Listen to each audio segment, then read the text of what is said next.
Chapter 1. Misty Gorge Mountain, Black Marsh Master. Where's senior brother, Dwan Shuer? I've been attempting to master the art of total concentration breathing, but I am not yet proficient. I need to seek guidance from senior brother. If you are to instruct the other junior disciples, I shall not disturb you. The speaker was a delicate young maiden with long, dark green hair, cascading gracefully over her shoulders. A single white flower adorned the left side of her hair, adding a touch of charm to her appearance. Her name was Machino, and she was 14 years old. Machino possessed deep azure eyes and porcelain skin, her petite figure standing at just under 1.60 m. However, her legs were unexpectedly long and slender, contributing to her graceful stature. Dressed in a lightweight pink kimono suitable for summer, she was cinched at the waist with a white ribbon that tied into a bow at her back. The sleeves reached only to her elbows, revealing her delicate, fair arms. Beside Machino stood a figure donning a Tengu mask, known as Ryu, with his half-white hair, giving him an air of age. The mask lent him a fierce demeanor. He stood rigidly, exuding an aura of unapproachability. Ryu Takuzu wore a flowing garment of azure adorned with embroidered wave patterns, and his voice carried an unmistakable gravity. He is at the mountain's peak. Machino, you may learn the breathing techniques from him, but do not take his unorthodox methods to heart. Go on, but remember, do not become enamored with his power. That is his path, one that others cannot tread. Those who attempt to follow him often meet with misfortune. Though he initially maintained a composed demeanor, Ryu Takuzu's frustration grew as thoughts of that wayward disciple crossed his mind. Why abandon a proper path to pursue such misguided teachings? The pursuit of knowledge from other breathing schools, in hopes of amalgamating them, was a folly already undertaken by many. Machino stuck out her tongue playfully, attempting to console him. Master, do not be upset. Senior brother is exceptionally talented. He will surely bring you honor. That wayward disciple. He possesses talent, yet lacks diligence. Ryu Takuzu huffed in irritation, waving his hand dismissively as he turned away, intent on instructing the newly initiated disciples. With a gesture of exasperation, Machino rose on her toes and began to skip up the mountain. It was midday, and the vast orange sun hung high in the sky, radiating endless light and warmth. In the summer haze of Misty Gorge Mountain, the piercing sunlight filtered through the dense layers of leaves, casting patches of light of various sizes upon the ground. The humidity in this region was notably high, fostering an environment where diverse vegetation flourished abundantly. Vines wrapped around sturdy trunks, while the roots of trees peeked through the earth, resembling the intricate pathways of human veins. At the foot of Misty Gorge Mountain, Machino and Ryu Takuzu stood, while senior brother remained at the summit, his favored and most frequented retreat beneath the radiant sun.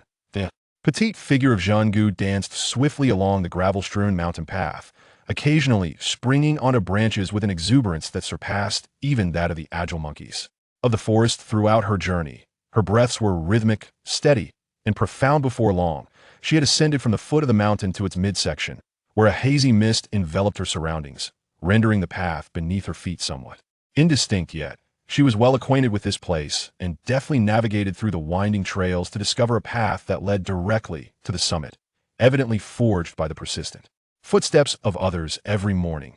Senior brother diligently ascends the mountain, creating this path. Truly impressive. Narrow Mist Mountain, though not particularly towering, yielded to Zhanggu's remarkable speed. In approximately half an hour, she reached the pinnacle. The summit of Narrow Mist Mountain is perpetually shrouded in a soft mist, even during the blazing summer days, which takes on a golden hue under the sunlight, resembling clouds.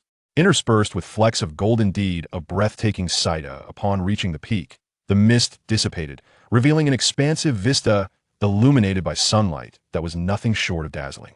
The mountaintop was relatively flat, the ground beneath her feet comprised of cracked brown rock. Devoid of any weeds. Scattered around were numerous stone spheres and stone pillars, each substantial in size, weighing at least half a ton.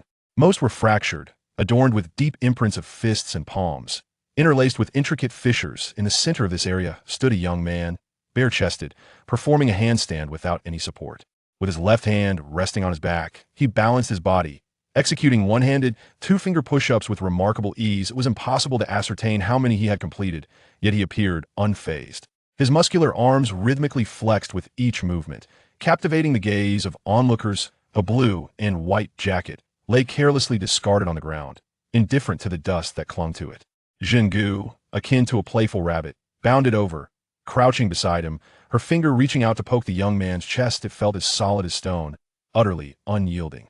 Moreover, it was larger than her own. Quickly, Zhanggu cast a furtive glance at herself, Her small face reflecting a hint of disappointment, she pondered whether senior brother possessed some secret, for how else could he boast such impressive pectorals? She lifted her gaze and inquired, "Senior brother Dwan Shuer Lu, how do you achieve such?" Before she could finish her sentence, the young man's arm, straight as a rod, bent with precision, and in an instant he agilely flipped his body upright, casually retrieving his jacket from the ground, brushing off the dust before donning it, and Gu straightened up, only to be met with a swift tap on her forehead from his quick finger. "Mind your manners, and refrain from touching without permission. Moreover, you should address me as senior brother Dansweryu, the foremost disciple of the esteemed Nakano Sakan. He is a rare figure in this world, possessing ebony hair and obsidian eyes, as dark as ink. The most striking feature of the young man's visage is his profound gaze, reminiscent of an unfathomable abyss, easily capable of ensnaring those who dare to look too deeply. His facial features are chiseled with the precision of a master sculptor, each line defined and formidable. Exuding an undeniable aura of strength beneath that rugged countenance lies a tall and imposing physique. His pectorals, abdominal muscles, biceps, and triceps are subtly pronounced, presenting a tantalizing display of sinewy muscle whether in motion or at rest. From head to toe, he is imbued with a robust masculine essence. In his vicinity, Makoto appears even more diminutive and delicate, resembling a small girl standing beside an adult when viewed from a distance. Unable to evade it, after a light rap to her head, Makoto clutched her reddened forehead and resolutely declared, "I shall call you Dansweryu." The backdrop of this world mirrors the Taisho era of Japan. Kurosawa serves as his surname, while Dansweryu is his given name. Thus referring to him as Dansweryu feels more familiar to Makoto, yet Kurosawa has always found it peculiar to be addressed as Dansweryu, never anticipating he would one day be called the elder brother of Dansweryu. Nevertheless, in this realm, few comprehend the significance of elder brother Dansweryu, rendering it inconsequential. He does not perceive himself as targeting anyone. Chapter 2. Dansweryu with a resigned sigh. Kurosawa chose not to pursue the matter of Makoto's appellation any further subsequently. Makoto let out a triumphant huff, casting a sidelong glance at Kurosawa, embodying the demeanor of a victor. Observing her, a glimmer of satisfaction flickered in Kurosawa's deep-set eyes. Fortuitously, she has not gone astray. He vividly recalls when Makoto first arrived, a petite girl clad in tattered garments stained with blood, her disheveled hair framing a face marked by silence and an oppressive gloom, given that the misty fog mountain had previously been home to only Nakano Sakan and himself. And considering Sakan's stern and serious nature, it could not be said that he possessed any nurturing ability. Rather, he was utterly devoid of it. Thus, out of necessity, Kurosawa assumed the role of a surrogate mother. Through this care, Makoto transitioned from her initial cold indifference to a bond akin to that of kin, ultimately emerging from the despair of having lost her family to demons. Evolving into a bright and cheerful girl, Kurosawa could never have imagined that after sacrificing his life to save another, he would awaken in the world of Demon Slayer. Having seen a portion of the series, he held a modicum of understanding. This is a perilous realm where darkness conceals malevolent demons that feast upon the living, and these creatures are nearly immortal, instilling a profound fear with only a few weaknesses. Mankind can only hope to contend with these demons through the efforts of demon slayers who have honed their skills in the art of unique breathing techniques. The breathing technique, known as breath of water, is a remarkably unique practice with various schools, each possessing distinct characteristics that can enhance one's physical condition, pushing it to near superhuman limits. For instance, the water breath taught by Kanroji Mitsuri is characterized by a balanced approach, where attack, defense, and agility embody moderation. It lacks pronounced strengths, but also exhibits no significant weaknesses. However, water breath swordsmen can tailor their focus according to their physical attributes and temperament. Gentleness embodies water, urgency embodies water, fury embodies water. This blend of moderation with the potential for specialized development encapsulates the allure of the water breath. Other breathing techniques also possess their unique abilities. The name Kurosawa Dansweryu was bestowed by Kanroji Mitsuri. The name from his previous life has become inconsequential. When Kurosawa opened his eyes for the first time, he found himself transformed into an abandoned infant in the depths of a dark forest. Stunned for a moment, he was overwhelmed with terror. In the pitch-black woods, he dared not make a sound. Fortunately, at that time, Kanroji Mitsuri, in the prime of his youth, was nearby on a mission and discovered him, which clarified Kurosawa's predicament. After searching in vain for his family and relatives, Kanroji hesitated repeatedly before ultimately deciding to adopt Kurosawa. The place where he found Kurosawa was near a pitch-black marsh. Additionally, As Kanroji practiced the breath of water, he officially named him Kurosawa Dansuiryu. Thereafter, Kanroji Mitsuri raised Kurosawa as his first and most cherished disciple big brother. I too wish to swiftly master the total concentration breathing technique. Will you teach me? I heard from Master that you have been able to control the total concentration breathing technique with ease for several years now, replied Mitsuri with a playful tug on Kurosawa's sleeve, her eyes sparkling with joy, illuminating the surroundings with her radiant presence. After a moment of contemplation, Kurosawa responded, "The total concentration breathing technique I taught Kanata just a few days ago, and he has already mastered it. Why don't you seek him out and ask? You two used to train together frequently, did you not?" Among Kanroji Mitsuri's disciples, Kurosawa is the eldest at the age of 21.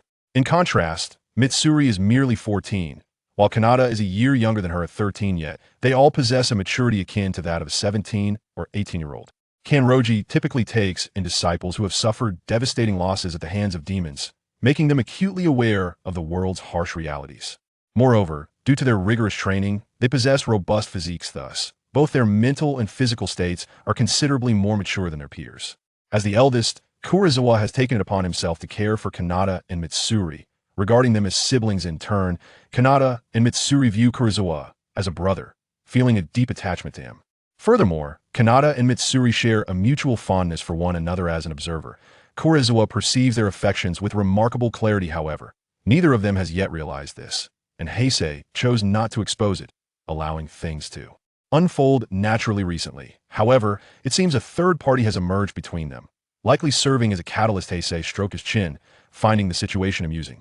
Life in the mountains is rather dull, and observing these adolescents is a delightful diversion. Upon mentioning Kanata, the corners of Shinobu's mouth immediately drooped as she pouted, gritting her teeth and exclaiming, "That guy is always with the earnest junior disciple. Honestly, out of all the juniors, he only chooses to teach the earnest one. Yasui is such a simpleton, clueless and unable to learn anything. Kanata is just as bad, a cold, stone-faced individual. I asked him to practice sword forms with me, and he outright refused."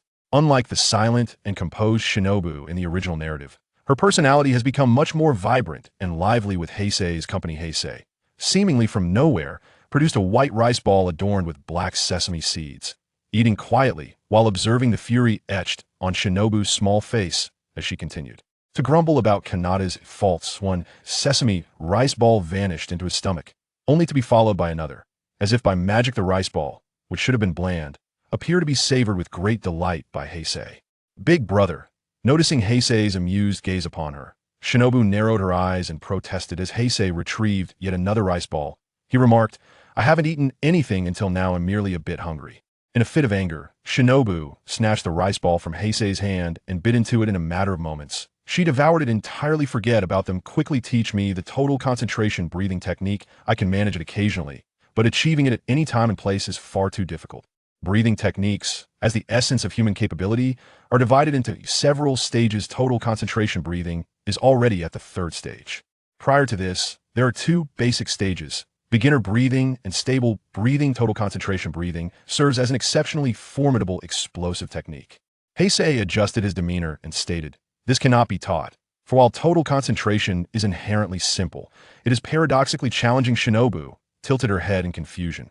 "Simple yet difficult?" Squinting at the bright orange-earth sphere of flame in the sky, Heisei softly replied, "Calmness and rationality, these two elements are the crucial keys to total concentration.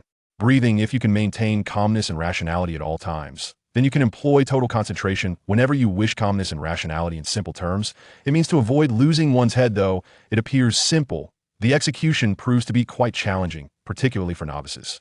The immense pressure and overwhelming fear, not to mention the intensity of sparring, even among acquaintances, can easily lead to a loss of composure and rationality. "Next, I shall engage you. Do not succumb to fear, nor act impulsively. Remind yourself to maintain your reason at all times." No sooner had the words left his lips than he raised his hand, and Koizumi advanced. An immense pressure enveloped the entirety of Machino in an instant. "I do not wish to fight you. Senior brother, to master total concentration, one must endure pressure without losing composure. Fight earnestly," Koizumi admonished, his robust arm slicing through the air with a fierce wind, aimed directly at Machino's delicate neck. Chapter 3. Despair, Annihilation. Machino felt her breath catch, instinctively activating her breathing technique. as two streams of air resembling white ribbons flowed from her nostrils. Like a nimble monkey, she swiftly evaded Koizumi's large hand. Koizumi continued his relentless pursuit, launching elbow strikes, knee blows, and neck attacks. Although he employed only basic techniques, he persistently pressured Mikomo. Despite wielding her weapon, found herself at a disadvantage during this confrontation. Mikomo felt as if she were a solitary leaf adrift on a tumultuous, dark sea, swaying perilously, on the verge of being engulfed by thunder and tempest. This is why she doesn't want to fight with Kurosawa. The pressure Kurosawa exerts during battle is even stronger than that of her master, Rintaki Shuken. The intense, oppressive training continued until evening. At this point, the wind blowing from the mountaintop became slightly cooler, the sun hid behind the horizon, and the crescent moon peeked out. Under the faint moonlight, Mako, who was practicing her breathing technique, was already drenched in sweat. Her sword fighter's physique, which was far stronger than that of an average person, was nearly exhausted to the point of losing her ability to stand. She gasped for breath, trying hard to control her breathing rhythm. Beside her, Kurosawa breathed evenly, as if he hadn't even moved. He shook his head, somewhat disappointed. Mako, you react too easily. You made over 20 mistakes during this afternoon's training, due to factors like tension, fear, and anger. This means your temperament is unstable. If it were a real battle, even 20 lives wouldn't be enough. After being reprimanded, Mako struggled to hold herself up and muttered in a heavy voice, lacking the clarity of a young girl due to exhaustion. I didn't want to either. It's probably because I haven't trained enough. If I come a few more times, I should be able to handle it. She continued, by the way, brother, are you even human?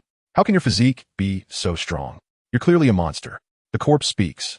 Shaking his head again, Kurosawa turned to leave. Hey, how can you say that? Brother, wait for me, I'm so tired. Mako hurried to catch up, but Kurosawa showed no sign of slowing down, quickly disappearing into the dense forest. Really, brother's always like this. With a somewhat wrong tone, Mako slowly descended the mountain toward her dwelling at the foot. She knew Kurosawa's character. He was gentle with others, but became strict when it mattered, and she understood that he meant well for her, but being reprimanded was never comfortable. Kurosawa, who had walked far away, glanced back and sighed softly upon hearing Mako's voice. I can't just tell you that you would die because you lost your reason in battle. It's not that Kurosawa is harsh, but he knows that in this brutal world of demons, there's no room for error. He understands the storyline and can help Mako avoid a calamity, but he won't always be there for her.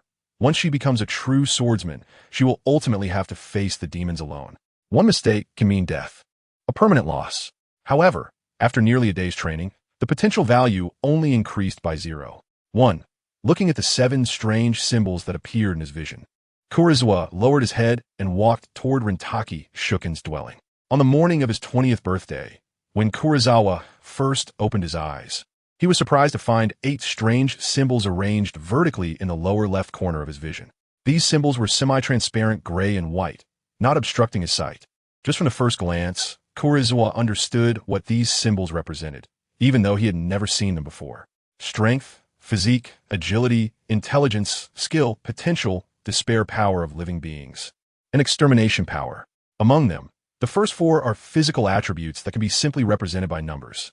Currently, Kurosawa's 4 attributes are strength 0, 33, physique 0, 41, agility 0, 31, and intelligence 0, 20. According to Kurosawa's research and comparison, the limit for an ordinary person who hasn't learned breathing techniques is around 0. 1. Skills are abilities that Kurosawa possesses himself. Whenever he shifts his gaze to the skill symbol, his ability information appears. Water breathing, 4th stage, can be improved. Water sword technique, 2nd stage, cannot be improved. Potential is a strange attribute, represented as a percentage bar. Refining the body can increase potential, and when it reaches 100, it can be used to enhance the first 5 attributes, physical attributes, and skill levels. However, skills related to external objects cannot be improved.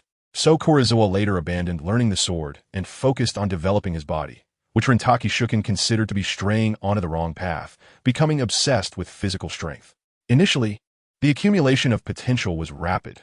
Relying on potential, Kurosawa quickly advanced his breathing technique to the 4th stage. The 4th stage, known as total concentration, constant, allows him to operate the breathing technique at all times, making his body stronger every moment. Hike's physical attributes exceed those of ordinary people by more than double. most of which come from potential breakthroughs, but some are also benefits from the total concentration breathing method. For beginners, using the breathing technique is a challenging task, very exhausting, and prolonged use can lead to body aches, with more severe cases resulting in liver rupture and blood vessel bursts being common occurrences. Total concentration has already surpassed the stage of 99 of swordsman, and Heisei's master, Kenroji Soko, also practices at the total concentration stage. The water breathing method can still be improved, but Heisei's potential value is becoming increasingly difficult to gain, currently only reaching 55. At the current accumulation rate, it seems it will take a long time. There should be other ways to enhance potential value, and Heisei already has some ideas in mind, but they still need verification.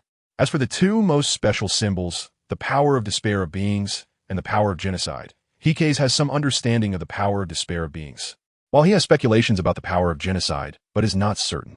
Previously, based on the literal meanings, Heisei conducted many tests to understand these two abilities. He carried out extremely cruel and bloody acts of genocide, using methods like drowning and burning, not knowing how many ant nests in the narrow mist mountain he had destroyed. During this period, the power of despair of beings changed, with new branches such as the black-brown ant, bow-backed ant, and termite appearing under the symbol, also showing percentage attributes. The termites that suffered the most from Heisei's actions had their power of despair of beings reach 13 points. When the power of despair of beings of the termites reached 10 points, Heisei noticed that whenever he approached, those poor termites would display signs of restlessness and fear. Since he had only harmed these insects so far, Heisei had not yet discovered what the power of genocide could truly do. Currently, it merely instilled great fear in the victims. As for the power of genocide, no matter how much Heisei experimented, it remained at 0. However, this name, when associated with the manifestation of the power of despair of beings, perhaps this symbol will never change. Chapter 4. The trace of the demon time passed little by little, and in less than 20 minutes, Heisei arrived at the foothills. In front of him stood a moderately sized single-story wooden house. This was the residence of Kenroji Soko and Heisei, while the others, including Mikomo and Kaneo, lived in other locations at the foothills, all within close distance to support each other. In front of the house stood a person wearing a tengu mask and dressed in clothing adorned with blue wave cloud patterns, standing straight and tall. After Koizumi approached, Rintaki Sakanji turned sideways, and a cold voice came from under the mask. Dinner was prepared in the room. Kurosawa nodded and was about to enter the house when he suddenly felt the aura of Rintaku Zaku become sharp. A gust of wind rose beside him, and a blue figure flashed by. The tengu-masked old man entered the house, but quickly came out again after just 3 seconds. However, the weapon at his waist had already transformed from an ordinary iron sword into a demon-slaying weapon, the Nichiren blade. Heisei's eyes narrowed as he asked in a low voice, "What's wrong?" Rin Takuzu glanced at Heisei, his tone indifferent. A ghost has entered the narrow mist mountain. "You eat first, I'll be right back." However, before Rin Takuzu could move away, Heisei stepped in front of him. Rin Takuzu looked at Heisei. Heisei's expression was serious as he locked eyes with the fierce gaze of the mask, and he uttered 3 words. "Let me go." He had been in this world for 21 years. His breathing technique had reached an intermediate level, and, in terms of physical strength, he could definitely be considered formidable among swordsmen. Moreover, in terms of power, he had already far surpassed his junior disciples like Junzi and Yenlu. Based on Heisei's understanding of this world, ordinary demons were definitely no match for him, although he had only watched 5 episodes of Demon Slayer before losing interest. He had a rough understanding that low-level demons could be tangled with by ordinary people, but killing them was indeed troublesome. However, he had never personally killed a demon. It was only when he was 17, just like today, that a demon had carelessly wandered into the narrow fog mountain. Heisei glanced at it a few times from a distance. In his previous life, he had seen creatures like ghosts through a screen, but he didn't feel much about them. However, when the 2-dimensional became 3-dimensional and he faced it directly, it was a completely different experience. It wasn't particularly terrifying, just very unique, with blue-black ghostly patterns on its surface and sharp fangs reflecting a chilling light in the moonlight. Unfortunately, that night was too dark, and Heisei couldn't see its specific appearance clearly. In response to Heisei's words, Rintaki Sakanji didn't answer. Because of the mask, Heisei couldn't see Rintaki Sakanji's expression.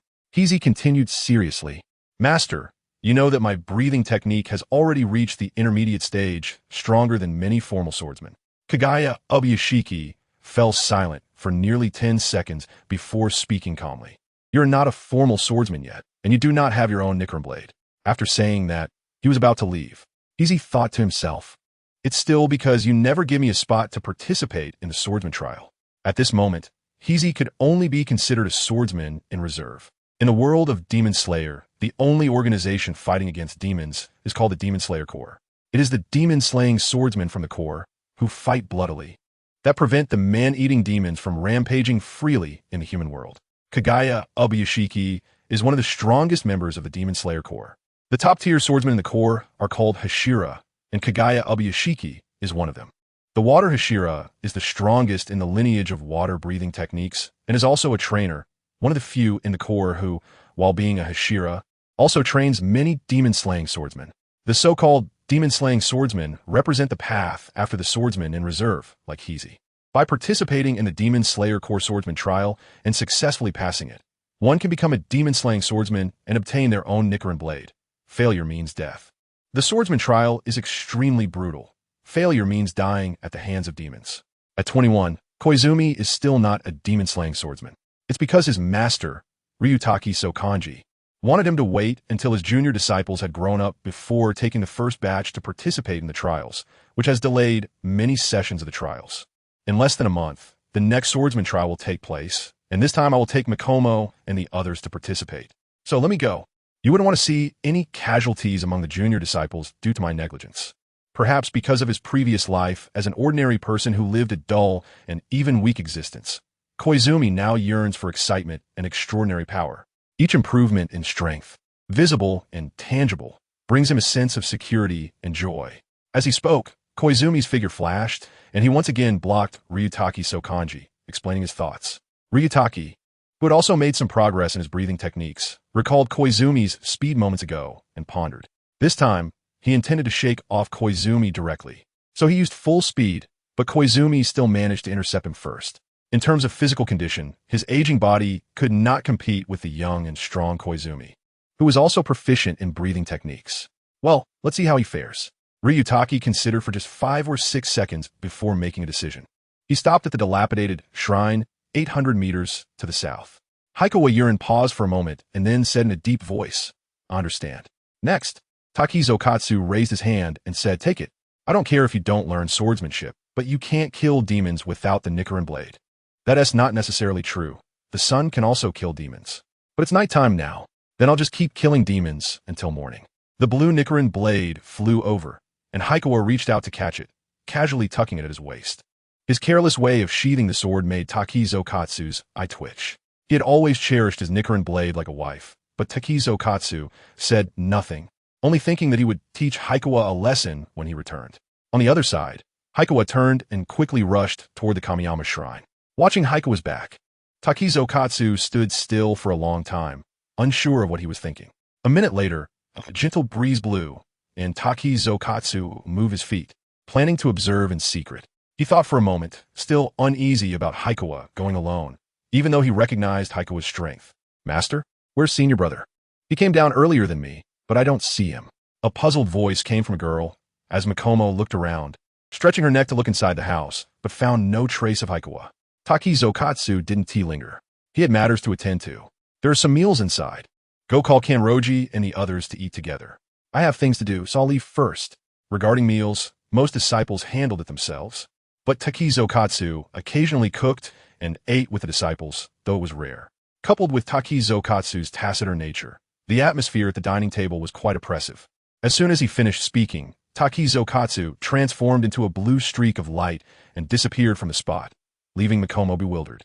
Why does it feel like Master is in a hurry? She stayed in place for a while, then stomped her foot and went to the place where Kanroji and the others usually practiced swordsmanship. Chapter 5. The Ruined Shrine Looking Up at the Crescent Moon. Haikawa squinted his eyes, and his pace gradually slowed. 800 meters was quite close. Even though the path here was not good and the mountain road was rugged and bumpy, Haikawa arrived in just a few minutes.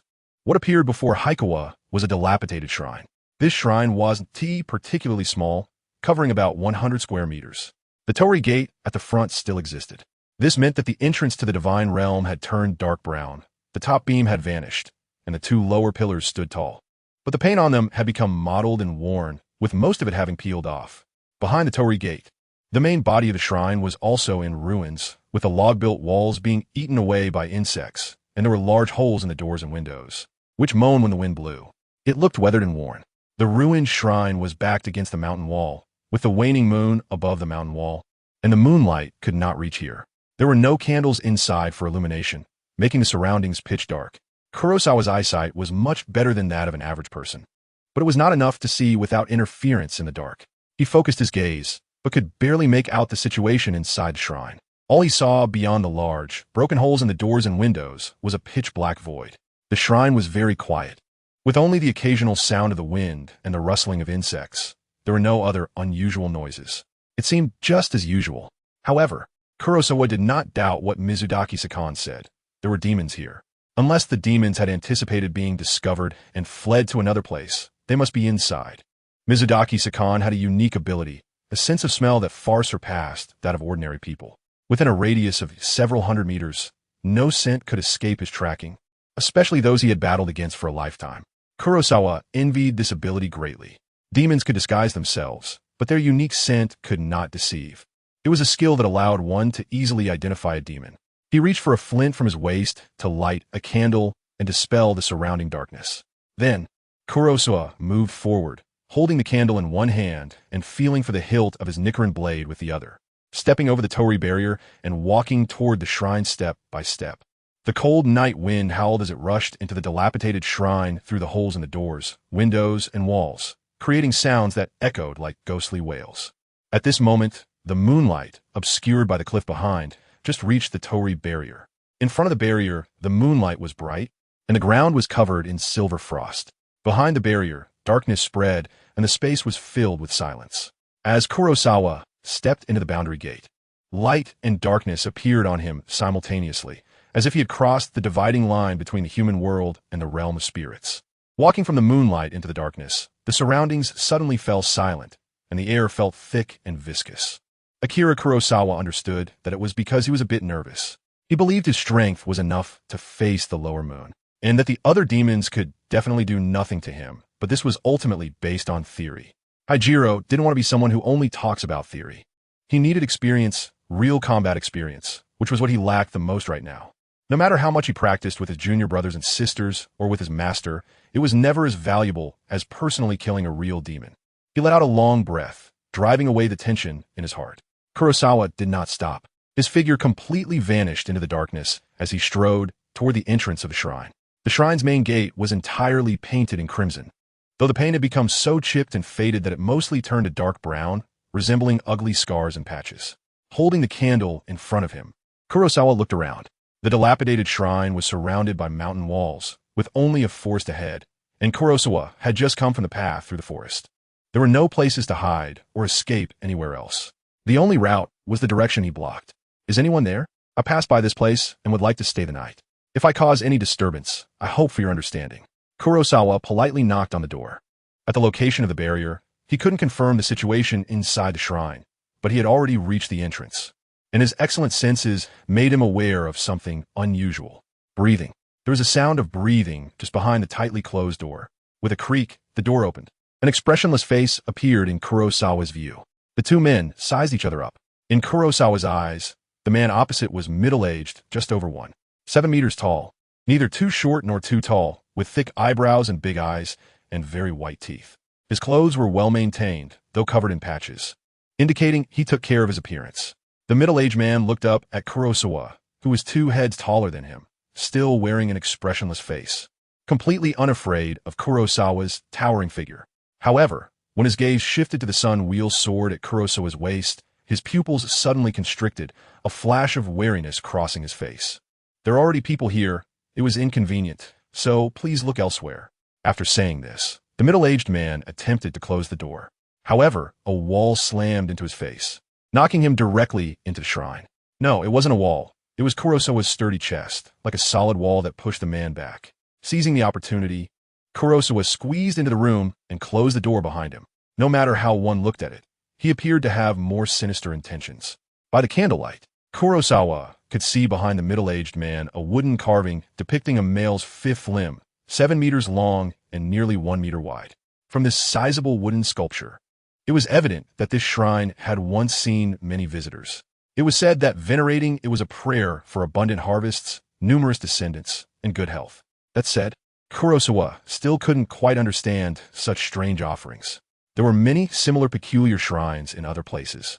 People always pray for what they lack the most. The candlelight dispelled some darkness, and Kurosawa could vaguely see a sizable snakeskin bag beneath the wooden carving. It contained something, forming a rectangular shape. A strange smell, a mix of sweet blood and rust, wafted into Kurosawa's nostrils. The smell of fresh blood. There was no sound of breathing from the snakeskin bag, and Kurosawa thought it must have been dead not long ago. Although he knew the other had killed someone, Kurosawa did not feel angry. His heart remained calm. For Kurosawa, the death of someone who wasn't crucial to him would not affect him. Dying at the hands of a demon was no different from dying in various accidents. The mission of the Demon Slayer Corps is to slay evil demons and protect the weak, even if it means sacrificing oneself for ordinary people. Heisei felt that he could only go so far. There was no hatred between him and the demon. In fact, he didn't hate demons at all. The reason for wanting to kill demons was simply a matter of position. After sensing the power contained within the other south body from their close contact, the middle-aged man's expression changed, anger and deep wariness flashing in his eyes. Knowing that the other party was a demon, yet still trying hard to hide himself. Heisei found him somewhat laughable. The wariness he felt towards demons involuntarily disappeared completely. He glanced at the snakeskin bag, his eyes fierce. This shrine is not small, and there's no reason it can't accommodate a second person. When you are out and about, making things convenient for others is also making things convenient for yourself. If you don't want me to come in, could it be that you have something to hide? Clang! The sun blade was drawn an inch, its cold light shining brightly, coupled with Heisei's 9-meter tall, muscular build, and his already well-defined facial features. He appeared rather fierce when he was serious, looking more like a thug ready to commit murder and arson. Then please go ahead. Chapter 6. Heisei have always been kind and pure. The middle-aged man frowned and took a step back. When he opened his mouth to speak, for a moment, his teeth seemed whiter and sharper, but the next second, they returned to normal. Seeing the other's appearance, Heisei couldn't help but chuckle. Having stayed on the mountain all the time, practicing and nothing else, this life was indeed dull. At this moment, seeing a demon that kept retreating and was unwilling to fight, Heisei couldn't help but feel a strange sensation. I was actually nervous just now. Thinking of his previous mental state, Heisei couldn't help but laugh silently. However, considering that the other party was a man-eating demon that could not die, Heisei chose to forgive his earlier nervousness. After all, this was his first time facing a demon directly, and it required some time to adjust his mindset. Now, after a few exchanges of dialogue, he realized that the other seemed even less willing to provoke him, and he had already adjusted himself. Lowering his head, Heisei's gaze gradually calmed as he looked at the middle-aged man in front of him. "What's in the snakeskin bag behind you?" Upon hearing this, the middle-aged man shifted his body slightly to block Heisei's line of sight. "It's just a wild boar I caught on the mountain. It has nothing to do with you." Beneath the invisible clothing, faint dark blue patterns were already spreading across the surface of the middle-aged man's body. He was not afraid of Heisei, the demon hunter. He simply didn't want to create more trouble. Heikei's tall and powerful physique clearly exerted more pressure than the average person. He reached out his right hand and placed it on the other person's shoulder, laughing heartily. "That's perfect. I love eating pork, especially the wild boar from the mountains. I haven't had dinner yet, so how about you sell me the wild boar you hunted?" "How much? How much?" The middle-aged man didn't understand what he meant by Sajia, but that didn't stop him from grasping Heikei's intention. "I'm not selling it for any price." The middle-aged man's tone gradually became stiff. He watched Heikei's move his right hand away from the hilt of his knife and place it on his own shoulder, the corners of his mouth involuntarily curling up. "Fool! A demon hunter! Is this how vigilant you are? Without your Nicaran blade, what are you?" The middle-aged man's murderous intent suddenly surged. As long as he took advantage of Heikei's carelessness and launched a surprise attack without giving him time to dodge, this young man would undoubtedly die. At the same time, one of the middle-aged man's hands quietly moved behind him, his nails elongating and sharpening, the tips becoming pointed and the sides becoming razor-thin.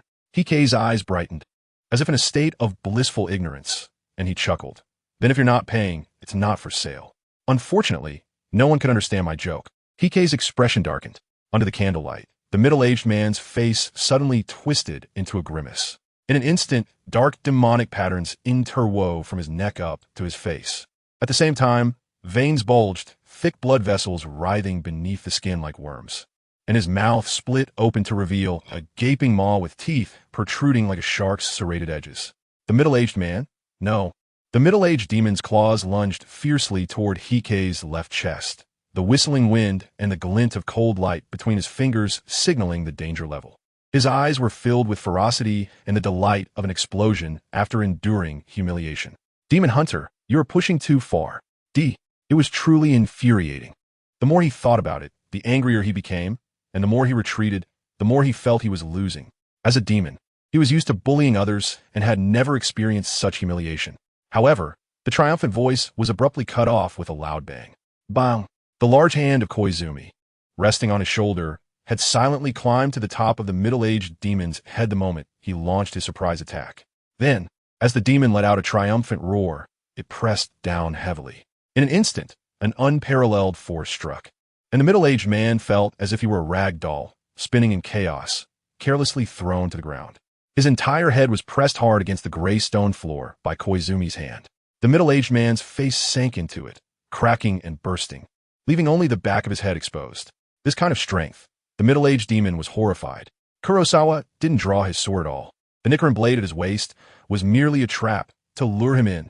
How was it possible for a human to possess such strength? The middle-aged demon had seen other swordsmen before, although he only dared to hide and observe without directly intervening. That didn't prevent him from knowing that a swordsman's strength lies in the sword style they use. The brilliance of the Nichiren blade is what allows swordsmen to fight against demons.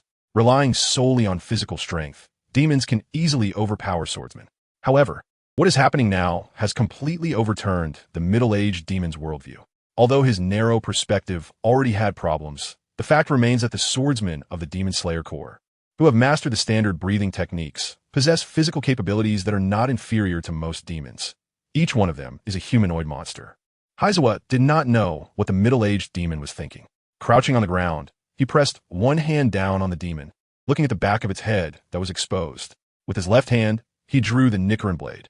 Even in the dark environment, the blade of the Nichiren sword was still cold and unmatched, seemingly able to cut through anything. With a swift motion, the Nichiren blade sliced horizontally towards the middle-aged demon's neck. Before making contact, goosebumps rose on the demon's neck, and its hair stood on end. Sensing the danger, the middle-aged demon felt a chill in its heart and struggled desperately. It pushed against the ground with its feet, trying to break free from Heisei's grip. However, under Heisei's absolute power of suppression, the middle-aged demon instantly understood that being caught by the neck, it could not escape with its own strength. At the moment of life and death, the middle-aged demon wrapped its hands around its neck, but not to defend against the Nichiren blade. With the sharpness of the Nichiren blade, its hands could not stop it. Therefore, under Heisei's peculiar gaze, the middle-aged demon's hands sprouted sharp, blade-like nails at the fingertips, which pierced into its own neck. Then, with bulging veins on its arms, it tore violently. At the same time, the Nichiren blade fell, its edge already touching the demon's hand.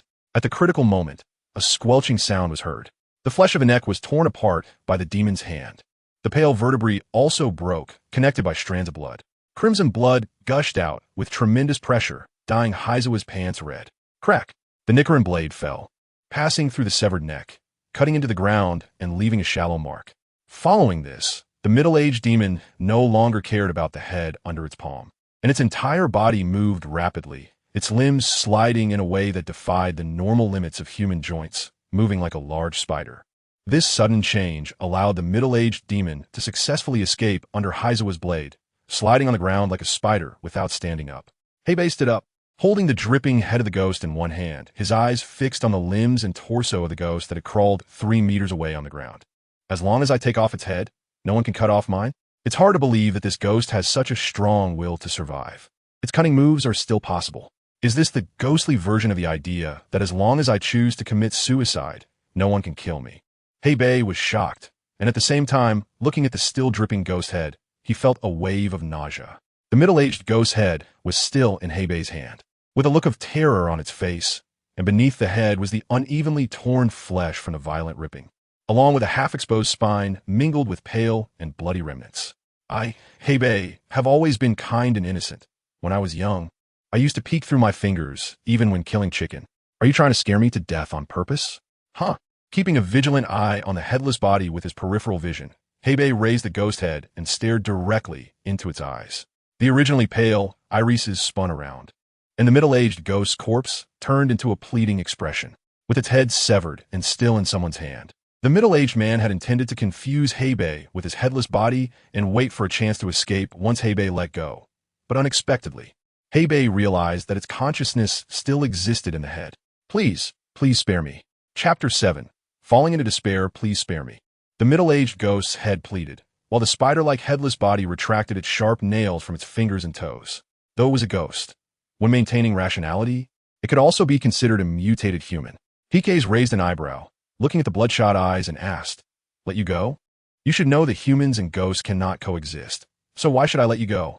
He could ignore the bizarre curiosity of tearing his own flesh and could face the bloody ghost head, not because of a naturally strong psychological quality, but because he had undergone swordsman training in this regard.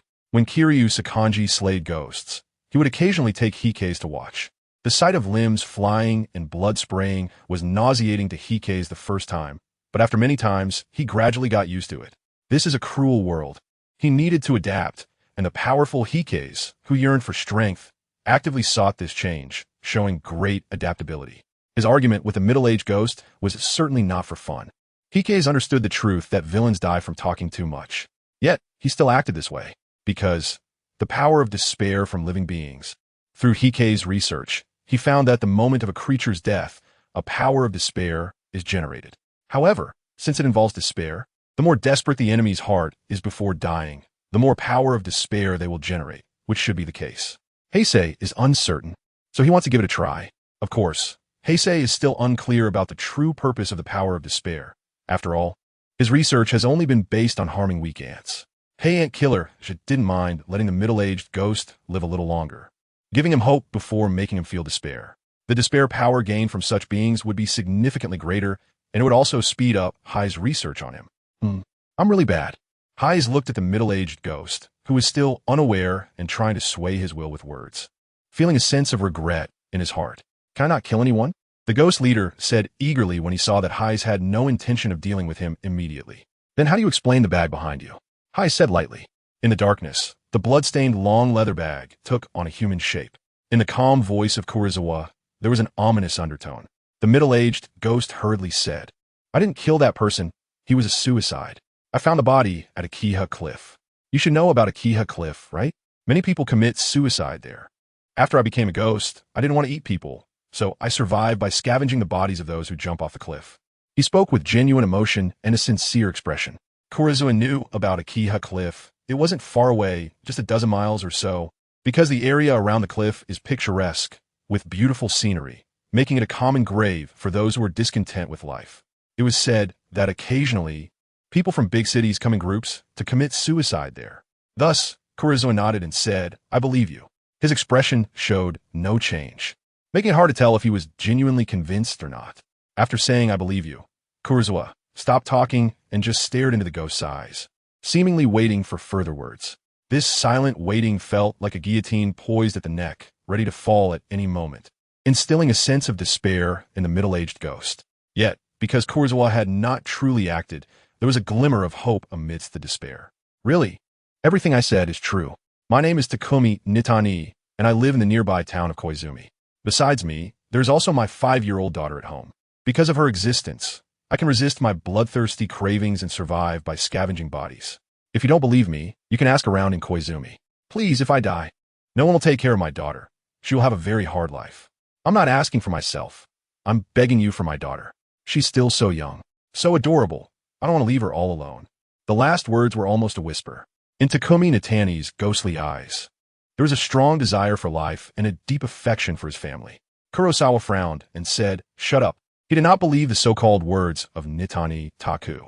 The first lesson that Rengoku Sakanji taught him was to never trust any demon. Demons are very cunning creatures, and no matter what, they will ultimately succumb to the temptation of flesh and blood and kill. The Demon Slayer Corps has recorded instances of demons who, after transforming, managed to hold on to their humanity by feeding on corpses or animal flesh to barely satisfy their cravings for blood and flesh.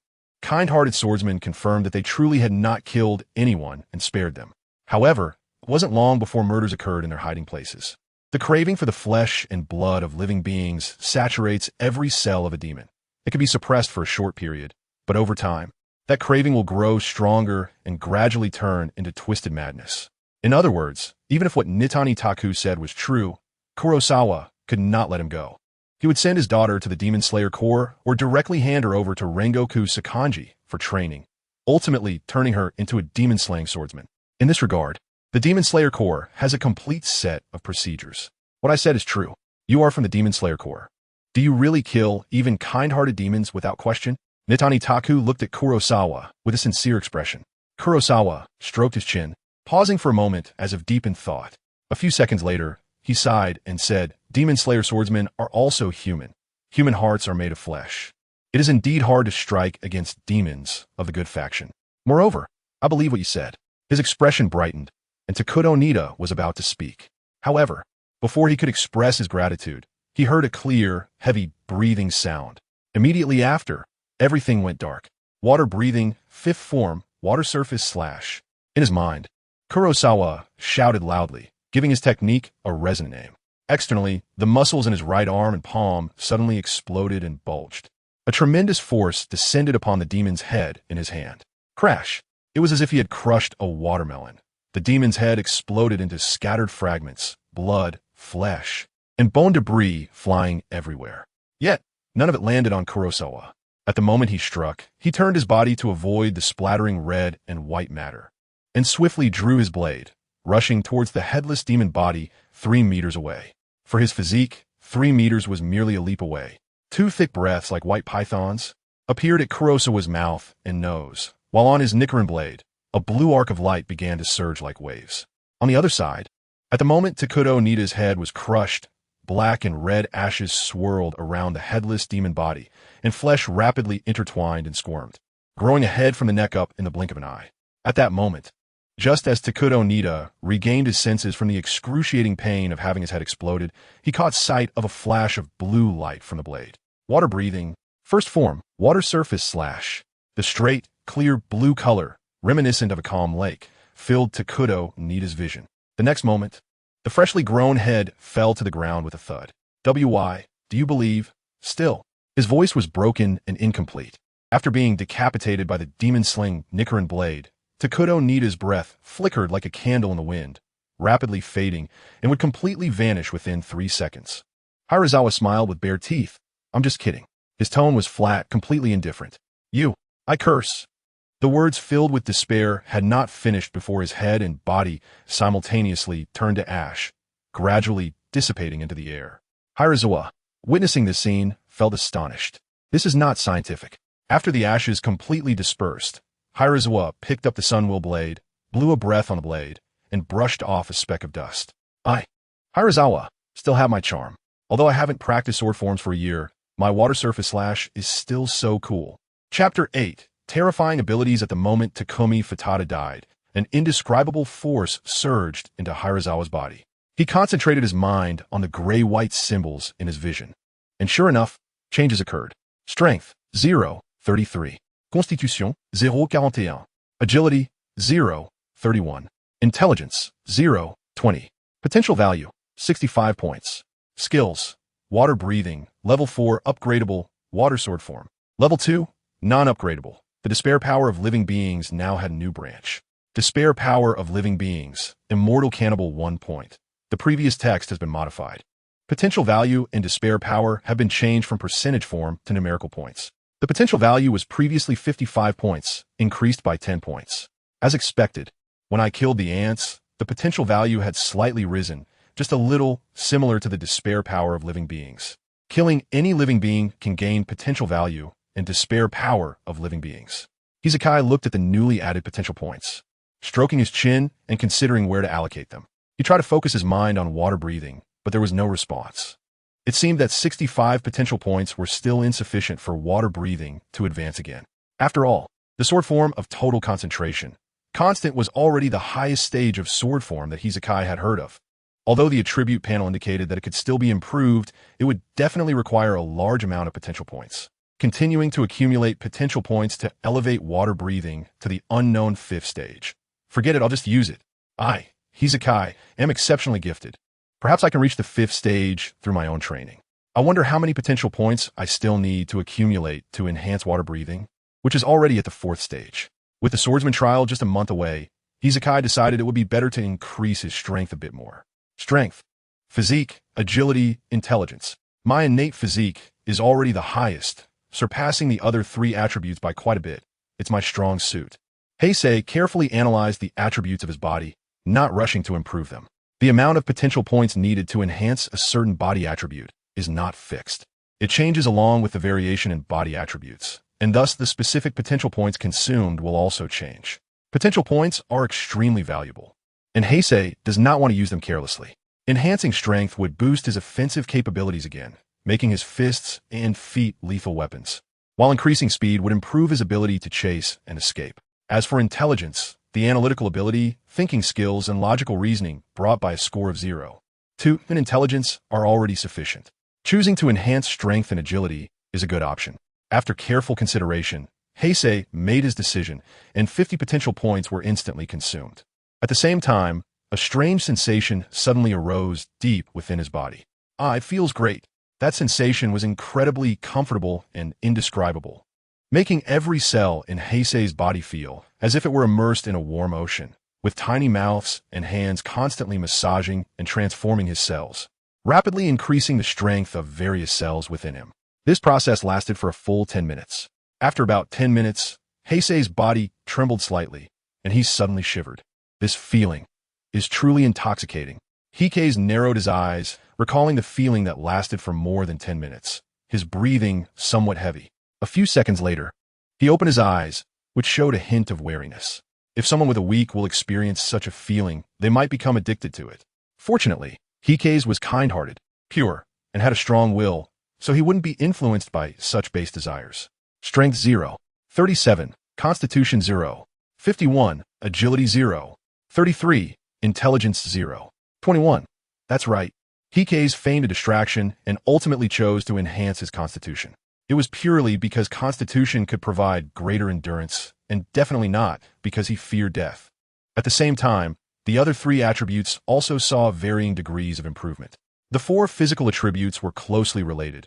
Whenever one was significantly enhanced, the others would also change, and currently, all changes were positive. However, Heisei speculated that if he continued to enhance his strength, would agility begin to decline once the attribute differences reached a certain level? The human body is a balanced system, and all attributes are important. He couldn't recklessly pursue one at the expense of others. After enhancing his constitution, Heisei felt his body and noticed that the outline of his muscles had subtly shrunk a bit, but the fibers that made up the muscles were more refined, and the toughness of his skin felt significantly improved. He lightly touched the edge of his Nichiren blade to his arm and made a gentle cut. A shallow white mark appeared on his skin, and Heisei gradually increased the pressure until he used about 1/5 of his strength. Only then did the blade break through the skin, leaving a trace of blood. Surprisingly, that shallow blood mark began to heal at a visibly rapid pace. It should be healed in a few minutes. Seeing this, a satisfied smile appeared on Heisei's face. If he kept enhancing his constitution, he wondered if he could reach a level similar to demons, where severed limbs could regenerate instantly. One day, Heisei would be able to stand still and let others strike him, exhausting his enemies to death. Potential value, 15 points. Glancing at his current potential value, Heisei grew increasingly excited about the swordsman trial a month later. At that time, with the information network of the Demon Slayer Corps, he could actively hunt demons and quickly increase his potential value. Speaking of which, humans could also increase their potential value. And there were countless humans everywhere, far more than demons. He had tasted the benefit of gaining 10 points of potential from killing a demon. A terrifying thought sprouted in Heisei's mind. However, just a second later, he crushed that idea in its infancy. If he really did that, it would only turn him into a slave of power, lost in addiction and degradation, rather than a master of power. However, if there were some blind ones, he wouldn't mind seeing how much potential humans could give him. That said, at this moment, Heisei realized the terrifying aspect of his ability. That thought had been stopped, but it was like the forbidden fruit of Eden, constantly resurfacing, impossible to eradicate, tempting Heisei to pick it. Everything has 2 sides. Such a useful ability also harbored terrifying consequences. Haihara shook his head, reminding himself to stay true to his heart and be cautious not to become a slave to power. Besides that, he didn't have a good solution, or rather, there was fundamentally no solution. As long as he harbored a desire for power, those thoughts would continue to emerge endlessly. Due to his past experiences, Haihara was precisely someone who craved power. Every enhancement of his physical attributes brought him genuine happiness and joy. Putting those thoughts aside was useless. After taking a deep breath, as the chaotic thoughts dissipated, Haihara looked toward the blood-stained bag on the ground ahead. He walked over and unfastened the bag. A strong smell of blood filled the air nearby. Inside the bag was the body of a girl around 17 years old, with a beautiful face and a large gaping hole in her chest. Judging by the wound, it was evident she had died from being pierced through the chest by claws. HMPH, suicide. What that Itadate Taku said about having a daughter must be true. Otherwise, his acting would definitely deserve an Oscar. However, Haihara found the idea of scavenging corpses and eating humans laughable. That guy might just be stalling for time, looking for an opportunity. In order to test whether the power of despair would be greater when in a state of despair, Kurosawa played with him for a while, but remained vigilant at all times, leaving the other party with no opportunity to take advantage. Chapter 9, Rusty Rabbit. After Koizumi walked out of the torii gate of the shrine, he found a lush, ancient tree nearby and spent a few minutes burying the body beneath it. With his physique, digging a hole to bury someone was as easy as eating and drinking. Looking down at the unknown grave, Koizumi said, "Rest in peace. I hope you won't be so unlucky in your next life. Next year, this tree should bloom with bright flowers, shining in the brilliant sunlight." Just then, the figure of Rintaki Sakanji slowly emerged in the moonlight. The Tengu mask was serious and heavy, with no smile. "It seems you've dealt with the demon. How do you feel?" A flat voice came from beneath the mask, with no fluctuations in tone, but Koizumi sensed a concern in it. It was done quickly. "Master, I've reserved my spot as the next Hashira of the Demon Slayer Corps." Heisei smiled and handed the Sunwheel blade back to Kanroji Sakanji. Kanroji Sakanji glanced at the neatly dressed Heisei and gave a barely noticeable nod. "Don't get too proud. This is just a low-level demon." As he spoke, Kanroji Sakanji turned and walked towards his residence. Heisei quickly caught up and boasted casually, "Got it. Next time I'll show you how to kill an upper moon." Hearing such arrogant words, Kanroji Z Kitsu glanced at Heisei with indifference and then lightly clicked his tongue. The sound was almost inaudible, but Heisei still heard it. He leaned closer to Kanroji Z Kitsu and said, "Master, if I heard correctly, it sounded like you were looking down on me?" "Yes, you heard correctly." Kanroji Z Kitsu nodded directly. "Hey, Master, you don't have to be so direct, right?" Heisei shrugged helplessly. "Not being able to do it now doesn't mean I won't be able to do it in the future. I'm looking forward to that day," Kanroji Z Kitsu said casually. "No way, Master, you don't believe in me at all. I, Heisei, am exceptionally talented. What can I do? One day, I'll bring you the head of an upper moon as a teapot. Just don't die at the hands of an upper moon, and you'll have to thank the heavens." Kanroji Z Kitsu replied. Under the cold moonlight, the master and disciple walked home, one in front and the other behind, chatting. According to the records of the Demon Slayer Corps, there are 12 of the strongest demons known as the Upper Moons, or the 12 Kazuki, serving as the direct guards of the progenitor of demons. The Kazuki are divided into Upper Moons and Lower Moons, with the 6 strongest demons being the Upper Moons. Each Upper Moon has brought immeasurable losses to the Demon Slayer Corps. Almost every few years, a Hashira would perish, most likely at the hands of an Upper Moon. Some Upper Moons have lived for hundreds of years, with at least dozens of Hashira's lives under their command. The most troublesome aspect is that Upper Moons place great importance on hiding. They rarely leave traces. If they encounter an ordinary swordsman, they often can't be bothered to make a move, only killing Hashira when they appear and then leaving the scene to continue living in a different environment. The Lower Moons among the 12 Kazuki change from time to time, but no Hashira has ever killed an Upper Moon. In his previous life, Koizumi only watched a few episodes of Demon Slayer. Not to mention the Upper Moons, even the Lower Moons had not made an appearance, so he didn't understand the specific strength of the Upper Moon demons. However, based on the description from Sakanji Urokadaki, the Upper Moons were indeed very powerful. With your current strength, you are considered one of the best in the Demon Slayer Corps, and you might consider fighting a Lower Moon, but if it's an Upper Moon, do your best to try to escape.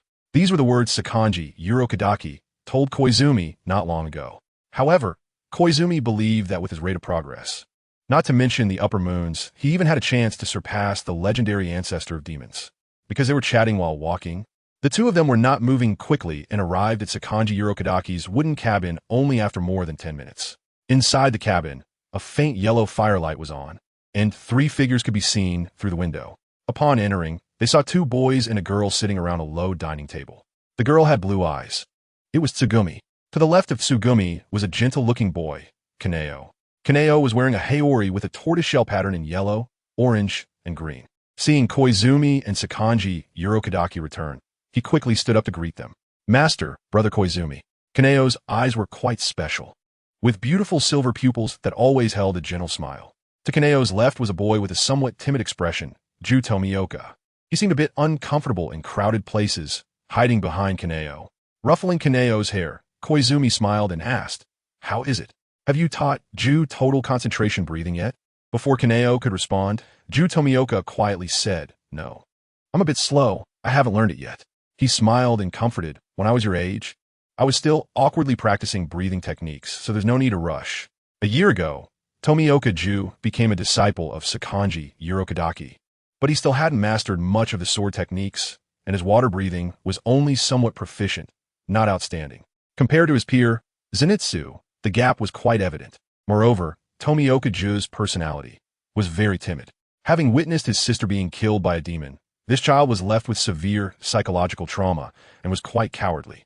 However, he knew that Tomioka Ju had tremendous potential. In the original story, after Zenitsu died protecting Tomioka Ju during the selection of swordsman, Tomioka Ju changed, starting to train himself in a frenzied manner, forging the future water Hashira from the corpses of demons. If I remember correctly, Kaneo's final strength will far exceed that of Sakanji Urokadaki at this time. However, for now, I won't let Kaneo and Kanamori die in the swordsman selection, and I don't know if Ju Tomioka can still become that cold and fierce water Hashira. Perhaps, because of my arrival, Kaneo will replace Ju Tomioka's future position and become the new water Hashira, provided that I give him the position. The swordsman selection is a month away. Kaneo, Kanamori, and you 3 remember to look after the other junior disciples. The final selection shouldn't be too difficult for you, as long as you survive and walk out. You can become official swordsman, choose your own steel, and have your own Nicaran blade. My body is aging, and I am nearing the point where I can no longer fulfill the duties of the water Hashira. At that time, I hope one of you will inherit my mantle and not let me down." Suddenly, Sakanji Urokadaki spoke, his tone serious. "Don't worry, I'm here." I nodded, clenched my fist. It made a cracking sound.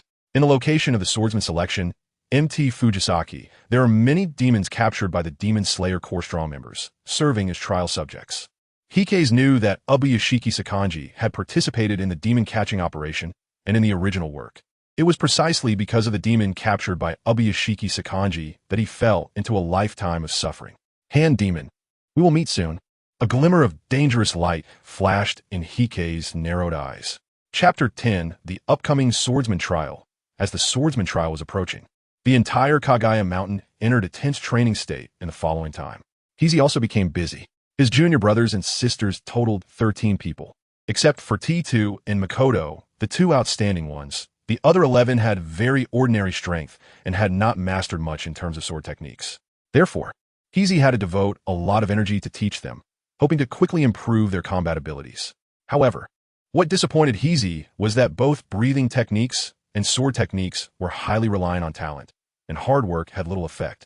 These juniors were not like him, who had exceptional talent and a little help from potential value. Their progress was very slow. "Master, I feel that apart from T2 and Makoto, the other junior brothers and sisters haven't reached the qualifications to participate in the swordsman selection, especially junior brother Ion. With his courage, he would probably faint at the sight of a ghost. How could he possibly fight a ghost?" A few days later, Koizumi asked Rintaki Sakanji this question. He felt that Rintaki Sakanji must understand the situation of his disciples. How could he let them go to Fujisaki Mountain to die for nothing? When he read the original work in his previous life, Koizumi had this question in his mind. With such a disparity in strength, wasn't going to the swordsman selection just asking for death? At that moment, Rintaki Sakanji replied without any emotion. "The Demon Slayer Corps is short on manpower. Anyone who has been trained for over a year must participate in the swordsman selection. Moreover, do you think every Hashira of the Demon Slayer Corps became strong without going through blood and fire? They experienced countless life and death moments before slowly growing into powerful warriors. When they participated in the swordsmanship selection, Some are even as weak as Ju. The mortality rate of the Demon Slayer Corps is as high as 80%. Do you think that that's just a coincidence?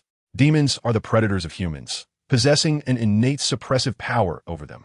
Just picking up a Nichiren blade to fight them requires immense courage. You must remember, not everyone is born with a strong talent. Most swordsmen of the Demon Slayer Corps are ordinary people. On that day, the usually taciturn Rintaki Sakanji spoke unusually much.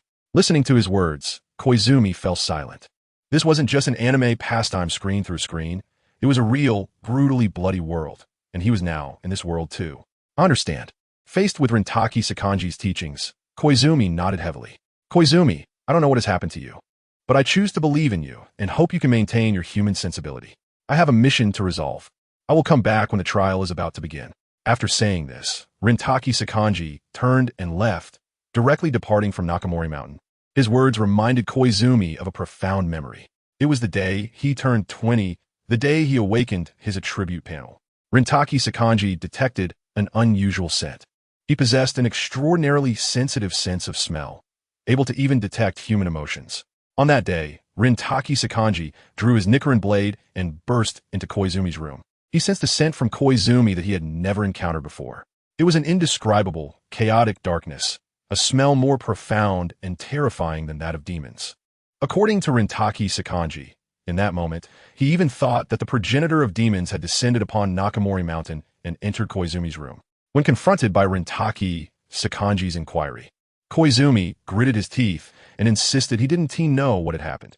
He had simply woken up to find Rintaki Sakanji bursting into his room. Rintaki Sakanji gazed at the source of the chaotic scent, his hand gripping the Nichiren blade, tightening and loosening repeatedly, engaged in an intense psychological struggle. Ultimately, Rintaki Sakanji gave Koizumi a deep look and stepped out of the room. After that day, he never mentioned what happened again.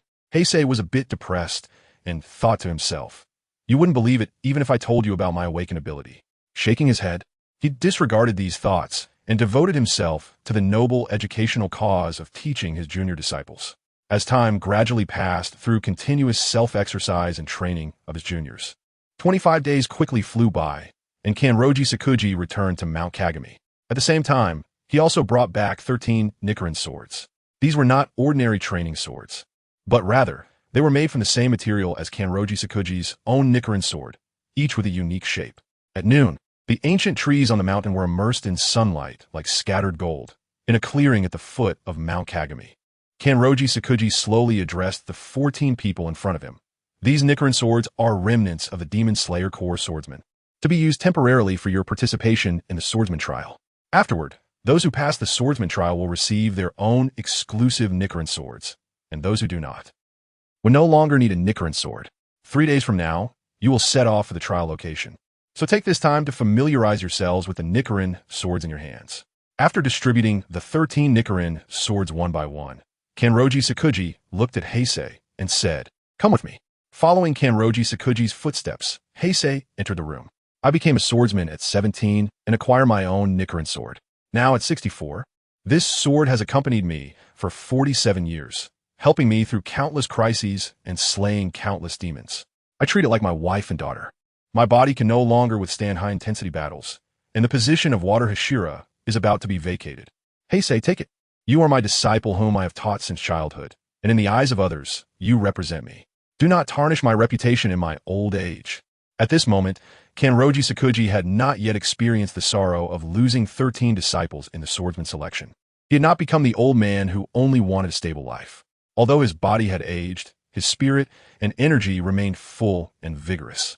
Heisei scratched his head and looked down at Rintaki Sakanji, showing an embarrassed smile. "Master, isn't it bad? I've followed you for 47 years with the Nichiren blade, and you're just giving it to me like this? You know me, I don't really like using the Nichiren blade." Smack! The back of the blade tapped Heisei's forehead, and Rintaki Sakanji rarely teased him, saying, "You little brat, I'm just lending it to you. Giving it to you? What are you thinking? I truly feel sorry for the Nichiren blade that is about to become yours." Given Heisei's habits, his Nichiren blade will probably become a fishing tool, luring demons in, and will only be drawn out at the last moment to behead the demons. Kurosawa thought for a moment and said seriously, "Indeed, if I put myself in their shoes, I also feel frustrated and indignant for them." "So, Can we make gloves or something from the materials of the Nichiren blade? Gloves? I'm not sure. There's never been a precedent for that. Let me think.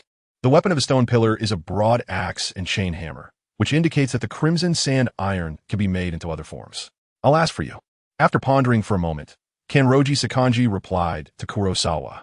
The crimson sand iron he mentioned is a unique material that can absorb sunlight. The Nichiren blade made from crimson sand iron contains solar energy, which allows it to inflict fatal damage on demons that cannot survive in sunlight. And it can also display different colors based on the user's attributes. The Nichiren blade is also known as the color-changing blade. Kurosawa solemnly accepted the Nichiren blade from Kanroji Sakanji, fastening it to his belt. As he left the room, he turned back to remind Kanroji Sakanji, "Master, don't forget. I want Nichiren gloves." Understood.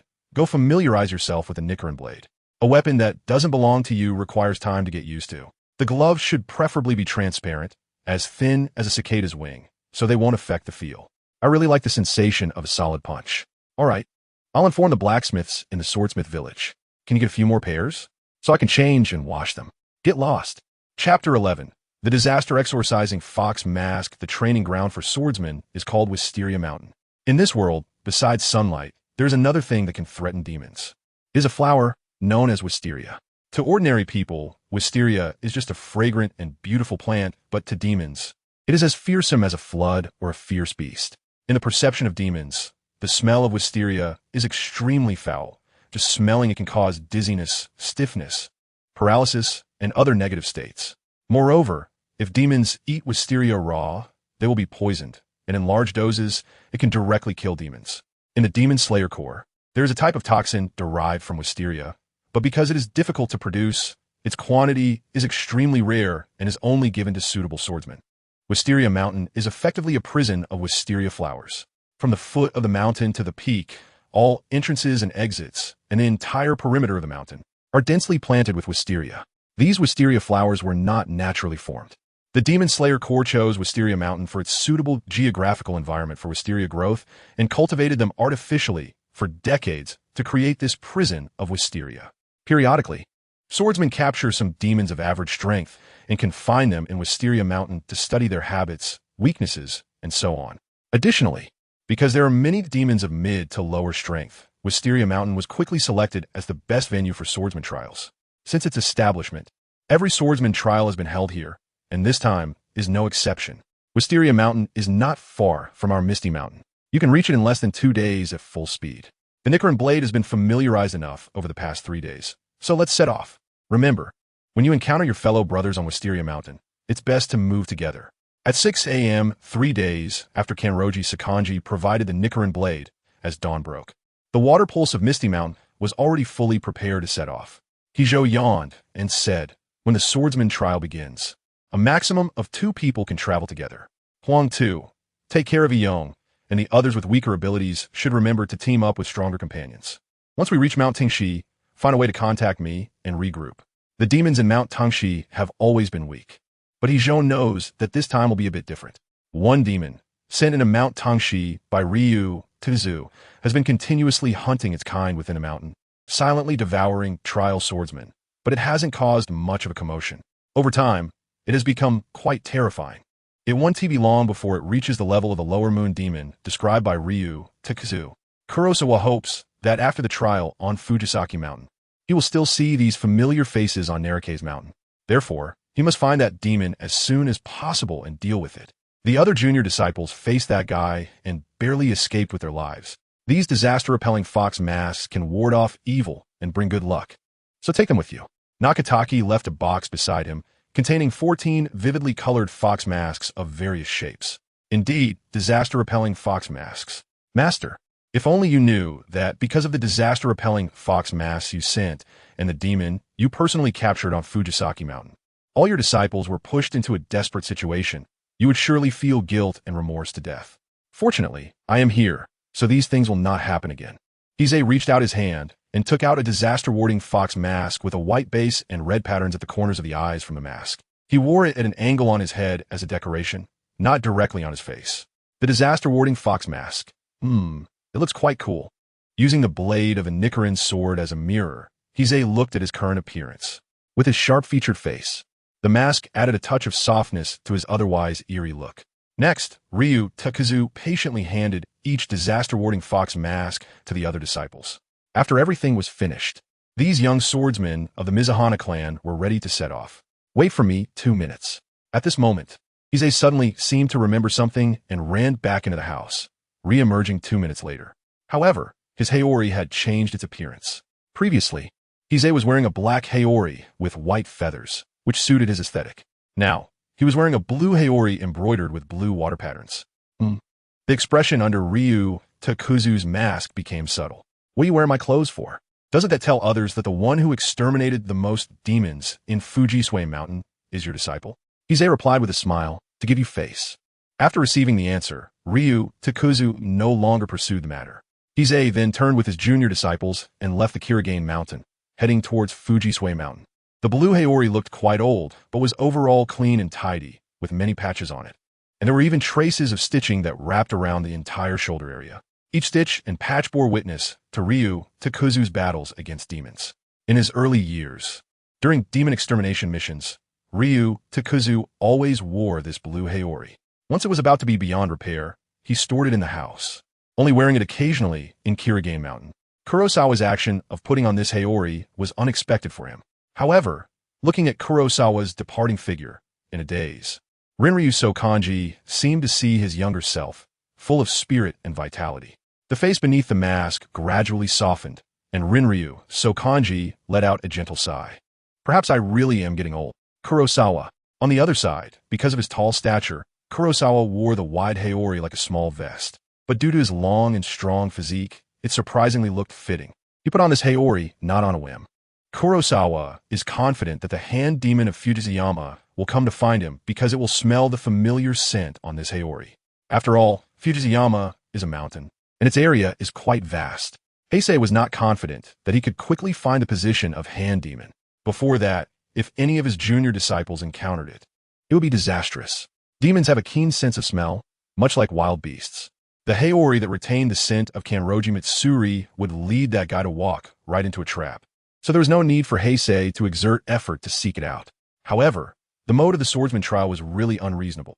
Once I become a high-ranking member of the Demon Slayer Corps, I will definitely change the way the swordsman trial is conducted at the first opportunity. Hand Demon was quietly developing and was almost on the level of a lower moon demon, but the Demon Slayer Corps was still unaware of this situation. It wasn't until the future swordsman Tanjiro participated in the trial that he managed to eliminate it with great difficulty, almost dying at the hands of Hand Demon. Although it was related to Hand Demon intentionally hiding itself and not massacring trial swordsmen, it still proved that there were significant hidden dangers in the swordsman trial. In the original work, at least Heisei knew about 2 promising swordsmen, Haganazuka and Kanroji, who were targeted and killed by Hand Demon. Not to mention that there were certainly others that Heisei was unaware of. Chapter 12. Arrival at Mount Fujisaki. On the way to Mount Fujisaki, Heisei and his group encountered no unexpected events. 2 days after leaving Kiriwa Mountain, on a cloudy afternoon, the group of 14 arrived at the foot of Mount Fujisaki, just in time. At this moment, the once desolate Mount Fujisaki was much livelier than usual. On the mountain paths, there were swordsmen carrying Nichiren blades moving about. Of course, most of them were trainee swordsmen. There were very few official swordsmen who would come to Mount Fujisaki, except for those completing capture missions and escorting demons to the mountain. As soon as they arrived at the foot of Mount Fujisaki, someone came to greet Heisei and the others. It was a girl dressed in a cherry blossom kimono, looking to be around 16 or 17 years old. Please follow me. After glancing at Heisei and the others' attire and the Nichiren blades at their waists, the girl bowed slightly and then gestured for Heisei and the others to follow her. Heisei followed closely and asked, "When does the trial specifically start?" The girl replied softly, "We gather tomorrow at noon and enter the trial grounds at night." Next to Heisei, the curious Makoto, who was looking around, withdrew her gaze and asked, "Sister, are you also a formal swordsman of the Demon Slayer Corps?" The girl's expression dimmed a little, and she sighed, "I am not a swordsman. I belong to the Hidden Kill Corps, which is more like the logistics department of the Demon Slayer Corps. Although I also want to fight demons.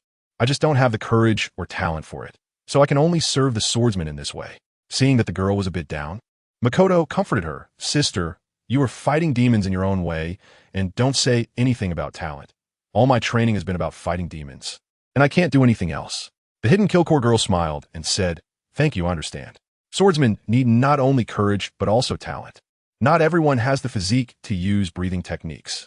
Breathing techniques have high requirements for the human body, and most people simply cannot learn them." What a kind-hearted little angel. Heisei no longer focused on their conversation and shifted his gaze to the beautiful scenery of Wisteria Mountain. Clusters of wisteria flowers bloomed all around, and the air was filled with a fresh floral fragrance. Occasionally, a strong wind would swirl up the purple petals, dancing beautifully. This was a beautiful world full of purple. However, for demons, it was a terrifying hell. No demon would want to approach such dense wisteria flowers. Inside the circles of wisteria forest lay the true prison of Wisteria Mountain. To find the entrance, one must be led by someone from a hidden place, unless one charged directly into the wisteria forest and cut a path through the flowers. This place could not actually hold powerful demons. After observing silently, Heisei concluded this. First of all, wisteria flowers inherently repel demons, making them unwilling to approach. What can harm demons is the specially made concentrated wisteria flower poison, not the flowers themselves. Some powerful demons, eager to break free from the wisteria's confinement, could probably achieve it if they really wanted to. Well, to put it simply, it's like a person swimming across a sewage pit of several meters. They can do it, but wouldn't want to. Let me ask a question. Do the demons in Wisteria Mountain always stay there honestly? Have there been attempts to escape? Kurosawa looked at the girl leading the way and, after pondering for a moment, asked, "Have there been any?" The girl tilted her head and, after a few seconds of thought, uncertainly replied, "It seems there have been, but I've heard some swordsmen say that ghosts with such intentions faint in the wisteria forest and then turn to ashes when the sun rises." Thinking that Kurosawa was afraid that the ghosts from Wisteria Mountain might escape, the girl explained, "Don't worry, the ghosts in Wisteria Mountain aren't strong. They don't have the ability to leave the wisteria forest. Not strong. Little sister, you might be mistaken." Heisei nodded and said, "That's good." After a dozen minutes, following the girl's footsteps, everyone arrived at a construction area. Most of the buildings were wooden houses, simple and unadorned, but practical. In addition to Heisei and the others, there were also other members of the hidden kill team leading the trainee swordsmen who had come to participate in the trial. The houses here were unoccupied and available for lodging. After settling in, residents simply needed to turn over the sign at the door to indicate that the house was occupied. Inside the houses, there were bedding and some simple utensils available for use. If there were any issues, they could go to the easternmost area to find me, or any other members of the hidden kill team. If there is nothing else, I'll take my leave now. Other swordsmen will be arriving one after another. After bringing Heisei and the others to the temporary residence area, the girl slightly bowed. Kurosawa also smiled and said, "It's all right, you've worked hard. You all might become the pillars of the Demon Slayer Corps in the future, constantly battling against the vicious demons. In comparison, it's you who are truly working hard." After saying this, the girl from the inherited killing team stepped back and left. She was right. What Shinko said was merely a form of psychological comfort, and the girl knew it herself. The swordsmen who face death head-on are always the fundamental pillars of the Demon Slayer Corps. Everything else is just to serve the swordsman. You can go find your desired houses now. You may disperse. Heisei wanted to take a stroll here and signaled for his junior disciples to leave. After speaking, Heisei walked towards a path on his left. However, before he could take a few steps, a junior sister hesitated for a moment and then followed him. Hirazawa looked at the petite, innocent-looking junior sister in front of him, who had a very impressive bust, and said kindly, "Shizuka, is there something you need?" Among the 13 junior disciples of Heikawa, there are 9 junior brothers and 4 junior sisters. Hanada Shizuka is one of Heikawa's 4 junior sisters, and she just turned 13 this year.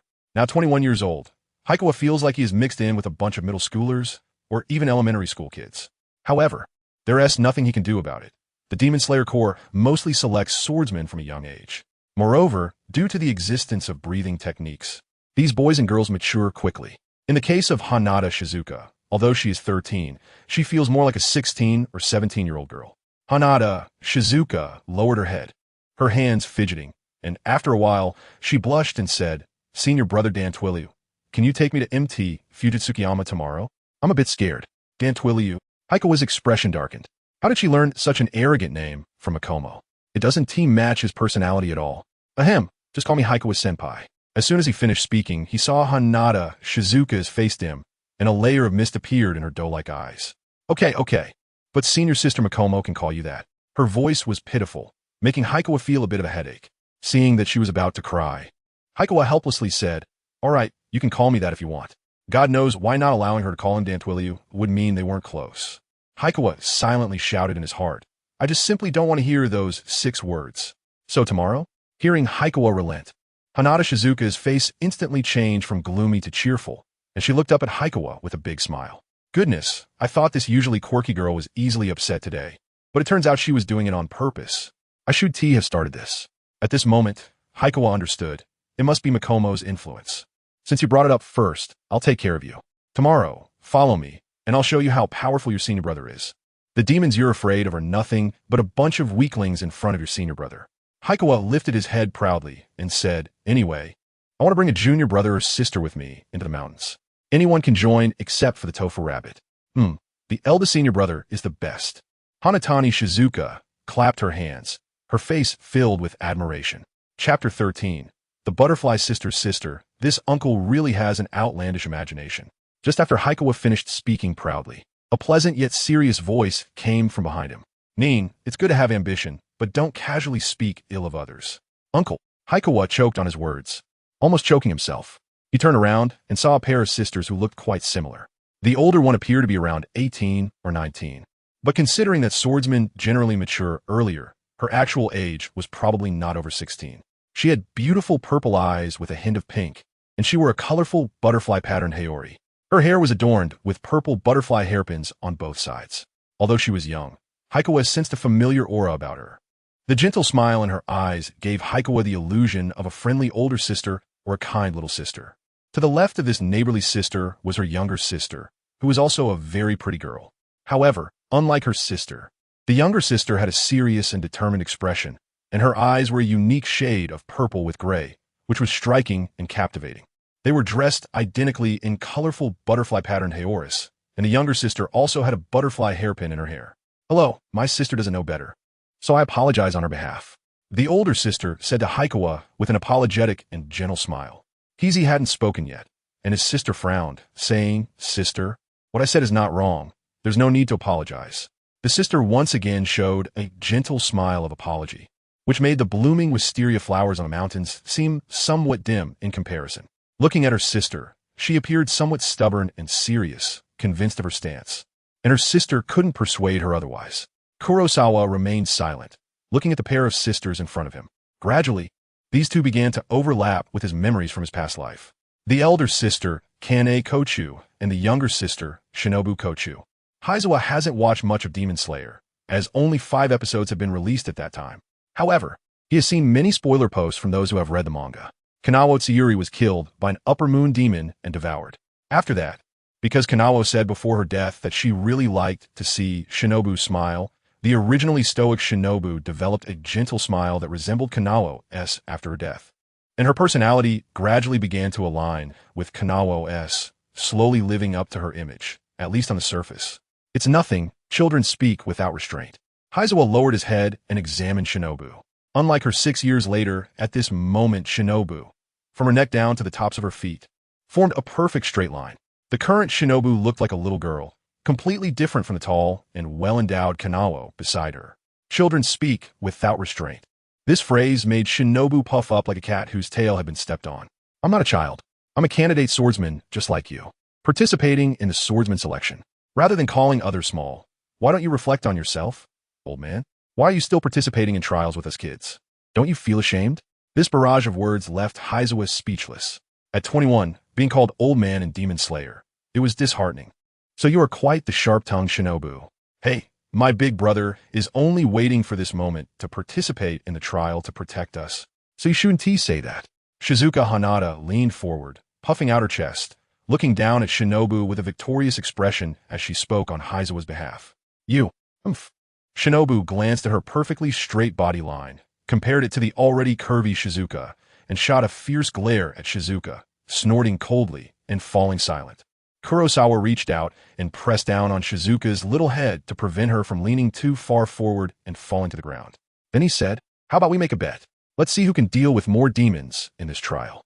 You and your sister can combine your scores to compete with me. How about that?" He didn't argue with Shinobu, because facts speak louder than words. Just then, a person in a Hashira uniform jogged over, approaching Heisei. "Lady Kane, the Lord requests your presence." Please come with me. This was said to Butterfly Kane. Butterfly Kane nodded and smiled, saying, I know where the Lord is. You can leave first, I'll follow shortly. Hashira? Am I hearing this right? A Hashira, the pinnacle of swordsmen. Has she become a Hashira so early? Heisei was full of questions. Koji knew that Butterfly Kane was a Hashira of the Demon Slayer Corps at the time of her death, but he didn't expect that she was already one then. Failing to act cool, Koju felt so embarrassed that he just wanted to cover his face and escape. My name is Butterfly Kane. I passed the swordsman trial 3 years ago and am now the flower Hashira of the Demon Slayer Corps. There's no need for a bet. I believe you can win. This is my sister, Butterfly Shinobu, who is here to participate in this swordsman trial. I can sense that your body is constantly working on your breathing techniques, and you've reached the intermediate level. If you get the chance, please take good care of Butterfly Shinobu in Fujisaki Mountain. Although she talks tough, she's actually a bit scared of demons. Without intending to put Koju in a difficult position, Butterfly Kane slightly bowed and smiled as she made a request. In her eyes, there was a hint of curiosity.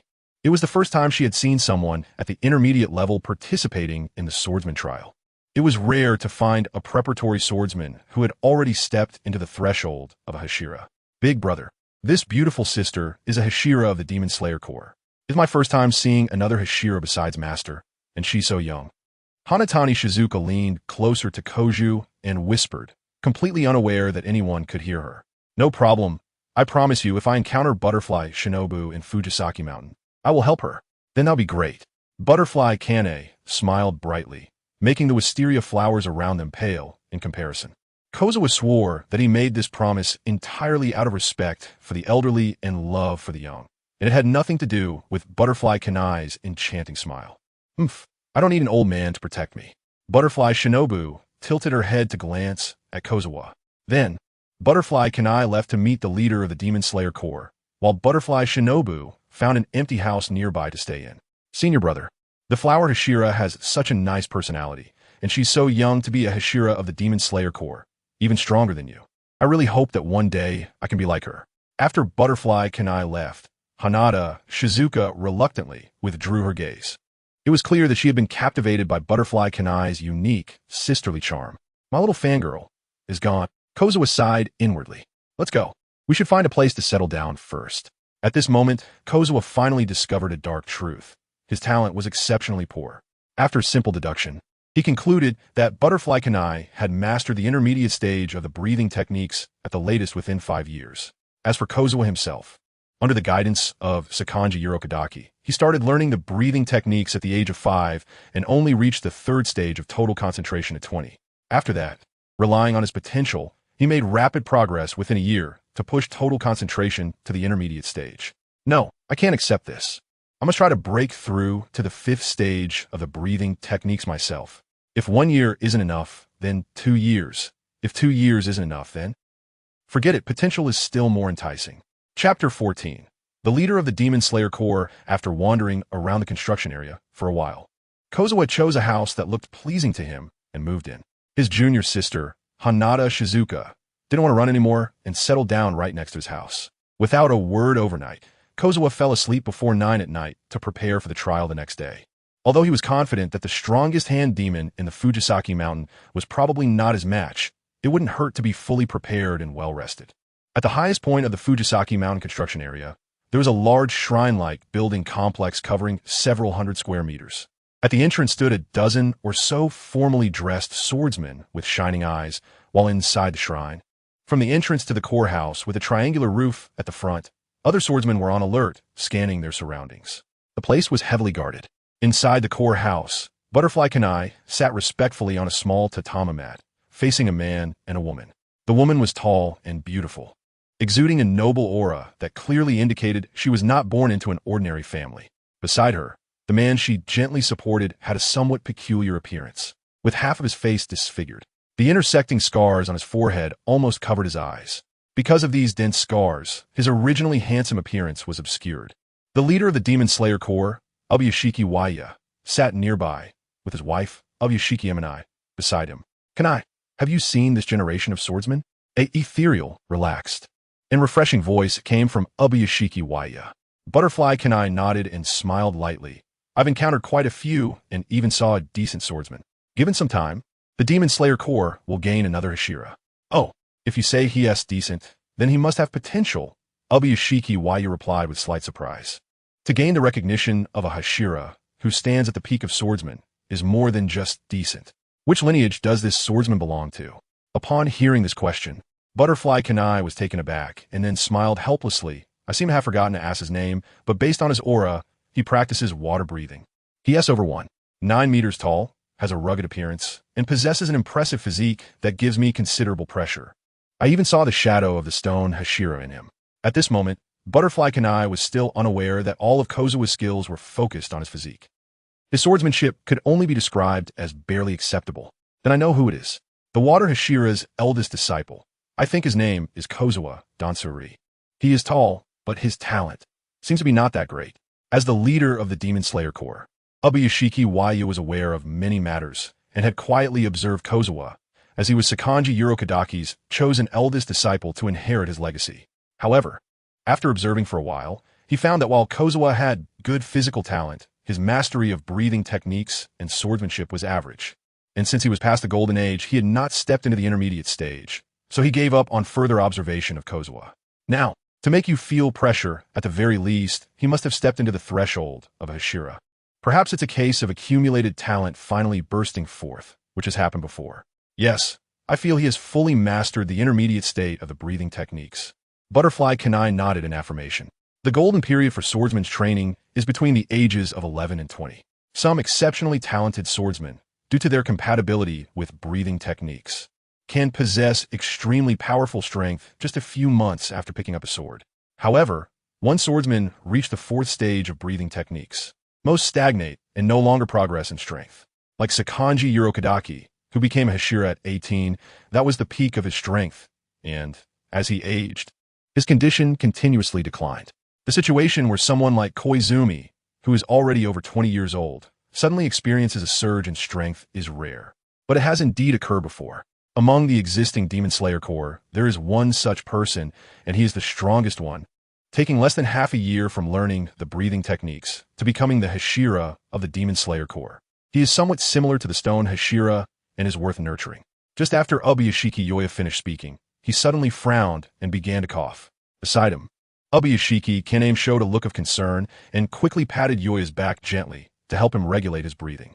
After coughing for more than 10 seconds, Yoya took a deep breath and smiled self-deprecatingly. A few years ago, I could still spar with you and even carry out demon-slaying missions, but now, I can no longer use my breathing techniques. Kochu Kine, looking worried, said, Master, why don't I step back for now? You should rest. Waving his hand and dispelling the gloom on his face, Ubuyashiki Yoya's expression returned to calm as he turned to look at Ubuyashiki Kaname and said, No need. Resting or not is the same for me. As long as the curse is not lifted, this body won't last past 30. His physical condition worsened daily, and now the curse was already spreading to his eyes. Perhaps in a few years, or even in a few days, he would no longer be able to see this beautiful world. Koji Damatsuri, I have noted it down. Kane, when you leave, inform the Hidden Corps to assign a relatively difficult demon-slaying task to Koju Damatsuri once he becomes a swordsman. Okay, all right. Kochu Kane responded with her mouth slightly agape, a bit guilty. She knew that if she didn't agree, the master would eventually ask someone else to convey the message anyway. However, with her kind nature, she felt guilty, thinking that it was because she mentioned Koju that the master noted him down. A relatively difficult demon-slaying task. What Ubuyashiki Yoya said seemed simple, but Kochu Kane knew that those few words were filled with blood and carnage, because she had gone through similar experiences herself. Kochu Kane did not believe that just because she had endured various hardships and achieved the status of Hashira in the Demon Slayer Corps, others could do the same. She had seen many more talented individuals who participated in a demon-slaying mission and never returned. The swordsmen of the Demon Slayer Corps never know whether tomorrow or death will come first. Next, let us talk about whether there are any signs of the Upper Moon activities. There are some clues. In Renge Town, Akia Town, and Jujube Town, there have been large-scale disappearances of people in these towns. Given the number of missing persons, it could be the work of a crazed demon or possibly the gluttonous Upper Moons. Continue the investigation. If we can find the location of the Upper Moons, there will be a chance to lure Muzan Kibutsuji out through them. Okay, after my sister's trial is over, I'll head to Akiha Town to take a look. Kibutsuji Muzan. known in the records of the Demon Slayer Corps as the progenitor of demons. No one has seen his true form, and every once in a while, Muzan changes his identity and lives in the human world under another guise. Behind his calm life lies a hidden trail of countless corpses. The Demon Slayer Corps has been tracking Muzan's whereabouts for a long time, but many times when they arrive at suspected locations, Muzan has already vanished, leaving behind towns or cities with a sudden increase in missing persons. Meanwhile, the deeply sleeping Koju sneezed drowsily. I think I dreamt that a fairy was trying to harm me. After a moment of confusion, Koju once again plunged into the blankets, completely unaware that he had already caught the attention of the Demon Slayer Corps Master. Chapter 15. The Trial of the Swordsman begins. In the early morning, strands of golden sunlight poured through the gaps in the mountains and fields, painting the earth and forming a stunning golden oil painting. Heisei had already gotten up, pushed open the door, and stretched lazily. "Good morning, senior brother." Little junior sister Hanatani Shizuka bounced over to greet Heisei. Before Tomioka Ju arrived, Hanatani Shizuka was the youngest among everyone, and her cute and silly personality made her very popular with all the senior brothers and sisters. As soon as Shizuka got close, Heisei unceremoniously reached out and rubbed her little head. "Since you're up, why aren't you practicing swordsmanship?" I just remembered that I haven't washed my face yet." Shizuka twisted her head to break free from Heisei's grasp and wanted to return to her room. However, Heisei grabbed her by the collar and pulled her back like a little cat. "Still so lazy, you're going to regret it sooner or later. Go on, practice your sword form for 2 hours." Not all swordsmen harbored deep hatred for demons. Among the 14 disciples of Kanroji Mitsuri, 12 decided to become swordsmen and fight demons for revenge after their families were destroyed by them. The remaining 2 were Heisei and Hanatani Shizuka. Kurosawa was adopted at a young age, and Hanada Shizuka was similar. Her biological parents passed away when she was 5, and she was then adopted. However, her adoptive parents treated her very poorly, and abuse was a daily occurrence. After Shizuka was able to escape, she took some money from her adoptive parents as revenge and fled under the cover of darkness. Eventually, after some twists and turns, she arrived at the narrow mist mountain, where she met Rentakuso Kenji and Kurosawa. With no money to her name, Shizuka stubbornly insisted on staying, and due to a meal, she inexplicably became a trainee swordsman. Her childhood was unfortunate, but Hanada Shizuka has always had a sunny and quirky personality, unaffected by that experience. Without a strong drive, practicing breathing techniques or sword forms is quite difficult, and Shizuka is the laziest of them all. She needs someone to push her. "Well, all right." Looking dejected, Shizuka saw Kurosawa's serious expression and obediently went to practice her sword forms. Seeing this, Kurosawa felt a bit of a headache. Becoming a demon-slaying swordsman might not be a good thing for her. If she had not encountered something that could truly shake her spirit, such as friends she got along well with dying at the hands of demons right in front of her, Shizuka might remain unaware of the brutal war between humans and demons. If possible, it would be better to let her leave the Demon Slayer Corps. Kurosawa watched Shizuka Hanada bouncing away, leading him to such thoughts. Next, he looked up at the golden sun before turning back inside. After casually sitting down, he closed his eyes slightly, focusing all his energy on the operation of his breathing technique. The breathing technique, operated at full capacity, made Kurosawa's heartbeat exceed that of an ordinary person by more than 3 times, and the blood flow accelerated several times, causing his muscles to tremble slightly all over his body, continuously strengthening. This state is called total concentration, a special state that, if sustained for too long, can cause one's blood vessels to burst and muscles to tear. However, a certain duration of total concentration can efficiently enhance one's physical condition. The breathing technique is a divine skill for strengthening the body, but most people cannot endure the intense internal movement. As for the potential points, it's best to save them for breaking through to the 5th stage of the breathing technique that should represent a qualitative change. I have never heard of a Hashira breaking through to the 5th stage. Currently, after training with total concentration, breathing, and a slight enhancement of potential points, Kurosawa's physique is already not weaker than that of a Hashira. It should be enough unless he encounters an upper moon demon. Facing an upper moon, unless his physique can also undergo a qualitative change, otherwise it would be futile. Rengoku Kaijiro once mentioned that the Demon Slayer Corps speculated that a powerful upper moon requires 2 to 3 Hashira to compare and 4 Hashira to surround and kill. Weaker upper moons are still stronger than the average level of Hashira. What exactly is the 5th stage? At this moment, after realizing the harsh truth of his poor talent. Kurosawa has abandoned the unrealistic thought of breaking through to the fifth stage. When he reached the limit of his physique during total concentration training, Kurosawa stopped and eased the condition within his body by returning to a normal state. Due to his extraordinary physique, his recovery speed was rapid. Once he recovered, he continued with total concentration, gradually improving himself. As time passed, during Kurosawa's cyclical training of total concentration and normal state, it silently progressed to noon. At the foot of Fujitsu Mountain, a large open area had gathered nearly 100 people. After finishing the breathing exercise, Koizumi brought his junior disciples to this place. Everyone, I would like to announce some important points. A member of the Hidden Corps stepped out of the crowd and stood on an eye-catching platform built nearby, speaking loudly. The preparatory swordsmen present turned their attention to the Hidden Corps member. First, form teams of 2, but you can also act alone if you wish. Second, the number of demons slain will not be counted in the assessment, and no fighting is allowed among swordsmen. Third, if you encounter someone in a desperate situation, try to help them as much as possible. Fourth, anyone who survives a night on Mount Fuji, no matter the circumstances, will pass the assessment. Soon, the important points were read out, and the Hidden Corps member took their leave. Meanwhile, the preparatory swordsmen were taken away one by the following members of the Hidden Corps according to their groupings. On Koizumi's side, Kenroji was with Ju Tomioka, while Shinobu accompanied another junior sister, and the others found their own teammates. Remember, if you encounter danger, shout my name loudly. If I can't hear you, I'll come to you as soon as possible, Koizumi reminded them repeatedly before they set off. After all, he had been with his junior disciples for a long time. It would be a lie to say he had no feelings for them. Asakusa does not wish to see any of his acquaintances die. Moreover, he promised Kintaki Sakoji that he would bring everyone back safely. Shizuka Hanada followed Asakusa, and together, under the guidance of the members of the Hidden Division, they twisted and turned along the winding mountain road until they arrived at a secluded shaded path. On both sides of the path, wisteria flowers were planted, and above the road, the wisteria intertwined to form a canopy that blocked the sunlight from falling.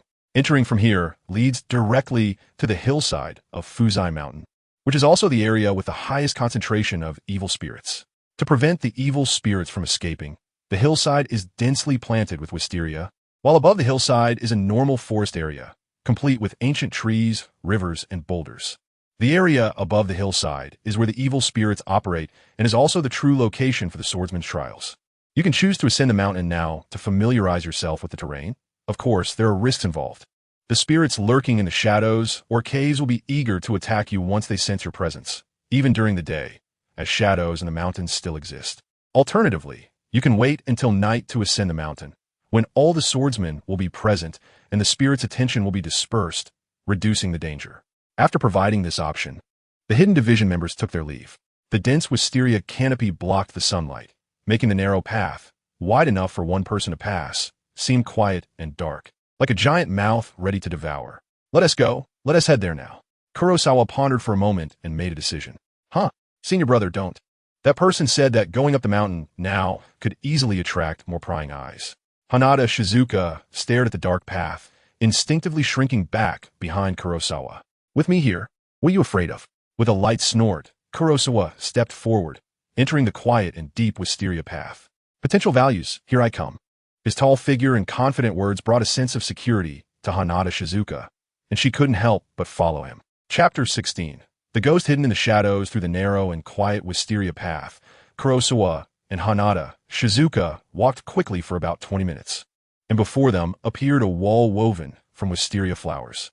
Pausing slightly, Kurosawa didn't think much and reached one hand into the wisteria wall. The sensation in his arm told him that there was nothing beyond the wall for several centimeters. Beyond that was the interior of the wisteria mountain.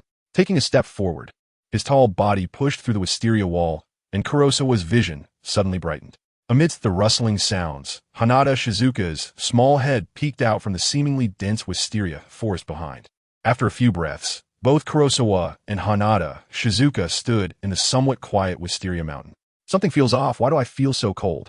As soon as they entered, Hanada Shizuka shrank her neck, her small face filled with fear.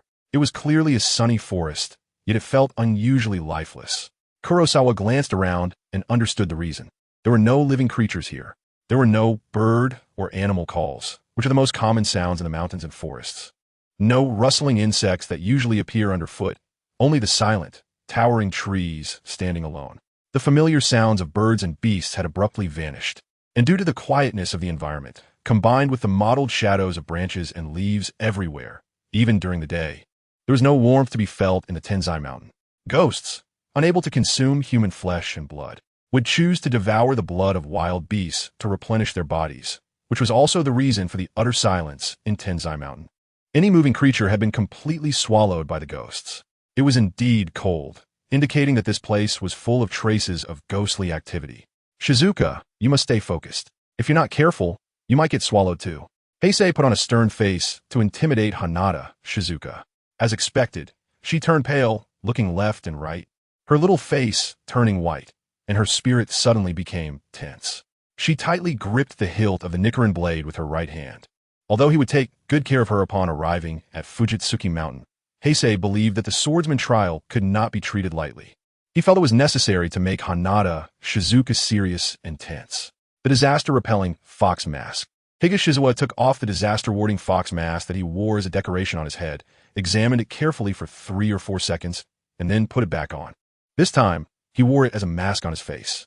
A shadow fell perfectly on the disaster-warding fox mask, giving him an air of mystery. Nearby, Hanatani Shizuka also wanted to wear her mask, but Higashizawa stopped her with a hand. I want to wear it too? Big brother, you look better with it on. Do you want to attract the attention of ghosts? Huh? Why would wearing a mask attract ghosts? Too many questions, just behave. Higashizawa's tone was firm, and his authority as the elder brother made Hanatani Shizuka yield.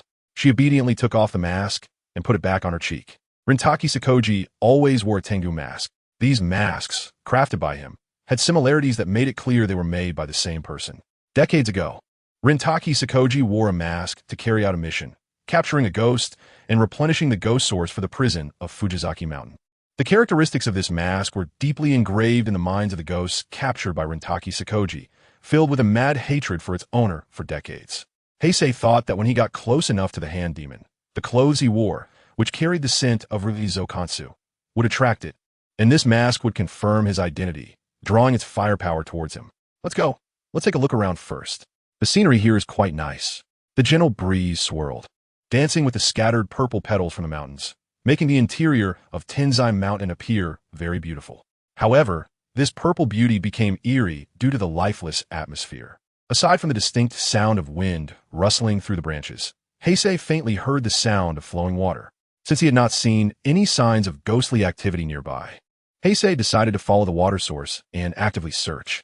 With his eyes slightly closed, Heisei listened carefully for a while, and after confirming that the sound of the water came from the southeast, he began to move. When searching for wild animals, one could look for them near water sources. But whether he could also find demons, Heisei was unsure. However, setting a goal for himself was better than wandering aimlessly, and he was also a bit thirsty, wanted to get a drink. After about 10 minutes, the sound of flowing water became clearer in Heisei's ears. He believed that within a few hundred meters, he would reach the river. But at that moment, Heisei stopped, carefully shifting his gaze to explore the surroundings. The trees around him looked quite old, most of them at least as thick as 4 or 5 people hugging them, with lush branches and leaves creating large areas of shade. These shadows intertwined, blocking all sunlight from the outside world, and the ground was littered with many small fallen branches and uneven dents. Interesting. The demons might know that humans would look for water sources and ambush along the path in advance. Indeed, demons do not need water, but swordsmen certainly do. Heisei slowly took a step back, bathing himself in the sunlight, while extending a hand to stop Shizuka Hanazawa, who was looking around and wanting to move forward. Shizuka Hanada looked up, giving a puzzled glance at Heisei. Heisei pointed to the dense shadows ahead. You little guy, you have vigilance, but it seems a bit foolish. Following Heisei's finger, Hanatani Shizuka looked over, then appeared confused. She looked up. Heisei reminded her again. Oh. Hanatani Shizuka looked up. The extremely lush canopy filled her view. The canopy was thick and dense, with branches and leaves layered upon each other, blocking human sight from the outside. For no apparent reason, as she stared at the silent canopy, a sudden fear rose in her heart. In an instant, her pupils tightened, and her face turned pale. Big senior brother, it seems like something is hiding in that canopy. Her voice trembled slightly with dryness. A pair of vicious and crazed blood-red eyes silently watched from among the dense branches and leaves, and just as Hanatani Shizuka caught a glimpse, they flashed by and disappeared. But Hanatani Shizuka dared not consider this a mere illusion. She clearly saw a pair of blood-red eyes. The poor little junior sister, who had never encountered a malevolent spirit, unexpectedly saw a scene reminiscent of a horror movie when she looked up unguarded, likely to have nightmares that night. When Kurosawa saw Hanada Shizuka's pale face, which was frightened, he chuckled without a conscience and said, "Remove the word seems. Today, the senior brother will tell you that there's nothing to be afraid of when it comes to ghosts." With slightly bent legs, his clothes concealed the bulging muscles and veins underneath. Hike's leaped into the air. At the center of his foot, a circle of web-like cracked, radiating marks appeared. Boom! Like a cannonball soaring into the sky, Hike's left the sunlit safe place and smashed into the thick, silent treetops. Chapter 17, Visual Perception. Breath of water, breathtaking. Haihara, as usual, loudly voiced over himself in his mind. He felt that this made his punches hit harder. Although it was just an ordinary grapple throw, Haihara managed to create an imposing atmosphere as if using a special move. In midair, Haihara's body flipped and shot up from the ground, one hand reaching into the treetops. Then, twisting his waist, he dragged out a shadow from the trees, turning it along with him. He then pressed the shadow's head down, slamming it heavily onto the ground. Bang! The sound of a heavy object hitting the ground caused the earth to shake violently, kicking up dust and obscuring Hanada Shizuka's view. Hanada squinted, blowing air with a big puff, as if she could blow the dust away. After a few breaths, a gust of wind blew the dust aside, revealing two figures inside. One was half squatting on the ground, pressing down on something, while the other lay flat on the ground, its head missing, having been pressed into the ground by the other figure. The half-squatting figure was Haihara. Beneath his right hand was a broken, unrecognizable head. At the spot where the head landed, there was a pit over 0.5 meter in diameter and several centimeters deep. Yes, it was caused by Haihara's righteous strike, combined with a mid-air rotation, converting potential and biological energy into massive kinetic energy and delivering a punch. The demon lying on the ground twitched its legs unnaturally for a moment before suddenly arching its joints backward, its dark feet with sharp claws aiming directly at the back of Haihara's head. Witnessing such a grotesque scene, Hanada Shizuka covered her face with her hand, but her fingers were spread wide, revealing her glistening eyes. "Master brother, be careful." Hanada Shizuka was startled by this sudden scene, but still remembered to warn Haihara, while drawing out her Nichiren blade and leaping over to help him. Kurosawa lifted his head and gave Hanada Shizuka a faint smile. Then, as if foreseeing the future, swung his left hand back in a violent horizontal sweep, water breathing, diminishing the enemy's might. With 2 loud cracks, he ruthlessly landed 2 punches that directly broke the legs of the attacking demon. The pale bone of the calf was violently shattered and protruded from the muscle, exposed to the air. Seeing the demon's head in the pit rapidly recovering from the horrifying injury with its brain matter exposed, Kurosawa raised his hand, unleashing a flurry of dense punches. Bang! Bang! Bang! Each strike sounded like a hammer hitting a bell, full of energy. At the same time, screams echoed under Kurosawa's right hand. The resistance was still considerable. With a barrage of punches raining down, the demon that intended a sneak attack was completely crushed. Before it could recover from its injuries, it was hit with over a dozen punches. After several cycles, the demon no longer wished to recover from the injury to its head, lying on the ground in despair. Torn clothes, messy hair, the dark, mottled demon patterns all over its body, coupled with a look that seemed to have seen through the world, if not for its terrifying injuries continuously healing. Hanada Shizuka would almost think that her senior brother was beating up a homeless person. After staring blankly for a while, Hanada Shizuka noticed that her senior brother had seemingly smashed its head to pulp 8 or 9 times, during which he also conveniently broke its arms and legs that wanted to retaliate. Suddenly, the fear she had for the demon vanished, and she even felt a bit of sympathy. Senior brother, being too violent isn't good. It's no longer resisting. After reminding the overly excited Kurosawa, Hanada Shizuka continued to cover her face, peeking through her fingers at the horrifyingly injured demon.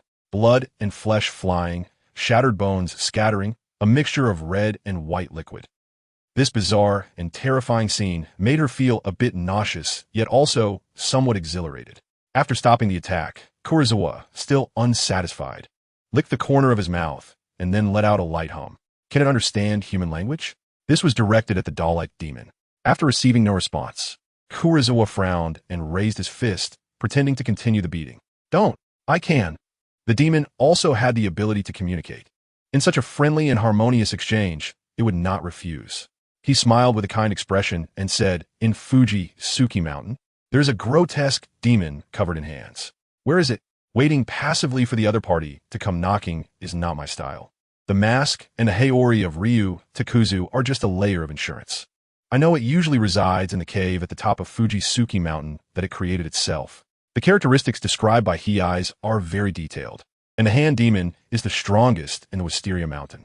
Many demons are aware of its existence, so Heisei's question directly led to the answer. With a sudden flick of his hand, he shook off some of the crimson color, and Heisei's expression turned thoughtful as he casually drew the Nicaran blade and gave the demon beneath him a quick end.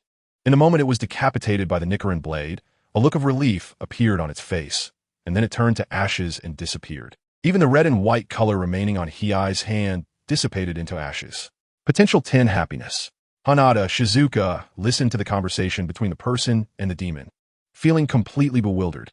It seemed like the senior brother was looking for a demon, but whatever, she would follow him wherever he went. Her little head didn't want to think. The mountaintop was the best vantage point.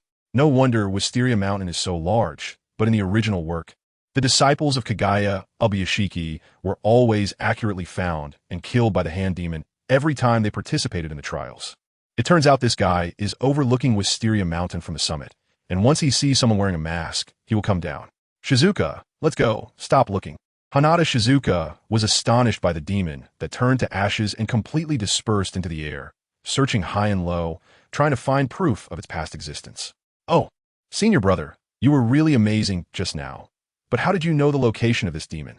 Turning around, Heisei looked at Hanada Shizuka with a wary expression. Quickly tell me, who are you? Shizuka can't possibly be this smart to notice these details. Annoying. I'm going to tell Master that you bullied me. Hanada Shizuka frowned, feeling angry.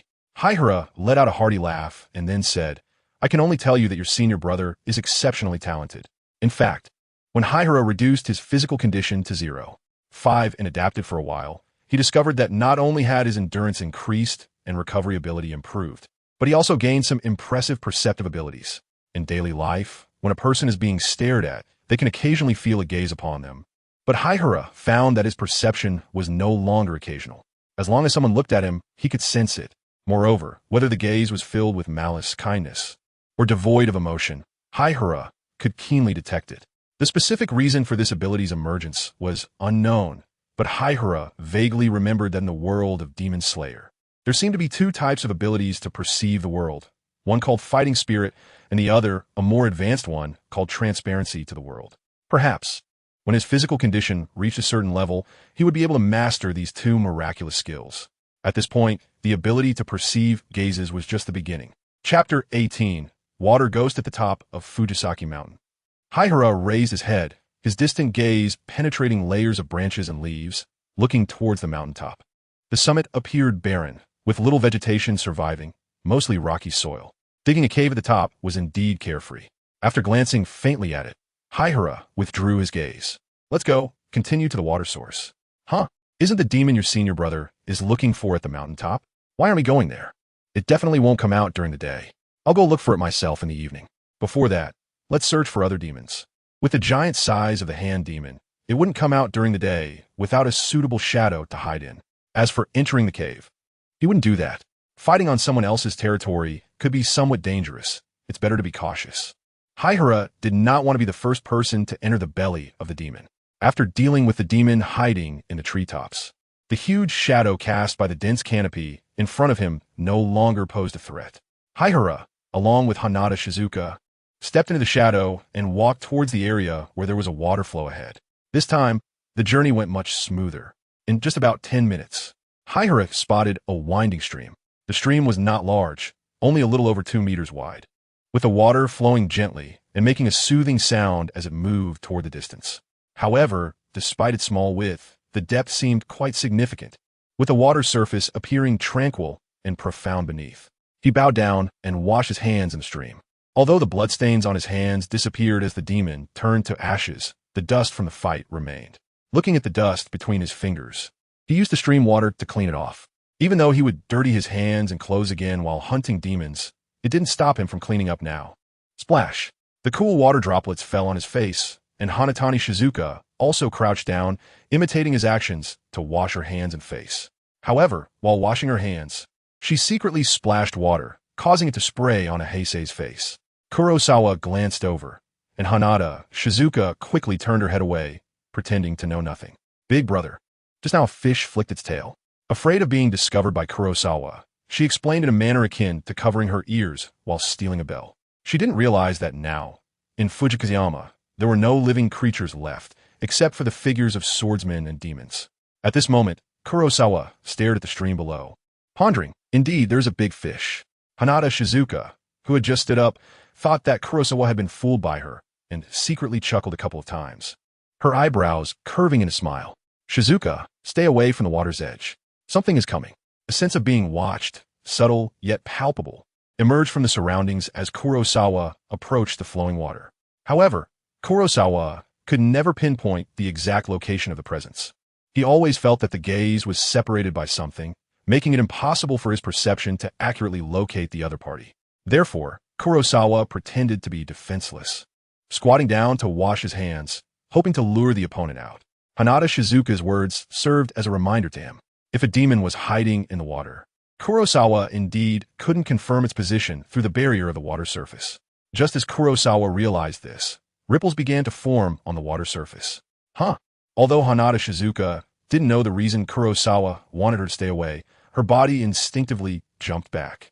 At the same time, the ripples on the water's surface rapidly expanded, and the outline of a dark shadow emerged from within. Whoosh! A stone the size of a human head shot out of the water, accompanied by cascading droplets and a howling wind, diagonally smashing towards Kurosawa's head. Heisei reacted quickly, his large hand reaching out to tightly grip the stone with his 5 fingers. Crash! Numerous cracks appeared on the surface of the stone, and Heisei's fingers directly pierced into it. Hey, quite clever. Take my sound wave. As his fingers penetrated the interior of the stone, Heisei raised his right hand high, as if throwing a bowling ball, and then slammed it down forcefully. Thud! The stone, about the size of a human head, fell back down at a speed even faster than before. When the stone hit the water, a huge splash erupted, sparkling beautifully in the sunlight, like countless flying diamond crystals. Howl! A faint wail echoed amidst the sound of water, followed by large patches of red blood spreading across the water surface. Heisei's lightning-fast counterattack struck the water ghost. Trying to ambush me, Heisei? No way. Heisei wanted to use an echo strike to chase after it, but considering the potential dangers in the water, he abandoned the idea. The water ghost was quite clever, hiding in the water during the day and hunting prey by throwing stones. Even some elite swordsmen, Heisei believed, could easily fall victim if they were careless for just a moment during broad daylight. This guy was indeed cunning. The distribution of demons in the Fuji mountain was quite dense. No wonder surviving a single day was considered passing the test. Hirazawa looked at the murky water surface and had no intention of pursuing the water ghost. He was about to call Shizuka Hanada to leave. However, just as he shifted slightly, a blood-colored water arrow shot out from the water and fell at Hirazawa's feet, soaking his shoes. This water arrow didn't contain much lethality. It seemed the water ghost was intentionally provoking him, knowing that Hirazawa dared not enter the water.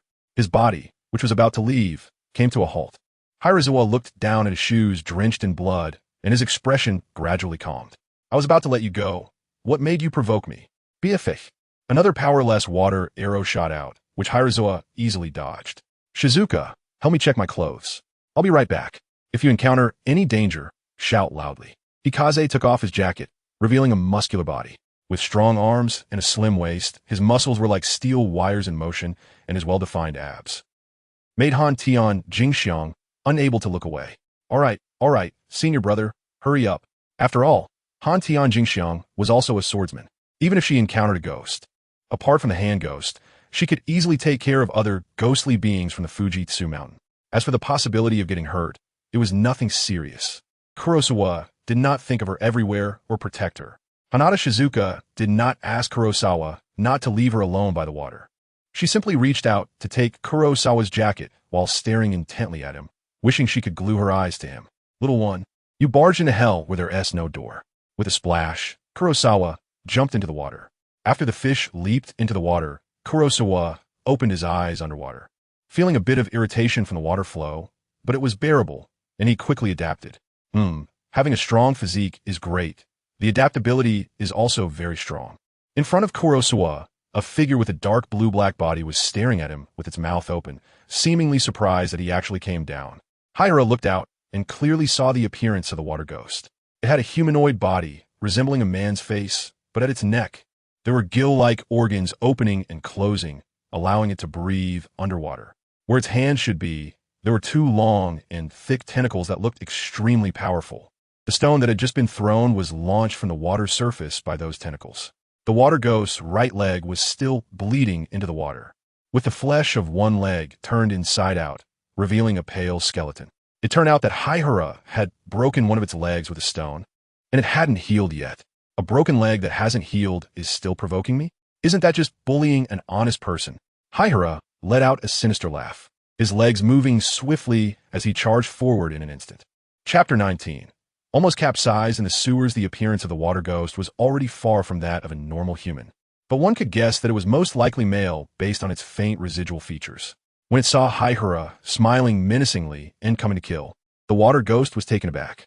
Every time the Fujisaki mountain opened, it was not only a trial for swordsmen, but also a life-and-death struggle for the ghosts that lived within its confines, as well as a day of feasting. A harvest day to enjoy a meal. Ghosts that had survived in Fujisaki Mountain for over 50 years were not weak beings, and the preparatory swordsmen who entered the mountain for trials were merely food to them. There were a total of 3 such ghosts in Fujisaki Mountain, and the water ghost was one of them. Compared to the other 2, it had the weakest hard strength, but it was incredibly powerful in water. Moreover, these ghosts that had lived for decades were very cunning and shrewd. They knew they were merely being used as trial tools.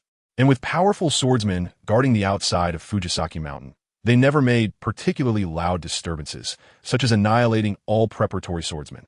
In each trial at Fujisaki Mountain, these 3 ghosts would only choose to devour between 10 to 20 swordsmen, working in perfect harmony.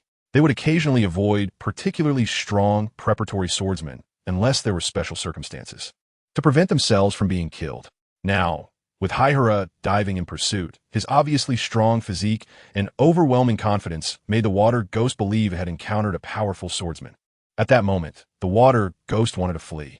However, one of its legs was injured by a stone thrown back by Haihara, and it was not recovering anytime soon, allowing Haihara to quickly catch up. At this moment, the ferocious side of the ghost emerged, and a crazed look surged onto the water ghost's face, which resembled that of a black fish. Blood demon art. Heavy water roll. Swoosh. A tentacle wrapped in surging water struck towards Haihara.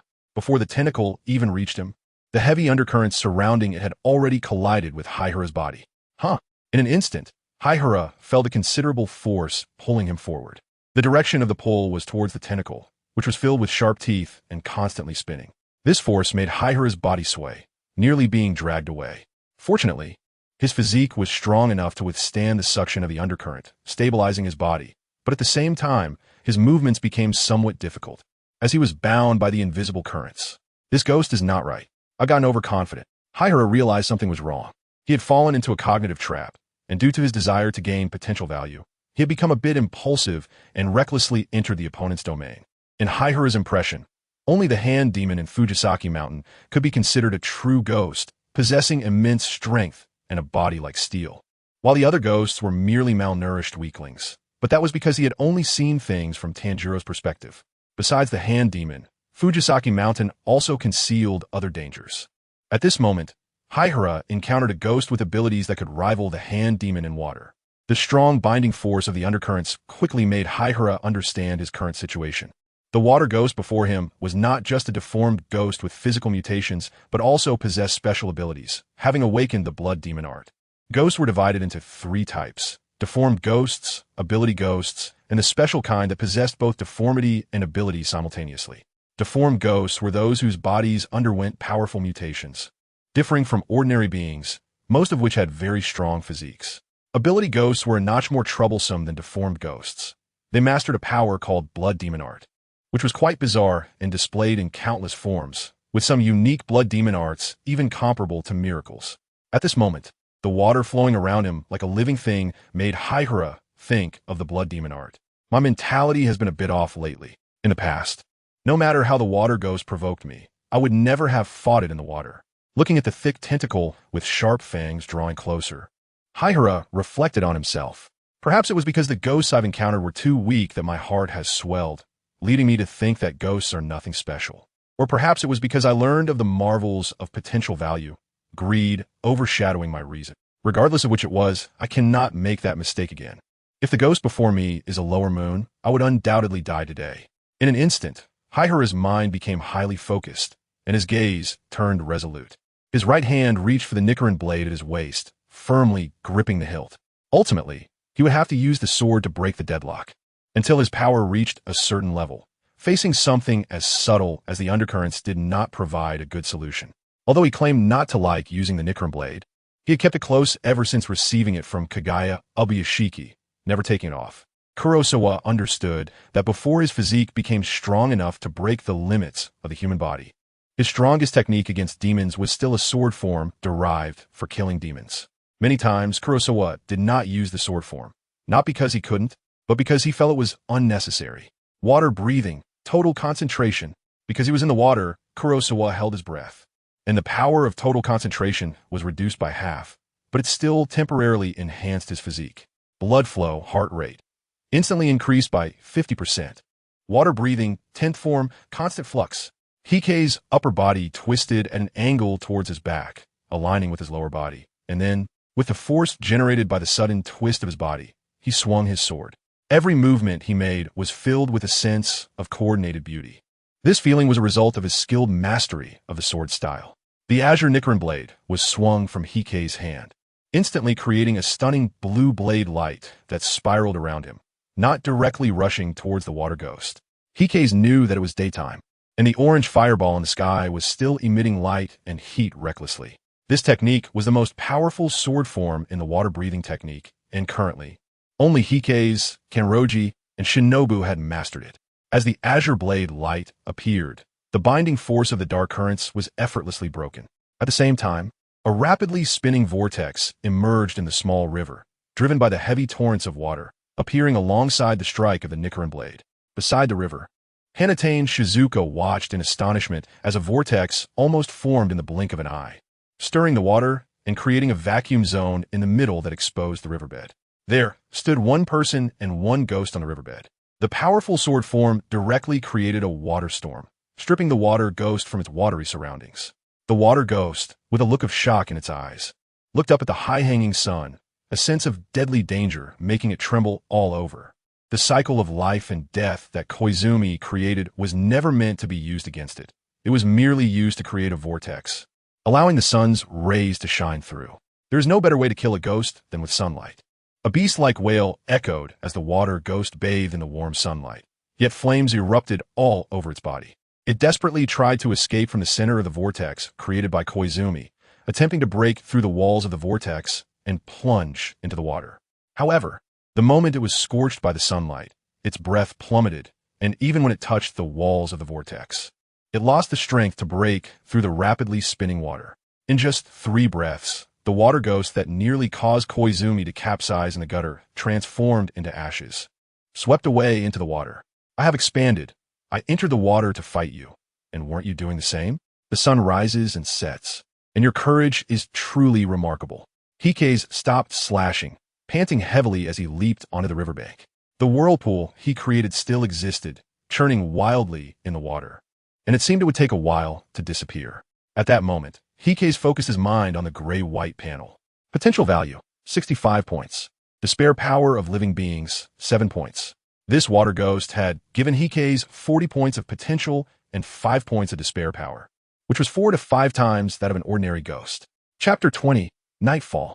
The blood ghost technique of this ghost should have only shown a glimpse, as I took it away directly with the sun. It probably never expected that I could create a whirlpool and lift the water surface. If the water ghost could speak in the realm of spirits, it would surely scold Heisei for lacking martial ethics. Seeing Heisei prepare to unleash a big move, it was fully ready to take on Heisei's attack. Unexpectedly, Heisei started with the intention of letting the sun teach it a lesson, showing no mercy. The potential and despair power from an ordinary ghost were 4 times greater, indicating that the stronger the creature, the more potential and despair power it provided. However, this game was not as good as accumulating through numbers. In Heisei's view, killing 4 ordinary ghosts was much less challenging and dangerous than encountering a water ghost. Even if 4 ordinary ghosts attacked together, those without special forms or abilities posed no threat to Heisei. This result meant that fighting powerful ghosts yielded disproportionate rewards compared to the risks. The most effective and quickest way to gain potential value and despair power was through the large-scale slaughter of the weak, bullying the vulnerable while fearing the strong. Heisei shook off the water droplet from his body, took the clothes from Hanadani Shizuka's hands, and put the mask back on. Beneath the disaster-warding fox mask, his expression changed slightly. Why does it feel like this gray-white panel is pushing me towards becoming a killer? Unfortunately, Heisei, am kind and innocent, so gray-white. You won't get your way. Haihara named his grayish-white panel gray-white. This time, he did not use the potential value he obtained directly, but temporarily set it aside. He planned to use the potential value to enhance the aspects he was restrained in during his battle against the troublesome demons in order to turn the tide. The 7 points of the despairing power of the immortal man-eating demon. Haihara still had not found any effect. Perhaps this number needed to be multiplied several times again to truly reveal its extraordinary nature. Elder brother, you just used the life flow, right? Hanada Shizuka tugged at Haihara's sleeve. Yeah, isn't it cool? Haihara activated his breathing technique, and a faint scorching aura enveloped him. He was drying himself off, feeling a bit uncomfortable being wet. I wish I could use the life flow too. Unfortunately, I only mastered 6 sword forms now. I feel like I can't help it all. It's all you fighting, elder brother. Hanada Shizuka's small face fell, feeling gloomy.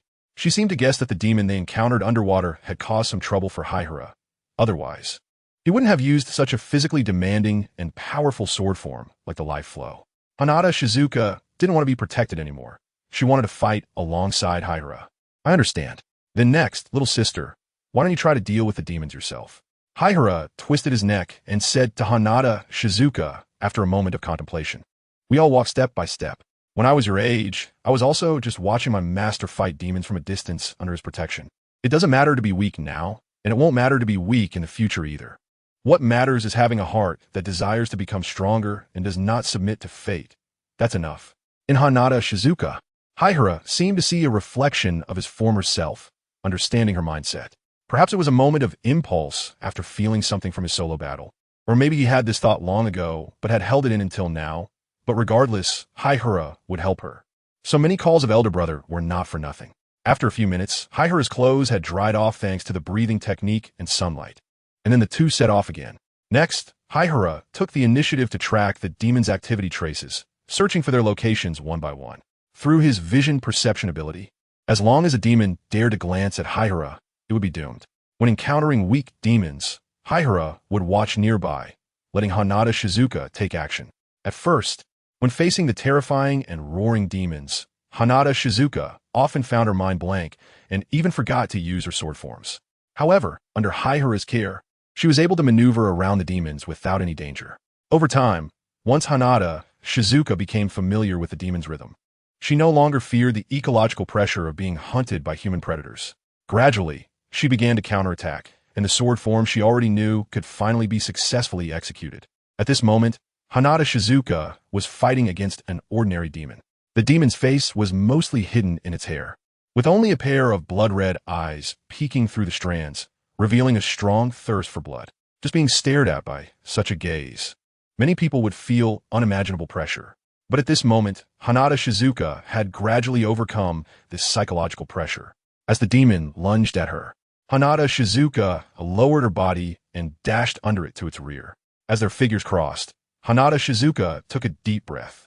A breath like that of a white python surged and circulated between her mouth and nose, temporarily enhancing her overall physical qualities. In an instant, she turned back from the moment they crossed, and the Nicaran blade drew out a rounded blade light, resembling a cool moon. Water breathing, second form, water wheel. The cool moonlight blade light swept across the demon's neck and then returned to the sheath. Watching the demon turn to ashes and dissipate, Hanada Shizuka let out a long breath. Then her eyes sparkled, and she smiled proudly, making a peace sign beside her cheek. Yay, I killed the demon too. Silly girl, if you can't even kill this demon, you should just dig a hole and bury yourself. Haihara only thought this in his heart. The poor creature Hanada Shizuka killed would likely be resolved by an ordinary person who mustered their courage, especially with a Nichiren blade. Well done. You can now use your sword form in actual combat. This is just the beginning. Keep it up. Haihara encouraged Hanada Shizuka with a warm smile. He then looked up at the sky. Since entering Fuji Mountain until now, more than 20 demons had perished at Haihara's hands. The strongest among them was that water demon with both deformity and special abilities, while the others were relatively weak. Now Haihara had accumulated 150 potential points and 20 points of despairing power. This gave him ample confidence. Above in the sky, the previously high-hanging orange fireball had disappeared into the night at some point, and a round pearl-like full moon peeked out from the clouds. The entire Fuji Mountain was painted in a layer of silvery color, mysterious and tranquil, with faint low roars echoing throughout the mountain, filled with danger. Meanwhile, from various narrow and hidden paths, a number of swordsmen, either tense or confident, began to enter Fuji Mountain one after another. Chapter 21. The True Purpose of Gray-White. Elder brother? A call suddenly rang out from behind. Haikawa turned to see a girl with a bright smile running towards him, accompanied by an ordinary-looking boy. It was Makoto, along with a junior brother, Imuki-ken. We just entered the mountains not long ago, and we ran into you. With a sudden stop, Makoto halted right in front of Haikawa. Hanada Shizuka immediately approached, eager to boast about her achievements. Senior sister, I also killed a demon. Her face was full of a praise-me expression. Makoto didn't let Hanada down. Junior sister Shizuka is really impressive. As soon as she finished speaking, Makoto turned back to Haikawa and said, I also encountered some demons on the way. They were all so weak, just a bit scary in appearance. Heisei chuckled lightly. Your words are true. Most of the ghostly beings here are indeed relatively weak. But don't be careless. I encountered a rather tricky guy this afternoon. If it made you, senior brother, think it was troublesome, it seems I just haven't run into any powerful ghosts yet. Makoto's small face tightened. Senior brother, did you all go into the mountain this afternoon? Imujin keenly noticed the blind spot in Heisei's words, his round face full of surprise. Yeah. Senior brother has already taken down more than 20 ghosts. Hanatani Shizuka quickly interjected, puffing out her chest with a proud expression. How come you're so proud? Heisei smiled without saying anything, fully embodying the demeanor of a senior brother. After chatting for about a minute, the topic returned to the main business. Senior brother, how are we going to act later? I want to follow you. Makoto tugged at Heisei's hand, her eyes wide open. However, Heisei ruthlessly refused. I have things to take care of, so I won't take you with me. He didn't beat around the bush, directly stating, Shizuka, since you've encountered Makoto, you can stick with them. I need to go to the mountain's peak and can't take care of you. In the anime, that hand ghost had a strong visual impact. It didn't have any supernatural blood techniques, but its body was as tough as steel, easily shattering even the Nichiren blade. Therefore, Heisei didn't want to take Hanatani Shizuka with him, fearing it would distract him. All right, Hanatani Shizuka felt a bit rejected and was somewhat unhappy, but she could only listen to her senior brother. Makoto, hearing that Heisei wanted to act alone and wouldn't let her follow, wasn't disappointed. She just nodded. Don't worry. I'll take good care of Shizuka.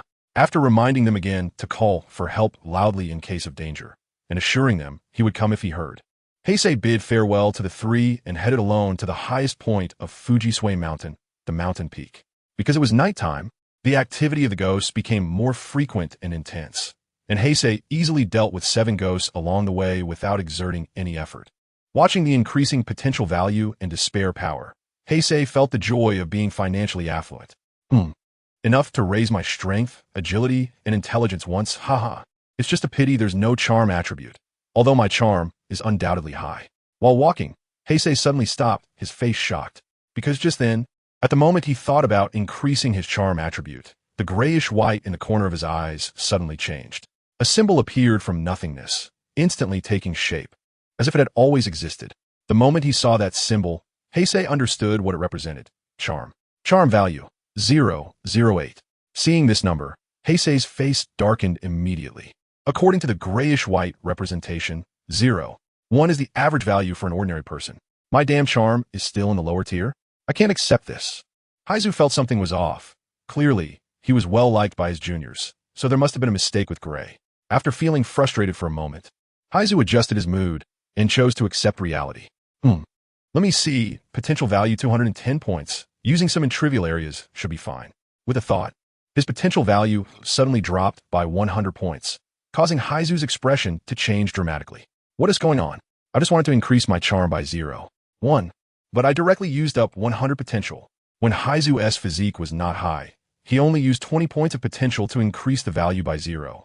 But now, the change in charm made Heisei realize that this thing seems to operate on a different system than physical attributes. Charm is not a single attribute. It is a comprehensive term that includes a person's appearance, posture, voice, gaze, temperament, and even subtle movements. All of these together form the totality of charm, a very unique personal attribute. After the increase in charm value, Heisei only felt a rush of warmth in his throat that came quickly and left just as fast. And then there were no other changes. My best potential value just exchanged for a rush of warmth. Looking at the sudden drop of 100 potential points, Heisei felt his vision darken. He sighed. It seems I still don't understand gray well enough. I need to continue exploring the correct way to utilize it when I have the time. A voice full of magnetism, one that makes people want to listen quietly, fell. At the same time, Heisei was momentarily stunned. My voice. It has changed a bit. At this moment, Heisei was pleasantly surprised to find that his voice had changed. On the surface, it didn't sound significantly different from before, but it now had a strange feeling that inspired trust with a deep and mysterious charm, like the whisper of a devil. Using the blade of the day will as a mirror, Heisei looked at his appearance. There were no changes. Just thinking that he used 100 points of potential for only a change in voice made Heisei less excited. With 110 points of potential left, he could increase his physical attributes twice, which would be enough to deal with the hand demon. Given the situation, Heisei stopped overthinking. Although he had consumed half of his potential, this also allowed him to understand more about Gray's other peculiarities, increasing the power of perception by 0.1. As Heisei slowly moved toward the mountaintop, he tested the new abilities of Gray he had just discovered. With a thought, a symbol representing perception appeared out of thin air. 0.35 changed to 0.36, and only 2 points of potential were consumed. After a slight sting in his eyes, Heisei's vision also broadened a bit. So that is how it is. After multiple tests, Heisei understood. Gray is not limited to just a few fixed attributes that can be increased, but is very idealistic, able to increase the physical attributes Heisei desires according to his thoughts. This is leading me towards becoming a perfect being. Heisei discovered that when his thoughts were relatively vague, he would randomly increase attributes, such as charm, because it is a broad concept, which randomly increased the charm of his voice. Different attributes consume different amounts of potential value. And the potential value consumed by attributes like voice charm made Heisei feel a pang of pain. It seems that my previous use of grayish-white was too rough. Heisei shook his head, but a smile tugged at the corners of his mouth. Today's discovery was quite valuable. He didn't expect that a casual thought would lead him to understand some of the uses of the grayish-white part. Life, indeed, becomes vibrant and colorful because of its twists and turns. When one encounters joyous events, their spirit lifts. After killing 2 more demons to celebrate, Heisei had reached a point just 100 meters from the mountain's peak. Looking up, he could see the clear outline of the summit. Also, there was a shadow standing at the top, looking down. Chapter 22, Summit, Hand Demon. The air seemed to have grown much heavier. In fact, when approaching about 500 meters from the peak, there were no traces of other demons' activities in the vicinity. Demons are somewhat similar to beasts in certain aspects, such as territorial awareness. Powerful demons will consciously mark their own hunting grounds. If other demons enter their hunting grounds to prey on humans, it is seen as a provocation, and serious conflicts may ensue. The number of Demon Slayer core swordsmen is far fewer than that of demons, yet they have been able to fight against demons for 1,000 years, largely because demons are hardly harmonious or friendly among themselves. While the swordsmen place great importance on unity, Heisei's eyesight is quite good. During the day, he can clearly see insects crawling on trees from hundreds of meters away. However, it still cannot see at night, as his vision is greatly affected in darkness. At this moment, from a distance of 100 meters, he only vaguely saw a dark humanoid shadow when he looked up. The hand demon, standing on the mountaintop, stepping out of the cave, now maintaining a human form. At the same time that Heisei saw the hand demon, his perception also detected a gaze. It was a gaze filled with a lot of negative emotions, malice, hatred, and brutality. Heikawa and Shogue looked at each other, simultaneously discovering each other's tracks. With a light laugh, the ground beneath Heikawa's feet suddenly cracked with web-like patterns. In the next second, his figure had vanished from the spot, like a blue ribbon, rushing straight toward the mountaintop. Even with a steep incline approaching 60 degrees, Heiko across the 100 meters distance to stand before Shogue in less than 10 seconds. However, what appeared as line of sight was not the fierce Shogue. A small boy, dressed in a large gray coat, with his head lowered and crouched down, buried his head in his arms, quietly staying there. Judging by his frail body, he looked to be only 7 or 8 years old. Kurosawa knew that many ghosts would retain their human appearance in their non-combat form, and he didn't want to waste time talking. He planned to take action directly. There wouldn't be such a small child in Fujisaki Mountain, and its identity could be confirmed without thinking. But at that moment, a hopeful, weak voice rang in his ear. "Uncle, can you take me home? I got separated from my brother. I'm so cold. It's so dark around me. I'm so scared. Can you help me find my brother, please?" At first, the little boy's voice sounded pitiful, but as he continued, it became eerie, mixed with laughter and a vengeful hatred. At the same time, a small hand reached out towards Kurosawa, as if hoping he would take that hand and help him find his lost brother. Asakusa did not grasp that hand. He simply smiled gently. The moonlight illuminated behind him, as if surrounding him with a layer of pure holy light. He softly said, "I'm sorry, I can't take you home. However, I can send you to the heavens." A deep blue blade shadow appeared, and Asakusa swung his sword directly at the drooping head. For the ghosts trapped in chaotic desires, death is a good release. Many of them have long forgotten their memories of being human, but some lingering obsessions from those memories continue to haunt them. In the moment of death, they can retrieve that fragment of memory. Clang! The sound of metal clashing rang out as the frail little hand firmly grasped the Nichiren blade. Scarlet blood slid down the blade. The head buried in the arm suddenly lifted, with blood-red eyes filled with madness and resentment, staring intently at Asakusa. I remember you. The one with the fox mask." Surprisingly, beneath that resentful and hateful gaze, the hand ghost still possessed a rationality, being a powerful entity. In the moment it raised its head, a multitude of dark blue arms surged out from beneath it, as if dark flowers were slowly blooming. The body of the hand ghost transformed into a monster formed by intertwined arms in just a few breaths. The hand that grasped Asakusa's Nichiren blade also rapidly morphed and expanded, with rock-like muscles and snake-like veins bulging out. "May I ask, what did your master do to you that you can remember for so long?" Asakusa replied in his heart. With a flick of his wrist, the Nichiren blade vibrated, shattering a large mass of flesh and blood, freeing itself from the hand ghost's grasp. Boom! A giant, python-like arm suddenly burst from the ground, reaching for Asakusa's legs. However, the moment he felt the ground tremble, Asakusa had already leaped up, stepping on a massive arm that emerged from the ground, and flew forward with a slash aimed directly at the neck of the hand ghost, which was protected by numerous arms. Water-breathing, first-form water surface slash. A deep blue light appeared on the Nichiren blade, cutting into the protective arms. Clang! Again, the sound of clashing steel echoed, and Asakusa felt a violent tremor in his hands, as if he had struck steel. Opposite him, the Nichiren blade only sliced into half of the hand ghost's arm. Whoosh! A fierce gust of wind came from behind, and Asakusa stepped on the giant head of the hand ghost, causing it to momentarily stagger backward. Using the rebound force, he performed a backflip, dodging the arm that reached for him from behind, landing steadily on the ground several meters away. At this moment, Asakusa finally had the energy to observe the hand ghost's appearance. It looked bizarre and terrifying, and was exceptionally tall, causing the ground to tremble slightly as it moved. 4 meters high, 4 meters wide, resembling a dark blue mountain of flesh. This flesh mountain was formed by tightly entwined dozens of arms, with protruding arms at its back, ribs, and beneath its feet, the palms at the tips slightly open, resembling venomous snakes ready to strike. At the top of the flesh mountain was a head the size of a grinding disc, with blood-red eyes embedded in it, and several thick arms guarding its neck and the lower part of its face. The arms that had just burst from the ground were evidently those hidden at the base of the flesh mountain, which had entered underground and surged out from beneath Asakusa's feet. "No, your voice is very young, not the one who captured me." That's fine, even if you're not. You must have a close relationship with him, right? Killing you would make him suffer greatly. And I enjoy watching others in pain and despair.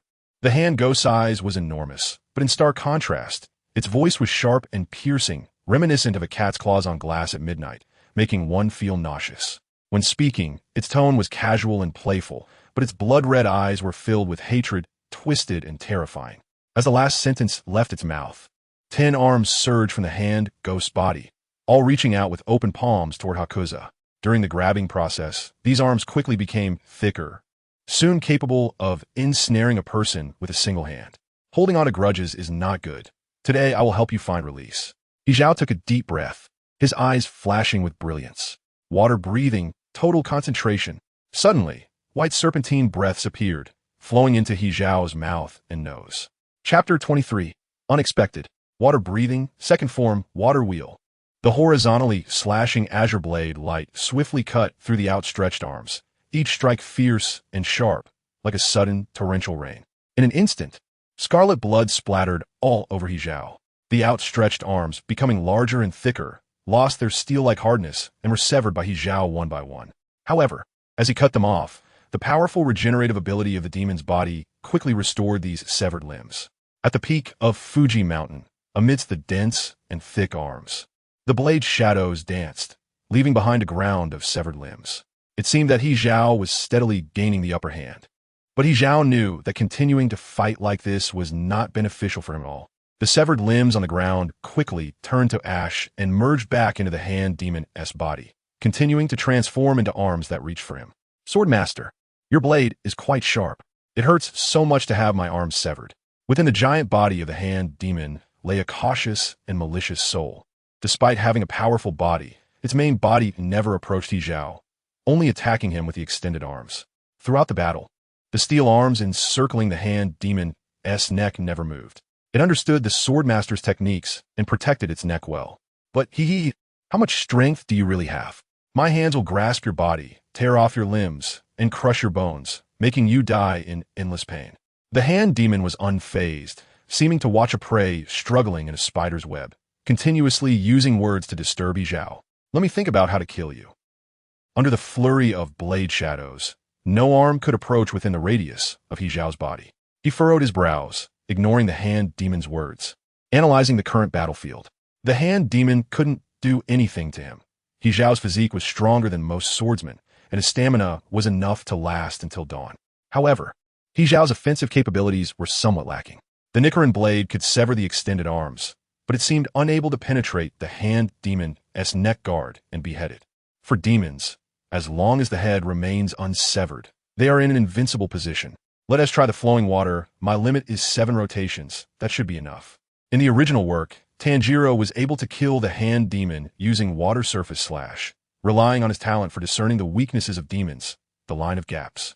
Before the line of gaps appeared, Tanjiro had been pressured and fought desperately. Kurosawa cannot create gaps in the line and can only break through the demon's defense with brute force. He does not believe that the demon can withstand the highest sword form of water breathing. Thud! A heavy foot stomped down on the ground, and Kurosawa's waist twisted dramatically. His 2 strong arms, carrying a fierce wind, reached out with wide-open palms, aiming to seize Kurosawa from both sides.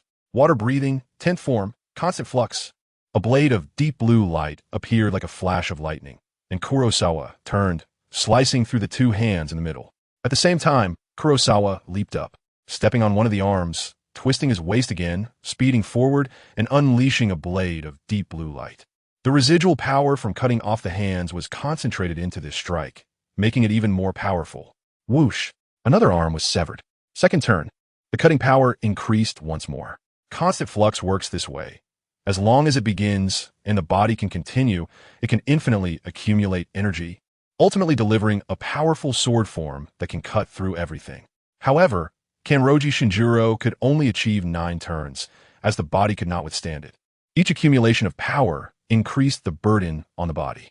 Although Hiei's physique is somewhat stronger than that of Himejima Kokonatsu, his skills are far inferior.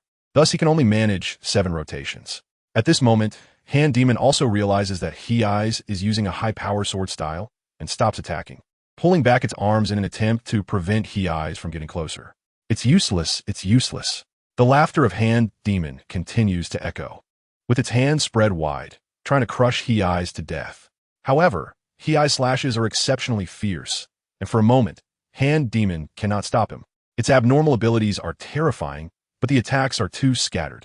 In just a few breaths, Hiei spins 3 times again, getting within 3 meters of Hand Demon.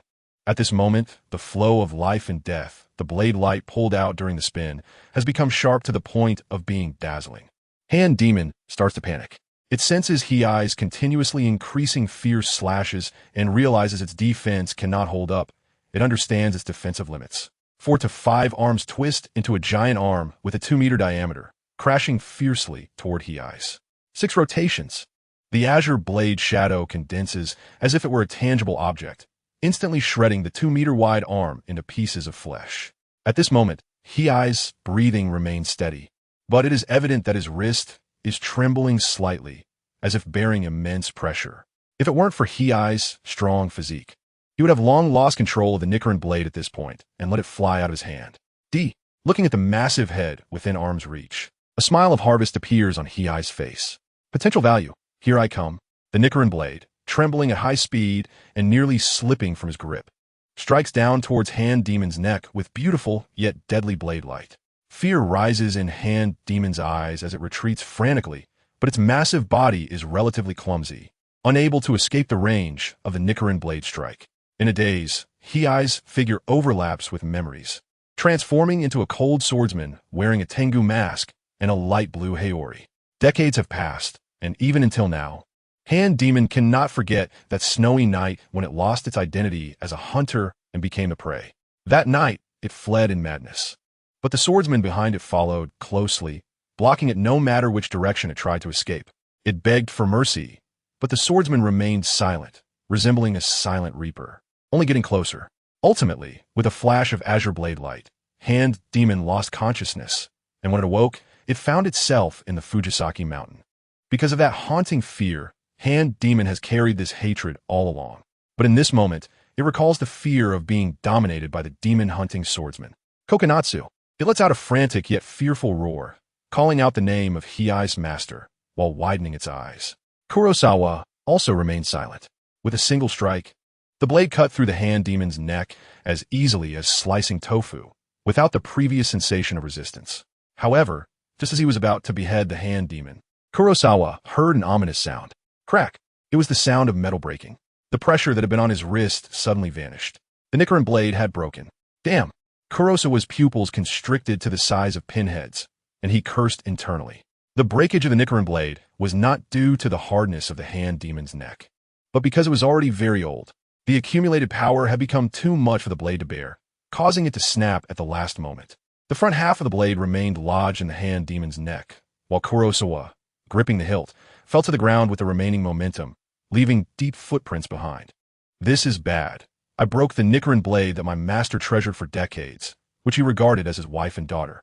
Heisei stared at the broken Nichiren blade, gasping in shock. On the other side, the Hand Demon blinked its wide eyes. The anticipated death did not come, and it looked down at itself in confusion, while a dozen arms frantically groped its neck and head. After realizing its head was still attached, the Hand Demon took a while to regain its composure, glaring fiercely at the frowning swordsman in front of it. Chapter 24. Heisei's rampage. A wave of malice reached Heisei's senses, causing him to shift his attention from the broken Nichiren blade to the fierce and angry Hand Demon. It was as if he had found the culprit, and Heisei gritted his teeth. Hey, you broke my master's Nichiren blade. Have you thought about how you're going to die? Thinking of how his master had solemnly entrusted the Nichiren blade to him, and how he enjoyed quietly admiring the sword during his leisure time, Heisei felt a surge of frustration. Therefore, he redirected his anger towards the Hand Demon. Master, so you are a disciple of Rengoku. The Hand Demon was still shaken, but the thought of Rengoku left a burning hatred and resentment rising within it. Without the Nichiren blade, you're dead. Noticing the broken Nichiren blade in Heisei's hand, the Hand Demon's arrogance became visibly more pronounced. A swordsman without a weapon would lose more than half of their combat power. The most crucial point was that they would be unable to inflict real damage on demons. Boom! An arm from behind suddenly elongated and reached for Heisei's. That bulging-veined arm clearly intended to crush Heisei's into a pulp. Haihara let out a cold snort, then took a powerful step forward, launching a punch. Bang! The fist, the size of a bowl, collided with a hand nearly the size of a human, producing a cracking sound in the middle, while a small wave of air spread out, pushing away to both sides. Impossible. How could your strength be so great? Feeling the bones in his palm cracking inch by inch, the Hand Demon let out an incredulous roar. If it were severed by the sharp Nichiren blade, the Hand Demon would be surprised. After all, the Nichiren blade is a weapon specifically designed for slaying demons. But to think that a human fist could shatter its flesh and bones was hard for the hand demon to accept. At the same time, Haihara was directly knocked back more than 10 meters by the tremendous force, creating 2 deep grooves in the ground beneath his feet. His right arm hung limply down. Compared to the power-oriented, shape-shifting demons, Haihara was still somewhat lacking. He estimated that the hand demon's strength was around 0.5, more than 5 times that of a normal person. Do not underestimate this 5-fold strength. It represents a comprehensive crushing of many attributes, not just increased raw power. Swordsman, your strength exceeds my expectations, but it is still not comparable to mine. Seeing Haihara's right arm drooping helplessly, the hand demon realized that Haihara's arm had already been broken. Adjusting its shocked mentality, it grinned and continued to attack. Watching the massive arm surge towards him, Haihara remained calm, not succumbing to the fear of crisis. If strength is insufficient, then let's increase it. No longer storing potential energy, all potential points in his gray-white vision panel disappeared, dropping to 0. At the same time, a wave of addictive comfort spread throughout Haihara's body, especially at the sight of the broken bone in his right arm, the numbness dispelling the intense pain and healing the injury instantly. Meanwhile, his muscles began to ripple, rising and falling like large rats moving beneath his skin. His originally streamlined, strong muscles became thicker, with veins resembling ancient tree roots. Inside Heisei, crackling sounds echoed as his height surged inch by inch, transforming him into a 2-meter-tall figure in the blink of an eye. His shirt tore into fragments, and his hair and eyebrows fell out strand by strand. The recovery of his injuries was the remarkable application of potential value that Heisei had recently experimented with. While improving his physical condition, it could also heal his injuries, but would consume more potential value than usual. After exhausting the more than 130 points of potential he had accumulated, Heisei's strength reached 0.59, with slight increases in physique and agility, while intelligence remained unchanged and charm value actually decreased. With a surge of overwhelming power almost overflowing within him, Heisei shouted in his heart. He took a heavy step forward, and his muscles tensed, with bulging veins on his arms resembling a fierce dragon, as he unleashed a deep roar and struck with a heavy punch. Bang!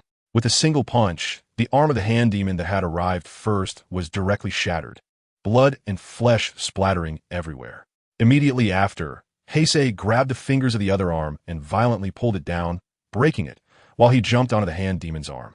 The hand demon never expected that this strange swordsman, after the sun wheel's sword broke, seemed like a different person, like a fierce ghost in human skin, even more brutal than itself.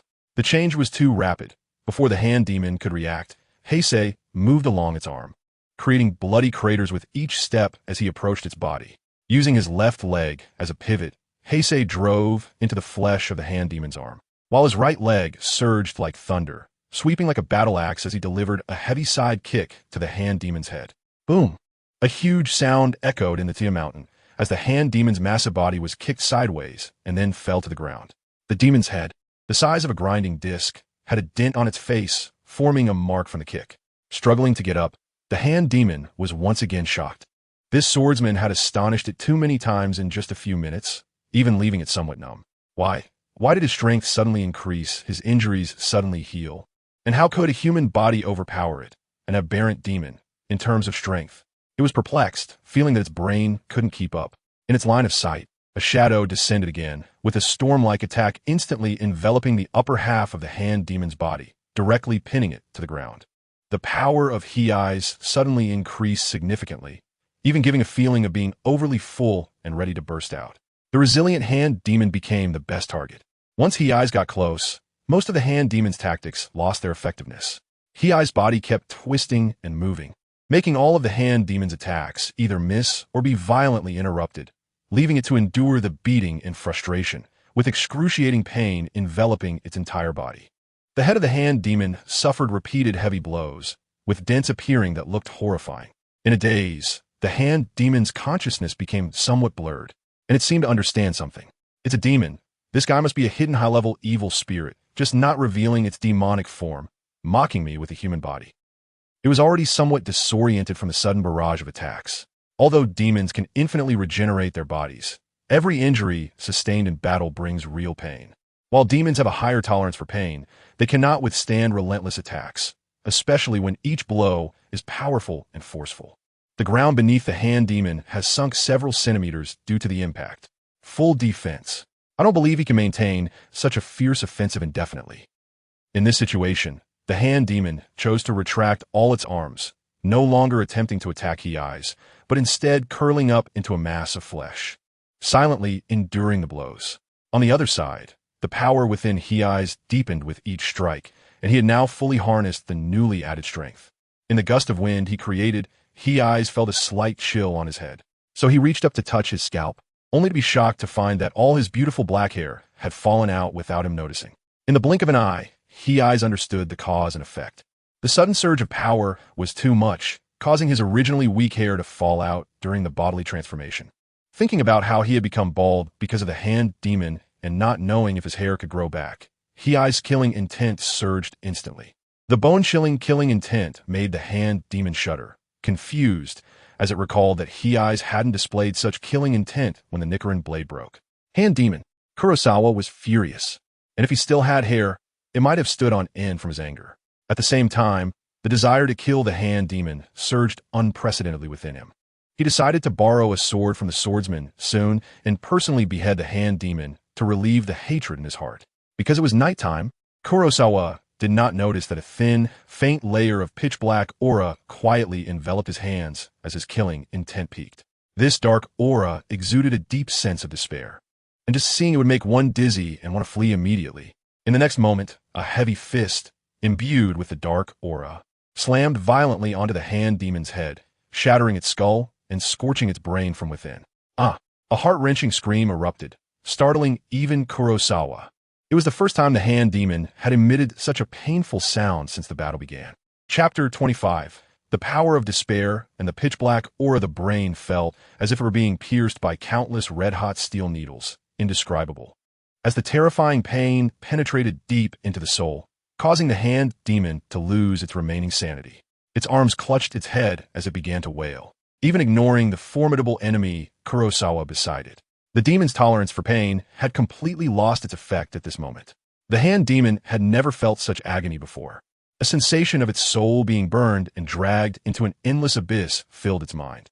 His eyes stood by without making a move, watching the hand ghost struggle and convulse on the ground like a fish about to die of thirst after being brought ashore. Its body's breath was rapidly declining, falling to freezing point within a few breaths, and then it completely dissipated. What happened? Did it die so suddenly?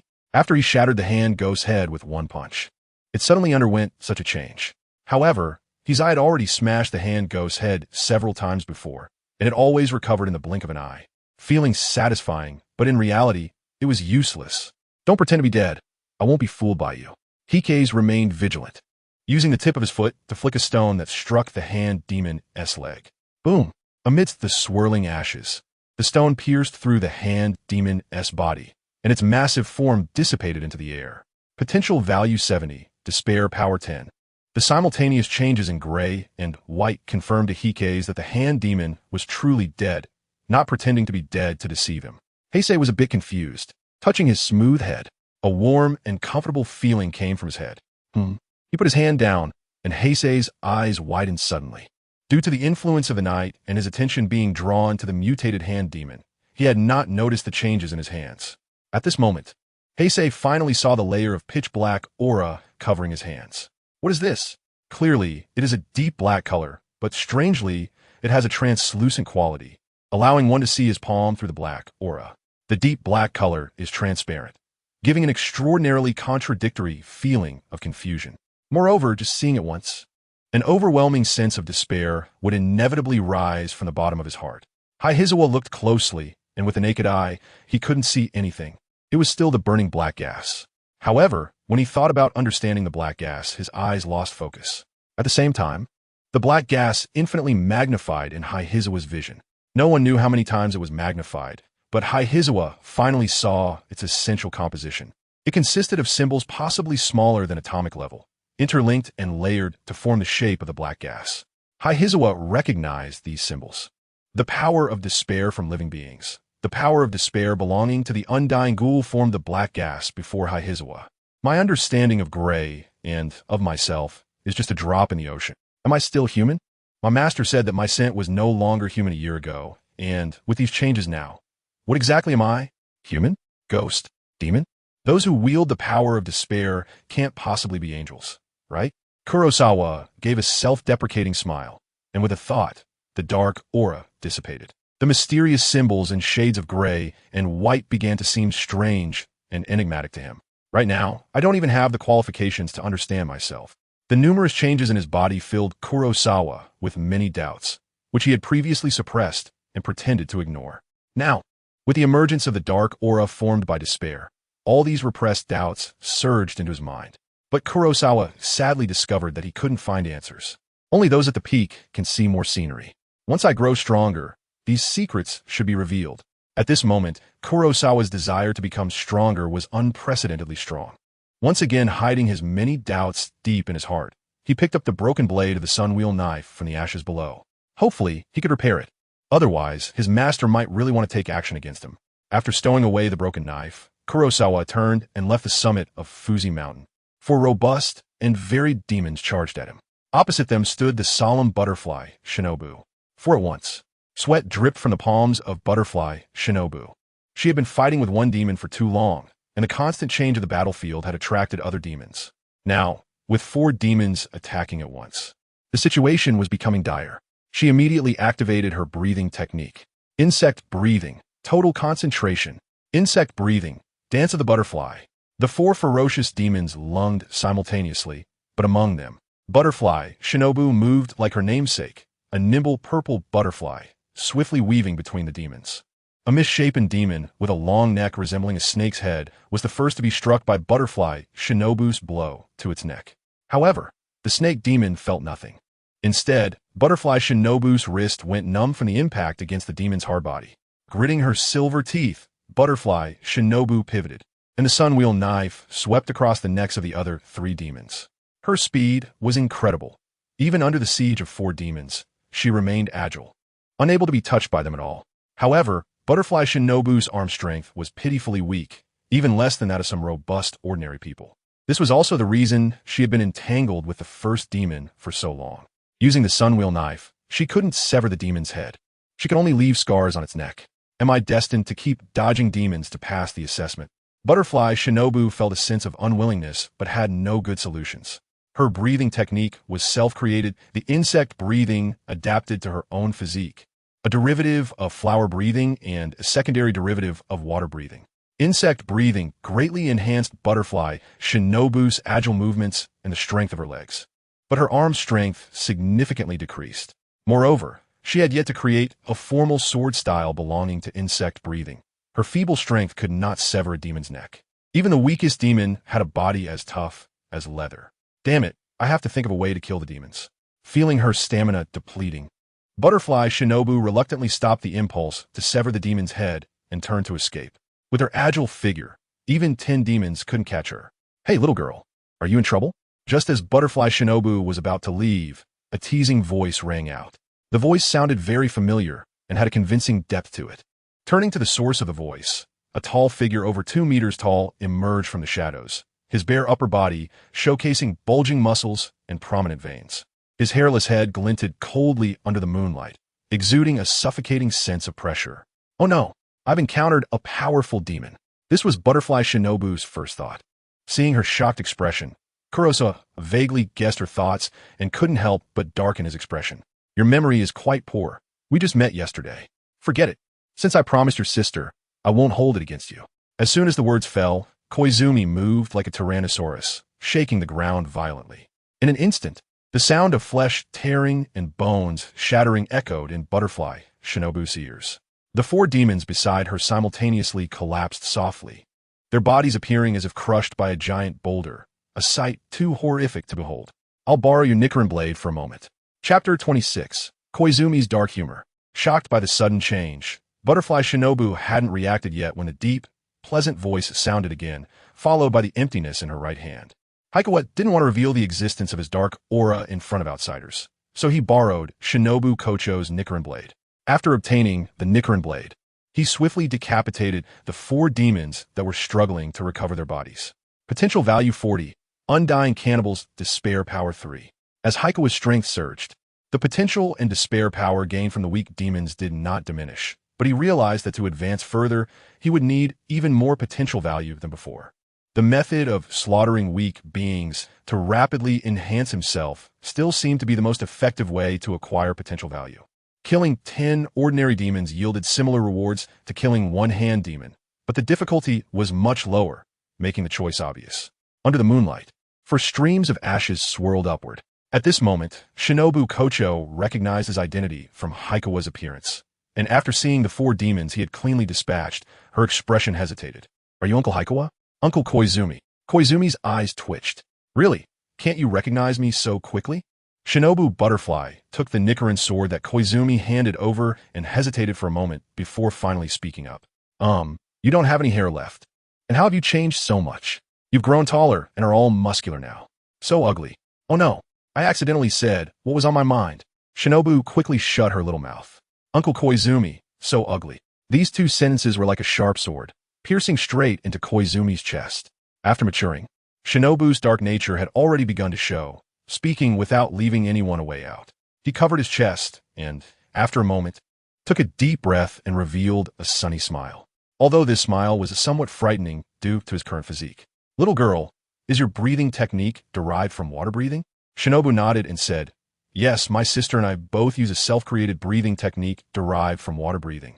The self-created breathing technique is the most suitable breathing method for oneself. What a pair of genius sisters. Hirazuwa looked around and then, as if sharing a secret, leaned closer to Shinobu Kocho and said solemnly, what I learned is the water breathing. Didn't you ask me how I became like this? It relates to some secrets of water breathing. What? Shinobu Kocho's interest was piqued. Whether it's water breathing or its derivative techniques, after training to a certain extent, hair loss and muscle hypertrophy will occur, and it may not be possible to return to normal afterward. You're lying. Shinobu Kocho, after all, was still a child, and her expression changed in fear. Kurosawa feigned seriousness and said word by word, as a water-breathing swordsman trained in the orthodox breathing technique, I naturally know more than you. Why would I deceive you? What benefit would that bring me? His voice, imbued with charm, carried a convincing power that made Shinobu Butterfly subconsciously believe his words. How could a mere girl compete with someone as mature and handsome as me? Watching Shinobu's nervousness and the constant changes in her expression, Kurosawa couldn't help but laugh heartily inside. Some shadows hidden in his heart also temporarily dissipated. Be careful. One day you might wake up to find all your hair gone and your body covered in muscles. Kurosawa sincerely reminded her.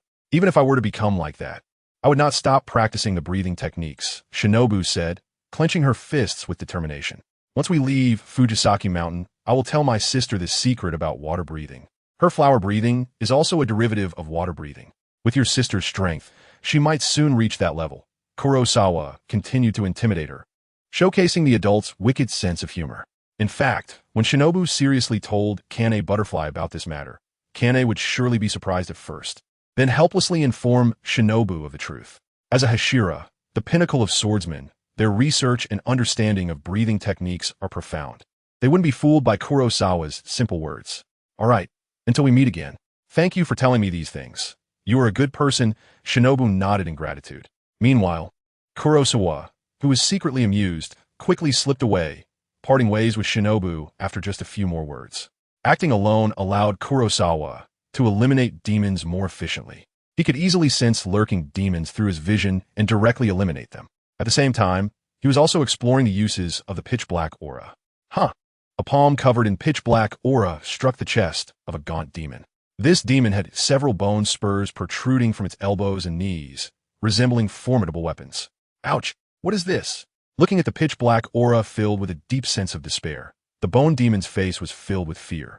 Heisei said nothing, but struck its shoulder again with a punch, causing it to collapse, blood and flesh flying everywhere. Why? Why couldn't it recover? The bone demon fled in madness, having no intention of fighting Heisei. Its body was covered in numerous concave fist marks and shattered flesh, with excruciating pain constantly coursing through it.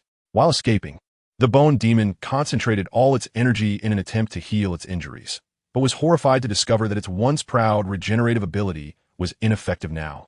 A tremendous sense of obstruction filling its mind. The areas injured by Heisei's hands became exceptionally difficult to heal. The flesh wriggled for a long time, but only managed to sprout a little. Heisei was lost in thought as the bone demon followed closely behind him like a shadow. Just like the Sunwell blade, it could harm demons, and it didn't require a direct decapitation. It could significantly suppress a demon's regeneration ability while inflicting intense pain, fear, despair, and other negative emotions. Just being hit once by the pitch-black aura left the demon with a face full of despair and fear, making it too scared to confront me again. Though it might also be that they simply lacked courage. Thinking this way, the pitch-black aura seemed to be a form of psychological attack. In previous experiments with demons, I had always targeted their torso, and after their injuries accumulated to a certain extent, they turned to ashes. Let's try cracking the skull again. The hand demon died instantly after I shattered its head. As Heisei focused his attention on the skull of the bone demon, the aura of death suddenly enveloped it, making its hair stand on end. It fled even more fiercely. Asakusa accelerated, easily catching up, and then pressed one hand on the back of the bone demon's head. Strong man splits the skull. Heavenly bone claw. Crack. With a strong force, the 5 fingers pierced directly through the skull and deep into the brain. While Heisei also felt the slimy and disgusting sensation. The gaunt, scarred bone ghost trembled violently, desperately howling and struggling. Initially, the struggle was intense, but it quickly weakened. After a few breaths, the bone ghost had stopped moving. Heisei exhaled, and the bone ghost was blown to ashes, disappearing into the deep night. Although the dark aura could effectively harm the torso, it still required multiple accumulations of damage. The vitality of the ghost was indeed extraordinarily tenacious. However, destroying the brain could achieve an instant kill, obliterating its life force. Potential value 15. Unyielding Cannibal's Despair Power 2. As the despair power increased, the thin layer of dark aura attached to his hands seemed to become denser. However, the change was very subtle, somewhat like seeing stars, and Heisei couldn't be completely sure. It should not be an illusion.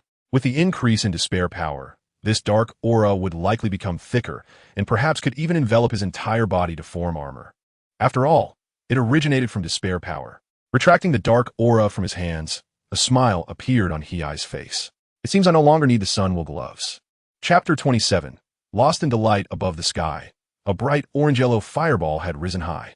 The Tengu Mountain had returned to its usual silence. In the hidden paths, swordsmen emerged one after another, squinting their eyes at the warm sunlight, looking up at the sun. Their expressions revealed either relief from surviving or lingering feelings of excitement. Welcoming them were the smiling members of the hidden clan. Soon, the people from the narrow fog mountain had gathered together in their residence. Has anyone seen Big Brother? Where is Big Brother? I don't know, I only saw Big Brother once with Sister Makoto. Suddenly, the people from Narrow Fog Mountain realized that their big brother had not come out of Tengu Mountain. The face of Kaito was filled with worry. Big Brother hasn't encountered any trouble in the mountain. Has he? He didn't say it directly, but the meaning was clear. The examination time was over, and the normal swordsmen didn't want to linger in Tengu Mountain any longer. Almost all had left the mountain. Only some who failed the assessment had been devoured by the ghosts in Tengu Mountain and could never come out again. That one happened. We all made it out. How could Big Brother get into trouble? Hanatani Shizuka shook her head, showing great confidence in Heisei's strength. After all, she had witnessed how Heisei dealt with the ghostly beings. Don't worry, your big brother will be fine. A pleasant voice rang out. Hanatani Shizuka turned to see the girl she had met a few days ago, Koke Shinobu. I saw him rush after a ghost in a hurry at the end. He might have just stayed in Tengu Mountain to hunt the ghosts, and hasn't he come out yet? Just thinking about the overwhelming pressure Heisei exuded when he emerged from the shadows that night still left Koke Shinobu feeling a bit breathless. How could someone like him die in a mere Tengu Mountain? However, Koke Shinobu found it a bit strange when they first met. Heisei hadn't given her that strong sense of pressure. Could it be because he had become bald? After hearing Koke Shinobu, Hanatani Shizuka nodded like a chick pecking at rice. Yes, when Big Brother left with me, he was actively searching for ghosts. He must really enjoy hunting ghosts. But Big Brother should show up by tomorrow, the deadline for selecting steel, right? The sky gradually darkened, and Heisei still hadn't appeared. The swordsman of Narrow Fog Mountain could only temporarily believe Hanatani Shizuka's words and wait for tomorrow to come. Meanwhile, Heisei was confronting a ghost. This ghost was peculiar, wrapped in branches and vines. Only a pair of blood-red eyes were visible. It was an ability ghost mastering blood ghost techniques, looking somewhat like a tree. Indeed, as Hanada Shizuka said, Kurosawa did not come out directly after the assessment ended. The densely populated demon-infested Fuji-Jukiyama is like a treasure mountain for him. Once he leaves Fuji-Jukiyama, where can he find weak demons that are still abundant in number? He might even run into an upper rank by bad luck. For now, slaughtering low-level demons is the most efficient way to gain potential points. And Kurosawa will not miss this opportunity. After this day, Kurosawa hunted more than 10 demons again, and his potential points were restored to over 100. The demon in front of him is an ability demon whose strength is comparable to that of a hand demon.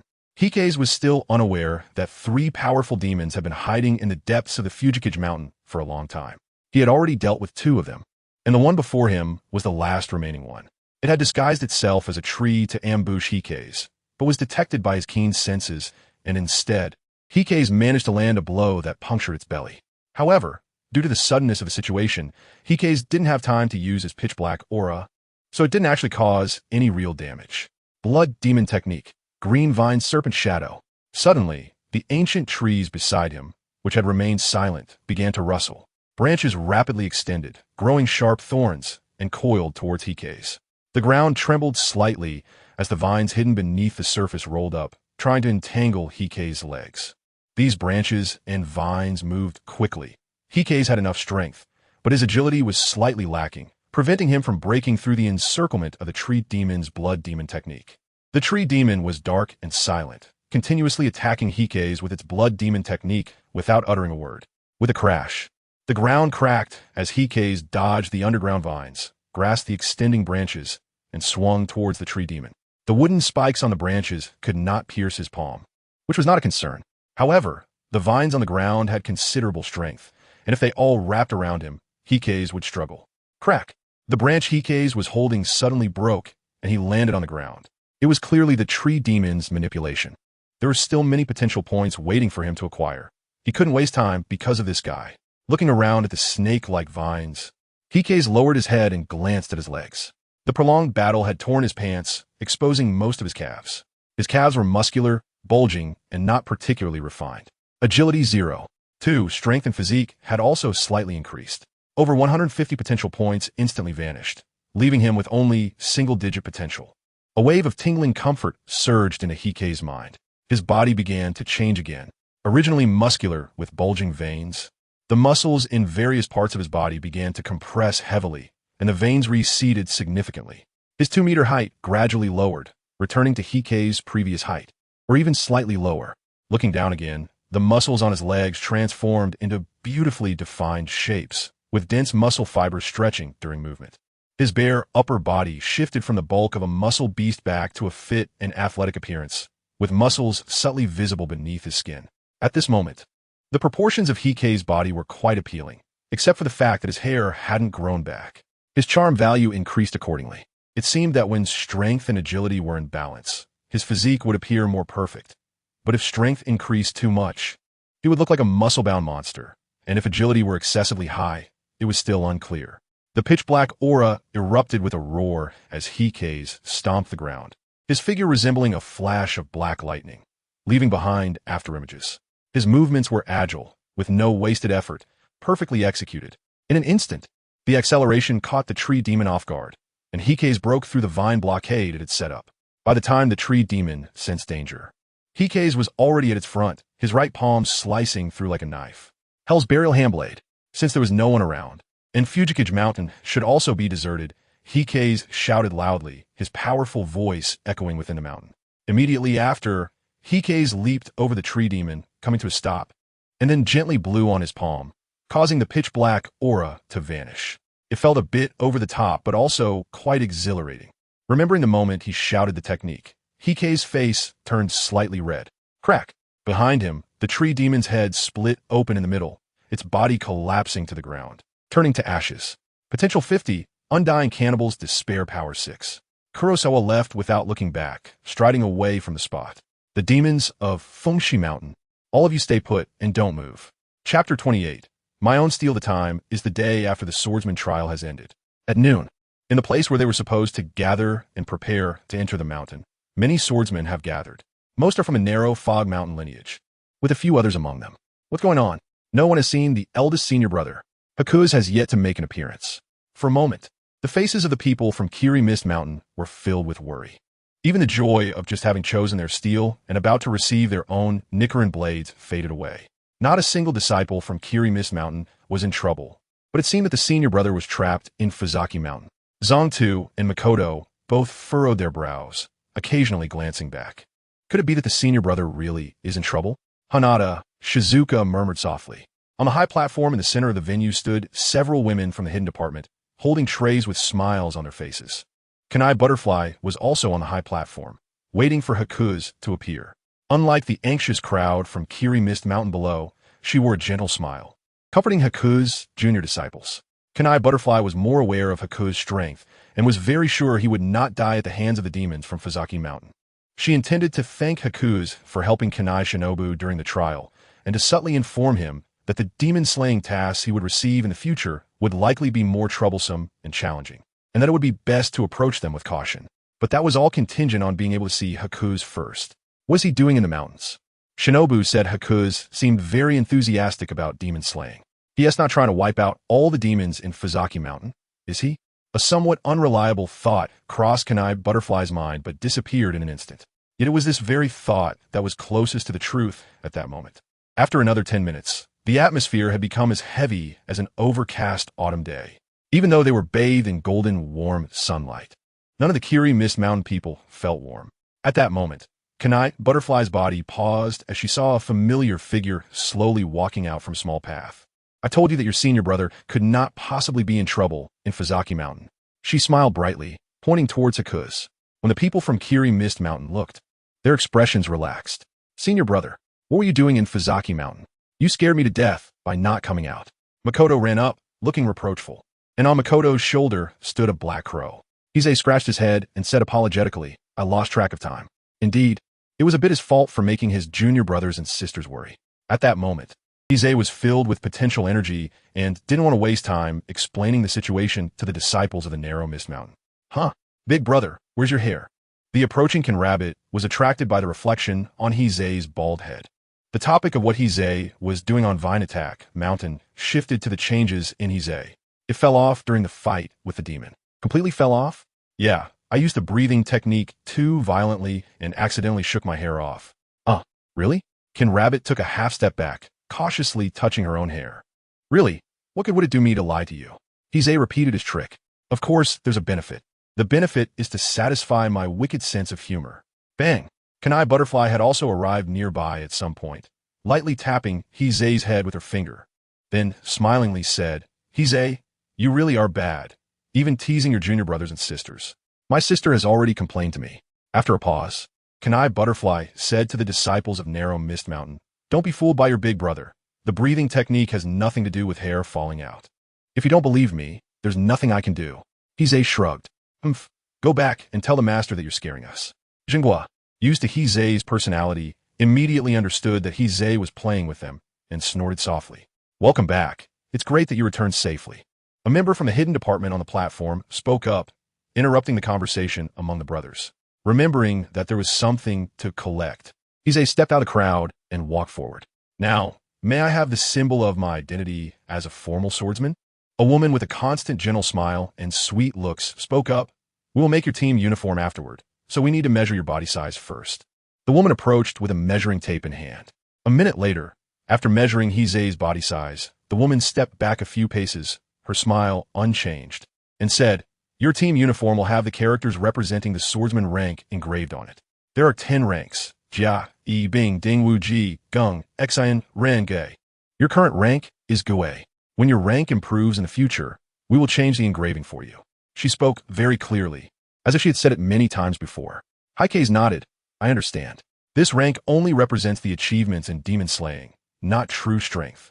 Clap, clap, clap. The woman lightly clapped her hands. Immediately, a series of harsh and unpleasant sounds came from the air. A pitch-black crow, after circling for a while, landed on the woman's hand. This crow will follow you from now on. The demon-slaying missions and information will be conveyed by this crow. With a gesture, the woman handed the crow to Heikei. Heikei stretched out his palm, but the Karasu crow fluffed up its feathers and took off, refusing to land on him. Gee. A metallic grinding sound came from the crow's mouth. Heikei looked up and glared at the uncooperative crow, which then soared higher, further away from him. As if startled.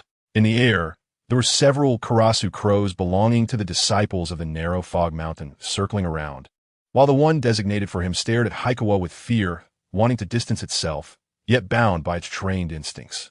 The woman seemed a bit surprised, as if seeing this situation for the first time. This child might be a bit afraid of people, but it's okay. As long as it can relay information to you, that's enough. The crow refused to land on Haikawa, but did not leave, meaning it understood that it had to follow Haikawa's commands in the future. All right. Haikawa reluctantly accepted this. This crow seemed a bit unusual. It probably sensed that he was different from ordinary humans, and being afraid was normal. Next, choose your own steel. The woman picked up a tray containing some irregular substances, roughly circular in shape, with a texture that looked like both steel and jade, very peculiar. Jade steel, one of the materials for making the sunwheel blade. What's the difference? Would an inappropriate choice make the sunwheel blade dull? Haikawa casually picked up the most irregular piece, with the sharpest edges of jade steel. It won't have an effect. It's just that the sword used to slay evil spirits, and the steel will be the most important weapon for the swordsman, chosen by the swordsmen themselves. It has quite a ceremonial feel. Then this one it is. Haikawa handed the jade steel to the woman, saying casually, "For him, the sunwheel blade wasn't that significant. All right, in half a month, someone will deliver the blade in uniform to Narrow Fog Mountain.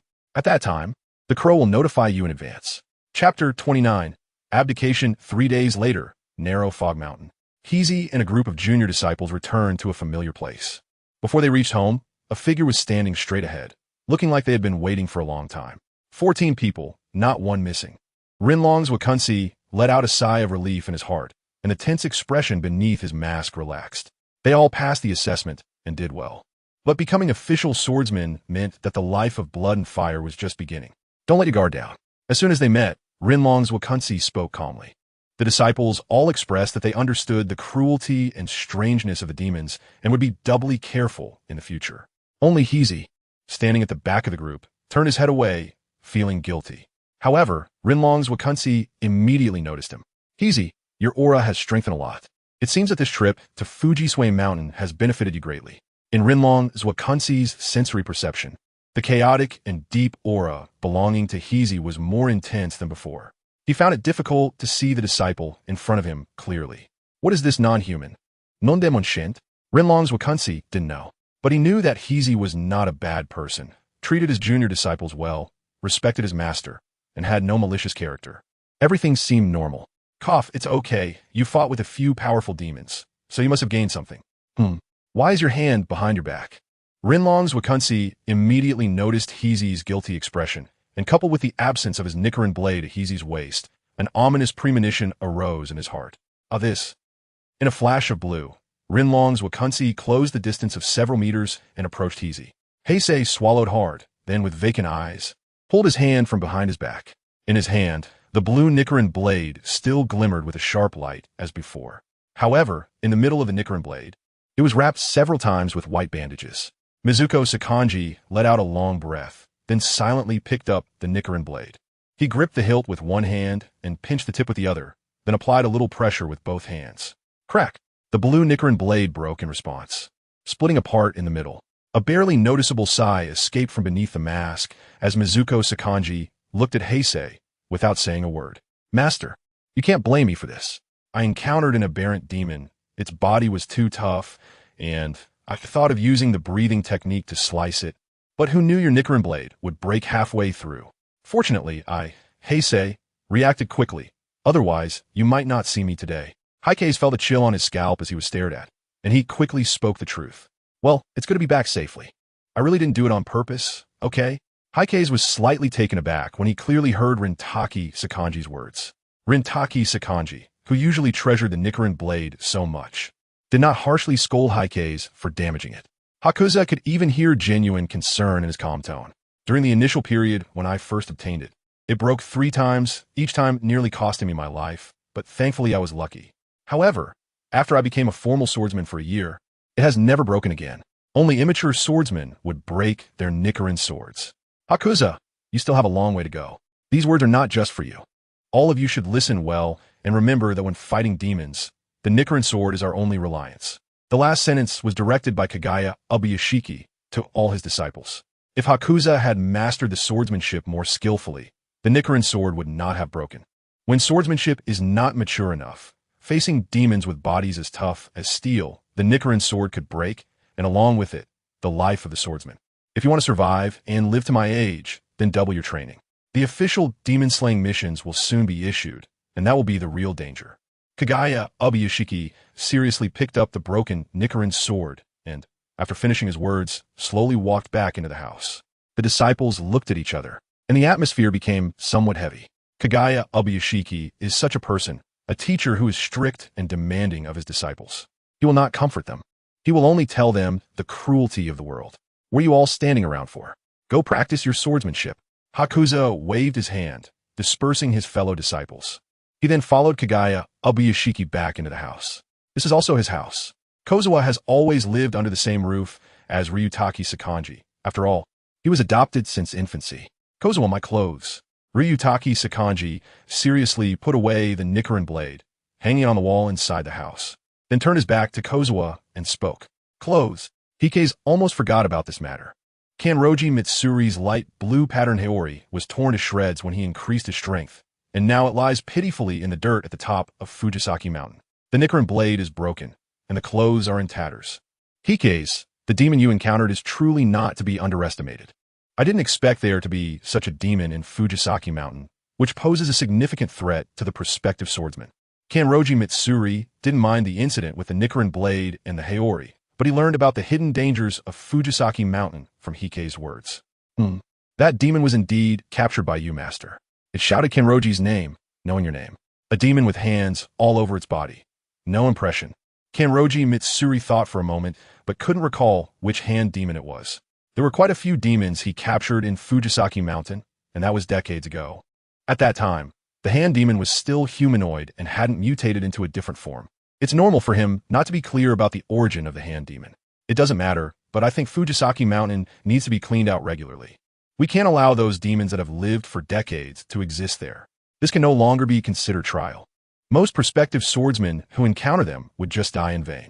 It probably takes an S-class swordsman to handle such demons steadily, and placing them among a bunch of novices is just too beyond the scope.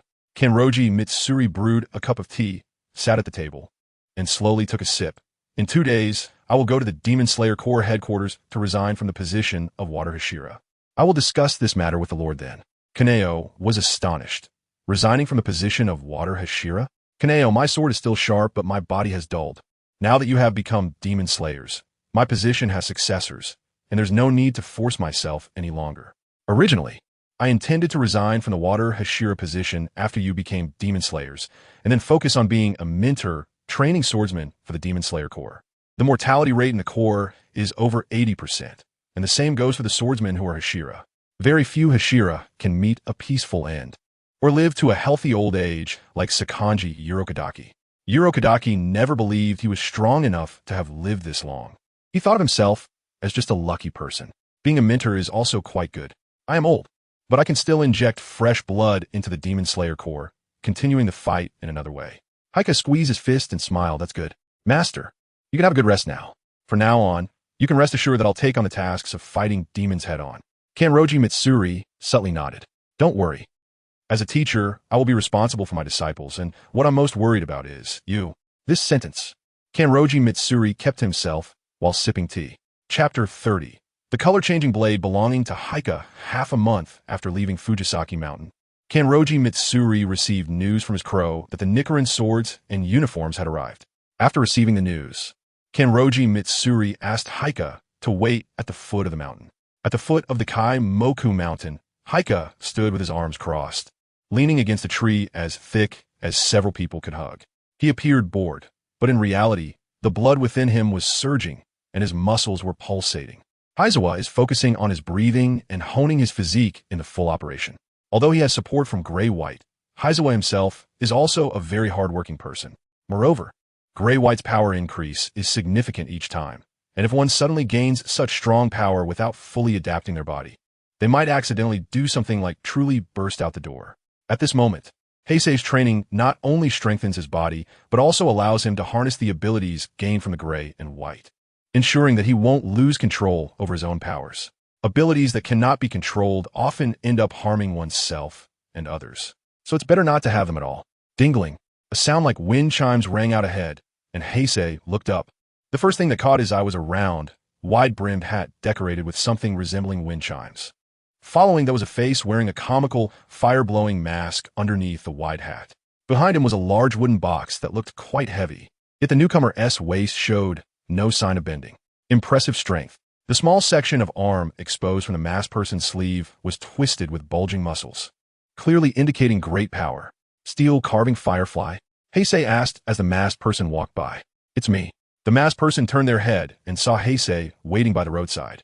This is the first time I've met a bladesmith, as my master mentioned. Come with me. Heisei practiced the breathing technique as he walked ahead to lead the way. He reached out to help Steel Knife Firefly remove the large wooden box behind her, but she shook her head in refusal. Don't underestimate blacksmiths. I'm not some fragile person who can only be protected. I can carry double that weight. Since she insisted, Heisei withdrew his hand, though he was a bit curious why Steel Knife Firefly had come personally to deliver the sword. I heard that sword deliveries are usually handled by members of the Hidden Division. As a blacksmith, why did you come yourself? And without any swordsman escort? Aren't you afraid of encountering demons? The location of the blacksmith village was quite secret, and Heisei wasn't sure, but it was likely not very close to Misty Fog Mountain. Judging by Steel Knife Firefly's weary appearance, it seemed she had traveled quite a distance. I told you not to think of blacksmiths as weak. Damn it. Steel Knife Firefly turned to look at Heisei, and he could imagine her angry gaze beneath the mask. This blacksmith had quite a temper. The Sunwheel sword was forged by me, and I can use it better than you swordsmen. I can take on 10 ordinary demons with one hand. She rolled up her sleeves to show off her sturdy muscles. It looked like she was about to lift her shirt to show Heisei her abs next. He quickly stopped and gave a thumbs up, indicating that you are impressive. All right, I was wrong. I shouldn't have underestimated you. I admit that even the upper strings will be defeated by you. Steel Carving Firefly knew that this was a compliment, but why did it sound so uncomfortable? Have you ever heard of the name on my Oji? Heisei smiled and said, I haven't said it yet. Why did you personally come to deliver the sword? It was originally supposed to be delivered by the Hidden Corps along with the uniforms. But I heard that someone broke Lord Rentaki's Nicaran blade. So I came to see who did it. Huh? Isn't it me who broke it? Heisei scratched his head and said, I broke it. The footsteps of Steel Forging Ling suddenly stopped, and he turned his head abruptly, staring at Heisei's face. His piercing gaze made Heisei feel a bit uneasy. The master said that if it was broken, it could be repaired, and it was no big deal. Steel Forging Ling's look was somewhat strange and familiar, prompting Heisei to unconsciously quicken his pace. This swordsmith has a bit of a quirky temper. It's better to avoid him as much as possible. You broke the Sunwheel blade. Do you know how hard it is to forge the Sunwheel blade? Do you know how difficult it is to repair it? Moreover, the Sunwheel blade can shed tears too, you bastard. As Steel Forging Ling said these words, he was furious, his whole demeanor explosive. Heisei seemed to see invisible steam rising from the top of his head, and he was fuming. Clang! With a swift motion, the steel blade glimmered as he pulled a shiny kitchen knife from the small of his back, and then leaped forward, swinging it down at Heisei. Damn! Heihara was startled, then quickly changed his steps to dodge the chopping of the kitchen knife. He wanted to fight back, but at that moment, he remembered what his master had solemnly instructed him. Heihara, the person delivering the knife, is named Steel Forging Firefly, a swordsmith. His temper is a bit strange, so when the time comes, be accommodating. At that time, Heihara had eagerly agreed, but he didn't expect it to be such a peculiar way. Because he had promised Mizutaki Sokenji, Heihara had no choice but to run and evade Steel Forging Firefly's pursuit. However, Heihara could tell that Steel Forging Firefly wasn't really trying to hurt him, just wanted to teach him a lesson. If Steel Forging Firefly had truly meant to attack, Heihara would definitely have fought back, not to kill him, but to incapacitate him. He couldn't disregard Mizutaki Sokenji's words either.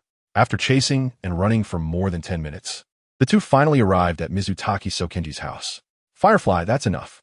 Mizutaki Sokenji reached out to snatch the kitchen knife from Steel Forging Firefly and said casually. Steel Forging Firefly seemed to respect Mizutaki Sokenji, snorted coldly, and glared at Heihara. You brat, if you pull something like this again, I'll teach you a good lesson. TCH, I only let you use one hand. After being chased with a kitchen knife all the way, Heihara certainly wouldn't give him a good face. Steel Forging Firefly had a strange temper, but Heihara wouldn't indulge him just because of that. Chopping people with a kitchen knife, what kind of temper is that? All right, Heihara, both of you calm down for a bit. Mizutaki Sokenji timely stopped them when he saw that the two were really about to fight. Haihara still listened to his master's words, so he fell silent. The three of them walked into the house, and Steel Forging Firefly put down the large wooden box on his back, then slowly opened it. The Nicaran blades and team uniforms were taken out one by one and laid on the tatami mat. Each Nicaran blade's hilt was wrapped with a small paper strip, on which the corresponding swordsman's name was written. Hirazawa saw the sword with his name on it, so he picked it up. The moment he grasped the Nicaran blade, the originally pure white blade began to turn a deep, dark black color from the base of the hilt, as if the surrounding space was affected, becoming dimmer. Then, the blackness climbed upward at a visible speed, inch by inch, and within a few breaths, it completely engulfed the entire Nicaran blade. The Nicaran blade, also known as the color-changing sword, changes color depending on the user. Lord Kanroji, I thought I would see the azure blade again. I didn't expect it to be black. Black, and so dark that it seems to swallow light. This is the first time I've seen a blade like this. Chapter 31. The first demon-slaying mission. Steel Insect stared at the pitch-black Nicaran blade in Hirazawa's hand, sounding a bit surprised. Is a black Nicaran blade rare? Kurosawa only glanced a few times before sheathed the Sunwheel blade and placed it beside her. For someone with a desperate and powerful aura like him, the Sunwheel blade was not his only reliance. It wasn't particularly rare, but he had never seen one that was pitch black like this. This time, he truly opened his eyes. He had previously heard of the red scorching child with red hair and red eyes, who might obtain a Sunwheel blade as red as fire. Now, taking a closer look at you, with your rare black hair and black eyes, could there be a deep black child as well? Haikua's hair has grown a bit in half a month, now resembling a short black crew cut, with black hair and black eyes. In this world, Haikua has yet to see anyone else with black hair and black eyes, and Steel Chisel has not seen it either. Now, Steel Chisel admires Haikua's Sunwheel blade, having forgotten about the incident where Haikua broke the blade and no longer feels angry about it. Meanwhile, Haikua appears to be deep in thought. The Crimson Scorching Child. If Kozawa's memory is correct, the Child of the Sun is a title for Tanjiro. However, Tanjiro's Nicaran blade is not the bright red color mentioned by Steel Forged, but black. What does the color of the blade represent, even if it's multicolored? Kanroji Mitsuri interrupted the enthusiastic Steel Forged. The color of the black crescent blade reminded him of the deep and profound chaotic aura surrounding Kurosawa, and his mood inevitably worsened. It was hard for Rin Taki Sokenji to believe that there was no connection at all. Caw, caw, caw. At that moment, outside the house, the harsh cawing of crows could be heard. A pitch-black crow fluttered its wings and flew to the door. It seemed to be my crow, stretching out his hand.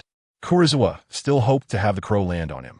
However, the crow only flew back cautiously and then perched on the threshold, tilting its head and watching Kurosawa's movements. Seeing that Kurosawa had no intention of approaching, the crow finally relaxed its vigilant gaze. Kurosawa, I am here to convey the command. The voice that emerged from the crow's open beak was extremely unpleasant, hoarse, as if it were speaking with metallic sand. This black crow could actually talk. Kurosawa, this is your first task. Pay attention. Rin Taki Sokenji reminded Kurosawa. Heisei nodded and looked at Suya. On Hachiho Island, many travelers have gone missing, and 3D level swordsmen have lost contact. Please go investigate immediately. After saying this, Suya immediately spread her wings and flew away, seemingly not wanting to stay even a moment longer. So unwelcoming to me. Be careful, or I'll roast you and eat you. Heisei glared fiercely at the departing Suya. Heisei, do you know about Hachiho Island? Rin Taki Sakanji turned his head, his voice calm and devoid of emotion. I've never been there, nor have I heard of it. Heisei rarely ventured far from the Misty Mountains and wasn't very familiar with many places. I've only heard of it, an island to the east. It has beautiful scenery, so many people visit every year. While Heisei and the others were talking, Suya flew over one after another, landing on the Misty Mountains. When the sword was delivered, it marked the true beginning of the demon-slaying mission.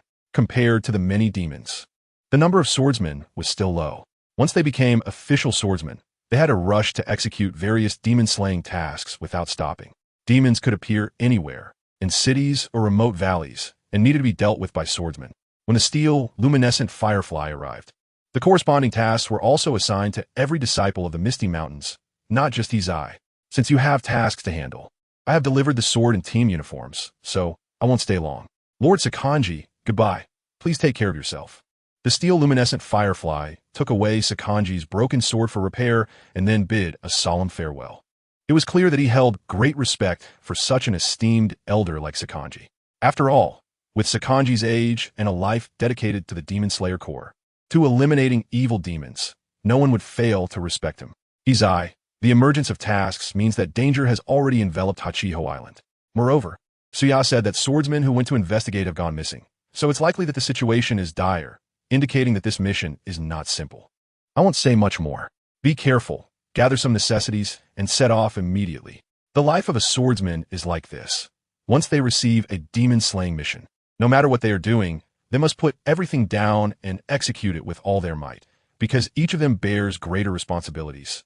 A second's delay could mean one more person harmed by a demon, one more shattered soul. Kurosawa nodded seriously, quickly grabbed some items as he entered the house, and put on the Demon Slayer Corps uniform. He then slipped on a light blue haori and stepped out of the house with big strides. Just a few breaths after he stepped out the door, the somewhat suppressed voice of Kanroji Mitsuri came through. You brat, I told you to bring the essentials.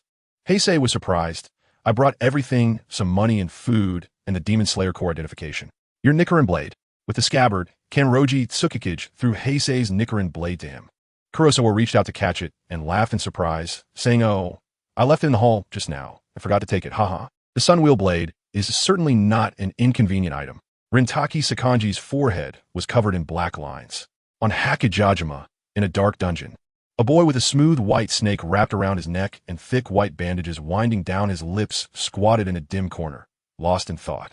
His black hair fell flat like seaweed on either side of his cheeks, revealing his eyes.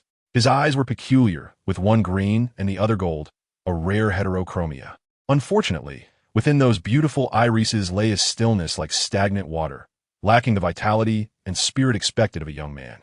Dingwan, I will take you out of this dungeon and show you the outside world. Trust me, the boy said, his mouth slightly moving as he spoke to the white snake around his neck. He glanced around, not seeing any figures, then dug a hairpin out of the straw on the ground, and with a calm expression, silently began to carve a wooden fence with the sharp end. This hairpin, accidentally left behind by the guard, was his only hope at that moment. Long ago, he had hoped someone would come to rescue him, but now he had come to terms with reality and was determined to rely on himself. Hachiho Island was not close. In fact, it could be said to be very far from Narike's mountain. After understanding the route, Heizawa estimated that it would be good enough for him to return to Shamu Mountain within a month. He ran through the forest for more than 3 days and finally arrived at the nearest large city to Shamu Mountain, Asakusa. Heizawa had visited Asakusa once before with Rin Takizoken, but this time he came alone. Standing at the city gate of Asakusa, Heizawa looked into the city. In his line of sight were bustling figures. Couples taking a walk with their children after dinner, taverns and shops lining the roadside, street vendors selling snacks. Asakusa was very lively.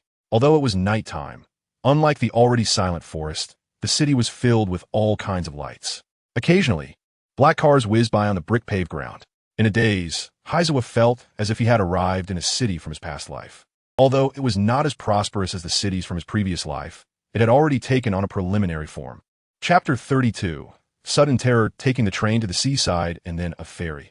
The journey to Hachiho Island was indeed troublesome. After several days of travel, he decided to find a place to rest for the night and continue his journey tomorrow. Just as Heizawa had this thought, a sudden commotion arose from the crowd. Turning his head, he saw a burly middle-aged man, seemingly drunk, gripping a woman's wrist with a flushed face. Hey, beautiful, spend the night with me, and I'll pay you. How about it? The woman, dressed in a luxurious red kimono, showed no fear, only disgust and impatience. She tilted her head to glance at the man, her eyes filled with a chilling, killing intent. Get lost. As she spoke, the killing intent radiating from her was so intense it was terrifying. It was the accumulation of a mountain of corpses and a sea of blood. The pedestrians on the entire street felt a sudden chill, their hair standing on end, instinctively wanting to distance themselves from the woman in red. In that moment, Heizawa was struck by a hallucination. The woman in red stood in a sea of blood, surrounded by floating corpses. The blood surged, and many pale faces wailed within it. Upon closer inspection, many of them were the faces of the pedestrians on the road, and even Heizawa's own face was among them. Damn it! Heisei felt a chill in his heart, knowing he was in big trouble. This woman was most likely a fierce ghost. Just a moment ago, she had definitely harbored the terrifying thought of killing everyone around her. Moreover, the overwhelming killing intent surrounding her was incomparable even to the momentum of his master, Rin Takizoken, when he got serious and slaughtered countless ghosts. Unfortunately, ordinary people did not understand the nature of killing intent. Some instinctively left, but others still watched with great interest. Not a single person stepped in to help. The drunk man was completely unaware of the woman's terror, still gripping her wrist and not letting go. At this moment, the woman coldly looked at the drunk man, and a breathtakingly beautiful smile suddenly appeared on her lips. Heisei, who was intimidated by her killing intent, felt his heart race. This woman was really going to make a move. Killing intent was the embodiment of thought and will. Just a moment ago, Heisei had seen himself and a crowd of onlookers in a blood-soaked illusion, which indicated that as long as the woman acted, she would kill all witnesses, and he would not be able to escape. Thus, halfway through turning to leave nonchalantly, Heisei had to change his mind. He gritted his teeth and strode forward, kicking the drunk man away. The drunk man spun in the air and fell to the ground, crying out in pain. "I can't stand seeing scum like you." Despite the man on the ground moaning in agony and vowing to make Heisei pay, Heisei walked with somewhat mechanical steps to the woman's side, forcing a bright and sunny smile. In his heart, he was shouting for an increase in charm. "Charm value boost me. Add to my smile. At 200 points. In an instant, his potential value dropped by 200 points, returning him to a barren state. This was also the first time Heisei had used the most potential value all at once. He could feel the gap between them. Adding potential value to his physical attributes would be futile, and the situation had occurred so suddenly that he had no psychological preparation. So he had to take a different approach. At the moment the potential value was consumed, an indescribable change occurred within Heisei. The moment he smiled, it was as if the sun had risen in the night, and his brilliant smile stunned everyone around. "I'm sorry for startling you. There are really all kinds of people everywhere." Facing Heisei's smile, the woman across from him was momentarily stunned as well. The killing intent that had been present in her eyes dissipated due to Heisei's smile. A man's smile possesses a magical power.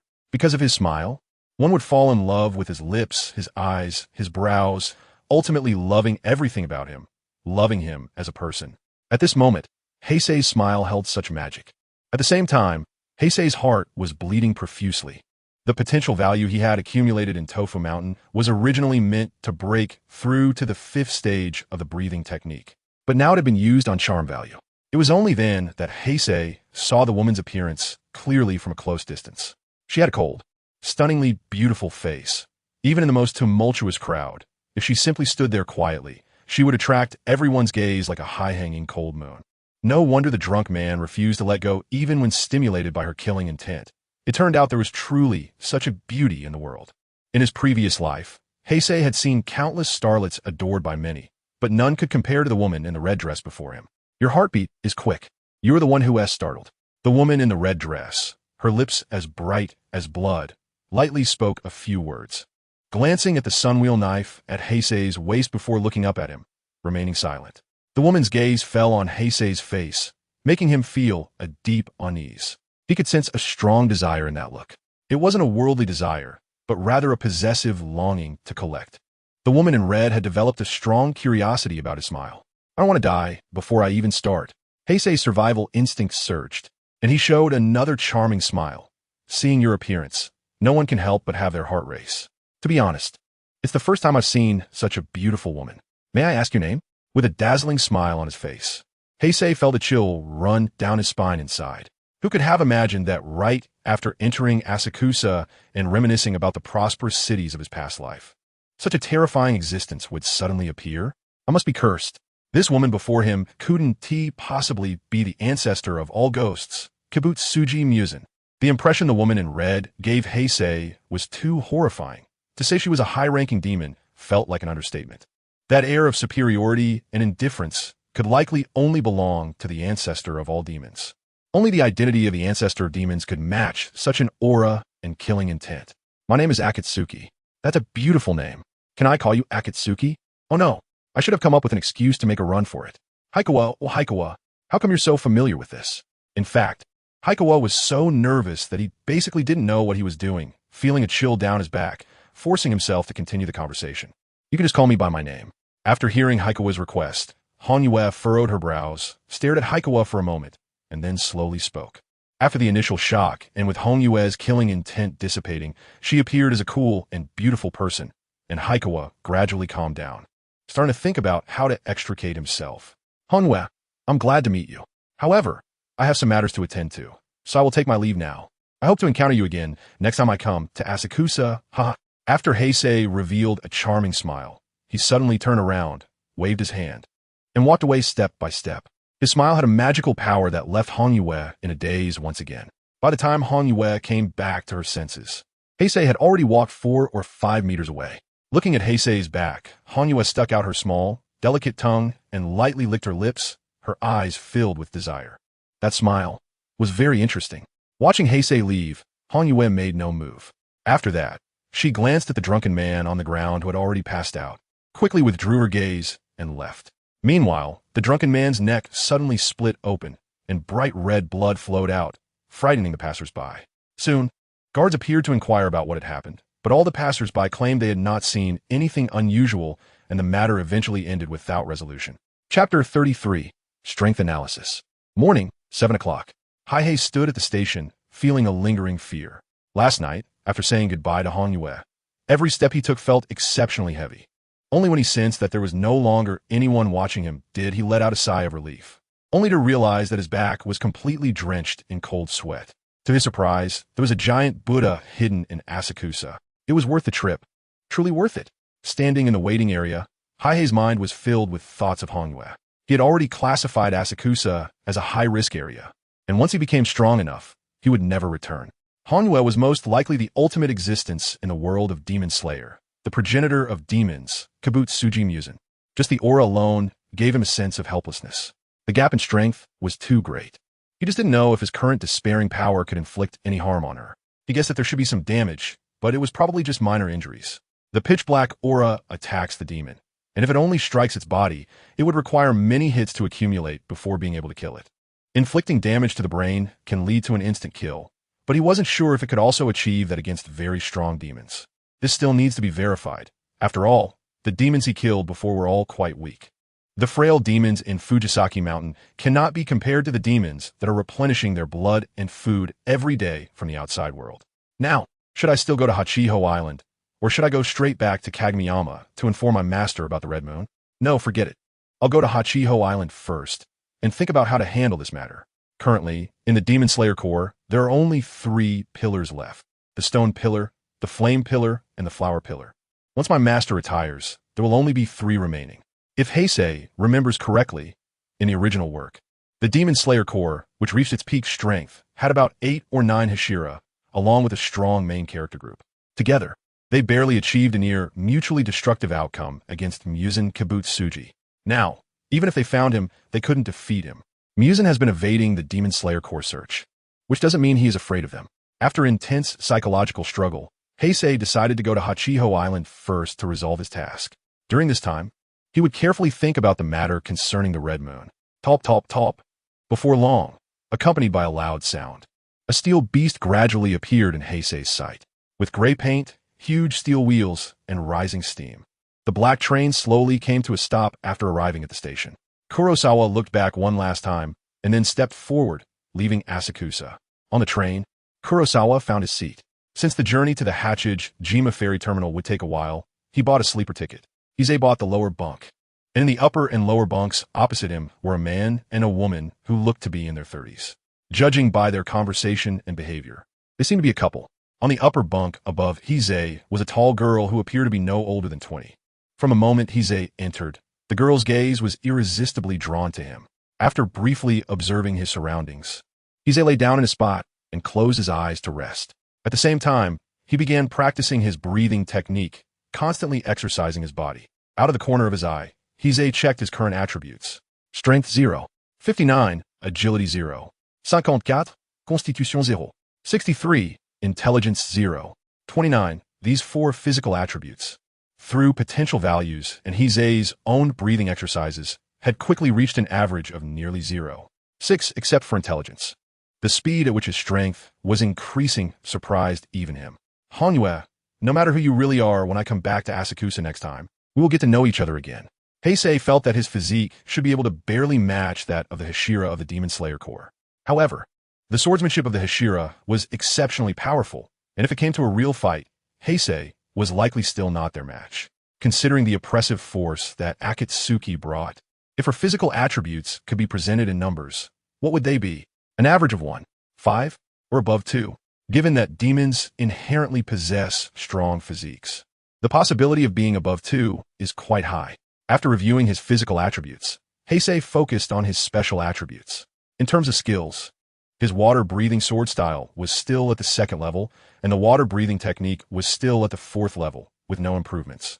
However, his charm value had increased significantly, especially in terms of his smile. When Heisei looked in the mirror, he almost didn't recognize his own dazzling smile. The downside was that his potential value had dwindled to a pitiful 40-something points. Given the potential value required for Heisei to enhance his attributes, those 40-something points were basically negligible. Despair power of the indomitable man-eating demon, 63 points. Well, the despair power had been steadily increasing. The concentration and coverage of the pitch-black aura had indeed expanded with the increase in despair power. Given time, forging a sword with despair and transforming despair into armor was not impossible. My overall strength should have completely reached the level of a lower moon demon. After analyzing his strength and gathering information about lower moon demons from Kanroji Mitsuri, Heisei reached this conclusion. If I could master the sword style at the level of a Hashira, perhaps I could even contend with upper moons. Unfortunately, nothing is perfect. My talent for sword styles is too poor.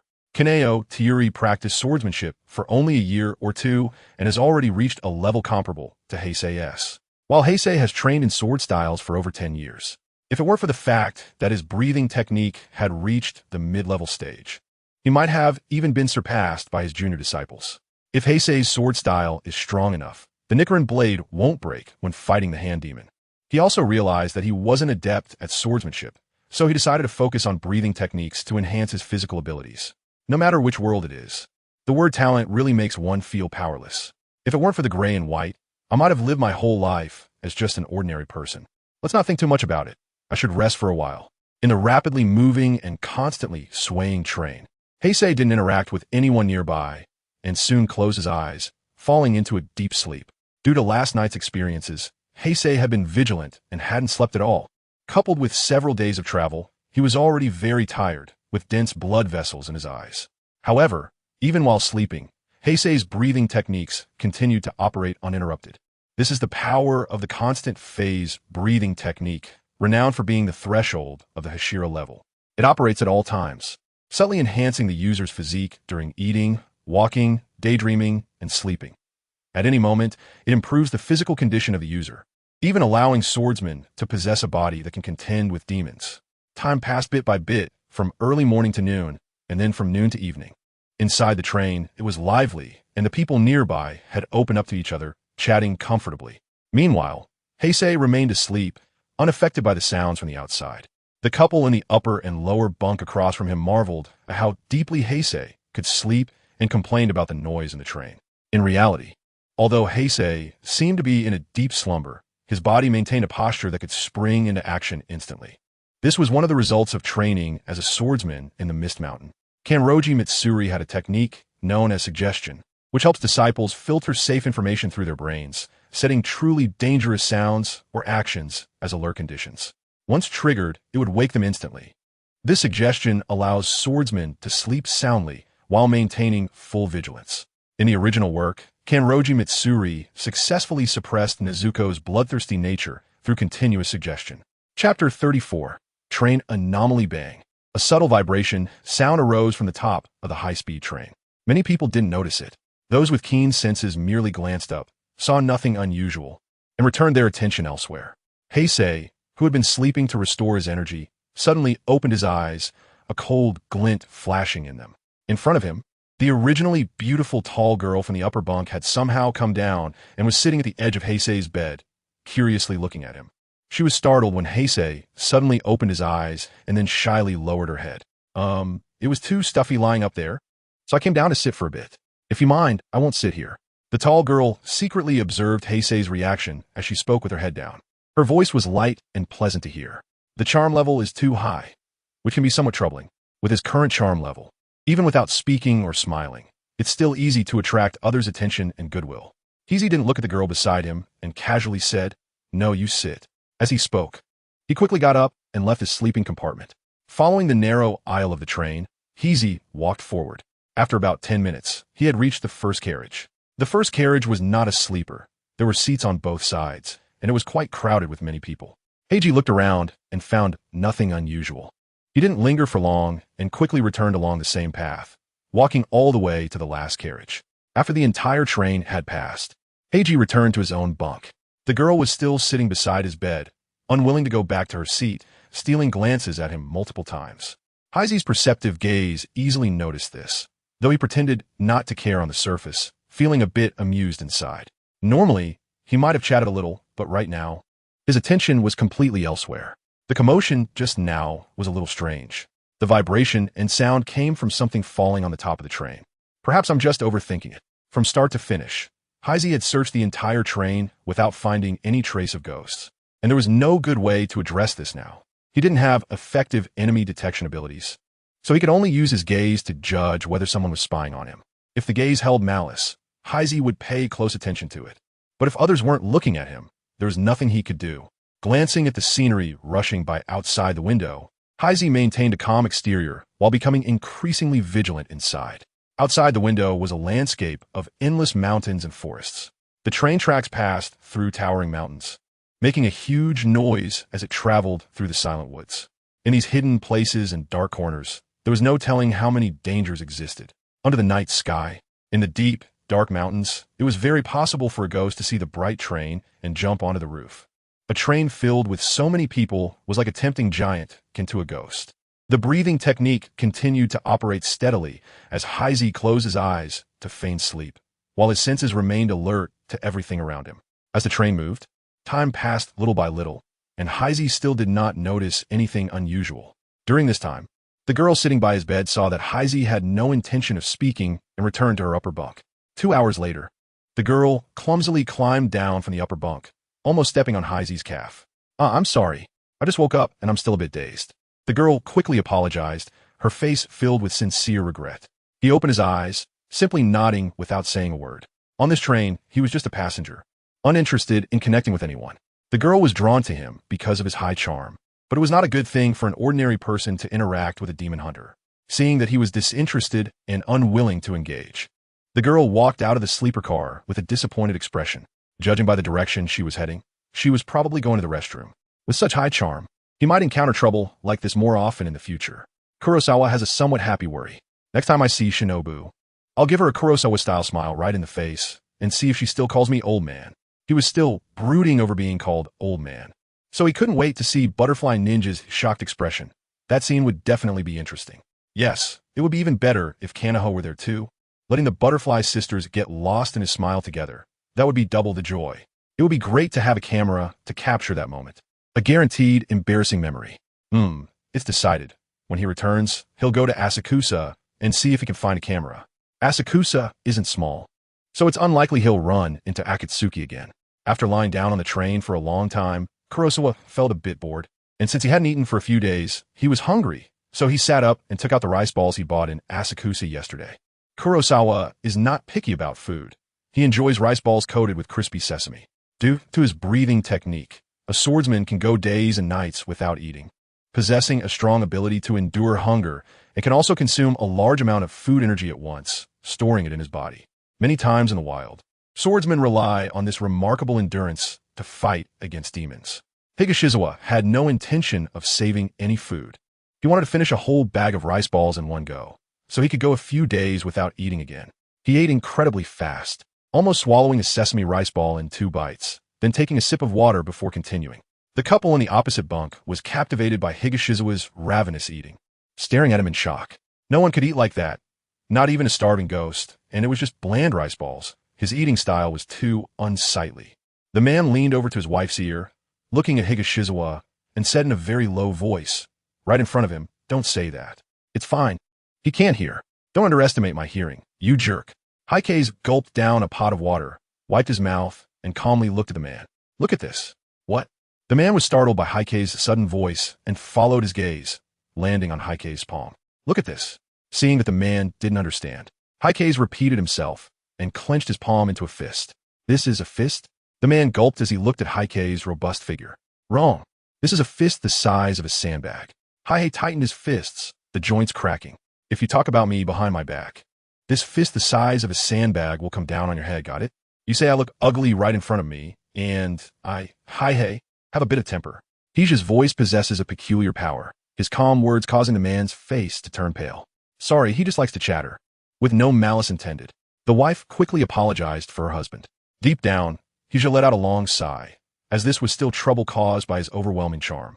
The man's wife had stolen glances at him multiple times, probably seen by the man, who, out of jealousy of Heisei's ubiquitous charm, wished to take his place and seize the opportunity to belittle him.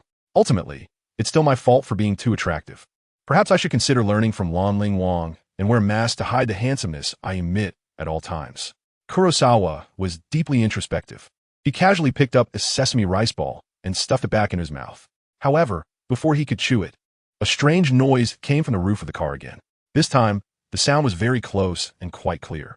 His body tensed up, with the rice ball still in his mouth. He instantly looked up, and in the next moment, his figure shot out of the sleeper car like a gust of wind, chasing after it. Chapter 35, Blood Red Spreads. Heisei's speed was very fast. In just a few breaths, he arrived at the location of the toilet in the sleeper car workshop. Right below where the strange sound occurred was here. The toilet showed that it was occupied, so Heisei didn't rush in immediately. He first knocked on the door. Is anyone there? Heisei received no response. It was late, and most people on the train had fallen asleep, resulting in a silence. Thud! With a dull sound, Heisei reached out to gently push. His movement was light, and the sound was a low thud, not producing any sharp noise. Moreover, since many people were asleep, it did not attract anyone's attention.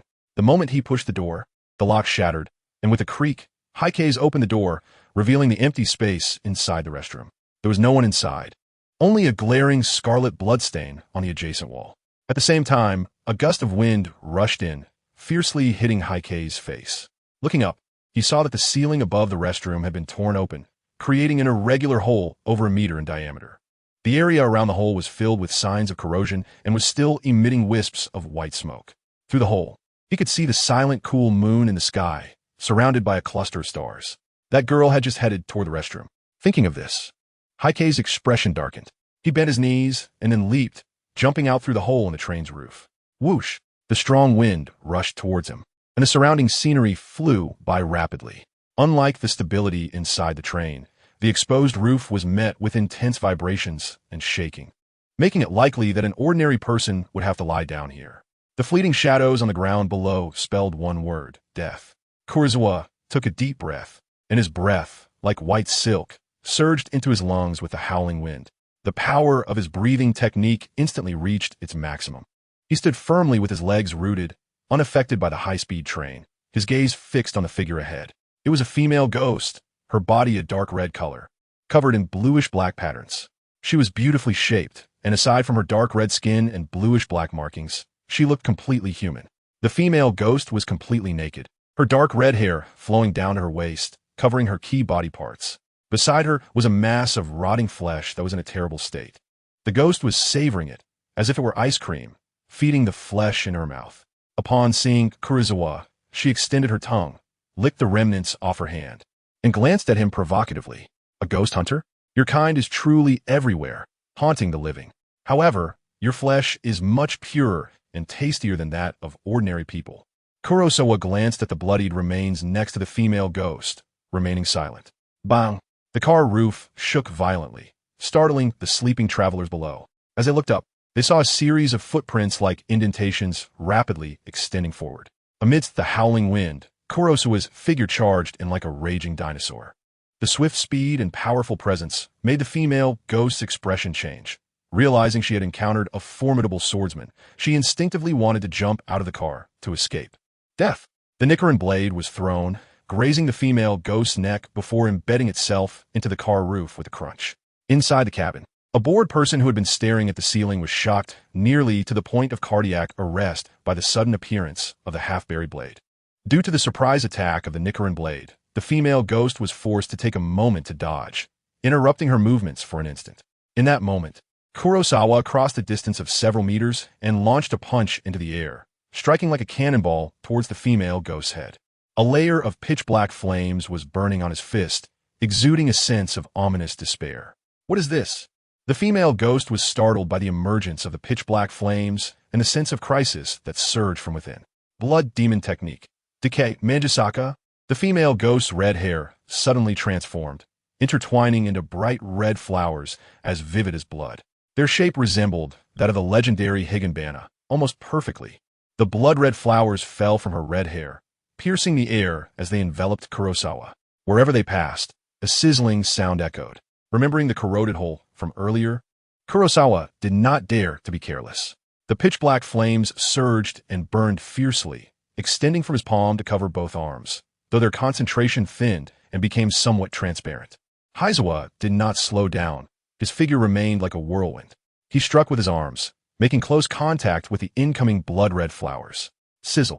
The continuous blood-red flowers collided with Heisei's arms, producing hissing sounds. White smoke billowed up, almost covering Heisei entirely. In the next moment, the white smoke was violently dispersed, and Heisei emerged unscathed, the pitch-black energy once again gathering in his hands. The female ghost's pupils tightened as she tilted her head to avoid Heisei's right fist. The burning pitch-black energy on his right fist grazed the ghost's cheek, and waves of despair and helplessness surged within her heart. This person, is he human or ghost? Just as the question arose in her mind, a mouthful of fresh blood was spat out from the female ghost, and her body floated uncontrollably. Kurosawa's left fist struck her abdomen, sending her flying 5 or 6 meters into the air. The female ghost's hands and feet pointed downward, her back arched upward, feeling an intense and very real pain in her abdomen, as if her soul had been directly hit. Overwhelmed by this unprecedented agony, she experienced a brief moment of daze. Her mind filled with pain, leaving her unable to think. The negative enhancements carried by the pitch-black aura were particularly effective against those with weak willpower. All I wanted was to take a nice ride. Higashikawa leaped up, his height surpassing that of the ascending female ghost. He raised his right leg, and with a sharp whistling sound of the wind, he struck down fiercely.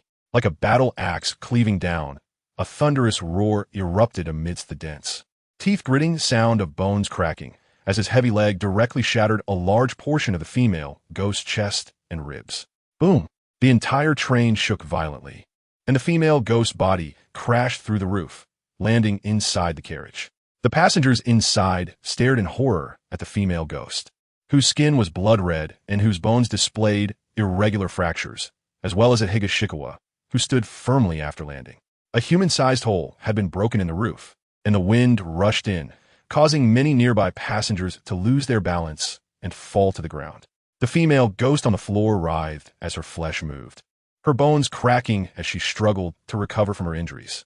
Due to Higashikawa's thunderous, rage-filled punch, her abdomen was assailed by a dark, ominous energy, slowing her recovery speed. But the area injured by the heavy leg was visibly healing at a rapid pace. As soon as he landed, Higashikawa swung a punch at the female ghost's head, but she barely managed to turn around from the intense pain, looking at Higashikawa with eyes filled with hatred and fear. Blood demon technique. Decay. 1,000 threads of blood.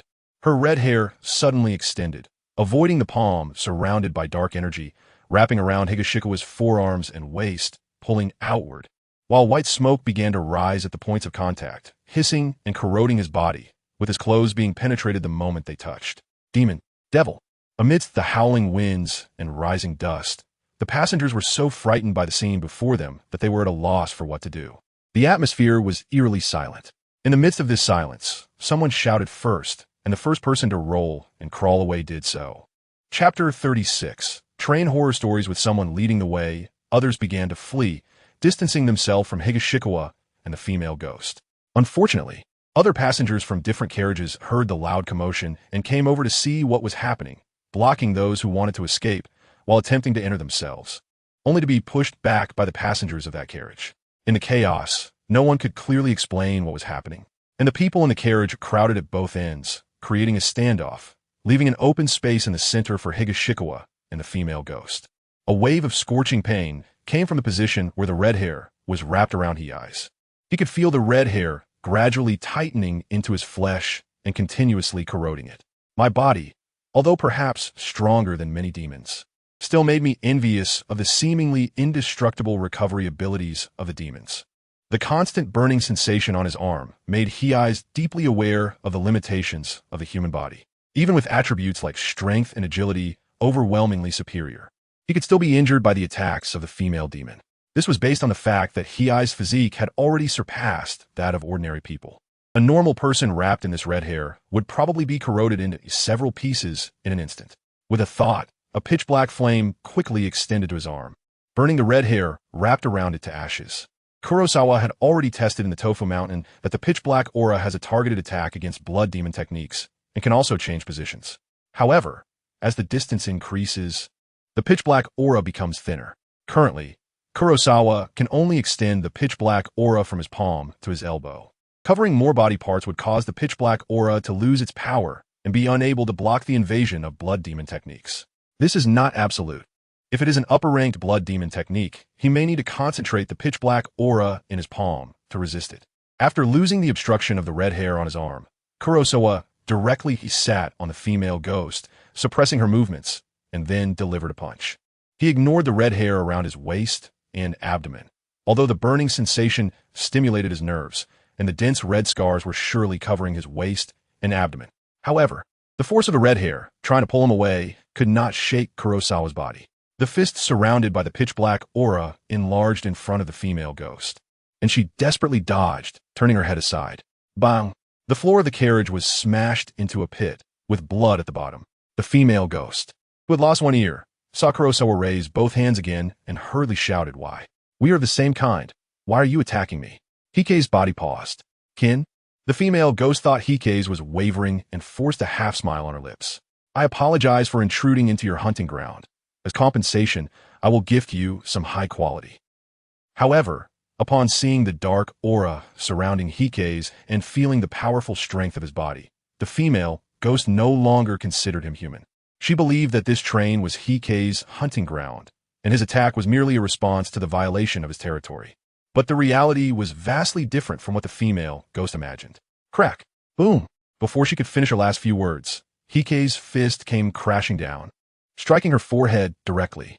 Bones shattered, juices splattered, and a pit appeared again on the train floor. The red hair that had been wrapped around her waist hung limply, and the continuous burning pain also vanished without a trace. Hirazuwa slowly stood up, looked down at the corpse with a shattered head, and then leaped up, jumping from a humanoid hole in the roof of the train to the outside. Undying Cannibal's Despair Power 8, Potential Value 60. Inside the train, the dark red body of the female ghost was directly blown apart by the strong wind coming through the large hole in the roof.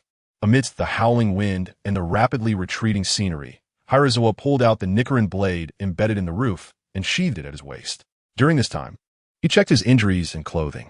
The haori and the inner lining sleeves were in tatters, covered in corrosive marks, while his waist and abdomen were similarly torn, revealing bloodied flesh. Controlling the flow of blood with his breathing technique, Hirazuwa stopped the blood from spilling out. The wounds looked terrifying, but they only damaged the surface, similar to some abrasions from a fall. At the same time, a tingling sensation was coming from the wounds, given Hirazuwa's currently strong physique. These injuries should heal within 2 days. A frail body. At this moment, Hirazuwa increasingly desired the undying body that belonged to demons. It was he who, to prevent the female ghost from escaping, directly endured her attacks to suppress her movements. In such a situation, if any swordsman were to take his place, as long as they didn't possess overwhelming power that could kill instantly, giving the female ghost even a moment of reaction time would allow her to leap off the train and quickly disappear into the deep mountains and forests. This would cause quite a disturbance, and if seen now, he would probably be regarded as a monster. During the battle between Heisei and the female ghost, there were quite a few spectators on both sides. The passengers in this train car were crowded by the newcomers, and in the midst of the chaos, they wanted to escape but couldn't. They could only helplessly watch a fight between a human and a ghost. However, the pitch-black aura swirling around Heisei was clearly visible to these people as well. Kurosawa is very clear about human nature. The dark red skin and the ghostly patterns all over the female ghost indicate that she is an otherworldly being. Although she looks like a human, due to the presence of her dark aura, she would likely be seen as a monster mingling among humans. For the passengers who witnessed everything, this battle is not a fight to protect them. It is merely a clash between two monsters. Let me think about what to do now. Heikei's didn't want to stay on the roof, feeling the wind until reaching Hakajajima. Looking down, the large human-shaped hole next to him gave Heikei's an idea. He moved along the speeding train, walking about 6 carriages forward. After pondering for a moment, he knocked downwards. Is anyone there? A young man, squatting in the restroom, suddenly froze, then mechanically lifted his head. Knock, knock, knock. A sound similar to knocking echoed above him, and, at the same time, a vague, ethereal voice, seemingly coming from nowhere, was heard. Is anyone there? The voice of Heisei was muffled by the car roof and disturbed by the strong wind from outside, reaching the young man's ears like hollow, ghostly sounds, sending chills down his spine. In an instant, various urban legends and world tales of the supernatural flashed through the young man's mind. He trembled as he quickly wiped himself off after standing up, not caring that he accidentally got some on himself. I'm sorry. I'm sorry. I didn't mean to offend you. Shouting I'm sorry wildly, he dashed out of the restroom like the wind, attracting surprised glances from everyone around.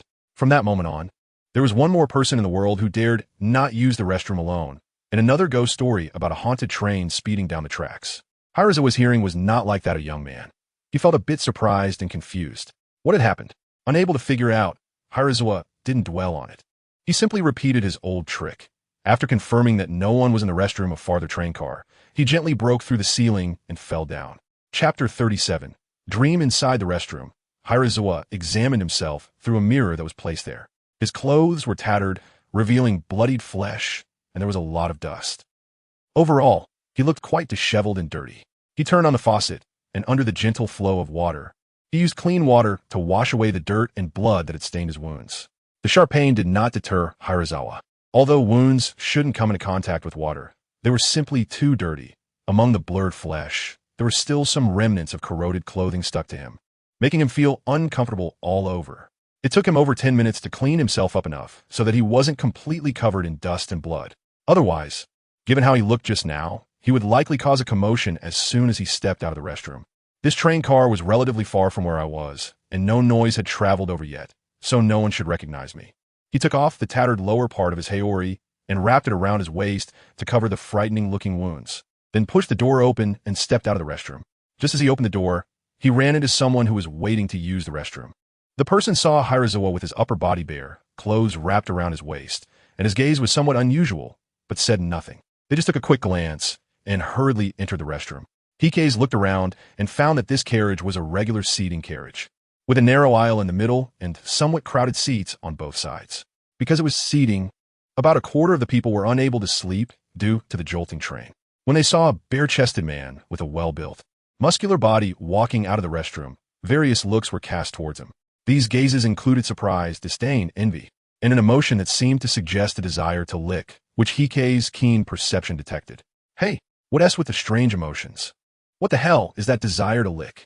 Heisei's temples bulged with veins, especially after realizing that the source of the gaze was a bald, weathered middle-aged man. Ignoring the numerous stares, Heisei walked towards the bald man. As Heisei approached step by step, the middle-aged man swallowed hard and looked up with a smile. Heisei also smiled back warmly and then pointed at the man's clothing. Can you help me? What? After a brief and pleasant exchange, the two reached an agreement based on Heisei's suggestion. 1 minute later, Heisei was wearing a coat and sitting down in an empty seat in a corner of another carriage. Hihara crossed his arms and lowered his head, closing his eyes to rest. The battle with the female ghost could soon spread throughout the entire train, and then someone would come to search for Hihara.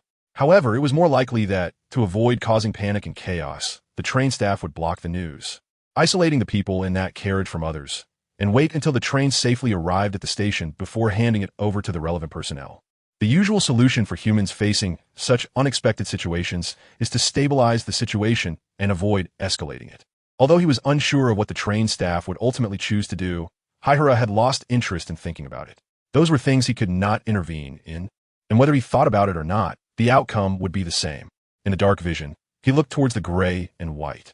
His 4 physical attributes remained unchanged, but Kurosawa was somewhat surprised to find that his despair power had increased by 8 points, and his potential value had increased by 60 points, which was a bit strange. With the demon-slaying gains from Fujisaki, Kurosawa felt that there was some correlation between despair power and potential value. Gaining a bit of despair power would likely yield about 10 points in potential value, and the difference shouldn't be too large. However, the disparity between 8 points of despair power and 60 points of potential value exceeded Kurosawa's previous judgments.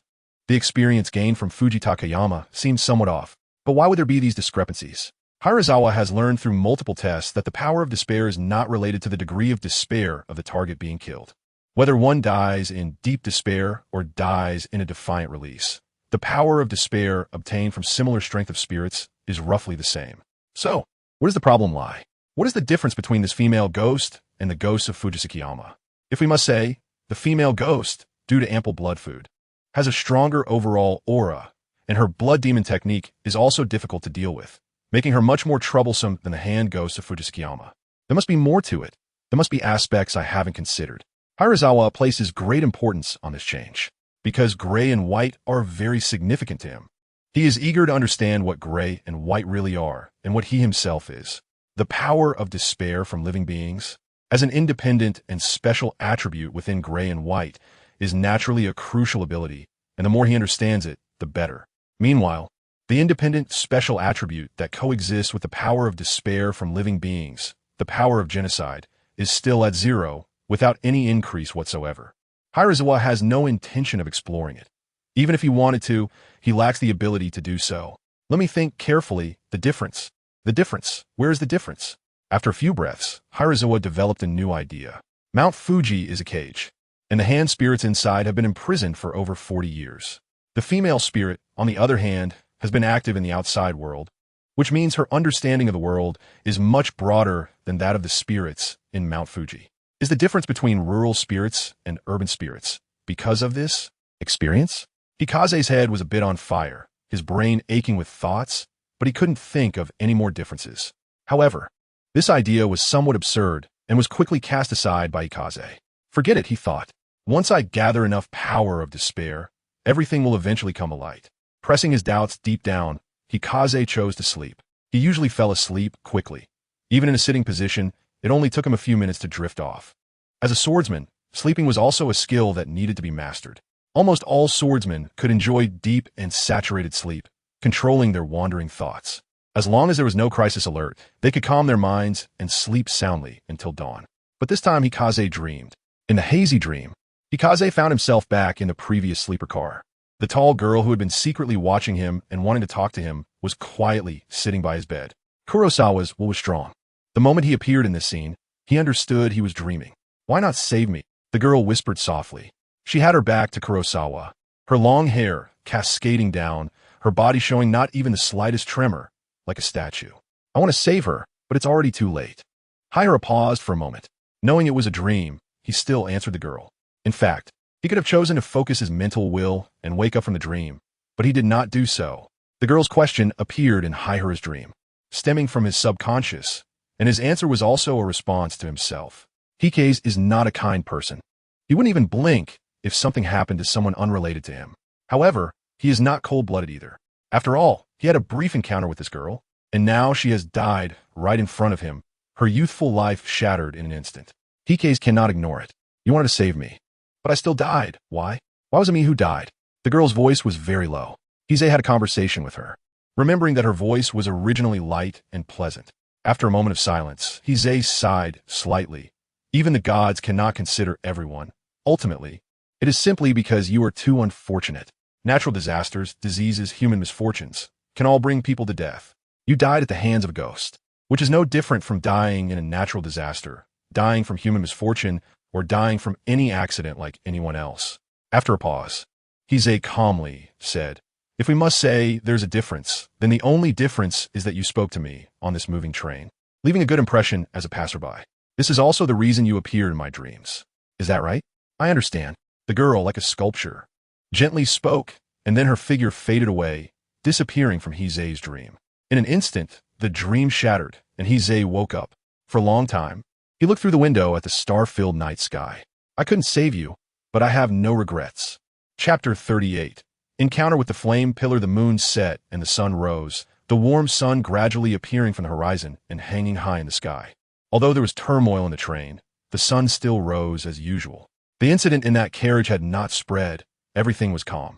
The train, which had several holes in the roof, continued to speed through the strong winds, as if nothing had happened the night before. Just as Heisei had expected, the news was suppressed. The train manager did not want to spread the matter and cause panic. Higashikawa supported his chin with his wrist, watching the scenery fly by outside the window. Was that last night truly my subconscious? At first, Higashikawa thought that deep down he felt guilty, which was why he had that dream. But in the dream, he questioned himself, feeling no guilt about his actions, so logically he shouldn't have had such a dream. I remember that in the world of Demon Slayer, there seemed to be many spirits. Perhaps it was a spirit visiting him in a dream, rather than a mere figment of his imagination. In the original work, after Kanroji Mitsuri and others died, their spirits returned to the Misty Mountain to accompany the elderly Sakanji Urokadaki, and they appeared multiple times afterward to help Tanjiro comprehend sword techniques.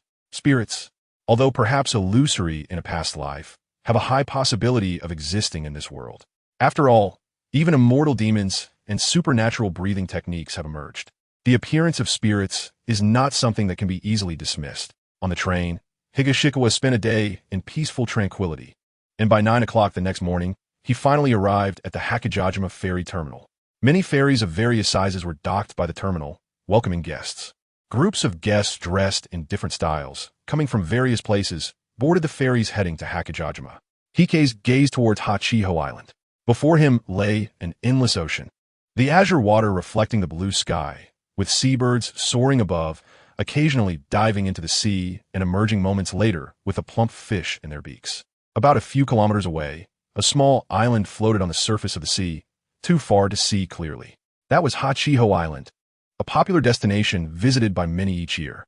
Ferries shuttled back and forth between Hachiho Island and the dock, bustling with voices.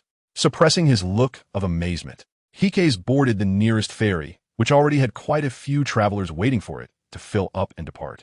What lies beyond the sea? Hikage, filled with such questions, asked the ferry's operator, a burly man who was only slightly less imposing than Hikage himself. The strong man gazed into the distance, his expression profound. After Hikage's inquiry, he pointed towards the horizon and, after a long pause, said word by word, "Beyond the sea is still the sea." He almost spat out his drink. This tough guy had been brewing for a long time, only to say the most unnutritious words. I'm just a rough man. How would I know what's on the other side of the sea? The sea is just the sea, vast and endless. Heisei was helpless. Okay, I understand. After arriving in the world of Demon Slayer, Heisei wanted to figure out the current structure of this world. He found that it was very similar to the Taisho period of his previous life, and thus assumed that other countries also existed. However, when Heisei asked Kanroji Mitsuri about this, Kanroji looked at him in surprise, thinking that Heisei had lost his mind. It was then that Heisei realized that the technological development in this world was somewhat skewed. There were no ships capable of crossing the ocean, and people had no idea what lay beyond. He thought that asking people living by the sea might yield different answers, but there was still no change. So, did other countries not exist at all, or were they simply undiscovered? As the ferry set off, Heisei looked down at the azure sea and saw his own reflection in it. Black hair and black eyes, a look that is extremely rare in this world. It was everywhere in his previous life.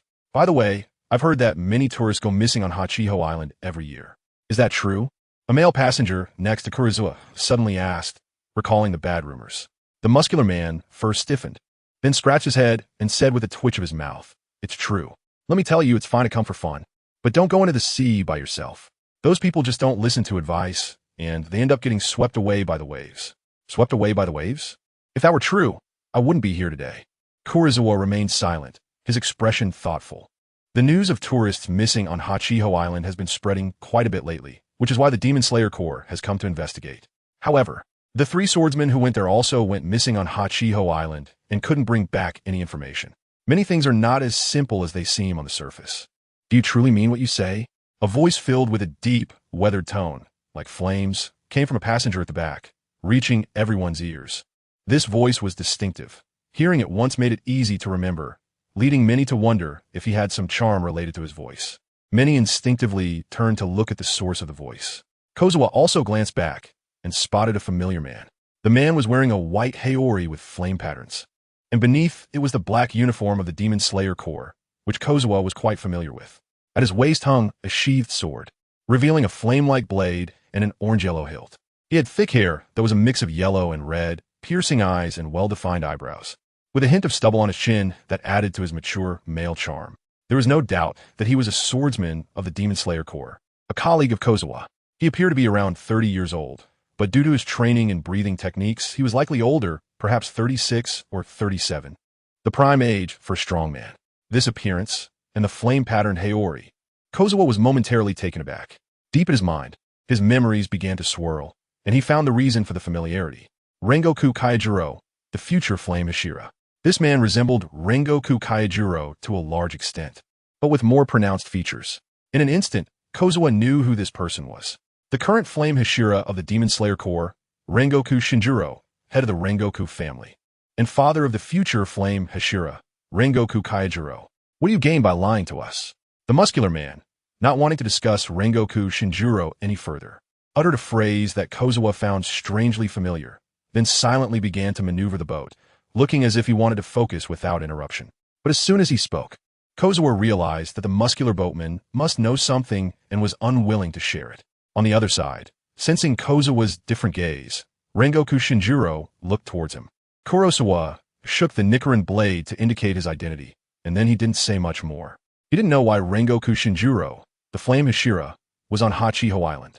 Perhaps he had heard about the missing people on the island and came on his own, unaware that swordsmen had already been assigned to investigate Hachiho Island.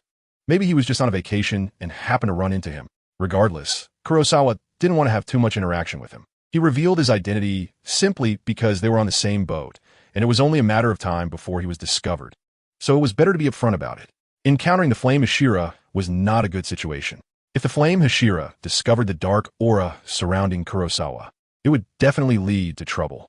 Kurosawa had heard multiple times about this Flame Pillar's flame sword technique, which was incredibly explosive and had a strong destructive power. If he were to attack him, given his current strength, it would be quite difficult to resist. Chapter 39, bringing bad people after sailing on the ferry for half an hour. It successfully docked. The passengers disembarked one by one, but there were two people sitting quietly at the front and back of the boat, not moving until all the other passengers had gotten off. The muscular man shouted, "We've arrived. This is Hachiho Island. It's time to get off." Hearing the muscular man's call, Kurosawa finally stood up. However, he still did not get off the boat. He simply crossed his arms and looked at the muscular boat owner with a half smile. "If you don't get off soon, I'll turn the boat around. There are other passengers waiting over there." Feeling a bit uncomfortable under Kurosawa's gaze, the muscular man forced a stiff smile. Heisei also smiled. "We're not in a hurry. If I remember correctly, you just said that there's no benefit for me to lie to you. And in my impression, whenever someone ends a statement like that, it's a definite lie. So, tell me, what is going on with Hachijima? What do you know?" Under Heisei's relentless questioning, the muscular man took a step back, and then as if hit in a sore spot, he spoke rapidly. "I told you it's true. The people who got into trouble on Hachijima were just careless while playing in the sea.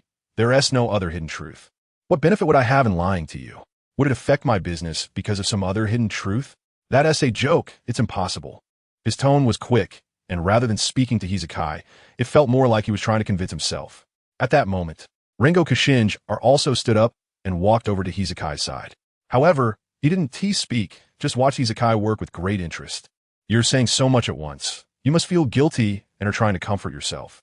"No, I don't know anything. Don't stop me. I'm leaving." The muscular man gritted his teeth, refusing to budge. He regarded Rengoku Shinji and Heisei, both of whom were armed with swords and wore haori, as part of the same group. Heisei stepped forward suddenly, his expression fierce, and with a clang, the Nichiren blade was drawn. The cold blade pressed directly against the muscular man's neck, the icy sensation causing goosebumps to rise on his skin. Heisei's expression was cold as he said, "I came here to deal with this matter. Tell me what you know. Otherwise, I won't hesitate to add another soul to my list." With a blade pressed against his neck, the muscular man broke out in cold sweat, then forced a smile while gripping the back of the sun-wheel sword. But no matter how hard he tried, he couldn't pull it away. "Don't joke around. There are people watching everywhere. Put the knife down, be careful. It wouldn't be good if someone got hurt." There were many people by the seaside of Hachiho Island, and a lot of them were drawn to the commotion caused by Heisei, their eyes wide open as they leaned in to watch the excitement. "Do you think I'm joking?" Hirazua's expression darkened, and with a flick of his wrist, the sharp sun-wheel blade instantly sliced through his skin, staining it with a trace of bright red blood. At the same time, feeling the sting in his neck and looking into the sharp, indifferent eyes of the person in front of him, the muscular man stiffened all over, completely afraid to move.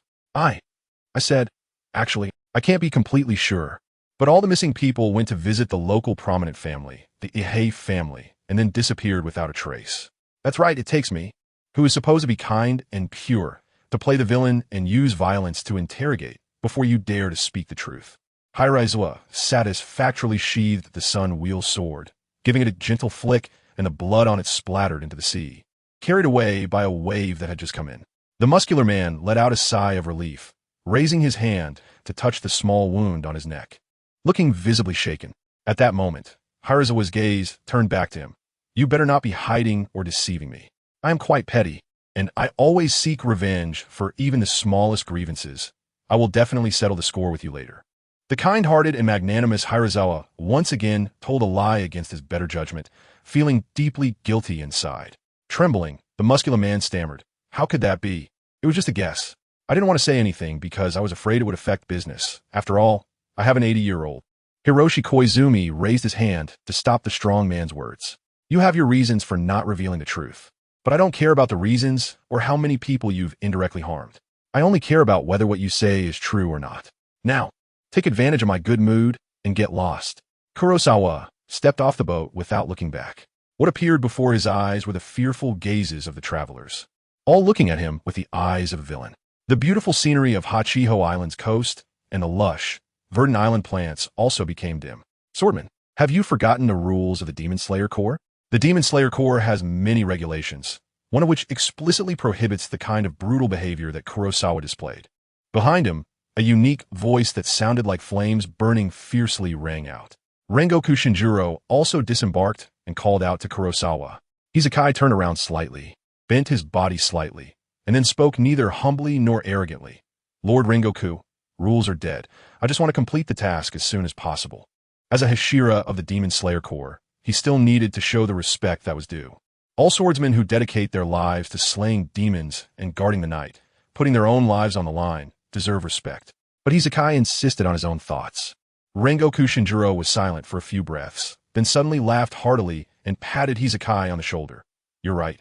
Since the mission to Hachiho Island has been assigned to you, I won't interfere. However, 3 capable swordsmen have already gone missing here, so it may still be dangerous for you. I will wait on the shore, complete the task, and come to see me within 3 days.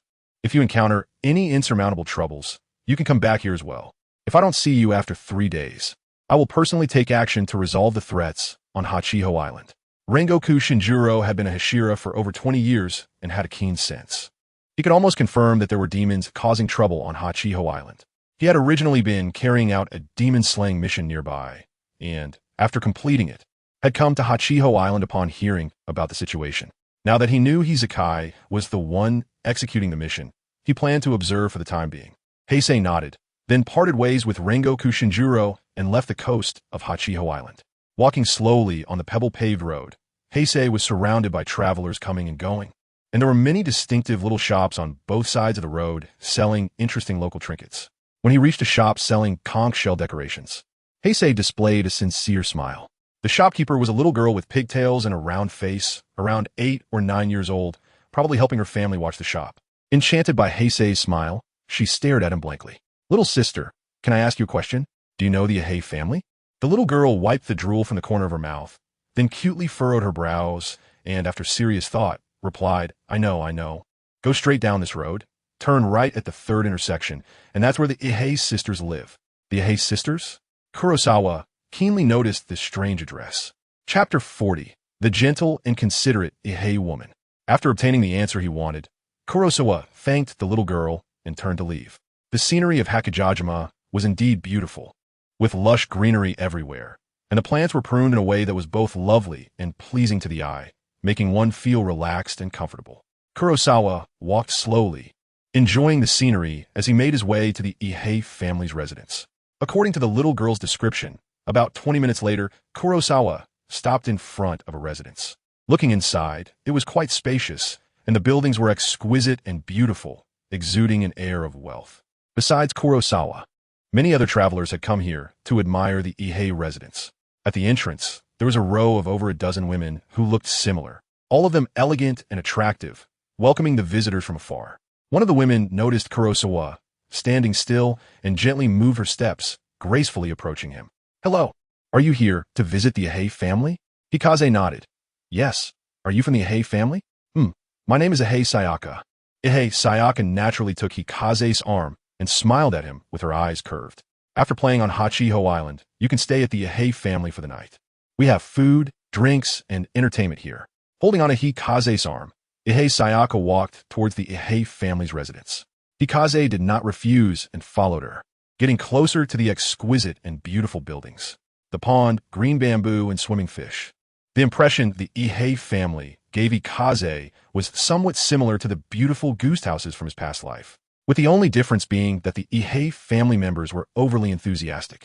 Heisei could see that the women of the Heisei family were lowering their status and speaking kindly to the guests beside them, not showing any displeasure even when some unruly guests took advantage of them. Noticing Heisei's gaze, Sayaka understood what he was thinking and explained with a smile. In our Heisei family, we are all women, and we will never marry in our lifetime. However, the bloodline of the Heisei family also needs to be continued, and the women of the island are not interested in men, so most of us choose to spend a night with the guests who come to visit. If you need, you can stay here tonight, and I will accompany you. Such a good thing. Heisei couldn't help but look at her differently. Sayaka had snow-white skin, a delicate and beautiful face, and spoke in a soft and gentle tone, with her pair of watery eyes full of seductive allure. While speaking, Sayaka leaned closer to Heisei, her soft body almost pressed against his embrace. Feeling a bit dry in the throat, Heisei took a breath, reached out, and wrapped his arm around Sayaka's smooth, fair shoulder, smiling as he said, "It's just getting dark, so I'll stay for the night." It was now 10 in the morning, and there were still 7 or 8 hours until dark. Heisei felt no guilt. Later, accompanied by Sayaka, Heisei toured the Heisei family's residence. But behind the residence was a large-looking bamboo forest with walls over 2 meters high, and the gate was sealed, preventing entry. Sayaka said that there were many poisonous snakes in the bamboo forest, and it was easy to encounter danger if one went in, so it was sealed off. Heisei only asked a simple question, noted the location of the bamboo forest, and did not delve further. At noon, Heisei had a sumptuous lunch at the Heisei family, during which beautiful Heisei women danced gracefully, filling the air with laughter and joy. In the afternoon, Sayaka took Heisei to explore many interesting places on Hachiho Island. When it was 7 in the evening and the sky had darkened, Sayaka leaned against Heisei as they walked on a slightly pink sandy beach, leaving deep footprints with every step. Hiroshi was curiously kicking the shell stones under his feet, marveling at the beauty of nature. At first glance, the beach appeared to be a light pink, but it was actually made up of densely packed pink shells, creating a dreamy and beautiful scene. No wonder Hachiho Island is a popular travel destination recommended by many. It has a natural charm, and the women of the Ikar family on the island are beautiful and gentle, serving as companions during visits, attracting men like poppies. It was getting late now, so it was time to head back. The nights on Hachiho Island can be quite cold, and staying outside for too long can lead to catching a cold. Under the dimming sky, the sea breeze was indeed becoming cooler. Sayaka, wearing an off-shoulder kimono, felt a bit cold and leaned closely against Hiroshi. With a spirit of helpfulness, Hiroshi offered his embrace, wrapping his arms around Sayaka's fragrant shoulders to shield her from the chilly evening wind. After Sayaka expressed her wish to return, Hiroshi nodded in agreement, and the two made their way back to the Ikar residence. Upon arriving, Sayaka led Hiroshi into a beautifully decorated room and gently smiled, saying, "Let's rest here tonight. I'll go prepare some food to bring over." Heisei's expression remained unchanged as his gaze wandered around Sayaka, just feeling a bit hungry. How troublesome. After that, Sayaka left the room, firmly closing the door behind her. Inside the room, Heisei reached out and flicked the wind chime made of conch shells and other materials, producing a pleasant, crisp sound. Playing along, don't let your guard down, Heisei. Wine is a deadly poison, and love is a sharp knife. Form is emptiness. Emptiness is form. No matter how beautiful a person is after 100 years, they're just a pile of bones. Such a gentle and considerate offensive is hard for most to withstand, and they would likely be lost in the warmth. But Heisei held firm and noticed the odd behavior of the women from the Heisei family. Throughout the day, Sayaka maintained a gentle and charming demeanor, her gaze full of tenderness. But whenever Heisei looked elsewhere and was inattentive, his perception would trigger a warning, sensing malicious glances. When he quickly looked back at Sayaka, the malice would vanish, replaced by affection in her eyes. Moreover, whenever Sayaka encountered other women from the Heisei family, the secretive glances they cast were also filled with immense malice, with no exceptions. Every single one of them. This malice had reached a level that could lead to someone's demise. So, the target was not wrong. The muscular boat captain did not lie. The disappearance incident at Hachiho Island was certainly the doing of the Heisei family. Could that bamboo grove, which forbids entry for play, be the secret location? Inside the room, Heisei sat on the pink bed, quietly contemplating and summarizing the traces he had discovered that day. First, he would take a look inside the bamboo grove. With that thought, Heisei immediately got up, pushed open the door, and headed towards the location of the bamboo grove from his memory. It no longer mattered that Ihei Sayaka would not see him upon her return. Heisei was now taking action, merely waiting for nightfall when the spirits would appear in Rome. In the darkness, Heisei moved swiftly, his body like a flash of black lightning. At that moment, there were still many people moving around the Ihei residence. But when they saw Heisei, they merely doubted their eyesight for a moment, unable to clearly see his figure. In just 3 minutes, Heisei arrived at the perimeter of the bamboo grove, then lightly leaped over the 2-meter-high wall, causing the ground to tremble slightly. After landing, Heisei looked at the person who suddenly appeared before him, momentarily stunned. Chapter 41. The Giant Serpent Shadow in the Bamboo Grove. Haijiro landed in a place beyond the blocked door. His landing spot was a narrow path about 1 meter wide, still paved with cobblestones. Surrounded by silent green bamboo that only slightly swayed with the night breeze, Haijiro momentarily lost his focus, but after a breath, his expression returned to calm. Did the Ihei family get their food from the bamboo forest? Snap! In front of him, Sayaka Ihei looked at Haijiro in shock. Startled by his sudden leap from 2 meters high, she couldn't hold onto the tray in her hands, and it fell to the ground, shattering. Sizzle. A series of white smoke rose up from the ground. Kurosawa looked down and saw a transparent liquid flowing out of a shattered cup, sizzling as it corroded the pebbles. Yes, some liquor was sealed in the bamboo forest. Ihei Saka had not yet regained her composure, her voice stuttering, and didn't even notice the pebbles on the path were emitting white smoke. Is the liquor here that potent? It's literally a poison that goes through the intestines. He stepped forward and heavily pointed at Ihei Sayaka's forehead, as if struck by lightning. Ihei Sayaka hadn't even begun to explain before her body went limp and fell to the ground. At this moment, looking at the graceful Ihei Sayaka lying on the ground, Kurosawa recalled a saying from his past life and sighed softly. You were once a beauty, but why become a thief? What a pity. He still couldn't fully understand the role that Ihei Sayaka and the other Ihei women played in this matter, so he only knocked her out without killing her. There was indeed something strange in this bamboo forest. Ihei Sayaka suddenly appeared in the bamboo grove, and she was holding a cup of poison wine, which was clearly suspicious. The sealed door of the bamboo forest was definitely just a ruse. Otherwise, how could Ihei Sayaka have come here, and how would she get out? Heisei twisted his neck, ignoring the unconscious Ihei Sayaka, and walked step by step along the winding pebble path. In the bamboo forest, whenever a gentle breeze blew, a swirl of green bamboo leaves would spin and fall from the green bamboo, rolling a few times before landing on the ground, covering it with a thick layer of green bamboo leaves, with only the pebble path appearing to be regularly cleaned, with just a few freshly fallen leaves. After walking a short distance, Heisei encountered another exquisitely beautiful Ihei woman. You are. The woman was startled, but before she could finish her sentence, Heisei knocked her down to the ground, and like Ihei Sayaka, she fell soft and unconscious. After continuing forward for several dozen meters, Heisei's perception began to alert him. He paused, feeling as if he were being closely watched by a multitude of intense gazes. Hiss! The continuous sound of snakes flicking their tongues echoed in his ears, and Heisei frowned slightly, scanning his surroundings. Various colored snakes, flicking their tongues, coiled in the bamboo forest, wrapped around the green bamboo, and hid among the thick bamboo leaves on the ground, casting curious yet dangerous glances at Heisei.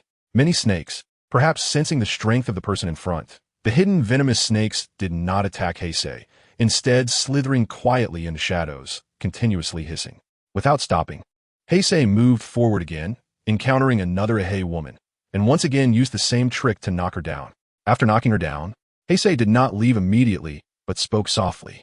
However, after a moment of waiting, aside from the sound of the wind and the hissing of snakes, there was no other movement. You can really keep your composure. Boom! The ground cracked, spiderweb-like fractures spreading, and Heisei instantly vanished from his spot. In the next moment, Heisei appeared in the bamboo forest outside the pebble path, his gaze cold amidst the dense sounds of snakes. However, when he saw the person lying on the ground, looking vigilant, Heisei's coldness faded, replaced by surprise. It was a boy with bandages wrapped around his face and a white snake coiled around his neck. His heterochromatic eyes were quite extraordinary. The boy was startled by Heisei's sudden appearance but quickly changed his expression, raising a wooden hairpin in his hand and jumping up to stab at Heisei's eyes. The small white snake on his neck also bared its fangs, attempting to bite Heisei's face. The future snake pillar. The boy's appearance overlapped with someone from Heisei's memories. At the same time, Heisei grabbed the boy's wrist with one hand and pinched the small white snake between his fingers, easily neutralizing the attack. "Don't move. I mean no harm." Heisei spoke in a deep voice while staring into the boy's unusual heterochromatic eyes. His voice held a profound, trustworthy power that calmed the restless boy. But the boy did not lower his guard, his eyes filled with vigilance, staring intently at Heisei. Let go of Maru." Following the boy's gaze, Heisei saw the small white snake he was pinching, still baring its fangs and hissing threateningly. Maru? That's a nice name. Heisei smiled slightly, then released the white snake, returning it to the boy's neck while also letting go of the boy's hand. His smile held a magical charm that further lowered the boy's vigilance, causing him to momentarily daze. In his daze, it seemed as if the boy saw a sun rising in a place that was always dark and devoid of sunlight, warm and filled with light. Gradually, the corners of the boy's eyes became moist, and his voice choked with emotion. You finally came to save me." "What?" Heisei was somewhat taken aback, not understanding the boy's meaning. He did not know that the boy had been imprisoned in a dungeon since birth, having repeatedly hallucinated about someone rescuing him. And at that moment, the feeling Heisei's smile brought him was precisely the image of his hallucination, warm and sunny. "What is your name? Why are you here?" Although he had his suspicions, Heisei still confirmed the boy's identity.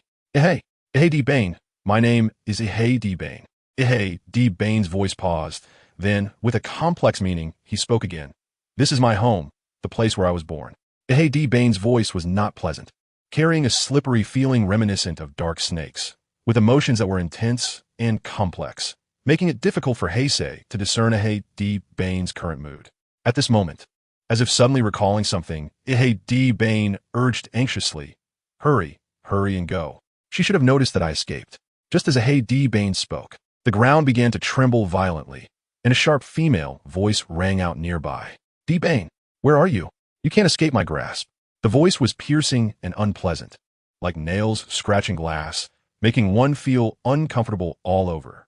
Heisei stood in front of Ihei D. Bain, looking toward the source of the sound. In his line of sight, the ground shook continuously, and amid the rumbling sounds, it was as if a steamroller had started, with green bamboo being crushed and falling to the ground. Amidst the massive dust and bamboo leaves rising in the forest, a thick snake tail and a woman's face were faintly visible in the immense cloud of dust. Chapter 42. The tornado destroys the parking lot. I found you. D. Bain. The sharp female voice suddenly rose, then moved toward Heisei with a tremendous sound. Heisei stared at the densely packed green bamboo that had been crushed and broken, feeling the intense vibrations beneath his feet.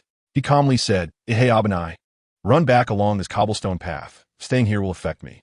Ihei Abanai gritted his teeth, glanced at Heisei's tall figure, then turned and quickly ran away. If possible, Ihei Abanai wanted to stay and help Heisei, but he knew he was powerless and would only trouble Heisei by staying, so he chose to escape decisively. This demon looks quite peculiar. After Ihei Abanai ran several dozen meters, smoke and dust spread around Heisei, and he finally saw the giant demon's shadow clearly. The upper body was that of a seductive and enchanting woman, covered in strange demonic patterns, while her lower body had a serpent tail with bluish-purple scales, the scales glinting with a cold metallic sheen. Her body was extremely large. The snake tail alone was over 8 meters long and as thick as a barrel, while her upper body was about 2 meters tall. Just her human half was taller than Heisei's entire body, and overall she approached nearly 10 meters in height. Get lost. The snake woman paid no attention to Heisei. Her eyes were only on Ihei Abanai, who was fleeing ahead. She casually coiled her massive snake tail and brought it down heavily towards Heisei. The enormous size brought immense power, and the visible shockwave was stirred up by the tail, making Heisei feel a tremendous pressure. A gust of fierce wind rushed towards him. Total concentration. The breathing technique suddenly operated at full power, with white streams of breath swirling around his mouth and nose. His muscles began to pulse and tremble, bursting forth with strong power in the minutiae. At this moment, Heisei's blood flowed faster, his heart beat like a pump, and all aspects of his physical abilities significantly improved. If represented with gray and white data, his physical attributes, excluding intelligence, would average around 0.8, and the total concentration boost temporarily raised that average by 0.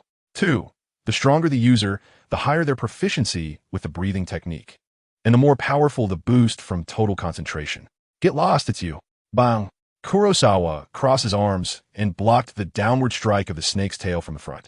A dull sound wave spread outwards, causing the green bamboo to break into pieces. His body was insignificant compared to the over 8-meter-long snake tail, yet this seemingly small Kurosawa, with a power that rivaled that of the snake woman, firmly resisted the attack, preventing the tail from descending even a fraction. Crash! At the same time, the ground beneath Kurosawa suddenly cracked and sank, causing his entire lower leg to instantly sink into the earth. The snake woman was filled with anger and surprise, not expecting to be blocked by the suddenly appeared figure. Seeing Heisei Kobain running further away, the snake woman became anxious. She had nurtured this exquisite food for 14 years, waiting for this moment to harvest, and she could not let him escape no matter what. With that thought, the snake woman's expression turned fierce and savage, her beautiful and seductive face suddenly contorting, her mouth splitting wide open to the roots of her ears, revealing sharp, glowing blue fangs embedded within. You damn swordsman, go die! With a movement of her upper body, the snake woman opened her arms to grab Kurosawa, while her massive mouth viciously bit down. Truly passionate, but unfortunately, I'm not blessed to enjoy it. The glowing blue fangs were clearly filled with deadly poison. Kurosawa dared not let this dangerous snake kiss touch him, as it could kill.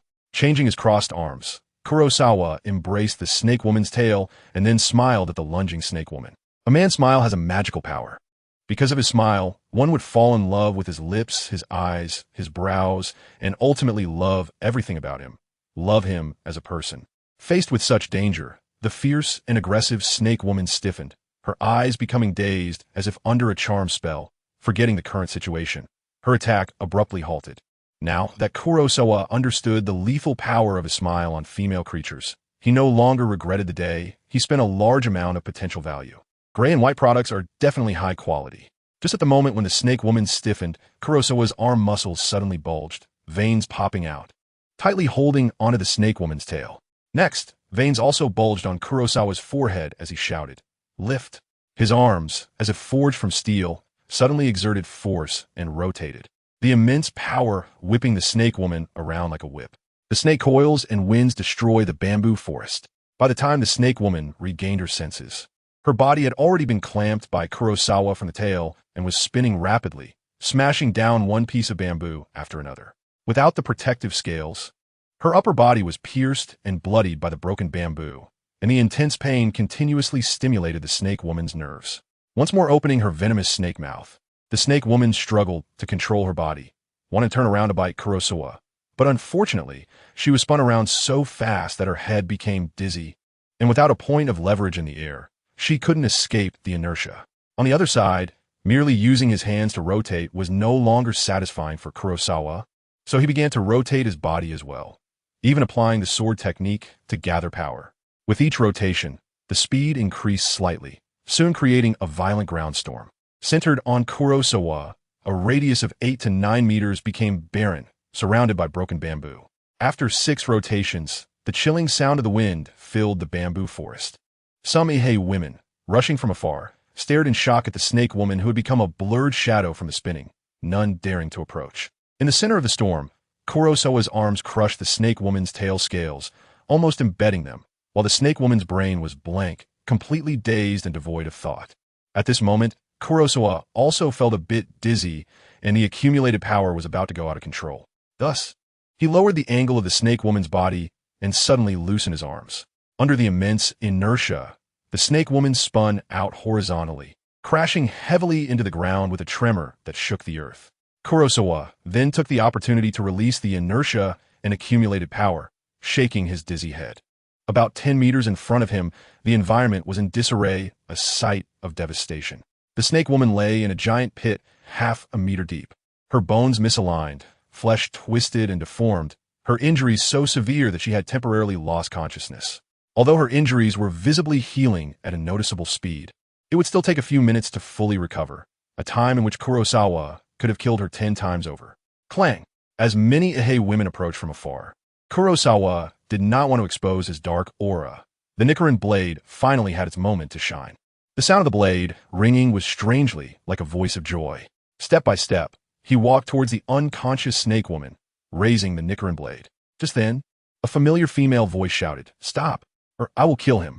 Turning to look, Ihei Sayaka held a sharp knife pressed against Ihei Kobane's neck, while two other women firmly controlled him, covering his mouth.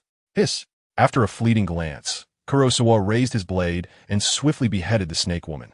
Under the incredulous gaze of Ihei Sayaka, Kurosawa lowered his head to wipe the blood from the Nichiren blade, not lifting his gaze as he calmly said, "If you want to make a move, then you may certainly try. One of his lives can exchange for the lives of your entire clan."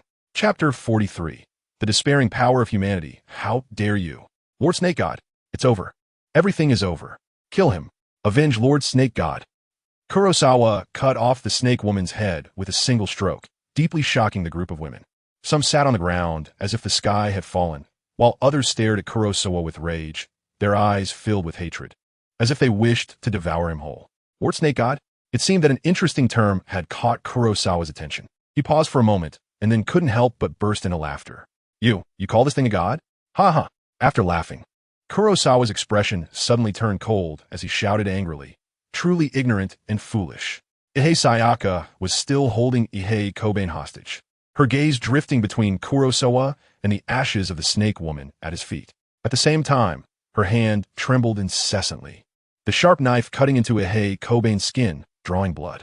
"Let him go," Kurosawa said flatly. Gritting her teeth, Ihei Sayaka's previously tender demeanor had completely vanished.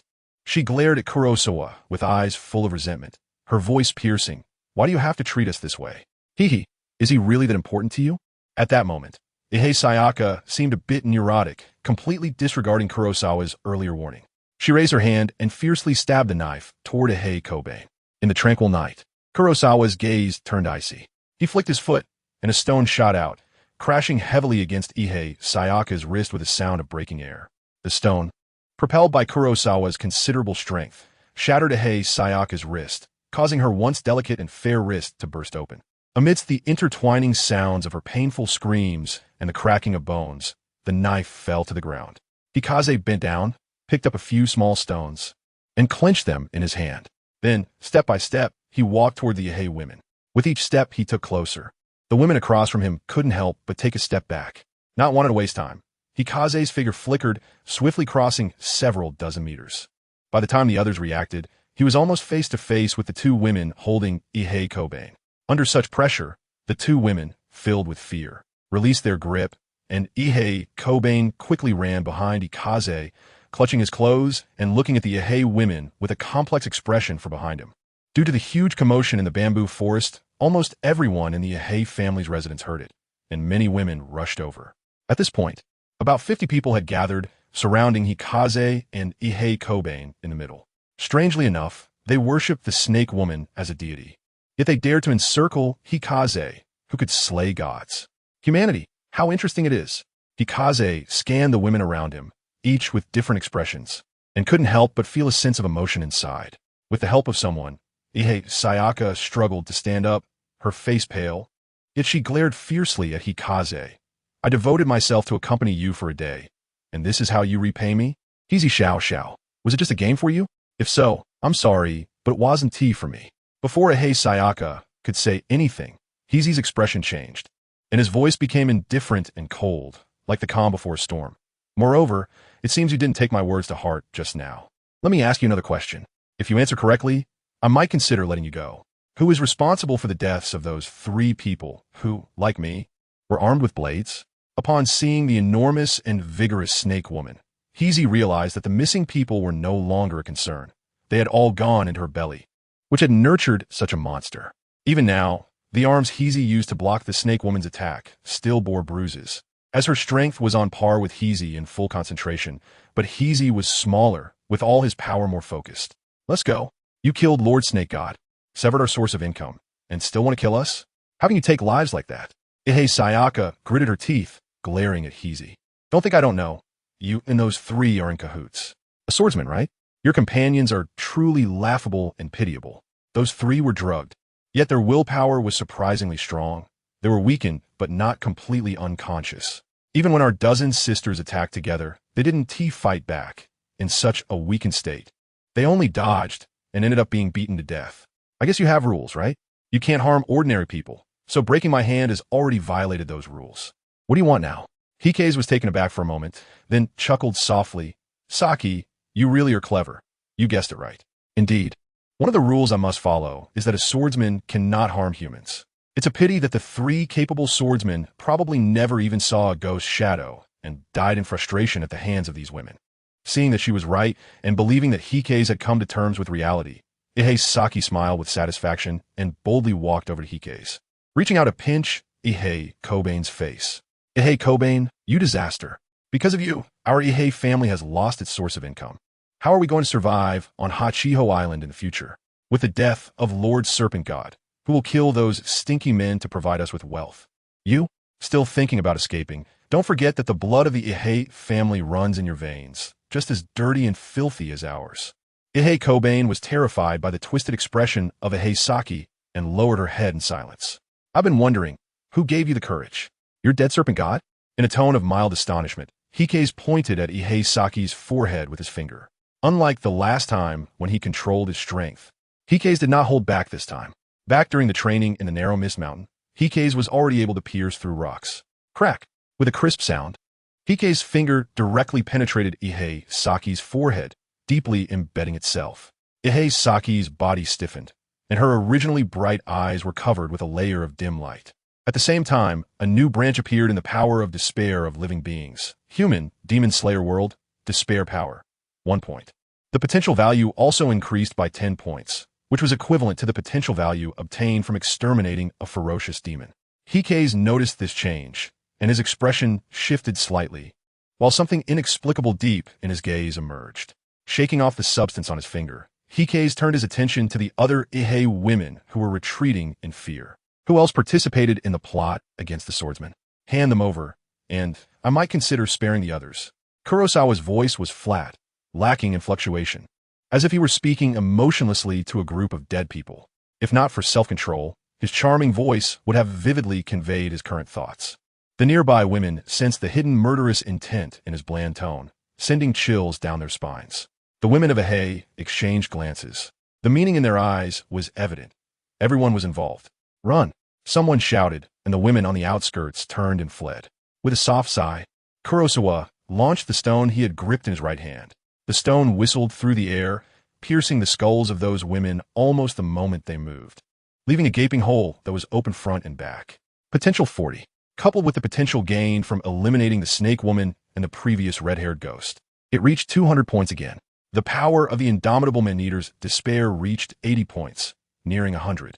While the new human, Demon Slayer World, despair power turned into 6 points. As the human despair power increased, Kurosawa's aura became deep and subtle. Everyone who looked at him felt a creeping fear and slight despair rising from the depths of their hearts, all taking a step back. Kobane, clutching Kurosawa's sleeve, looked up in confusion. The warm and brilliant Kurosawa in his mind slowly dimmed, turning into a cold sun. Instinctively loosening his grip, Kobane took a small step back. No longer close to Kurosawa. Kurosawa noticed this, but said nothing, not caring. Chapter 44. The Emergence of Contradiction a few minutes later. Kurosawa tore off the bloodstained Haori and casually threw it on the ground. Kobane, with his head lowered, dared not look at Kurosawa at that moment. Next to them lay a haphazardly scattered array of corpses, a total of 53, which had just been lively, surrounding them. Now their eyes were glazed over with the light of death. Heisei reached out and ruffled Kobane's hair. What's wrong? Scared of me? Kobane didn't respond. Heisei continued. These women are all venomous, raising demons to harm lives. If they are left alone, they will do evil again in the future.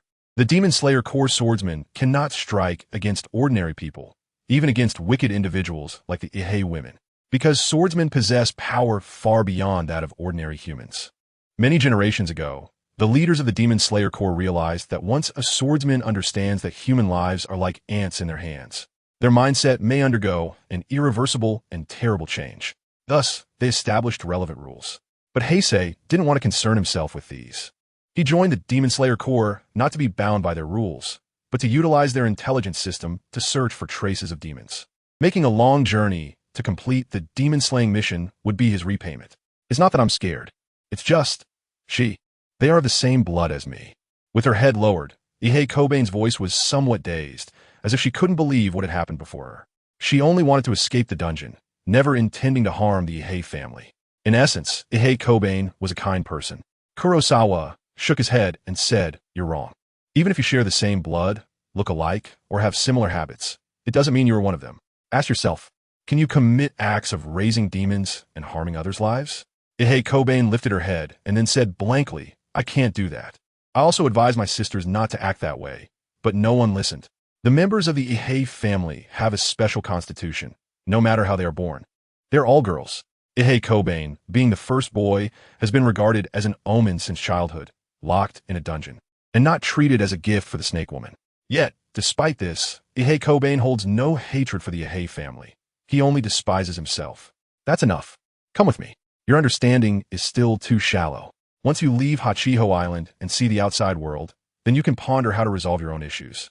Heisei could see that Iguro Abanai was harboring many complex emotions, which might be the root of the Snake Pillar's silent and gloomy personality in the future of the original work.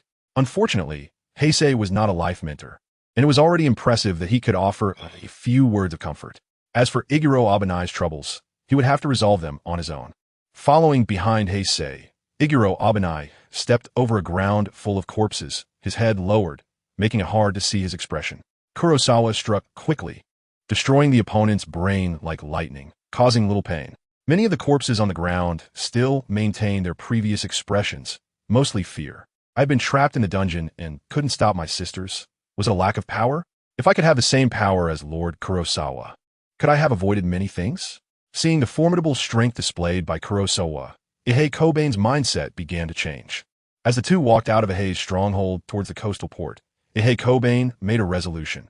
"Lord Kurosawa, can you teach me?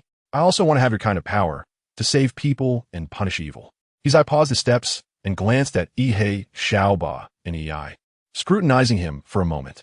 As the future Snake Hashira, there was no need to doubt his talent. It was undoubtedly many times beyond his own. He would surely be pleased if introduced to his master. After all, he was a promising talent with high potential. As for experience and personality, that was not something Heisei needed to consider. Rengoku Satoshi had taken in quite a few troubled children and managed to discipline them well. "Since you say so, then come back with me to Shikuzen."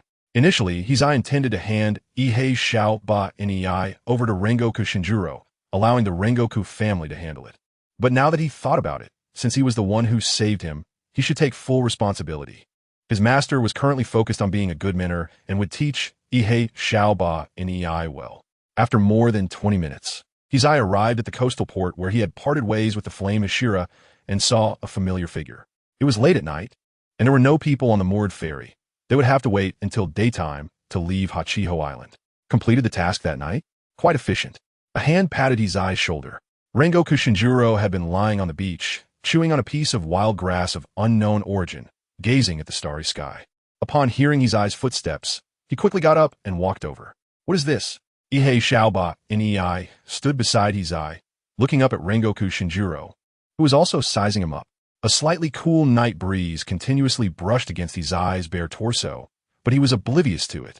He turned around and said, "The Ihei family that the boat owner mentioned indeed has problems, worshipping demons as gods, and I have eradicated them all. This is Ihei Xiaoba and Ei, who was imprisoned by the Ihei family since childhood, unlike those wicked individuals." At the moment Heisei turned around, the smile on Rengoku Shinjuro's face stiffened, and his expression quickly turned cold. Eradicated them all? He noticed Heisei's calm demeanor and caught a whiff of the pungent smell of blood on him, also faintly sensing the despair power belonging to humanity. However, as a Hashira, his willpower and strength allowed him to remain unaffected by the despair emanating from Heisei. Rengoku Shinjuro did not know what the despair power was. He only felt that Heisei gave off a dangerous vibe, reminiscent of the oppressive aura he felt when he first encountered demons as a child, something that belonged to a higher predator. The feeling that Kurosawa brought to him was similarly faint, leaving Rengoku Shinjuro uncertain. However, it was Kurosawa's words that were the real reason for Rengoku Shinjuro's expression to turn cold. Kaidro Rengoku seemed not to notice the cold and sharp gaze of Akaza at that moment, and said to himself, They are all disasters. Exterminating them all is the best choice." After receiving a definite answer from Kaijuro, Akaza took a deep breath, his expression extremely serious. In the morning, we talked about the word rules. You said rules are dead, and I believe that is correct. Kurosawa nodded and met the gaze of the flame pillar directly. However, there is a limit to everything. I can accept intimidating behavior, but when humans make mistakes, it should be dealt with by human laws. This is not the responsibility of our Demon Slayer Corps. As a swordsman, your actions have already crossed the bottom line of the Demon Slayer Corps. Surrender and come back to the headquarters of the Demon Slayer Corps with me. Depending on the situation, you will be punished. That's right, the Demon Slayer Corps, as the name suggests, is an organization that targets and eliminates demons. Human mistakes, in order to avoid many disputes, are not handled by the Demon Slayer Corps. They will only be dealt with by human laws. Heisei looked at the flame pillar that was gradually condensing around him, firmly locking onto him, without showing any fear. Is that so? Then tell me, how does human law deal with the crimes committed by the Heisei family? If you can answer this doubt of mine, then I will willingly go with you. With over 500 potential points accumulated, the fourth stage of water breathing had already lit up, ready to break through to the fifth stage at any moment. Heisei was fully confident. Chapter 45. The Red Moon reappears faced with Heisei's unwavering momentum. Rengoku Shinjiro frowned. Human law. After pondering for a moment, he couldn't come up with an answer. With demons causing harm and killing, it was difficult to pinpoint evidence and traces on humans. Moreover, with no remains left and no murder weapon, the existing laws and evidence-gathering methods had no way of dealing with the Heisei family. Seeing Rengoku Shinjiro frowning in thought, Heisei said softly, "You see, there's no solution. Unless the existence of demons can be made known to the world. Otherwise, in matters like this, as long as the swordsmen choose to abide by the rules, they can only allow evildoers to act with impunity." Kurosawa exterminated the Heisei family not because he had a good heart, but mainly to eradicate them completely and because of the substantial potential value they held. The amount of potential value that could be obtained from humans exceeded Kurosawa's imagination, making him very envious. However, he could never bring himself to kill indiscriminately. That was his bottom line. But for evil people like the Heisei family, he had no qualms about taking action. As time passed, the atmosphere at the port became tense under the standoff between the two swordsmen. After about 2 minutes, the gathered momentum around Rengoku Shinjiro suddenly dissipated, and Kurosawa felt the hostility directed at him vanish as well. Turning around, Rengoku Shinjiro walked towards Hachiho Island. "I'm just a traveler today. Your matters are not my concern, but you can't hide them either. Think about how to explain it to your lord." After saying this, Rengoku Shinjiro slowly walked away in the night wind, chewing on an unknown wild herb, looking quite carefree without looking back. He looked at his back and then lowered his head to speak to Iguro Abanai. "Just wait here. As soon as a ship arrives tomorrow, I will take you away from Hatchage Island." After that, Heisei paid no more attention to Iguro Abanai, sitting down on the beach and practicing his breathing technique, his muscles rhythmically moving, the breath circulating and flowing. He understood Rengoku Shinjiro's words. The Demon Slayer Core intelligence system was outstanding. What he did today on Hatchage Island would soon be reported to the leader of the Demon Slayer Corps, even without Rengoku Shinjiro saying anything. At that time, it was likely that others would come to detain him and take him to the Demon Slayer Corps headquarters for questioning. He had been a bit impulsive. But I can't give up these potential points. Looking at the more than 500 potential points in his sight, Heisei showed a faint smile, completely unconcerned about the possible accountability from the Demon Slayer Corps. After all, strength was always the most important thing. Once Heisei's strength reached the level of Hashira, killing a few dozen evil people would be nothing. The leader of the Demon Slayer Corps would definitely choose to turn a blind eye and not pursue it. Even at Heisei's current level, he wouldn't face severe punishment. At most, it would just be a period of confinement. 3 days later, noon, Asakusa. Kurosawa was wandering around the bustling city with Iguro Abanai. The train ride back from Hakajajima went smoothly without any incidents, and the two of them arrived safely in Asakusa. Although they thought there might be some danger since Akatsuki was in town, they figured they wouldn't encounter him in broad daylight. Since they were in a big city like Asakusa, Kurosawa planned to pick out some small gifts for his junior disciples. As the eldest brother, he was known for pampering his juniors, and among the entire Demon Slayer Corps, only these individuals had a true bond with him. He didn't have much of a relationship with other swordsmen. In a small but exquisite shop, Kurosawa browsed and eventually settled on a hairpin. It was a wooden pin, smooth to the touch, with a small 12-pointed snowflake charm hanging from its end. looking delicate and charming. This will be perfect for Shizuka, who had been complaining about her long hair lately. It would be just right for her to tie it up. After a glance around, Kurosawa also chose a small anklet with a little bell. His junior, Kanamori, was like a wild and lively little rabbit who loved to hop around. She might enjoy the tinkling sound of this anklet, he thought. Before long, Kurosawa had picked out gifts for his other juniors as well, and even found a new outfit for Iguro Abanai. Unfortunately, he couldn't find a camera, but he truly wanted to capture the smiles of the Butterfly Sisters with a cheerful snap. Once all the small gifts were purchased and packed, Kurosawa planned to leave Asakusa. As he stepped out of the shop, the fiery ball in the sky burned quietly, its brightness somewhat blinding. It was already September, the heat was intense, and the sunlight felt almost scorching. Just as Kurosawa squinted and was about to lower his head to avoid the sunlight, a splash of red shadow appeared above him. "You look a bit hot. Would you like an umbrella?" A clear and pleasant female voice came from behind Kurosawa. "Thank you, but I don't need it," he replied, but as soon as he finished speaking, his expression stiffened. That familiar voice was somewhat unsettling. No way. How could I run into her during the day? Taking a deep breath, Kurosawa quickly adjusted his facial expression, turning around with a mix of surprise and delight. "Akatsuki? Is it you? I thought I wouldn't see you in Asakusa this time. What a coincidence, it seems we have quite the fate." A woman dressed in a vibrant red kimono stood quietly behind Kurosawa, holding a red paper umbrella that cast a shadow over both herself and him. The kimono she wore was thin and off-shoulder, revealing her smooth and beautiful shoulders as well as her exquisite collarbones. Her fair skin was somewhat dazzling, drawing one's gaze involuntarily. "Have you finished your business?" The cool voice from Akatsuki broke the silence as she glanced at Iguro Abanai beside Kurosawa. Kurosawa glanced at the gray-white scenery out of the corner of his eye, looking at the fourth stage of the water-breathing technique that could be enhanced, and chuckled. "Yes, this is the child of my distant relative. It's quite unfortunate that his family perished. It's really pitiful, so I'll take him with me." Ihei Kanamori looked up at Kurosawa and then lowered his head again, remaining silent. This behavior was quite in line with the character Kurosawa had given him. Hongyue's lips curled into a faint, cool smile. What a pitiful child. She handed the red umbrella to Kurosawa, then bent down and gently rubbed Ihei Kanamori's head. "If he bullies you, you can come find me in Asakusa. I often take in homeless people, and if you want, you can stay at my place." Looking down at Hongyue's long, pale neck, then at the red paper umbrella in his hand and the sun high in the sky, Kurosawa fell into intense inner turmoil. Should he throw away the umbrella, break through to the fifth stage of the breathing technique, and then take action against her? No, that's not possible. With Hongyue's strength, the sun probably wouldn't be able to eliminate her instantly. Otherwise, she wouldn't have shown up. My despair power can't do that yet either. Moreover, there are buildings all around. It would be too easy to dodge the sun. But what exactly is she up to? Why does it seem like she has latched onto me? Hongyue's sudden appearance is definitely not a coincidence. Kurosawa had ample reason to believe that she had noted his aura and followed him here. Chapter 46. She wants the sun under the blazing sun. A beautiful woman in red spoke with a somewhat timid boy beside her, while a tall, sturdy man held a paper umbrella to shield her from the sunlight. To passers-by, this scene appeared warm and harmonious. However, for the parties involved, it was not as friendly as it seemed.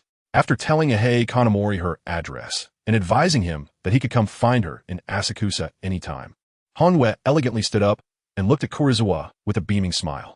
Her cool, stunning appearance contrasted sharply with her somewhat gentle demeanor at that moment, making Kurosawa catch his breath, unable to tear his gaze away. The person before him was simply too beautiful, and he felt a pang of regret, wishing that Hongyue were human. "By the way, last time you asked for my name, but I still don't know what you're called," Hongyue said, gazing at Kurosawa as she spoke softly. Unlike her cold, distant attitude during their first meeting, Hongyue's personality had undergone a strange transformation, becoming somewhat gentler towards Kurosawa, though her appearance and voice remained cool. "You can call me Kurosawa," he replied. Heisei noticed the change in Hongyue. While feeling somewhat perplexed, his speech and demeanor became much more natural because he sensed that Hongyue meant him no harm and that he didn't need to remain on guard. Moreover, it seemed that Hongyue was actively trying to improve their relationship. Otherwise, why would she ask for his name? A passerby doesn't need a name, and Hongyue asking him what he was called indicated that she genuinely wanted to remember him.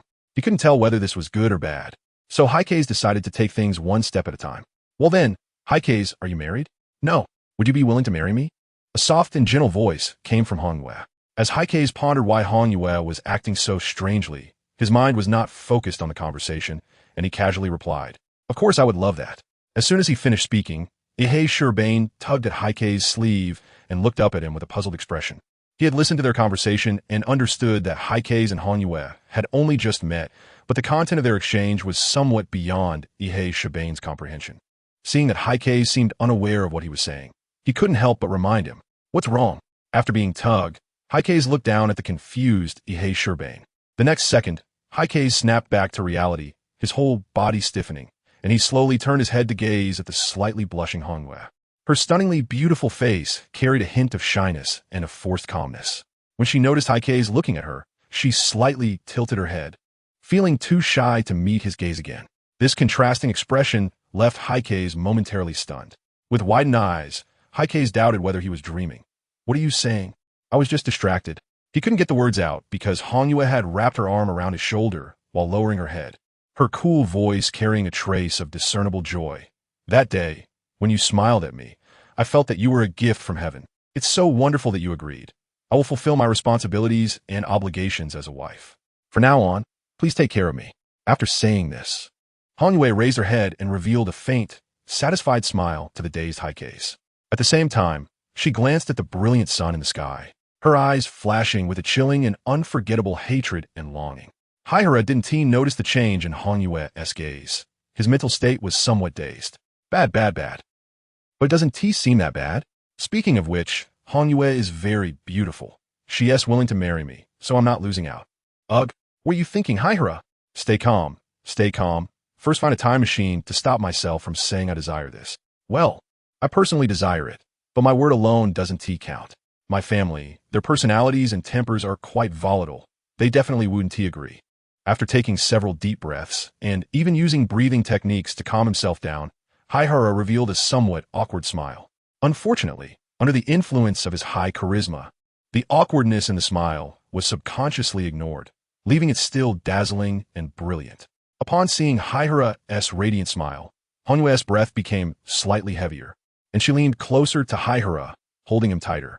"It's okay, Heihara. Your family will accept me. I believe in myself. If they don't accept it, then everyone might just go missing." Up until this moment, Heihara was still completely confused, not understanding what it was about him that attracted Honyue. Can I still change?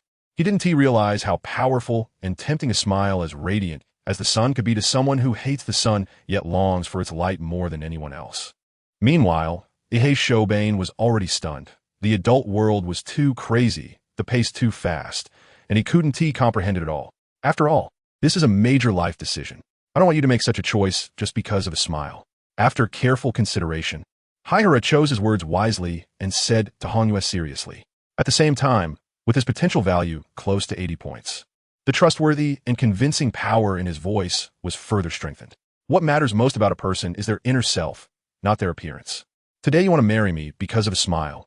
Will you change your mind tomorrow because of someone else's smile? It's too sudden. I hope you can think it over carefully. Kurosawa makes a lot of sense, but Honyue only wants his smile and is completely unreasonable. With a very firm attitude, this is a decision I've been considering for a long time. Kurosawa, were your words just now all lies, merely playing with my feelings? The gentle voice had completely turned cold by the end, regaining the sharpness from their first meeting in Asakusa, making Kurosawa feel a chill all over in the hot weather. It seems she really has become attached to him. Let's take it one step at a time. Steeling himself, Kurosawa smiled and said, "How could that be? I'm just thinking of you. If you have already made your decision, then I stand by what I said earlier. It's beyond my reach." I knew it. You are a gift from heaven to me, and you won't make me sad, right? Honyue's voice turned gentle again, making one wonder if it was a lover's playful tone. Yes. Heisei was puzzled and could only respond. However, Honyue, I made an agreement with my family to bring Yaiba back home as soon as possible. They're worried about me being out for too long. Therefore, I don't plan to stay in Asakusa for long. So, verbally agreeing and finding a way to sneak away is Heisei's true intention. Once my strength is sufficient to convince Honyue, what does it matter even if I truly marry her? I'm not afraid at all. As for now, since I'm unclear about Honyue's intentions, it's better to be cautious. Chapter 47, Leaving Asakusa. Take me with you. I'll go back with you. Heisei's reasoning couldn't stop Honyue. She wanted to be with Heisei. How could that be possible? If I really brought Honyue to Shermu Mountain, With Rinkiku's stubborn personality and his ability to detect demons, he would immediately turn against us. Then, everyone would be doomed. No, I want Hanyue to feel welcomed and valued when she comes to my home. So, I will go back first, tell my family about you, and then come to pick you up. If I suddenly bring you home and create conflicts with my family, and if the hospitality is poor, I wouldn't be able to forgive myself. Heisei Ichiban's words seemed to come from the heart, causing Hanyue to furrow her brows in thought. After a moment, she gently smiled and nodded in agreement with Heisei's words. All right, I'll wait for you in Asakusa. There was a pause in her voice, and then Hanyue casually asked, where do you live? I'm not sure yet. Heisei showed no hesitation and said sincerely, I live on Fushi Mountain. As soon as the words came out, Ihei Xiaoba and Ei raised his head again, looking at Heisei with confusion. If you remember correctly, Heisei had said he lived on Xiaowu Mountain. Could it be that I heard wrong before? Heisei's demeanor was too natural, which made Ihei Xiaoba and Ei doubt his own memory. Fu undicesimo mountain. I'll remember that.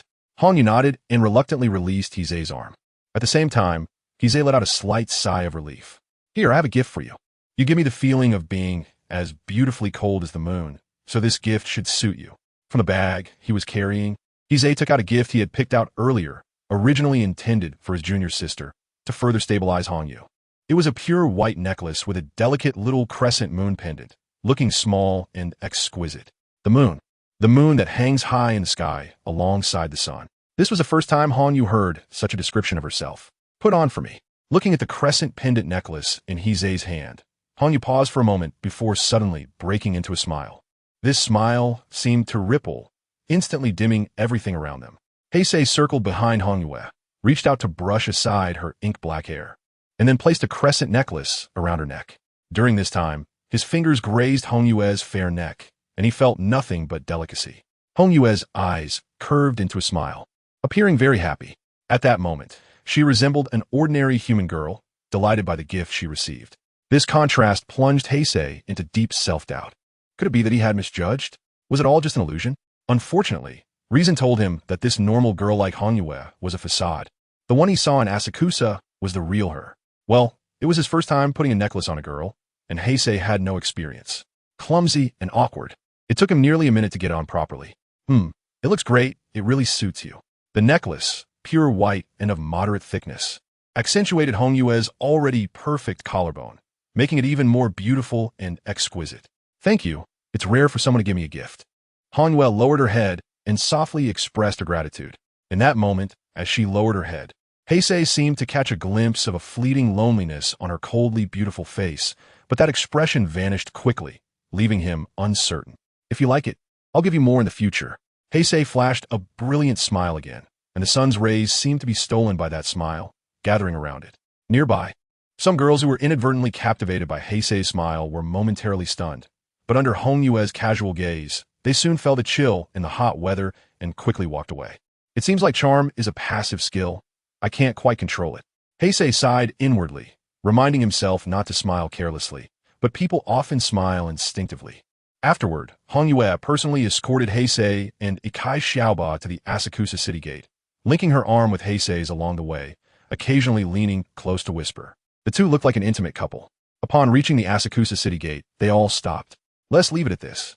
Once I handle things at home, I'll come to Asakusa to find you. Kurosawa didn't specify a time, so it's reasonable to handle it over the course of 7 or 8 years.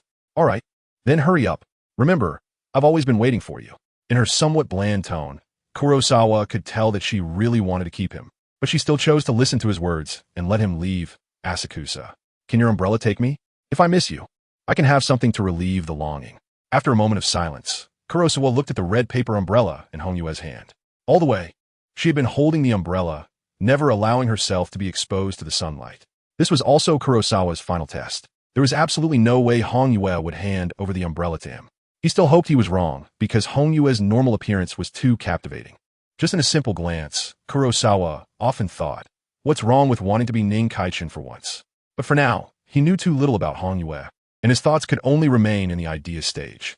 After Kurosawa spoke, Honyue raised her head, her brows slightly furrowed as she looked at him. All right. The unexpected words from Honyue made Kurosawa's heart skip a beat. Handing the red paper umbrella to Kurosawa, Honyue smiled lightly. Take good care of it. This umbrella has accompanied me for a long time. Don't worry.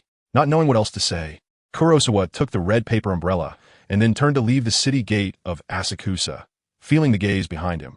Honyue was watching him. Just thinking about Honyue being exposed to the sunlight made Kurosawa feel a bit absurdly worried, and he couldn't help but turn back. Under the sunlight, Honyue was smiling with her eyes curved, watching him off, but her complexion looked frighteningly pale, and he could see her gripping her hands, her body slightly trembling, desperately holding on. The abnormality under the sun had already revealed Honyue's identity. As expected, the sun couldn't kill her instantly, but it definitely had a terrifying effect on her. After just a few seconds of contact, her breath began to plummet drastically, weakening rapidly. To achieve such a level, why? They had only met once.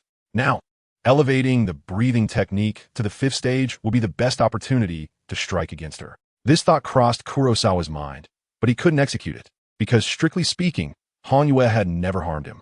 Kurosawa had always been clear about grievances and kindness. The terror of the Demon King he heard from others was not enough to make him develop absolute murderous intent towards Honyue. He had no enmity with demons. In fact, Kurosawa was actively hunting demons to become stronger, making him more of a villain in the eyes of the demons. Heisei turned his head, his body almost turning into a residual shadow as he quickly left the sight of Honyue. On the other side, after Heisei's figure disappeared from view, Honyue's figure instantly vanished and then appeared in a dark alley. Her face bore terrifying burn marks, exuding black-red ashes, but they quickly healed. Shazamaru, lose the peep of feather. A cold voice rang from Honyue's mouth, and at the same time, 2 figures suddenly appeared in the shadows, half kneeling, lowering their heads and not daring to look directly at Honyue. One female demon sensed Honyue's weakness and couldn't help but say, "My lord. That person is a demon slayer swordsman, very alert. He seems to have noticed your abnormality." Another demon echoed, "Yes, my lord. You can choose another target. That person might attract the demon slayer core. It's very dangerous." "Shut up." A chilling voice came from Honyue, different from the slight gentleness she had when speaking to Heisei. Her voice was like a harsh winter. Immediately, blood-red chains formed from Honyue's fingertips, binding the 2 demons tightly. In the dark alley, faint cries of agony and pleas for mercy arose, only to be swiftly swallowed in silence. Chapter 48. That Spider Mountain. A few days later, Heisei returned to the Misty Mountain with Iguro Abanai. Along the way, he was worried that Honyue might be following him, taking many detours out of caution and repeatedly trying to test the waters. However, in the end, it seemed he was engaged in a battle of wits with the air, as no demonic presence was tracking him. After each demon-slaying mission, there would be a period of rest for the swordsmen to adjust their bodies and minds. This time was no exception. After returning to the Misty Mountain for half a month, no new demon-slaying missions were issued, nor did any swordsman come to arrest Heisei for the matter regarding Hachiho Island. Heisei spent a peaceful half-month on the narrow Mist Mountain, having put the matter of the Red Moon behind him. No matter how strange the Red Moon behaved or how unguarded he felt, he would never actually take the risk of marrying this ghostly woman.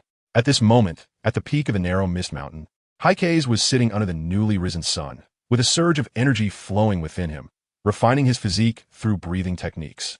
The scenery here was the best, offering a panoramic view of the narrow Mist Mountain, and the fresh air made it Heisei's favorite place to stay. Ihei Kobain had already been sent to his master for training, and Rintaki Sakanji was also very pleased because Ihei Kobain was indeed worthy of being the future Snake Ashira. With exceptionally strong innate talent, breathing techniques, sword forms, and so on, he grasped them all with ease. What was even more outrageous was that Ihei Kobain felt a sense of obscurity while practicing water breathing and was researching his own style of breathing techniques, snake breathing. Given Ihei Kobain's current progress, it was estimated that in less than half a year, he would master the intermediate stage of the breathing technique and become another powerful swordsman under Rintaki Sakanji. During these half months on the narrow Mist Mountain, Heisei had been honing his body daily, and his various attributes had only slightly increased, reaching just over 0.6. He sighed lightly as he looked at the accumulated over 500 potential points in his view. He still had not upgraded the water breathing technique to the 5th stage. Since the increase in potential points also had a healing effect, he planned to improve it during battles, although this sacrificed the opportunity to familiarize himself in advance. As a human, his body was too easily injured, which made Heisei decide to temporarily hold on to the potential points. In addition, Heisei was somewhat wary of the 5th stage. He had learned from Rintaki Sakanji that in a long-ago era, there were powerful swordsmen who surpassed the intermediate stage, known as the patterned swordsman. All of the patterned swordsmen were marked by some fierce patterns on their bodies, similar to the demon marks on demons, looking quite fearsome. But their strength was also akin to that of evil spirits. Heisei speculated that the fifth stage of the gray-white judgment breathing technique is likely the pattern stage. The Demon Slayer Corps, with its patterned swordsmen, was also its most glorious period, hunting demons as easily as reaching into a pocket. Of course, if the patterned swordsmen were simply strong, Heisei would have upgraded without hesitation. Unfortunately, the patterned swordsmen have a fatal flaw: their lifespan. The lifespans of patterned swordsmen are very short. A powerful swordsman, if not dying in battle or from hidden injuries, could easily live to 100 given their physique. However, many patterned swordsmen have died suddenly, with numerous cases of them passing away in their sleep. It's complicated. I need to study this further. After thinking it over, Heisei dared not casually upgrade to the fifth stage of water breathing. If given the chance, he wanted to ask the leader of the Demon Slayer Corps about the patterns. He surely knew more than his master, and might reveal how to avoid the side effects of the patterns. As for the potential points, he would keep those for future upgrades, and the remaining could be used to enhance physical attributes, which is also a good choice. After a moment, Heisei settled down, intending to continue training his body. But just then, a harsh and unpleasant screeching sound rang out nearby. Caw, caw, caw. Turning his head, he saw the pitch-black Kagawa flying closer, clearly bringing bad news. It landed on a boulder, tilted its head to stare at Heisei, and then opened its beak. Heisei communicated, "I come to convey a message. There have been a series of disappearances in Mount Tan Spider, with many swordsmen going missing. Please investigate." After the task was assigned, the Kagawa flapped its wings and flew away without any extra movements, giving Heisei no chance to catch it. Mount Tan Spider? The name alone suggests it's not a good place. Moreover, I keep getting assigned tasks involving missing swordsmen, which shows they place quite a bit of importance on me. Hikei's first mission was the trip to Hachiho Island, where 3 D-ranked swordsmen had gone missing. The fact that a D-ranked swordsman like him was tasked with handling the disappearance of other D-ranked swordsmen indicated that those assigning tasks viewed Hikei's with special regard. Now, with a large number of swordsmen missing again, he was called to deal with it, and Hikei's had already begun to guess the underlying reason. He must be a swordsman receiving special attention. Otherwise, why would he always be assigned such dangerous missions? Standing up, Hikei straightened his body, and the sound of cracking joints echoed around him. He twisted his neck and quickly descended the mountain, finding the former water Hashira, Kanroji Mitsuri, who was currently instructing Iguro Abanai. "Master, I have a new mission." Kanroji Mitsuri had recently resigned from the position of water Hashira and was now focused on training swordsmen in the narrow mist mountain. It could be said that Iguro Abanai was quite lucky. Previously, Kanroji Mitsuri had to undertake demon-slaying missions, but now he could devote himself entirely to guiding his disciples. So far, only the bruised Iguro Abanai had enjoyed such treatment. Upon seeing Hikei's approach, Kanroji Mitsuri stopped his one-sided beating. No instruction, and calmly asked, "What happened?" Heisei told the truth. There are reports of a large number of swordsmen going missing at Tian Spider Mountain. A large number of swordsmen missing. Rin Taki Sakanji chewed on this phrase, then turned his head and said seriously, "Heisei, whenever there are reports of a large number of swordsmen going missing, it indicates the strength of the demons. The probability of encountering a lower moon is not small, so you must be cautious. Killing a lower moon can earn you the qualifications to become a Hashira." Rin Taki Sakanji actually looked forward to Heisei encountering a lower moon demon. In his view, his disciple was a late bloomer, and his current rate of improvement was impressive, with noticeable progress every time they met. As for safety, as long as he didn't encounter an upper moon, Rin Taki Sakanji wouldn't worry about Heisei. Upper moons have always been mysterious and are not so easy to encounter. Under the sunlight, Heisei nodded and smiled. "Don't worry, Master. I am destined to conquer the progenitor of demons. A mere lower moon can be extinguished with a snap of my fingers." Ignoring Heisei's boasting, Rin Taki Sakanji gave a few simple reminders and then resumed his guidance of Ihei Kanata. Ihei Kanata was being beaten badly, but remained silent, gritting his teeth and doing his best to dodge Rin Taki Sakanji's attacks, displaying a very determined demeanor. His past experiences had forged Ihei Kanata's strong inner resilience. He glanced at the peaceful atmosphere of Mount Kirawa and descended the mountain under the gradually warming sunlight. Chapter 49, Koizumi Town, the Little Girl. Mount Tanita Spider is very close to Mount Kirawa, and it only took him 2 days to reach a town near Mount Tanita Spider on foot. From this town to the foot of Mount Tanita's spider, it would take less than an hour to arrive. Since he reached the town in the morning, the spirits would hide away by now, making it inconvenient to search, so he planned to stay in the town for a while. The name of this town is Koizumi Town. About 2 months ago, he vividly remembered the first time he killed a spirit. He recalled the cunning deception of that spirit in its final moments, and he also remembered it saying it had a 5-year-old daughter living in Koizumi Town. Nidataku. Koizumi Town, arriving here is truly a twist of fate. He did not go to Koizumi Town. He couldn't determine whether Nidataku's words were true or false at the time, and even if they were true, he would still choose to kill it. After leaving the dilapidated shrine, he told Yuroko Takasuk about the situation in Koizumi Town and the spirit's daughter on the way. Yuroko Takasuk was also surprised that it was such a moral dilemma for him during his first encounter with the spirit, perhaps not wanting to create inner conflict for him. Yuroko Takasuk said he would handle everything and would contact the nearest hidden kill team member to investigate the situation in Koizumi Town. If that spirit really had an unattended daughter, the hidden kill team would take her away for care. I never asked my master what the outcome was. Since I'm here, I might as well see it for myself. Heisei paused for a moment by the small river in front of the town, then stepped onto the narrow path leading into the town. Along the roads of Koizumi Town, there were well-maintained houses and even some mansions. The townspeople hurried by, busy with their own affairs, and no one paid attention to the passing Heisei. After all, it's common to see strangers, and everyone was used to it. Overall, the town appeared somewhat prosperous. Compared to many barren rural towns, Koizumi Town seemed to be doing quite well. Old lady, do you know Futada Taku? Is he from your Koizumi Town? At the entrance of a small yet complete house, there was an elderly woman. Her face was lined with the wrinkles of age, and she squinted her eyes, comfortably lying on a bamboo recliner, swaying back and forth. Futada Taku, I know him. He went missing some time ago. Hearing Heisei's question, the old woman opened her eyes and replied with a smile, but her smile revealed much helplessness, not a happy one. Kurosawa stepped forward and inquired about Takashi Nitani. The old man, feeling at ease, began to elaborate. 2 months ago, people in our town started to go missing one after another. Everyone says it's because the wild beasts in the mountains are running out of food and have begun to eat people. About a dozen people have gone missing, and they still haven't been found. It's estimated. Sigh, it's pitiful for their families who are still desperately searching for them. As for Takashi Nitani, the one you asked about, he was the last to go missing and left behind a 5-year-old daughter, who was being taken care of by her elderly grandfather.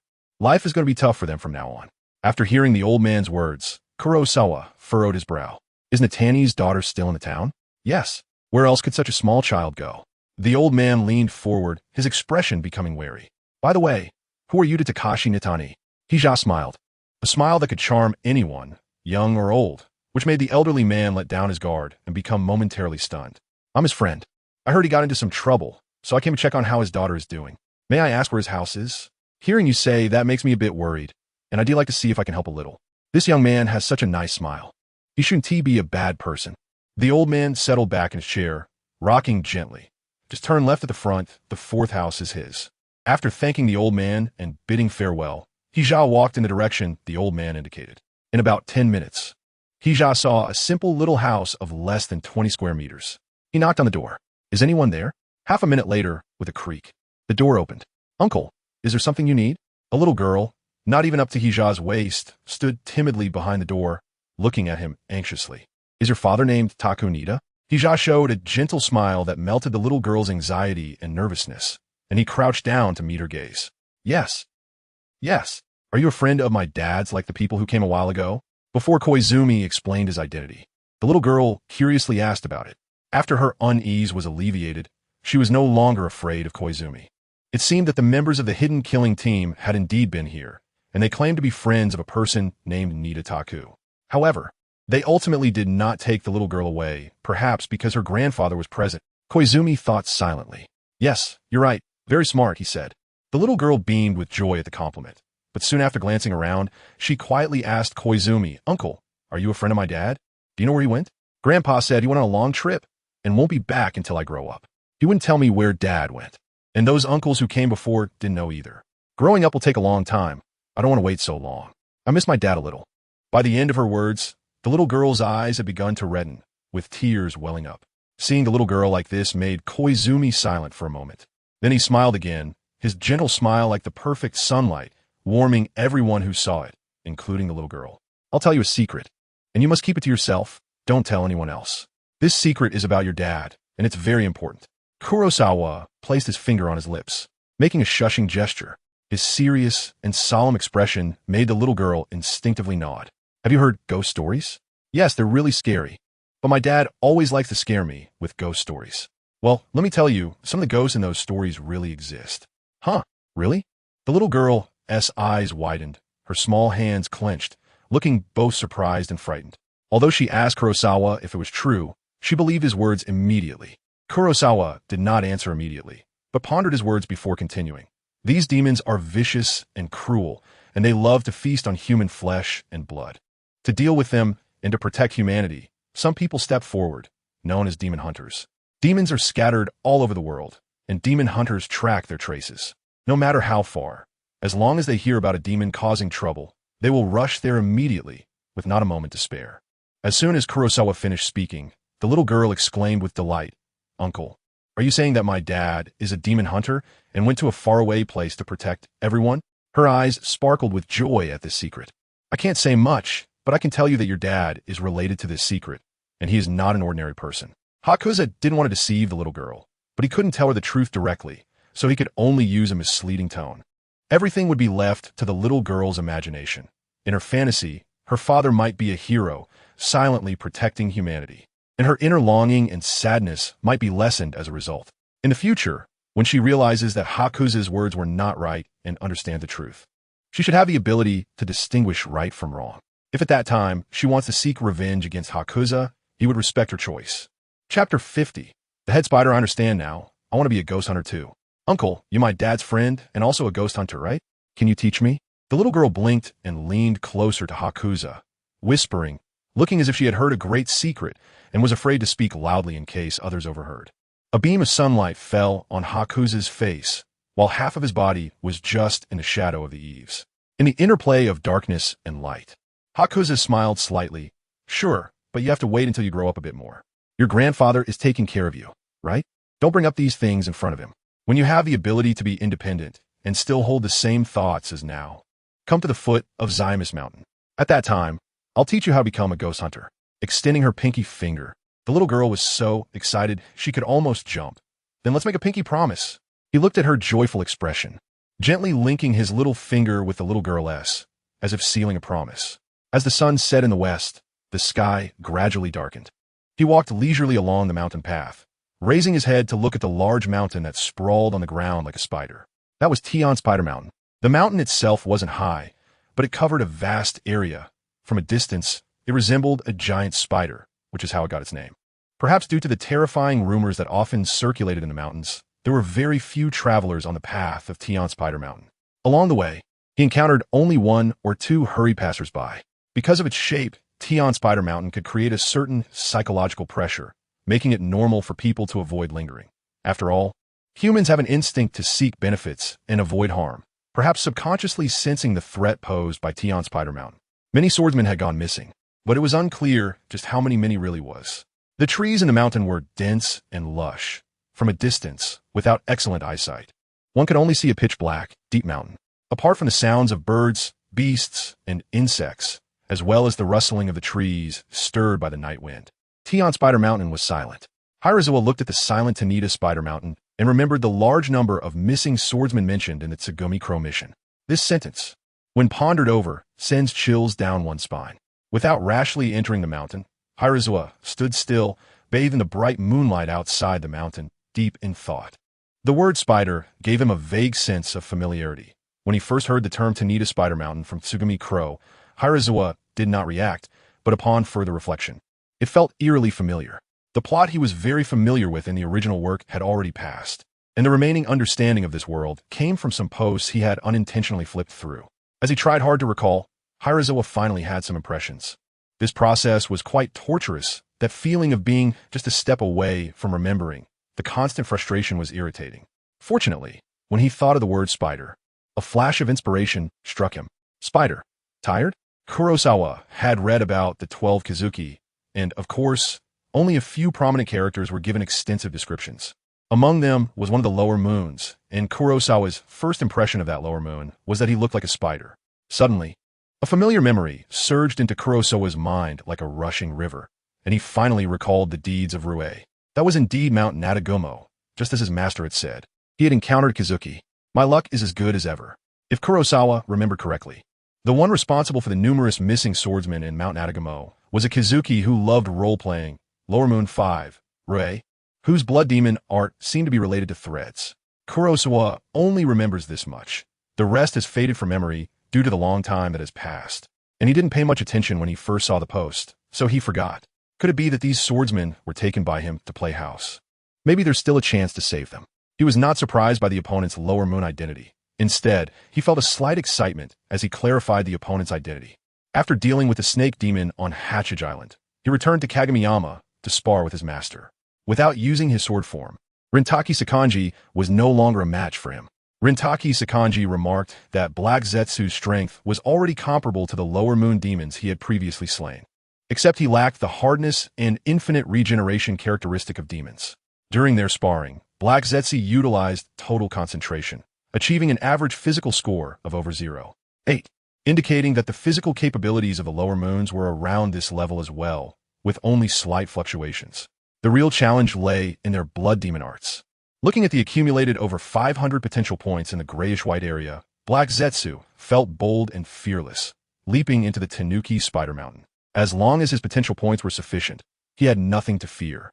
Inside the Tanuki Spider Mountain, the moonlight was largely obscured by dense trees, with only a few bright spots of moonlight falling on the ground to provide visibility. Due to his powerful physique, Black Zetsu's perception had greatly improved since he first entered the ruined shrine. Even with the faint moonlight, he could see everything around him clearly, including the human-sized spiders crawling on leaves dozens of meters away. It was almost like having night vision.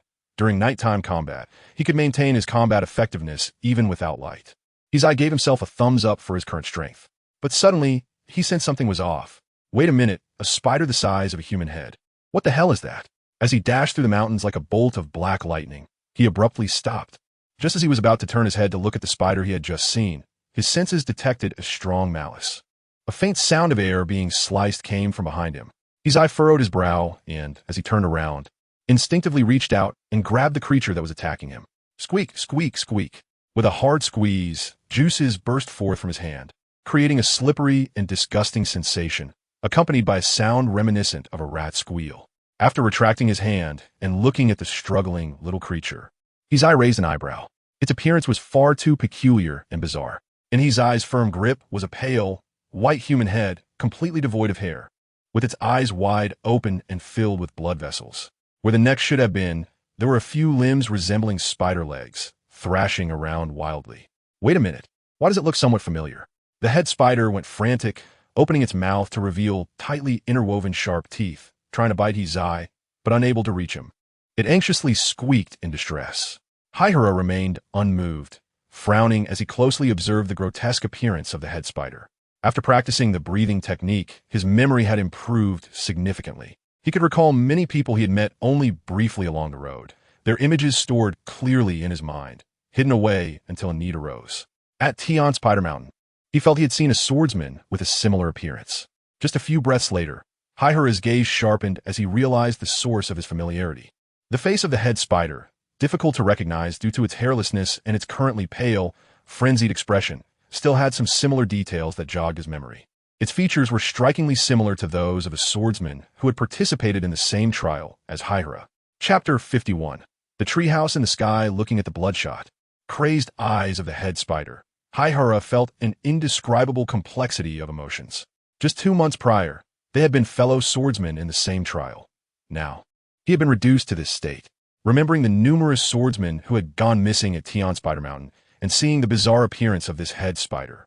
Haihara was almost certain it was one of the missing swordsmen to turn a person into such a form. It seemed this ghost had quite a malicious nature. A pitch-black aura surged violently, engulfing the head spider completely and, after a few breaths, reducing it to ashes.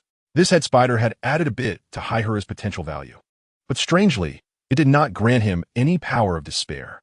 Without dwelling on these thoughts, Haihara decisively dealt with the head spider, glanced around at the calm surroundings, and after a brief moment of stillness, took out a firestone, casually snapping off a relatively thick branch to ignite it.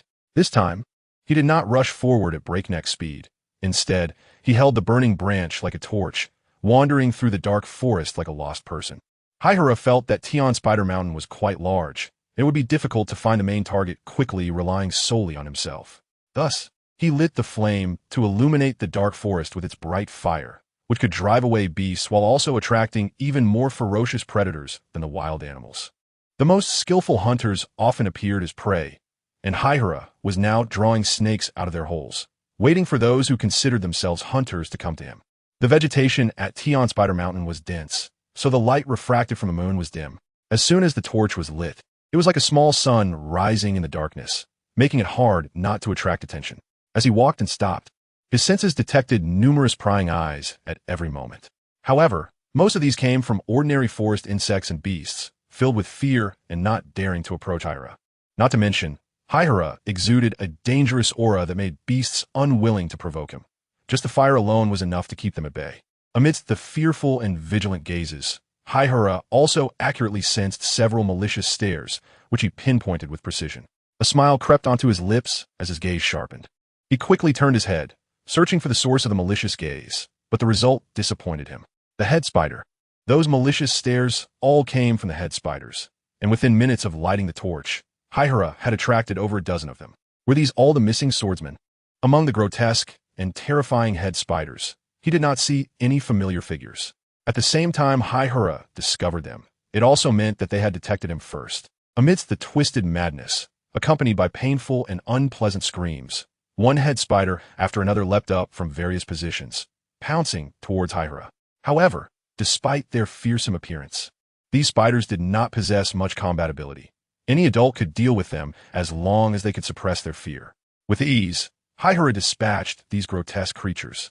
As he dealt with around 10 at once in this location, he wondered if there was a nest nearby. After turning the last head spider to ashes and gaining a meager amount of potential value, Haihara keenly noticed something. The branch in his hand was almost burned out, so Haihara extinguished it, ensuring the remains wouldn't spark a forest fire before he took another branch to reignite the flame. Although Tian Spider Mountain was terrifying and might have many ghostly entities hidden within, Haihara was not one to start fire in the mountains. After all, ghosts were not afraid of ordinary damage and could potentially lead to his demise in the flames. During his brief stay, Haihara observed the initial positions and distribution of the head spiders, then began to walk toward the area with the highest concentration. In the dim forest, only a single flame could be seen moving steadily, with no flickering, very stable. As Haihara ventured deeper in this direction, the number of head spiders nearby increased, and they appeared more frequently and at closer distances. He killed one after another. While the potential value was low, every bit counted, and since there were many, Haihara was happy to collect them, as it was an easy task. As he continued deeper, Haihara sensed he was close to finding the main target. Between the silent, standing trees, spider webs began to appear. Initially just one or two, but by the time Haihara reached this point and stopped, he was surrounded by giant white webs. He could see head spiders crawling on the webs, as well as long objects tightly wrapped in dense white silk like rice dumplings. Among these, what was wrapped tightly in the spider webs varied in shape and size, with the largest being humanoid and the smallest just the size of a head. After dispatching the head spiders crawling on the webs one by one, Haihara pulled out the Nicaran blade from his waist and gently prodded a web bundle the size of a human head. As he broke through the outer layer of silk and saw what was inside, Haihara frowned. It was a head, completely devoid of hair, with a pale face and malformed, underdeveloped spider legs growing from beneath it, resembling the larval form of a head spider. So, they catch people, eat their bodies, and turn their heads into spiders? Looking at the incompletely formed, grotesque head spider, Haihara couldn't remain calm and felt a surge of anger. His temperament was usually stable, but seeing his kind turned into such a grotesque form was unacceptable. Haihara would not feel anger for the swordsman who died fighting ghosts, as it was the fate of a swordsman to forsake life and achieve immortality in battle. However, being turned into this was truly hard to accept. Following that, Haihara opened the humanoid-shaped web bundle and discovered several pale corpses inside, both male and female. Judging by their clothing and adornments, some were from the Demon Slayer Corps, but most were just ordinary people. This was not a ghostly lair. Those head spiders couldn't even be considered true ghosts, just pitiable, soulless creatures. Haihara realized he had inadvertently stumbled into the granary of the ghostly entities of Tion Spider Mountain, eating human bodies and using their heads as spider caretakers. There truly were all sorts of ghostly beings. Haihara let out a cold laugh, then one by one burned the webs to ashes, providing a release for those who had died here, preventing them from becoming grotesque head spiders. Just as Haihara was about to clear away the troublesome webs with fire, he noticed some crystalline threads extending toward a certain point ahead, different from ordinary spider webs. These special threads were difficult to see with the naked eye, and Haihara only discovered them by chance. Moreover, they were slightly trembling due to Haihara's previous actions. Thinking of how spiders detect their prey, Haihara guessed that he had likely been discovered, and the ends of these special threads must lead to the location of the hunter in the Spider Mountain. Without waiting for the other party to reveal themselves, Haihara suddenly moved, like a tyrannosaurus sweeping through the woods, making an impressive display, showing no intention of hiding. 2 or 3 minutes later, Haihara came to a stop. Before him lay an open space, and in the middle of it floated a wooden house, silently existing under the moonlight. Chapter 52, Ghost Month? At first glance, it truly surprised Haihara for a moment. A floating house would astonish anyone who saw it. But when Haihara looked closely, he discovered the reason for the floating wooden house. At the base of the house, threads invisible to the naked eye extended outward, connecting to the large trees outside the clearing, supporting the main body of the wooden house. If it weren't for Haihara's strong perception and his cautious mindset from following the trail, he might not have been able to see these transparent threads that seemed to merge with the moonlight. It seemed that the wooden house had not noticed Haihara's arrival. The door remained tightly shut, with no signs of movement. He gazed at the wooden cabin, a smirk curling at the corners of his mouth, then raised the torch high and hurled it fiercely. Whoosh! The fierce wind made the flames dance wildly, but ultimately, it did not extinguish. The torch burst through the door with a thud and was thrown inside. With the help of the firelight, he saw the scene within through the crack in the door. The cabin was small and quite simple, with no furniture, only wooden floors and walls, making it hard to imagine any spirits residing inside. But in fact, he saw a figure crouched on the ground, bleary-eyed. A human head with a spider's body. Unlike the human-headed spider he had seen before, this one had spider legs protruding from a pale human head. It seemed to have been sleeping and did not notice his arrival until the torch startled it awake. Confused for a moment, it then opened its mouth and spat out silk, extinguishing the flames. Immediately after, it swiftly moved its spider legs and crawled out of the cabin. "Who are you? Are you looking to die?" The spider demon, emerging from the cabin, saw Heisei below, observing him, and noticed his demon slayer uniform and the Nicaran blade hanging at his waist. "Just another annoying fly." He chuckled. "Perfect, I'll turn your head into a toy." From his words, Heisei realized that the human-headed spiders he had encountered were creations made for his amusement. When the spider demon saw Heisei also caught sight of its full appearance. About half the size of a person, it stepped on transparent threads, steadily climbing onto the roof of the cabin.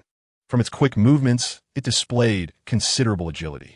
The spider demon seemed to sense something, making a puzzled sound as it stepped on the silk beneath it, using the vibrations to perceive the situation from afar. The next second, its expression changed drastically. "Swordsman, what have you done?" The storage of food has been destroyed by Heisei, and the spider demon finally realized it. It's over, it murmured softly, a look of tension and fear appearing on the boyish face of the spider demon. Haihara did not hear his whispers, but looked at the trembling spider demon and felt a bit strange. He didn't understand why this demon looked like this, but it didn't matter. He just needed to kill it. Is it the waning moon demon? With this thought in mind, Haihara did not hold back and put all his strength into the attack. Bang! The muscles in his legs bulged, and Haihara stomped heavily on the ground, leaving a huge crack in the earth. In the blink of an eye, he approached the area beneath the wooden cabin. The spider demon was still immersed in inexplicable emotions, until the massive sound of the ground shattering snapped him back to reality. And he looked at Haihara in shock. Where's the person? Having never encountered a powerful swordsman, the spider demon underestimated Haihara, thinking he was the same as the swordsman he had killed before. Boom! Before he could react, the wooden cabin suddenly exploded from the bottom up, and amidst the countless flying splinters, a fist surrounded by dark energy rapidly enlarged before his eyes. The spider demon's pupils suddenly constricted. He felt fear and despair from the dark energy, the sound of it brushing against the wind resembling the wails of a creature on the brink of death. With his body pressing down, Haihura suddenly launched upward, and his explosive punch broke half of the spider demon's legs, though it did not kill it in one strike. A black-blue liquid sprayed from the mouth of the spider demon, rushing towards Heisei's face, filling the air with a nauseating stench. Not knowing the capabilities of this liquid, Heisei, mindful of the fragility of the human body, decided to temporarily evade it. The spider demon seized the opportunity to spray silk onto the ground, which then retracted, pulling its body back down. Pain shot through half of its limbs, and the difficulty of recovery left the spider demon uncertain. But thinking of the destroyed food storage, and looking at Heisei in the air, it suddenly twisted its face into a snarl. How can you dodge in the air? Become my toy. With a wide-open mouth, a large amount of black-blue liquid condensed into a massive web, shooting straight towards Heisei. This thing was clearly highly toxic, from what the spider demon implied. Those who had turned into head spiders might have been harmed by its venom. Heisei, imagining the grotesque appearance of the head spider, did not want to be contaminated by even a drop of the venom. He quickly drew out the Nickerin blade, and his body spun violently in the air. Water breathing. Fifth form, Loach spiral. When there is no point of support, this sword technique is the best response. Heisei wasn't particularly gifted, but after practicing swordsmanship for over a decade, he was still able to wield it skillfully. The deep black blade seemed to absorb light, making it hard to see even under the moonlight. Only black afterimages formed a vortex around Heisei, sweeping away all the incoming venom. On the ground, the spider demon was dumbfounded. It finally realized that it was not on the same level as Heisei, and spat out silk to cling to a tree, wanting to escape quickly and call for help. However, before it could make any more moves, the vortex suddenly dispersed, and a pitch-black Nickerin blade descended from the sky, its sharp edge piercing through the connection point between the spider demon's head and body, burying the blade deep into the ground and pinning it down. A wailing sound erupted as the spider demon struggled to pull at the silk, but it was difficult to move in the short term. Such a wound, with a foreign object piercing through its body, would be hard to recover from without removing the object. Unfortunately, in its current form, it would take a considerable amount of time for the spider demon to extract the Nickerin blade. But Heisei would not give it that time. With a foot engulfed in swirling black flames descending from above, Heisei did not wish to dirty his hands and also wanted to try shifting the black flames again. So he heavily stomped down on the spider demon's head. With a loud crash, the spider demon's head shattered into pieces, and its previously thrashing body became completely still. So weak, only the venom made one wary. In every other aspect, it was pitifully weak. This was surely not a Kizuki. With its strength, it shouldn't have been able to hunt so many swordsmen.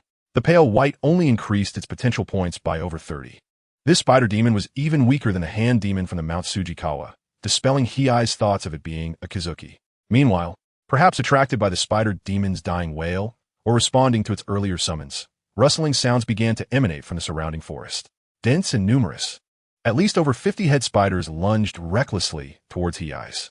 Each head spider had a twisted expression, baring their fangs, eager to gnaw at Heisei's flesh. Their eyes filled with madness and hatred. Within them seemed to be distorted, wailing souls. Haihura's expression was emotionless as he pulled out the Nickerin blade from the ground and took a deep breath. Concentrate fully. Surface slice. A series of neat, mirror-like slashes sliced through the air, instantly decimating the head spiders. Although there were quite a few, their strength was indeed weak. Not wanting to get their blood on him, Haihura did not use his hands. He glanced up at the shattered wooden house floating in the air, still suspended by threads, and ignited a flame, burning it to the ground. The fire blazed fiercely, and in the vast open space, the burning wooden house was extremely eye-catching. It was much more noticeable than the light from a torch. At this moment, Heisei guessed that the ghostly beings on Spider Mountain might be part of an organized group. Therefore, he ignited a fire at the spider ghost, believing that its companions would surely notice. Fortunately, this was an open space, and burning the wooden house would not affect the surrounding forest, which is why Heisei decided to do so. The waning crescent moon, did you see it? He glanced at the burning flames and moved aside, crossing his arms and leaning against a tree. Not knowing when the ghostly moon would arrive, he chose to take a short break to restore his combat power to its peak condition. Under the moonlight, the flames gradually extinguished, and time passed second by second. But Heisei still saw no signs of any ghosts. After waiting a while longer, just as Heisei was about to leave, he suddenly sensed a dozen gazes behind him. Whoosh! A bright blade shot toward him from behind. He tilted his head and narrowly dodged the incoming strike, the blade landing on the ground and trembling slightly. Upon closer inspection, Heisei realized it was a Nichiren blade. His brows furrowed as he turned around and saw several humanoid figures, each wielding a menacing blade, slowly approaching him. All were wielding Nichiren blades, and their owners were dressed in demon slayer uniforms.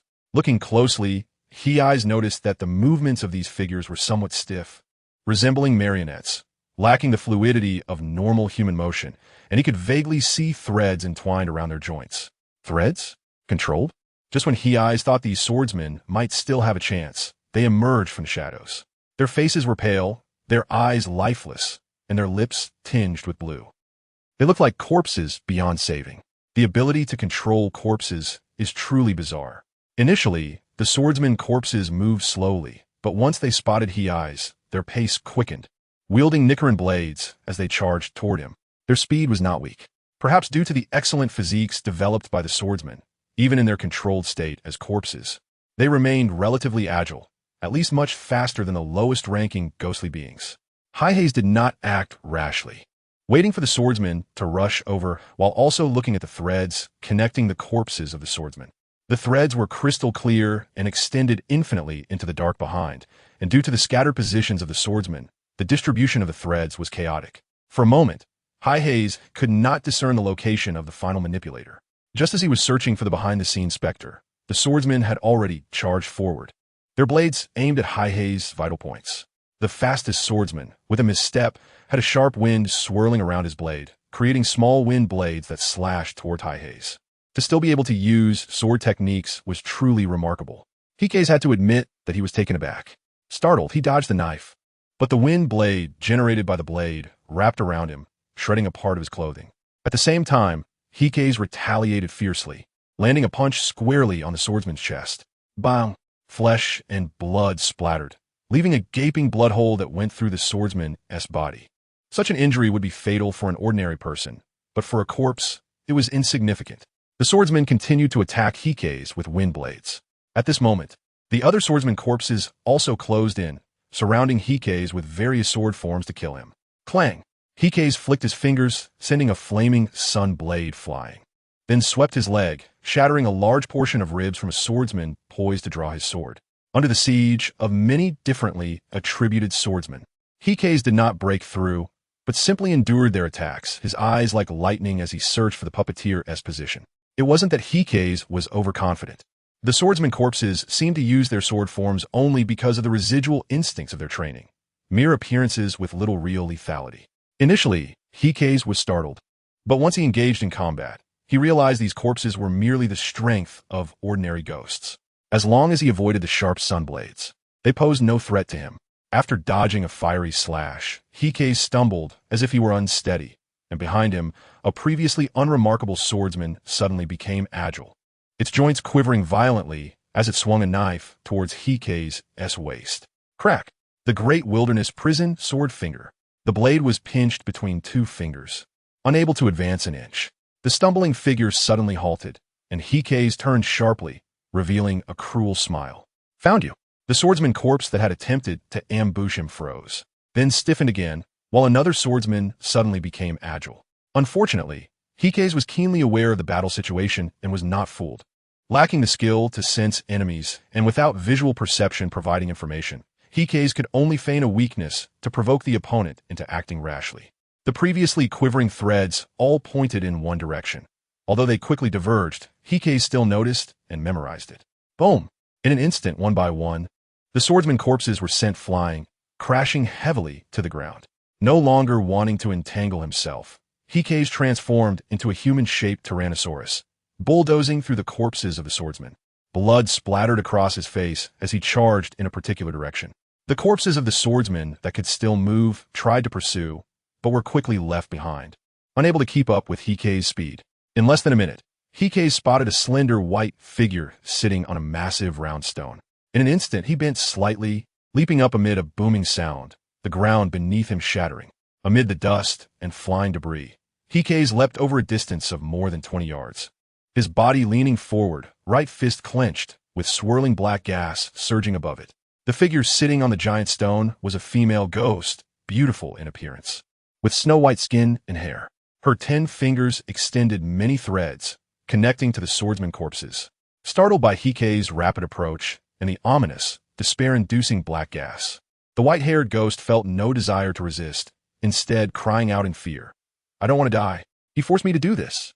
Forced? Heisei sharply sensed the implication in the white-haired ghost's words, and his posture changed, the black gas brushing past her, shattering the massive round stone she sat on into fragments. As the dust settled, Heisei stared at the white-haired ghost lying among the stone debris, speaking calmly yet firmly. Tell me, where's the strongest ghost in this mountain? Chapter 54. Weary, the white-haired ghost looked fearful, with numerous wounds from sharp stones on her body, appearing weak and helpless. You. Staring at the black gas swirling around Heisei's hand, the white-haired ghost wanted to ask what he was, as ghosts could typically recognize one another through bloodline connections. However, she couldn't determine if Heisei was a ghost. That black gas was clearly not something a human should possess. Interrupting the white-haired ghost's useless chatter, Heisei took a step forward, pressing his finger against her chin to lift her face. His voice was calm, yet resolute. Answer my question. Where is the strongest ghost in Tianzhong Mountain? I can't say clearly. The white-haired ghost stuttered, feeling every cell in her body scream to distance herself from Heisei under his intense gaze. Despair, misfortune, ominousness. The closer she got to Heisei, the stronger the aura of despair emanating from him became, unsettling the ghost. Can't say clearly? Then I have no need to keep you alive. Boom! The black gas ignited in Heisei's hand, searing the white-haired ghost's face, plunging her into agonizing struggles. However, under the threat of life and death, the white-haired ghost gritted her teeth and endured the pain, shouting loudly, No, it's not. The mountain path is too complicated. I can take you there. Upon hearing this, Heisei withdrew his hand, and the black gas returned to his body. Looking down at the white-haired ghost, Heisei slowly said, My purpose here is only that ghost moon. Don't try to play tricks. I might let you go afterward. Ghost moon. The white-haired ghost was startled. This man knew about that entity and dared to come alone. In that instant, she felt fortunate for her quick submission. Had she waited a moment longer, she might have been killed. Faced with such a vast disparity in strength, struggling was utterly useless. Sir, I am also being coerced and trapped in Tianzhong Mountain. If you can kill him, it would be good for me. This meant the white-haired ghost would not harbor any ulterior motives. After speaking, the small wounds on her body had completely healed. Yet she made no attempt to flee or resist, obediently leading the way for Heisei. However, her expression as she moved suggested she was eager to let Heisei meet the ghost moon. What was his name? Following behind the white-haired ghost, Heisei confirmed his information with her. If his memory served correctly, the entity was most likely the fifth quarter moon, Wei. Wei. His name is Wei. The appearance was merely that of a harmless little boy, but his heart was exceedingly wicked. The white-haired ghost touched her face, her voice filled with fear and deep-seated hatred. It sounds like their essay story there. Heisei became interested. Tell me how Wei controls you. The white-haired ghost's body trembled as she realized Wei was not nearby, then gritted her teeth and said, I was initially just an ordinary woman at the foot of the mountain. After becoming a ghost, I never harmed anyone. I ran to Tianzhong Mountain to distance myself from people and resist my bloodlust. But unexpectedly, I encountered Wei here. He seemed very weak and quiet, suddenly asking me to be his mother. I didn't understand what he meant and didn't agree. Then he revealed his true nature, embedding threads into my body, forcibly altering my appearance. After that, I was bound by Wei in Tianzhong Mountain, playing the role of a mother according to his demands. Any slight mistake would lead to torment. As she spoke of her hatred, the white-haired ghost seemed to forget that Heisei could take her life at any moment. Pausing her steps and turning to look at Heisei, Kurosawa remained expressionless, watching her movements. You see, this is my true self. Under the moonlight, the white-haired ghost's face began to show fine, thread-like protrusions, which then spread outward like ripples. In the blink of an eye, her snow-white skin transformed into a normal skin tone, and her appearance changed dramatically, making her look like a completely different person. Touching her own face, the white-haired ghost said bitterly, I've almost forgotten what I originally looked like. If I get caught changing back, I'll be punished with countless threads entering my body and stirring. Seemingly recalling a painful memory, the white-haired ghost shivered, and her expression grew somber. It seems that her personality is indeed quite malicious and unique. Haihara stroked his chin, a glint flashing in his eyes. The ghost month where he liked to play house, forcing others to act as family. He looked up at the sky. The moon was obscured by drifting clouds, the moonlight dimming, making the already eerie and dark mountain forest even more silent and terrifying. Beside Rue, there was also a powerful ghost, serving as Rue's father. He had been completely driven mad by Rue, but had also gained considerable strength from him, much stronger than me. The dead swordsmen in the mountains were all taken down by his father. Rue seldom acted directly. Be careful, don't mistake anyone. The harmless-looking little boy is Rue, while the fierce-looking one is merely his puppet, due to hatred. And the white-haired female, ghost believing that Haihara had the ability to deal with Rue, she truly played the role of a good pawn. It seems you have suffered quite a bit. Kurosawa stared at the white-haired female ghost and simply spoke softly. Tell me about his abilities. Heisei vaguely remembered that Rue could control threads, but he had forgotten the specifics. Knowing oneself and knowing the enemy leads to victory in every battle. Understanding the other party's abilities would make things easier for him. The threads, a type of hardened thread. Is that all? This blood demon art sounds too ordinary, which made Heisei somewhat suspicious. The white-haired ghost chuckled bitterly and said, its sharpness surpasses that of a swordsman's Nicaran blade, easily cutting through it. And it's hard enough that it won't break even under a full-force strike. Additionally, Rue's body is also very tough. I've seen it with my own eyes. He stood still while a swordsman struck at his neck, and the swordsman's Nicaran blade was knocked out of his hand, while Rue remained unharmed. Sometimes, pure simplicity means strength. From the words of the white-haired ghost, Heisei gained a deeper understanding of Rue's abilities and became even more vigilant. Bound by a human body, even if Heisei's physical attributes are stronger than a demon's, he still fears injury. Faced with the high attack power of blood demon arts, he would be considerably restricted. After all, once severely injured, it would be over. In the Demon Slayer Corps, many swordsmen do not die in battle, but instead succumb to severe injuries after fighting demons. The proportion of such swordsmen is alarmingly high. Guided by the white-haired ghost, Heisei fell silent and began to think. My pitch-black aura can defend against attacks for blood demon arts, but the sharpness that can easily break a Nicaran blade, I don't know if it can withstand that. The materials of the Nicaran blades are very tough, and Heisei does not want to confront such threads head-on. However, with nearly 600 potential points as a foundation, Heisei still felt confident. After following the white-haired ghost for about half an hour again, they arrived at a place with exceptionally lush trees. Amidst several trees thick enough for several people to hug, a small wooden house quietly stood there. In front of the door, a seemingly frail and quiet little boy was standing at the entrance. Heisei and the little boy discovered each other. After a simple glance at Heisei, the little boy looked at the white-haired female ghost and said in a low but unusually calm tone, "Mother, we have a guest. Why didn't you tell me in advance?" Chapter 55, Recognizing the Thief as Father. Although the white-haired female ghost had previously shown a face full of hatred in front of Heisei, gritting her teeth and wishing to kill him with her own hands when the topic of fatigue came up. When Lei stood in front of her and asked her a question, the white-haired female ghost was already trembling slightly, forcing a smile as she replied, "Lei, this swordsman is different from the previous one. Mommy can't handle him, so please help Mommy deal with him." At the same time, the white-haired female ghost ran to Lei's side, standing behind him, keeping a vigilant eye on Heisei while occasionally giving him subtle signals. Heisei was momentarily stunned, then chuckled silently. With both sides betting, the white-haired ghost couldn't be sure that he could really kill Rue and didn't dare to provoke him, so she pretended to act. At this moment, Heisei shifted his gaze away from the white-haired ghost and focused on the little boy Rue, studying him carefully.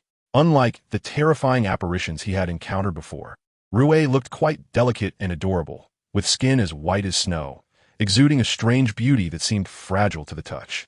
Just looking at such a little boy, many people would hardly see him as a threat. He looked too harmless. "I heard you're looking for your family. What do you think of me? How about I be your father?" Ignoring the white-haired ghost's anxious gaze, Heisei smiled lightly. Rue tilted his head, then glanced indifferently at the white-haired ghost behind him. Heisei's information must have come from her. After being looked at like that, the white-haired ghost staggered back, her face showing some fear. She wanted to argue. "Shut up." A calm voice came from Rue, and then he turned to Heisei, his aura gradually becoming dangerous. Heisei smiled. "If you don't speak, I'll take it as your tacit agreement, but that's a bit impolite. Let my father educate you." In the shade of the trees, Heisei's smile was chilling. "Father, someone is bullying me." Facing Heisei's provocation, Lei glanced at the wooden house behind him, then spoke calmly. The moment the words fell, the slightly ajar wooden door suddenly exploded. Boom! A tall and sturdy figure burst out. Leaping towards Heisei, then clasped his strong hands together and aimed a downward strike at Heisei's head. With a focused gaze, Heisei's breath quickened between his mouth and nose, his body entering a state of total concentration, enhancing all attributes by about 0.3 to reach 0.9. Leaning back, Heisei's body displayed an unexpected flexibility, taking on a bridge pose just in time to evade the descending heavy hands. Bang! The burly figure hit the ground with a dull thud, sending a large spray of debris and dust into the air. At the same time, Heisei pushed against the ground, his legs in the air, then struck down hard. With a crack, the sound of breaking bones reached everyone's ears. The burly figure's head was driven into the ground, exposing a bloodied back of the head. Using the force from his downward strike, Heisei leaped up again.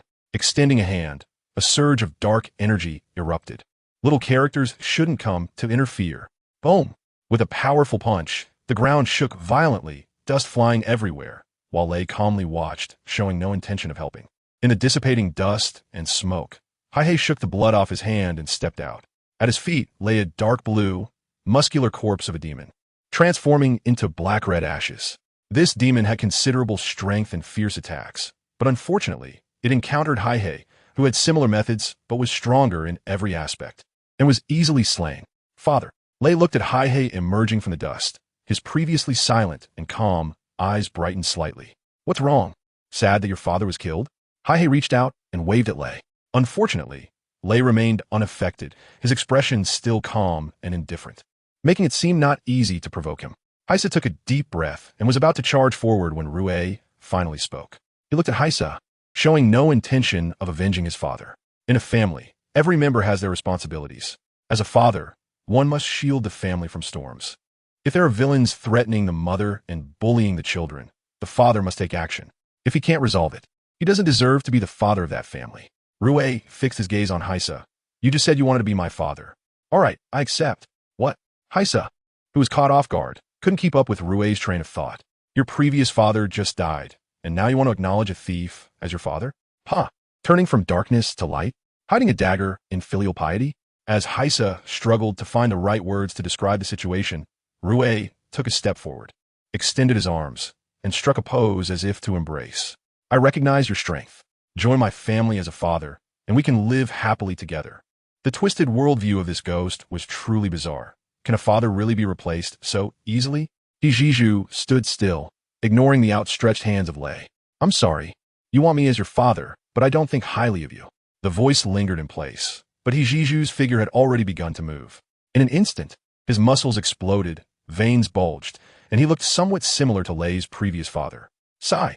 Lei sighed softly. The family members I choose will ultimately join my household.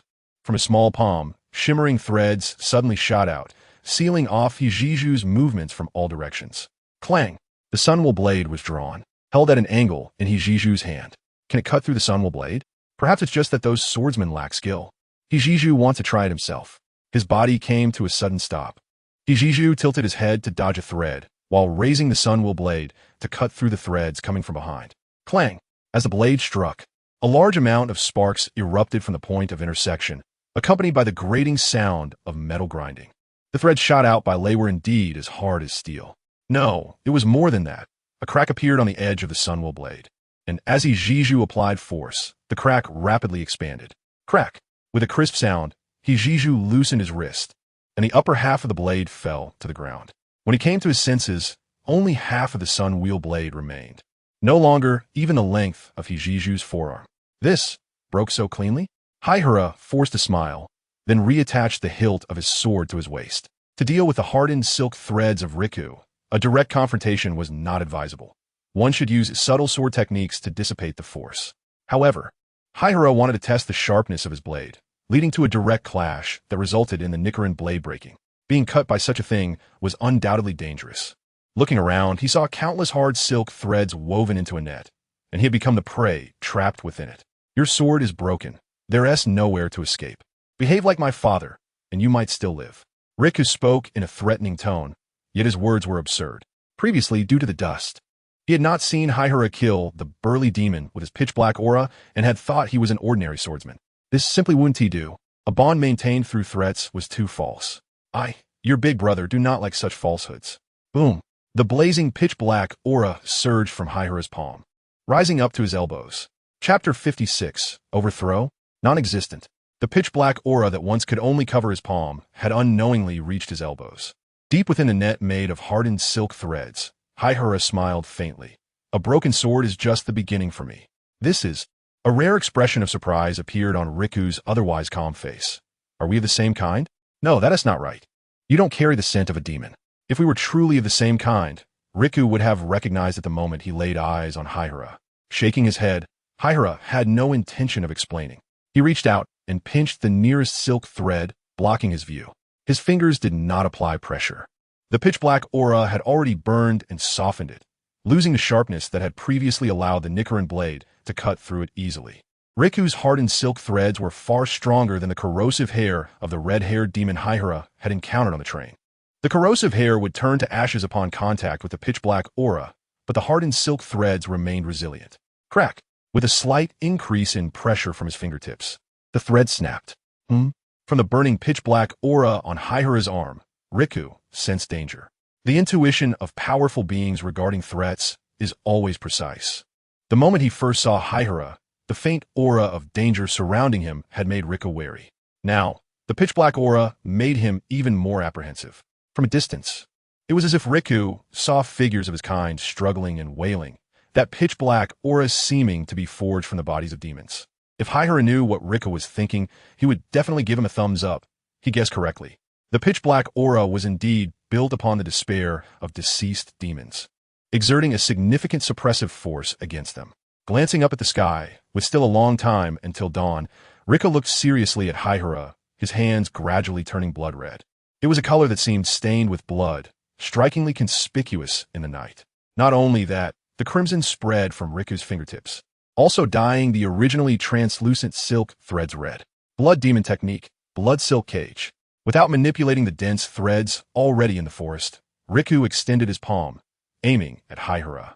A large number of red silk threads materialized in Riku's palm, densely packed like a scarlet vortex, spinning before suddenly disappearing.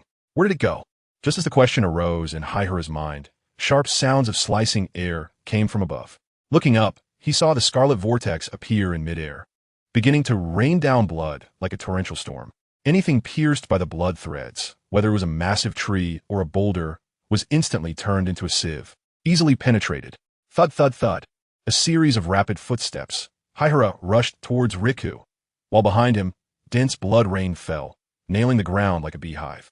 While dodging the sharp strikes of the blood threads, Haihara quickly closed the distance to Riku. To his surprise, Riku seemed unaware of his status as a ranged fighter, standing still, quietly watching Haihara.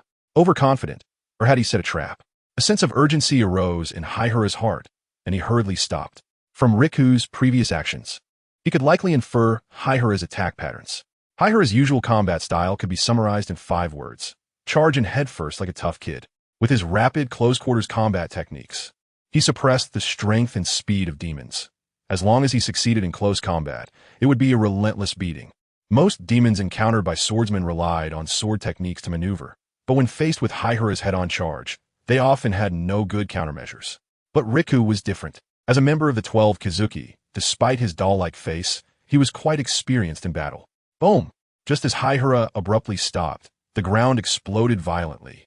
A cloud of dust rising as blood threads shot up from the earth, suddenly closing like a beast trap. The air trembled with ripples.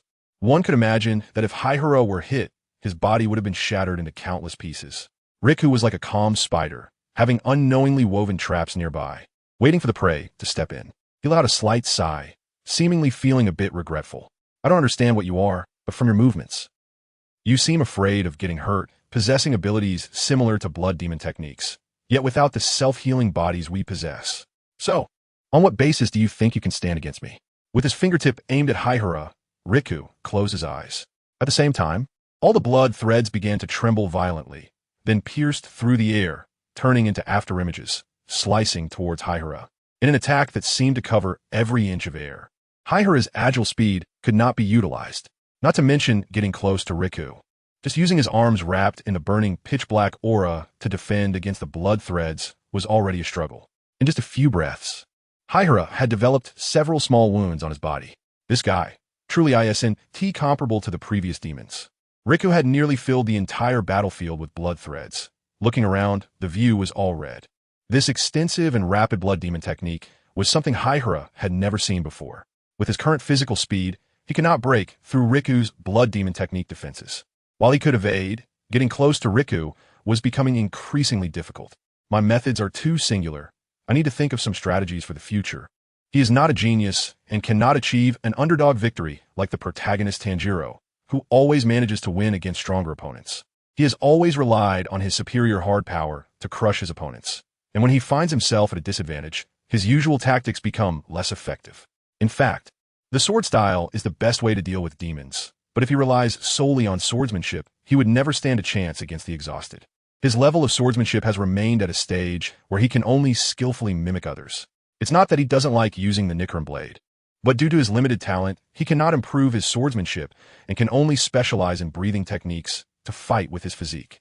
Suppressing his thoughts, he looked at the overwhelming blood attacks coming his way, and his peripheral vision shifted to gray, his gaze gradually turning cold. If he cannot achieve an underdog victory, then being one level stronger than you is enough. Patterns, go ahead and activate. If it can take my life, then take it. Haihara did not believe that he would die suddenly because of his so-called pattern curse. After a hearty laugh, he resolutely raised the level of water breathing. With Haihara's intent, the gray-white loyalty executed his thoughts, and all 540 points of potential vanished in an instant, leaving just over 100 points. In that moment, Haihara's aura surged higher and higher. The sudden change caused Rue to change his expression. The blood-red threads attacking Haihara came to a halt, and if there were combat power glasses, he would definitely be able to see Haihara's combat power skyrocketing. Hood, hood, hood. In the battlefield, it was as if someone was beating a war drum, and a dull sound echoed under the moonlight. Heisei evaded the blood threads, his speed increasing rapidly. What had been a somewhat awkward dodge quickly transformed into a fluid mastery. The situation improved, but Heisei's brow was tightly furrowed, as if he were enduring pain. At the same time, he resembled an untrained ordinary person, gasping for breath, which was unacceptable behavior for a swordsman who practiced breathing techniques.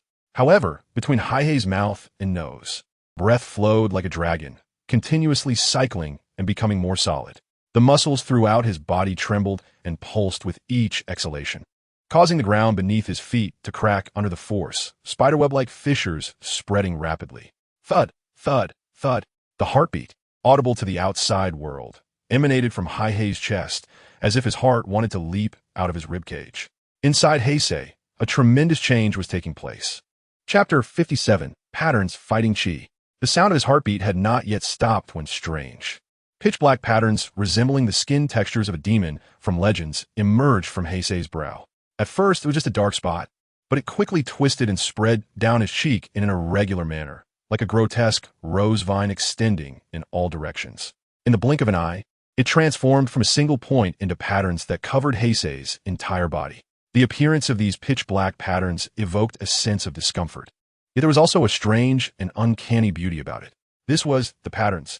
Once the pitch-black patterns, or patterns, covered Heisei's body, his wildly beating heart finally ceased to accelerate and settled into its current rhythm. Heisei took a long, deep breath, his expression serious. He could feel his heartbeat, blood flow, cellular metabolism, and so on, accelerating nearly 10 times faster than normal. Such a degree of change, if it occurred in an ordinary person who had not practiced breathing techniques, would result in their blood vessels bursting and their body exploding into a mist of blood in an instant. Even swordsmen who practiced breathing techniques, unless they had reached at least a mid-level mastery, would also die instantly. Only those with sufficiently strong physiques could survive the moment the patterns formed while their heartbeat and blood flow accelerated wildly. No wonder most swordsmen who activated the patterns died suddenly. While dodging Lei's attacks, Heisei analyzed his current physical condition. He found it difficult to control his heartbeat and blood flow, and even though he could operate breathing techniques to some extent, the best he could manage was still more than double that of an ordinary person, equivalent to a weakened full concentration mode. Over time, this would cause significant damage to his body, a fate even swordsmen could not avoid. However, despite the enormous cost, the gains were extraordinarily rich. In his attribute panel, excluding intelligence, Heisei's average finally broke 1.0. Previously, it was only about 0.6, and now it had nearly doubled. Licking his lips, Heisei no longer suppressed the bodily anomalies caused by the patterns. He took a deep, intoxicating breath and even activated his breathing technique to enter full concentration again, further enhancing his physical attributes. The stronger his physique, the greater the increase in full concentration, and Heisei's attributes surged again, reaching an average of 1. For, at this moment, he had absolutely crushed Lei in terms of physicality. Not only that, but his perception had changed as well. Even with his eyes closed, Heisei could sense everything happening around him. This feeling was quite marvelous, and everything around him emanated distinctly different auras in his perception. By observing these flowing auras, he anticipated Lei's multiple attacks. Was this feeling related to fighting spirit? After a brief thought, Heisei recalled the name of this ability. Unexpectedly, with the advancement of his breathing technique, his visual perception had transformed into fighting spirit perception. The enhancement gained at the cost of lifespan and a large amount of potential points was indeed formidable. Blood Demon Technique, Venomous Spider's Fang. Blood Demon Technique, Silk Net. Opening his mouth, Lei's teeth suddenly transformed into sharp fangs and fell out, their tips glowing with a ghostly blue light as they pierced through the air towards Heisei at high speed. Simultaneously, countless threads of blood rolled and surged, instantly forming dense nets to obstruct Heisei's direction of movement. Hekizawa's abnormality was too obvious. Lei suppressed his extraneous thoughts and fully unleashed his blood demon technique, attempting to strangle Hekizawa. However, Hekizawa, merely dozens of meters away, just smiled and his body surged forward. Clink, clink, clink. His right hand, enveloped in a swirling black aura, extended in front of him, fingers bending and flicking as they moved. Each finger, like an afterimage, struck the side of the fangs, sending them flying. The web-like blood threads couldn't even approach Hekizawa's body, being torn to shreds by the black aura. What seemed like an impenetrable web of blood threads, a suffocating offense, appeared to slow down in Hekizawa's eyes. The previously awkward figure now moved like a fish in water, effortlessly dodging the slicing encirclement of blood threads. What was happening? How did his strength suddenly increase so much? A huge sense of crisis arose in Lei's heart, and his instincts told him that fleeing was the best option now. I remember now, those completely black patterns are the striped swordsmen that the master spoke of. During the peak of the Demon Slayer Corps, when they hunted demons at will, it was because of the existence of the striped swordsman. Many powerful demons know this part of history from their inherited memories, but the striped swordsman has not appeared for hundreds of years, becoming a legendary figure. Lei never expected to encounter one, and it seemed like a genius who had broken through in the heat of battle. His heart tightened, but instead of waning, Lei's fighting spirit burned even hotter like flames. As a demon, the ferocious and mad side finally emerged in Lei. He no longer arrogantly stood his ground. Instead, he pushed off the ground, his body retreating, while simultaneously spreading his arms. The crimson blood threads swirled into existence again, surging forth from him toward the pursuing Hekizawa. It's useless. What does it matter if I withstand your attacks? With a physique more than 10 times that of an ordinary person, even if Hekizawa were to be slashed with a knife, it would require considerable effort to break his skin. Because Lei had been retreating, seemingly inclined to flee, Hekizawa endured many attacks and had to break through the blockade of blood threads. His body was cut with numerous wounds, yet not a single drop of blood flowed. Heisei controlled the blood flow and muscle movement, locking the blood at the wound. This ability is something many swordsmen possess, and it's also the reason why swordsmen can fight desperately even when seriously injured. Now, Heisei's speed surpassed Ruei's significantly. It was a chase and escape, and with Heisei's disregarding minor injuries, the distance between them rapidly closed. A few minutes later, only 2 to 3 meters remained between Heisei and Ruei. At this distance, Ruei's hardened threads were ineffective and could easily cause him trouble. However, to Heisei's surprise, Ruei suddenly came to a halt and turned, delivering a fierce punch directly at Heisei's heart. As he turned, Ruei's body suddenly expanded. With his back to Heisei's, he appeared as a small boy, but upon turning around, he had already shattered his clothing, transforming into a towering figure over 2 meters tall, with bulging muscles, resembling the previous demon father. It seemed that his family members derived their blood demon arts from Ruei. This sudden punch was Ruei's last desperate attempt. He had been running away merely to lower Heisei's guard. Unfortunately, in Heisei's combat aura perception, Ruei's internal energy flow as he accumulated power did not escape his notice. As Ruei turned, Heisei had already crossed his arms in front of where Ruei's fist would land and collided directly with it. Ruei's punch struck Heisei's wrist, causing it to sink slightly. The bones must have cracked, as the force was mutual. Heisei's full-speed momentum intensified the impact of Ruei's punch. However, on Heisei's side, Ruei's arm snapped with a crack, breaking into two segments, and his body was sent flying like a thrown puppet, propelled by Heisei's dinosaur-like force, rolling on the ground and smashing through several large trees before finally coming to a stop, leaving a long trench in the ground. Chapter 58.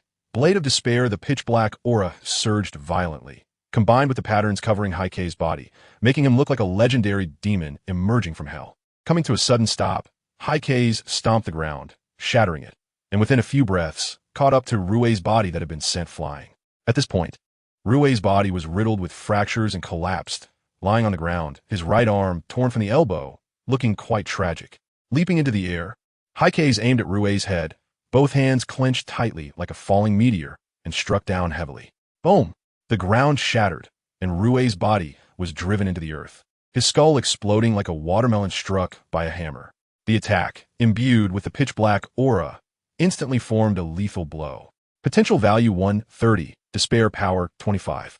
The rewards for dealing with a powerful demon were truly pitiful in terms of cost-effectiveness. Exhaling a long breath, Heisei glanced at the large pit beneath him and jumped out of it. Leaning against a relatively intact tree on the battlefield, Heisei covered his heart with one hand. Thump, thump, thump. His heart was still beating rapidly. Heisei counted roughly 30 beats per second, a number far exceeding that of a normal person. The heartbeat of a normal person is about 1 to 2 times per second, while his heart was almost about to leap out of his chest. Not to mention the blood flowing through his veins like a waterfall. Patterns a double-edged sword. However, having a sharper blade against enemies was sufficient. Closing his full concentration, Heisei disregarded the surrounding chaos and sat on the ground, then took a deep breath and exhaled, repeating the cycle in an effort to control his internal condition, gradually lowering the heartbeat and blood flow. Thump, thump, thump. In the silent forest, the drum-like sounds gradually weakened, eventually dissipating into the air. Half an hour later, Heisei opened his eyes, a flash of brilliance passing through them. Lowering his head, he looked at his arms covered in black patterns and couldn't help but chuckle. Have I turned into a tattooed brother? No, not just tattoos. My face and body are also covered in patterns, probably looking quite awful. He tried to remove the patterns, but was unsuccessful. They remained unmoving, giving him no face. What is wrong with wanting to be an ordinary person? Shaking his head helplessly, Heisei put this matter aside. His current heartbeat speed was still around 3 to 4 times per second, but surprisingly, he did not sense any side effects. This level of heartbeat seems to have no effect on me. After pondering for a moment, Heisei vaguely guessed the answer. His physique had surpassed that of ordinary people by a large margin, with an average value exceeding 1 point. It was likely that the entire Demon Slayer Corps couldn't find anyone like him. Well, perhaps there is one. That rock pillar probably also has such an inhuman physique. An accelerated heartbeat has a detrimental effect on ordinary people, but for him, it merely meant a slight increase in internal circulation, even beneficial to health. Those who cannot withstand the power of the patterns likely have their physiques enhanced by them, but still fail to reach his level, which leads to cumulative bodily harm and eventual death. However, if I fight with all my strength and cannot focus on suppressing the power of the patterns, my physical condition will deteriorate over time. Well, overall, this situation is still acceptable and manageable. Heise's physique nearly doubled after activating the patterns. He actively suppressed the patterns, which meant his physique wouldn't decrease, but he couldn't engage in too intense activities. Otherwise, he wouldn't be able to suppress it, and his heart would revert to that extreme load state. If I do this, I can prolong my life without fighting, but too much fighting might shorten it by a few years. Is there still a level above? Not the top yet. Focusing on the attribute panel, Heisei examined his current attributes. Strength, 1. 1 agility, 1. 0 constitution, 1. 3 intelligence, 0. 5 as the other attributes increased, his intelligence also grew quite a bit automatically. But compared to this, I seem like a brute. Hey, Ash Gray, there's something I've been meaning to say, and today I can't hold it back anymore. Do you really have to label my attribute values so low? I'm clearly very strong. Okay. Heisei looked at those decimal points with displeasure, his mind racing with thoughts. At the same time, the values displayed on the attribute panel suddenly changed. Strength, 11, agility, 10, constitution, 13, intelligence, 5. As expected, you are still that idealistic gray-white, acting silently and supporting quietly. Heisei didn't hesitate to give gray-white a big thumbs up. The body values were just a reference, a summary of his current state. As long as he understood their meaning, that was enough. His attention shifted down, and when Heisei saw his skills, his eyes widened. Skill, water breathing, level 5, upgradable. Water sword style, level 2, non-upgradable. The fact that the breathing technique was not at its peak didn't surprise him too much. But the non-upgradable water sword style, which was half gray and half bright, puzzled him. What does this mean? Heisei found himself at a loss. The previous non-upgradable skills were always completely gray, but today it suddenly turned half gray, which means it might be a possibility to upgrade the water breathing with potential points. Unable to figure it out, Heisei looked at the remaining attributes. Potential points, 235. Despair power of living beings, 124. The power of racial extermination was still 0, and had not changed at all.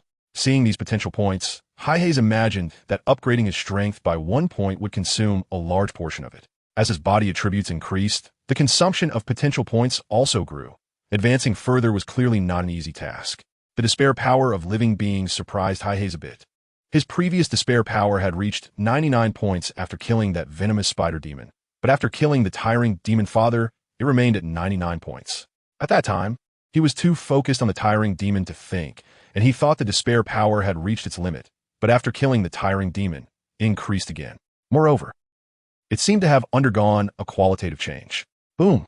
A pitch-black aura ignited from Heisei's palm, different from the previous thin appearance. This time, the pitch-black aura was incredibly dense, so dense that it seemed almost tangible, as if it had formed a solid. He was surprised. When he killed Lei, the pitch-black aura was only as fluid as water, but now it suddenly thickened to this extent, increasing significantly. With a thought, the pitch-black aura extended along his arm, rapidly covering his entire body, wrapping him in a layer of burning black flames. It could cover the whole body. However, the pitch-black aura that covered him was much thinner than before, likely unable to withstand powerful blood demon techniques, looking more showy than practical. Suddenly, from the corner of his eye, he saw the broken blade at his waist, and he thought of a better way. The pitch-black aura quickly retracted from various parts of his body and returned to his right hand. It began to form and condense little by little between his fingers, extending outward, detaching from his body. He had done this before, but the sparse pitch-black aura couldn't form anything effective. Now, however, it was different. A pitch-black sun-wheel blade began to condense from the hilt to the blade, inch by inch, gradually taking shape.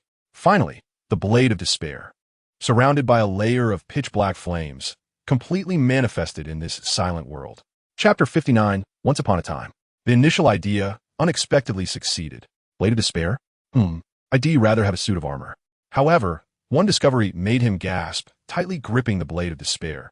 He saw that in the skills section, the suffix of the water call, sword type, had changed.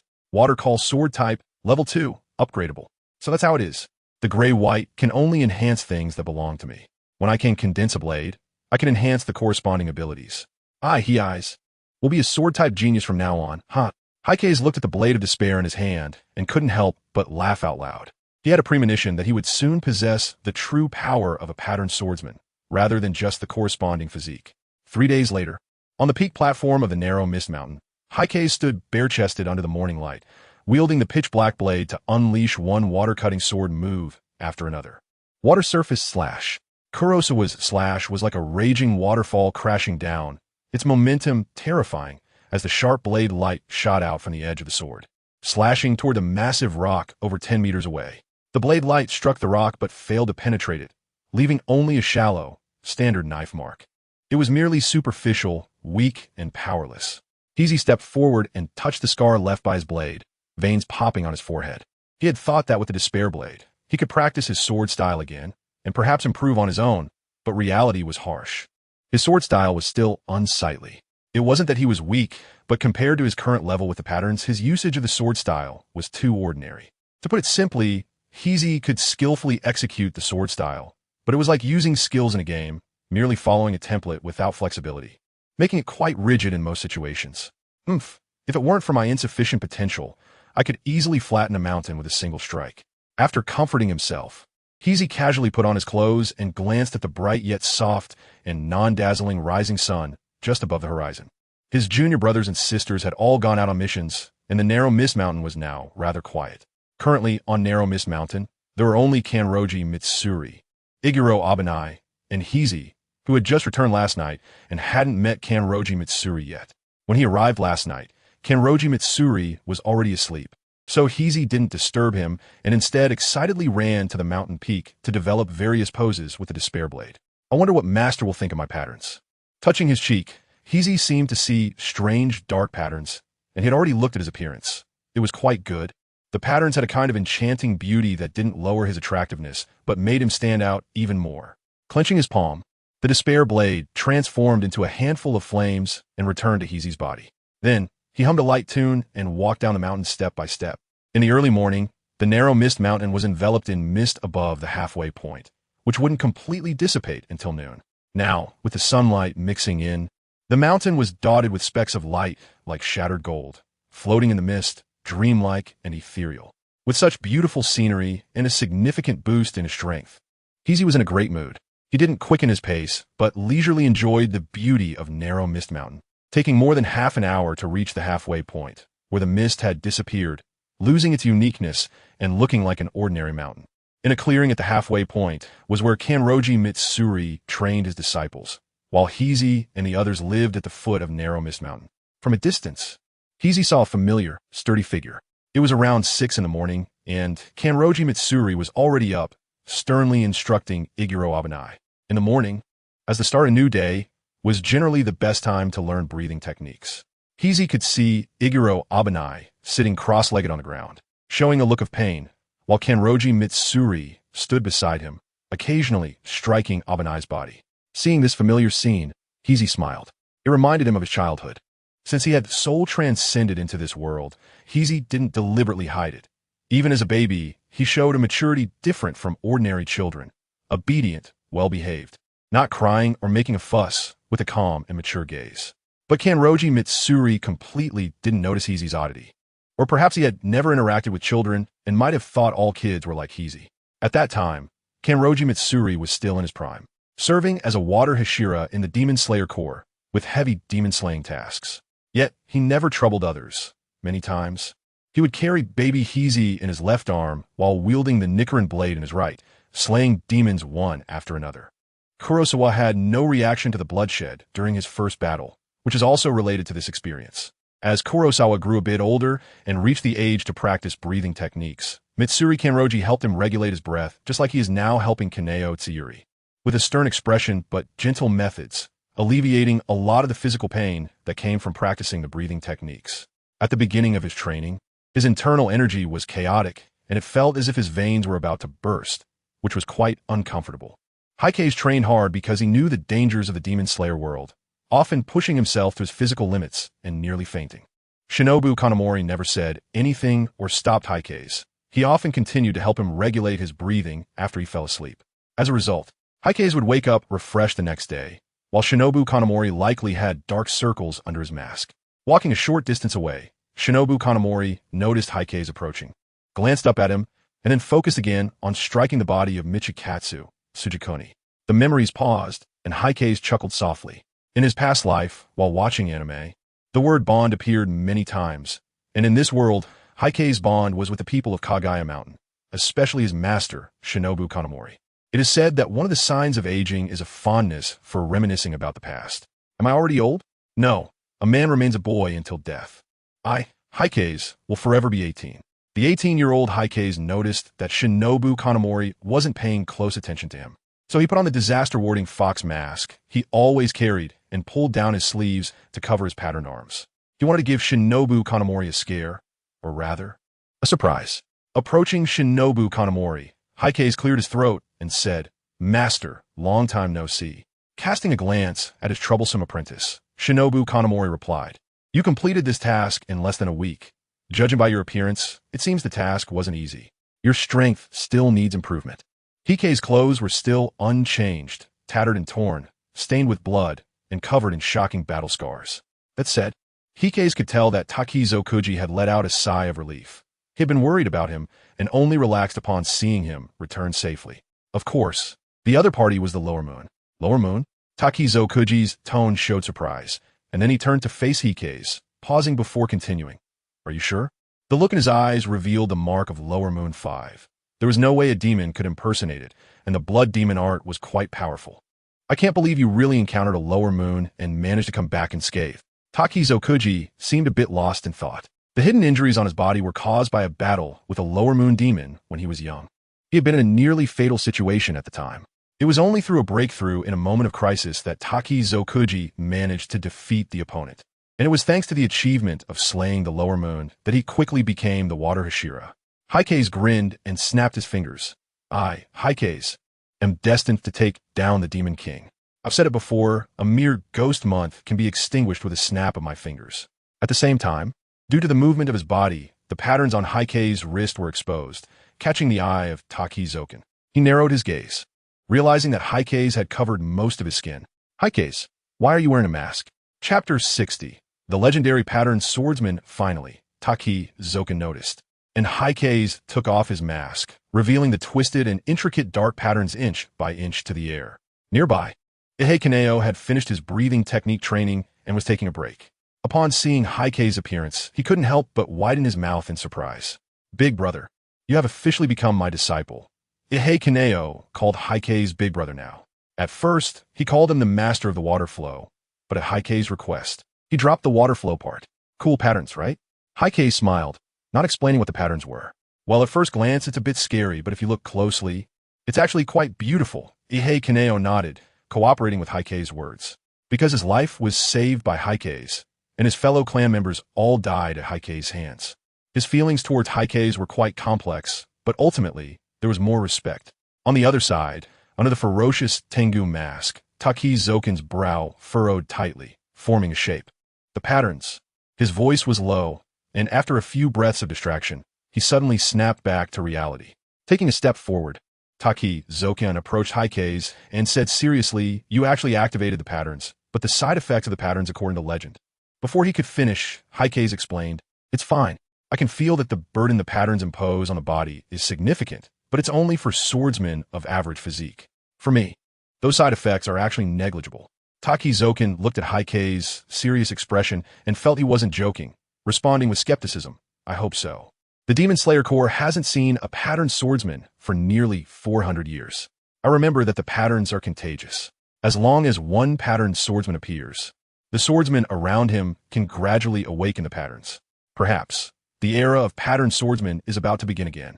The last era of patterns was initiated by a man named Yoriichi Tsujikuni, who was said to be unparalleled and born with the patterns. Takizoken had heard of this name. After becoming a Hashira, he had reviewed the confidential historical records of the Demon Slayer Corps and discovered the legendary swordsman named Yoriichi Tsujikuni. This legendary swordsman also created the breathing techniques, enabling humanity to fight demons head-on, and no one has been able to reach the height that Yoriichi Tsujikuni stood on. During Yoriichi Tsujikuni's era, many patterned swordsmen were born because of him. Demons would tremble at the name of the Demon Slayer Corps and hide in dark corners, unlike today, where they run rampant. For 100 years? That's so long? Heisei was slightly surprised. He didn't know much about the patterns and thought they hadn't appeared for just a few generations, not realizing it was 400 years.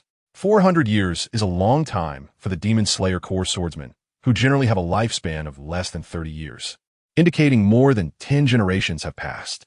However, Heisei didn't really believe in the contagious nature of the patterns. Although Heisei opened the pattern with gray and white, it was also due to his own experiences. The transformation of his body when opening the pattern, the accelerated heartbeat and blood flow, he believed could only be reached in the extreme of intense battles. When breaking through that limit, the heartbeat and blood flow would surge to a level even the master could hardly control, and only then would the pattern appear. However, Kanroji Mitsuri mentioned that it has a contagious nature, and Heisei did not completely deny it. The mysteries of the pattern might be deeper, with more underlying reasons for its emergence. In any case, I might still lead the arrival of a new era, truly worthy of me. Heisei proudly lifted his face. Smack! Kanroji Mitsuri slapped Heisei on the head. With your swordsmanship level, any patterned swordsman in the history of the Demon Slayer Corps would find it hard to bear. Once Heisei understood that his swordsmanship talent was quite poor, Kanroji Mitsuri no longer avoided the topic. You may have opened the pattern, But relying solely on your physique is still not enough to match the true strength of a patterned swordsman. After sizing Heisei up a few times, Kanroji Mitsuri noticed that his disciple's body seemed to have grown stronger. Even the breath he exhaled carried a low, deep wind sound. But what he said was the truth. Swordsmanship is a supreme skill that aligns with the natural order of heaven and earth, perfectly complementing the breathing technique. Each move seems to be divinely inspired, as if the swordsman practicing the breathing technique is in communion with nature, receiving its gifts. The swordsmanship triggered by the breathing technique can summon thunder, slash through flames, and carry whirlwinds, representing extraordinary power. Just practicing the breathing technique to strengthen the physique, Heisei's strength is difficult to fully utilize. Master, I am also helpless in this. If I could master swordsmanship, I would definitely not give up this power, but unfortunately, swordsmanship requires too high a level of talent. Kurosawa always remembered his terrible talent. Knowing the level of danger in this world, he had trained diligently, yet in the end, he achieved nothing. Without the awakening of his gray-white powers, his greatest likelihood would have been to die at the hands of an ordinary ghost during a routine demon-slaying mission. Heisei's swordsmanship is still sparse and ordinary, but with the Blade of Despair, he can improve his swordsmanship level. It's hard to say what will happen in the future. I understand. Heisei, the human body has its limits, and the gap with the demon body is quite obvious. Don't push yourself too hard. Right now, your strength already surpasses that of 99 of the Demon Slayer Corps swordsmen. Even I, without relying on swordsmanship, cannot match you. In the entire Demon Slayer Corps, there may only be one person who can compare to you in terms of physical strength, and that's enough for you. Suddenly, the usually taciturn Kanroji Mitsuri spoke quite a bit. He was worried that Heisei was desperately honing his physical strength and practicing breathing techniques to achieve his current power. Fearing that Heisei, who seemed strong, was actually suffering from hidden injuries. Hearing the concern in Kanroji Mitsuri's words, Heisei chuckled softly. Master, you can rest assured. I know my limits. Kanroji Mitsuri thought Heisei relied on sheer effort, but Heisei was relying on hard work combined with gray-white, which is fundamentally different. If merely grinding physical strength could reach this level, the Demon Slayer Corps would have already been invincible. This world is not lacking in relentless strivers, especially since most of the Demon Slayer Corps swordsmen carried deep grievances. Oh, right, my Nichiren blade was broken by a demon. Scratching his head, Heisei took out the Nichiren blade, which was broken in half. If it weren't for him wanting to test the hardness of the thread, this Nichiren blade wouldn't have ended up like this. Give it to me. I'll contact someone to repair it. After a moment of silence, Kanroji Mitsuri took the broken blade from Heisei's hand and put it away. For a swordsman, the one who repairs the Nichiren blade is the original smith. Kurosawa's Nichiren blade will bring repairs to steel refinement. If he sees that Kurosawa has broken the Nichiren blade again so soon, he will inevitably pull out the kitchen knife. Sorry for the trouble, master. I'll head back to my room to rest for a while. Haihara was lighthearted and carefree as he returned to the house. Lying down and daydreaming for the first time in a long while, not thinking about anything, gradually relaxing his mind and slowly falling asleep. As night fell, in the Tianziza mountain, a striking and cold red figure walked into a chaotic battlefield under the cool moonlight. Chapter 61. Red Moon. Her cold and beautiful appearance was even more eye-catching than the brilliance of the full moon hanging in the night sky, just standing there quietly. The silent mountains and forests seemed to come alive and become much more beautiful because of her presence. A few days ago, the battlefield where Haihara and Rue had fought was now only a mass of tree remains and a scarred ground. The Red Moon's gaze fell upon this battlefield, her expression growing colder. Rue, who killed him? Among the Red Moon's subordinates, the waning moon was actually an existence that could be disposable, because as long as she was willing to expend energy, she could create ghostly beings of the waning moon. Only the waxing moon required rare talent. And the waxing ghost moon was also a rare anomaly when they were human. Among the waning moons, only 2 ghost moons were valued by the Red Moon, as she believed they could one day achieve the status of a waxing existence. One was the leader of the waning moon, possessing a bizarre blood ghost technique that manipulated dreams, and the other was the 5th waning moon, Rue. Rue possessed various blood ghost techniques. If his hardened threads could be further enhanced, swordsman sunblades would become useless before him. Additionally, his so-called family members were initially very weak, ghostly beings who only gained blood ghost techniques after receiving gifts from Rue, becoming elite existences among ordinary ghosts. In the Red Moon's view, Rue had the potential to become a waxing moon and was worth her attention. She was aware of the position and status of each ghostly being she valued. Their blood flowed with hers, making it impossible to escape her bloodline perception. However, unexpectedly, a few days ago, Rue's life signal suddenly dimmed and then disappeared in less than 10 minutes. Her gaze shifted, and the red moon looked toward a certain place in the mountains, her sight penetrating layers of trees, directly focusing on a woman lying on the grass, humming a tune and gazing at the moon. If Haihiro were here, he would recognize this woman as the white-haired ghost from that day. But at this moment, she was in her original form, not the one modified by Rue. During the battle with Rue, neither Haihiro nor Rue had the time to pay attention to this ghost.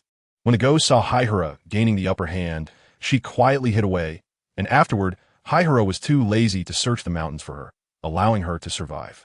Perhaps having stayed in Tainziza Mountain for too long, even if she was coerced, she had developed feelings, mainly because the source of her threats had disappeared. The ghost did not want to leave Tainziza Mountain.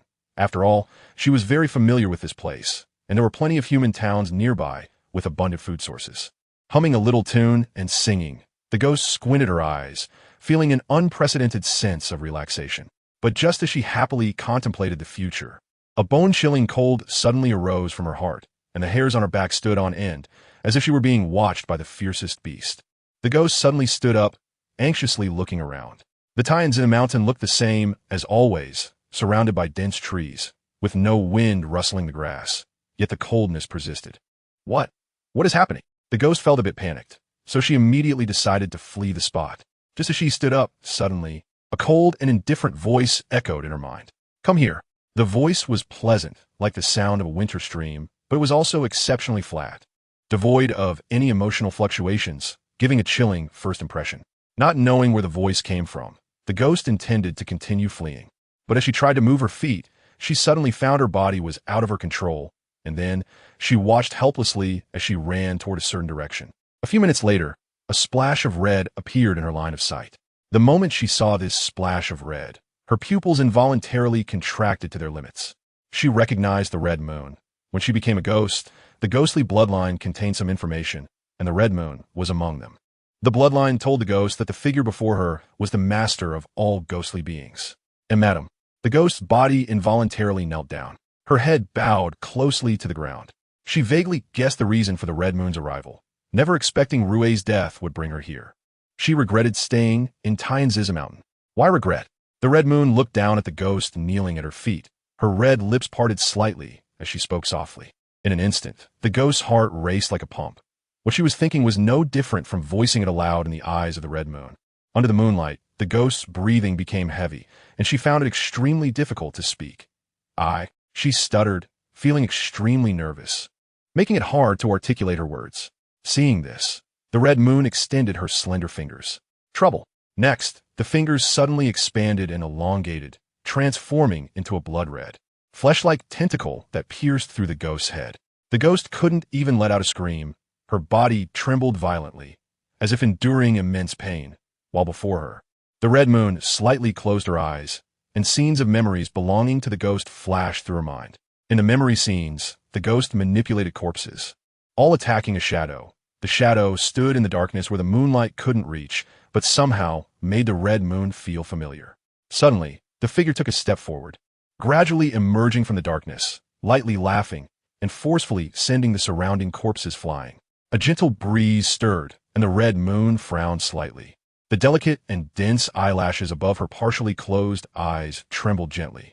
My son, the memories flashed rapidly, and the red moon saw the black flames swirling around Haihira's arm, and through the ghost's sensations, she understood the deep despair within. It was the despair forged from death by her ghostly beings.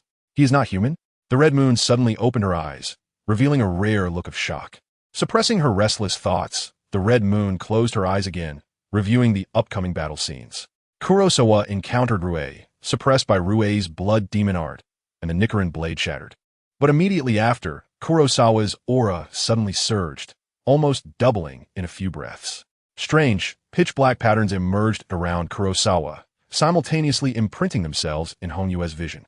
Next, the memory scene transformed into a backward, retreating forest landscape.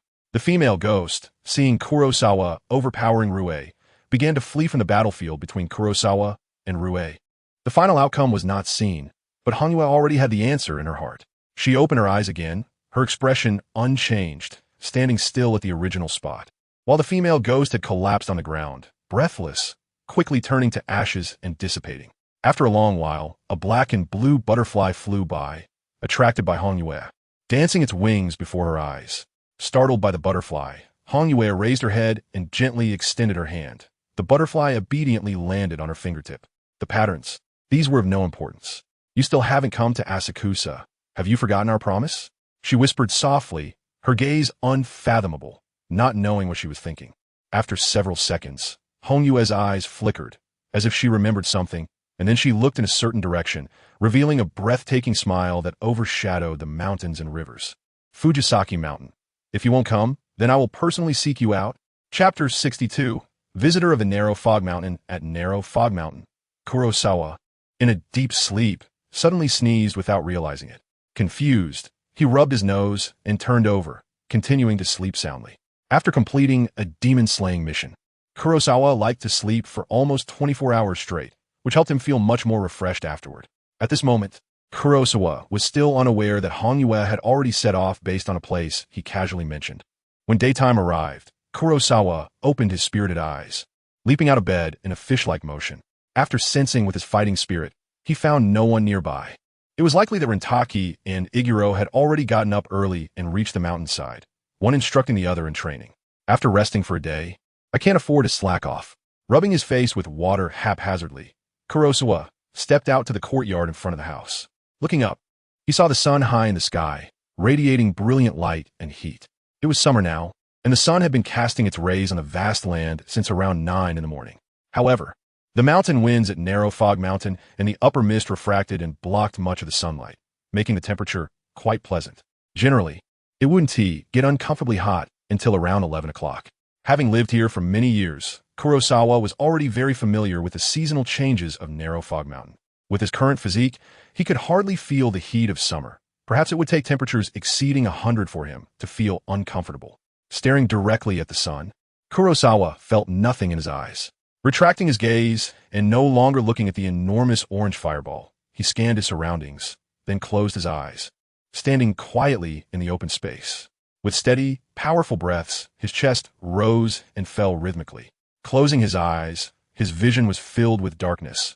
But in Kurosawa's other perception, the fighting spirit perception, the world was vibrantly colorful like never before. Many colors that human eyes could not see now appeared in Kurosawa's perception.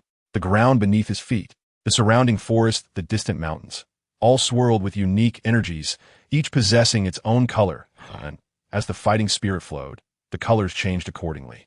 Even those trees that appeared to be of the same type had distinctly different fighting spirits, which Kurosawa could clearly perceive. However, as the distance increased, Kurosawa's perception of the fighting spirit of distant objects gradually weakened until it became too vague to detect. His current limit was roughly sensing objects within 100 meters of himself. Fighting spirit. During the battle with Rue, there was no time to study it, but now it seemed to be a divine skill. Whether it was for seeking enemies, providing warnings, or assisting in combat, fighting spirit could accomplish it perfectly. Originally troubled by the lack of enemy detection capability, Kurosawa had struggled to find demons. Now, however, in front of him as a human radar, demons were practically unable to escape detection. Hikawai was at the foot of the mountain, but could sense the presence of Kanroji Mitsuri and Iguro Abanai at the waist of the mountain. Although it was faint, he still clearly perceived their locations and the state of their energies. Kanroji Mitsuri's fighting spirit was like a surging torrent, while Iguro Abanai's was much weaker, resembling a candle flame that could be easily extinguished. Furthermore, within a 3-foot radius of his body, he even felt a strange sense of control over the future, as if he could foresee the trajectories of things around him. However, Hikawai knew that he wasn't truly seeing the future. He had merely acquired a wealth of information about the flow of fighting spirit, allowing him to anticipate the movements of corresponding entities through their interconnections. Not only that, through his own perception of fighting spirit, Hikawai discovered that his control over power had become more subtle and precise. He could crush stones with one hand or flick eggs without breaking them. Taking a deep breath, Hikawai raised his arms, and a gentle breeze flowed around him, gathering the fighting spirit information from the surrounding area of the Gorge Mist Mountain within 100 meters. His understanding of fighting spirit gradually strengthened as he explored and sensed it. Sunlight was fragmented by the branches and leaves of the trees, casting various patterns of light on the ground, and Hikawai stood silently in the sunlight, quietly enhancing his proficiency with fighting spirit. About half an hour later, as the sun moved to a more central position in the sky, Hikawai's eyebrows twitched and he opened his eyes. Two familiar fighting spirits. At the foot of the mountain road, he sensed two human fighting spirits that felt quite similar. One was notably powerful and full of pure and dynamic fighting spirit, while the other was weaker but still vibrant. Although it was the first time he sensed them, it gave Hikawai a sense of familiarity. It felt like Kenroji Mitsuri and Iguro Abanai. Searching through his memories, Hikawai identified the two individuals corresponding to the attributes of the fighting spirits. He closed his eyes again, focusing on sensing the fighting spirit. Most likely, the fighting spirits of the Butterfly Sisters were approaching directly along the mountain path. Not long after, as Hikawai expected, two figures dressed in Demon Slayer Corps uniforms with light purple haori came gracefully towards him, Kenroji Mitsuri and Iguro Abanai. Their attire was somewhat thick for summer, but as swordsmen, their physiques were extraordinary, and they were not afraid of the heat, so it didn't matter to them. "Hey, old man, long time no see." From a distance, seeing Hikawai, Iguro Abanai called out to him. After all, he had helped her out during the battle at Fujisaki Mountain, so her impression of him was not bad. Kurosawa waved his hand, acknowledging the other person. What caught Kurosawa's attention was that Kane Kochu looked at him with a strange expression on her face, her brows slightly furrowed, appearing somewhat uneasy. A minute later, the two approached and simultaneously noticed the dark patterns coiling around Kurosawa. Both Shinobu Kochu and Kane Kochu widened their eyes. "Uncle, are you poisoned? Is it a pattern? Is it a pattern?" They exclaimed in unison.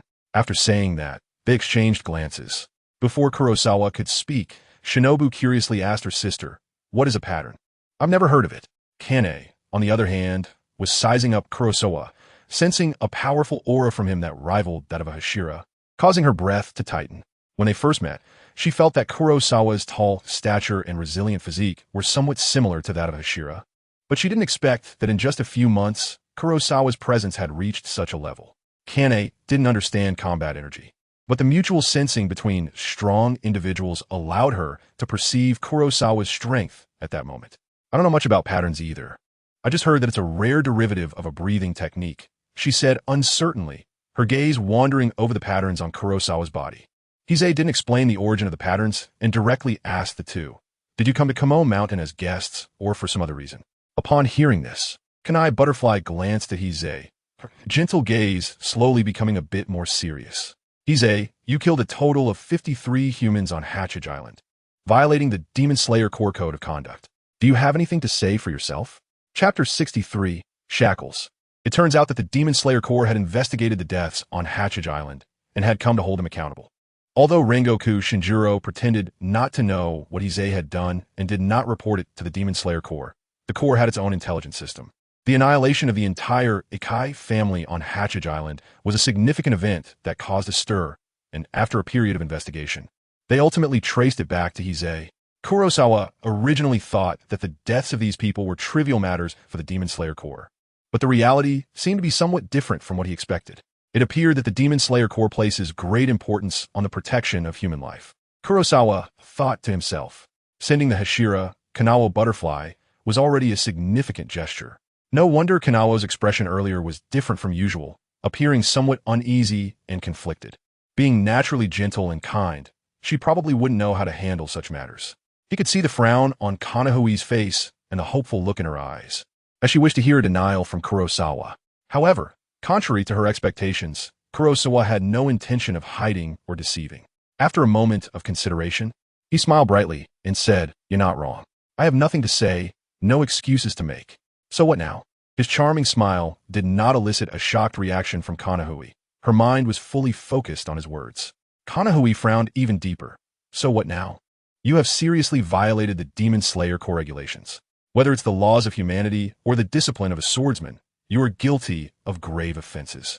Heisei glanced at Shinobu beside Kanahu. It seemed that Shinobu didn't understand her sister's intentions, and now she was standing there, listening to their conversation, unsure of what to say. She opened her mouth several times, wanting to speak, but then tightly pressed her lips together, her gaze drifting back and forth between Heisei and Kanaho. Law, if not believed in, is just a piece of empty text. After giving a faint smile to Shinobu, Heisei turned his attention back to Kanaho. A piece of empty text. Kanaho's pupils contracted as she repeatedly mulled over this phrase. Heisei continued, I don't think I've done anything wrong. The so-called heinous crimes are just your definitions. Moreover, are these laws and regulations really correct? No rule can exist without exceptions. Having rules is good, but that doesn't mean all rules are correct. Heisei will only abide by the principles he acknowledges. Is it only the law that can punish and constrain human mistakes? Is vigilante justice a crime? That's absurd. If the law were completely just and correct, then I would have nothing to say, but that will never be the case. You make a valid point, but it is also an undeniable fact that you violated the Demon Slayer core discipline. Heisei's 53 lives, you decided their fate without much consideration. Isn't that a bit too easy? As a fellow human, your action seems somewhat cruel to me. Kanae came to her senses, feeling trapped by Heisei's words, and quickly chose not to delve deeper. She held sympathy for the man-eating demons, let alone for someone of the same species. Kanae's character was too kind, and she found it hard to understand Heisei's actions. This was a difference in ideology. Kanae's thoughts were very firm. Her gaze towards Heisei's had changed from before, becoming very complex. At that moment, Shinobu hesitated for a long time before cautiously speaking. I understand now. Did you kill some bad people, uncle? Since they are bad people, then you shouldn't have done anything too wrong, right? But Kanae shook her head. Shinobu, you don't understand. It's not that simple. When swordsmen take action against ordinary humans, it can easily give rise to other thoughts, making it difficult to grasp. When the lives of one's kind perish like ants in one's hands, does one still hold reverence for life? Kurosawa smiled and no longer explained too much to Kanehira. Since that's the case, let's get straight to the point. What is your intention? How does the headquarters plan to punish me? As his words fell, the atmosphere became somewhat tense. Kanehira raised her head and sighed. Kurosawa, I know you just want to eliminate evil, but the entire Ihei family has been wiped out, and that place is still densely populated. The news is spread widely, and the situation is quite serious. The Lord is also under considerable pressure. According to the rules of the Demon Slayer Corps, since you're involved in human affairs, you should be handed over to the human agency for handling, but we do not want to see that outcome. Handing over to the human agency. Kurosawa didn't believe he would comply obediently. If he resisted, with the firearms of this era, it would not just be a matter of 53 lives. After a pause, Kanehira continued, You took care of Shinobu and Fujisaki Mountain, and I owe you a personal favor, so I came to help you. Help me? Kurosawa showed an interested expression. How do you want to help me? The Lord ordered me to investigate the lower moon, hoping to draw out the traces of the Demon King. I have already investigated many places and ruled out numerous locations. Recently, intelligence has found that a remote town called Lotus Town has had missing persons for nearly 100 years, with a strange church and beliefs. All the swordsmen who went to investigate the truth have gone missing, including many elite swordsmen who mastered the constant breathing technique. I think there's something unusual there. The lower moon cannot reach that level, and even if it was initially the lower moon, after 100 years of blood and nourishment, it likely has upper moon strength now. I plan to investigate Lotus Town soon, and you can come with me to solve the incident there and redeem yourself. When Kurosawa heard the name Lotus Town, his eyebrows twitched and familiar memories surged. Kanehira's feeling was not wrong. Lotus Town was indeed not simple. As it was the base of Upper Moon 2, the ice demon, Doma, the title of Upper Moon 2 signifies that Doma is already a peak existence among all demons. Moreover, this is also the place where Kanehira dies in the original work, which changed Shinobu's character, making her a swordsman filled with hatred for demons, and allowing her to become a Hashira in less than a year.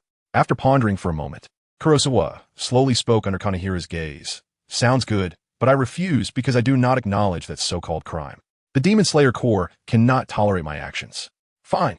Then I hereby announce my withdrawal from the Demon Slayer Corps. After this, whoever wants me to confess, whether it be a Demon Slayer swordsman or a human agency, just come at me. I, Kurosawa, will take it all. It wasn't that he was afraid of Doma. Kurosawa just didn't want to be coerced by what others considered a crime. After all, what crime was there in stepping on a few bugs? If the Demon Slayer Corps chooses to let the Hashira waste their time and energy dealing with him, then bring it on. Kurosawa, if you choose to withdraw from the Demon Slayer Corps, then leave Narukami Mountain. My disciples are all people of the Demon Slayer Corps, without exception. Before Kanehira could continue, An elderly voice came from behind, mixed with inexplicable emotions. Kagaya Ubuyashiki approached, and his expression was unreadable behind a mask. Kagaya Ubuyashiki, who dedicated his life to the Demon Slayer Corps, holds a special significance to the Corps. Upon hearing this voice, Kurosawa fell silent. In the world of Demon Slayer, there was only this one person he did not want to disappoint, a kindness that had lasted over 20 years. Sensing the gaze behind him, after a long time, Kurosawa turned around, shrugged, and smiled helplessly. Just kidding. Lotus Town? Sounds like a nice place. It should have many lotus flowers. Go to relax a bit wouldn't be bad. Life is free, yet reality has shackles placed upon it, and these shackles, called bonds, are precisely the hardest to break free from in this world, and Kurosawa was no exception. Chapter 64. Arriving at Fujisaki Mountain, the sun was scorching, inexplicably making people feel a bit irritable. Kurosawa looked at Kagaya Ubuyashiki, the golden sunlight casting on his cheeks, revealing a look of helplessness. Kurosawa, the Demon Slayer Corps, was established to protect humans and eliminate evil demons. I hope you do not hold any prejudice against it. It is because of the existence of the Demon Slayer Corps that most humans have been able to live peacefully for thousands of years. Kagaya Ubuyashiki spoke earnestly. His previous words were merely to ask Kurosawa not to mention withdrawing from the Demon Slayer Corps again. He understood Kurosawa. Kurosawa had always been free-spirited, but when it involved his principles, he would be exceptionally stubborn, just like how Kurosawa believed that exterminating the Heisei family was correct. Therefore, Kagaya Ubuyashiki did not mention this matter, did not talk about the discipline of the Corps, but spoke of the Corps' responsibilities, hoping Kurosawa could understand that the Demon Slayer Corps silently protected humans, sacrificing countless lives and enduring hardships behind the scenes. Yeah, uncle, don't say things in anger. When my family was attacked by demons, I was desperate and powerless, not knowing what to do in the future. Fortunately, I met the Demon Slayer Corps, with the support of predecessors and companions. Only then did I gain the strength and courage to take revenge on the demons. Shinobu, who was beside them, also advised Kurosawa. He remained unmoved and calmly said, I know everything you mentioned. Master, I will go to Lotus Town with Hanazuki, but after this, if I encounter similar situations, I will make the same choice. Indeed, as Rinzo Konkai said, the Demon Slayer Corps is a protective organization that fights for the future of humanity. But so what? What does it have to do with him? Heisei is not cold-blooded. He will continue to stay in the Demon Slayer Corps out of gratitude for Tenjin Yuzui's kindness. However, he is not a saint either and only cares about the few important people around him. Although he might occasionally help those in need when he's in a good mood, ultimately, the concept of kindness has always been unrelated to him. Tenjin Yuzui glanced at Heisei, nodded, and then turned to leave, returning to his position on the mountainside. Kozawa made a concession because of his thoughts, but it was only this once. From now on, Kenroji Sakanoto would no longer interfere with Kozawa. He had strong feelings for the Demon Slayer Corps, but Kozawa had no emotional ties to it. Half an hour later, Kozawa left with Kanai Tsuyuri, while Shinobu Kocho stayed on Tanjiro Mountain. She came to Tanjiro Mountain with Kanai to learn water breathing from Kenroji Sakanoto and then research the derivative self-style breathing techniques of water breathing. After all, Kenroji Sakanoto was a peak existence among water-breathing swordsmen. As evening approached, the night covered the sky, and the stars dotted the crescent moon, casting the brilliance of the moon and stars together. In the shadows of Tanjiro Mountain, an occasional chilling roar from a creature could be heard, causing the beasts in the mountain to shiver and crouch low. At the foot of Tanjiro Mountain, a red figure slowly approached. Akatsuki raised her head to glance at the small crescent moon, her face illuminated by the bright moonlight. Soon, her gaze pierced through the layers of trees and stones, penetrating the wisteria flower barrier, as she saw the heavy, ghostly shadows on Tanjiro Mountain. A gust of wind blew by, carrying the fragrance of wisteria as it passed Akatsuki. Furrowing her brows, Akatsuki extended her long, pale fingers to cover her mouth and nose, a cold glint flashing in her eyes. Wisteria flowers all over the mountain? A cage made of wisteria flowers. The Demon Slayer Corps truly has some good tactics. The smell of wisteria is very pungent to demons. And since Tanjiro Mountain is located deep in the mountains, no demons dare to come near. The establishment of Tanjiro Mountain by the Demon Slayer Corps is indeed a good move, whether for studying the physiology of demons or training swordsmen. Controlling the microscopic aspects of her body, Akatsuki closed her sense of smell and walked step by step up the mountain. She did not walk quickly, taking time to admire the drifting wisteria flowers, because as soon as she arrived here, Akatsuki understood that Kozawa was not on Tanjiro Mountain. She remembered Kozawa's scent, and she did not sense his presence in Tanjiro Mountain now. Although several months ago Kozawa had left traces of his scent on Tanjiro Mountain when he participated in the swordsman trial. These traces had long since dissipated with the wind after such a long time. Unable to find Kozawa, but the wisteria flowers all over Tanjiro Mountain, as well as the demons surrounded by them, also caught Akatsuki's attention. It would have been fine if she had not known about Tanjiro Mountain before. But now that she did, she would not allow such a place with a demon cage to exist. Following the dim mountain path, Akatsuki got closer and closer to Tanjiro Mountain. When she reached the foot of Tanjiro Mountain, a nearby large tree rustled, and then a shadow fell from the treetop to the ground. Dressed in a uniform of the Demon Slayer Corps, with a Nichiren blade at his waist, the swordsman guarding Tanjiro Mountain instinctively froze when he saw Akatsuki, shocked by her solitary and cold beauty. However, he quickly shook his head a few times, warily looking at Akatsuki, one hand reaching for the hilt of his sword and gripping it tightly.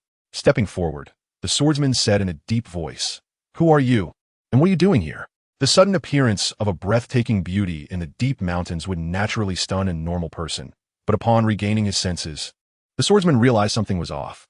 He was already about 80% sure that Akatsuki was a demon, but he could not confirm it directly, so he remained still, deeply alert. Akatsuki looked at the swordsman, her gaze calm. "I'm looking for my partner, Kozawa Dantaki, but he doesn't seem to be here right now." The swordsman was taken aback for a moment and then relaxed his grip on the sword. "Kozawa Dantaki. I remember him. He was very tall. Are you his wife? He left Tanjiro Mountain long ago after completing the trial. When Kozawa and others came to Tanjiro Mountain, they registered their identities at the foot of the mountain, and because of Kozawa's outstanding physique, this swordsman had an impression of him." Upon hearing the swordsman's response, Akatsuki's eyes moved. She had only asked casually, but it seemed the swordsman knew something. "Yes, I am. Do you know where he is now?" The swordsman thought for a moment and then said uncertainly, "He seems to be from the narrow mist mountain. You might want to check there." Assuming Akatsuki was a colleague's family member, the swordsman's vigilance lessened significantly, and he revealed Kozawa's true location to her. "But it's late. You should wait until dawn is set off. It's quite dangerous in the mountains." Out of goodwill, the swordsman reminded Akatsuki. After a pause, the swordsman sighed. "Also, I wish you find him soon." In his heart, he actually thought that Kozawa must have gone out on a mission and that the long absence likely meant something had happened to him. Feeling a bit of sympathy for Akatsuki, in front of the swordsman, Akatsuki lightly smiled. "Thank you for the reminder." At the same time, a wisteria flower floated down from the mountain, landing perfectly on Akatsuki's head, embellishing the night. Then, Akatsuki lightly raised her hand, a flash of blood-red color darting by like a bolt of lightning. Bang! The sound of a heavy object hitting the ground echoed, and the swordsman fell to the ground without any reaction, unconscious, his face still maintaining the expression from moments ago. Having learned of Kozawa's whereabouts, Akatsuki was in a good mood. The moonlight in her eyes seemed to shine a bit brighter, so she did not kill him. Chapter 65. Blood Battle at Tanjiro Mountain. Continuing forward, Akatsuki looked at the wisteria forest surrounding Tanjiro Mountain, her gaze gradually turning cold. The Demon Slayer Corps regarded Tanjiro Mountain as a place for swordsman trials, naturally placing considerable importance on it. The swordsmen responsible for guarding Tanjiro Mountain were not few, and the one Akatsuki encountered earlier was just the first outpost at the foot of the mountain. After walking only a few minutes, a team of 3 swordsmen discovered Akatsuki's figure and quickly rushed over to block her path. "Who are you? Stop." Unlike the relatively mild attitude of the swordsmen at the foot of the mountain, these 3 swordsmen drew their Nichiren blades as soon as they saw Akatsuki, the cold blades reflecting chilling light under the moonlight. Akatsuki's presence here, with no word from the swordsman in front, already indicated many things. With a faint glance, 3 slender blood-red chains made of resilient flesh shot out from her fingertips in an instant, each chain like lightning, swaying with afterimages, moving at incredible speed. The 3 swordsmen were already on guard, but facing an attack that was invisible to the naked eye was still difficult to handle. Just as their breathing techniques were fully activated, the chains pierced through their hearts. They did not have the good fortune of the swordsmen at the foot of the mountain. Akatsuki showed no hesitation in killing. The Demon King, forged from mountains of corpses and seas of blood, had never been one to show mercy. Thud! Several swordsmen fell to the ground simultaneously, their faces withered, their bodies visibly becoming emaciated. Streams of pure blood and flesh energy were absorbed entirely through the blood-red chains, and Akatsuki's aura slightly increased, like a few drops of water added to a river. The three Nichiren blades fell to the ground before they could even be unsheathed, falling into silence. Demons are coming. A dying swordsman widened his eyes, exerting all his strength to perform the breathing technique, and let out a loud roar. His pupils first contracted and then blankly expanded, returning to silence. The roar penetrated the dense forest, startling birds and beasts to flee from the mountain, while also reaching the ears of every swordsman in the mountain. The swordsmen of the mountain quickly entered a combat state, drawing their Nichiren swords and converging towards the direction of the Red Moon, as a stronghold of the Demon Slayer Corps. The mountain was rarely approached by demons due to the protection of the wisteria forest, but there were still demons that resisted their aversion to the wisteria and approached out of curiosity. These swordsmen had never let their guard down. The Red Moon ignored the dying swordsman's cries beside her and stood still, waiting for the other swordsmen to approach. She understood the swordsmen of the Demon Slayer Corps. Most of them were not afraid of death. If she didn't kill them all, they would continue to swarm her like bothersome flies, one after another. An unexpected gain. Suddenly raising her head, the Red Moon looked in a certain direction, her lips curling into a breathtakingly beautiful smile. She thought knowing the whereabouts of Kurosawa and destroying a base of the Demon Slayer Corps was already quite good. But it seemed she could also eliminate one of their Ashira. In the direction the Red Moon was looking, the petals of the wisteria flowers were swirling as if caught in a violent wind, and a fiery red figure darted through the sea of purple flowers, heading straight for the Red Moon. Within the fiery figure was a handsome, middle-aged swordsman with bright, piercing eyes, dressed in a fire-patterned haori. If Kurosawa were here, he would recognize this swordsman's name, Kaijiro Rengoku. As the flame Hashira of the Demon Slayer Corps, Kaijiro Rengoku was among the strongest of the Hashira, significantly more powerful than Kurosawa's master, Sakanji Urokadaki, during his prime. The Rengoku family was not an ordinary family of swordsmen. They were akin to affiliates of the Demon Slayer Corps, taking on the duty of slaying demons for generations. And every generation's head of the Rengoku family was essentially the flame Hashira of the Corps. Due to their solid lineage, the flame Hashira from the Rengoku family had always been strong. Kaijiro Rengoku had captured several demons to replenish the losses from the previous trial of swordsmen and had come to the mountain today. Although it was late, he initially planned to leave that night. Unfortunately, he happened to encounter the Red Moon. The Red Moon stood still, and the breathtakingly beautiful mountain lost its luster before her. All the swordsmen focused their gazes on her. Among them, Kaijiro Rengoku was not the closest to the Red Moon, but he moved swiftly, seeing only a flash of fiery red as he quickly surpassed the other swordsmen and arrived first before the Red Moon. Upon seeing her appearance, Kaijiro Rengoku's eyes revealed a hint of amazement, but he quickly regained his composure. He noticed 3 corpses at the Red Moon's feet. Without saying a word, he drew his Nichiren sword, and with a clang, it ignited layers of flames, forming several massive blade winds over 2 meters long, slicing towards the Red Moon from over 20 meters away. His ability to use the sword form at will and unleash extraordinary long-range slashes was a realm Kurosawa could never reach. Before the blade wind arrived, the intense heat already rushed towards him, igniting nearby trees into raging flames that illuminated the area. Under the firelight, the Red Moon's originally snow-white skin took on a slight flush as she faced the whistling, fierce slash with calm composure. The breath of flame remained as violent as ever. As the blade wind approached, the Red Moon waved her hand, and her slender, pale arm, resembling jade, effortlessly shattered it into a sky full of flames.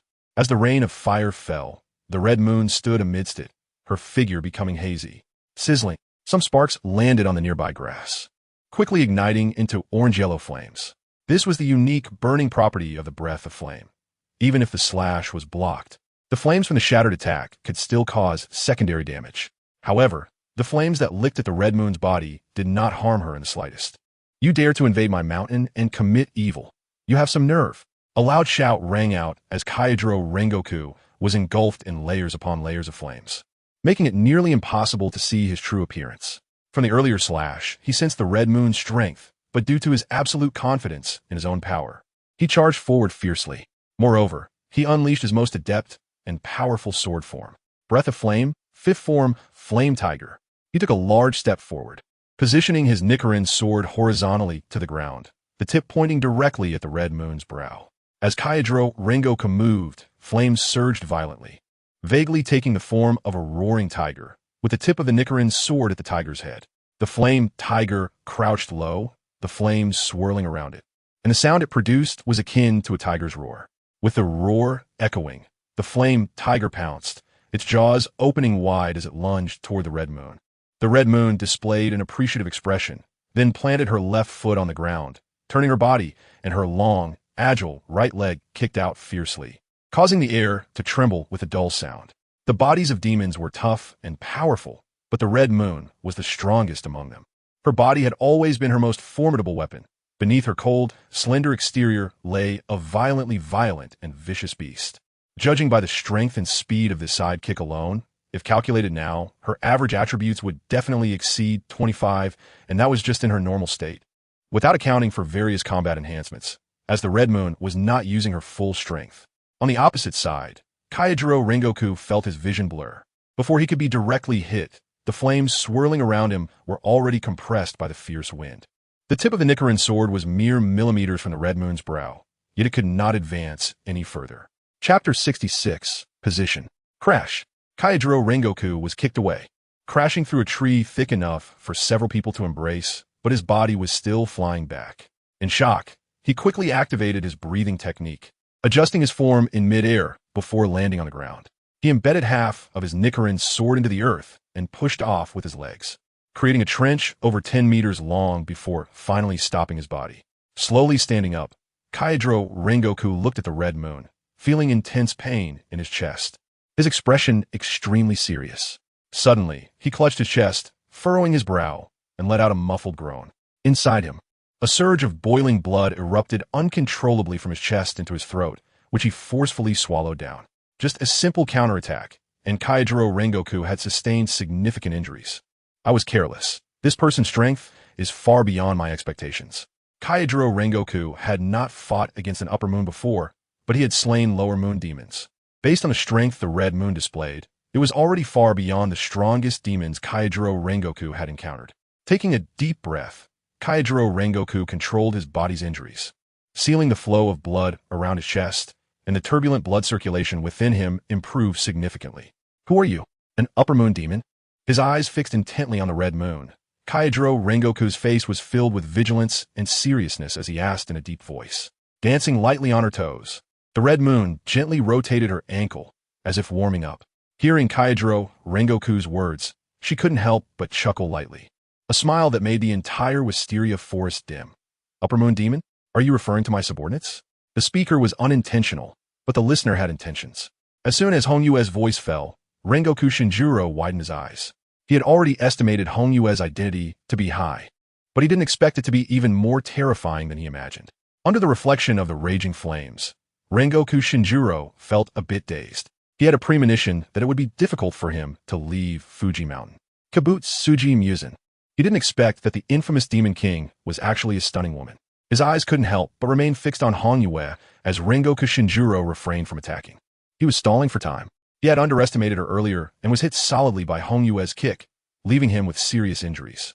While trying to buy time, Rengoku Shinjuro manipulated the flow of energy within his body to alleviate the pain while waiting for support from the swordsman behind him. Whether she didn't notice Rengoku Shinjuro's intentions or simply didn't care, Hong Yue also did not make a move against him. That was just a name I used long ago, which I have long abandoned. You managed to survive one of my attacks. That is quite impressive among humans. Would you be interested in serving me? Hong Yue was someone who valued talent. In fact, apart from the top 3 moons, the others in the Tsukiyomi didn't help her much. But Hong Yue enjoyed recruiting talented individuals as her subordinates.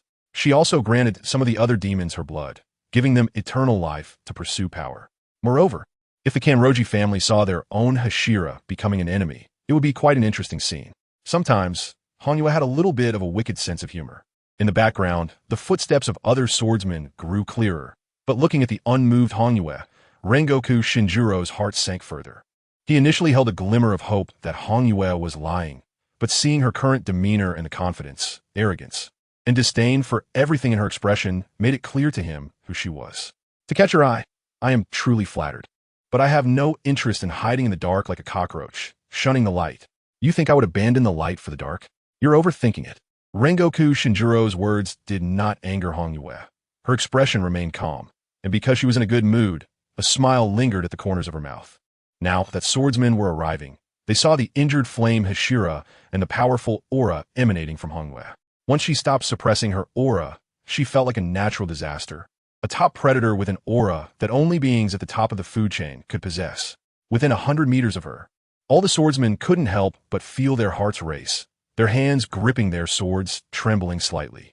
Those with weaker wills even felt a choking sensation, as if their throats were entangled by invisible ropes, with every cell in their bodies screaming to distance themselves from Hongyue, the source of death. Abandoning the light for the dark, Hongyue seemed to recall something from Rengoku Shinjuro's words. She shook her head and couldn't help but scoff. The Kanroji family has quite the management skills, clearly created for their own selfish desires, yet you foolish swordsmen regard it as your purpose. In a good mood, the burning Fuji mountain looked quite beautiful, and Hongyue, feeling nostalgic, spoke a bit more. The swordsmen present were all carefully selected by the Demon Slayer Corps. Upon hearing Hongyue's words, some swordsmen couldn't help but glare at each other in anger. How the Demon Slayer Corps is, we know all too well. If it weren't for your kind running rampant, would the Demon Slayer Corps have lasted this long? The swordsmen who arrived later did not hear the conversation between Hongyue and Rengoku Shinjuro. Although they could tell from Rengoku Shinjuro's injuries that the opponent was definitely powerful, they didn't think of the Demon King, as the Demon Slayer Corps hadn't tracked the Demon King's whereabouts for hundreds of years. Looking around at the agitated swordsman, Hongyue revealed a look of pity. You are nothing but a group of pitiful people who are being used by the Kanroji family, unable to control your own fate. Very well, let me help you find freedom. If it weren't for the Demon Slayer Corps constantly pursuing her whereabouts, why would she create demons to distract them? No matter what the purpose of the Demon Slayer Corps was, in Hongyue's view, the Kanroji family's founding of the Demon Slayer Corps was initially to eliminate her and lift the so-called curse of the demons. Hongyue couldn't remember when she had cursed them, but for some reason, the Kanroji family stubbornly believed it was her doing and insisted on eliminating her. The claim of protecting humanity is merely a hypocritical lie.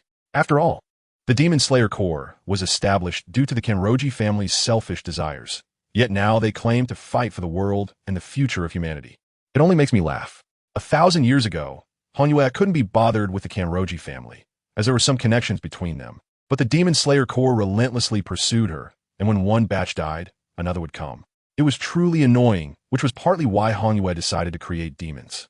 Watching Hongyue's eyes turn cold and her body filled with murderous intent, Rengoku Shinjuro shouted to the surrounding people, "You all hurry and leave here. That woman is the Demon King. There's no meaning in you staying." However, Hongyue paid no mind to his words. The two sides had different stances, regardless of how they thought or the reasons behind it all. After 1,000 years of entanglement, they had become mortal enemies, with no room for reconciliation. After shouting, the other swordsmen stood frozen in place, breathing heavily as they looked at Hongyue. Their unstable breathing indicated a massive fluctuation in their mental state, making it difficult to even use total concentration, and their sword forms were bound to have flaws. They were intimidated by Hongyue's identity. Rengoku Shinjuro had no time to explain further. Gritting his teeth, he activated his breathing technique to its fullest, his aura climbing steadily. Flame breathing, total concentration. Layers of flames surrounded him, rising from the ground like a blazing sun. Flame breathing. First form, unknown fire. In a flash of fire, the ground suddenly cracked, and Rengoku Shinjuro leaped over 10 meters, as if teleporting beside Hongyue, his scorching Nichiren blade swinging towards her slender neck.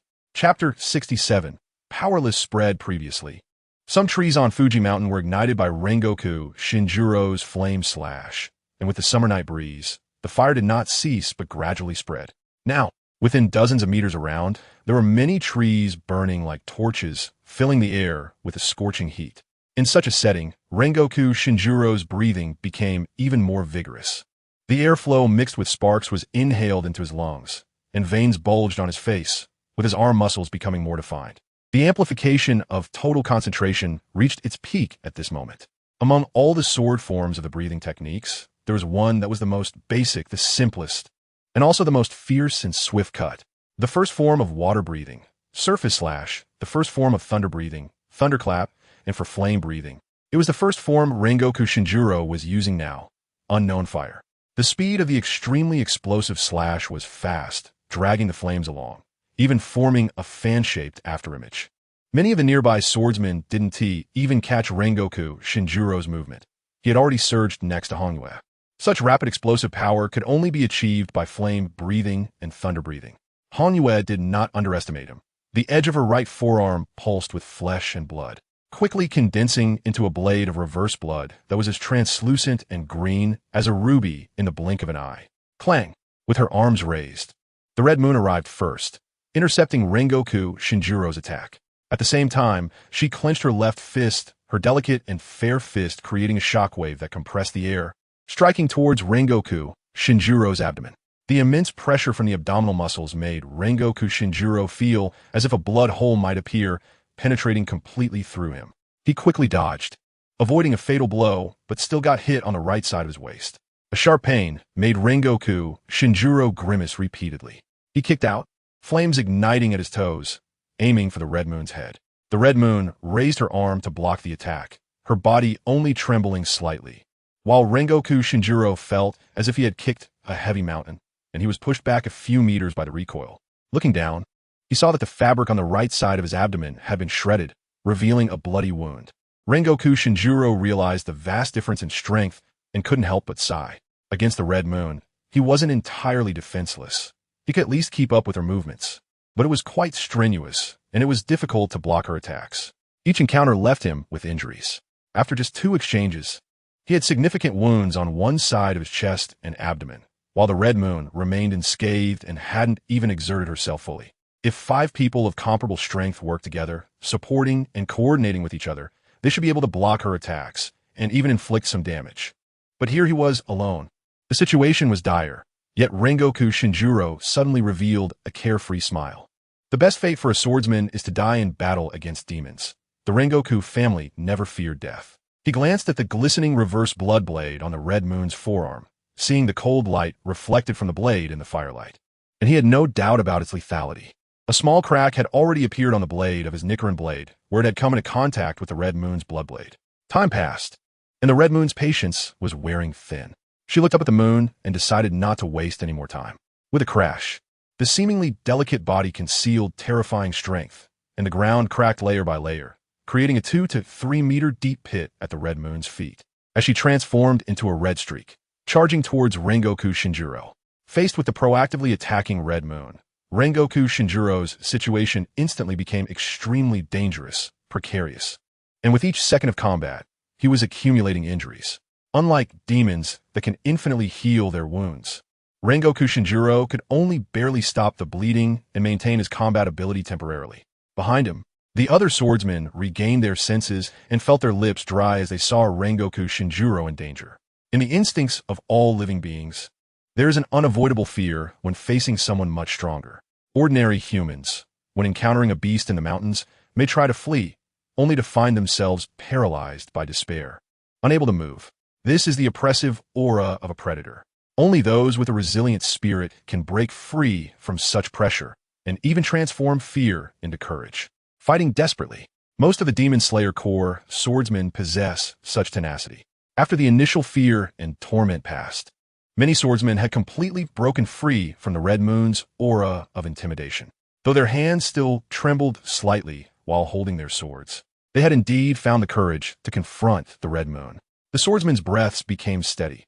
They activated their breathing techniques, all entering total concentration mode to help relieve the pressure on Rengoku Shinjuro. A swordsman wielding a Nichiren blade, crackling with golden thunder, was the first to join the fray. Just as the Red Moon reached out to press against Rengoku Shinjuro's forehead, this swordsman launched a swift, thunderous slash from the side of her body, the air faintly carrying a scorched scent. At the same level, the speed of a thunder-breathing slash is slightly faster than that of a flame-breathing slash, but unfortunately, this swordsman was of average strength, and in the Red Moon's eyes, his attack was in slow motion. She flicked her right hand, deflecting the searing Nichiren blade, and continued to grasp for Rengoku Shinjuro, not even glancing back as her hair suddenly swirled past the thunder-breathing swordsman. Crack! Muscles and bones shattered, and this swordsman was split in two, collapsing to the ground. A single strand of hair flicked, and blood dripped to the ground as the Red Moon stepped over his corpse, not even blinking. However, This gruesome death did not deter the other swordsmen. They were accustomed to life and death, having long since grown indifferent, and with their fallen comrade's will, they continued to charge at the Red Moon.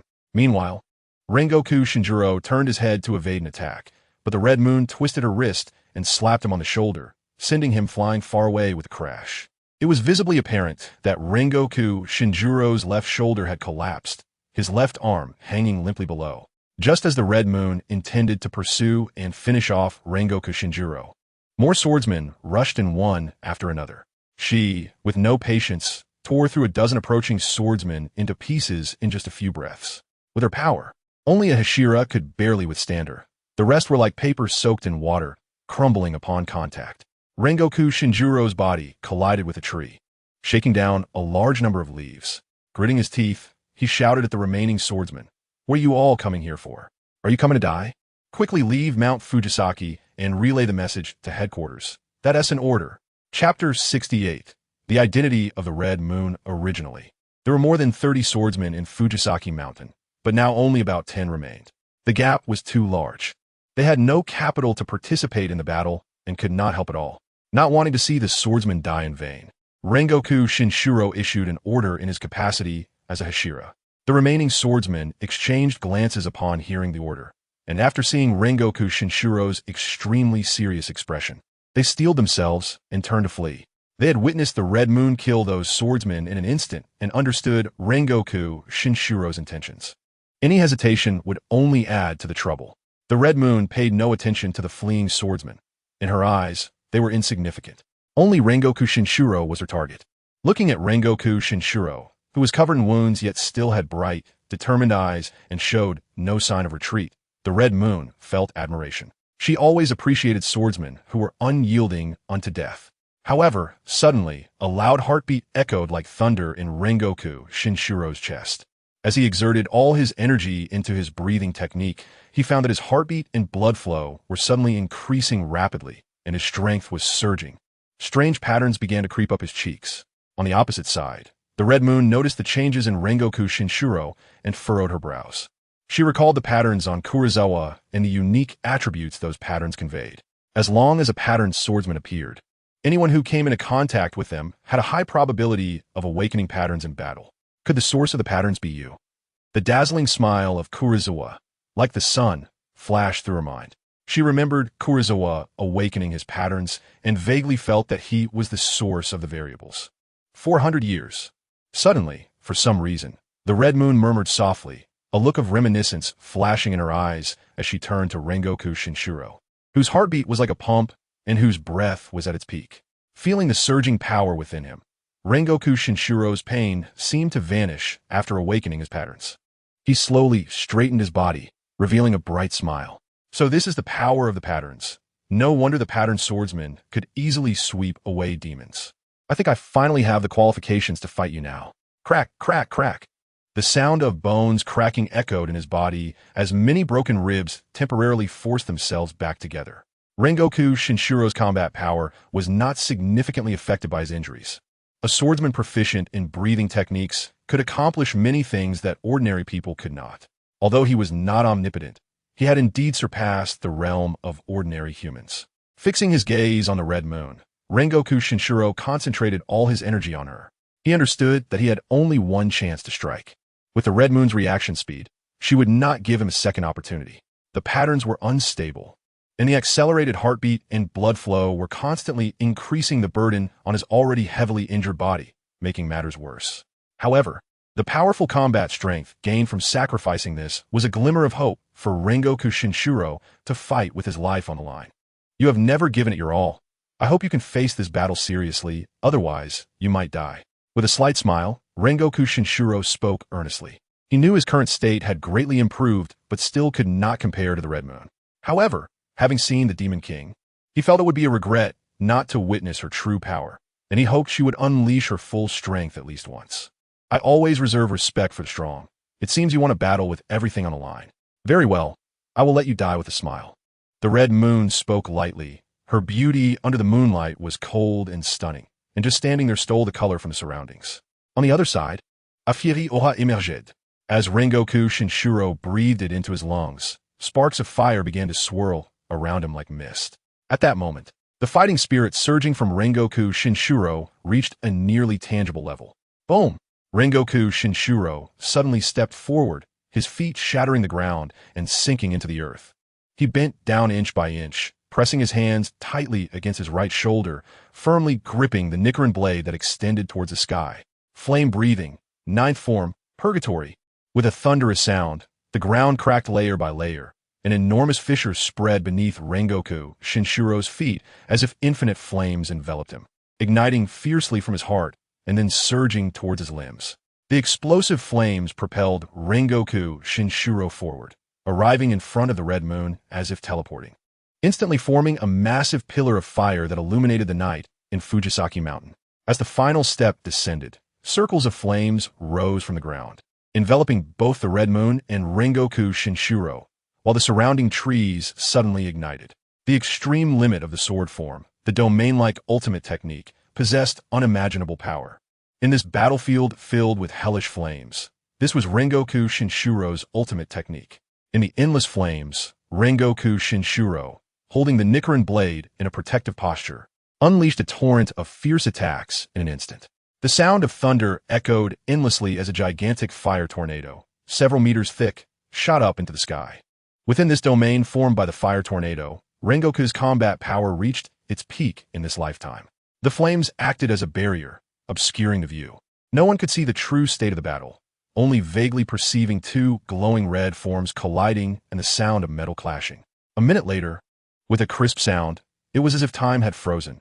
The movement of the burning flames suddenly ceased and then abruptly extinguished, vanishing in an instant. The towering fire tornado dissipated as well. Smoke filled the air, and the ground turned black as if it were scorched earth. The red moon emitted faint heat, and her appearance had changed dramatically. On her shoulders, elbows, wrists, knees, and ankles, there were exceptionally sharp blood blades, and moreover, a set of magnificent and fearsome armor. As if crafted from rubies, covered her entire body. Even her face was concealed by a mask. If Kurosawa were here, he would find the aura of the armor on the red moon very familiar. Meanwhile, her right arm was now empty. Crack! The mask wriggled and disappeared, revealing the red moon's cheek. Dressed in armor, she exuded an imposing presence that was suffocating. Glancing at her severed right arm, the red moon acknowledged Rengoku Shinshuro's strength. You managed to injure my demon body. Very impressive. The last one who injured me was that Musen Kibutsuji guy. In the blink of an eye, her severed limb regenerated instantly. And for the red moon, this level of injury was no different from scratch. Opposite her, Rengoku Shinshuro supported himself on the blade's handle, with the Nichiren blade stuck into the ground. His heart area was deeply sunken, forming a fatal wound. What? The red moon's words caused Rengoku Shinshuro to pause slightly. You're not the Demon King? Before the dying Rengoku Shinshuro, the red moon had no intention of hiding her secrets. No, I am. 400 years ago, he was heavily injured by your patterned swordsman, and I killed him, being reborn from his body. Now, everything about him belongs to me, his memories, his grievances, his fate, everything of his. I have seen the future, and I will not fail. The endless cycle of this world will be ended by me. After speaking, the red moon glanced in a certain direction, and then moved its body and left. With wide eyes, Rengoku Shinjuro murmured, It seems to be something extraordinary, but unfortunately, I couldn't understand it. His voice grew softer and eventually disappeared completely. The flames ignited on Fujisaki Mountain became increasingly fierce, and Rengoku Shinjuro stood amidst the flames, gradually disappearing along with the blooming wisteria flowers on the mountainside. Chapter 69. The news of death. The earth gradually awakened. An array of morning light broke the tranquility of the night. Heisei and Kanai had already walked dozens of kilometers away from the Kirike's mountain, following a small path occasionally frequented by passers-by. A few drops of dew fell, bending the leaves. Heisei glanced at Kanai, who occasionally smiled at the passers-by, and couldn't help but ask, Aren't you tired? You have to smile at everyone. He had not spent much time with Kanai before, so he hadn't noticed this habit of hers. She seemed to be trying to show friendliness to everyone, even a hurried passers-by, offering a gentle smile. Kanai chuckled softly, her eyes squinting. My mom always said that people look best when they smile. A smile can brighten one's mood, whether it's your own smile or seeing someone else's. So that is how it is. Heisei understood a bit more. She wasn't born this way after all. If he remembered correctly, the Butterfly Sisters family had died at the hands of demons, and she might, like the later Shinobu Kocho, maintain her smile because of her family's will. However, Heisei knew that unlike the later shinobu, Kanai's smile likely came from the heart, and her kindness was equally astonishing to him. Kanai, I actually have a question about you that I've always wanted to know the reason for. Remembering some rumors, and feeling a bit bored while walking, he curiously asked Kanai, "What question?" "Go ahead, if I know, I will tell you."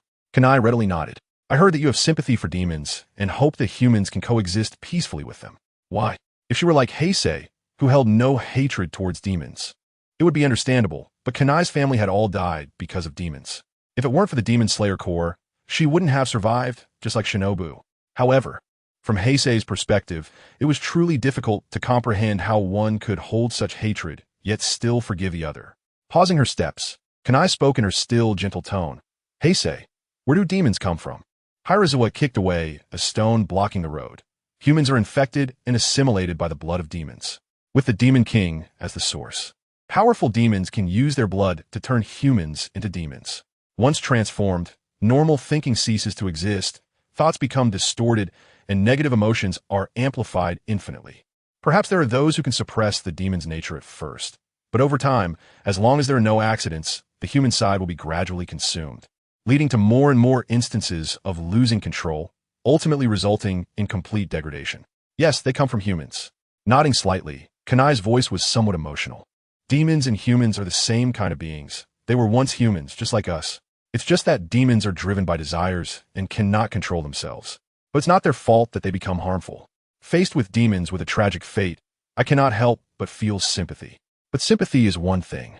I have never been soft-hearted toward demons, because hunting demons is not only about saving those harmed by them, but also freeing them from their inner torment and pain." How gentle and kind. Hirazawa still couldn't understand, but he respected Kanai's thoughts and choices. If the same thing happened to Hirazawa, he wouldn't care about the other person's reasons or circumstances. Let alone forgive, he might not even hesitate to crush them to ashes to relieve his grudge. "Hirazawa, what about you? If it were you, what would you do? A demon with a tragic past, who was once human like us. Doesn't he deserve sympathy? Our enemy has always been just one." Reaching the spot where he had kicked the stone earlier, Hirazawa gently kicked it again, sending it further away. He used to enjoy doing this as a child, kicking stones all the way home, finding it amusing, and he still occasionally has the same thought now. Hearing the admonition in Kanai's words, Hirazawa simply shook his head. "Don't mention once being human, even if they were originally humans. I wouldn't waver when it comes to taking action. You see, just like these stones scattered on the ground, they block my path. Is it kinder to take a gentle detour, or simply kick them away? Don't think too highly of humanity. There are many who are more malicious than demons. And considering the number of demons, the humans who have died at their hands probably don't even make up 1% of those who have died from human-on-human violence. No, not even 1 in 1,000, 1 in 10,000. This world has seen wars between nations. How many lives have been lost in every war? Demons have limited appetites, and they must also be careful not to attract the attention of the Demon Slayer Corps. They rarely kill indiscriminately. The number of humans killed by demons is truly just a drop in the bucket compared to wars." Again reaching the stone, Hirazawa kicked it away with enthusiasm. Apart from those close to him, Hirazawa didn't feel much about whether others lived or died. However, he has his own bottom line and principles and wouldn't slaughter innocents for potential value or lose his original self for power, merely becoming a slave to strength. He only wants to be the one in control. Looking at Hirazawa with some disappointment, Kanai stopped speaking, just as Hirazawa could not understand her kindness. She could not accept Hirazawa's cruelty. However, Hirazawa kills those who worship demons, which Kanai can barely accept. Otherwise, she wouldn't want him to accompany her to Lianhua Town to make amends. The two fell silent and continued walking. Suddenly, a noisy cry rang out above them. Looking up, 2 crows flew together. Hirazawa recognized the one that belonged to him, but which he had never dared to approach, while the other crow was adorned with a small purple butterfly decoration, likely belonging to Kanai. Kanai's crow landed on her shoulder, while Hirazawa's crow continued to circle in the air. Soon, the 2 crows opened their mouths and emitted unpleasant human speech, their voices grating like a chainsaw rubbing against another chainsaw, making one feel irritated. The words of the crows caused Kanai's body to tremble, and Hirazawa's expression also changed. Tisui Mountain was attacked by a red-clad female demon. Flame Pillar Rengoku Shinjuro and 18 mountain guarding swordsmen died in the line of duty. Tisui Mountain was attacked by a red-clad female demon. Flame Pillar Rengoku Shinjuro, an 18 mountain guarding swordsman, died in the line of duty. Tisui Mountain was attacked by a red-clad female demon. Flame Pillar Rengoku Shinjuro, an 18 mountain guarding swordsman, died in the line of duty. The two crows kept screaming the same line 5 or 6 times before stopping. The crows are an important part of the information network of the Demon Slayer Corps. The events that occurred at Tisui Mountain were witnessed by many swordsmen's crows, which quickly spread the news through their unique means of communication, notifying nearby swordsmen. However, crows do not dare to get too close to the battlefield. They only see the process of the battle, but do not know the specific conversations. After delivering the message, simply, the crows flapped their wings and flew back to the sky. How could this be? Flame Pillar. Kanai covered her mouth, visible sadness spreading across her face. Chapter 70. Butterfly, a demon that even Flame Pillar could not defeat. Kanai stared at the sunlight scattered on the ground, feeling somewhat blinded and increasingly agitated. Watching the crows fly away, Kanai hoped they would return to tell her this was just a cruel prank. But the crows flew further and further away without looking back. Rengoku Shinjuro, the strongest pillar in the Demon Slayer Corps after Flame Pillar, and as the head of the Rengoku family, he had considerable experience. When the Butterfly Sisters had just joined the Demon Slayer Corps, introduced by the Stone Pillar, Rengoku Shinjuro had even said he would take care of them as his adopted daughters. However, the Butterfly Sisters were not suited for flame breathing and ultimately found only an ordinary trainer. But Rengoku's enthusiasm and cheerfulness had left a lasting impression on Kanai, and even after she became a pillar, her respect for him had never diminished. Unlike Kanai, who was engulfed in indescribable sorrow, Hirazuwa mulled over the crow's message, focusing entirely on the words red-clad female demon. A demon that could kill the Flame Pillar was probably no more than a handful and dressed in red. Red Moon? With this thought, Hirazuwa felt a headache coming on. When Red Moon asked him where he lived, he seemed to have said Tisui Mountain. There is an 80 chance that Red Moon really did go to Tisui Mountain and suppressed her aversion to wisteria. After discovering that Tisui Mountain was actually a prison for demons, destroying it would be a trivial matter for her. So, did I cause Rengoku Shinjuro's death? After thinking it through, Hirazuwa arrived at this conclusion. Although he had only met Rengoku Shinjuro once, he had a very good impression of him. He was a strong man with a strong sense of justice, yet not pedantic. He remembered that in the original storyline, Rengoku Shinjuro had given up his heavy work as a swordsman due to the death of his wife. And the once passionate swordsman had turned into a despondent old man who drowned himself in alcohol. If the current Flame Pillar were to see his future self, he would undoubtedly find it absurd and hard to believe. Perhaps dying in battle at Tisui Mountain would be a better end for him. You really went to Tisui Mountain to find me. A sense of urgency rose in Kurosawa's heart. It seemed that the Red Moon was not joking with him, but truly regarded him with great importance. Fujisaki Mountain was not close to Asakusa, and her journey over mountains and rivers indicated that he had already gained considerable weight in her heart. But what was the reason? Hakuza does not believe in love at first sight, nor does he think that Akatsuki would be attracted to him for his appearance. So why does Akatsuki treat him this way? Hakuza does not know, and he has always remained vigilant. If they meet again, he will definitely ask for clarification. Kanai, are you going back to the Demon Slayer Corps? The Flame Hashira should be holding a funeral. Do you want to go pay your respects? Putting aside his thoughts about Akatsuki for the moment, Hakuza looked at Kanai, who seemed a bit dazed, and patted her shoulder. The death of a Hashira in the Demon Slayer Corps is a significant event, and there is usually a considerable farewell ceremony held, but participation is not mandatory. After all, the swordsmen are often busy traveling around, and only those who happen to have free time will attend. Seeing Kanai's current absent-minded state, Hakuza felt that she might want to go back and see her former comrades. Kanai came back to her senses, forced a smile, and then said softly, "No need. We are people who walk on the edge of a blade. The arrival of this day was only a matter of time. I just didn't expect that a strong person like the Flame Hashira would suddenly die without any warning. Everything happened too suddenly. Just hearing the news of his death made it hard for her to accept, and attending the funeral would only be a greater torment." Nodding, Hakuza no longer mentioned the Flame Hashira, but naturally shifted the topic. "How far is it to Lotus Town?" "I haven't been there, so I'm not sure of the location." Kanai thought for a moment, and then said, "Lotus Town is located at the foot of Mount Wiyama. If we travel at full speed, we should be able to reach it in about 4 days. Lotus Town is remote, with no train service and no major roads leading directly there. We have to pass through many obscure mountain paths, and even cross several mountain forests to arrive. The chances of encountering other demons along the way are very high. For an average swordsman, just reaching Lotus Town would require a lot of effort. All right, we're moving too slowly now. How about we use our breathing techniques to compare? I'm quite curious to see the speed of Hashira. Turning her gaze to Hakusa's strong and resilient physique, Kanai smiled. I probably can't compete with you.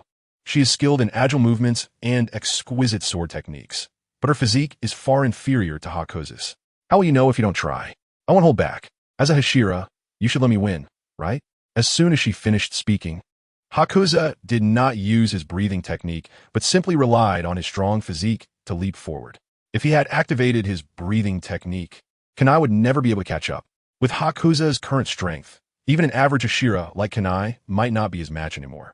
Hakusa's physical strength is enough to compensate for the flaws in his sword technique, and it works noticeably better on humans than on demons. After all, Hakusa is also a swordsman and understands sword techniques, while demons mostly know nothing about them. His steps were heavy and powerful, each footfall causing the ground to tremble slightly, kicking up large clouds of dust. Soon, a dust dragon formed behind Hakusa, rolling forward. Seeing Hakusa's actions, Kanai couldn't help but chuckle. What a contradictory person. She knew that Hakusa was just trying to divert her attention, helping her to step out of her sadness. To those familiar with him, Hakusa has always been easy to get along with, caring, and affectionate. Every swordsman in Kurosaki Mountain holds great respect for him as their senior brother. But he can also wield his sword mercilessly against some of his kind, leaving Kanai puzzled about what kind of heart lies beneath Hakusa's tall physique. Taking a deep breath, Kanai gathered the thin mist of air into her mouth. She activated her breathing technique. Unlike Hakusa's steady and robust steps, Kanai's body seemed weightless, as if a gust of wind could lift her. With a light touch of her toes on the ground, she could leap over 10 meters, her movements agile and graceful. Not a speck of dust touching her. Soon, she transformed into a purple silhouette, chasing after Hakusa. After 2 or 3 minutes, Kanai bypassed the long dust cloud stirred up by Hakusa and caught up with him from the side. When Hakusa saw Kanai catching up, he turned his head and smiled at her. His bright and dazzling smile made Kanai momentarily dazed, and she stared intently at Hakusa's face, forgetting that she was still moving at high speed. In the next second, her steps faltered, and she almost lost control of her body and flew off. Fortunately, her breathing technique adjusted in time, stabilizing her body. I forgot that I can't just smile. That was practically a spell attack. Hakusa quickly suppressed his smile and then increased his pace, staying a few positions ahead of Kanai. After coming back to her senses from Hakusa's smile, Kanai's face turned red, feeling a bit embarrassed about her earlier behavior. However, when she saw Hakusa speeding up again, even without relying heavily on his breathing technique, while she couldn't catch up, Kanai felt somewhat unconvinced. Taking a deep breath, she activated her breathing technique to its fullest. In that moment, her body resembled a purple butterfly dancing under the sun, moving gracefully in the light and dust, beautiful and light. Chapter 71. The wandering woman Heisei and Kanai were moving at full speed, taking a moment to adjust their state with breathing techniques after feeling fatigued, then continuing on their way, covering an unknown distance within a day. When dusk approached, they arrived at a bustling avenue. Although Renge Town was remote, there were still lively spots along the road leading to it, especially at the location where Heisei and Kanai were about to arrive. Yoshiwara Flower Street, a place filled with desire and indulgence. Look at all the people, Kanai said softly, observing the passers-by, each face showing anticipation and excitement. Among the pedestrians on this road, 9 out of 10 were men. He was unclear about the Yoshiwara Pleasure District, but he noticed Kanaho's unusual reaction. What is this place? It seems quite lively ahead. His eyesight was excellent. Even from a distance, he could see the bright lights in the distance. Although it wasn't completely dark yet, a bright source of light had already been lit over there, easily visible from several kilometers away. Kanaho looked at Heisei strangely and said, Yoshiwara Pleasure District. Haven't you heard of it? I really haven't heard of it, Heisei replied. He had been training in the narrow, misty mountains for many years and wasn't very knowledgeable about the outside world. Looking back, other swordsmen even participated in the swordsman trials at around 10 years old, but Mizunaki Sakanji had always delayed his participation, insisting he continue training, partly to protect him. It was only after Heisei's skills had improved that he finally agreed to let him go. Heisei shook his head. I don't know, the name is Flower Street. Is it a gathering where flowers are sold? From this name, Heisei could only think of these things. Next to him, Kane widened her eyes in surprise. You really don't know? She glanced at the passersby nearby, then looked back at Heisei, her face full of doubt. Kurosawa helplessly shrugged and said, "How many times do you need to ask? Why would I lie to you?" Seeing that Kurosawa looked serious, Kanai quickly became suspicious and said, "All right, the Yoshiwara Flower Street is a place where courtesans gather. It's also the place most desired by men like you." Courtesan is a nice-sounding name, but its actual meaning describes women who live to please others. Yoshiwara Flower Street has many famous courtesan houses. Courtesan? What is that? Kurosawa asked, his face filled with confusion. He had never heard this term before, which fell into his knowledge blind spot. Kanai kept using words she thought he understood, but in reality, he didn't grasp them at all. What courtesan? What desired place? Is there a sale of mechas inside? Can you be clearer?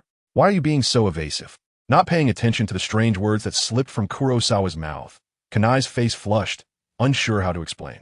Despite Kurosawa's repeated urging, she didn't relent. Why do you have so many questions? You'll understand once we get there. After giving Kurosawa a glare, Kanai ignored him and quickened her pace, leaving him behind. Why did she suddenly get so worked up while talking? Kurosawa was puzzled and had no choice but to hurry after her.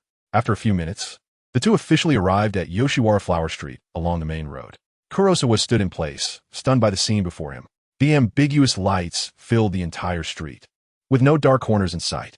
The street was bustling with pedestrians, and on either side were exquisite houses, most decorated with pink lanterns, tassels, and thin gauze. The layout of the houses on this street was even more beautiful than that of the city's Asakusa. What left Kurosawa frozen in place were the women in and around these houses. The women were dressed quite lightly, exposing large areas of their fair skin, and each one was stunningly beautiful. Some stood elegantly on the upper floors, looking down at the pedestrians below, while others leaned gracefully against the doorposts, gently waving to those on the street. Occasionally, someone from the street would take a fancy to one of them and walk into a house, taking the woman deeper inside.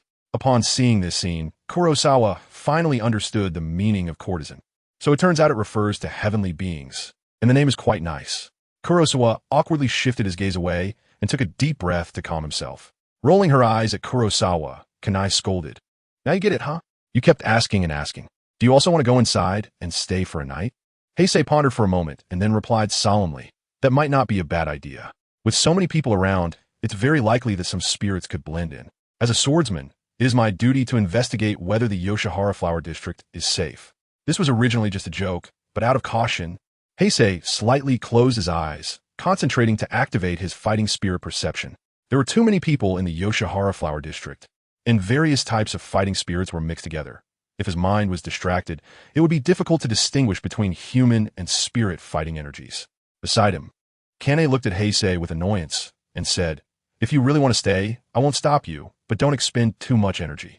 We can set out tomorrow." Hijaome's eyebrows moved, and he suddenly opened his eyes, looking in a certain direction. Seeing his movements, Kane was slightly taken aback. Then quickly he placed a hand on her Nicaran blade and said, "Are there really demons?" With such reaction speed, it's no wonder you're a Hashira of the Demon Slayer Corps. Let me sense again. Closing his eyes once more, Hijaome fully activated his aura perception. Various attributes of fighting spirit began to emerge densely, and, controlling his perception, he filtered through these auras, causing the world in Hijaome's eyes to gradually become clear. The white fighting spirit, representing humanity, filled Hijaome's view, but among these whites, there were many blacks mixed in, exuding a twisted aura. "Hello, would you like to come with me?" Someone approached Hijaome and gently tugged at his clothes. Because there was no malice, Hijaome did not stop her. Opening his eyes again, Hijaome found a beautiful woman standing in front of him, extending her fair hand. "Can you accompany me for a night?" Nearby, some women in a house were teasing Hijaome, apparently companions of this woman. The charm value played its role again, successfully attracting a crowd's attention to Hijaome.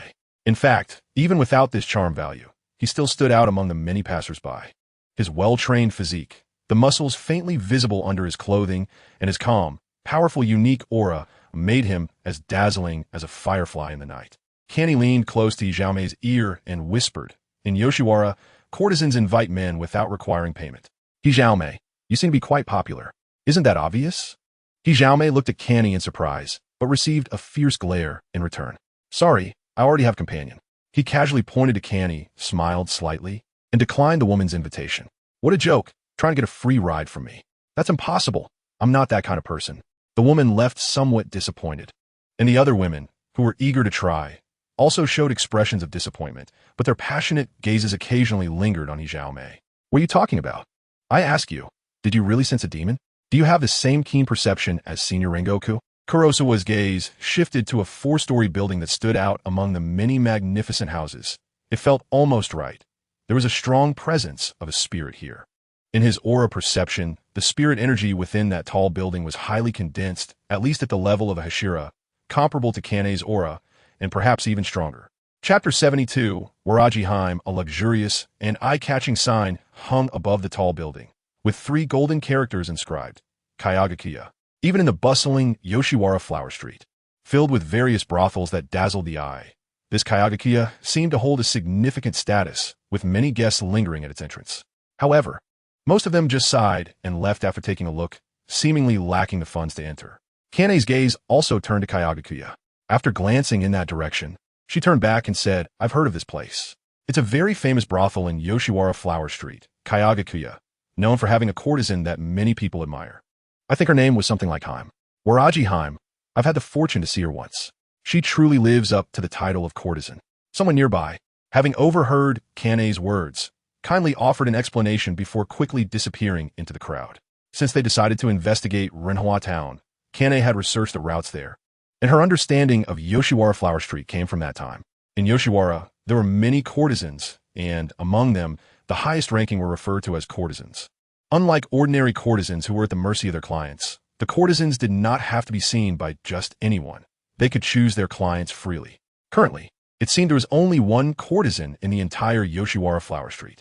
The reason Kayagakuya became a famous brothel in Yoshiwara was due to the existence of Waraji-heim. It was not that the courtesan existed because the brothel was famous, but rather the other way around. Her beauty overshadowed all others, and her proud demeanor was unforgettable. Kanei appeared very interested in the gossip surrounding the flower street, showing considerable knowledge that caught Kurosawa's attention.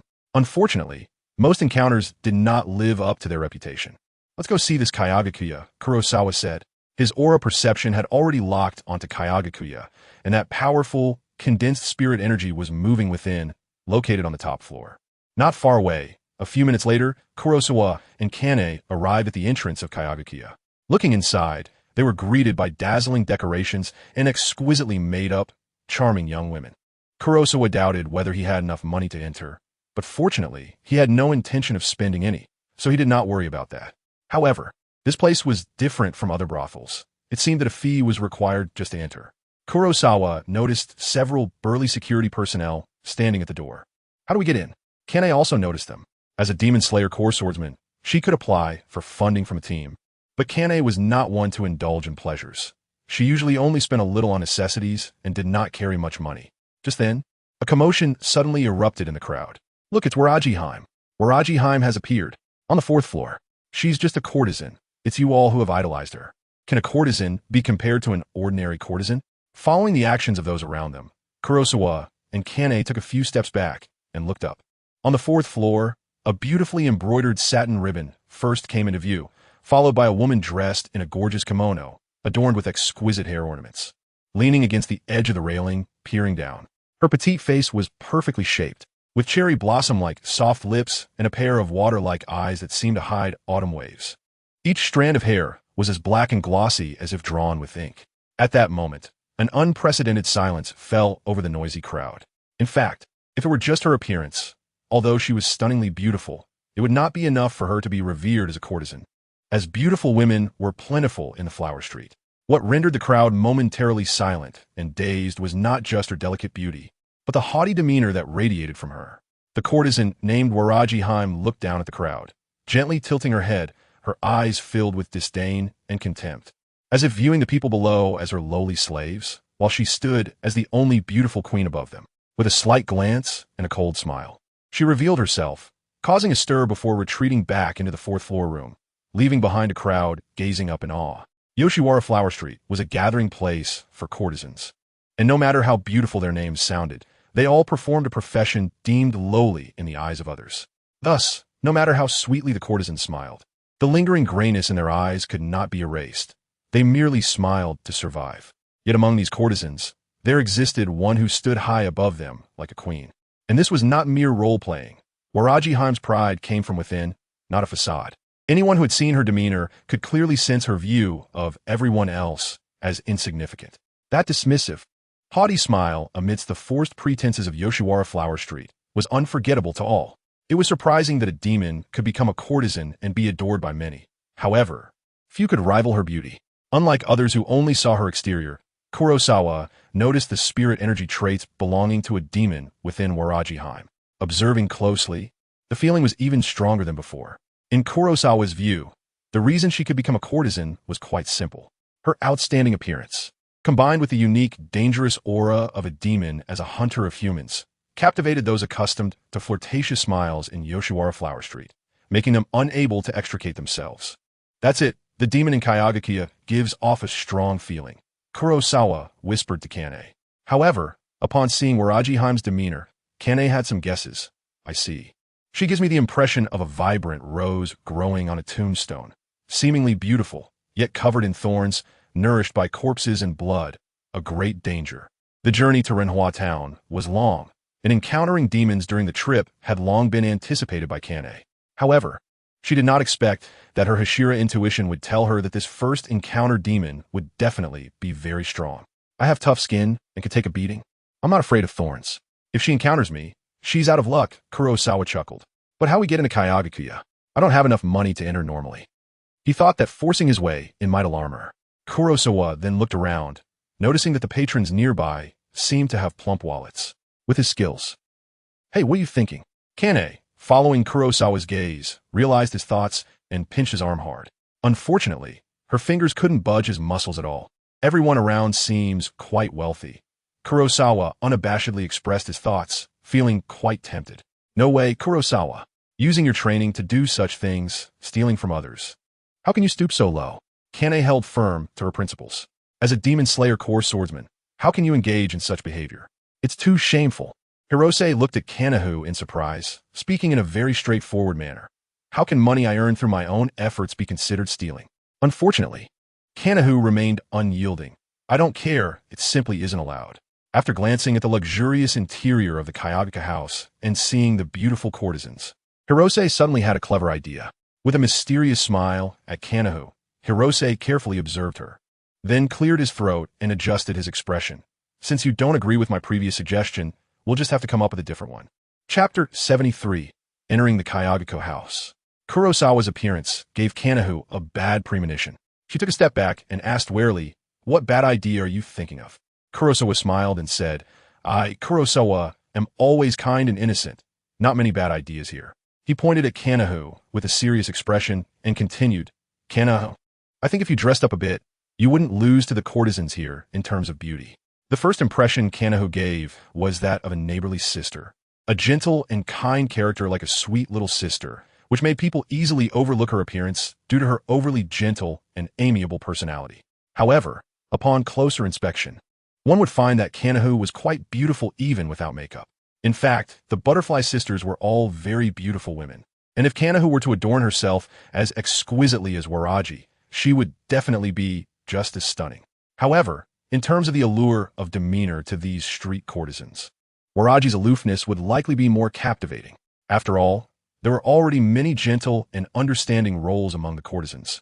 Kanahu, lacking the cold decisiveness of a demon slayer, was simply too kind. If one didn't know her identity, it would be hard to associate her with the fact that she was actually a pillar of the demon slayer corps who had slain countless demons. What bad idea are you thinking of? It seemed Kanahu had guessed Kurosawa's thoughts as she glared at him, but did not directly refuse. In fact, Kanahu might not even realize that she was very interested in the matters of the courtesans. Otherwise, she wouldn't know so much about the rumors surrounding this place. You didn't like the previous method, and now there's a new one. You should at least consider it. Kurosawa spread his hands, leaving the choice to Kanahu. Kanahu looked at Kurosawa, then at the beautiful women inside Kayagakuya, and after much hesitation said, "Then I'll think about it some more." After saying this, she lowered her head, staring at her toes, lost in thought. Jumping directly to the upper floor from the outside? No, too many people would see. Breaking in? Still too many eyes. Any movement might scare the others away. After about 2 minutes of racking her brains, Kanahu still couldn't come up with a good plan. She wasn't the smartest type. Her thoughts were just sufficient. Otherwise, she wouldn't stubbornly believe that humans and demons would eventually coexist harmoniously. After thinking and thinking without any success, Kanahu finally sighed helplessly, tacitly accepting Kurosawa's suggestion. Next time, I must apply for more funding. Just as she looked up, she realized that Kurosawa was already gone. Looking ahead, she saw that Kurosawa had somehow made his way to the entrance of Kayagakiya, talking to an older woman who appeared to be the landlady. The landlady was in her 40s but was well-maintained, with only a few wrinkles on her face, still retaining her charm. And her beauty was not inferior to the young women in her establishment. Their conversation seemed very pleasant. Kurosawa occasionally pointed in Kanahu's direction, and upon seeing Kanahu, the landlady's eyes immediately lit up, and she excitedly continued discussing something with Kurosawa. After working for decades, the sharp-eyed landlady immediately recognized Kanahu's potential, if nurtured well. It wouldn't be impossible for her to become the next courtesan, which made her very enthusiastic. On the other side, Kanahu almost gasped in frustration, glaring angrily at Kurosawa. While she was pondering a solution, Kurosawa had already run off to negotiate with the people at Kayagakiya and had even called over the landlady to discuss relevant matters. Soon, the landlady pulled out a thick stack of banknotes, and Kurosawa happily accepted it, giving Kanahu a thumbs up, thanking the flower pillar for making him one of those with a bulging waist. A famous brothel like Kayagakiya had a strong ability to amass wealth. The money that ordinary men worked hard for a month might not even be enough for one night's expenses here. Kurosawa walked towards Kanai, and as soon as he approached, he saw her angry expression, which made him laugh and say, "I knew you wouldn't come up with a good plan, so I prepared beforehand. After all, time waits for no one. Your movements are really quick." Kanai felt a bit frustrated, despite her good nature. She really wanted to punch Kurosawa in the face at that moment. "Thanks for the compliment. I'm always quick," Kurosawa replied. His physique was like a little Superman, over 10 times that of an average person, and his thick skin was also a rare talent. He had completely reached a powerful level where swords and blades could hardly harm him. If looks could kill, Kurosawa might have already died from Kanai's glare dozens of times. But there were no ifs. He gently bent down and made a gesture of invitation, smiling, "Future Yoshiwara courtesan, Miss Butterfly Kanai, please follow me, haha." Before he could finish, he chuckled to himself, drawing an angry glare from Kanai. The thought of making a Hashira into a courtesan felt oddly amusing to Kurosawa, and he couldn't help but laugh. After giving Kurosawa a glare, Kanai reluctantly followed him, step by step, to the front of the Kayagakiya house. The landlady, standing at the entrance, had an unchanging gaze, filled with anticipation and excitement as she stared at Kanai, looking as if she was afraid she would run away. She quickly put her arm around Kanai's shoulders. "Little girl, you've come to the right place at Kayagakiya house.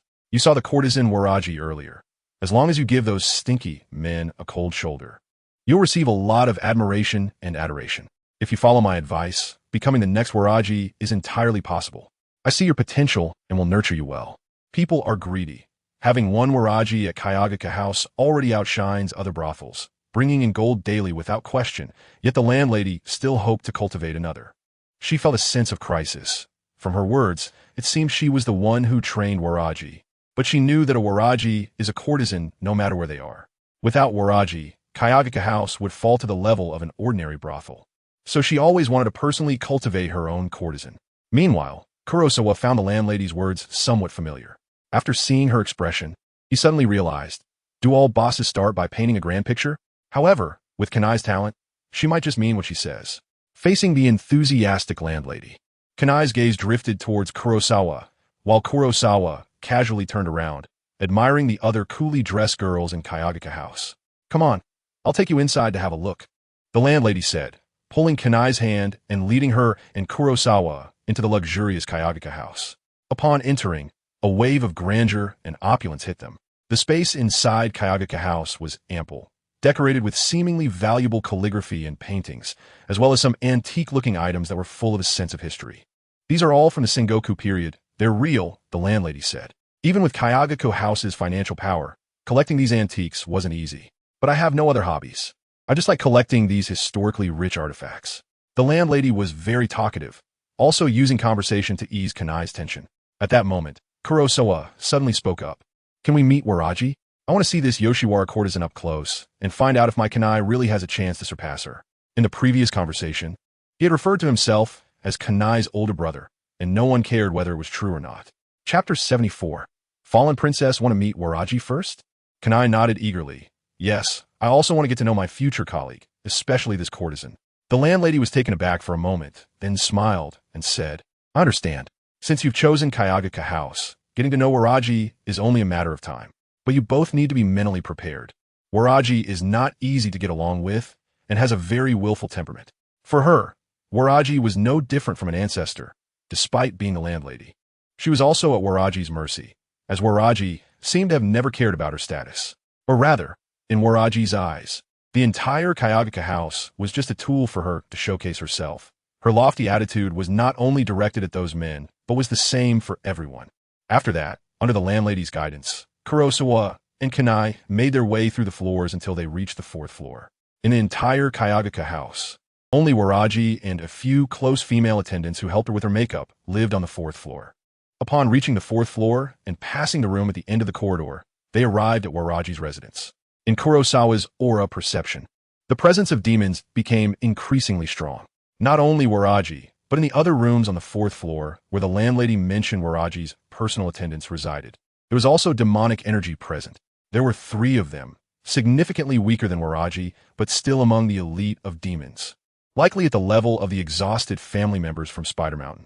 After glancing around the 4th floor rooms, Kurosawa signaled Kanai to remain vigilant, and Kanai understood his meaning, cautiously looking towards the other rooms. Right in front was Waraji's room, but do you still need to bring your swords? She seems to dislike it when others carry weapons. The landlady remarked, eyeing the Nichiren swords at Kurosawa and Kanai's waists. Carrying swords was quite common. They could serve as decoration, and when alone outside, they could prevent unwanted gazes and malicious intentions. The landlady had no issue with the Nichiren swords at their waists. In fact, half of the travelers coming to the Yoshiwara Flower Street carried swords. However, Waraji was always very displeased with those who carried swords.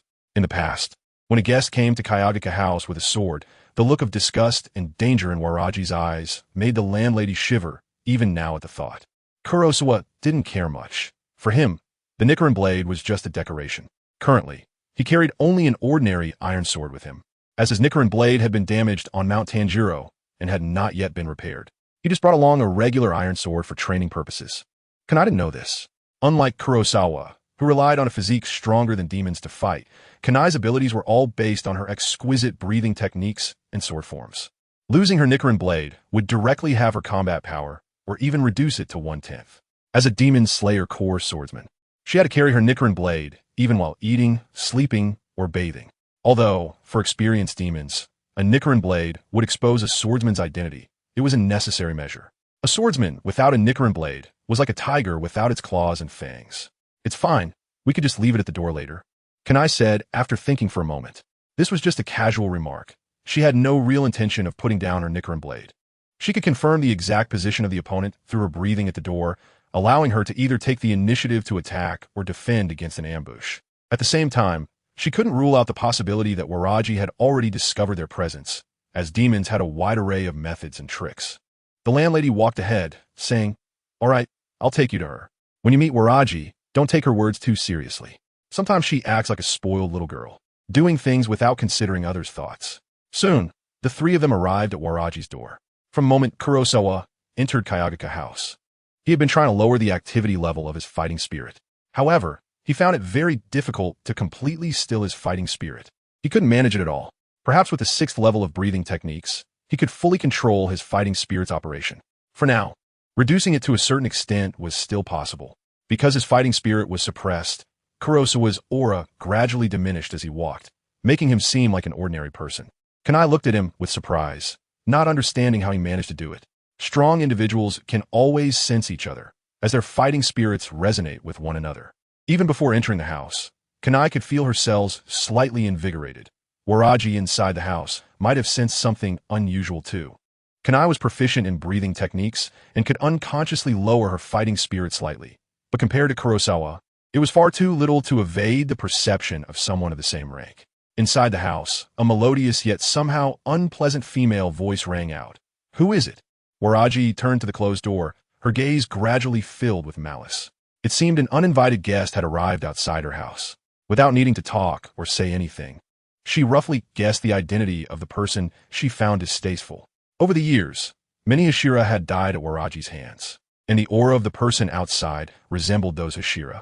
As for Kurosawa, whose aura was like that of an ordinary person, he and the landlady were directly ignored by Waraji. Her gaze seemed to pierce through the door and fixate on Kanai. Waraji trusted her instincts. She had stayed in Kayagaka House for a long time, and it seemed she would have to change locations after today. Outside, the landlady smiled and said, "Waraji, White energy surged forth. Kanai had already activated her breathing technique and entered full concentration mode before sensing Waraji's malice, with veins appearing on her delicate and gentle face. Crack! Before the landlady could finish her sentence, the door shattered, and 3 beautiful ribbons extended from it, simultaneously wrapping around Kurosawa and the others. However, before that, the bright Nichiren blade had already appeared in Kanai's hand. With a few swift slashes, she cut the ribbons into pieces, which fell to the ground, and then she vanished inside the door. In Kanai's line of sight stood a woman with dark golden eyes and long black hair, a face adorned with seductive flower tattoos, sporting a wild and arrogant smile, with small sharp fangs protruding. Surrounding her arms were beautiful ribbons that seemed to move like living creatures. This appearance was different from what she had seen before, resembling it only about 50 to 60%, and she was much more alluring now. The previous appearance was merely Waraji's disguise. Once she decided to kill those around her, she no longer used the disguise and returned to her true form. The landlady also saw this version of Waraji, stunned by the sudden change, standing frozen in place. Waraji? Some traces of her previous appearance could still be faintly seen on the woman's face. The golden-eyed woman laughed heartily, then tilted her head slightly, looking at the landlady with disdain. Waraji? What a pitiful and ignorant person, completely unaware that I've been toying with you all along. Secretly putting away his iron sword, Kurosawa worked hard to suppress his fighting spirit, while mimicking the landlady's bewildered expression to blend in as an ordinary passerby. He remembered that when Daki had looked down from above earlier, she had also tilted her head in a similar manner. On the other side, Daki casually glanced away from the landlady and ignored the seemingly weak Kurosawa. Then, she extended her crimson tongue to lick her lips, shifting her gaze to Kanai. As black characters gradually emerged in her dark golden eyes, I am Daki, Upper Moon 6. I've killed 7 Hashira like you, Demon Slayer. Chapter 75. Prey Daki had no intention of attacking directly. She seemed confident in her strength, exuding an air of certainty. You know I'm Hashira? Kanai was somewhat surprised, and at the same time, Daki's words made her heart tighten. To have killed 7 Hashira, she could be considered an extremely dangerous demon. The inscription of Upper Moon in her eyes made Kanai grip her sword even tighter. She hadn't expected to investigate the suspected presence of an Upper Moon in Hanakusa town, only to encounter the real Upper Moon on her way there. It could only be described as the whims of fate. Daki's gaze shifted downward slightly. Then she giggled. Having dealt with you Demon Slayers for so long, you don't think we have no understanding of the Demon Slayer Corps, do you? Your Hashira uniforms have gold buttons on the cuffs and collars, while ordinary Demon Slayers have silver ones. It's obvious at a glance. I can't remember how many of those with silver buttons I've killed, but the ones with gold buttons, those 7 are truly unforgettable. Daki spoke with evident pride about those she had killed from the Demon Slayer Corps. Kanai looked down and saw the gold buttons on her cuffs. She had never really noticed this detail before. The uniforms of the Demon Slayer Corps were tailored by professionals, and the styles were uniform. She hadn't expected them to include such small details to symbolize the identity of the Hashira. The ones who know you best are always your enemies. That saying holds true. Upper Moon, you're the first I've ever seen. I want to ask you a question. Why must you be enemies with humans? You were once human too. Have you never thought about coexisting harmoniously? Kaneo's breath between her nose and mouth solidified into something tangible, with no hint of relaxation, yet she was not in a hurry. Throughout Kaneo's demon hunting career, the demons she encountered were mostly hysterical, mad, and chaotic. Most low-level demons were like that. Even the lower moon demon, Kyogai, whom Koizumi met, was trapped by his own obsession, showing signs of mental issues. However, Daki's behavior was quite normal. At least she could converse normally now. It seemed that the higher the rank of the demon, the better they could control their obsessive desires. Upper-ranked demons could blend in with ordinary humans. Otherwise, they wouldn't be so easily hidden in crowds, making it difficult for the Demon Slayer Corps to detect them. Kaneo wanted to talk to the upper rank to understand why they once were human and could now mercilessly harm their former kind. She couldn't comprehend this behavior. Beside her, Koizumi looked helpless. With his personality, he wouldn't say much, and his words were only tactics to irritate or buy time. But Kaneo genuinely wanted to communicate her thoughts with Daki. Additionally, Koizumi recalled Daki from his past life memories. She was still a bit away from being a true upper rank, as the real upper rank 6 was not her. He thought of it when he heard the name Waraboheim, but once he heard Daki, he understood why he could encounter her. He remembered that it was upper rank 2, the target he and Kaneo were investigating, the ice demon, Doma, who saved Daki and her brother, giving them shared blood and turning them into twin demons. Thus, it wasn't surprising that Daki appeared on the way to Lotus Town. After that, Daki's brother grew stronger, and Daki grew significantly stronger alongside him, but still couldn't be considered an upper rank, which was not a concern. Kaneo should be able to handle her alone without help, while Koizumi was suppressing his fighting spirit, staying alert for the real upper rank who might be lurking in the shadows, watching over his sister Daki. Inside the room, Daki paused slightly after hearing Kaneo's words, then suddenly laughed unabashedly. Are you kidding? Mercy? Once human? This is truly the funniest joke I've heard in my life. Kaneo frowned. Is it really that funny? Seeing her serious expression, Daki found it interesting. She pointed to herself. I am a demon, feeding on humans. Then she pointed at Kaneo. You, a human, my food. Following that, Daki rested her chin on her hand, curiously asking, tell me, do lions coexist harmoniously with rabbits? Don't talk about once being human, the predator and the prey. That's our difference now. Coexist harmoniously? What'd I eat? Every word from Daki made Kaneo uncomfortable.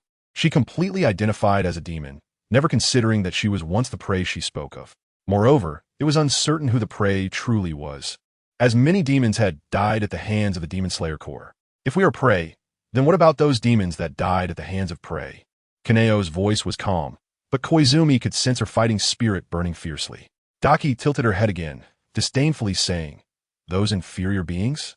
They are merely our amusement. True demons are not those you speak of. I suppose you've never witnessed the power of an upper rank. Her gaze wandered over Kaneo, revealing a satisfied look. The Hashira I devoured before left me with unforgettable flavors, and you seem even more delicious than them. Daki loved beautiful things and enjoyed devouring beautiful women, believing it would make her even more beautiful, and Kaneo's beauty pleased her greatly. Waraboheim, why? Why are you a demon? I have always treated you well. At the broken entrance, the landlady finally snapped out of her shock, looking at Daki in disbelief, realizing that her courtesan was actually a legendary demon. In an instant, the landlady connected many dots. No wonder some beautiful courtesans had mysteriously disappeared from Kayagaka House recently.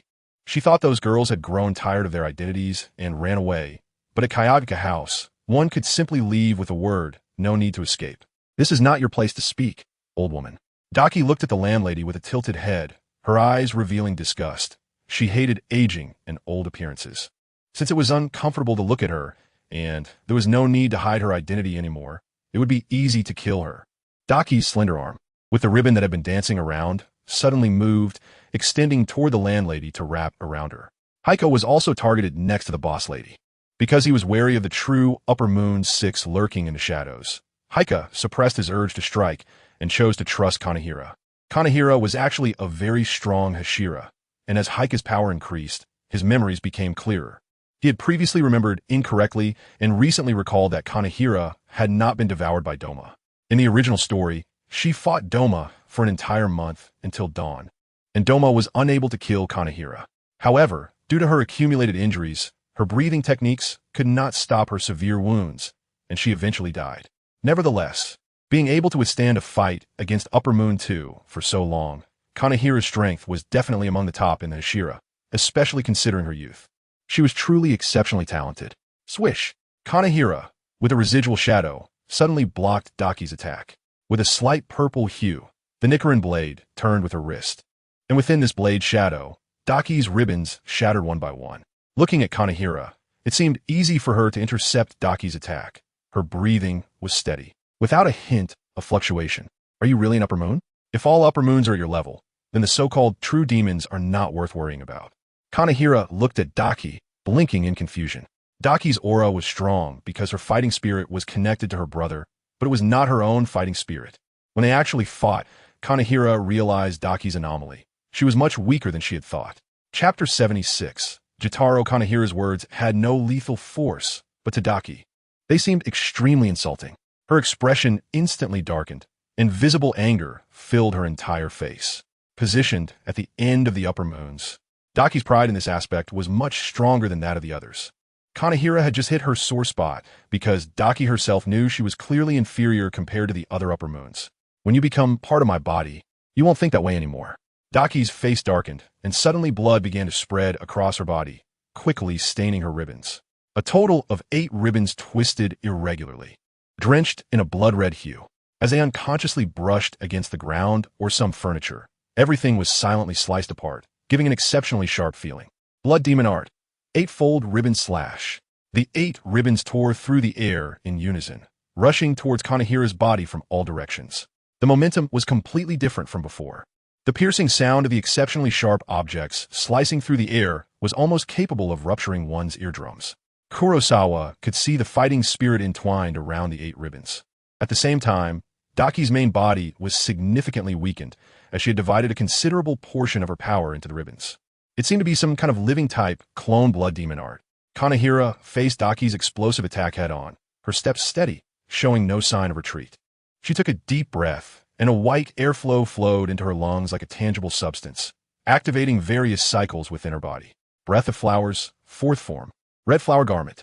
The airflow generated by her breathing technique seemed to form faint, floating petals around Kanehira. This self-flowing breathing technique, derived from water breathing, had a very distinct personal style. With a single slash, the petals coalesced with the wind. After seeming to don a garment made of fresh flowers, Kanehira's blade struck the hardened ribbons but was unable to sever them in an instant. Unlike at the beginning, when she could easily tear them apart. Using her sword form now required several strikes to break Daki's ribbons. However, for a Hashira with peak control over the sword form, swinging the blade dozens or even hundreds of times per second was an essential skill. Beneath the aesthetically pleasing floral garment lay terrifying lethality. If one slash wasn't enough, then 2 would suffice. Crack, crack, crack. The already enhanced ribbon clones still couldn't gain an advantage against Kanehira, continuously breaking and then extending again. Meanwhile, Daki's main body's fighting spirit continued to weaken, while the hardness of the ribbons kept strengthening, yet they could never advance beyond the threshold. The ground and walls were marked with deep scars from the exchanges between the two, but Kanehira's clothing remained unscathed, deftly maneuvering through Daki's attacks as she steadily approached her. On the other side, Daki frowned, realizing that her ranged attacks were ineffective against Kanehira. Each of Kanehira's slashes was perfectly timed, and neither Daki nor Kurosawa could spot any flaws. Your strength is definitely not that of an upper moon. After the intense confrontation, Kanehira's thoughts became clearer. In Kanehira's judgment, the intensity, speed, and destructive power of Daki's attacks deviated too much from her expectations of an upper moon, and the aura emanating from Daki felt equally out of place. Kanehira's words caused Daki to momentarily choke on her breath, veins bulging on her face. Suddenly, the 8 ribbons returned, wrapping around Daki's limbs as if merging into her flesh and disappearing. Her appearance changed again. Her black hair gradually turned silver, and her golden eyes brightened significantly. Her main body's fighting spirit surged, and a powerful sense of strength emanated from her movements. Opposite her, Kanehira's expression grew more serious, but she still felt no significant threat from Daki. At this moment, Daki's form did not enhance her strength. It was merely a different manifestation of her power. The previous ribbon attacks had a wider range, but were less lethal, whereas now all her power was concentrated within her body, making it more refined. Daki stared at Kanehira, lightly rotating her wrist. I have killed 7 Hashira. How could I possibly not deal with you? Daki knew she wasn't truly an upper moon. But the Hashira who died by her hand was not an exaggeration. It had truly happened. Compared to a normal upper moon, Daki was somewhat weaker. But the gap wasn't too large and could be easily compensated. At this moment, Daki borrowed her brother's power, a capability that belonged to him, amplifying her 5 senses rapidly. With her senses heightened, everything around Daki began to reveal traces, and Kanehira's movements started to show visible flaws in her eyes. With a cold smile, Daki's nails sharpened, and then, like a ghostly apparition, she suddenly appeared in front of Kanehira, clawing down towards her face. The sharp nails even tore through the air, creating 5 white trails and emitting a piercing scream, indicating the ferocity of Daki's attack. Breath of Flowers, 5th form, Fruitless Peony. But almost the instant Daki appeared, a fierce slash descended upon her, Kanehira's Nichiren blade striking first, cleaving through Daki's arm. Daki's forearm was visibly severed, flesh, bone, and all cut through. It quickly closed and regenerated at an astonishing speed.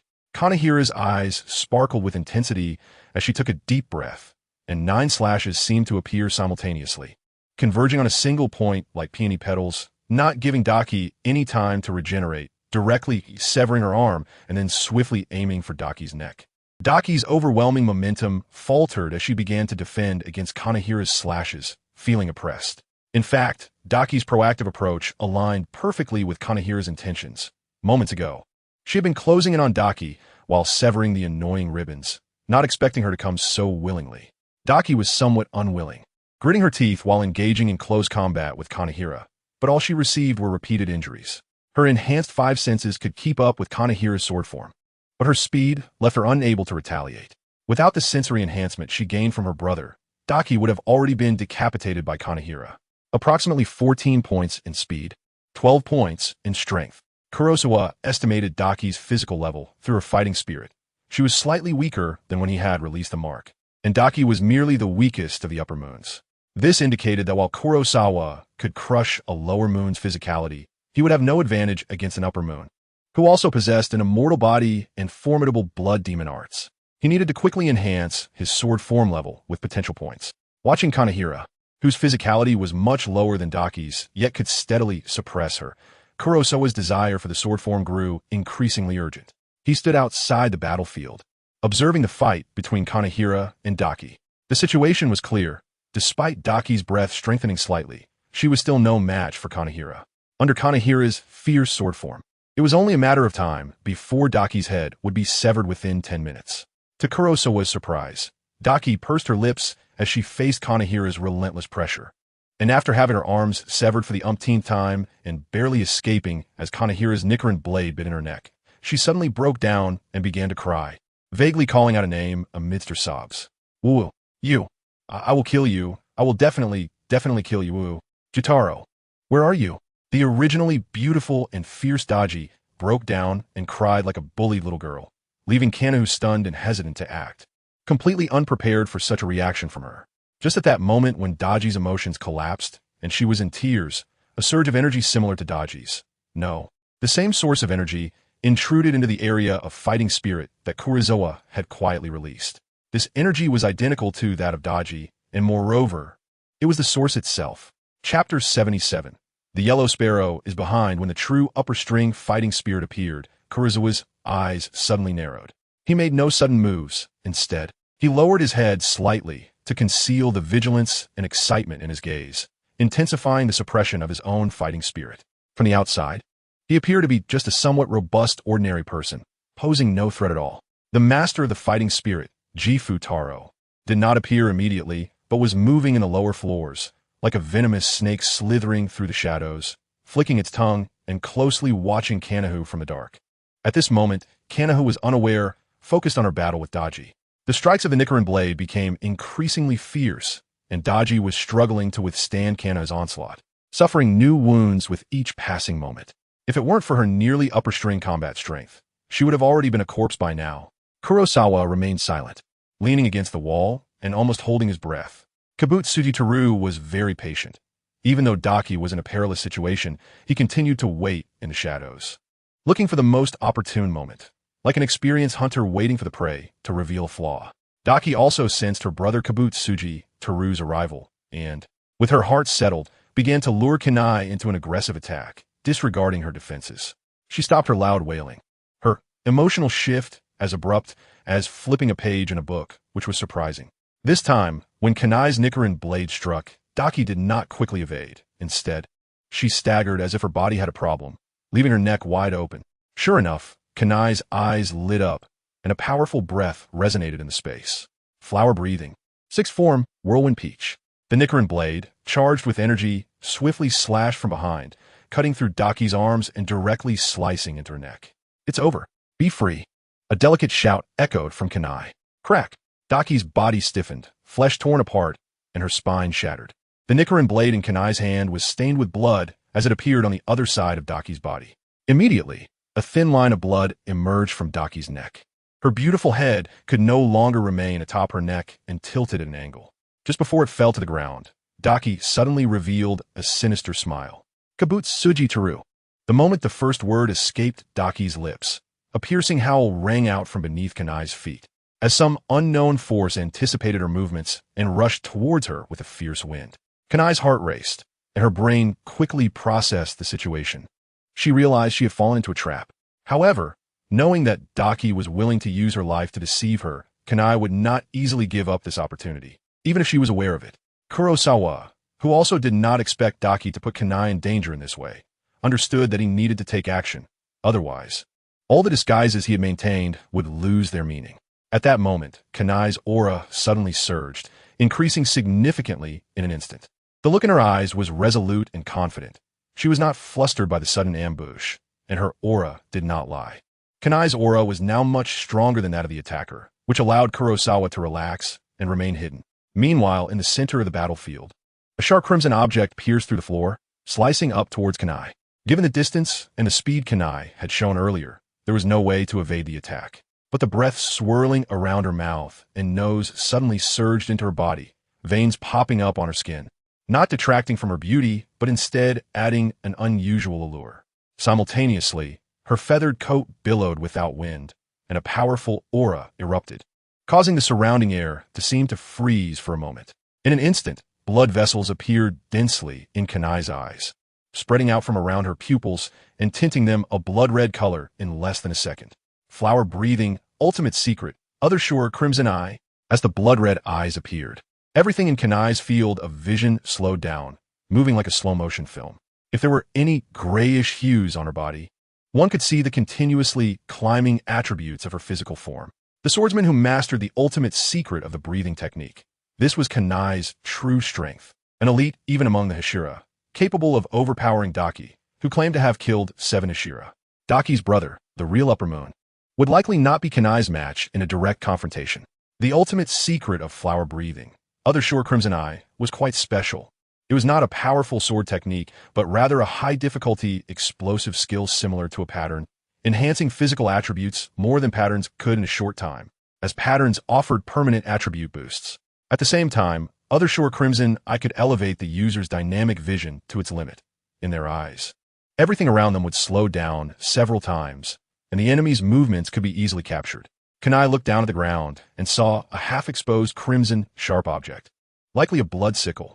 After enhancing her dynamic vision to the limit of her physical form, Kanai aimed at the blood sickle and, with a swift downward slash of her Nichiren blade, intercepted the incoming attack. The blade of the Nichiren clashed with the sharp end of the blood sickle, producing a crisp sound like a needle against a wheat spike. The incoming blood sickle seemed not to be a physical entity, but rather an application of some blood demon technique. After being intercepted by Kanai's direct slash, it suddenly disintegrated, transforming into dozens of blood-colored flying blades that enveloped Kanai's vicinity. Since the attack was a surprise, and the distance was already close, Kanai did not want to be easily injured and chose to temporarily evade. She pushed off with her toes and soared into the air using the recoil. Boom! The wooden floor exploded, and a hunched, thin figure emerged from the flying wood chips, each hand wielding a sickle-shaped weapon, charging towards Kanai. Anyone who harms my sister shall not be forgiven. Even if you're a Hashira, I will make you suffer 1,000 cuts. With a wave of his hand, countless small blood sickles seemed to condense with blood and shot out from his fingers. At the same time, the 2 sickles, one left and one right, mercilessly aimed at Kanai. Kanai's dynamic vision captured the trajectory of the attack, and the Nichiren blade danced, creating afterimages as it blocked the concentrated blood demon technique attacks. As long as she stopped this wave of offense and regained her footing, she would swiftly retaliate. I've been waiting for you. Kurosawa's eyes lit up, and the patterns on his face seemed to twitch slightly. Crash! The previously uninvolved Kurosawa's body moved. The patterns released, his heartbeat quickened, and his muscles tensed. With his focus entirely on breathing, the floor beneath him shattered under the force of his powerful legs, and Kurosawa's figure shot forward like a black lightning bolt, disappearing from his original position. At that moment, Kabutsuji Teru, focused on attacking Kanai, suddenly felt a tension in his heart. The reason Kabutsuji Teru could become an Upper Moon was not solely due to his blood demon technique, but rather his exceptionally keen sensory abilities. Although he was not as strong as the other Upper Moons in other aspects, his 5 senses were sharper than theirs. The moment Kurosawa moved, he could no longer suppress his aura, and the surging power of his body was sensed by Kibutsuji Teru. In a daze, it felt as though a volcano erupted nearby. Scorching magma shooting into the sky, casting a shadow over Kibutsuji Teru. Sensing something was amiss, Kibutsuji Teru swiftly twisted his head back. Kurosawa's grinning face was almost within reach, enough to make one's heart stop. Chapter 78, Surprise Attack. After hiding and disguising himself, he erupted with thunderous force. Kurosawa's explosive attack reached Kibutsuji Taro's back in an instant. He did not draw his Nichiren blade. Instead, he stretched out his large hand and pressed it against Kibutsuji Taro's forehead. This was a technique that Kurosawa favored. The cranium splitter. At the same time, a streak of dark energy flickered on Kurosawa's palm. Kibutsuji Taro had strong perception abilities. He sensed a dangerous aura from Kurosawa's hand, and his eyelids involuntarily twitched. In an instant, Kibutsuji Taro realized he absolutely could not let Kurosawa hit his vital points. Perhaps he was hiding fragments of the Nichiren blade in his hand, and the attack was just a ruse to confuse him. He hadn't sensed this person's presence earlier. Could it be the influence of Akaza's fighting spirit? The thought flashed through his mind, and Kibutsuji Taro calmed himself. With no time to spare for Kanaho above, he made a move that Kurosawa did not expect. Kibutsuji Taro violently twisted his head, the movement so intense that it sent a painful crack through his spine. Just as Kurosawa's palm was about to grasp Kibutsuji Taro's head, he saw Kibutsuji Taro's neck twisting like a pretzel, the tightened flesh suddenly bursting apart, and blood gushed out. Hiss! It seemed that Kibutsuji Taro actively redirected the blood within him to his twisted neck, and the large spurt of blood surged forth like a fountain, instantly filling the air with a crimson hue and a strange, foul odor. The blood fountain also splashed out many droplets that rapidly emitted white smoke upon hitting the ground, accompanied by a corrosive, sizzling sound. Poisonous. Kibutsuji Taro's blood contained some kind of toxin, and even without observing the effects on the surroundings, Kurosawa could deduce this through his fighting spirit. As expected of an upper moon, he could quickly think of a countermeasure against Kurosawa's long-prepared thunderous strike, using self-harm to release toxic blood and force Kurosawa to abandon his attack. For most fragile humans, facing such an attack would mean certain death, even for a Hashira. However, Kibutsuji Taro had miscalculated. In the face of the oncoming crimson rain of blood, Kurosawa smiled cruelly, stomped his foot, and large wooden fragments flew up, meeting Kibutsuji Taro's blood and creating a thick smoke barrier, blocking Kanaho's view from above. In an instant, a faint dark energy enveloped Kurosawa's vital parts, and he remained unfazed, pressing down on Kibutsuji Taro, who had twisted his neck countless times, with his grotesque face facing Kurosawa. Boom! In the blink of an eye, Kibutsuji Taro was like a train colliding head-on with steel, pushed backward forcefully. With each violent action of Koizumi, the floor was destroyed step by step, and the debris mixed with the shattered walls and furniture along his path, blending into the blood of Kayagaka Teru, continuing to form large clouds of dust. Kanaheim fell to the ground, looking in Koizumi's direction, her vision filled with a white haze, while a faint sting began to spread across her skin.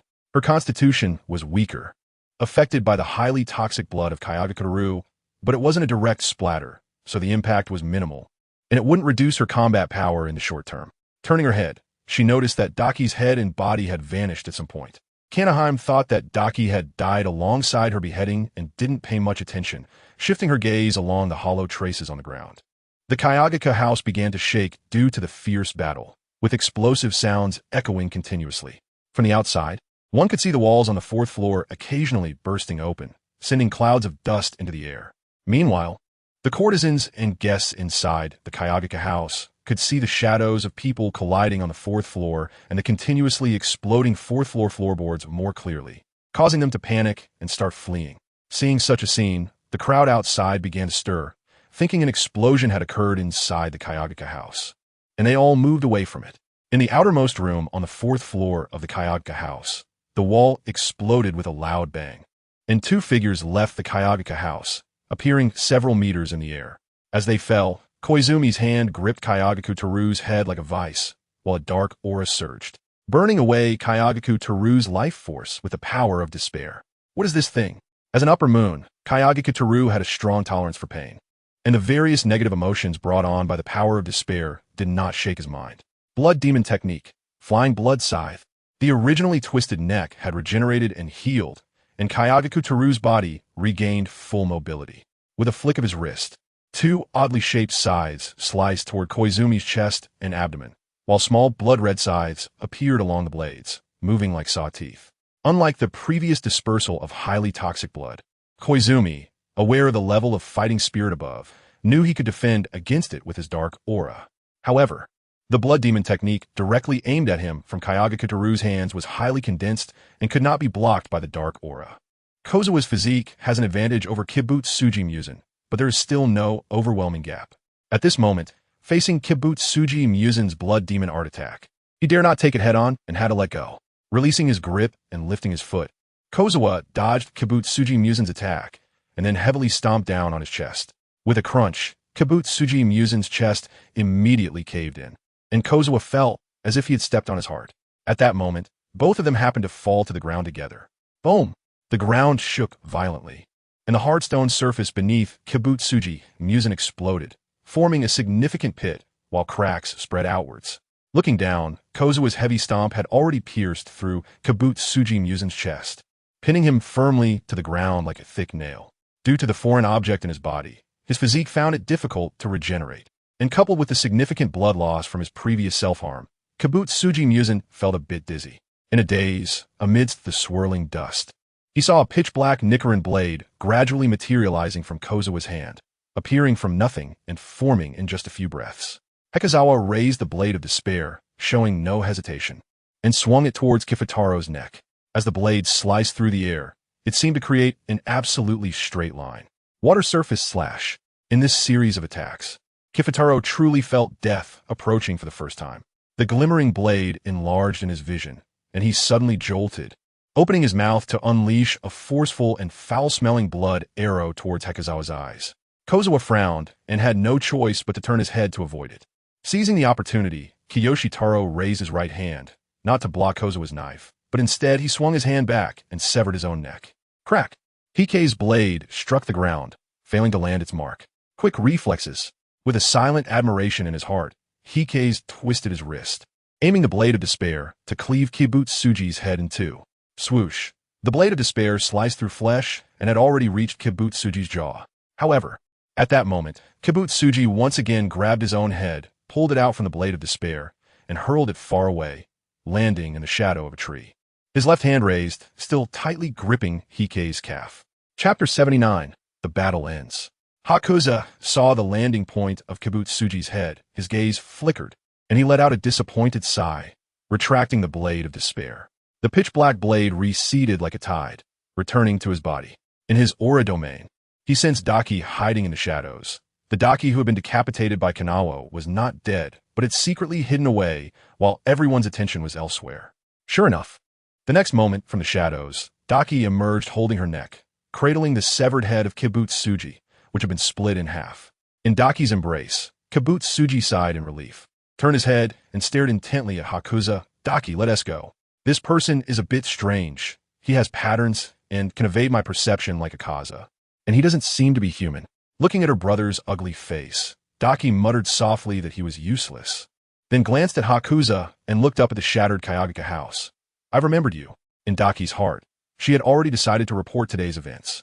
If it were just Kanawa, she and Kibutsuji could have killed her here, but she didn't expect there to be a patterned swordsman lurking nearby, whose explosive power almost pushed Kibutsuji into a desperate situation with a sudden ambush. Now it seemed that the patterns on Hakuza were quite obvious, and she believed that the master would definitely be interested in him. Attracting the master's attention, no matter who Hakuza was, would lead to his demise. But there was also a possibility he could become their companion. The next time we meet, it will be your burial time. After saying some harsh words, Daki turned and did not linger for a moment, quickly fleeing into the darkness, cradling Kibutsuji's head. Daki, being a powerful upper moon, was not inferior to Hakuza in agility. At this moment, she lightly tapped her toes on the treetops, and in a few swift movements, disappeared into the darkness where the moonlight could not reach. When the gap in strength was not very obvious, the upper moon focused on escaping, and Hakuza deemed it difficult to catch up, so he let them go. Hakuza? From the broken fourth-floor wall, Kanawa peeked out through the hole, glancing at the scene below, just in time to see Daki's retreating figure. Now, the blood color in Kanawa's eyes had faded significantly, but upon closer inspection, there were still some traces of blood remaining. She rubbed the corners of her eyes, seemingly feeling a bit uncomfortable. Then, Kanawa leaped forward, gracefully landing on the ground without stirring a speck of dust. She looked around, her gaze lingering for a few seconds on the pit below Hakusa's feet, then uncertainly said, "Was that Daki who escaped? I clearly decapitated her." When Kabutsuji ambushed her, Kanawa had seen the inscription in his eyes, which was also Upper Moon 6, the same as Daki. Now realizing that Daki had not died after being decapitated, Kanawa felt an unusual heaviness in her heart. Heisei turned around and looked down at his tattered clothes and dusty pant legs. He shook his legs and said, "It's Daki. She was beheaded but didn't die. She hid while we were fighting." Opposite him, Kane let out a disappointed sigh. Upper Moon. As expected, they are indeed different from ordinary demons. Beheading can't kill them. Then how do we defeat the Upper Moons? The sixth of the Upper Moons, being the lowest in rank, is still on par with my own strength. Kane wasn't being arrogant, but as a swordsman who mastered the ultimate secret of the breathing techniques, her strength was among the best in the entire Demon Slayer Corps. After mastering the crimson eyes of the other shore, aside from the deceased flame Hashira Kaidro Rengoku and the still station stone Hashira at the Demon Slayer Corps headquarters, her overall strength had surpassed the other Hashira or former Hashira. Regarding Daki and Jitaro, Kane didn't perceive them as a significant threat. Her true level was still above theirs. However, the fact that Daki could survive after being beheaded was indeed difficult for Kane to accept. Seeing Kane's worried expression, Heisei chuckled lightly. "Don't worry. They should be a pair of twin demons, with identical auras, so it's highly likely that we need to behead both of them together to truly kill them." He was confident, and Kanai believed him a little. "Can you sense their presence? Just like before, you accurately found Daki's location in the crowded flower street. It shouldn't be solely based on a sense similar to that of the senior Mitsuri, right?" In Haikawa, Kanai once again saw a familiar shadow. The Hashira of the Demon Slayer Corps. The Hashira was blind, but his perception was incredibly sharp, and no trace of demons could escape his eyes. Long ago, Kanai's entire family was harmed by demons, and it was the Hashira who saved the Butterfly Sisters and carefully taught them breathing techniques for a while. So Kanai understood the situation of the Hashira better than most. Haikawa twisted his neck and stepped out of a pit with a radius of more than 2 meters. Nodding towards Kanai, "I don't know if you've heard of Fighting Spirit." "Fighting Spirit?" Kanai's eyes moved, and she said, "I've heard of it." "Sure enough, Haikawa. You are very much like the Hashira, both possessing a body far stronger than ordinary people and mastering the perception of Fighting Spirit." Kurosawa was not surprised. He knew that the stone pillar likely had the ability to sense Fighting Spirit. After all, how could someone who was blind fight against demons? Not to mention becoming the strongest pillar in the Demon Slayer Corps. "I heard the stone pillar say that through Fighting Spirit, one could see a different world where the attributes of all things became clear and easily distinguishable without much attention. Those who master Fighting Spirit can accurately attack the weaknesses of their enemies or predict their actions, perfectly blocking their attacks. Unfortunately, I have never been able to grasp Fighting Spirit. Kurosawa, I remember when I first met you, you didn't know Fighting Spirit. How did you come to understand it? I have always been unable to perceive the existence of Fighting Spirit, let alone use it in battle." Kanaheim's voice was soft, revealing a look of longing. Any swordsman who masters Fighting Spirit can instantly enhance their strength by a large margin. The ultimate technique of the breath of flowers, the crimson eye of the other shore, actually has many references to Fighting Spirit, which is another path that Kanaheim inadvertently stepped onto. Seeing the longing in Kanaheim's eyes, Kurosawa looked up and displayed an expression of disdain. "I, Kurosawa, am exceptionally gifted. I naturally awakened my ability to sense Fighting Spirit just by dozing off. What enlightenment? Not needed at all." Kanaheim pondered for a moment and said to Kurosawa, "Perhaps it's about accumulating over time. I became a pillar within a year, but reaching my current level has been difficult. I heard that you, Kurosawa, trained with the former water Hashira, Shinazugawa, since childhood, and your performance was always unremarkable. Now your strength has begun to improve significantly, which should be closely related to your training since childhood." He nodded in agreement. Perhaps that's the case. Only he knows how he gained his strength. At that moment, Kanai suddenly frowned and rubbed the corners of her eyes. The remaining blood vessels in her eyes had not faded with time. Instead, they stubbornly remained on her eyeballs, adding a layer of crimson to her purplish gaze. Heisei noticed Kanai's unusual behavior and asked, "What's wrong? Did you get hurt in battle?" In his aura perception, he could clearly sense that the aura around Kanai's eyes had weakened a bit. Chapter 80. The crimson eyes of the other shore upon hearing Heisei's question. Kanai gently rubbed the corner of her eye and shook her head, saying, "It's not an injury from battle, just some after effects." The faint blood vessels in her eyes were quite noticeable, and Heisei took note of them. My crimson eyes of the other shore can push dynamic vision to its limits, but it puts a great strain on my eyes. Kurosawa recalled the moment when Kanei's eyes turned blood red and understood what she meant by the crimson eyes of the other shore. The explosive enhancement of abilities seems to come with significant after effects. If one maintains full concentration for too long, the internal tissues can be torn apart, and the patterns can directly claim a person's life. Kanei stopped rubbing her eyes, and her condition seemed to have improved a bit. She nodded in agreement, her voice somewhat emotional. "Yes, to prevail in battles against demons. We have no choice but to use these abilities that come at the cost of our bodies. However, compared to the patterns that can lead to sudden death, my after effect is that excessive use may cause blindness, which is also why I want to comprehend fighting spirit. One day, if I become blind and lack the assistance of fighting spirit perception, I will likely have to withdraw from the front lines."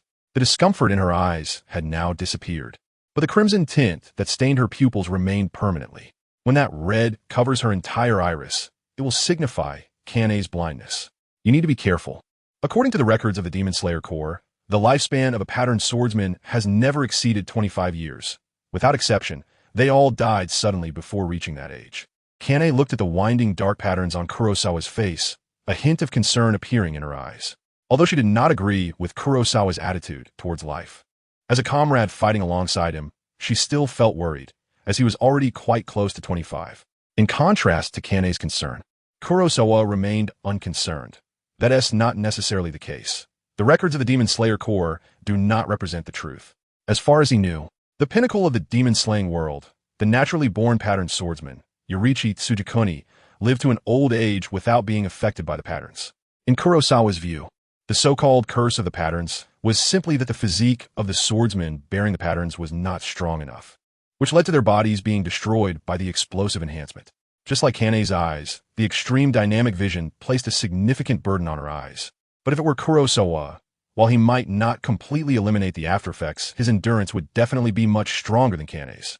With this thought, Kurosawa suddenly shifted his gaze and looked at Kanei, slowly saying, "Kanei, your flower breathing is a derivative of water breathing. Could you teach me how to do it?"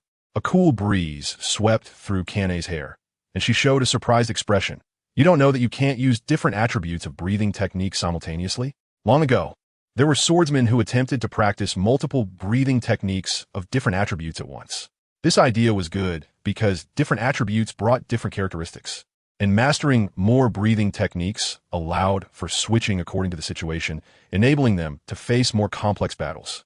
However, without exception, those swordsmen ultimately abandoned this behavior.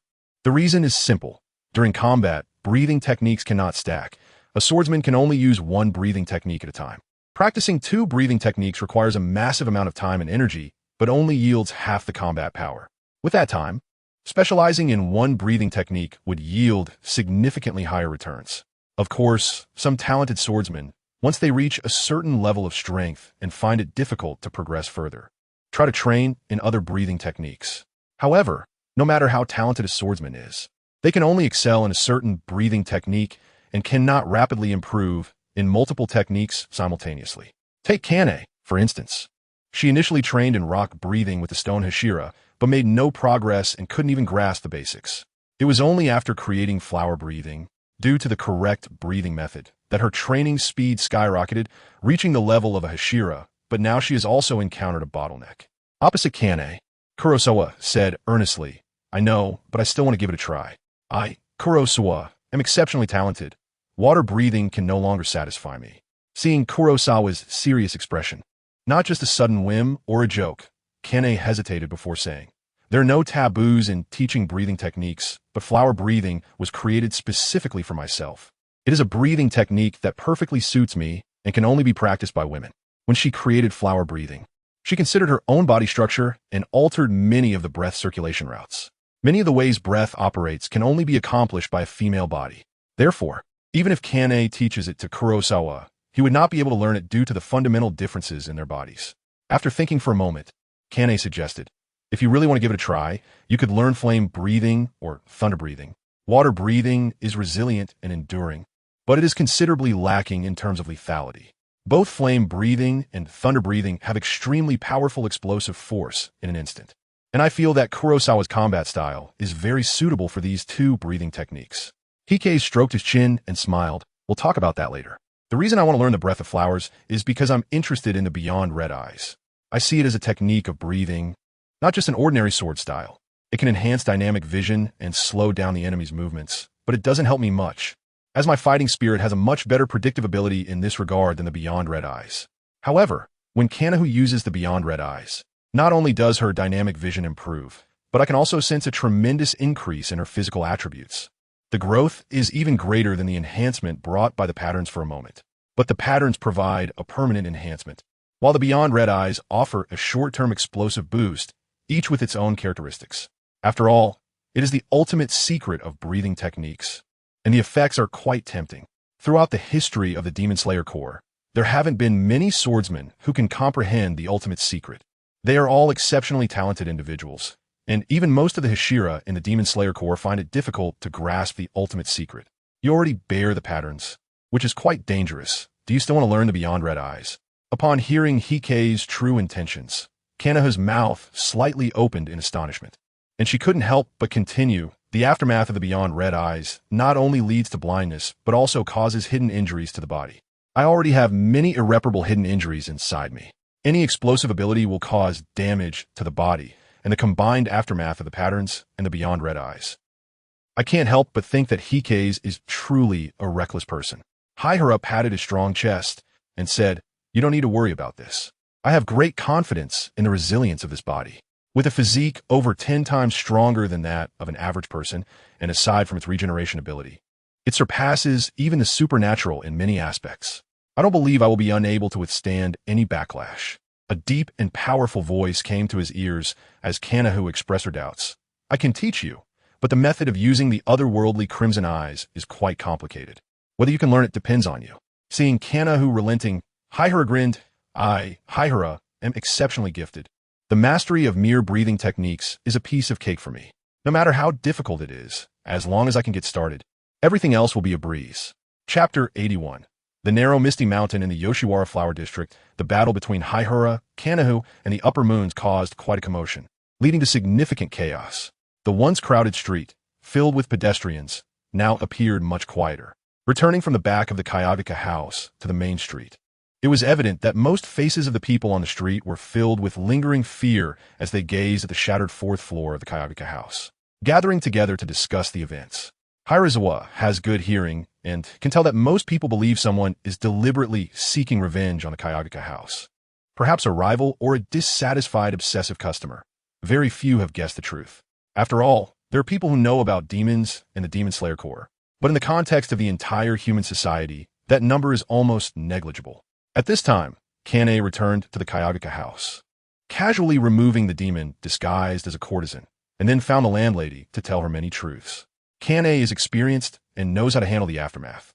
Meanwhile, Hirazawa, who typically only deals with killing and not burying, was waiting outside, his breathing a bit erratic as he was trying the breathing techniques Kane had mentioned, rather than using the standard water breathing. The training of the Crimson Eye of the Other Shore is quite similar to the initial breathing technique training because it is itself a breathing technique. It involves two aspects.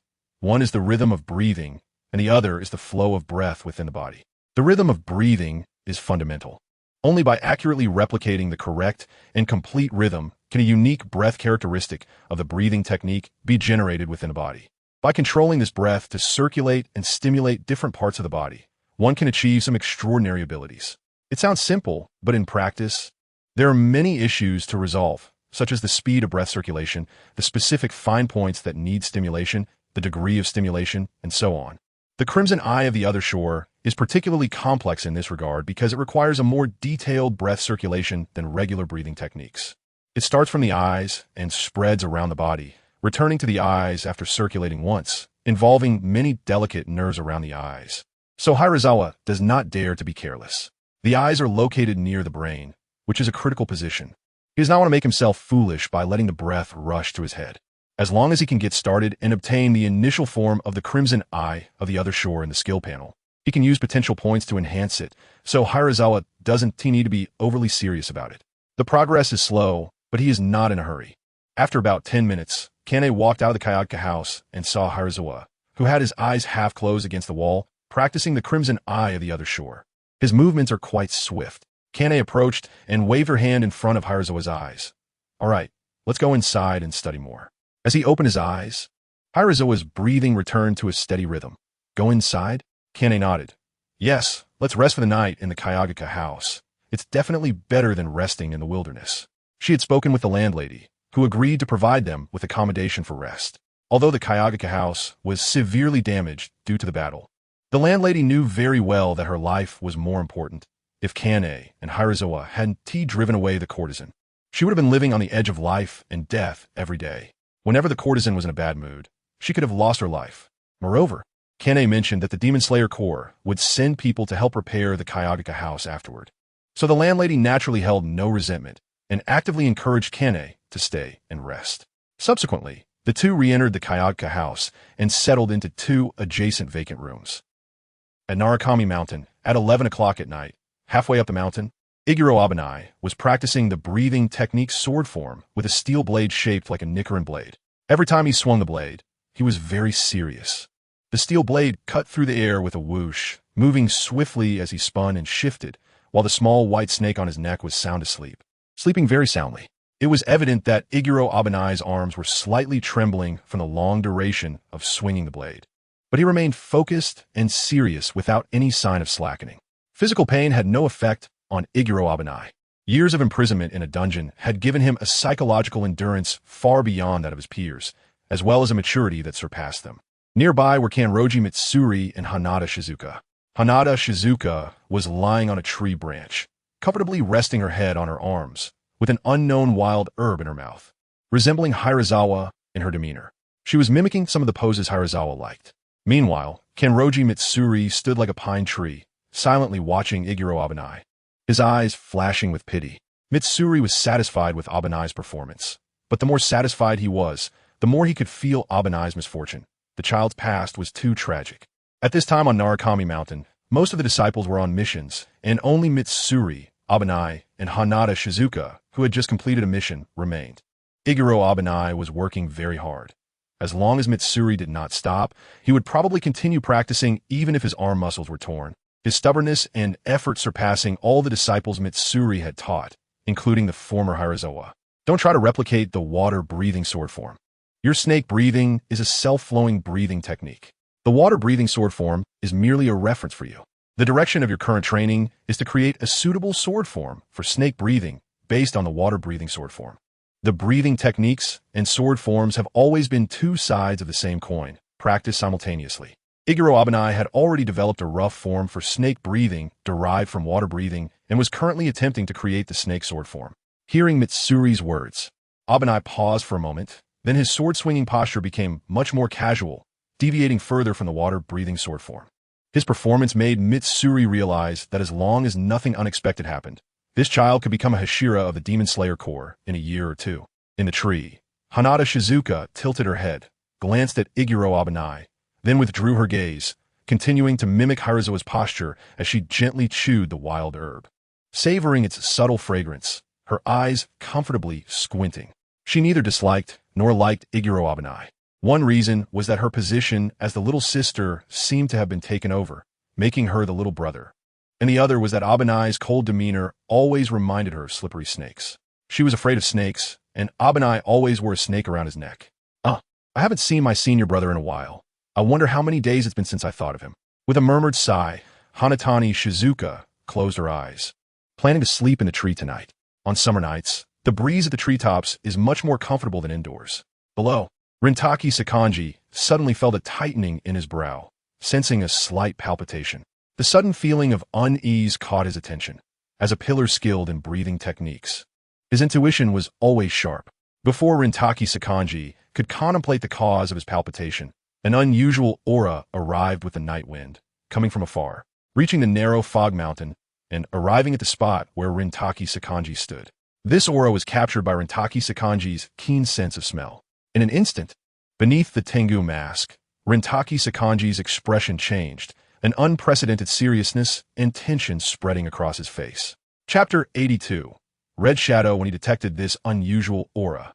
Rintaki Sakanji's thoughts returned to over a year ago, the day Kurosawa first saw the gray-white panel. An unprecedented aura enveloped the entire narrow fog mountain, deeply stimulating Rintaki Sakanji.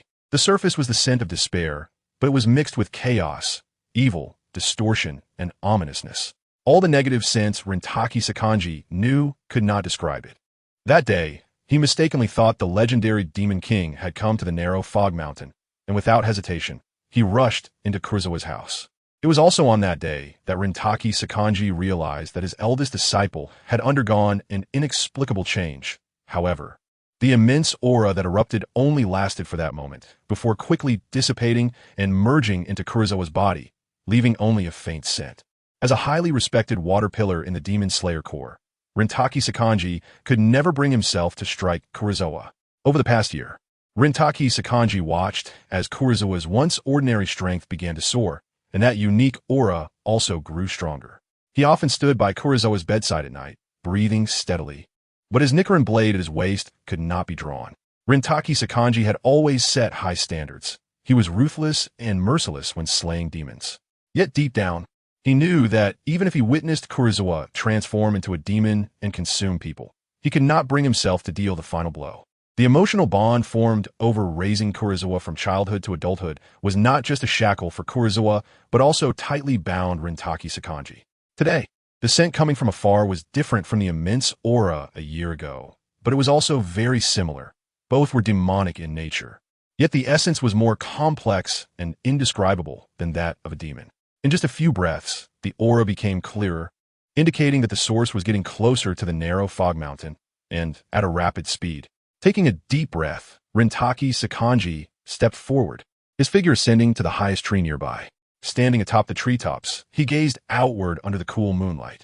In his view, the earth was tranquil, the bright moonlight covering the towering mountains, and the shadows of trees filled the forest, leaving mottled patches of moonlight on the ground. Meanwhile, at the source of the aura, a fire-red shadow faintly appeared at the edge of Rintaki Sakanji's vision.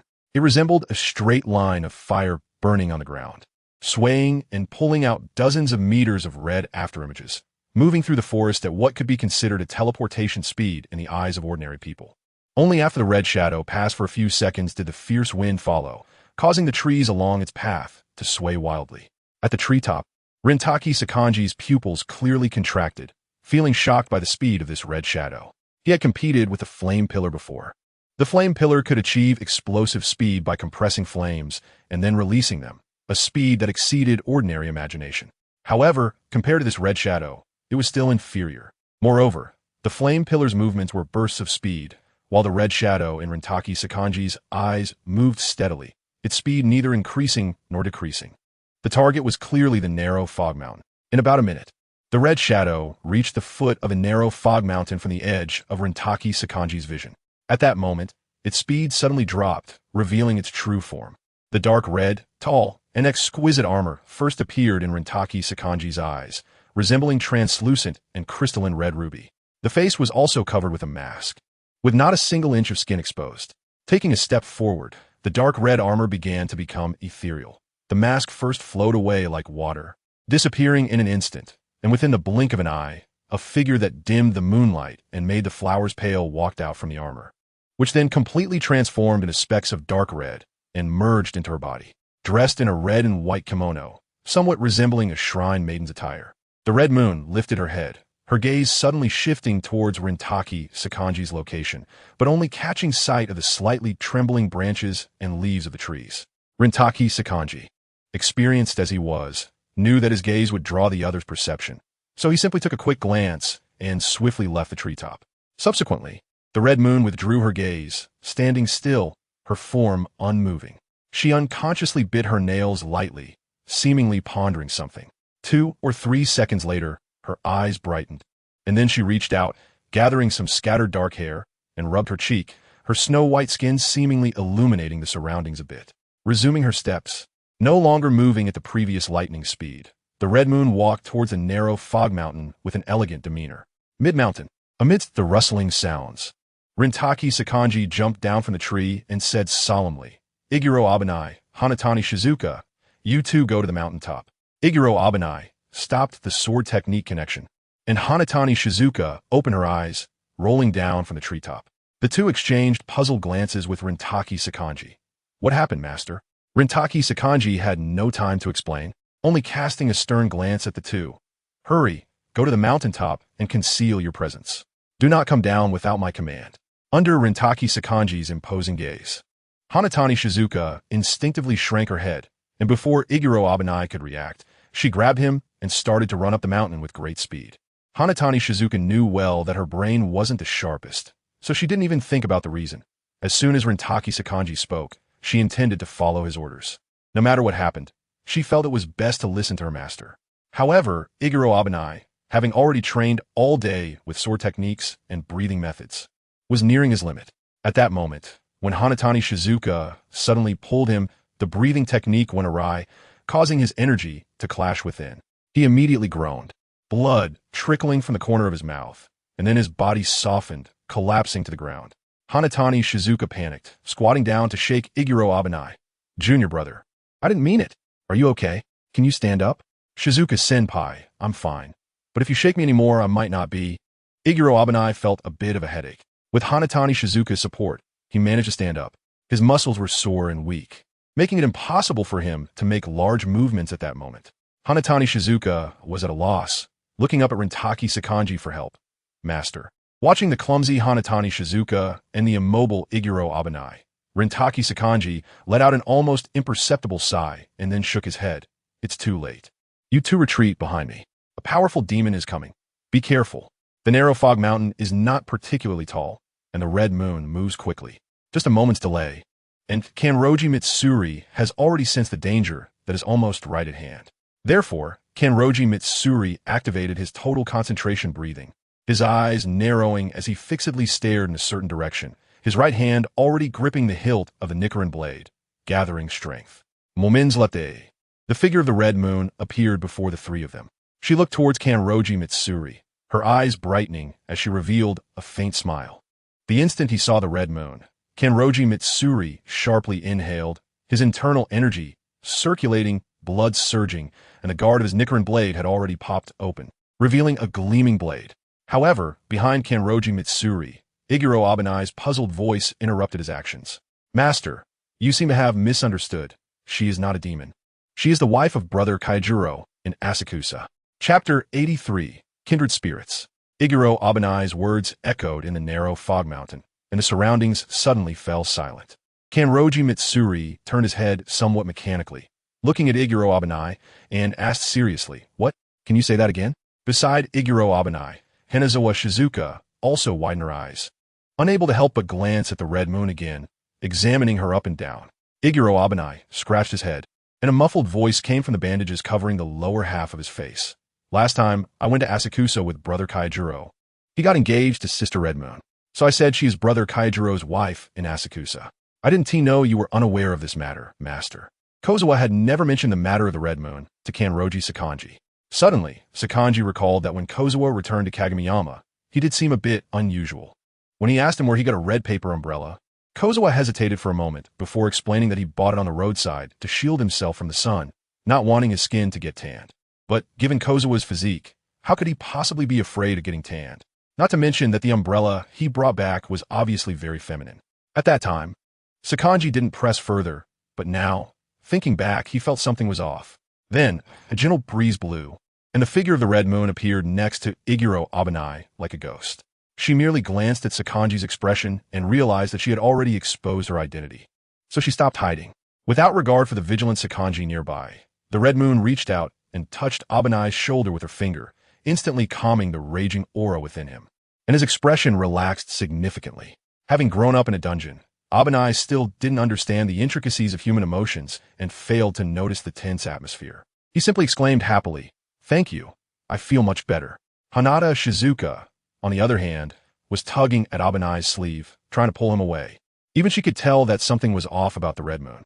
In her mind, how could such a beautiful person exist? If there were, they would definitely not be human. Seeing her master's anxious demeanor, Shizuka understood that the red moon must be a dangerous individual. Suddenly, with a clang, Sakanji regained his composure, and the Nichiren blade in his hand was abruptly drawn, the bright blade aimed directly at the position of the red moon.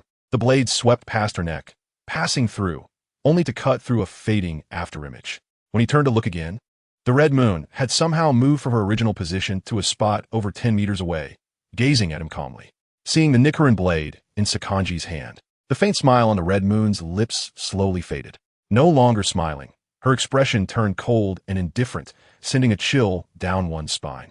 Even knowing that Sakanji probably had some connection to Kozawa, the red moon would not allow him to swing his blade at her. Previously, when the Nichiren blade was sheathed, everything was fine, but now that the blade was drawn, the red moon's gaze gradually became dangerous. After all, she was a demon stained with countless blood, not a benevolent being. You'd better put away the Nichiren blade, the red moon said coldly, her gaze fixed on Sakanji. The moment her words fell, the atmosphere in the training ground on the mountainside became tense and filled with murderous intent. Sakanji could clearly feel a subtle, stinging sensation on his skin, a chill running down his spine to the back of his head, causing his breath to momentarily become erratic. His body instinctively warned him that the opponent was an extremely lethal presence, and he was absolutely no match for her. The red-clad female demon who killed the flame Hashira. Is it you? The message conveyed by the crow had also reached Kagemiyama. Sakanji knew that Rengoku Shinjuro had already died in the Fujisaki Mountains, and the Wisteria Flower Prison had been burned down, allowing the demons inside to escape. There were definitely not many demons capable of killing a Hashira, and the red and white outfit the Red Moon wore reminded Sakanji of the red-clad figure who killed the flame Hashira. As expected, as Sakanji anticipated, the Red Moon did not hide the truth when faced with his question, simply nodding slightly. It was me. Behind Sakanji, Abanai finally understood what was happening. His eyes widened in disbelief. No, Red Moon, I remember you were fine in the sunlight. How could you be a demon?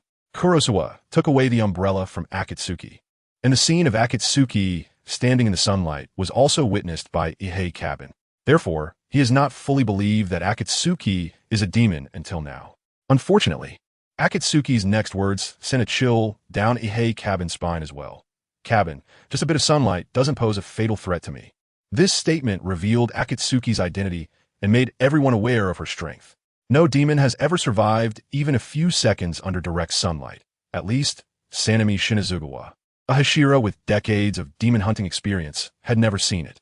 Sanemi took a deep breath, and under the mask, the veins on his face gradually bulged, an external manifestation of his blood surging as he pushed his concentration to the limit. He stepped forward, pointing his Nichiren blade directly at Akatsuki, and spoke in a deep voice, "Why are you approaching my disciple? What is your purpose here?" Opposite him, Akatsuki frowned slightly and replied seriously, "I hate being pointed at with a knife." Crimson light instantly gathered around Akatsuki's legs, forming a thin, barely noticeable dark red armor, and then, in a flash, she disappeared. So quickly that even Sanemi's vision could barely catch a trace. He only felt a blur before Akatsuki seemed to move slightly, and then return to her original position. Crack, crack, crack. The sound of breaking was heard from both the mask and the Nichiren blade. Sanemi's Tengu mask cracked open, revealing a kind face, while his Nichiren blade also showed large cracks before shattering into pieces that fell to the ground. If you were in your prime, you might last a few minutes against me, but now your vitality is waning, your body aging, and you don't even have the qualifications to fight me. Akatsuki had no interest in fighting or killing. She was simply warning Sanemi. She was concerned about Kurosawa's thoughts and did not want a confrontation when she finally found him. Opposite her, Sanemi raised his hand to touch his forehead. A thin line of blood appeared on his brow, accompanied by a slight pain. Just now, if Akatsuki had wanted to kill him, he would have been dead. Looking down at the scattered Nichiren blade fragments on the ground, Sanemi realized he had truly aged too much. He had thought he could at least hold off Akatsuki for a while, but the result was like this. He raised his head, dissipated his concentration, and looked at Akatsuki again, repeating his earlier question, "Why are you approaching Kurosawa?" Ihei Cabin's words still echoed in Sanemi's mind, making it hard for him to forget. Connecting the extremely similar aura between the two, Sanemi had actually vaguely guessed the answer, but was still unwilling to believe it, hoping to hear an unexpected response from Akatsuki. Upon mentioning Kurosawa, Akatsuki's expression clearly brightened a bit, no longer so indifferent. Under the gaze of the three, Akatsuki narrowed her eyes and said with a hint of joy in her cold voice, "Because he is my only kindred spirit, my brilliant son, my destined partner." Chapter 84. Different thoughts. Akatsuki's words struck Sanemi's heart, making him feel slightly dizzy. Kindred spirit. This term was too heavy, and the concerns that Sanemi had long suppressed in his heart had finally come to pass. I have answered your question. Now please tell me, where's Kurosawa? Akatsuki could sense that Kurosawa was no longer in the Misty Mountain, so she directly asked Sanemi. After confirming Kurosawa's identity, there were many things Akatsuki needed to tell him. Sanemi calmed his thoughts and replied firmly, I don't believe Kurosawa would associate with you. I know him. He is not inherently bad, and he is a swordsman of the Demon Slayer Corps, the eldest disciple of my Misty Mountain, not the kindred spirit you speak of. So where's he now? Akatsuki was indifferent to Sanemi's words. She only wanted to find Kurosawa. There were some marks Akatsuki had made on Kurosawa, so when she arrived at the Misty Mountain, she confirmed that he had lived here, but now that she was too far away, she could not sense Kurosawa's specific location. Initially, she did not want to be discovered, so she only left a simple, subtle mark. On the other side, Sanemi looked down at the Nichiren blade fragments again, then turned to Ihei Cabin and Hanada Shizuka. He sighed softly. He is in Lianhua Town, investigating the traces of the upper moons. When you meet Kurosawa, he will make you understand that he is definitely not your kindred spirit. Every time Kurosawa was mentioned, a pleasant scent emanated from Akatsuki, and Sanemi knew she would not take action against Kurosawa, so he told her his location. If it were just Sanemi alone on Misty Mountain, he would never divulge any information to Akatsuki, but the presence of Ihei Cabin and Hanada Shizuka compelled him to do so. That is not certain. Akatsuki smiled sweetly and, with a movement of her feet, disappeared from Misty Mountain, leaving only her joyful words lingering in the wind. After Akatsuki left, Sanemi said nothing and turned to walk step by step back to the foot of the mountain, entering his house and closing the door. During this time, Ihei Cabin and Hanada Shizuka followed behind, both showing worry on their faces. The events of tonight were still hard for them to believe. Akatsuki said that Kurosawa was her kindred spirit. Was he really a demon? But where could there be a demon who enjoys sunbathing on mountaintops? Hanada Shizuka could not understand, but as Kurosawa's little fan, she believed in her senior brother. Even if he was indeed a demon, he would definitely not harm her. However, if the Demon Slayer Corps were to kill her senior brother, should she mix in with the team to warn him, or should she run away with him? After contemplating her weak abilities, Hanada Shizuka decisively decided to act as a double agent within the Demon Slayer Corps. Like Kurosawa, she had no hatred for demons. She had only joined the Demon Slayer Corps because she had become familiar with the Misty Mountain and couldn't bear to leave. Cabin. Did she really get engaged to senior brother? Remembering Akatsuki's words, Hanada Shizuka suddenly asked Ihei Cabin beside her, who was also confused, feeling that the world was too complicated for him to comprehend. Glancing at Sanemi's tightly shut door, Ihei Cabin nodded and said, Yes, I saw it with my own eyes. Besides, I actually feel that senior brother and her are quite well matched. He still remembered when they were on Hakujajima, Kurosawa, covered in the blood of the Ihei clan, tearing off his blood-stained sleeve with joy and excitement on his face. Senior brother is a cold sun. In his eyes, there is actually no difference between humans and demons. Master, you might be disappointed. In his heart, Ihei Cabin sighed silently. Sigh, I understand senior brother. What was that saying? Better to die under the rose skirt than to live as a ghost. Akatsuki's beauty captivated Hanada Shizuka, making it hard for her to look away. She thought maybe senior brother was just enchanted by Akatsuki's beauty. Ihei Cabin glanced at his senior sister, completely unsure of how to explain. So he chose to remain silent and turned to walk toward his own residence. In the quiet night, only Hanada Shizuka was left. She jumped onto a tree again, lying among the branches and leaves. How should I tell Yato and the others when they come back? Forget it. I won't think about it. Let Master figure it out. Thinking is exhausting. The moon has set, the sun has risen, and the morning light slowly replaced the moonlight, completing a new cycle of day and night. In the flower district of Yoshiwara, Kurosawa was still unaware of what had happened on Mount Shibuki. He bid farewell to the landlady of Kayagakiya with Kanahu and set off on his journey early in the morning. On the way, Kurosawa glanced at the not yet bright sky and yawned. Without a good night's sleep, one's mood can be low all day. Although his physique was no longer that of a mere human, and a short rest could restore his energy, Kurosawa still preferred a full night's sleep, as it would make him feel happier. Next to him, Kanahu said irritably, Clearly, 1 or 2 hours of sleep is enough for you to be energetic. You still want to sleep in, Kurosawa. I now suspect you haven't practiced diligently at all and have only come this far because of your talent. Kanahu wanted to set off quickly and planned to leave around 2 or 3 in the morning, but Kurosawa was reluctant to get up, and in the end, it was not until after 6 in the morning, when Kanahu went to directly pull off his blanket, that he finally got up. Regarding Kanahu's words, Kurosawa merely blinked and smiled. You're absolutely right. Your suspicion is correct. Seeing Kurosawa's nonchalant attitude, Kanahu felt helpless. She explained, I just feel that things won't be peaceful from now on. We received the news of the flame pillar's death as soon as we set off, and then we encountered the upper moon. Who knows what else will come next? I just have a bad premonition, so I don't want to waste time. Lotus Flower Town is remote and far away, and there will definitely be troubles along the way. Since his previous clothes were damaged in battle, Kurosawa was now wearing a new outfit given by Kayagakiya, which did not fit him well, making him feel somewhat uncomfortable as he tugged at the collar while saying, Of course, my luck has always been bad. If you take me along, we will definitely run into trouble. From my usual experience, if there are no accidents, there will definitely be many surprises. The last sentence caught Kanahu off guard, making her pause for a moment. A few seconds later, she bit her silver teeth lightly and said in a teasing tone, What you said is no better than saying nothing at all. Can you say something useful? Perhaps you don't know that in a person's life, 99% of the time is spent talking nonsense. Kurosawa turned his head and gave Kanahu a dismissive look. Imitating daki. Because Kanahu's personality is gentle, Kurosawa enjoyed teasing her from time to time to see if she would get angry. The result was that at most he would receive a mildly reproachful look, which was quite pleasing. You, forget it, I won't pay attention to you anymore. Kanahu quickened her pace and left Kurosawa behind.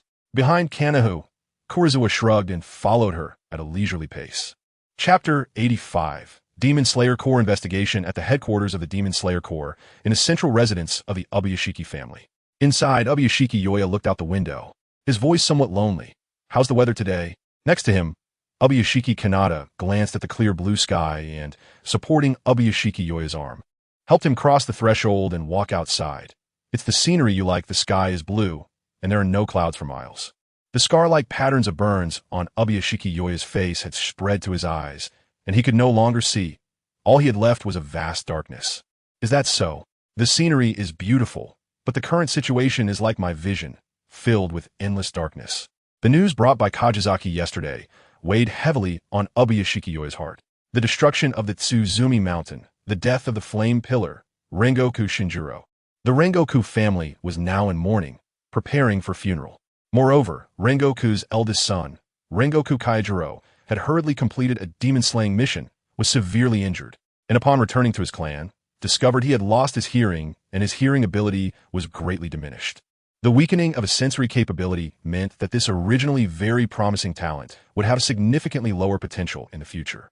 Higami, take me to the Rengoku family's residence tomorrow. I want to personally ask the Rengoku clan members. They have lost too much. Outside, a tall, silent figure like an iron tower nodded gently. He clasped his hands together, his voice steady like a mountain. Understood. After receiving the simple reply, Ubuyashiki Yoya returned indoors. His health was poor, and he was not suited to stay outside for long. Sitting down at a desk, Ubuyashiki Yoya prepared to handle some matters regarding the Demon Slayer Corps. As the leader of the Demon Slayer Corps, he had always been in a busy state. The mission of the Demon Slayers was to focus entirely on hunting demons, and many Slayers, apart from slaying demons, were completely ignorant of worldly affairs, with many, like Kurosawa, being the type that only took care of killing and not burying. Matters regarding mission distribution, intelligence, aftermath, funding, and so forth required Ubuyashiki Yoya's comprehensive management. If the Demon Slayer Corps were seen as a whole entity, then Ubuyashiki Yoya was the brain at the top, while the Slayers were his arms and legs. Extensions of his perception. Now that he was blind, handling work had become much more troublesome than before, but fortunately, Ubuyashiki Kanata was there to help. Basically, it was Ubuyashiki Kanata who informed him of relevant matters, and then Ubuyashiki Yoya made the final decisions. Such assistance could only be trusted from close relatives. After a while, Ubuyashiki Yoya finished handling the day's affairs. Looking at Ubuyashiki Yoya's thin, pale face, Ubuyashiki Kanata said with concern, Yoya, your body is not well enough to go to the Rengoku family's residence. The back and forth would be too exhausting for you. Why don't I go in your place? The Rengoku clan members understand your situation and would be fine with this arrangement. Ubuyashiki Yoya's health was deteriorating, and he became weaker almost every day. No one knew how much longer he could live, so they could only try not to let him become too fatigued. The men of the Ubuyashiki clan had been maintaining this situation for thousands of years, with no healthy and long-lived individuals. Suddenly coughing a few times, Ubuyashiki Yoya said softly, Kanata, Rengoku Shinjuro is not only the flame pillar of the Demon Slayer Corps, but he's also my friend, my elder. His death makes me very sad. Going to the Rengoku family is not just to reassure the Rengoku clan. It is also my own wish. He might be waiting for me somewhere. Rengoku Shinjuro had followed the previous Ubuyashiki family head, just like Kanroji Mitsuri, and was also an experienced pillar. Similar to them, there's also a former flame pillar who, due to health reasons, no longer executed demon-slaying missions and had retreated behind the scenes. Seemingly wanted to learn from Kanroji Mitsuri to become a trainer. Ubuyashiki Kanata was a very good supportive partner. Seeing that Ubuyashiki Yoya had made up his mind, she no longer insisted, as there was the rock pillar accompanying him, and there shouldn't be any accidents on the way. Just then, someone suddenly spoke at the door. My lord, there are some matters regarding Kurosawa Damaku that you need to be informed about. After Heisei completed the swordsman trial, his importance to Kanahu caught the attention of Ubuyashiki Yoya, and he was placed on the key cultivation list. This is also the reason why the task Heisei received did not seem like a typical novice swordsman mission. The difficulty level was significantly higher. During Heisei's execution of the task, some unusual events occurred, and coupled with recent incidents, they connected together, causing the Demon Slayer Corps intelligence personnel to vaguely sense a shocking truth. Ubuyashiki Yoya paused, then stood up. Come in. An intelligence officer dressed in the uniform of the Hidden Killing Corps crossed the threshold and approached Ubuyashiki Yoya, kneeling on one knee. He spoke steadily. The original water Hashira of the Kamakiri mountain lineage, Heisei Dansakuryu, is suspected of having a close connection with demons. Ubuyashiki Yoya's brows slowly furrowed as he said, Continue. We discovered on Hachiho Island that he killed 53 humans. Your Excellency has already sent the flower Hashira to warn him. But that's not all. On the train heading to Hachiho Island, someone pointed out that they saw a humanoid monster with black hair and black eyes fighting another monster, causing significant chaos by damaging a carriage. After finishing this statement, the Hidden Killing Corps member paused briefly and continued. Black hair and black eyes are rare characteristics, and Heisei Dansakuryu fits them perfectly. Based on his arrival time on Hachiho Island, he was indeed on that train, and, according to some eyewitness accounts, we have made an 80% similarity judgment regarding his appearance. Ubuyashiki Yoya took a deep breath and then said slowly, Why do the people on the train describe it as a battle between humanoid monsters? During the swordsman's demon-slaying missions, they often cannot pay attention to their surroundings, which is also the reason why legends about demons and demon hunters have never ceased. However, swordsmen still appear human, and they slay demons with Nichiren blades. Even if their extraordinary strength might frighten ordinary people, they should not be regarded as monsters. Upon hearing the inquiry, the Hidden Killing Corps member quickly replied, A demon surrounded by pitch-black flames. That was a unanimous thought among all witnesses on the train, and when they recalled the event, they clearly exhibited fear. Haihara is the eldest disciple of Kagaya Ubuyashiki, and due to his temperament, he is unwilling to be bound by the rules of the Demon Slayer Corps. However, that's okay. There are many rebellious swordsmen among them, and Ubuyashiki believes he can earn their trust. But the fact that the eldest disciple of the Hashira might be a demon is hard for Ubuyashiki to accept. Is it certain? Could it be that the demon that fought Haihara used a similar blood demon art, and others misjudged? On the other side, the members of the shadow killing team bowed their heads, their voices devoid of emotion. The possibility is very small. Chapter 86. With divine assistance, if only one or two people had misjudged, it could be excused in that environment. However, in fact, dozens of people in an entire carriage unanimously claimed to have seen Haihara surrounded by pitch-black flames. Flames surrounding his body could never belong to a human swordsman. That is a manifestation of blood demon art. Swordsmen can unleash various supernatural powers through their breathing techniques, but as a water-breathing swordsman, Haihara cannot activate the characteristics of flames. Even fire-breathing swordsmen can only produce normal orange-yellow flames after using their techniques. A human swordsman using pitch-black flames? That has never been heard of in the history of the Demon Slayer Corps. Moreover, the most important point is that people felt a profound fear emanating from Haihara. For swordsmen who are also human, onlookers might feel fear due to their extraordinary power, but the degree of fear wouldn't be very deep, as they are still of the same kind. In the face of demons, however, due to the difference in life levels, especially since the opponent is a human predator, there is a natural oppressive aura that induces an involuntary and intense fear. Haihara fits this characteristic of demons once again. During the investigation, the intelligence personnel of the Demon Slayer Corps were unwilling to believe that the potential seed they were focusing on exhibited signs of being a demon. But reality is what it is, and they had to believe in light of the evidence. Obuyashiki let out a barely noticeable sigh, feeling that this was somewhat tricky. He knew that Haihara had been raised by Kagaya Obuyashiki since childhood, and his father had told him that Kagaya valued Haihara greatly, even during demon-slaying missions. He would not trust anyone else to take care of him and would personally lead him. Kagaya Obuyashiki, due to his age and experience, is a highly respected senior in the Demon Slayer Corps, even having watched Obuyashiki grow up.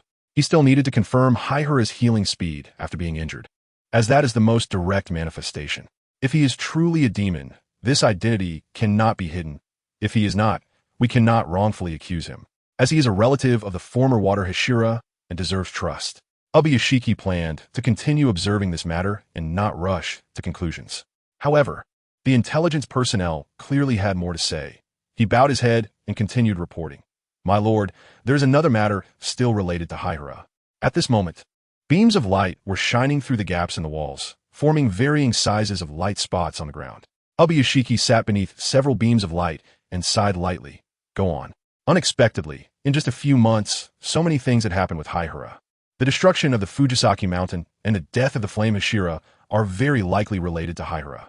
With a loud clap, Obuyashiki stood up, inadvertently knocking over the tea on the table, spilling it everywhere. His pure white, expressionless eyes were now fixed on the intelligence personnel, his voice serious. He was involved in this? Rengoku Shinjuro was not only the flame Hashira of the Demon Slayer Corps, but also a respected elder and friend of Obuyashiki. There is a tradition within the Demon Slayer Corps that the leader of the Corps is always protected by the Rengoku family Hashira. For a long time, Rengoku Shinjuro had been guarding Obuyashiki until the stone Hashira appeared, at which point Rengoku handed over the protection duties to him and focused on demon hunting. Throughout Obuyashiki's growth, Rengoku had been a mentor and close friend, and upon hearing the news of his death, sadness filled Obuyashiki's heart. A survivor from Fujisaki Mountain had spoken with the red-clad demon that attacked the mountain. That red-clad demon claimed to be the wife of Haihara, and they had a close relationship. This is why we focused our investigation on Haihara, which unexpectedly led us to the events on the train. What happened on the train to Hachiho Island was a minor incident that generally wouldn't attract attention or investigation. But because the Red Moon had spared a guard from Fujisaki Mountain, it raised suspicions about Haihara, prompting the intelligence personnel to look into his actions on the train. So, Haihara must have some connection with the demons. Obuyashiki slowly sat back down, calming his mind while pondering. That red-clad demon, is she truly our ultimate enemy in the Demon Slayer Corps? A demon capable of easily killing the Flame Hashira is at least an upper-ranked demon. And some swordsmen who survived near the battlefield, due to the Red Moon's negligence, recall that the Flame Hashira believed that the red-clad demon was the Demon King.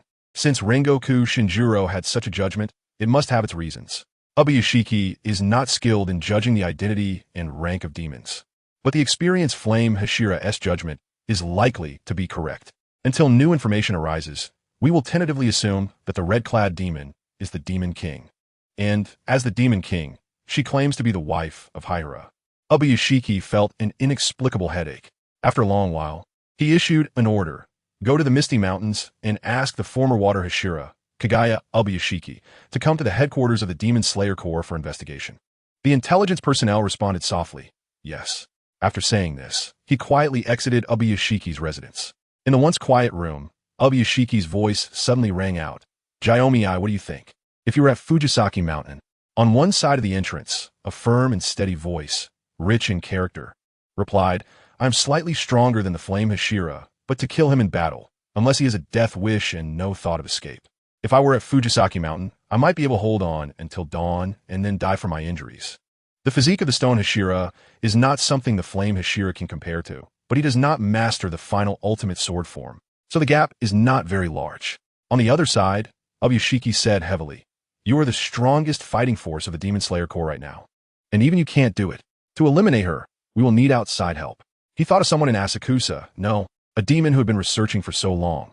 She might have a good plan. At this moment, the stone Hashira spoke again. Not necessarily. For some unknown reason. In my recent training, the bottlenecks I encountered have been loosening, and the previous confusions regarding the supreme domain of fighting energy have all been resolved.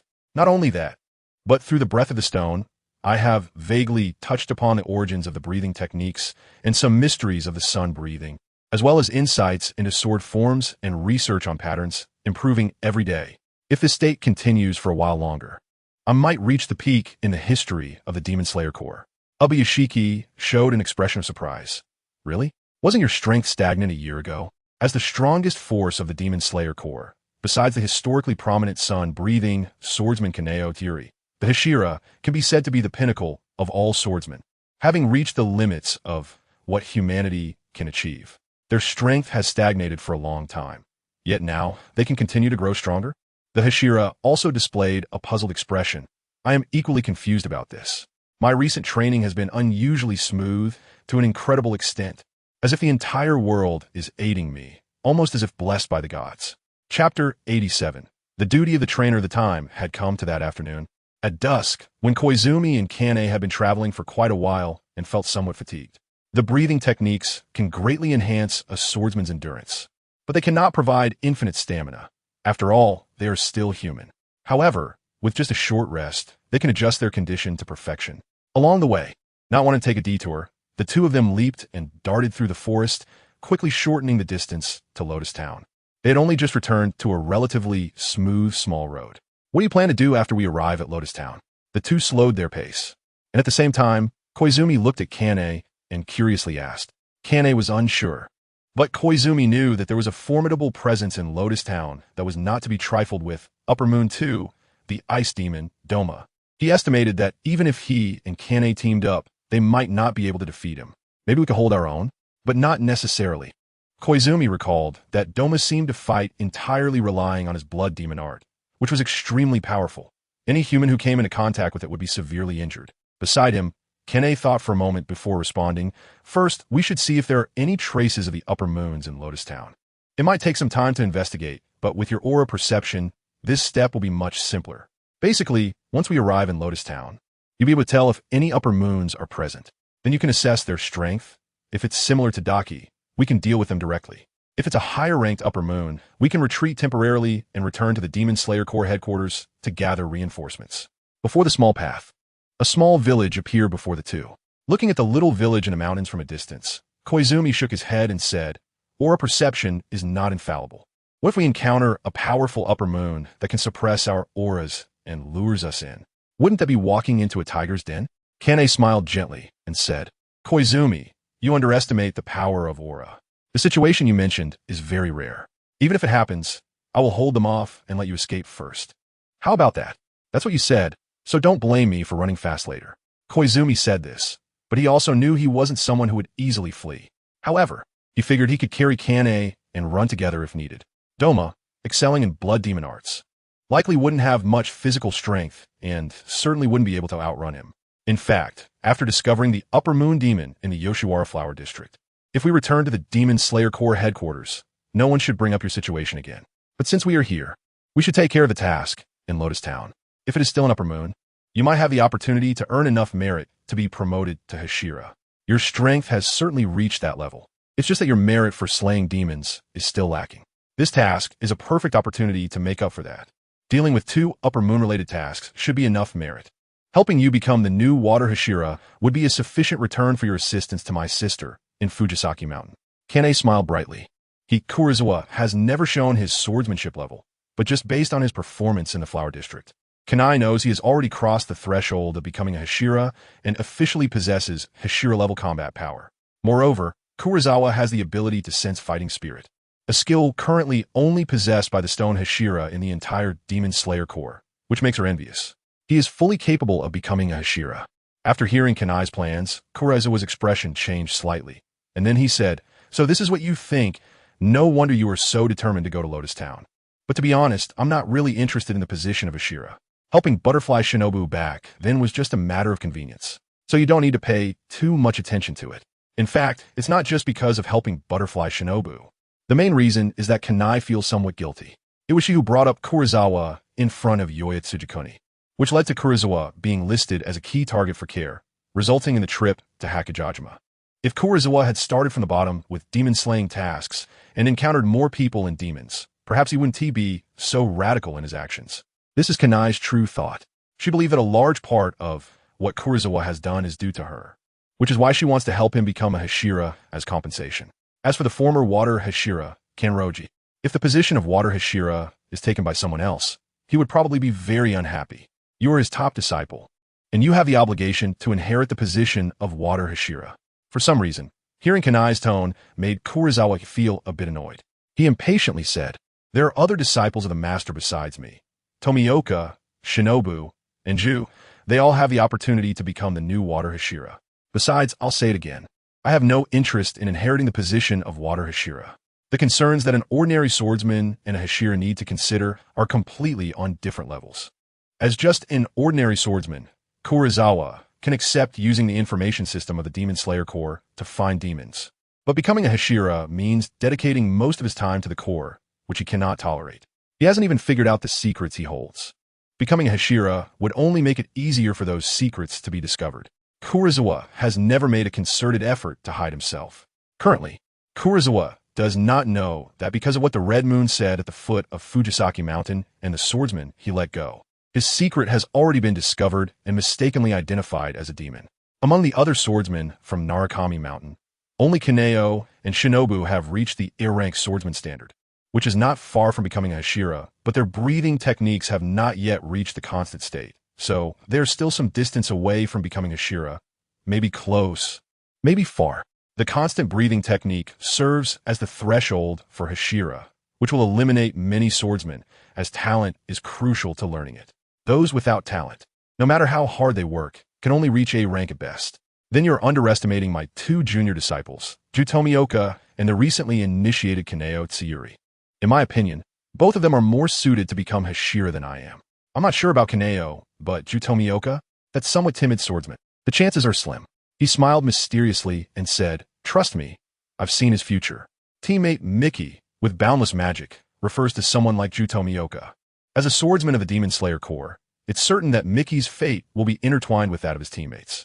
As long as he is stimulated by the loss of friends, his timid personality at this moment will change, and his future trajectory won't differ much because of the survival of people like Kaneo and others. Well, but do you know, Heisei, that your master as a mentor actually has many responsibilities to bear? Kanai then shifted the topic and once again mentioned Sakanji Urokadaki.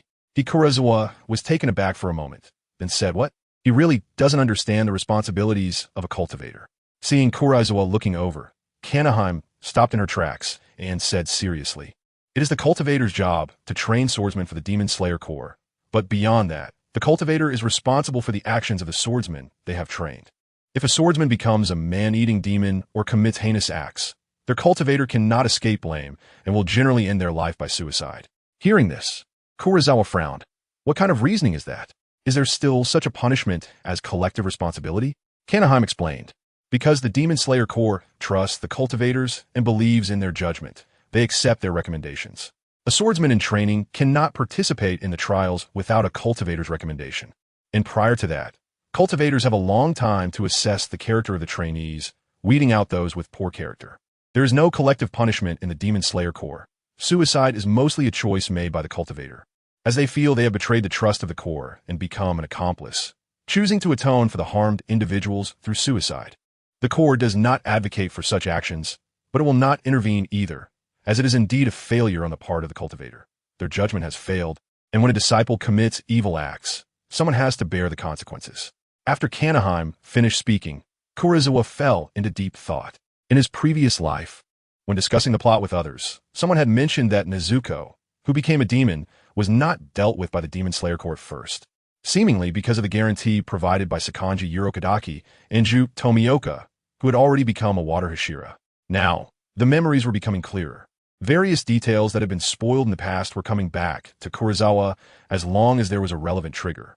This was also thanks to the existence of those spoiler enthusiasts, as during the peak of the series' popularity, there were countless posts, allowing Kurosawa to learn a lot about the Demon Slayer world without having read much of the manga.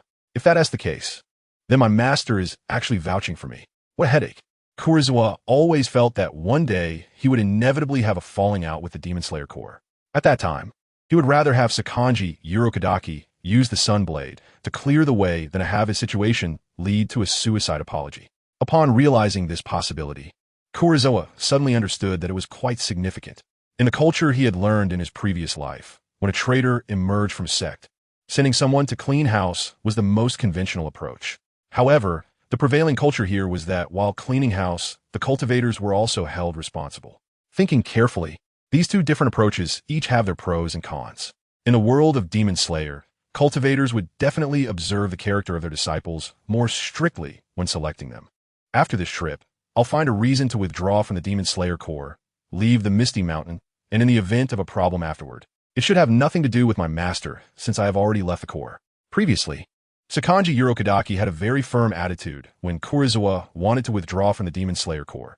It was because he thought Kurosawa was being impulsive, which is why he took such a hard line to calm him down. Urokadaki does not persuade people, so he chose a consistently tough attitude and approach. And Kurosawa understood that he was thinking of him, which is why he didn't cause a scene at that moment. After completing what was supposed to be atonement, he would thoughtfully go through the proper procedures to withdraw from the Demon Slayer Corps. Based on Kurosawa's understanding of Urokadaki, he would not obstruct him. Kurosawa, the cultivators certainly want to tell their disciples about the responsibilities they must bear. Now that you know, I hope you can have more understanding for Senior Urokadaki. Kanahime shared with Kurosawa about the responsibilities of cultivators because she thought Kurosawa was angry with Sakanji Urokadaki, which is why she mentioned not wanting to inherit the position of the Water Hashira. At that moment, looking at Kanahime's expression, Kurosawa understood why she suddenly wanted to tell him these things. She had misunderstood a bit. He understood Sakanji Urokadaki, so he wouldn't feel displeased by his tough attitude. Not wanting to become a Hashira of the Demon Slayer Corps was an idea Kurosawa had formed a year prior. Haihira didn't want to explain too much to Kanahira, so he hastily ended the topic. I understand. When we return to the Misty Mountain, I will have a good talk with my master. Of course, the discussion would be about leaving the Demon Slayer Corps to go solo, not what Kanahira thought.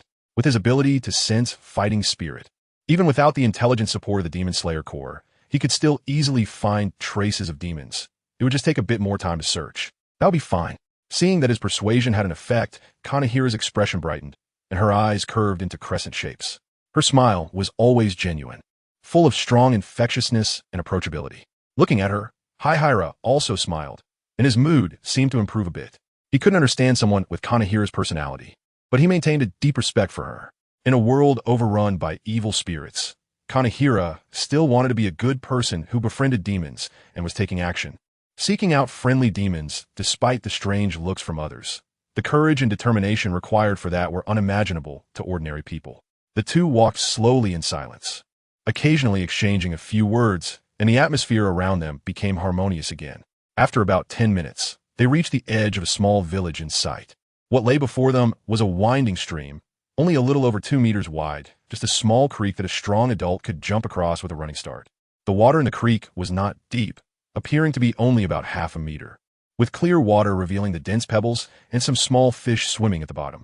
In the shallowest part of the stream, several square stones were placed apart, looking like they had been arranged by someone to allow people to step across the stream. Further ahead, they could see fields resembling rice paddies, where some people were farming and working. This remote village likely depended on these crops for their livelihood. Kurosawa and Kane exchanged a glance, then stepped onto appropriately sized stones to cross the stream. Villages in the wilderness are rare, but not uncommon. This area is close to a water source, making it a suitable place for survival. However, these places are favored by demons and can easily become hunting grounds. Kane surveyed the surroundings while speaking to Kurosawa. She had been on demon hunting missions for nearly 2 years and knew much more than Kurosawa. Although demons are chaotic and distorted beings, their specific personalities vary greatly. Some prefer to maintain their human habits, hiding among crowds to continue living, while others unleash their desires, preying on humans in the sparsely populated forests like vicious beasts. For those demons that enjoy hunting, small towns in the wilderness are places of significant interest, as these remote areas are seldom attended to by the Demon Slayer Corps, and local residents often need great determination to leave. Such locations make excellent hunting grounds. There are even some demons that, in ignorant and remote places, deify themselves, having humans serve them willingly, who are then devoured. Kurosawa, since if there are any demons nearby, Kane said. As soon as she finished speaking, Kurosawa nodded and replied. There are 2, one inside the village and the other in the mountains outside. After so much practice and use, Kurosawa had become increasingly adept at utilizing his fighting spirit. His fighting spirit domain allowed him to accurately predict the trajectory of things at close range. As the distance increased, accuracy diminished. But he could still differentiate between demons and other creatures. Now, Kurosawa was like a living radar for detecting enemies, able to sense any demons within a few kilometers around him. However, to accurately pinpoint their location, he needed to reduce the distance to about 500 meters. This was not difficult. As long as he walked in the general direction, he would eventually close the distance to within 500 meters. And as his mastery of fighting spirit deepened, this range would continue to expand. 2. That's rare. The territorial awareness of demons in the wilderness is very strong. Generally speaking, there won't be two demons in close proximity to the same area. Kurosawa's gaze shifted to a certain area of the forest behind the village. Two demons that weren't particularly strong. And the one in the village had a very weak demonic aura, seemingly just a newborn. Perhaps it was just another demon feeling lonely, so it transformed a companion. Chapter 89. In the Mountains and Forests. The transformation between demons is not easy. Many demons would not do this. The essence of a demon's power lies in a strand of blood within them, the blood of the demon king, which is the source that creates demons. To transform a kindred spirit, one needs to give away a portion of this blood, but this means that one's own strength will be significantly weakened. If one is unfortunate, the newly transformed demon may awaken a powerful blood demon technique and could even end up killing itself in a fit of unconscious madness. Demons do not need the Nichiren blade to kill each other. They can simply devour each other piece by piece. However, battles between demons generally do not lead to fatal outcomes. Their fights can be fierce, with blood and limbs flying.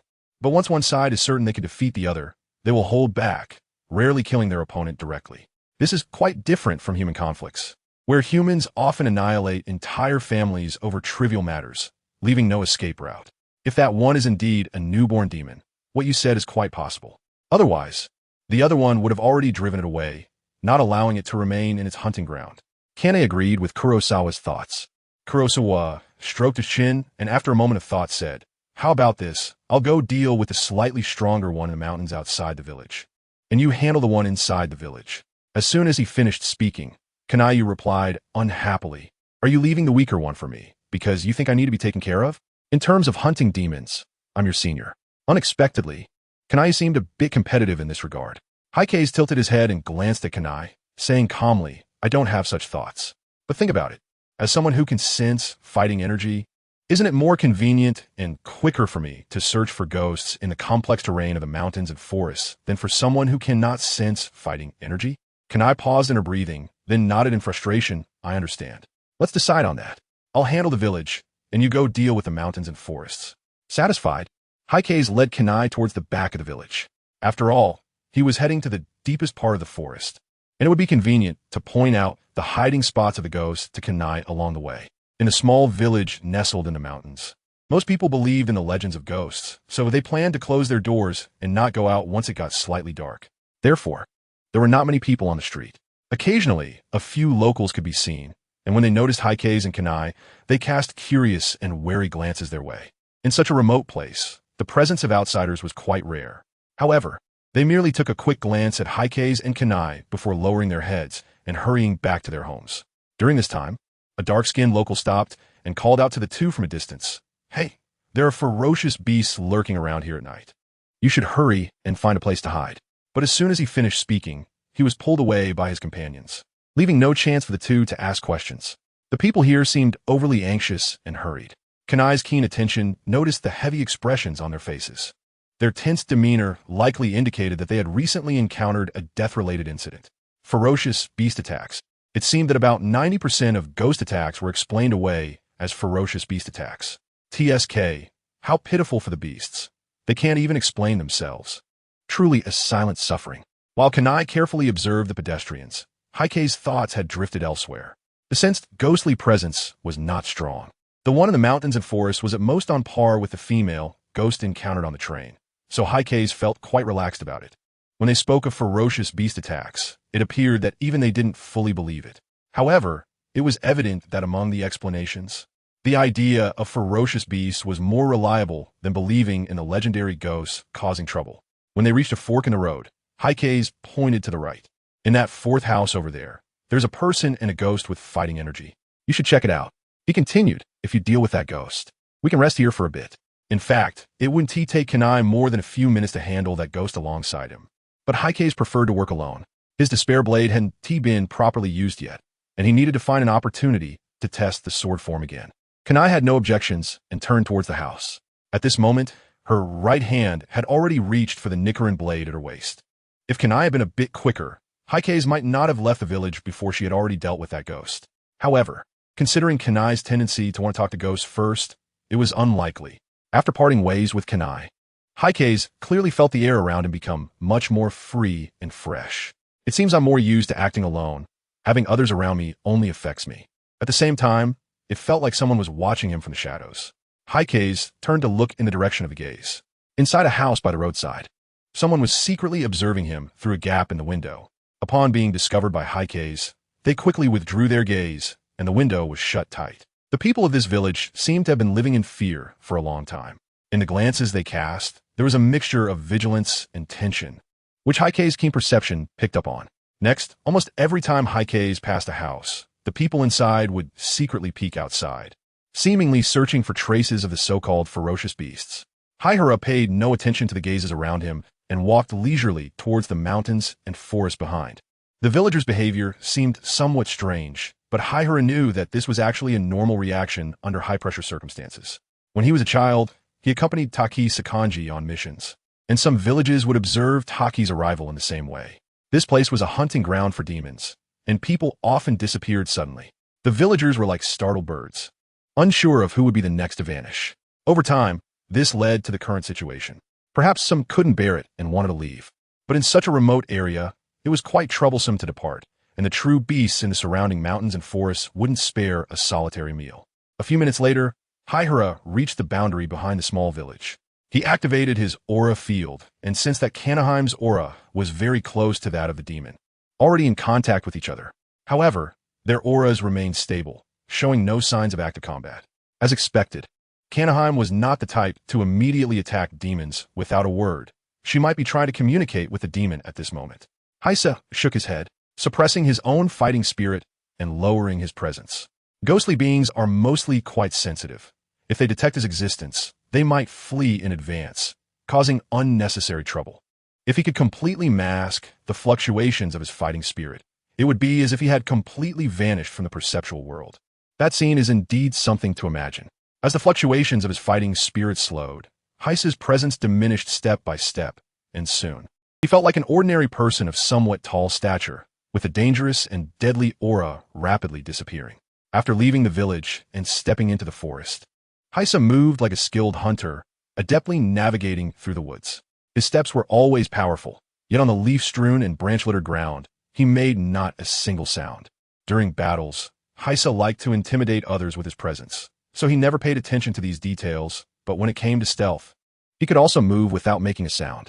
A significant part of his strength was gained through potential, but Heisei always engaged in training to help him master his rapidly increasing physical attributes. Thanks to the wonders of breathing techniques, he maintained a swift control over his speed. Not only Heisei, but all swordsmen with breathing techniques above the common level have achieved a meticulous level of control over various aspects of themselves. Otherwise, they wouldn't be able to perform such extraordinary feats. In this forest, there were many tall trees with lush branches and leaves, and the canopies were so dense that they almost blocked out all the moonlight and starlight. Heisei walked slowly in the darkness, aided by the faint light. With his enhanced vision, he moved effortlessly in the dark, like a creature that had always lived in the shadows. After several minutes, he stepped over a small dim light spot and looked ahead at a sturdy tree. At the top of that tree, a figure was half leaning against the trunk, gazing down at the village below, seemingly unaware of Heisei's arrival. Chapter 90, Bright Day. Hey! Kurosawa reached out and knocked gently on the tree trunk. The sound was not loud, but in the silence of the forest, it was startling enough. The spirits in the tree were clearly taken aback, their bodies shaking and causing the branches and leaves to tremble. Heiji approached silently, not to launch a surprise attack, but simply to prevent the ghost from escaping. Now that he had locked onto its position, there was no need for him to conceal his presence any longer. As he knocked on the tree, he released his fighting spirit, his aura erupting like a volcano. The ghost on the tree steadied itself and looked down in shock, seeing Heiji's imposing figure reflected in its eyes. For this ghost, it felt like an ordinary person, unguarded and resting, suddenly opening their eyes and turning their head to find a fierce tiger silently staring at them, sending chills from their feet straight to the top of their head. At that moment, Heiji happened to look up, locking eyes with the ghost. The ghost on the tree appeared quite young, resembling a male in his mid-20s. With a pair of sharp horns protruding from his forehead and covered in dark blue-black ghostly patterns on his face and body. Startled by Heiji's sudden movement, the ghost still wore a look of fear. Heisei was very pleased with the other person's expression and couldn't help but grin, which indicated that suppressing his aura to lower his presence was very effective. His movements had gone completely undetected. Who are you? The horned demon stood on a tree, scanning the surroundings to see if there was a quick escape route. With just a glance, he knew he was no match for his opponent. At this moment, Heisei twisted his neck and sneered. You know it's not good for your spine to keep looking up while talking, right? He extended his hand, and a pitch-black aura erupted in his palm. Then the flames surged like flowing water, quickly extending and transforming outward. In just a few breaths, a completely black, despair-shaped blade, resembling the sun-wheel knife, formed in Heisei's right hand. Water-breathing, first form, water surface slash. The water surface slash was Heisei's most skilled and frequently used technique among all sword forms, characterized by its simple brutality and fierce sharpness. The pitch-black blade light, as if absorbing all light, shot forth from the despair blade, a more than 1 meter long sharp blade light aimed directly at the horned demon's chest, leaving the opponent no time to react. He intentionally did not aim for the opponent's vital points, as he did not want to kill him in one blow. He wanted to test his swordsmanship. Just a short while ago, Heisei used all of his remaining potential points to elevate his swordsmanship level to the 3rd tier. This 3rd tier swordsmanship allows him to project sword energy, turning the breath technique into a tangible long-range attack that is extremely sharp. In the past, Heisei could only use his water surface slash at close range. He could not achieve a visible blade light. However, just now, with a simple flick of his hand, his body instinctively unleashed the blade light. Heisei had never felt a weapon so comfortable to wield. In the past, he always felt something was missing when using weapons, as if there was a layer of gauze between his palm and the weapon, making it impossible to truly make contact. Crack! A sharp blade light approached swiftly, striking the horned demon in the chest before passing through, continuing to sever large branches and flying out of the treetop. With a loud thud, the horned demon fell to the ground just 1 meter in front of Heisei, within reach. The flesh and bones at its chest were cleaved open, and dark flames were burning and consuming the wound. Watching it struggle and roll on the ground was quite distressing. For those without strong willpower, resisting the negative effects of the dark flames was nearly impossible, leading them to succumb to dizziness, stiffness, fear, and a series of debilitating effects, losing their combat ability. Could stand up? Heisei extended his hand in a friendly manner, but unfortunately, the willpower of this ghost was too weak. It had lost the ability to think normally due to the searing black aura and could only wail on the ground. Thus, Heisei's attempt to explore the sword form further ended in vain. He had overestimated the strength of this ghost. After all, he had recently been fighting against Shuer, and the gap with other ghostly beings was already too great. Forget it, I can only know my sword form level in real combat. However, being able to unleash a blade light. My sword form has finally improved. The light of the blade and sword, like a celestial being flying from the heavens. How cool is that? Heisei recalled some of his childhood dreams, the corners of his mouth slightly curling up, his mood evidently good. He looked down at the pitch-black, colorless blade of despair in his hand and suddenly remembered that in stories, famous swordsmen always had swords with their own names. Well, that makes sense. Although it is essentially a black aura, now that it has condensed into a weapon, it should have a name. Let me think, since you are so black. I will call you Mingzhou Haha. The blade of despair, completely black and surrounded by deep flames, is ironically named Mingzhou, which means bright noon. The contrast between its appearance and name is highly amusing and unexpected. That's just how Heisei is sometimes, with his dark sense of humor. Holding the hilt of Mingzhou, Heisei examined its long blade. According to his preferences and habits, Mingzhou had the appearance of a katana. Heisei's favorite types of swords are the tang knife and the tachi. However, since the breathing technique sword forms mainly focus on slashing attacks, the straight-edge tang knife is clearly not as effective for slashing as the tachi. Therefore, when condensing the Mingzhou, he ultimately decided on the general style of the tachi. If the water-breathing sword form is mainly based on thrusting techniques, he would definitely choose to shape the Mingzhou like a tang knife. After reaching out to touch the blade, Heisei turned to look at the poor ghost rolling on the ground and casually slashed out with his sword. Before the Mingzhou even arrived, the pitch-black sword aura struck first, directly splitting its head in half, with the dark flames burning and turning it into layers of ash. Glancing at the gray-white panel, Heisei noticed that his potential value had only increased by 30 points, which indicated the weakness of this ghost. Not enough to make Heisei use more than a few moves. After that, Heisei used some other sword forms on the spot, leaving the surrounding trees and soil in ruins before he was satisfied and turned to leave. Soon, he walked out of the mountains and returned to the small village. Still not resolved? What was Kanai doing? After expanding his fighting aura, Heisei was surprised to find that the fighting aura belonging to the ghost in that house was still fluctuating, showing no change compared to before. Meanwhile, Kanai's fighting aura was nearby, with shallow fluctuations, looking like she had no desire to fight at all. Could it be that you really found a ghost that can communicate amicably? Heisei's expression remained unchanged as he moved at full speed, his body creating a gust of wind. After a few breaths, he arrived at the source of the ghostly fighting spirit. It was a very ordinary house, similar in appearance to the surrounding buildings, except for a few pots of small flower beds at the entrance, which emitted a fragrant aroma. The door was tightly closed, and Heisei politely knocked. "Is little pig there?" "The big bad wolf has come." With a soft creak, someone opened the door, and Kanai's pretty face appeared, revealing a look of distress on her face. "What have you been doing for so long?" Upon seeing Heisei, Kanai ignored his question and quickly pulled him inside, as if she had seen a savior. "I don't know how to handle this situation." Chapter 91. Launch and Anti-Piracy. This book will be launched on June 1st. Writing a book is not easy, and I hope everyone can support the subscription. Due to the severe issue of piracy, the performance of this book after launch made the author quite discouraged, and I had almost lost the motivation to update. Therefore, I plan to implement anti-piracy measures in some key chapters. The anti-piracy method involves uploading previous chapters first and then replacing them with normal content after 2 hours. This is quite cumbersome, but a necessary measure, since the anti-piracy chapters will affect the reading experience of legitimate readers. The author will replace them late at night to minimize the impact and will also provide extra word count as compensation. The charging on Shidian is calculated based on the first uploaded chapter, and subsequent modifications or word increases will not incur additional charges.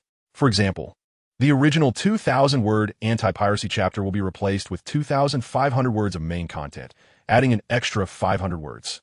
If readers from browsers or other platforms see this chapter, please come to Shidian to support the author. The income from other platforms is only a quarter for the author, which makes the already meager royalties even worse. Additionally, the first subscription performance is quite important on Shidian. I sincerely ask everyone not to hoard the book and to subscribe to the first chapter on the first day of launch. Each chapter only costs 10 cents, so I ask all readers to help out. After the launch, updates will be stable at 2 chapters a day, with occasional 3 chapters. Regarding rewards for additional updates, if the captain rewards for 2 additional chapters, it will continue to increase without a cap. In summary, I hope all readers will support me.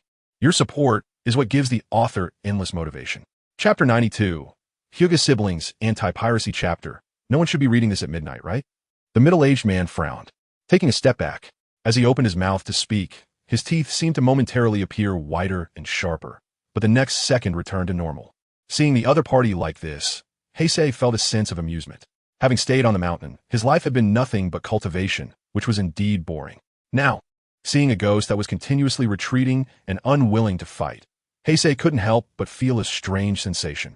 I was actually nervous just now. Thinking about his previous mental state, Heisei couldn't help but chuckle. However, considering that the other party was a flesh-eating ghoul that could not die, Heisei chose to forgive his earlier nervousness.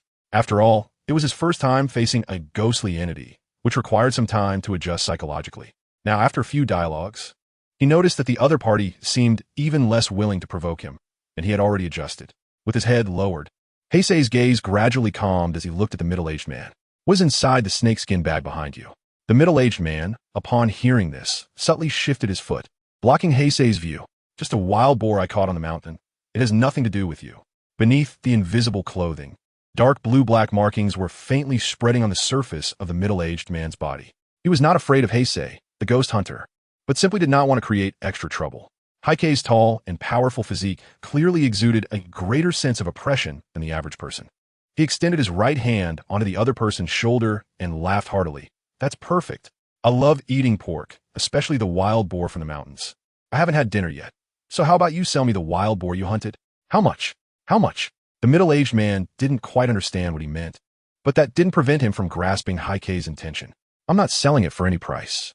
The middle-aged man's tone gradually became tense. He watched as Heisei moved his right hand away from the hilt and placed it on his own shoulder, the corners of his mouth involuntarily curling into a slight smile. Fool! A demon hunter! Is this your level of vigilance? Without your Nickerin blade, what are you? The middle-aged man's killing intent surged in an instant. As long as he took advantage of Heisei's carelessness to launch a sneak attack without giving him time to react, this young man would undoubtedly die. At the same time, one of the middle-aged man's hands quietly crept behind him, his nails elongated, becoming sharp and pointed, the sides growing thin and razor-like. Heisei's eyes brightened, as if he were lost in thought, and he said with a smile, "Well, if there's no money, then it's not for sale." Unfortunately, no one could understand my joke. Heisei's gaze darkened. Under the candlelight, the middle-aged man's expression instantly turned ferocious. In a moment, dark demonic patterns intertwined from his neck up to his face. At the same time, veins bulged, thick as earthworms, slowly writhing beneath the skin, and his mouth twisted into a gaping maw that stretched all the way to his ears. With teeth jutting out like a shark's serrated edge, the middle-aged demon's claws lunged fiercely toward Heisei's left chest. The howling wind and the glinting cold light between his fingers all indicated the danger of the attack. His eyes were filled with ferocity, along with the satisfaction of an explosion after enduring humiliation. Demon Hunter, you pushed me too far. It was truly a case of enduring for a moment and growing angrier with each thought, taking a step back and feeling even more regret. As a demon, he was used to bullying others. He had never suffered such humiliation. However, the triumphant sound was abruptly cut off with a bang. Bang! The large hand of Heisei, resting on his shoulder, silently climbed to the top of the middle-aged ghost's head the moment he launched his sneak attack. Then, just as the ghost let out a triumphant roar, it was heavily pressed down. In an instant, an overwhelming force struck, and the middle-aged man felt as if he were a rag doll, tossed around carelessly and thrown to the ground amidst the spinning chaos. His entire head was forcefully pressed into the gray stone floor by Heisei's hand. The middle-aged man's face sank into the ground, cracking and bursting, with only the back of his head exposed. This kind of strength. The middle-aged ghost felt a chill in his heart. Kurosawa didn't draw his sword at all. The Nickerin blade at his waist was merely a trap to lure him. How is it possible that a human could possess such strength? The middle-aged demon had seen other swordsmen before, although he only dared to hide and observe instead of directly engaging. That didn't prevent him from knowing that swordsmen rely on the sword styles they use. The sharpness of the Nickerin blade is what allows swordsmen to fight against demons. Relying solely on physical strength, demons can easily crush swordsmen. However, what was happening now was overturning the middle-aged demon's worldview. Although his perspective was flawed due to his limited experience, the fact remained that the swordsmen of the Demon Slayer Corps, who mastered the constant breathing techniques, had physical bodies that were not inferior to most demons. Each one was a humanoid monster. Asakusa didn't know what the middle-aged demon was thinking. He half-squatted on the ground, pressing one hand down on the demon, looking at the back of its head that was exposed, and drew out the Nickerin blade with his left hand. Even in the dark environment, the blade of the Nickerin sword was still icy and unmatched, seemingly capable of cutting through anything. With a swift motion, the Nickerin blade slashed horizontally towards the middle-aged demon's neck. Before contact, goosebumps rose on the skin of the demon's neck, and its hair stood on end. Sensing the danger, the middle-aged demon felt a chill in its heart and struggled desperately, pushing against the ground with its feet, trying to break free from Hakusa's restraint. But under Hakusa's absolute power of suppression, the middle-aged demon instantly realized that it couldn't escape from being grasped by the neck with its own strength. At the brink of life and death, the middle-aged demon wrapped its hands around its neck. But it wasn't to defend against the Nickerin blade. With the sharpness of the Nickerin blade, its hands couldn't block it. Therefore, under Hakusa's strange gaze, the middle-aged demon's pair of demonic hands saw its fingertips rapidly grow sharp, blade-like nails that pierced into its own neck. Then, the veins on its arms bulged, and with a sudden tear, the demon ripped its own neck apart. At the same time, the Nickerin blade fell, its edge already touching the demon's hand. At the critical moment, a squelching sound was heard. The flesh of the neck was torn apart by the demon's hand. The pale vertebrae also broke, connected by strands of blood. Crimson blood gushed out with immense pressure, staining Hakusa's pant leg red. Crack! The Nichiren blade fell, passing through the severed neck, and struck the ground, leaving a shallow cut. Immediately after, the middle-aged demon disregarded the head still under its palm, and its entire body and limbs moved quickly, sliding in a posture that violated normal human joint limits. Like a large spider, this turn of events allowed the middle-aged demon to successfully escape under Hakusa's blade, and it didn't even stand up, instead sliding on the ground like a spider. Heisei stood up, one hand holding the dripping bloody head of the ghost. His eyes fixed on the limbs and torso of the ghost that had crawled 3 meters away. As long as I remove the head, no one can cut off mine? It's hard to tell. This ghost has such a strong will to survive. Its tricks are still quite effective. Is this the ghostly version of, as long as I choose to commit suicide, no one can kill me? Heisei was shocked, and at the same time, looking at the still, bleeding ghost head, he felt a wave of nausea. The middle-aged ghost head was still in Heisei's hand, its face showing terror. With unevenly torn flesh hanging below the head and a half-exposed spine blending pale and blood colors. Heisei, have always been kind and innocent. Even when I was a child, I would sneak peeks while killing chickens. Are you trying to scare me to death on purpose? Huh? Keeping his peripheral vision wary of the headless body, Heisei raised the ghost head and stared directly into its eyes. Originally dull, eyes brightened up, and the middle-aged ghost's corpse face changed to a flattering expression. Seeking survival with a severed head. The middle-aged man initially planned to confuse Heisei with his headless body and wait for a chance to escape after he let go. But unexpectedly, Heisei knew that its consciousness still existed in the head. Please spare me. Chapter 93. This child will be a great threat in the future. Anti-theft chapter. Refresh at 6 in the morning. The middle-aged man frowned and took a step back. When he opened his mouth to speak, for a moment, his teeth seemed to be whiter and sharper, but the next second, they returned to normal. Seeing the other S appearance, Heisei couldn't help but chuckle. Staying on a mountain all the time, apart from practicing, was just practicing. Such a life was indeed boring. At this moment, seeing this ghost that kept retreating and unwilling to fight, Heisei couldn't help but feel a strange sensation. I was actually nervous just now. Reflecting on his earlier psychological state, Heisei couldn't help but laugh silently. However, considering that the other party feeds on humans and is an immortal man-eating ghost, Heisei chose to forgive his previous nervousness. After all, this was his first time facing a ghostly being, and it took some time to adjust his mindset. Now, after a few exchanges, and realizing that the opponent seemed even less willing to provoke him, he had already completed his adjustment. With his head bowed, Heisei's gaze gradually calmed as he looked at the middle-aged man before him.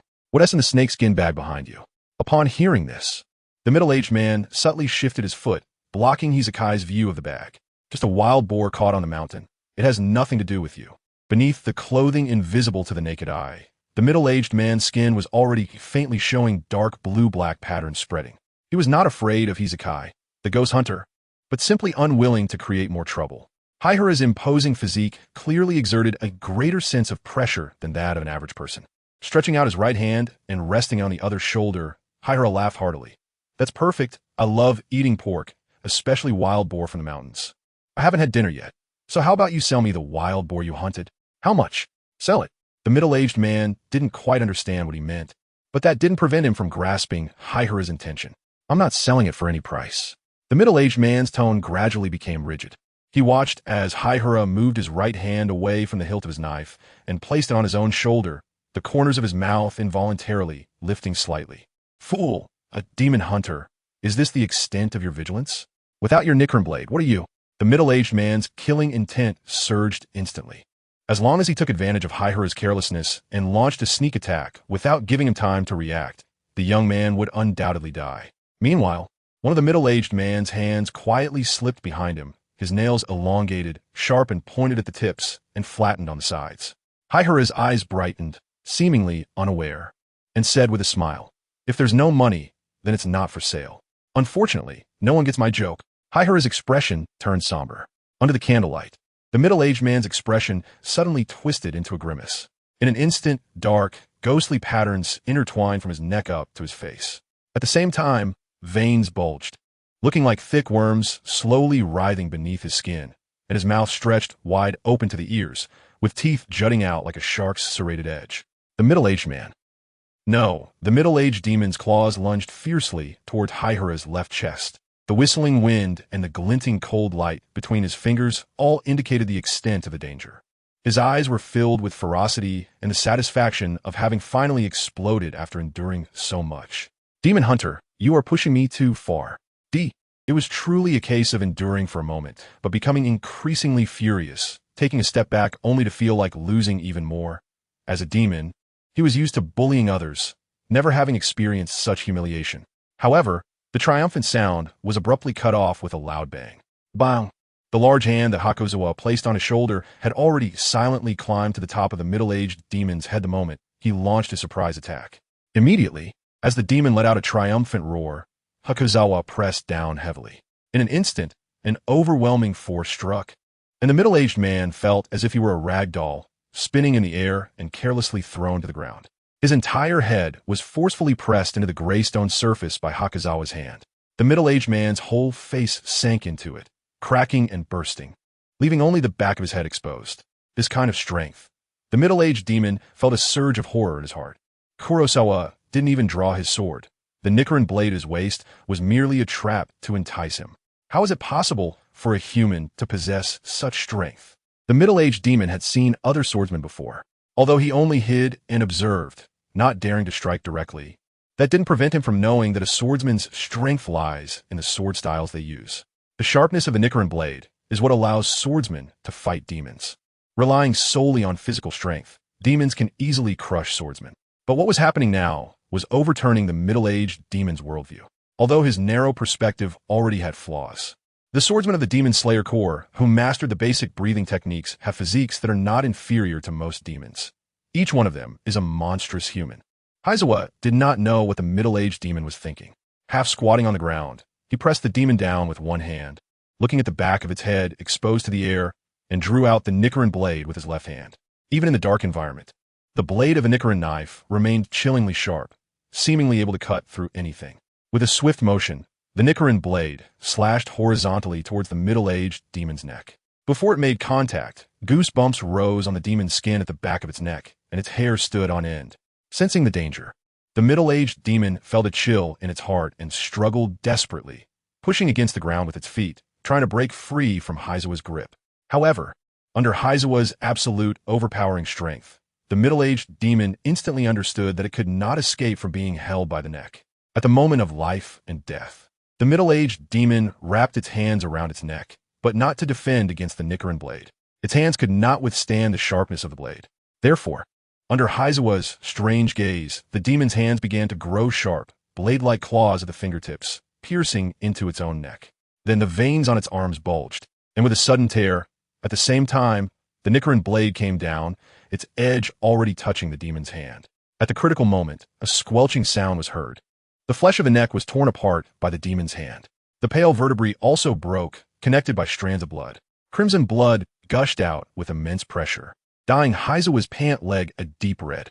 Crack! The Nichiren blade fell, passing through the severed neck and striking the ground, leaving a mark that was neither deep nor shallow.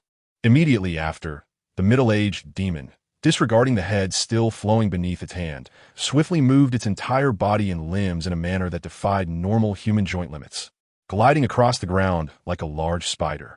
This turn of events allowed the middle-aged demon to successfully escape under Heisei's blade, moving across the ground like a spider without standing up. He stood up, holding the blood-dripping head of the ghost with one hand, his eyes fixed on the limbs and torso of the ghost that had crawled 3 meters away. As long as I take off my head, no one can cut off mine. I can't believe this ghost has such a strong will to survive. This kind of trick is still doable.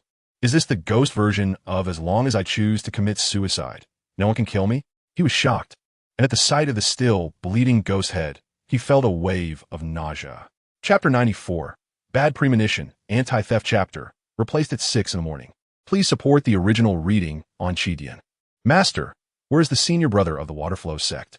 I have been trying to master the total concentration breathing technique recently, but I still cannot use it skillfully and need to consult senior brother. If you're teaching other junior brothers, I won't disturb you. The speaker was a beautiful girl with dark green medium-length hair, her hair smoothly draping over her shoulders, with a white flower hairpin adorning the left side of her hair. Standing lively. Her name is Makoto, 14 years old. Makoto had deep green eyes, snow-white skin, and a petite figure, looking to be under 1.60 meters. but her legs were relatively long and surprisingly straight. Since it was summer, she wore a thin pink kimono with a white ribbon at the waist, forming a white bow at her back. The sleeves reached only to her elbows, exposing her slender, white arms. Next to Makoto stood a person wearing a Tengu mask, Kiryu Zakuji. His half-white hair looked somewhat old, and his mask had a fierce appearance. He stood straight, looking unapproachable and hard to talk to. Kiryu Zakuji wore a loose outfit with a water blue base, embroidered with wave and cloud patterns, and spoke in a very serious tone. He was at the mountaintop. Makoto, you can learn the breathing technique from him, but don't take his crooked path seriously. Go ahead, but remember, don't get lost in his power. That is his path, and no one else can walk it. Those who try to learn from him, one more will die. He had originally been calm while speaking, but thinking of that rebellious disciple made Kiryu Zakuji increasingly angry. Why not follow a good path? Why choose such a crooked way? He thinks he can blend different breathing techniques, but others have tried long ago. Will it be his turn? Makoto stuck out her tongue and comforted him, Master. Don't be angry. Senior brother is very strong and will definitely bring you glory. That rebellious disciple. Clearly talented, but just doesn't put in the effort. Kiryu Zakuji snorted in annoyance again, waved his hand, and walked away without looking back to teach new disciples. Makoto shrugged helplessly, stood on her tiptoes, and began to bounce up the mountain. It was noon, and a huge orange-yellow fireball hung high in the sky, radiating endless light and heat.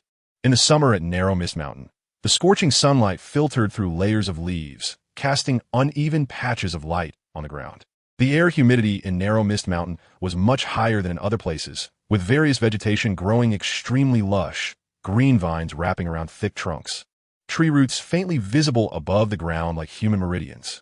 At the foot of Narrow Mist Mountain, where Makoto and Kiryu Zakuji were located, Senior brother stayed at the mountaintop, which was his favorite place to go. Under the sunlight, Makoto's petite body raced quickly along the rocky mountain path, or sometimes, in a moment of whim, she would leap onto a branch and jump. At her young age, she was even more agile than the monkeys in the mountain.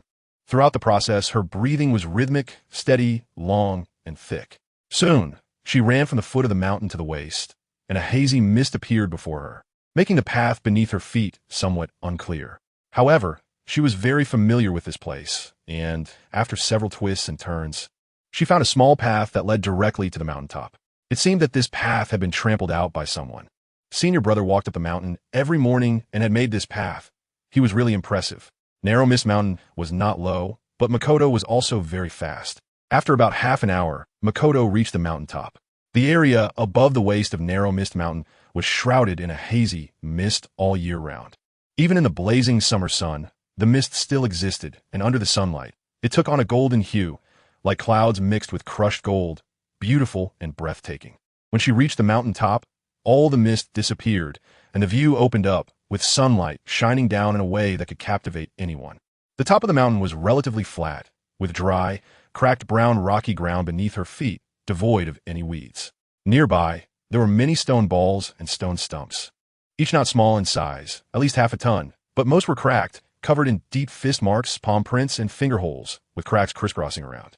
In the middle of this area, there was a young man with his upper body bare. He was standing on his hands, with no support behind him. At this moment, his left hand was behind his back, while his right hand's middle and index fingers were together, pressed against the ground, supporting his body up and down, performing one-handed two-finger push-ups. No one knew how many he had done. He still looked effortlessly relaxed. The muscles in his arms rhythmically rose and fell with his movements, making one's eyes burn with desire. His blue and white haori was casually thrown on the ground, not caring about the dust on the floor. Makoto hopped over like a little rabbit, squatted beside him, and poked the young man's chest with her finger. So hard, like a rock, I can't even poke it. Moreover, it was bigger than her own. Makoto quickly lowered her head to sneak a glance at herself, her little face slightly dejected. She wondered if Senior brother had some secret. Otherwise, how could he have such exaggerated pectoral muscles? She looked up and spoke, Senior brother of the water flow sect. How come your chest muscles? Before she could finish her sentence, the straight arm over there bent, and with a forceful push the young man agilely flipped his body, stood up, casually picked up his clothes from the ground, brushed off the dust, and put them on. Makoto also straightened her body, then exclaimed, "Oh!" It turned out that the young man had flicked his finger, swiftly tapping her forehead like lightning. "How rude. Don't touch randomly. And call me Brother Kurosawa." He is the first disciple of Koizumi Sakanji, known as Kurosawa Dansaru. He is one of the rare individuals in this world with black hair and black eyes. His hair and pupils as dark as ink. The most distinctive feature of the young man's face is his deep-set eyes, resembling an unfathomable pool that easily engulfs those who gaze into them. His facial features are sharp and well-defined, exuding a sense of strength and intimidation. Beneath his rugged face lies a tall and muscular body. His chest, abs, biceps, and triceps are all slightly bulging, displaying a tantalizing, sinewy physique in both motion and stillness. From head to toe, he is infused with a robust masculine aura.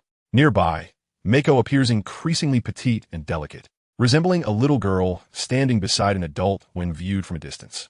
Unable to escape, after being tapped on the head, Mako covered her reddened forehead and resolutely declared, "I will call you Dansue Ryu."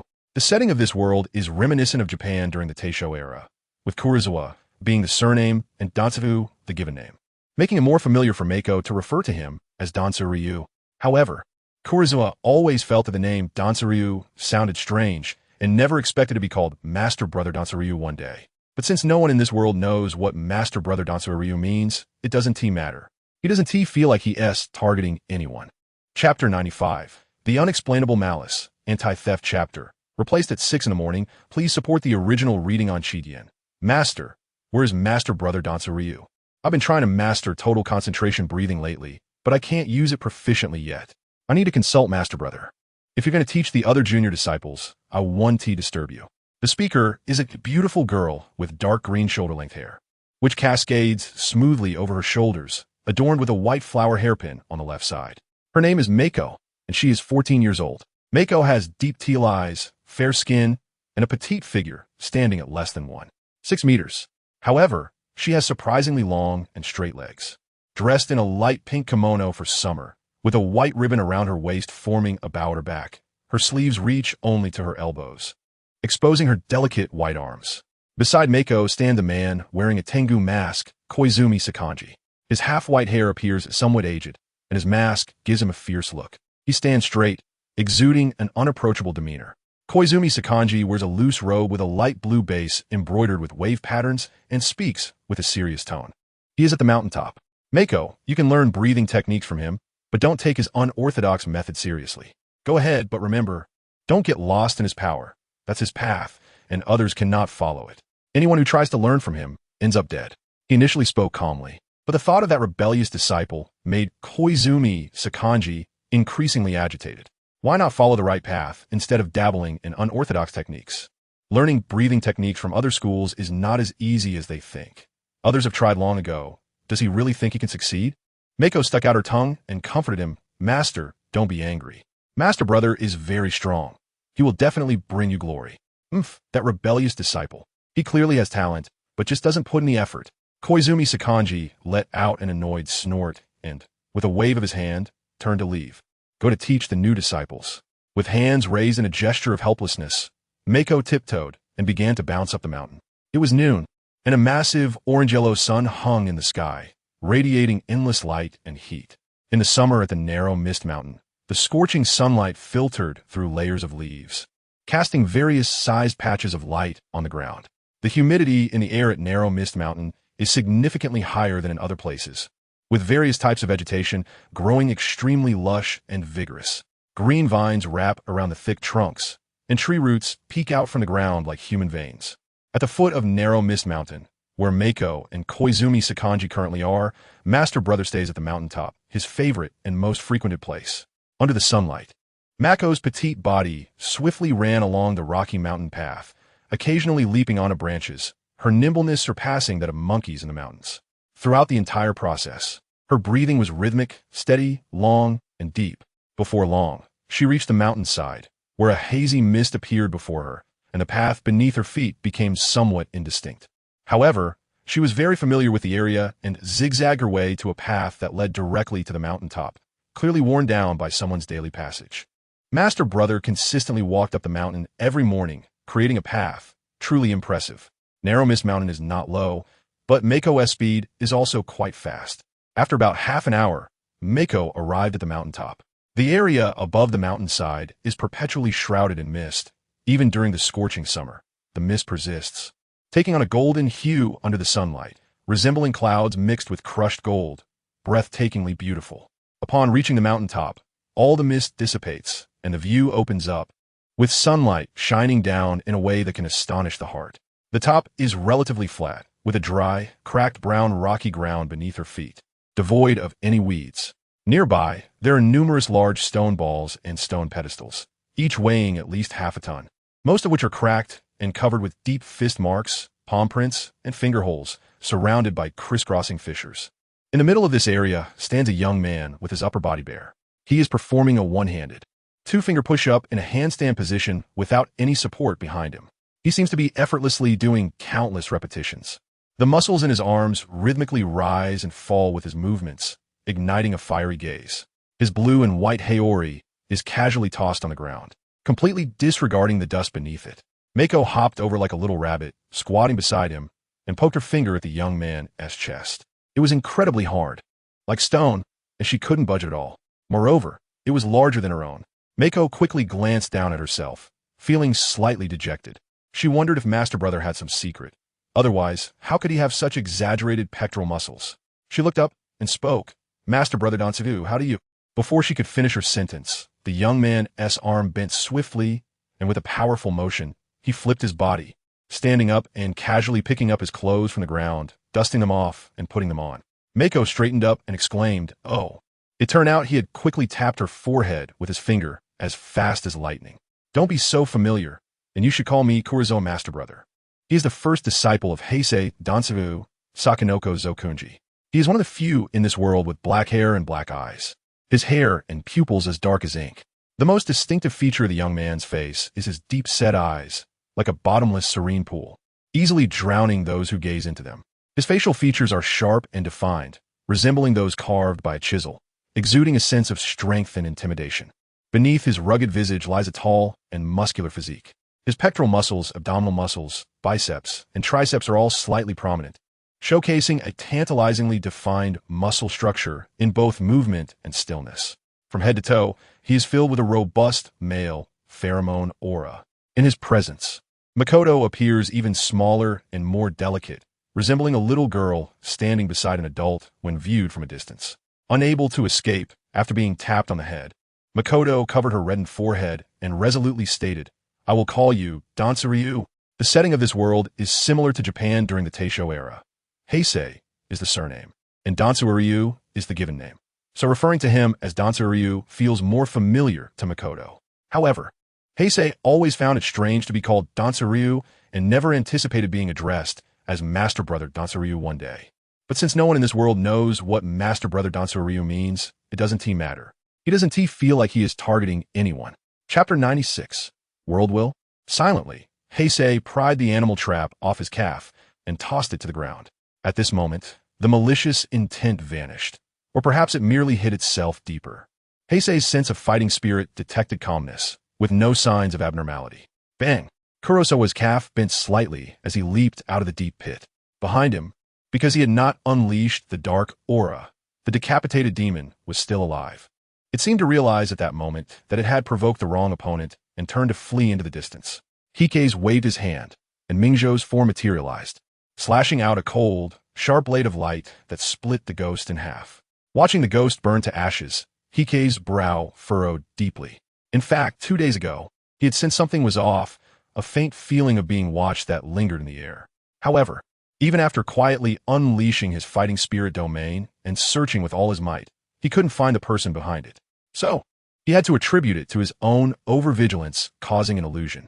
But tonight's experience enlightened Hikei's. It was not an illusion, and that unknown entity had already made its move against him. The malicious intent detected by his fighting spirit perception came from the ground, the sky, the wind, the air. From everything Hikei's could sense. It was hard for him not to think that this world was targeting him, even if that thought seemed ridiculous. He didn't directly arrive at this conclusion. Rather, it was a deduction based on the events he encountered. First of all, there was no doubt that Hinata Take knew he was coming to kill him, as it was easy to see Hikei's unmasked killing intent given his temperament. However, trying to escape from Hikei's, who mastered fighting spirit, was nothing short of a fantasy. Unless he too could master fighting spirit and suppress his own fighting spirit fluctuations to evade detection.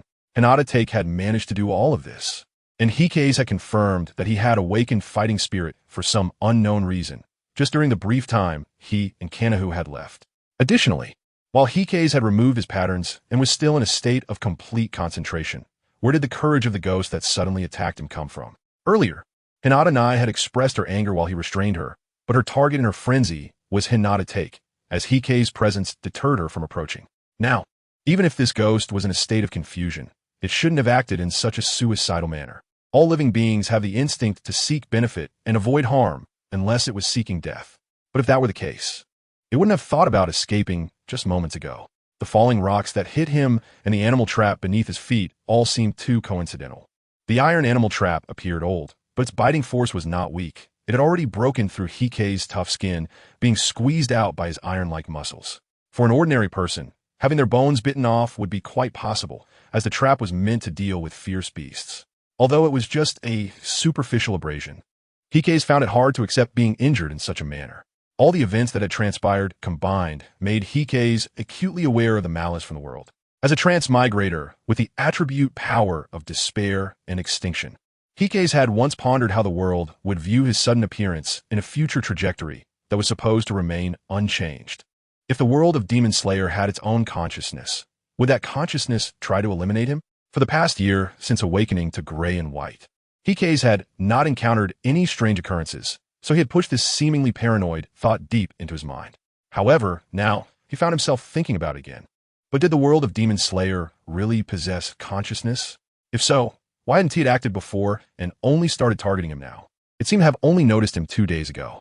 Asakusa was unaware that 2 days ago, the flame pillar had died and Fuji Mountain had been destroyed, with the perpetrator being the Red Moon. However, the Red Moon's purpose was to find him. Regardless, it truly exists and is watching me, targeting me. Although he had considered this possibility before, the reality of it happening still sent chills down his spine. Being targeted by the world he inhabits, no one can remain calm. Kurosawa took a few deep breaths to calm his thoughts. Perhaps it really was just an extremely unlikely coincidence. Damn, how could that be possible? Kurosawa rarely curses, and he cannot deceive himself. After a moment of silence, he suddenly looked up, his gaze piercing through the dense branches to see the silent, dim night sky, where the high-hanging moon seemed like an eye silently watching him. Exposing himself for a Hinata Take? Does he deserve that from you? Do you want him to come and eliminate me? Let him try. Even if he comes to this village tonight and has a conflict with Hinata Take, there are traces of manipulation involved. Given Kurosawa's character, he would generally admire someone like Hinata Take and wouldn't usually cause trouble for him, but for various reasons, things have ultimately developed to this point. However, since he cannot change reality, Kurosawa has no choice but to accept it, even if he is not wrong in his guess, and has to go against the world, so what? The worst outcome is just falling apart. Kurosawa has never feared death, and he has done his best, which is enough. Facing the sky, Kurosawa grinned, splitting into a wild smile, and then raised his right hand, giving it the middle finger. Want to kill me? Then come on.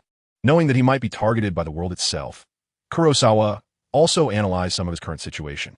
This consciousness cannot directly attack him. It only indirectly influences the people and things around him, which means that Kurosawa will likely be very unlucky in the future, becoming disliked by people and possibly having the whole world as his enemy. But no matter what, as long as he is strong enough, none of these can threaten him. By the way, the cult of eternal bliss, the cultists inside probably can provide me with a lot of potential value. Doma, maybe it's time to confront him directly. Because of the pale existence, Kurosawa knows that one day he will reach the peak, so he is not in a hurry. But it seems now he must take action. The upper moon too, he knows he is definitely not a match for now. Kurosawa is self-aware. But Kurosawa can hunt down his cultists while dealing with him, using the potential value gained to continuously strengthen himself. As long as Doma has enough cultists, Kurosawa is confident he can turn the tables on him. The nature of the pale existence is there, constantly tempting Kurosawa to slaughter ordinary people and take many lives. But he has never done so. However, after tonight, everything will be different. A few minutes later, Kurosawa returned the same way and quickly arrived at the place where Kane was waiting. Upon seeing him, Kane frowned and said, "Why did it take so long?" I was attacked by a demon while fulfilling a need. So it took a bit of time, Kurosawa said, his face not flushing and his heart not racing, casually telling a lie. Kane noticed Kurosawa's torn pant leg and didn't suspect anything, saying, "Are you okay?" You seem to be injured. Let me see. No need. The skin isn't broken, just the pants got bitten up. Heisei shook his calf, and there were only a few white marks on his calf skin, with no injuries. After his physique reached above 10 points, Heisei's self-healing ability had far surpassed that of ordinary people. Although it was still not on the same level as a demon's regeneration ability, minor skin injuries could heal completely in just a few minutes. Chapter 97. Urgency for potential value. Well, that's good, Kane said, feeling relieved. At this moment, Heisei suddenly thought of a question. He looked at Kane and asked, "By the way, why did you directly kill Hinata Nai? I know you believe that slaying demons is a form of liberation for them. So you wouldn't hesitate to make a move, but given the circumstances at the time, you shouldn't have done that. You must have considered that killing Hinata Nai would likely make Hinata hate us to the bone, even think that I did it on purpose. Moreover, at that distance, I could have subdued Hinata Nai, and you could too. There was no need to use the Nicaran blade at all. It was Kane who killed Hinata's sister. But Hinata clearly regarded both Heisei and Kane as mortal enemies. At first, Heisei found it baffling because Hinata told him to let go of his sister, and he did so very amicably. But upon reflection, Heisei understood the reason. Hinata Nai's attack on Hinata was unexpected for him. But Hinata might think it was a deliberate act by Heisei. With this in mind, it was not surprising that Hinata's hatred for Heisei exceeded that for Kane. As for Kane's actions, recalling them now seemed too abrupt. Kane's expression stiffened, and then she said with guilt, "Because my vision was blurred at the time, I couldn't see clearly. The after effects of my Kanai Dwan, I had just reached a critical point which greatly reduced my vision, and I was occasionally experiencing blurred sight. When Hinata Nai attacked Hinata my vision happened to be blurred, leading to a misjudgment of the distance, which is why I struck." Kane's expression was filled with remorse. If only she had let Hinata understand his sister's true condition first before granting her liberation. The current outcome could have been avoided. In response, Heisei patted her shoulder gently and said, "It's not your fault." Hinata had always claimed that his sister could never hurt him, and even after knowing that Hinata Nai had killed someone, he still made such a definitive statement. Yet, Hinata Nai had directly gone berserk and attacked Hinata without hesitation, and Kane's Kanai Dwan eyes after effect had acted up. It was all a chain reaction designed to incite Hinata's hatred towards Heisei. Such painstaking efforts could not be without reason. Hinata he might indeed deserve this will to expose himself. Considering that the other party awakened their fighting spirit in just a few minutes and quickly mastered the method of suppressing its fluctuations, Heisei couldn't feel happy about it. In the world of Demon Slayer, talent is crucial. The peak level includes people like Sukuna Yorichi, who is born with the ability to perceive the world through his own fighting spirit, and top-tier talents who become Hashira after just 2 months of training with breathing techniques. Hinata in terms of talent, is at least top-tier. Could it be that the purpose of this trip to Renhua Town was to incite Hinata's hatred towards me? How troublesome. Heisei thought of this possibility, and his expression darkened. "Don't comfort me. After a while, I'll come back and apologize to Hinata. I hope he has calmed down and can listen to what I have to say. Right now, Hinata must be filled with intense hatred." So Kane planned to resolve it later. As long as she approached with sincerity, she believed Hinata would eventually understand. Kane still did not know that the door of the Hinata family had already been shattered by Heisei, and Hinata himself had already left. She probably wouldn't have a chance to apologize, and it was quite possible that he would come back wielding a weapon to kill her. Beside her, Heisei nodded repeatedly and sincerely said, "When I see Hinata next time, I'll properly greet him. Heisei, am invincible. I don't believe that with my gray-white abilities, I can't surpass a native of this world." Heisei thought this, but he remained sufficiently vigilant in his heart. He did have gray-white abilities, but Hinata might also have the assistance of the world's will. I didn't expect this to happen. It's all the after-effects of the Kanai Dwan. Heisei, how is your Kanai Dwan training going? Do you have the same after-effects as I do? Kurosawa smiled, and a hint of blood color gradually appeared in his eyes. This blood color was very faint, composed of only a few blood threads, and it was not visible without careful observation. But no matter how faint it was, it still existed. He could initially use it, although it was still quite strenuous. The breathing rhythm used by the Beyond Crimson, I had many shadows of the water breathing technique. As a master of the 5th stage of water breathing, Kurosawa was able to grasp it quite easily at a basic level. Following Kurosawa's intent, a new ability appeared under his skill symbols, Beyond Crimson Eye, 1st stage, which could be enhanced. However, He currently lacked the potential points needed to enhance the Beyond Crimson Eye, and he needed to prioritize the sword form and breathing techniques first. The enhancement of the Beyond Crimson Eye could be discussed later. Having multiple skills wouldn't hurt him. After all, he had nothing to lose. Regardless of whether it was strenuous or not, using it would likely have side effects, at the very least making his eyes feel sore. Kane recalled the situation when she first used the Beyond Crimson Eye. Heisei closed his otherworldly crimson eyes. The blood color in his eyes completely faded away, and gently shook his head. I don't feel that way. I always thought its side effects were just due to overloading. For those with sufficient physical strength, as long as they can fully endure its load, there won't be any side effects. Seeing Heisei's nonchalant attitude, Kanai questioned, then how can the eyeballs be trained? Can water breathing really enhance the abilities of the eyes? She wasn't unaware of this. The problem was that knowing didn't help.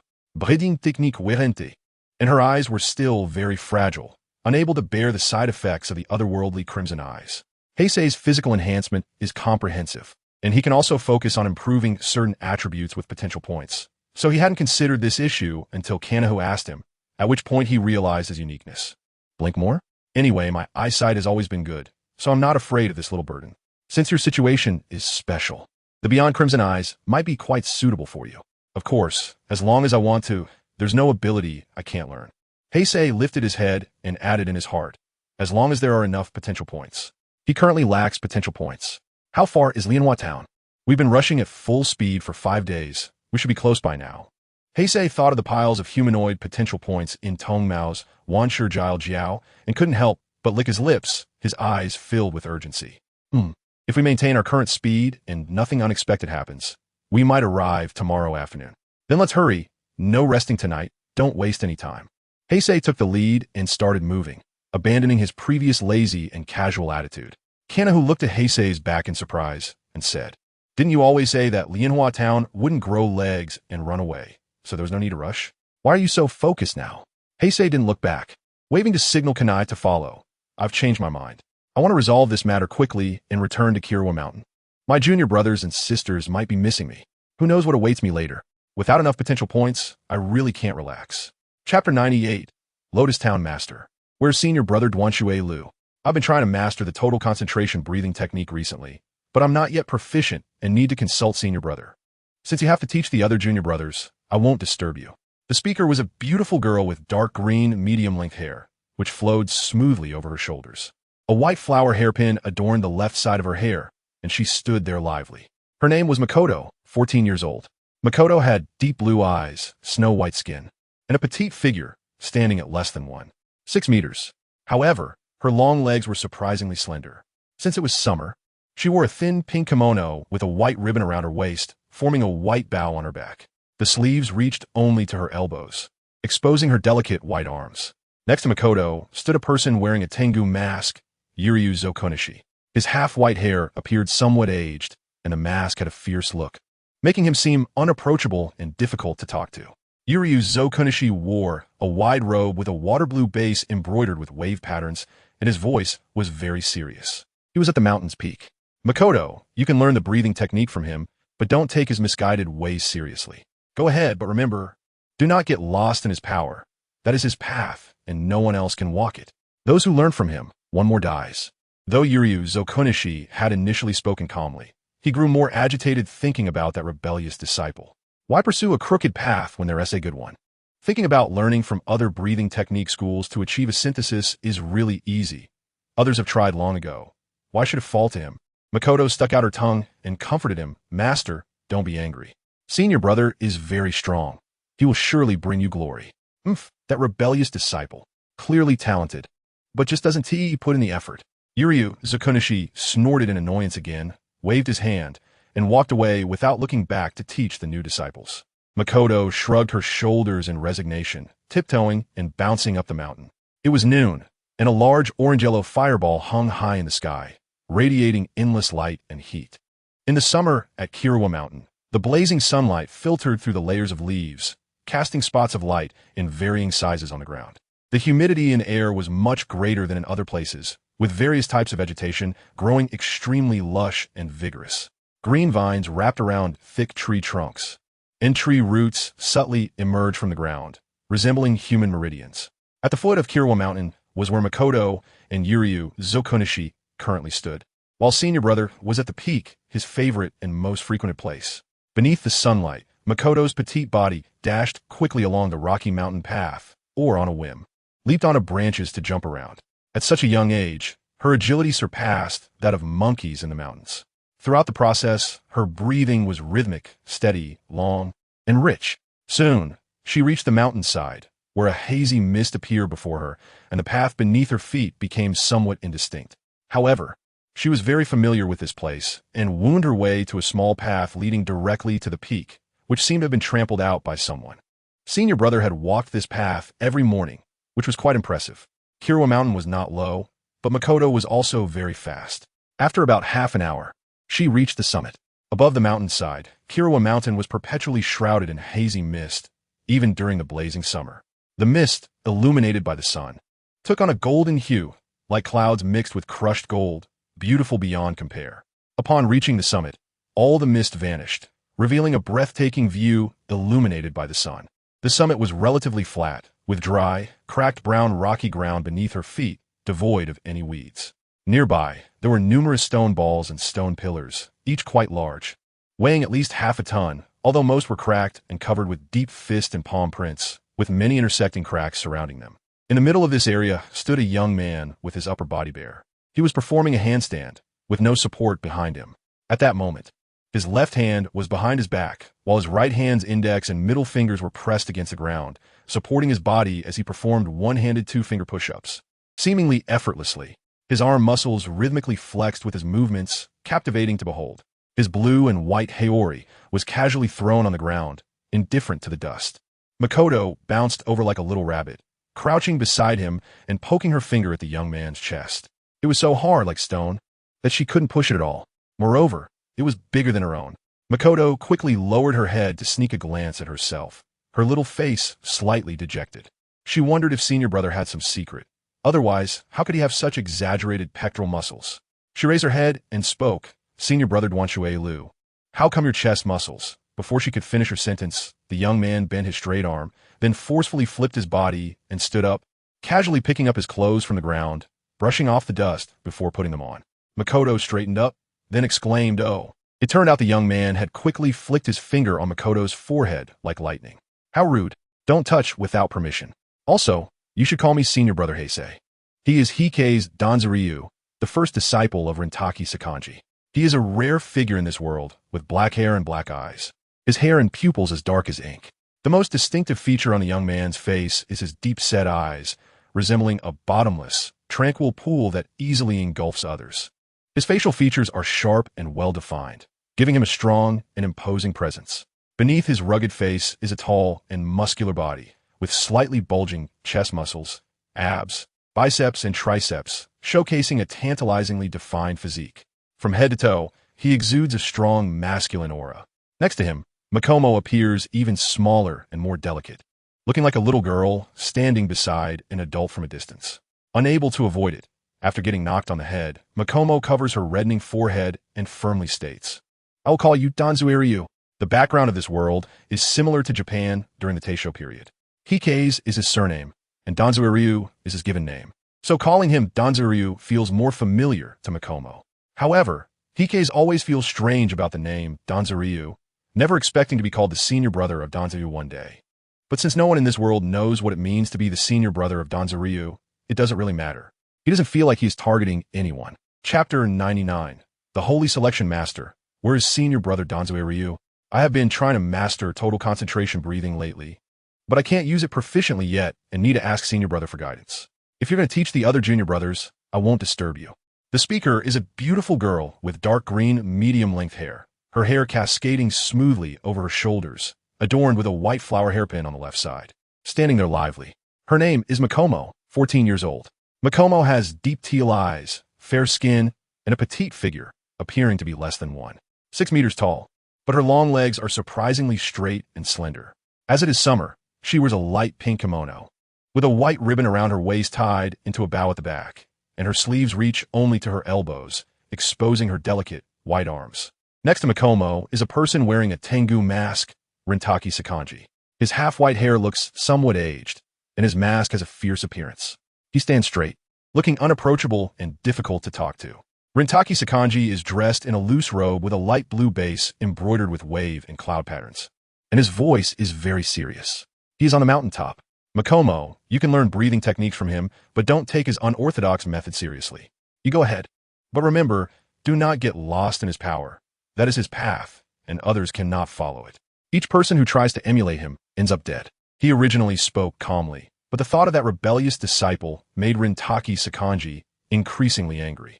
Why pursue unorthodox paths instead of sticking to a good one? Learning from other breathing style schools to achieve integration is really easy. Many have tried before. Would it even come to him? Makomo stuck out her tongue and comforted him. Master, don't be angry. Senior brother is very strong and will definitely bring you glory. That rebellious disciple. Clearly talented, yet not putting in the effort. Rintaki Sakanji let out another annoyed snort, waved his hand, and walked away without looking back, going to teach the newly initiated disciples. With her hands up in a gesture of helplessness, Makomo tiptoed and began to bounce up the mountain. It was noon. The enormous orange-yellow sun hung high in the sky, radiating endless light and heat. In the summer at the narrow mist mountain, the scorching sunlight filters through layers of leaves, casting patches of light of varying sizes on the ground. The humidity in the air is significantly higher than in other places, with various types of vegetation growing extremely lush and vigorous.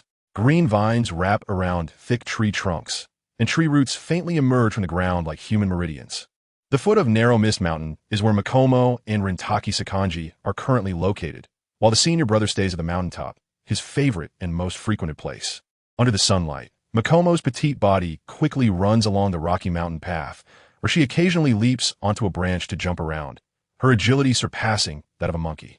Throughout the process, her breathing is rhythmic, steady, long, and robust. Soon, she reaches the mountainside, where a hazy mist appears before her, and the path beneath her feet becomes somewhat indistinct.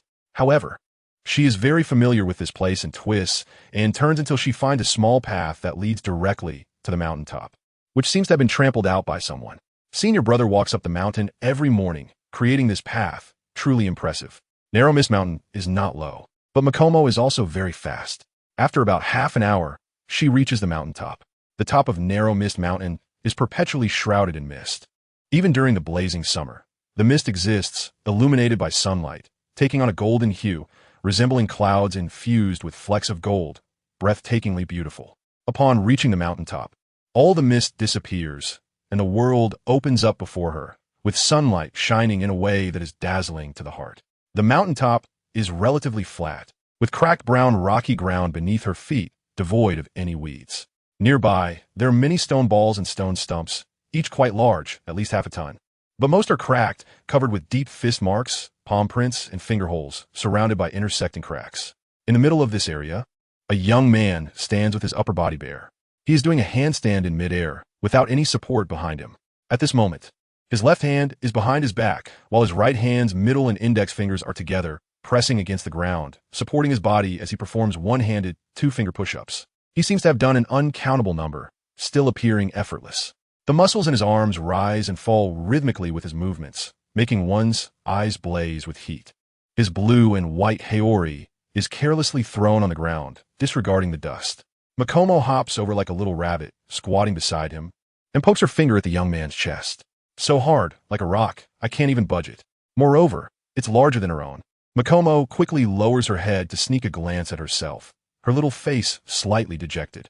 She wonders if senior brother has some secret. Otherwise, how could he have such exaggerated pectoral muscles? She raises her head to speak. Senior brother, Danzavu, how come your chest muscles? Before she finishes her sentence, the young man bends his straight arm with lightning speed, then uses strength to flip his body, standing up, casually picking up his clothes from the ground, brushing off the dust, and putting them on. Makomo straightens up, then lets out a surprised eye. It turns out the young man flicked his finger, knocking her forehead quickly like a flash of lightning. Don't be so familiar, and you should call me Hike's senior brother. He is the first disciple of Koizumi Danzo, known for his rare black hair and black eyes in this world. His hair and pupils are as dark as ink. The most distinctive feature of this young man is his deep-set eyes, resembling an unfathomable abyss, easily capable of drowning people within. His facial features are sharp and well-defined, exuding a sense of strength and intimidation. Beneath his rugged face is a tall and muscular body, with pronounced chest muscles, abs, biceps, and triceps that create an enticing muscular definition in both motion and stillness. From head to toe, he radiates a strong masculine aura. Compared to him, Machino appears even smaller and more delicate, resembling a little girl standing beside an adult when viewed from a distance. Unable to avoid it after being tapped on the head, Machino covers her reddened forehead and insists, "I will call you Danzu." The setting of this world is similar to Japan during the Taisho era. Koizumi is his surname, and Danzu is his given name, making it feel more intimate for Machino to call him Danzu. However, Koizumi has always found it strange to be referred to as Danzu, never expecting that one day he would be called the senior brother of Danzu. But since no one in this world knows what being the senior brother of Danzu means, it doesn't matter to him. He doesn't feel like he is targeting anyone. Chapter 100. 7 in a week, the Demon Slayer Corps swordsman can persist in hunting demons even in harsh combat conditions, unafraid of pain and death. Their unwavering will is evident, and this resolve largely stems from a deep-rooted hatred towards demons. Most swordsmen of the Demon Slayer Corps are survivors of demon attacks. This type of swordsman is driven by hatred, their loathing for demons surpassing their natural fear of death. Additionally, there is another category of swordsmen, like the Flame Hashira from demon-slaying families, and those like Koizumi, who were raised by mentors from a young age. They initially have no hatred towards demons, but as they grow older and witness their familiar teammates die at the hands of demons, hatred gradually develops. Ultimately, the steadfast will of the Demon Slayer Corps swordsman is mostly derived from hatred, with only a very few driven by altruistic desires. Kanawa Butterfly is one of those rare individuals. Her parents were killed by demons, and she and her sister narrowly escaped. However, Kanawa, due to her nature, let go of hatred and chose to forgive demons. In her view, demons attacking humans are merely driven by instinct. If this instinct can be restrained, humans and demons might coexist harmoniously. When dealing with demons, Kanawa has her own set of standards for judgment. However, she has never thought about matters concerning humans. Her long-held belief is that the Nichiren blades of the swordsman exist solely to slay demons and must never be wielded against her own kind, which is why she cannot comprehend Koizumi's reasoning for annihilating the Heisei family. But now, upon hearing Koizumi's question, Kanawa finds herself in a dilemma. To stop it, she would have to kill human believers. If she doesn't stop it, more human believers will sacrifice themselves due to this alternative faith. No matter how rich her experience in dealing with demons is, she has never encountered such a scenario. Seeing that Kanawa is unable to speak, Koizumi urges, "Think about it. Kanawa, really think about it. There are humans, but on one side, there are a few, and on the other side, there are many.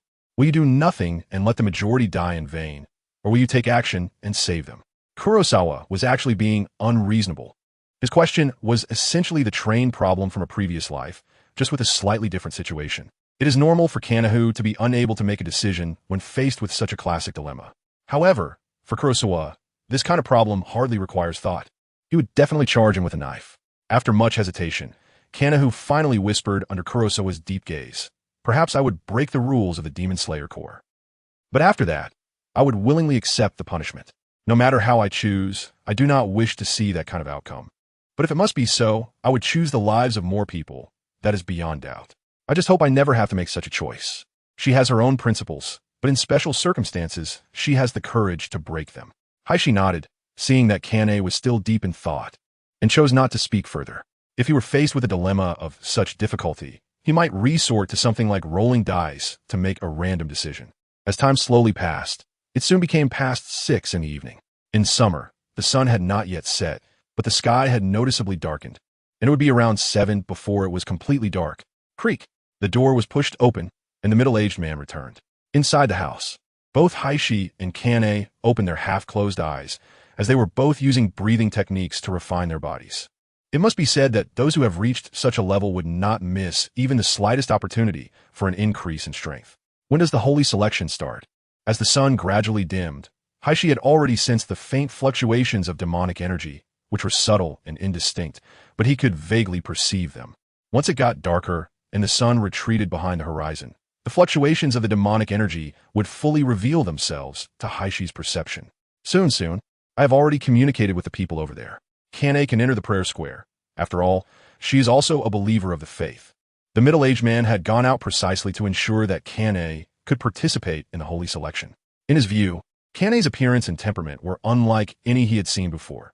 The women who had been chosen in past elections had never stood out like her, and she was very likely to be selected.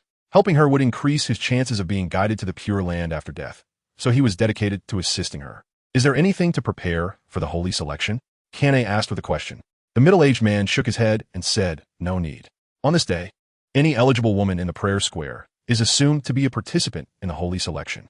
Our Lianhua town has far fewer women than men, with about 5,000 women, and roughly half of them are of suitable age. The leader will select 7 to become saintesses, and once these saintesses enter the divine realm, a new round of holy selection will begin at the same time next week. Lianhua town has a considerable population, nearly 30,000, far exceeding the typical mountain town. However, among these 30,000 people, there are only over 5,000 women, and with only 7 chosen each week, it is evident that Doma will consume 1 each day, leading to an increasingly disproportionate number of men and women over time. Kurosawa looked at the middle-aged man and said, so you're saying that men cannot enter the prayer square? The middle-aged man nodded. Usually, they can go in, but tonight only women are allowed. We could just observe from the outside. Every time the Lord performs the sacred selection, it feels like a miracle. Once you see it, you'll understand. Heisei smiled faintly. Miracle? That's really something to look forward to. He was curious to see how Tong Mo would demonstrate the miracle, but no matter what, it would definitely be some sort of trickery with blood demon techniques. Suppressing his own aura fluctuations, he knew that with Tong Mo's abilities, he wouldn't be able to detect him. No matter how strong he was, he didn't understand fighting spirit. However, he still needed to wait for Kanai to make the first move. He would look for an opportunity to strike Tong Mo hard from the shadows. Once Kanai activated her crimson eyes of the other shore, she definitely wouldn't be taken out instantly and would have the capability to engage Tong Mo for a while. Let's go now, as there are many people, and it will take some time to enter the prayer square in order, the middle-aged man said as he stepped outside, signaling Heisei and Kanai to follow. At this moment, the streets of Lotus Town were already filled with many people, both men and women, all heading in a certain direction, with excitement on the men's faces and anticipation on the women's. Once on the street, the middle-aged man pointed in the direction of the crowd. The prayer square is located in the center of our Lotus Town, just over there. After that, the 3 of them mixed in with the crowd and headed towards the prayer square together. Heisei walked beside Kanai, a fleeting look of seriousness flashing in his eyes. Until now, everything had gone smoothly, but the unease in Heisei's heart began to grow stronger, as his intuition from sensing fighting spirit warned him that something bad was about to happen. Chapter 101. Encountering the swordsman, what could it be? Is it because I underestimated Doma's strength? Is engaging with him just a path to self-destruction? Heisei walked while silently pondering. Soon, he ruled out this possibility because he knew that Doma's abilities were primarily based on blood demon arts. Among the upper moons, the one with the most outstanding physical prowess was the 3rd upper moon, Akaza. If he encountered Akaza, Heisei would definitely not engage him in battle. Akaza, like him, mastered fighting energy, and all of his skills were derived from it, making him extremely strong physically. His control over fighting energy was much higher than Heisei's. Faced with such an enemy, Heisei had no confidence in escaping from Akaza's fighting energy lock, and suppressing the fluctuations of fighting energy without being detected required a certain distance.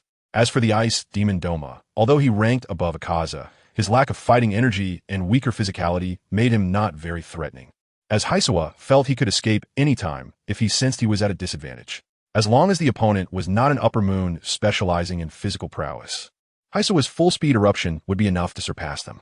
It might be because fighting him would result in serious injuries. After all, my overall strength is not a match for Doma.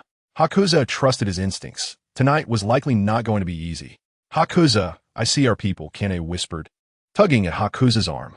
She pointed ahead, where a slender man with a steady breathing pattern and a Nicaran blade hung at his waist was faintly visible beneath his outer clothing, which hinted at the Black Demon Slayer Corps uniform underneath. There were also Demon Slayer swordsmen in Hanawa Town. He might be nearby on a mission and came to investigate the unusual happenings in Hanawa Town on his own. Kane looked at the swordsman and quickened her pace to approach him. A middle-aged man accompanying her saw Kane's movement and wanted to follow, but Hakuza held him back, saying, she ran into a friend. She'll be back after saying a few words. In less than a minute, as Kane got closer, the swordsman suddenly turned his head, his senses sharp enough to notice her approach. Who are you? Upon seeing Kane's attire, the swordsman's cautious expression faded, replaced by one of respect. The golden buttons at Kane's collar and cuffs, representing her status as a Hashira, were very conspicuous to the swordsman, who recognized her as a Hashira of the Demon Slayer Corps. I am Butterfly Kane, the flower Hashira, she said softly. I am here on a mission and did not expect to encounter other swordsmen. What do you plan to do? The swordsman, in his 20s, had an ordinary appearance, the kind that would blend into a crowd.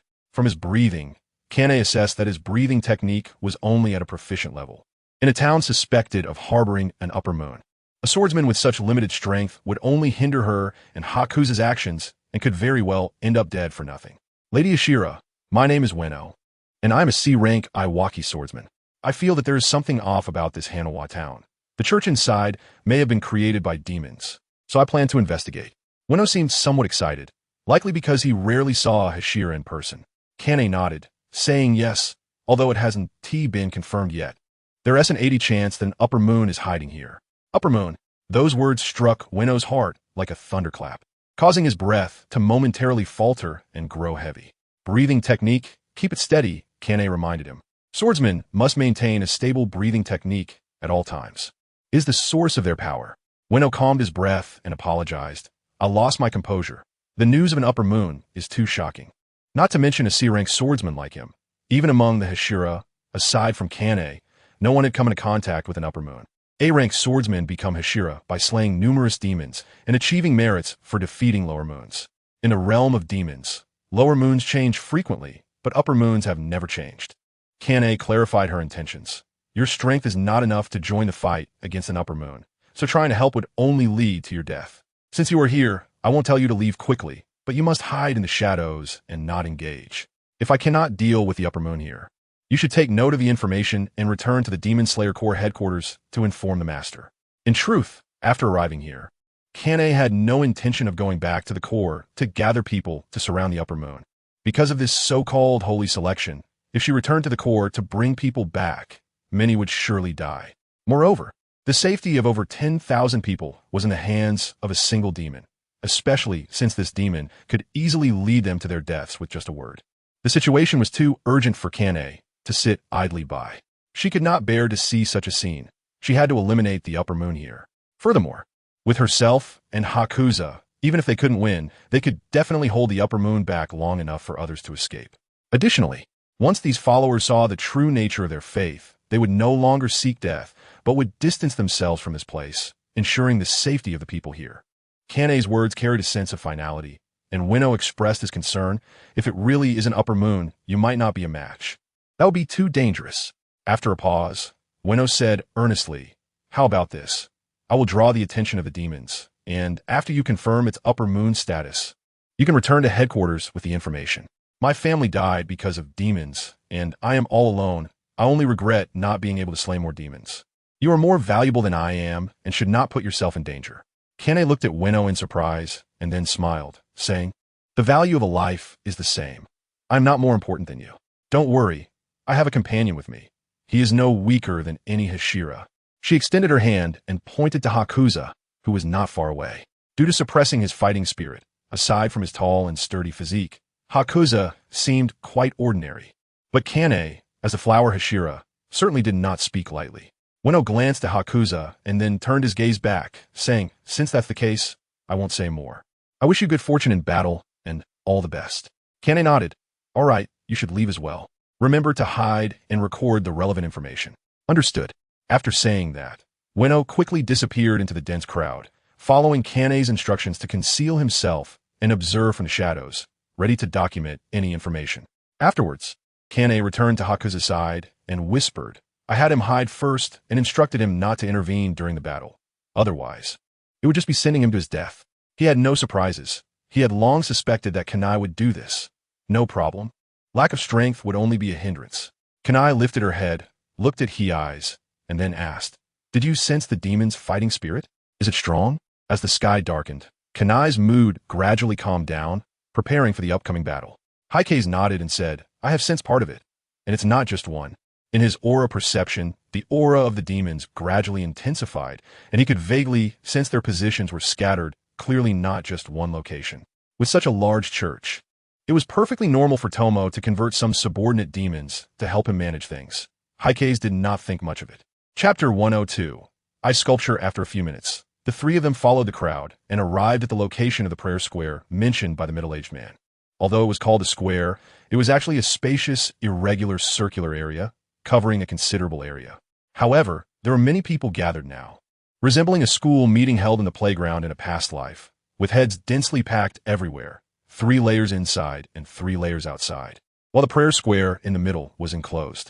Flesh and blood are weak, faith in the divine church. Jump out of the sea of suffering, escape the cycle of reincarnation, and enjoy eternal bliss. The low murmurs of the believers blended into a fervent atmosphere, and the excitement on their faces grew more intense. Among the dense crowd, most of the people on both sides were male, with only a few women who were not of appropriate age to participate in the holy selection. A 2-meter-wide path was left in the middle, and one by one, the women moved forward along this path, entering the prayer square.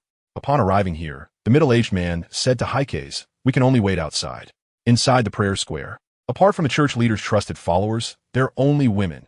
No one else can enter now. Unfortunately, there are too many people, and we can't move. If we could get a closer look, we might witness the leader's miracles. Heisei nodded and said to Kane, "You go ahead. I'll be watching you from the shadows." "Don't worry." Kane lightly nodded her head and then walked into the group of women, heading towards the inner part of the prayer square. At this moment, the middle-aged man spoke to Heisei. "What is your relationship with her? Are you a couple or siblings? I see a high probability of her passing the sacred selection, and perhaps you could leverage this relationship to ascend to the divine realm." Having understood the situation here, and with Kane entering the prayer square, the middle-aged man was no longer of any use to Heisei. Heisei cast a faint glance at the middle-aged man, too lazy to speak, and pushed through the crowd to move forward. The middle-aged man was puzzled, not understanding why Heisei had suddenly become so cold. He had been quite easy to talk to before. He also wanted to keep up with Heisei's pace, but due to the crowded scene, the path that Heisei had pushed open quickly closed up, leaving the middle-aged man helplessly standing in place. Heisei's height, close to 9 meters, is a rare sight among everyone, and coupled with his excellent eyesight, he can see the scene ahead aside from the densely packed heads. A massive humanoid sculpture first caught Heisei's eye, towering 3 stories high, imposing in presence. Surprisingly, the sculpture is not made of stone or iron, but of ice. The sculpture depicts a man's form, with his eyes slightly closed and his head raised, wearing a compassionate expression as if he is praying for the suffering people of the world. Surrounding the humanoid sculpture is a misty chill, creating a dreamlike and enchanting atmosphere. Is this the sculpture of Doma? Due to the angle, Heisei finds it difficult to see the specific features, but the icy sculpture is clearly a masterpiece of blood demon art. Just this enormous ice sculpture alone qualifies as a miracle. It would be one thing in winter, but now it's the hot summer, and having such an ice sculpture here can easily awe people's hearts. The ability to maintain such an ice sculpture, Doma's blood demon art, is truly remarkable. From the expressions of the surrounding worshippers, it's clear they show no signs of surprise, indicating that they have become accustomed to this ice sculpture, which likely has always existed in the prayer square. Ordinary demons would not have the energy to maintain such a towering, massive ice sculpture. Only an upper moon demon could accomplish such a feat in Kurosawa's eyes. There was a more serious expression. He wanted to move to the front, which would allow him to observe the situation more easily. The crowd was dense, and Kurosawa pushed his way forward without any courtesy. His strength was immense, like a rock advancing against the current, forcing the water flow created by the crowd to part to the sides. Some people who were pushed aside by Kurosawa shot him dissatisfied glares. But upon seeing his unfriendly expression that seemed to say stay away and his muscular physique, they quickly averted their gaze and fell silent. Kurosawa maintained the same pace as Kanai, slowly approaching the prayer square. Hirazawa doesn't like crowded environments, and now, surrounded by such a throng of people, with occasional physical contact and the noise of praise for the doctrine of eternal bliss ringing in his ears, he feels an inexplicable irritation. Looking around, in this fervent crowd of believers, he wishes he could transform them all into potential energy. It would become his strength, allowing him to indirectly escape the suffering of the human world. Over 20,000 people, the potential energy derived from this flesh and blood could push me to the peak. Ever since he first learned that ordinary people could also provide significant potential energy, such thoughts have frequently sprouted in Hirazawa's mind, but he has always managed to suppress them. Kurosawa is not a soft-hearted person, but he has not seriously considered the slaughter of innocent people just yet. However, he has some thoughts about those cultists who believe that death can bring new life. The followers who abandoned their previous lives to enter Lianhua Town have reached a profound level of faith, and Kurosawa is more than willing to help them find liberation. As over 2,000 women move in succession within the prayer square, Kane's movement among the crowd is not fast. It takes her about 10 minutes to enter the prayer square. Behind her, there are still some people, and it will take them another 10 minutes or so to all enter, at which point the holy selection is likely to truly begin. Meanwhile, Kurosawa has also arrived at the forefront of the onlooking crowd. There are no barriers around the perimeter of the prayer square, just a boundary line drawn on the ground, and those who are not participating in the holy selection consciously stay outside of it. At the forefront, the view is very open, and Kurosawa's eyes are filled with beautiful women. The Eternal Bliss cult seems to have a standard for recruitment. Men come in all shapes and sizes, regardless of being handsome or ugly, old or young. But for women, the cult prefers youthful and moderately attractive ones. Among the women filling Kurosawa's view, none are particularly unattractive. Considering that Tomu will select the 7 most outstanding individuals from over 2,000, Kurosawa can't help but raise an eyebrow. Tomu is quite picky. Ordinary demons are lucky to have food at all, while also bearing the risk of being hunted by demon slayers. Yet Tomu has a reserve of over 10,000 food supplies, and these supplies must compete for qualification to enter his mouth. Demons are just as infuriating as other demons. Looking up, the sky is getting darker. It is now 7 in the evening, and even the long days of summer, dusk is officially setting in, and the night is coming faster as time goes on. With the current sky, the suppression of the demon's fighting spirit by sunlight should have dissipated. So Kurosawa plans to carefully sense it using his fighting spirit. Chapter 103. Danger is seen. The fighting spirit perception should fully detect the demon's fighting spirit now. Opening the fighting spirit domain consumes energy, and during the daytime, the demon's fighting spirit fluctuations are also dissipated, so Kurosawa won't keep it open all the time. He only checks occasionally, especially not in such a densely populated area. The timing is right now, and Kurosawa slightly closes his eyes, with invisible waves sweeping across the entire area.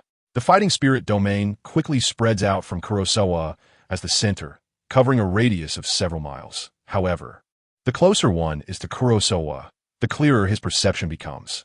The optimal range for fighting spirit perception is within a 3-meter radius around him, allowing for precise predictions of the trajectory of events. Within 100 meters, he can sense the specific fighting spirit attributes, and beyond 500 meters, it becomes increasingly vague, disappearing entirely beyond several kilometers. At this moment, the fighting spirit attributes belonging to demons within Kurosawa's domain have become clear. What makes Kurosawa uneasy is that the fighting spirit fluctuations have already risen to the level of the lower crescent, and at this time, since it is not yet completely dark, the demon's fighting spirit fluctuations should still be under suppression. He concentrates and carefully senses those fighting spirits. Before long, Kurosawa suddenly opens his eyes, his expression extremely serious. The fighting spirit corresponding to the lower crescent is concentrated together, and there is not just one, but 3 fighting spirit fluctuations that have reached the lower crescent level. The lower crescent fighting spirit is located somewhere in Lianhua Town, less than 1,000 meters from Kurosawa. At this position, the fighting spirit perception is not as precise, but due to the intensity of the fluctuations, he still detects them. Moreover, as time passes, these 3 fighting spirits are gradually strengthening, and soon, one of the fighting spirits reaches the upper crescent level. Just then, the sky has completely darkened, the sun disappearing behind the night veil. Among those 3 fighting spirits, 2 of the fluctuations are already old acquaintances, having just faced off against them not long ago. Daki and Jotaro. Heisei's brows furrowed slowly, and a serious look appeared on his face. He didn't expect to encounter these 2 again in Doma's territory. Moreover, the fighting spirit around them was more concentrated and evident. Needless to say, it had to be Doma. Suddenly, Heisei understood the sense of crisis he felt when he first arrived at Lotus Town. If it were just Doma alone, he and Kanahui could handle him without any unexpected situations. But now, Daki and Jotaro had also appeared in Lotus Town. The situation was completely different. With 3 upper moons present, even if Daki did not possess the true strength of an upper moon, she was still far stronger than ordinary lower moons. Coupled with Doma's subordinate demons, Heisei was genuinely worried that he and Kanahui might encounter a setback here. Daki and Jotaro, I should have thought of them sooner. They were both demons transformed by Doma, and after losing their usual place, it was very likely that they would return to stay by Doma's side, saying he should have thought of it. But unless he truly arrived here, Heisei could not have imagined that these two would also appear in Doma's territory. Meanwhile, not far from the prayer square in Lotus Town, in a luxurious and massive mansion, Doma lazily leaned on a bed, with Daki and Jotaro sitting obediently in front of him. Their demon nature was capricious, but they had always respected Doma because it was Doma who granted them blood during their moments of despair and helped them become Upper Moon step by step. Of course, this was also inseparable from their own excellent talent, but without Doma's help, the process of becoming Upper Moons would not have been so simple. The holy selection is about to begin. Daki, you like beautiful women, feel free to choose some. Just speak up about whoever catches your eye. Jotaro, you too. No need to be polite with me. Doma had a very unique appearance, handsome with a pale face, possessing a hair color as pure and innocent as white oak. And his eyes were actually multicolored, containing a childlike innocence.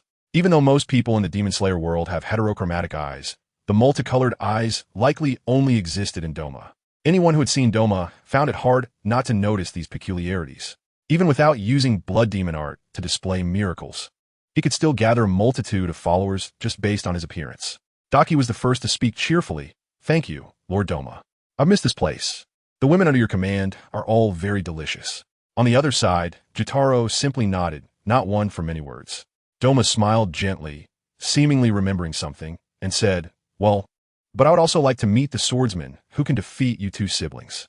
His smile was very gentle, which should be quite approachable, but for some reason, it made people instinctively feel it was very strange and stiff. Daki had already gotten used to Doma's smile and said fiercely, that woman is different from the Hashira I killed before. Her strength is very strong, and she seems to have mastered the ultimate secret of the breathing techniques. The ultimate secret of the breathing techniques. Doma's eyes brightened. Under the orders of the Red Moon, Doma had been researching how to counter the breathing techniques, and he had made some progress. But due to the limitations of ordinary swordsmen, the effect was limited. If a Hashira who mastered the ultimate secret could be studied, perhaps he could come up with more ways to counter the breathing techniques.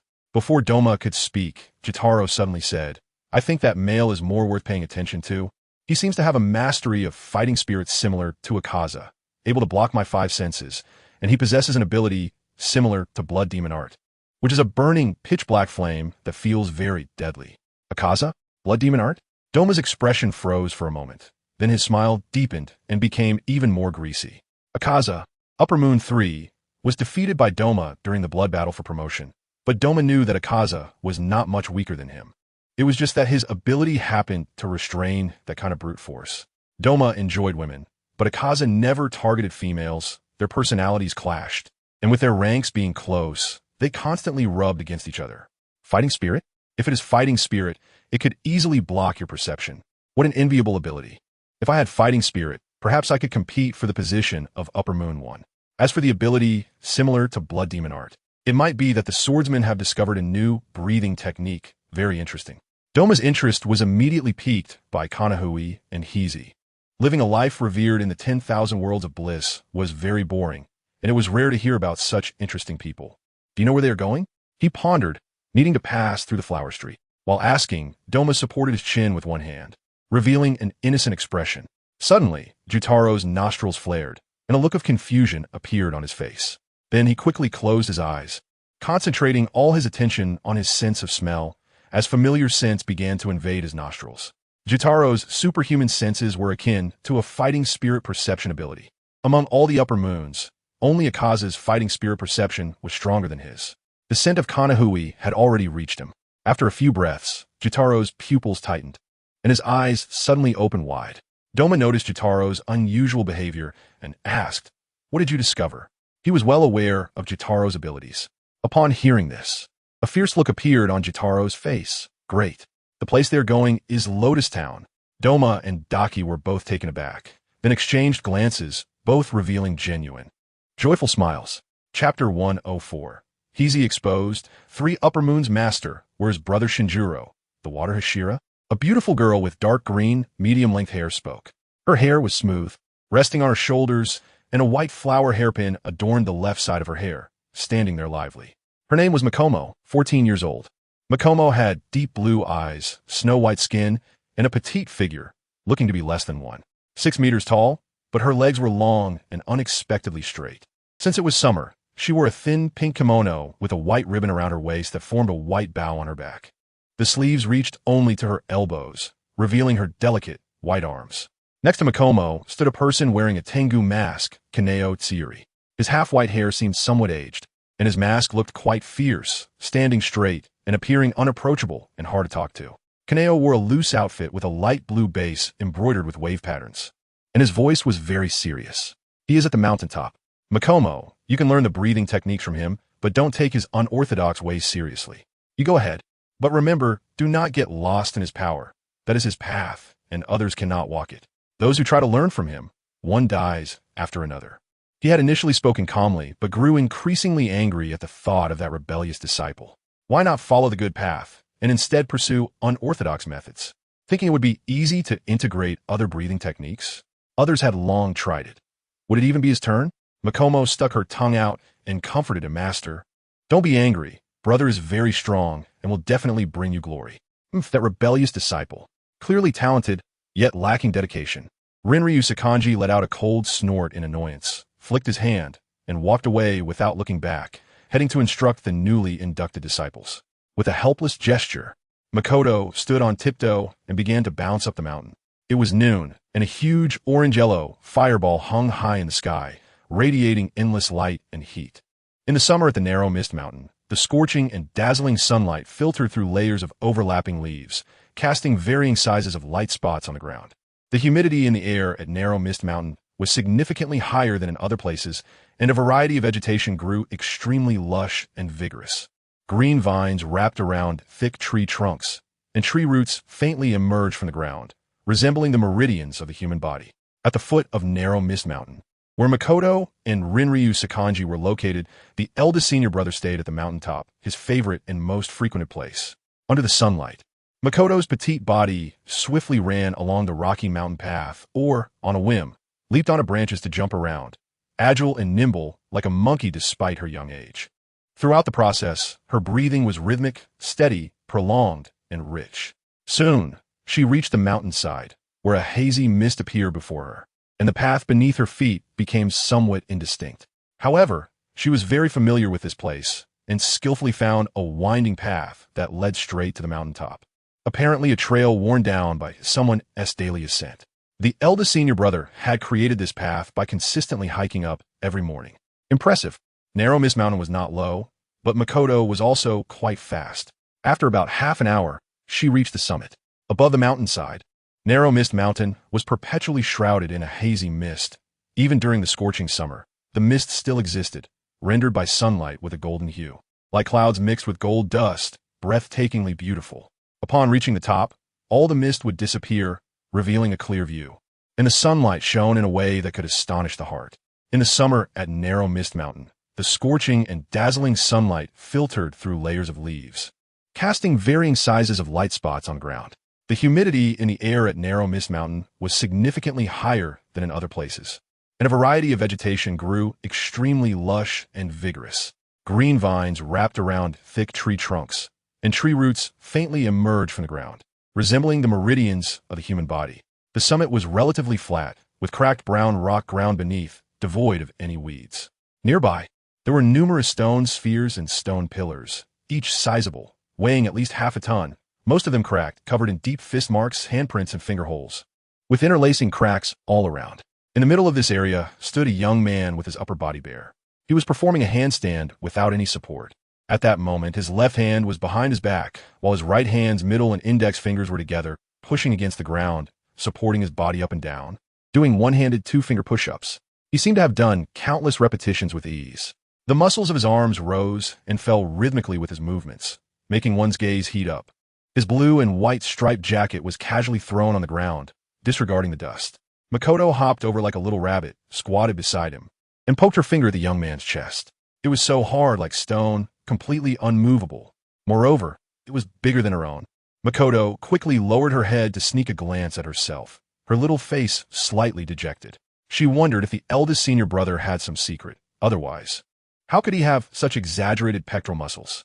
She raised her head to speak, Senior brother Dwan, how come your chest muscles?" Before she could finish, the young man bent his straight arm. Then with force, he agilely flipped his body upright, casually picked up his clothes from the ground, brushed off the dust, and put them on. Makoto also straightened up, then exclaimed. It turned out that the young man had swiftly tapped her forehead with his finger like lightning. "Don't be so familiar, and don't touch randomly, and call me senior brother Kurosawa. He is Heisei Dwan Lu, the first disciple of Rin Takuzakinji. He's one of the few people in this world with black hair and black eyes, his hair and pupils as dark as ink. The most distinctive feature of this young man is his deep-set eyes, resembling a bottomless dark pool, easily engulfing those who gaze into them. His facial features are sharply defined, looking strong and imposing, exuding a significant sense of intimidation. Beneath his rugged face is a tall and sturdy physique. His chest muscles, abdominal muscles, biceps, and triceps are all slightly bulging, showcasing a desirable, well-defined musculature. From head to toe, he is infused with a robust masculine aura. Next to him, Jingu appears even smaller and more delicate, resembling a little girl standing beside an adult when viewed from a distance. Unable to avoid it, after being tapped on the head, Jingu covered her reddened forehead and firmly declared, "I will call you Dwan Lu." In this world, the background is similar to Japan during the Taisho era. Heisei is the surname and Dwan Lu is the given name. So calling him Dwan Lu feels more familiar to Jingu. However, Heisei always feels strange about the name Dwan Lu and never expected to be called Master Brother Dwan Lu one day. But since no one in this world knows what Master Brother Dwan Lu means, it doesn't matter. He doesn't think he is targeting anyone. Chapter 105, Sun Violence. Capture the fallen princess master. Where is Master Brother Dwan Lu?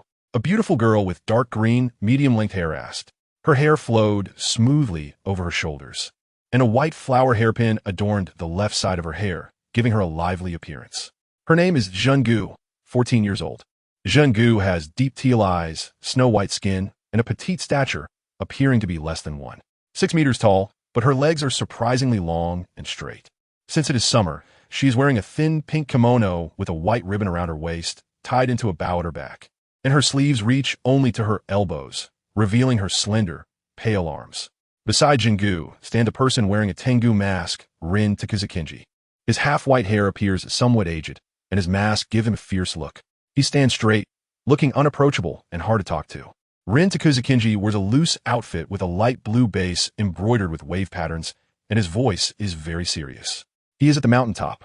Jingu, you can learn the breathing technique from him, but don't take his crooked ways seriously. Go ahead, but remember, do not get lost in his power. That is his path, and others cannot follow it. Those who try to learn from him end up dead. He was initially calm while speaking, but upon thinking of that rebellious disciple, Rin Takuzakinji grew increasingly angry. Why not follow a good path, but instead learn crooked ways? Does he think he can integrate different breathing styles easily? Others have tried. Will he be any different? Jingu stuck out her tongue and comforted him, Master. Don't be angry. Master Brother is very strong. He will surely bring you glory. That rebellious disciple. Clearly talented, yet he doesn't put in the effort. Rin Takuzakinji snorted in annoyance, waved his hand, and walked away without looking back to teach the new disciples. With a helpless gesture, Jingu tiptoed and began to bounce up the mountain. It was noon, with a massive orange-yellow sun hanging high in the sky, radiating endless light and heat. In the summer, the Shuer mountain is filled with dense vegetation, with the scorching sunlight filtering through layers of leaves, casting various sized patches of light on the ground. The air humidity in Shuer mountain is significantly higher than in other places, with all sorts of plants growing vigorously. Green vines wrap around thick tree trunks, and tree roots subtly peek out from the ground, resembling human meridians.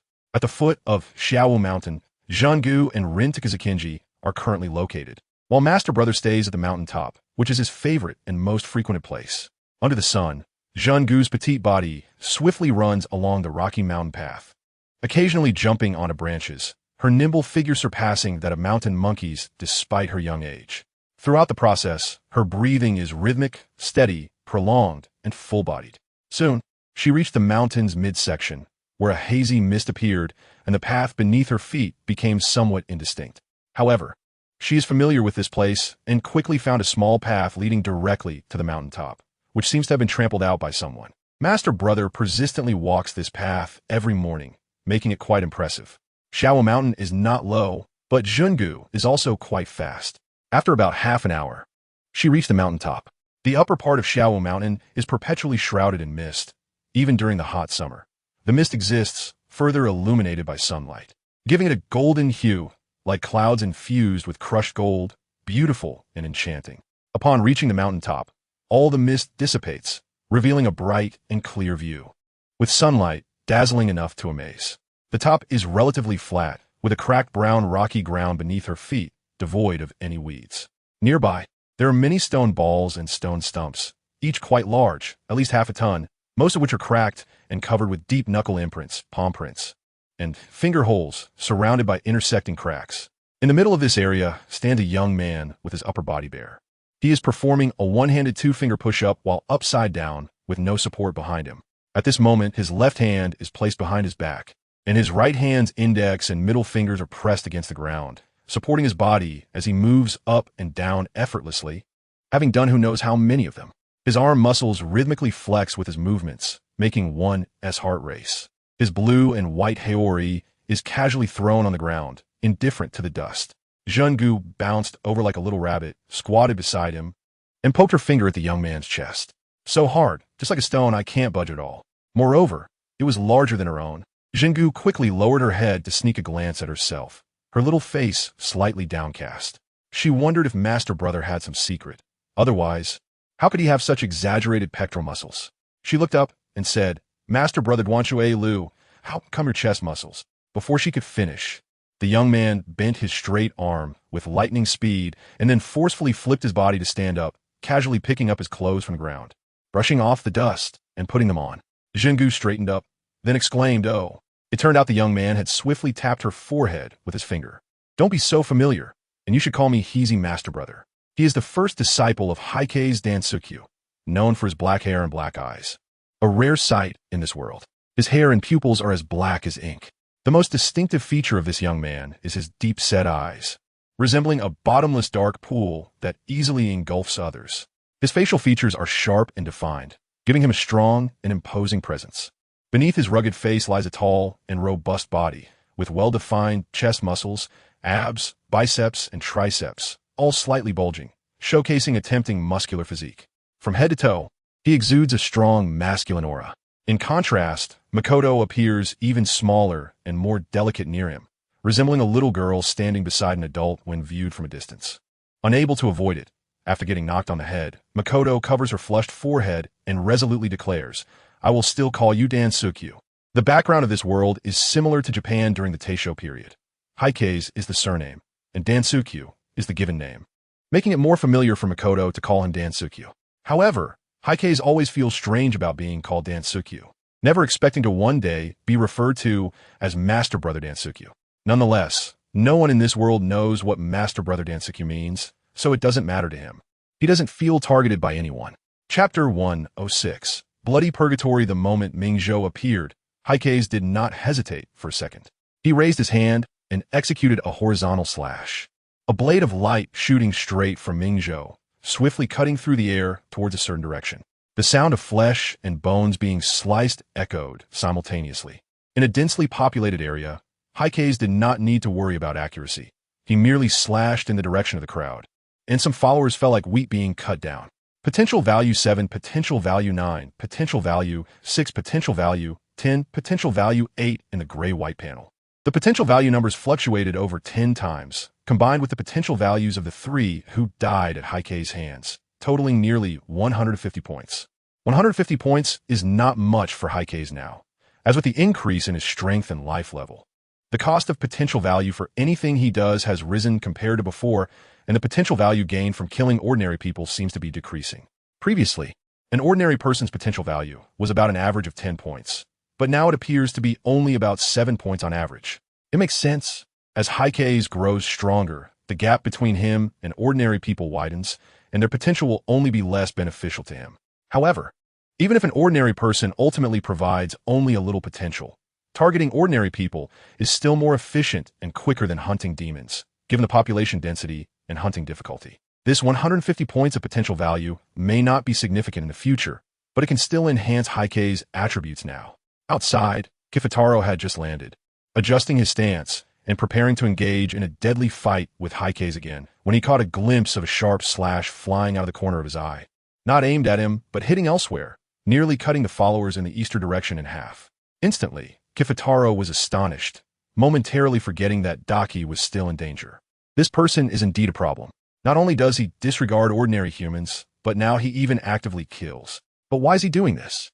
Wasting power on ordinary people? Kifutaro's mind raced as he pondered the reason behind Heisei's actions. Suddenly, he noticed that the scent of the wounds on Heisei's had vanished, and he was surprised to sense that the injuries he had inflicted on Heisei's seemed to have healed, and the blood poison on his bone scythe had also disappeared. How'd he do that? Right, Daki is still in his hands. Coming back to his senses, Kifutaro was anxious about Daki's safety. He swung the bone scythe, sending blood-red flying blades towards the swirling dust, slicing through the air with a piercing sound.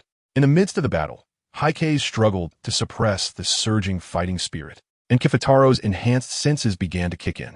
He couldn't see Heisei's, but he could determine his location through other senses, launching fierce attacks aimed directly at Heisei's vital points. On the other side, Heisei touched his ribs, feeling a tingling comfort. The injuries had completely vanished. He had used all the potential value he had just obtained to enhance his basic strength slightly, and the wounds had healed along with the changes in his physique. Strength 12, Speed 11, Constitution 13, Intelligence 5. These are the current attributes of Heisei in his regular state. His continuous breathing technique has allowed his physical attributes to increase slightly even after awakening the markings. When the markings are fully unleashed, except for intelligence, the other attributes increase by 3 points, while the increase in intelligence is weaker, around 1 point, enhancing his logical thinking and so on. Strength 15, Speed 14, Constitution 16, Intelligence 7. With full concentration, a short burst adds 4 points, and the Akatsuki Red Eye adds 1 point.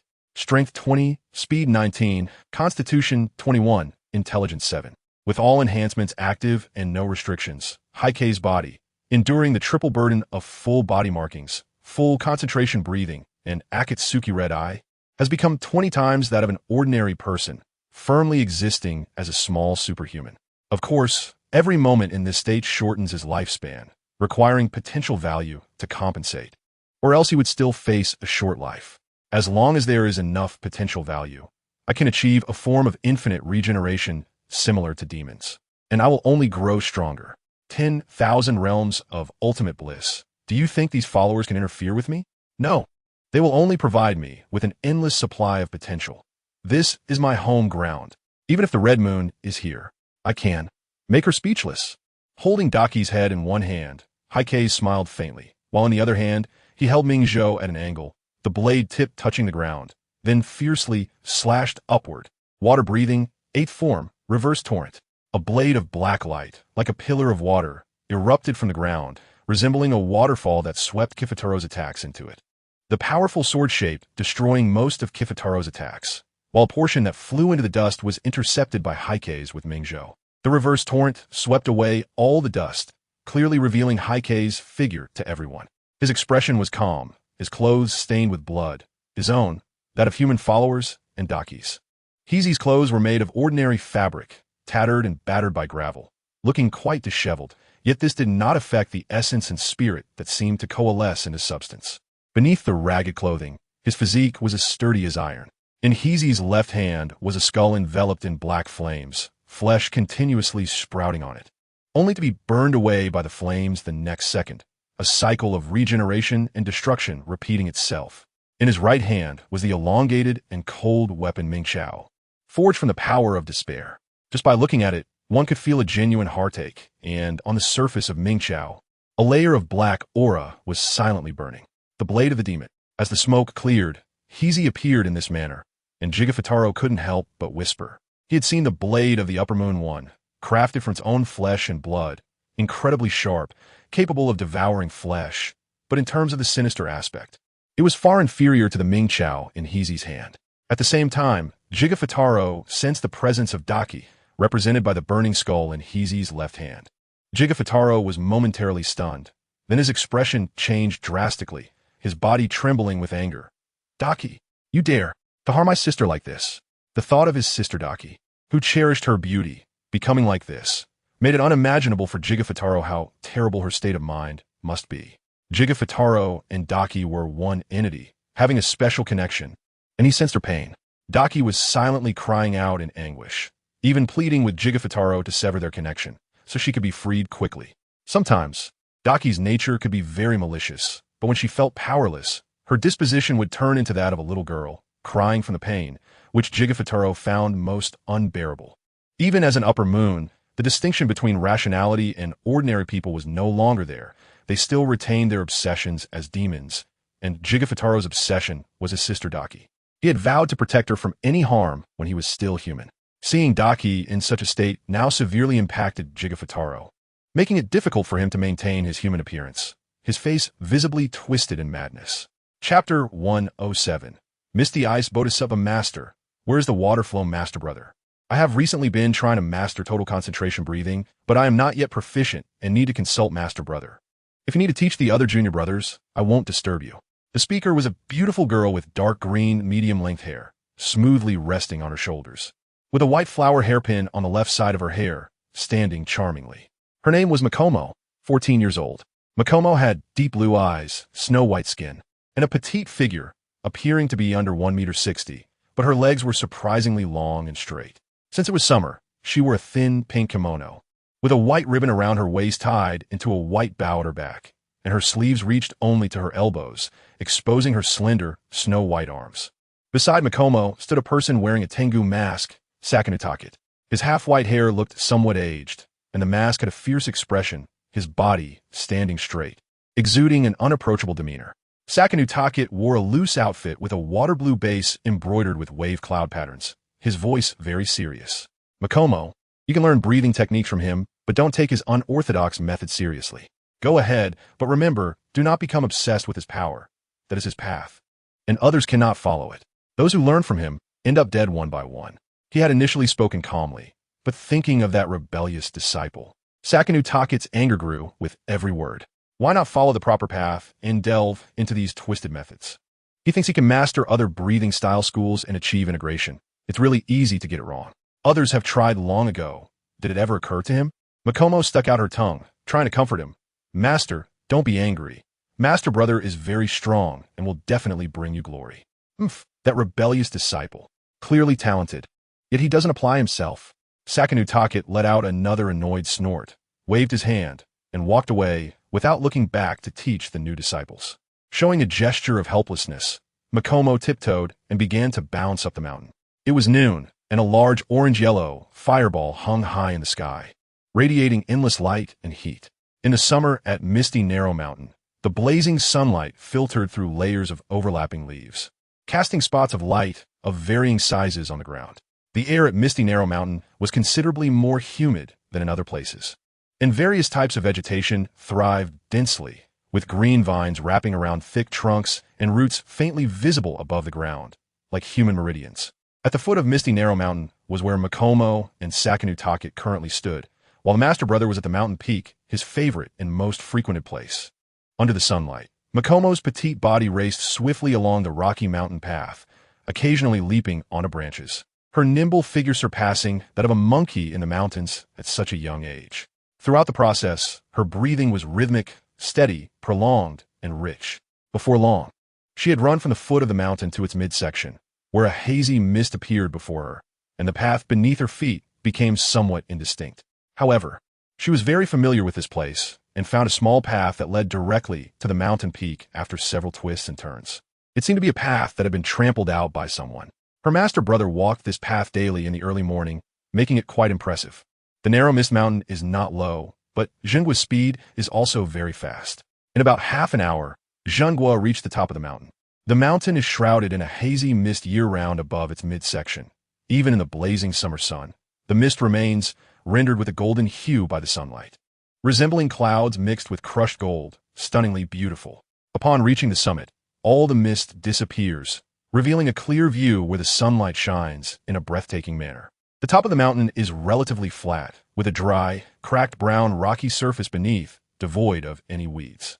Nearby, there are numerous stone spheres and stone stumps, each quite large, at least weighing half a ton, most of which are cracked with deep fist marks, palm prints, and finger holes, surrounded by intersecting fissures. In the middle of this area stand a young man, bare-chested. He is performing a handstand without any support behind him. At this moment, his left hand is resting behind his back, while his right hand's middle and index fingers are pressed against the ground, supporting his body as he does one-handed two-finger push-ups. He seems to be doing an impressive number of them effortlessly. The muscles in his arms rise and fall rhythmically with his movements, captivating the eyes. His blue and white feathered coat is carelessly tossed on the ground, indifferent to the dust. Zhengguo hops over like a little rabbit, squatting beside him, and pokes his chest with her finger. It is very hard, like stone, and she can't push it at all. Moreover, it is bigger than her own. Zhengguo quickly glances down at herself, her little face slightly dejected.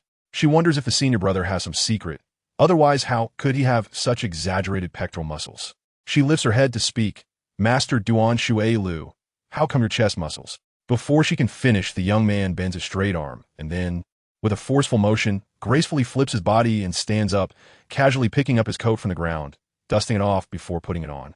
Zhengguo straightens up, and then exclaims, "Oh." It turns out the young man quickly flicked his finger, like lightning, and tapped her on the forehead. "Don't be rude, and you should call me Master," he eyes. He is the first disciple of Heisei's Dansweryu, a rare black-haired, black-eyed individual in this world. His hair and eyes are as dark as ink. The most distinctive feature of this young man's face is his deep-set eyes, resembling a bottomless pool, easily engulfing anyone who gazes into them. His facial features are sharp and defined, exuding an impressive strength that is quite intimidating. Beneath his rugged visage lies a tall and robust physique. His chest muscles, abs, biceps, and triceps are all slightly defined, showcasing an enviable muscularity in both motion and stillness. From head to toe, he is filled with a strong masculine aura. In contrast, the young girl, Machino, appears even smaller and more delicate beside him, resembling a little girl standing next to an adult from a distance. Unable to escape, after getting tapped on the head, Machino covered her reddened forehead and firmly stated, "I will call you Dansweryu." The background of this world is akin to Japan during the Taisho period. Heisei is the surname, and Dansweryu is the given name. So calling him Dansweryu feels more familiar to Machino. However, Heisei always finds it odd to be referred to as Dansweryu, never expecting to be called the senior brother of Dansweryu one day.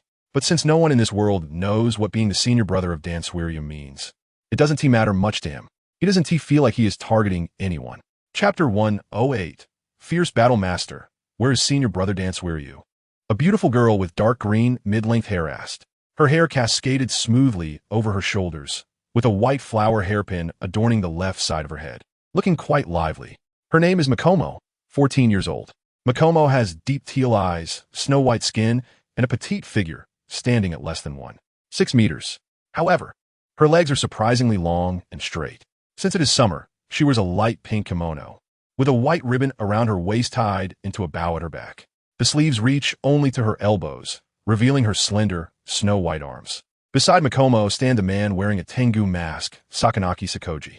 His half-white hair looks somewhat aged, and his mask has a fierce appearance. He stands straight, seeming unapproachable and difficult to converse with. Sakanaki Sakoji wears a wide robe with a water blue base embroidered with wave patterns and speaks in a serious tone. Machino, you can learn the breathing technique from him, but don't take his unorthodox method seriously. Go ahead, but remember, do not get lost in his power. That is his path, and no one else can follow it. Each person who tries to learn from him ends up dead. Although he initially spoke calmly, the thought of that wayward disciple made Sakanaki Sakoji increasingly agitated. Why take a good path and choose such unorthodox methods? What makes him think he can blend in other breathing techniques? Others have tried long ago. Why would it work for him? Machino stuck out her tongue and comforted, Master, don't be angry. Senior brother is very strong. He will surely bring you glory. That wayward disciple. He clearly has talent, but just doesn't he apply himself? Sakanaki Sakoji coldly snorted again, waved his hand, and left without looking back to teach the new disciples. With a helpless gesture, Machino tiptoed and began to skip up the mountain. It was noon, and a huge orange-yellow fireball hung high in the sky, radiating endless light and heat. In the summer at the narrow mist mountain, the blazing sunlight filtered through layers of leaves, casting patches of light of varying sizes on the ground. The humidity in the air at Narrow Mist Mountain is significantly higher than in other places, and a variety of vegetation grows extremely lush and vigorous. Green vines wrap around thick tree trunks, and tree roots peek out from the ground like human meridians. The foot of Narrow Mist Mountain is where Machino and Sakanaki Sakoji are currently located, while the senior brother stays at the mountaintop, which is his favorite and most frequented place. Under the sunlight, Makomo's petite body dashed swiftly along the stony mountain path, or on a whim, leaped onto a branch to jump around, agile like a little monkey despite her young age. Throughout the process, her breathing was rhythmic, steady, long, and rich. Soon, she reached halfway up the mountain, where a hazy mist appeared before her, and the path beneath her feet became somewhat unclear. However, she was very familiar with this place, and skillfully found a small path that led straight to the mountaintop, evidently trampled out by someone. The senior brother must have created this path by consistently hiking up the mountain every morning. Yes, impressive. Narrow Mist Mountain is not low, but Makomo is quite fast. About half an hour later, she reached the top of the mountain. The mountaintop is perpetually shrouded in mist, even during the blazing summer sun. The mist, illuminated by sunlight, takes on a golden hue, resembling clouds mixed with flecks of gold, creating a breathtaking sight. Upon reaching the summit, all the mist dissipates, and the view opens up with sunlight shining brilliantly. The top of the mountain is relatively flat, with dry, cracked brown rocky ground beneath her feet, devoid of any weeds. Nearby, there are numerous stone spheres and stone pedestals, each quite sizable, weighing at least half a ton. However, most are cracked, with deep fist and palm imprints and finger holes, surrounded by crisscrossing fissures. In the center of this area stands a young man with his upper body bare. He is performing a one-handed, two-finger handstand push-up with no support behind him. His left hand is behind his back, and his right hand's index and middle fingers are pressed against the ground, effortlessly supporting his body as he moves up and down. He has no idea how many he has done, but he appears to be in complete control. The muscles in his arms rhythmically rise and fall with his movements, captivating anyone who gazes at him. His blue and white haori is casually thrown on the ground, disregarding the dust. Makomo hopped over like a little rabbit, squatted beside him, and poked his chest with her finger. So hard, like a rock, I can't push it all. Moreover, it was bigger than her own. Makomo quickly lowered her head to sneak a glance at herself, her small face slightly dejected. She wondered if her senior brother had some secret. Otherwise, how could he have such exaggerated chest muscles? She looked up and exclaimed, "Senior brother Dan Suiryu, how come your chest muscles?" Before she could finish her sentence, the straight arm of the young man bent suddenly, and with a powerful motion, he flipped his body over and stood up, casually picking up his clothes from the ground, brushing off the dust before putting them on. Makomo straightened up and then exclaimed, "Oh." It turned out the young man had flicked his finger, tapping her forehead like lightning. "How rude. Don't touch randomly. And you should call me Heisei's senior brother."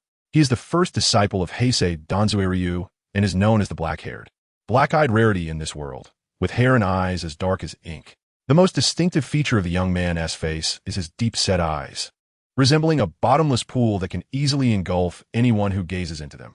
His facial features are sharp and defined, resembling those carved by a knife or chiseled by an axe, giving him a powerful and intimidating presence. Beneath his rugged visage lies a tall and sturdy body, with his pectoral muscles, abdominal muscles, biceps, and triceps all slightly bulging, showcasing a tantalizing display of muscularity. From head to toe, he exudes a robust masculine aura. In his presence, Makoto appears even more petite and delicate, almost like a little girl standing beside an adult when viewed from a distance. Unable to escape, after getting hit on the head, Makoto clutched a reddened forehead and resolutely declared, "I will call you Danzuiryu." The background of this world is similar to Japan during the Taisho era. Heisei is the surname, and Danzuru is the given name. So calling him Danzuru feels more intimate to Makoto. However, Heisei always felt strange about the name Danzuryu, never expecting that one day he would be called Master Brother Danzuryu. But since no one in this world knows what Master Brother Danzuryu means, it doesn't matter. He doesn't feel like he is targeting anyone. Chapter 109. Serious injury in the close-range aura of fighting spirit. Any slight flaw, hesitation, or mistake from the enemy would be magnified infinitely in Heisei's perception, allowing him to deliver powerful strikes. Due to the interference from Daki, the momentary hesitation of Jifutaru was precisely detected by his fighting spirit perception. On Koizumi's face, a hint of a victorious smile appeared. He then took a deep breath, the flow of energy within him reached its peak, and his muscles bulged. The bright daylight transformed into a streak of pitch-black light, fiercely piercing into the group of blood sickles surrounding Jigakataro. And its attack direction happened to be at the weakest point of defense, where the gaps in the massive blood sickle formation were significantly larger than elsewhere. At the same time, Koizumi also took a step forward, willingly being engulfed by the blood sickles. In an instant, numerous small wounds appeared on Koizumi's body, his clothes almost instantly torn apart by the sharp blood sickles, and after enduring a couple of slicing cuts, his skin began to show bloodstains. After a dozen more cuts, it was torn open, revealing the bright red muscle beneath. Jigakituro's powerful blood demon art could inflict hundreds of cuts on Koizumi in an instant, and with Koizumi actively crashing into it, he was immediately drenched in blood. But as he was injured, the tip of the bright daylight sword emerged from the group of blood sickles, making contact with Jigakituro's tough skin on his forehead, and the sensation of flesh and blood transmitted through his hand further solidified Koizumi's resolve. Kurosawa's target of attack was the head of Jitaro. The piercing thrust of the bright day could absolutely penetrate Jitaro's skull, sending the pitch-black flames into his brain and burning away his sanity. In the final few centimeters of the tug-of-war, the deeper he went, the more attacks Kurosawa himself endured, but he paid no mind.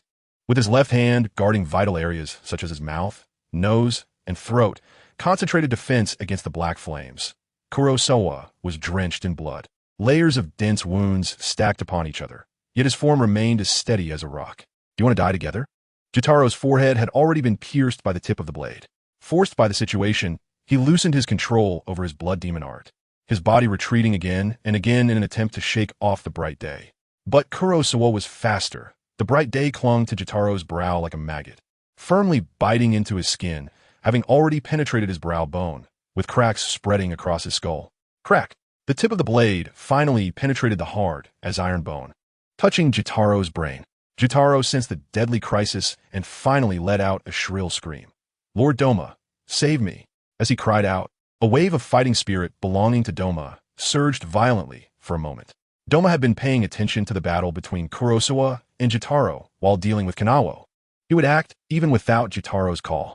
A nice doll, identical in appearance and build to him, suddenly formed in the cold air, instantly breaking free from Kanawo's interference and flying towards Kurosawa.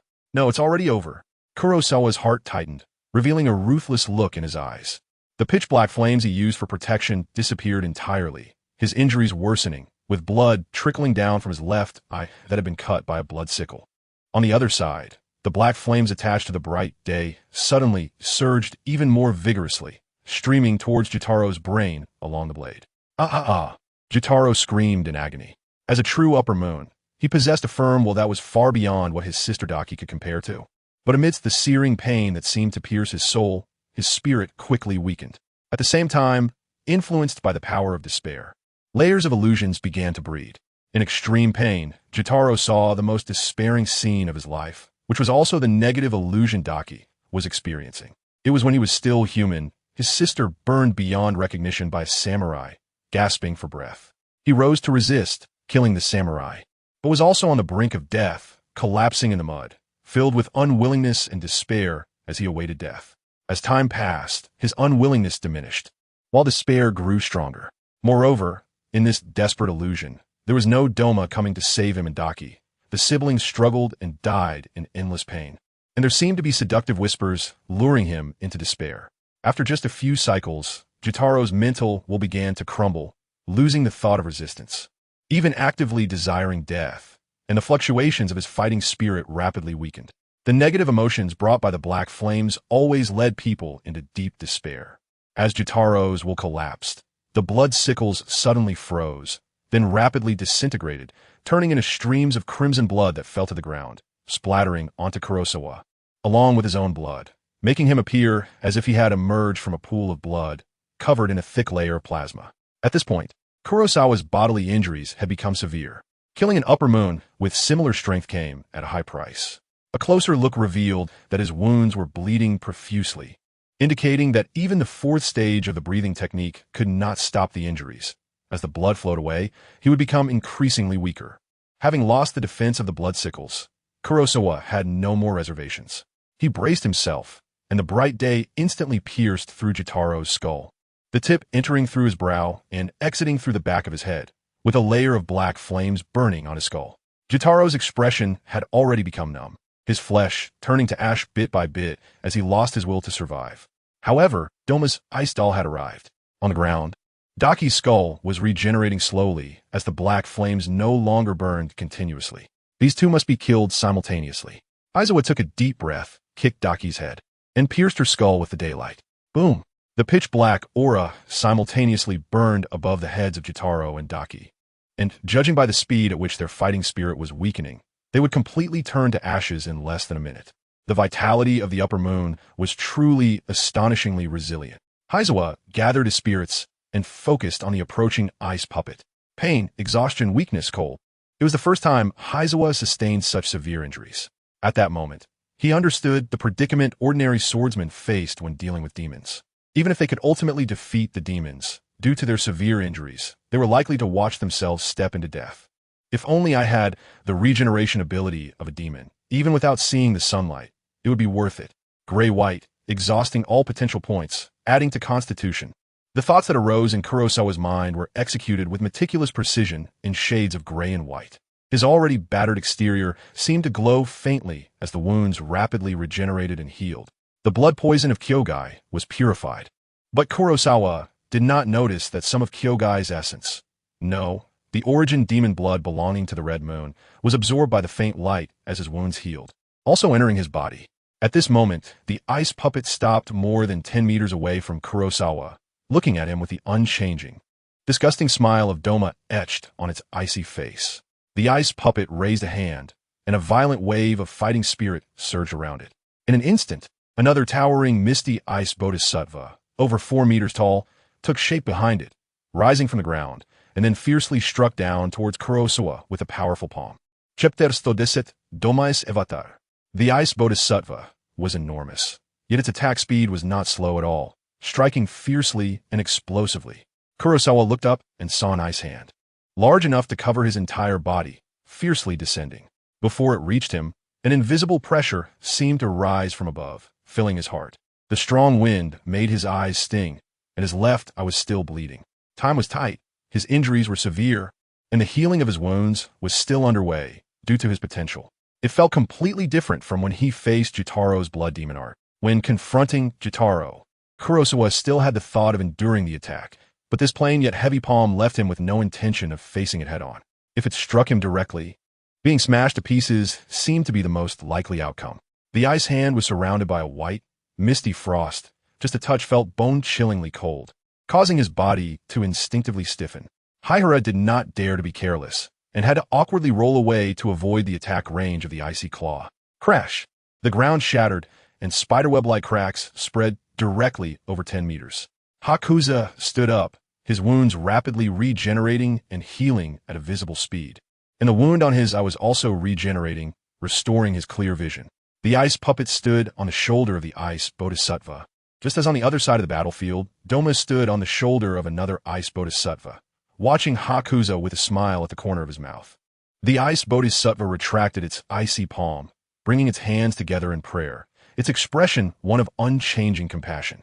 As the icy palm was withdrawn, a deep handprint was left on the ground, sending a chill to those who looked at it. The ice puppet extended a hand, and a dense array of ice needles, ice blades, ice spears, and other ice weapons formed in front of it, then whistled through the air, enveloping Asakusa. Heizo dashed forward, shaking off all attacks behind him. With the precise prediction of his fighting spirit domain, he easily dodged ordinary attacks, which could not harm him. At the same time, icicle vines began to form in the hands of the ice puppet, extending and wrapping around Heizo's neck and limbs in a flash, attempting to block his escape route. Blood Demon Technique, Vine Lotus. The attacks from ice needles and ice blades continued without pause. For a moment, the Blood Demon Technique attacks from the ice puppet seemed overwhelming. The suddenly accelerated Blood Demon Technique still could not escape Heizo's fighting spirit perception. He quickly changed direction, moving out of the range of the ice crystal vines before they struck, though he ended up closer to the ice weapons behind him. Just then, Heizo's pupils constricted. He had made a miscalculation. Boom! In an instant, the ice crystal vines and ice weapons exploded and shattered simultaneously, turning into a sky full of ice crystal dust that covered every inch of space for more than 10 meters. The stunning light blue ice dust under the moonlight resembled a thin veil of mist, like frozen clouds and haze, appearing dreamlike and beautiful, yet deadly. Heisei sensed the anomaly, but couldn't dodge it. This self-explosion was just too fast, and had a wide range, as if it were a technique specifically designed to counter fighting spirit with predictive perception. So cold. Haihara was covered all over with a layer of extremely fine ice dust that was difficult for the naked eye to see. This ice dust entered Haihara's body through his pores and along his breath. Suddenly, he felt a bone-chilling cold from the inside out. The worst part was that because the ice dust was inhaled in the greatest quantity, Haihara's throat and lungs were frostbitten, sending waves of sharp, needle-like pain through him. If he continued to use his breathing technique, this ice dust would freeze all his internal organs. How to restrain the ability of the breathing technique. Haihara was startled to realize that using the breathing technique within a range covered by the ice dust was a slow death. He could use his pitch-black aura to expel the ice dust, but at that moment his pitch-black aura was focused on burning the two figures, and he had no time to use it. Therefore, he held his breath and used the last bit of air he had to activate the breathing technique, rushing towards the edge of the ice dust. However, due to the lack of full-power breathing, Haihara's attributes were noticeably diminished. As he just left the boundary of the ice dust, he felt a tightness in his right hand. Looking down, he saw an ice crystal vine wrapped around Ming-zhou, trying to snatch it away from Haihara. The other end of the ice crystal vine was in the hands of the ice doll. It tilted its head and suddenly smiled at Haihara from afar, the ice crystal face revealing a stiff and eerie smile.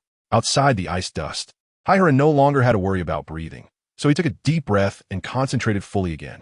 He exerted his arms, and the ice crystal vine was instantly pulled straight. The strength of the ice doll was clearly inferior to Haihara's, causing it to stumble as it was pulled, nearly falling off the ice statue. At the same time, realizing that it could not take the blade, the ice crystal vine changed again, with branches suddenly protruding from its body, wrapping around the heads of the two figures, and then swiftly pulling away from Ming-zhou. Because it came into contact with Haihara's pitch-black aura, cracks appeared along the ice crystal vine, but it still held firm. Haihara's expression darkened, unable to sit idly by while Jofutaro and Daki were rescued. He took a step forward, ready to chase after them. However, more than a dozen ice spears over 2 meters long fell from the sky, carrying strong momentum as they crashed toward Haihara, their sharp tips clearly capable of piercing through his body. With no choice, Haihara stopped and narrowly avoided the surprise attack of the ice spears. He couldn't tell if they were dead or alive. Heisei was unclear about the vitality of the upper moons, especially since Jotaro and Daki were quite special. Therefore, he found it hard to be at ease without witnessing them turn to ashes with his own eyes. Meanwhile, ice crystal vines wrapped around Jotaro and Daki's heads, lifting them before the ice doll.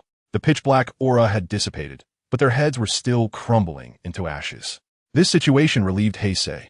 At least, his efforts earlier hadn't been in vain. The ice doll suddenly sighed, revealing a distinctly regretful expression. It was still a step too late. Their will to survive had already been extinguished. Oh well, let it go with the wind. The ice crystals quickly froze the heads of the siblings, and next, the ice doll tossed them high into the air. A gentle breeze blew past, and with a crack, the ice crystals shattered abruptly, turning into specks of dreamlike ice dust that vanished with the wind. Regeneration ability, pitch black flames. You truly are not human. The ice doll turned its gaze to Heisei and spoke. This doll was equivalent to a blood demon art avatar of Doma, sharing thoughts and abilities with the main body. Whatever Doma could do, it could do as well. The words of the ice doll were essentially Doma's words. Since the ice doll had no intention of attacking immediately, Heisei was also happy to buy time to restore himself to peak condition. Think whatever you want.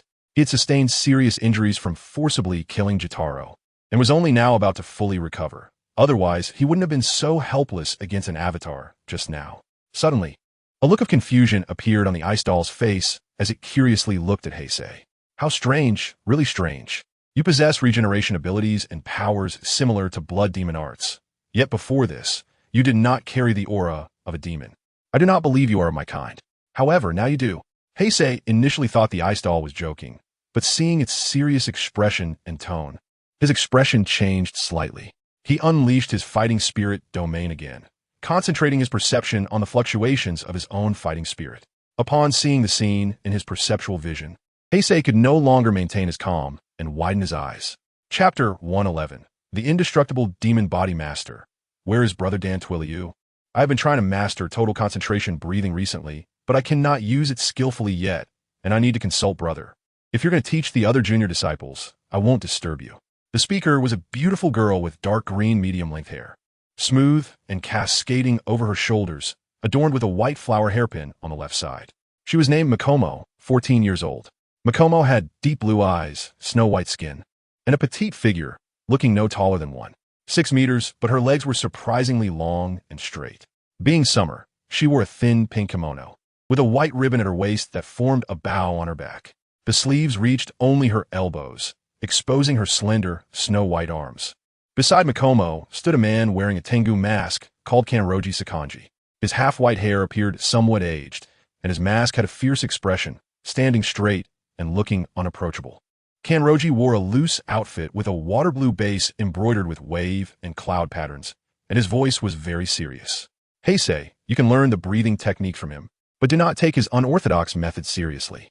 Go ahead, remember, do not become obsessed with his power. That is his path, one that others cannot follow.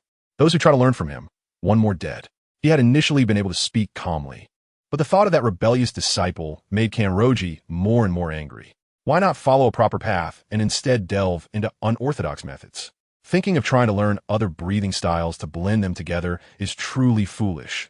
Others have tried long ago. Would even fall to him? Makomo stuck out her tongue, trying to comfort him. Master, don't be angry. Brother is very strong. He will surely bring you honor. That rebellious disciple, clearly talented, yet he does not apply himself. Kanroji huffed coldly again, waved his hand, and left without looking back, going to teach the new disciples. Makomo shrugged in helplessness, tiptoeing and bouncing up the mountain. It was noon, and a huge orange-yellow fireball hung high in the sky, radiating endless light and heat. In the summer, the narrow, misty mountain had dazzling sunlight filtering through layers of leaves, casting various sizes of light spots on the ground. The humidity in the air was significantly higher than in other places, with all kinds of vegetation growing extremely lush and vigorous, green vines wrapping around thick trunks, and tree roots faintly showing above the ground like human meridians. At the foot of the narrow, misty mountain was where Makomo and Kanroji were currently located. While Brother was at the top of the mountain, his favorite and most frequented spot, under the sunlight, Makomo's petite body swiftly ran along the rocky mountain path, or occasionally leaped onto branches, jumping around with a nimbleness that even surpassed that of mountain monkeys at her young age. Throughout the entire process, her breathing was rhythmic, steady, prolonged, and rich. Soon, she reached the mountainside, where hazy mist appeared before her, and the path beneath her feet became somewhat unclear.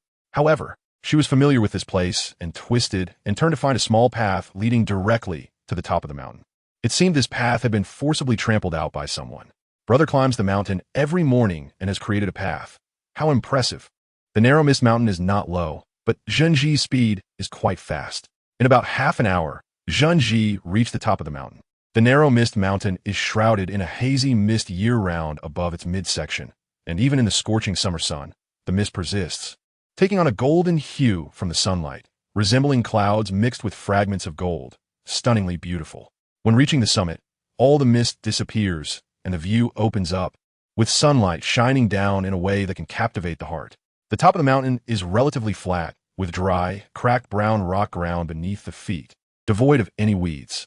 Nearby, there are many stone spheres and stone stumps, each quite large, weighing at least half a ton, though most are cracked and covered with deep fist marks, palm prints, and finger holes, surrounded by a network of interwoven cracks. In the middle of this area, there's a young man with his upper body bare. He is standing on his hands in a handstand, without any support behind him. At this moment, his left hand is behind his back, while his right hand's index and middle fingers are together, pushing against the ground, supporting his body as he performs one-handed two-finger push-ups. It's hard to tell how many he has done, but he appears to be quite at ease. The muscles in his arms rise and fall rhythmically with his movements, making onlookers' eyes blaze with excitement. His blue and white feathered robe is carelessly tossed on the ground, not caring about the dust. Zhenji hops over like a little rabbit, squatting beside him, and pokes her finger at the young man's chest. It's really hard like a rock, and she can't budge it at all. Moreover, it's bigger than her own. Zhenji quickly lowers her head to sneak a glance at herself, her little face slightly downcast. She wonders if her senior brother has some secret. Otherwise, how could he have such exaggerated pectoral muscles? She looks up and says, "Master Dwan Shuei Lu, how come her chest muscles?" Before she could finish her sentence, the young man flexed his straight arm and then, with a powerful motion, flipped his body and stood up, casually picking up his clothes from the ground, brushing off the dust, and putting them on. Junji straightens up and then suddenly exclaims. It turns out the young man had quickly flicked his finger like lightning and tapped her forehead. No manners, don't touch randomly. And you should call me Master Heisei. He is Heisei Danzue Liu, the first disciple of Rin Taki Sakoji. He is one of the rare black-haired, black-eyed individuals in this world, with hair and eyes as dark as ink. The most distinctive feature of this young man is his deep-set eyes, resembling a bottomless dark pool that easily engulfs those who gaze into them. His facial features are chiseled and sharp, exuding strength and authority, with a powerful and imposing presence. Beneath his rugged face lies a tall and robust physique. His chest muscles, abs, biceps, and triceps are all slightly defined, showcasing a tantalizing, sinewy musculature in both movement and stillness. From head to toe, he radiates a strong masculine aura. Next to him, Jingu looks even smaller and more delicate. From a distance, she resembles a little girl standing beside an adult. Unable to avoid it, after getting a light knock on the head, Jingu clutched her reddening forehead and firmly stated, I will still call you Danzue Liu. The background of this world is similar to Japan during the Taisho era. Heisei is the surname, and Danzue Liu is the given name. So calling him Danzue Liu feels more familiar to Jingu. However, Heisei always feels strange about the name Danzue Liu and never expected to be called Master Brother Danzue Liu one day. But since no one in this world knows what Master Brother Danzue Liu means, it doesn't matter to him. He doesn't feel targeted by anyone. Chapter 112. The Beaten Heisei Master. Where's Master Brother Danzue Liu? I've been trying to master the total concentration breathing technique recently, but I still can't use it proficiently. I need to consult Master Brother. If you're going to teach the other disciples, I won't disturb you. The speaker is a beautiful girl with medium-length dark green hair, flowing smoothly over her shoulders, with a white flower hairpin on the left side of her hair, standing lively. Her name is Jungu, 14 years old. Jungu has deep green eyes, snow-white skin, and a petite figure, standing at less than 1.6 meters. However, her legs are relatively long and unexpectedly straight. Since it is summer, she wears a thin pink kimono with a white ribbon tied around her waist forming a bow at her back, and her sleeves reaching only to her elbows, revealing her slender, white arms. Beside Jungu stand a man wearing a Tengu mask, Rin Taki Sakoji. His half-white hair looks a bit aged, and his mask has a fierce demeanor. He stands rigidly, appearing unapproachable and unfriendly.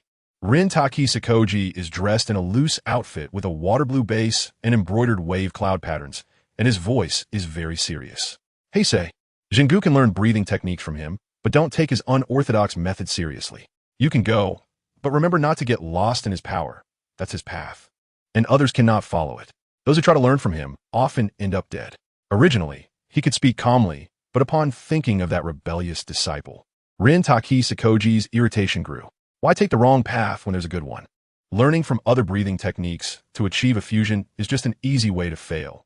Others have tried long ago, and how could he succeed? Jingu stuck out her tongue and comforted him. Master, don't be angry.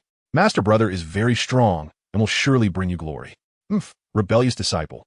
Clearly talented, but just not dedicated. Rin Taki Sakoji let out another annoyed grunt, waved his hand, and walked away without looking back to teach the newly admitted disciples. With a helpless gesture, Jungu tiptoed and began to bounce up the mountain.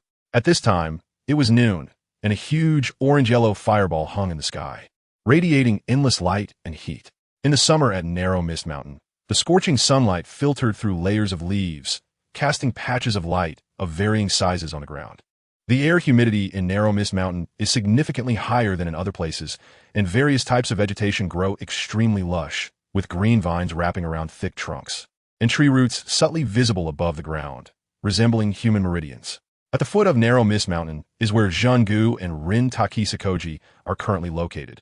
While Master Brother stays at the mountaintop, his favorite and most frequented place, under the sunlight, Jungu's petite body swiftly ran along the rocky mountain path, or, in a moment of whimsy, jumped onto branches, her agility surpassing that of mountain monkeys despite her young age.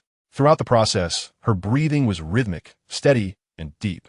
Before long, she reached the mid-mountain area, where a hazy mist appeared and the path beneath her feet became somewhat indistinct. However, she was very familiar with this area and found a small path leading straight to the mountain top, which appeared to have been trampled into existence by someone. Master Brother had paved this path by climbing the mountain every morning. What a feat! Narrow Mist Mountain is not low, But Zhengu is also very fast. About half an hour later, she reached the mountaintop. The peak of Narrow Mist Mountain is perpetually shrouded in mist above the mid-mountain area, even under the blazing summer sun. When she reached the top, all the mist disappeared, revealing a clear view, with sunlight shining brilliantly. The top is relatively flat with dry, cracked brown rock ground beneath her feet, devoid of any weeds. Nearby, there are many stone balls and stone stumps, each quite large, at least half a ton in size. Though most are cracked, covered in deep fist and palm imprints, and surrounded by interlacing fissures. In the middle of this area stands a young man with his upper body bare. He is performing a one-handed, two-finger handstand push-up with no support behind him.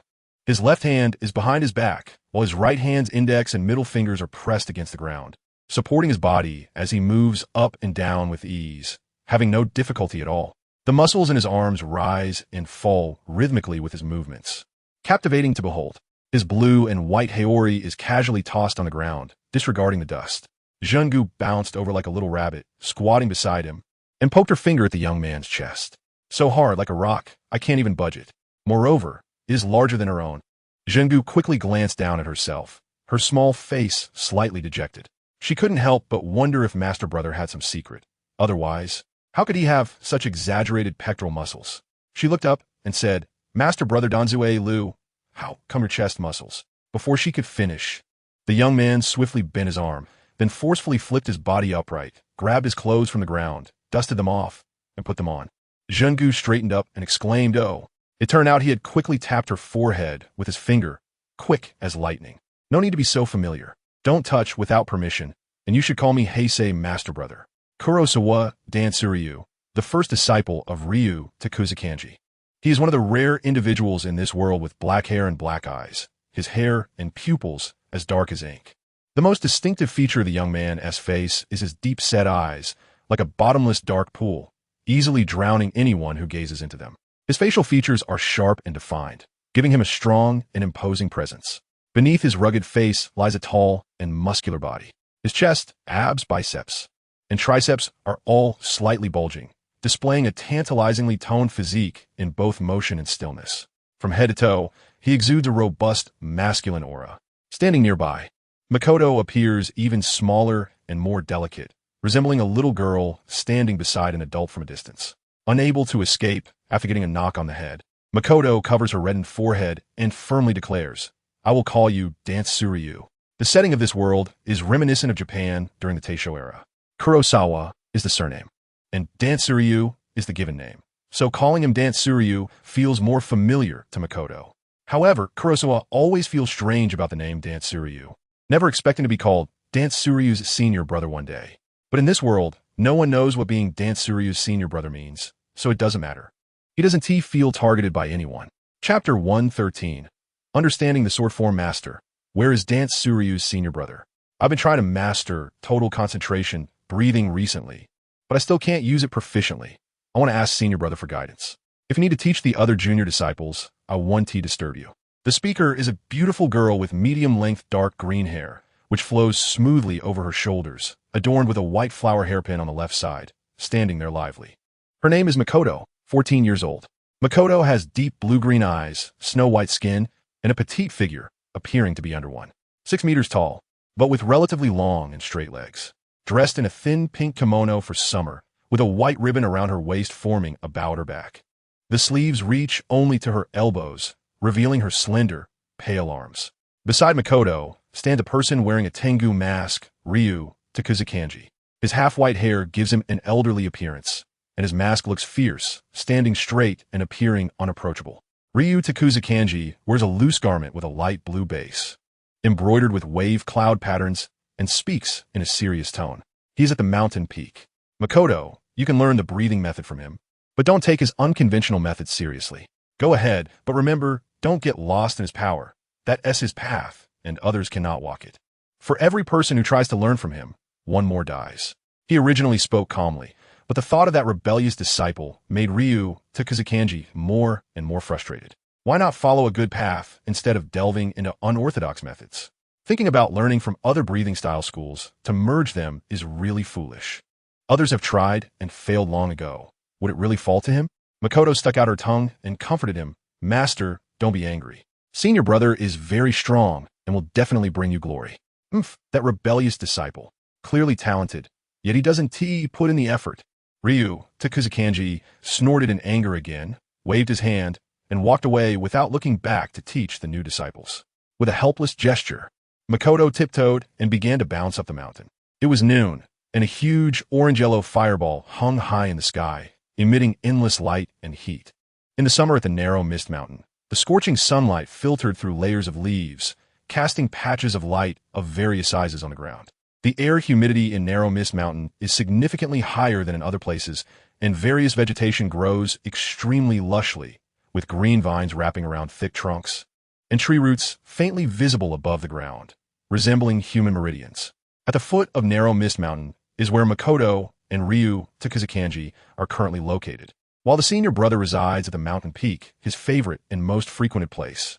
Under the sunlight, Makoto's petite body swiftly runs along the rocky mountain path, or occasionally leaps onto branches, agile and nimble, even more so than the monkeys in the mountains. Throughout the entire process, her breathing is rhythmic, steady, long, and thick. Before long, she ran from the foot of the mountain to the halfway point, where a hazy mist appeared before her, making the path beneath her feet somewhat unclear. However, she is very familiar with this place and twists, and turns to find a path that leads directly to the mountain peak, which looks like it has been trampled out by someone. Her senior brother has created this path by consistently climbing the mountain every morning. How impressive. Narrow Mist Mountain is not low, but Makoto is also very fast. After about half an hour, she reaches the mountaintop. Above the mountain's midpoint, a hazy mist shrouds the area year-round. Even under the blazing summer sun, the mist still exists, taking on a golden hue illuminated by sunlight, resembling clouds infused with flecks of gold, extraordinarily beautiful. When reaching the mountain top, all the mist disappears, revealing a clear view, with sunlight dazzling to the heart. The top of the mountain is relatively flat, with dry, cracked brown rocky ground beneath her feet, devoid of any weeds. Nearby, numerous stone spheres and stone stumps are placed, each not small, weighing at least half a ton, although most are cracked and covered in deep fist marks, palm prints, and finger holes, with interwoven cracks all around. In the center of this area stands a young man with his upper body bare. He is performing a handstand, with no support behind him. At this moment, his left hand is behind his back, while his right hand holds the ground with his index and middle fingers together, supporting his body up and down as he does a one-handed two-finger push-up. He seems to have done countless repetitions effortlessly. The muscles in his arms rise and fall rhythmically with his movements, igniting a fiery gaze. His blue and white haori is carelessly thrown on the ground, indifferent to the dust. Makoto bounces over like a little rabbit, squatting beside him, and pokes her finger at the young man's chest. So hard like a rock. I can't budge at all. Moreover, it's bigger than her own. She quickly lowers her head to sneak a glance at herself, her small face slightly dejected. She wonders if her senior brother has some secret. Otherwise, how could he have such exaggerated pectoral muscles? She raises her head and calls out, "Dance Suryu, senior brother." Makoto also straightens up, then lets out a surprised ah. It turns out the young man flicked his finger, striking her forehead like lightning. No disrespect, don't touch randomly. And call me Kurosawa senior brother. Kurosawa, Dantalu, the first disciple of Rin Takuzu-kenji. He is one of the rare individuals in this world with black hair and black eyes, his hair and pupils as dark as ink. The most distinctive feature of the young man's face is his deep-set eyes, resembling an unfathomable abyss, easily drowning those who gaze into them. His facial features are chiseled and defined, exuding strength and a commanding presence. Beneath his rugged exterior lies a tall and sturdy physique, with his chest, abs, biceps, and triceps all slightly bulging, showcasing a tantalizing muscular definition. From head to toe, he radiates a robust, masculine aura. Standing nearby, Makomo appears even more petite and delicate, resembling a little girl standing next to an adult when viewed from a distance. Unable to avoid it after being tapped on the head, Makomo covers her flushed forehead and firmly states, "I will call you Dantalu."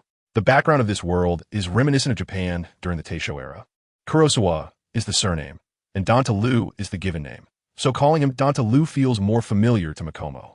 However, Kurosawa always feels strange about being called Dantalu, never expecting that one day he would be referred to as Master Brother Dantalu. But since no one in this world knows what Master Brother Dantalu signifies, it doesn't matter to him. He doesn't feel like he's targeting anyone. Chapter 114, Annihilation Master. Where's Master Brother Dantalu? A beautiful girl with dark green, medium-length hair asks. Her hair is neatly draped over her shoulders, and a white flower hairpin adorns the left side of her hair. Her name is Makomo, and she is 14 years old. Makomo has deep blue eyes, snow-white skin, and a petite figure, appearing to be less than 6 meters tall. However, her legs are surprisingly long and straight. Since it is summer, she is dressed in a light pink kimono with a white ribbon around her waist, tied into a bow at her back, and her sleeves reach only to her elbows, revealing her delicate, snow-white arms. Beside Makomo stands a man wearing a Tengu mask, Rin Takuzu Kenji.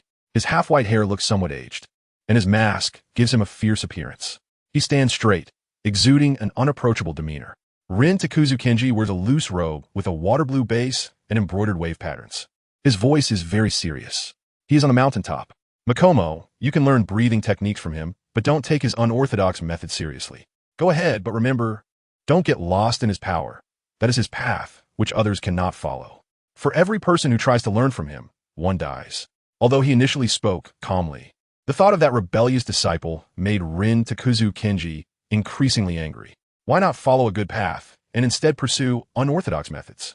Does he really think he can learn other breathing techniques and merge them successfully?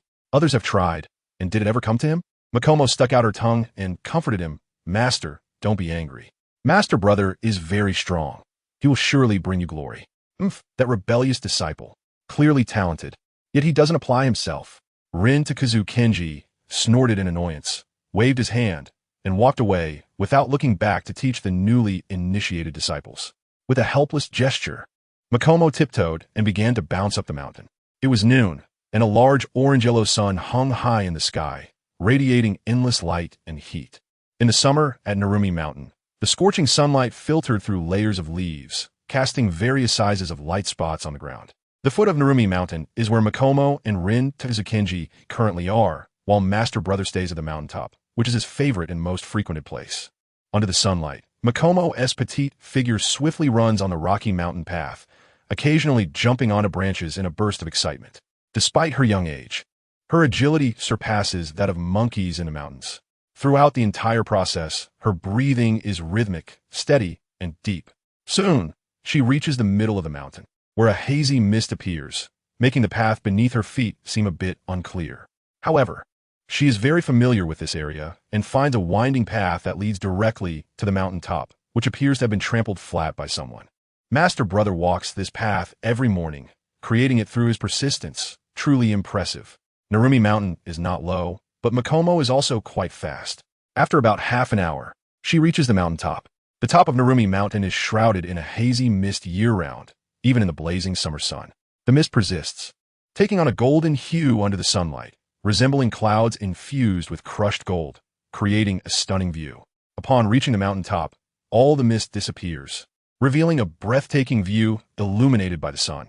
The area at the top is relatively flat, with a dry, cracked brown rocky surface beneath her feet, devoid of any weeds. Nearby, there are numerous stone spheres and stone pillars, each substantial in size, weighing at least half a ton. However, most are cracked, covered in deep fist marks, handprints, and finger holes with intersecting cracks all around. In the center of this area stands a young man with his upper body bare. He is performing a handstand, unsupported by anything behind him. At this moment, his left hand is behind his back, while his right hand's index and middle fingers press firmly against the ground, supporting his body as he performs one-handed finger push-ups. He appears to be effortlessly executing countless repetitions. The muscles in his arms rise and fall rhythmically with his movements, capturing the gaze of onlookers. His blue and white haori is casually tossed on the ground, showing no care for the dust beneath it. Makomo hops over like a little rabbit, squatting beside him and poking her finger at the young man's chest. So hard, like a rock, I can't budge it at all. Moreover, it is larger than her own. Makomo quickly glances down at herself, her small face slightly dejected. She wonders if Master Brother has some secret. Otherwise, how could he have such exaggerated pectoral muscles? She raises her head and speaks. Master Brother Dantalu, how come your chest muscles? Before she can finish her sentence, the young man bends his arms swiftly, using strength to flip his body and stand up, casually picking up his clothes from the ground, dusting them off, and putting them on. Makomo straightens up and then exclaims, "Oh!" It turns out the young man had quickly tapped her forehead with his finger. No need to be so familiar. and you should call me Kurosawa Master Brother. He is the first disciple of the black water flow, Kurosawa Dansui, who is rare in this world with black hair and black eyes. His hair and pupils as dark as ink. The most distinctive feature of the young man's face is his deep-set eyes, resembling a bottomless dark pool that easily engulfs those who gaze into them. His features are chiseled like they were carved with a knife, with hard, clear lines that give him a powerful and imposing presence. Beneath his rugged face is a tall and sturdy body, with pectorals, abs, biceps, and triceps all slightly bulging. Showcasing a totalising musculaire physique. From head to toe, he exudes a robust, masculine aura. Nearby, Machino appears even smaller and more delicate, looking like a little girl standing beside an adult from a distance. Unable to escape, after being tapped on the head, Machino covers her reddened forehead and firmly states, "I will call you Dansui." The background of this world resembles Japan during the Taisho period. Kurosawa is the surname, and Dansui is the given name. So calling him Dansui feels more familiar to Machino. However, Kurosawa always feels strange about being called Dansui, never expecting one day to be referred to as Master Brother Dansui. But since no one in this world knows what Master Brother Dansui means, it doesn't matter, right? He doesn't feel like he is targeting anyone. The ground beneath him shattered, and Kurosawa's figure surged forward unhindered, tearing through the swirling ice crystals like a raging beast, madly rushing out of the prayer plaza. At this moment, Tamayo stood in the hand of his human-shaped ice sculpture, right near the ice crystal ceiling Kanoho, waiting for Kurosawa to come. However, he was astonished to see that after breaking free from the ice crystal domain, Kurosawa once again activated his sword-like flow, his body transforming into a dark dragon, unhesitatingly crashing into his group of followers. In an instant, the black dragon rampaged, blood filling the air. Tamayo was shocked, his mouth agape, unsure of what to say. He tapped the ice crystal ceiling Kanoho, unable to believe. Is your friend insane? I thought he would come to kill me first. Could it be that my ice crystals have eroded his brain, making him unable to distinguish friend from foe? Tamayo was full of confusion. After thinking for a moment, he shook his head repeatedly. It shouldn't be. He only inhaled some ice crystals and was injured inside. Tamayo was not a soft-hearted person, but he was also not bloodthirsty. Most of his food willingly offered themselves, and the people he personally killed in the upper moons were actually not many. Now, Kurosawa wielded a pitch-black long knife, slaughtering his way from the south of the crowd to the north without blinking, even wearing a satisfied and joyful expression, which truly shocked him. Hey, why aren't you talking? Oh, I forgot to unseal you. Tamayo gestured, and the ice crystal at Kanoho's head melted away. Once able to move, Kanoho coughed violently a few times, then stared blankly into the distance. Although sealed in ice, she could only not move or speak. But she was still watching everything happening on the battlefield, silently cheering for Kurosawa. When she saw Kurosawa break free from the ice crystal domain, she thought he had decided to escape and felt relieved that he could return alive, only to suddenly realize that Kurosawa was not escaping. He was going to slaughter those followers of the Paradise Sect. Kurosawa, Kanoho whispered, finding it hard to describe her complex feelings at that moment. She could not imagine why Kurosawa would do this, ignoring Tamayo and attacking his own kind. Previously, those followers had actively attacked Kurosawa, interfering with his battle against Kabutsujin Muzan. Kanoho could barely accept Kurosawa attacking them, but now, with no other reason, his actions of using a sword to reap lives made it impossible for her to believe. Hey, are you sure he is a demon slayer swordsman? I feel like this person is one of my kind, and even more bloodthirsty than any of my kind I know. Just look at his expression. He seems very happy. The companions fighting alongside him are harvesting human lives. Kanoho's heart ached, and she shut her eyes, unwilling to look any longer. Meanwhile, Tamayo stroked his chin, his gaze flickering. He had already confirmed that Kurosawa was definitely not on the same side as the demon slayers. There was still some demonic aura about him. If that were the case, there was actually no need for battle between the two sides. Moreover, with the presence of a demon, could he be a new demon created by the master? This thought arose in Tamayo's mind. Seeing that Kanoho did not respond to his intentions, Tamayo moved his fingers, and the ice crystals sealed her again.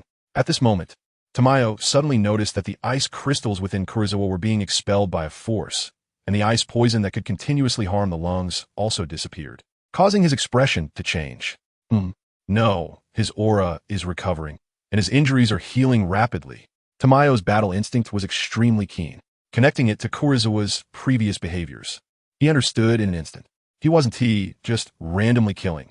This guy did not have a regenerative physique like theirs, but he could regenerate by killing, even making himself stronger.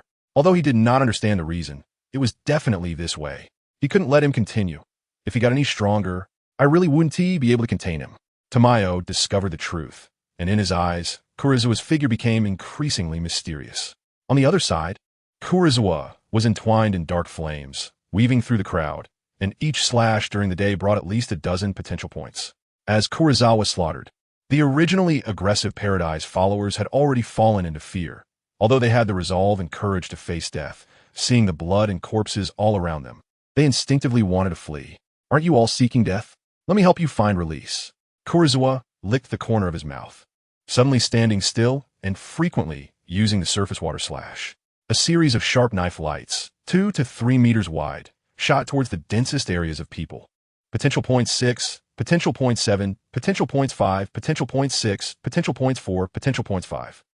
In the corner of his vision, potential points surged rapidly. Each increase was small, but the frequency was extremely high, and the speed of growth exceeded all of Kurosawa's previous battles.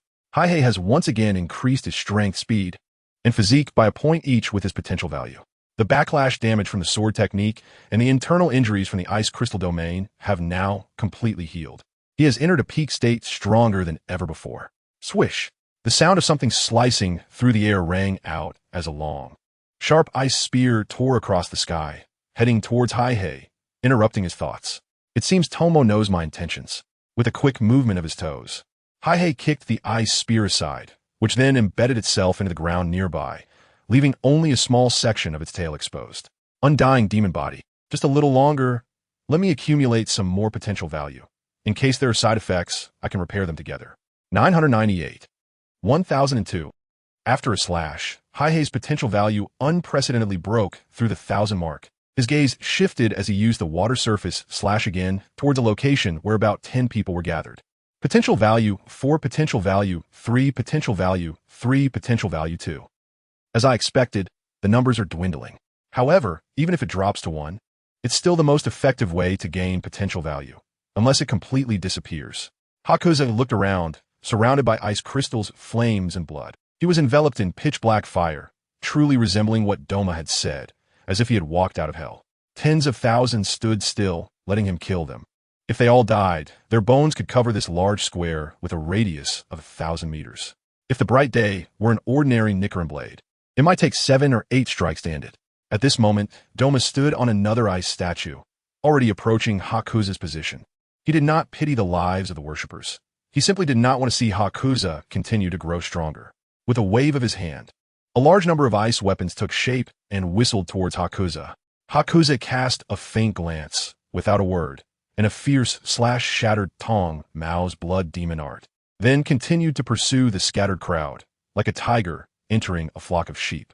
No matter how hard Tong Mao tried to stop it, he couldn't take care of everyone. Heikei's planned to ignore Doma, just as he had initially thought, moving around the entire Lianhua town and harvesting potential. At the same time, as if seeing through Heikei's thoughts, Doma's eyes narrowed. What a decisive and ruthless mindset. He wanted to cease fighting, but it seemed he was unwilling. These people could not be left for him to kill. Doma took a deep breath, then heavily raised his hand and brought it down with force. His face suddenly turned as pale as paper. In an instant, sharp-edged ice crystal snowflakes fell from the sky within a kilometer radius, just like the miracles Doma had shown at the beginning of the so-called Holy Selection. Chapter 116. Redemption. The originally sweltering summer day felt as if it had turned into an icy world as Doma pressed down his hand. Diamond-shaped ice crystals with edges like blades fell from the sky, targeting the crowd of people in Lianhua town.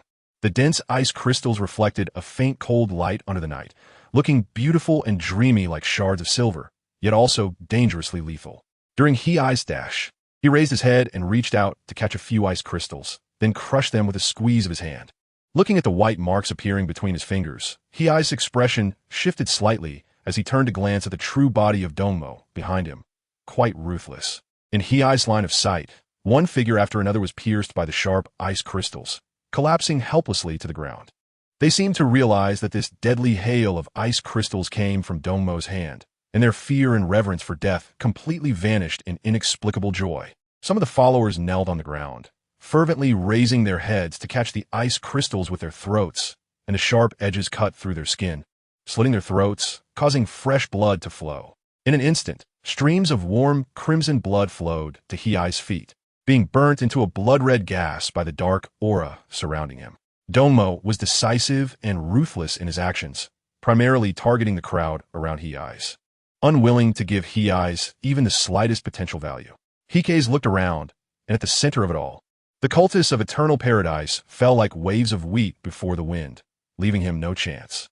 The ground, buildings, and ponds were all damaged by sharp ice crystals, and the entire Lotus Town looked as if it had been plowed by a storm.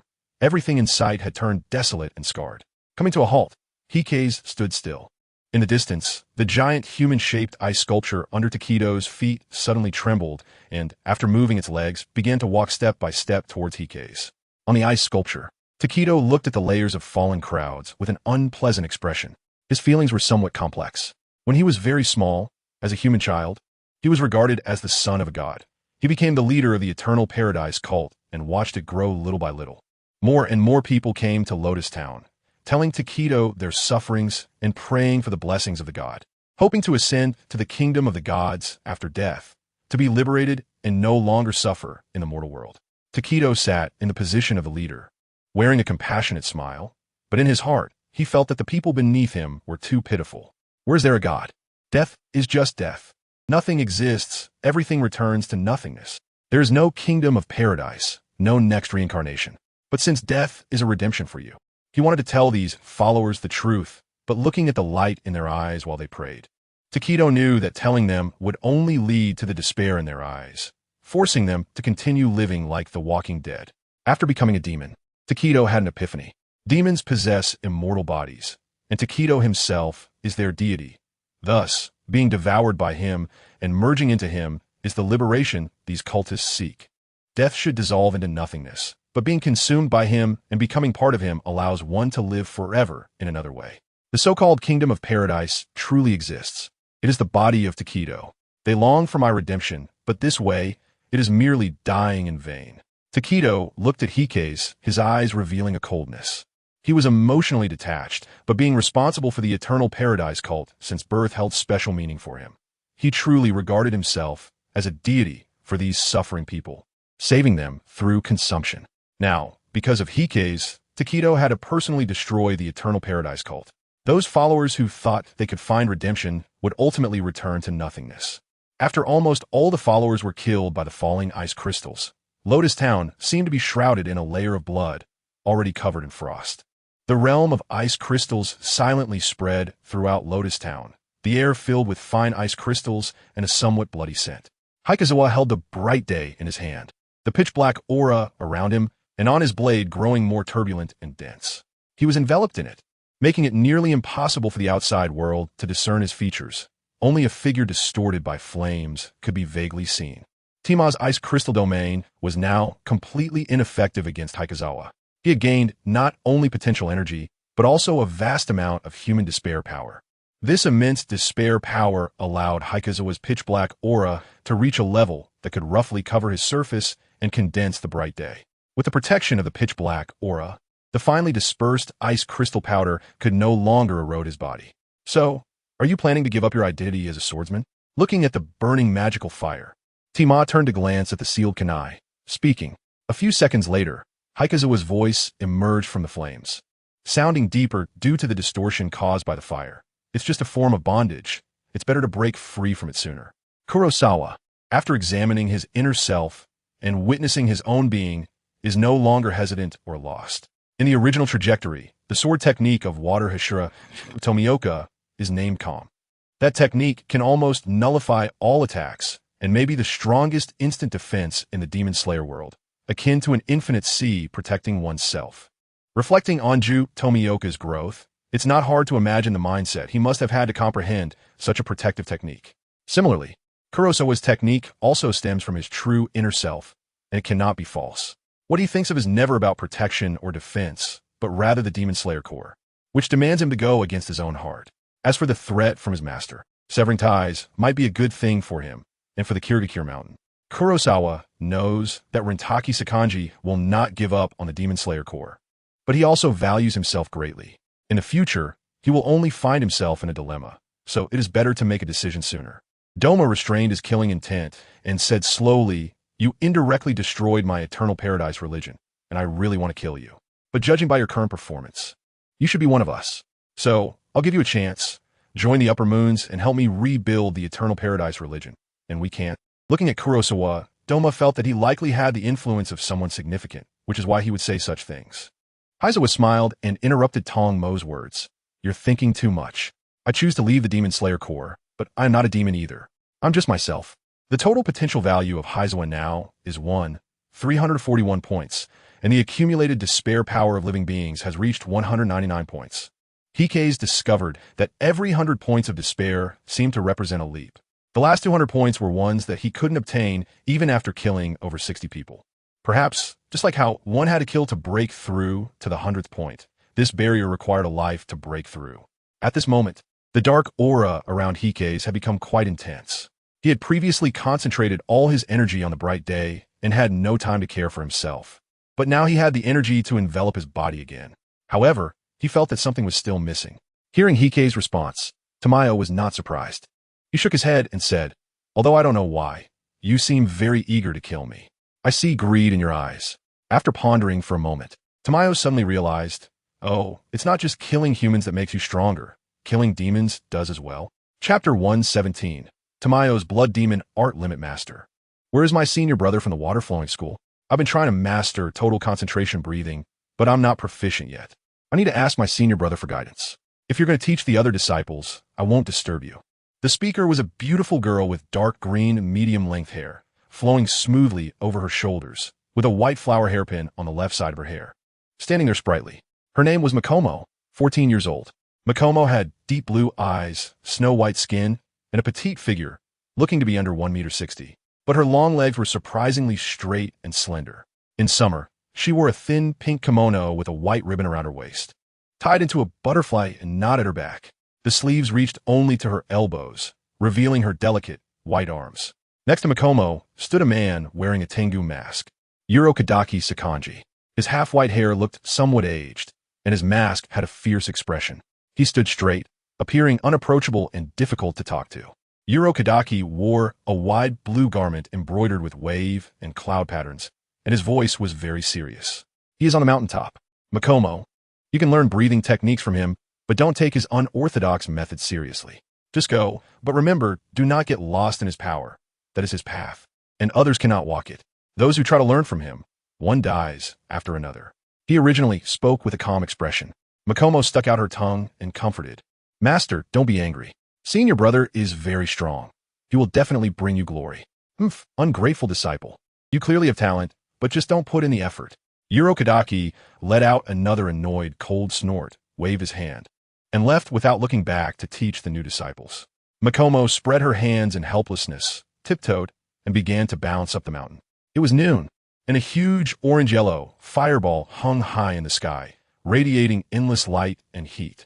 In the summer, at the narrow fog mountain, the scorching sunlight filtered through layers of leaves, casting spots of light of varying sizes on the ground. The air humidity in narrow fog mountain was much greater than in other places, and various types of vegetation grew extremely lush and vigorous, with green vines twisting around thick tree trunks and tree roots faintly visible above the ground like human meridians.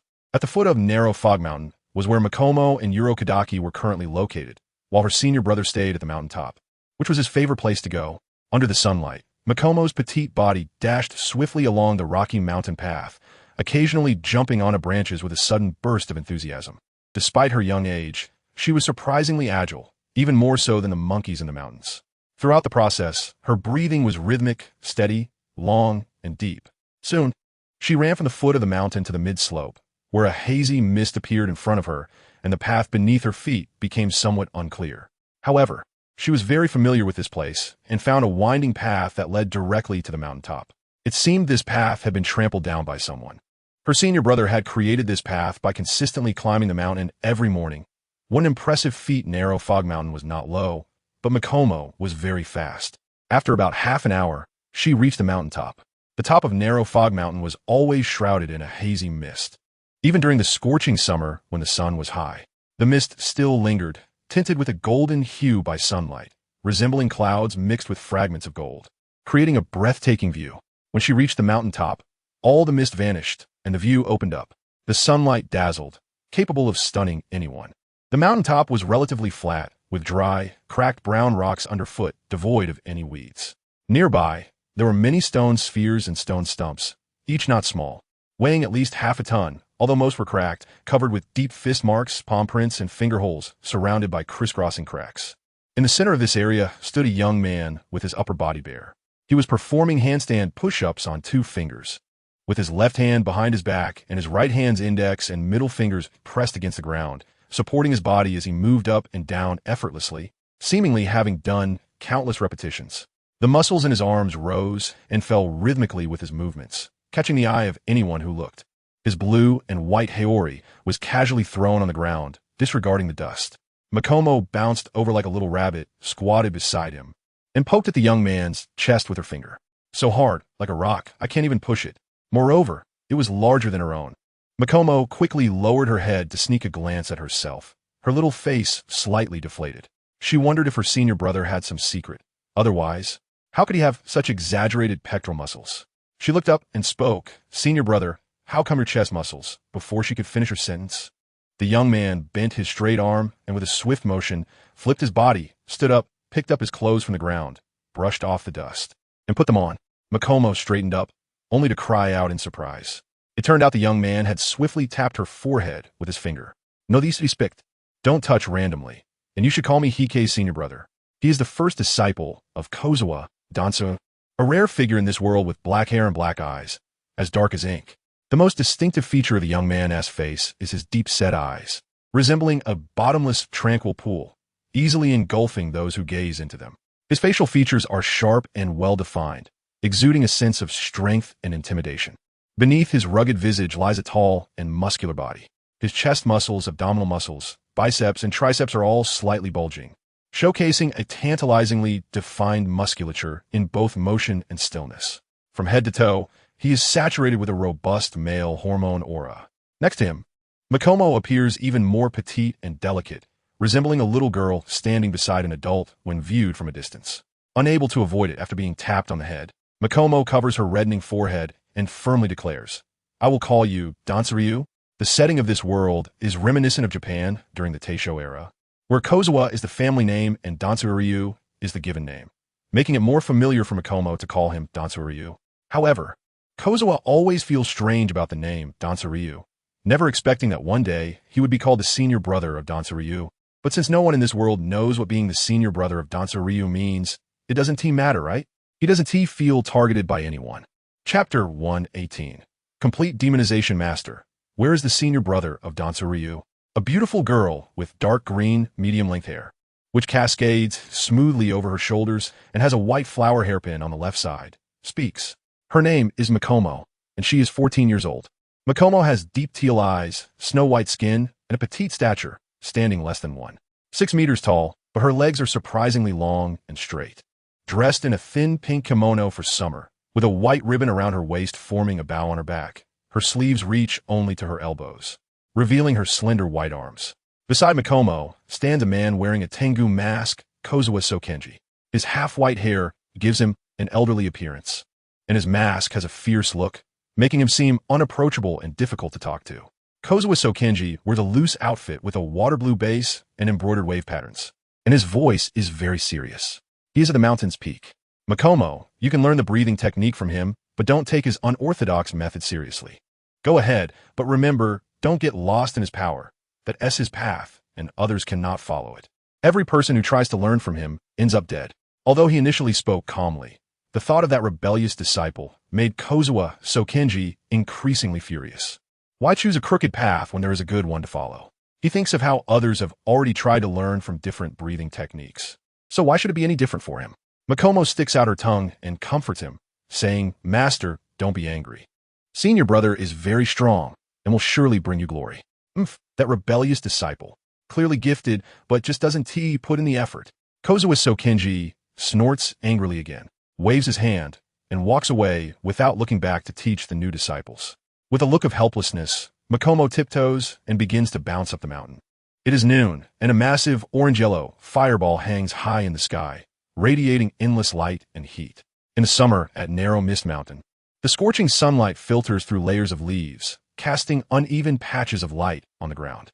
The air in Narrow Mist Mountain is considerably more humid than in other places, with various vegetation growing lush and vigorous.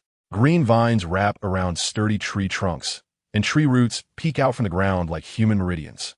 At the foot of Narrow Mist Mountain, this is where Machino and Kozuha Sokenji are currently located, while the senior brother stays at the mountaintop. His favorite and most frequented spot, under the sunlight. Machino's petite body swiftly runs along the rocky mountain path or occasionally leaps onto branches, her agility surpassing that of the monkeys in the mountain. Throughout the process, her breathing is rhythmic, steady, prolonged, and rich. Soon, she reaches the mountainside, where a hazy mist appears before her, and the path beneath her feet becomes somewhat indistinct.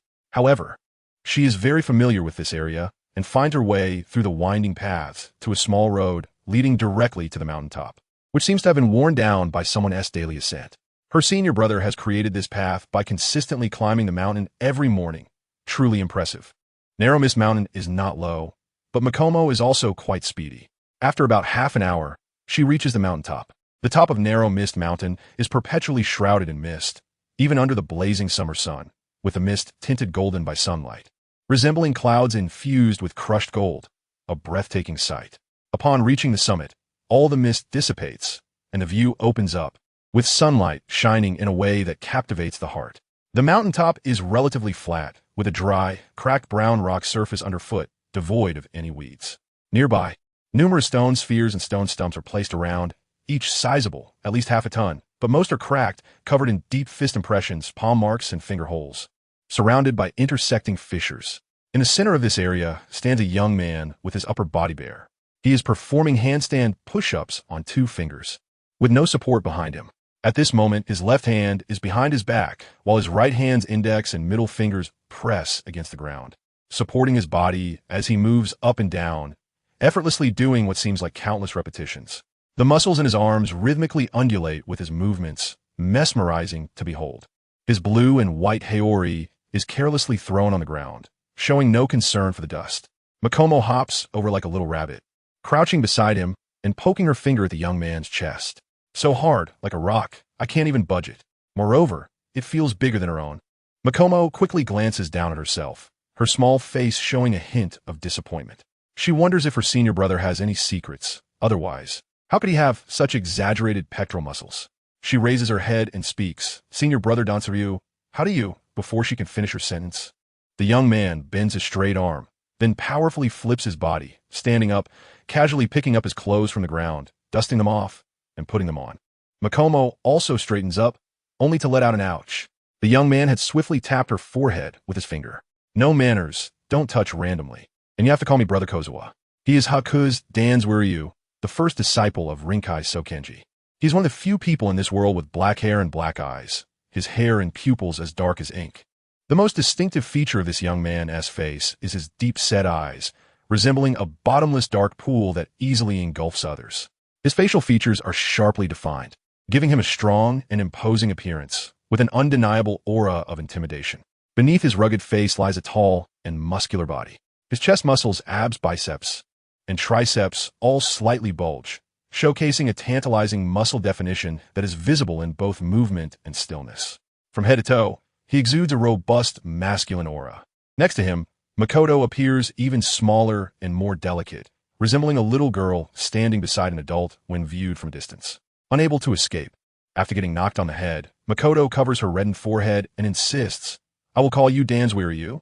The background of this world resembles Japan during the Taisho era. Haku's is the surname, and Dansuryu is the given name, so calling him Dansuryu feels more intimate to Makoto.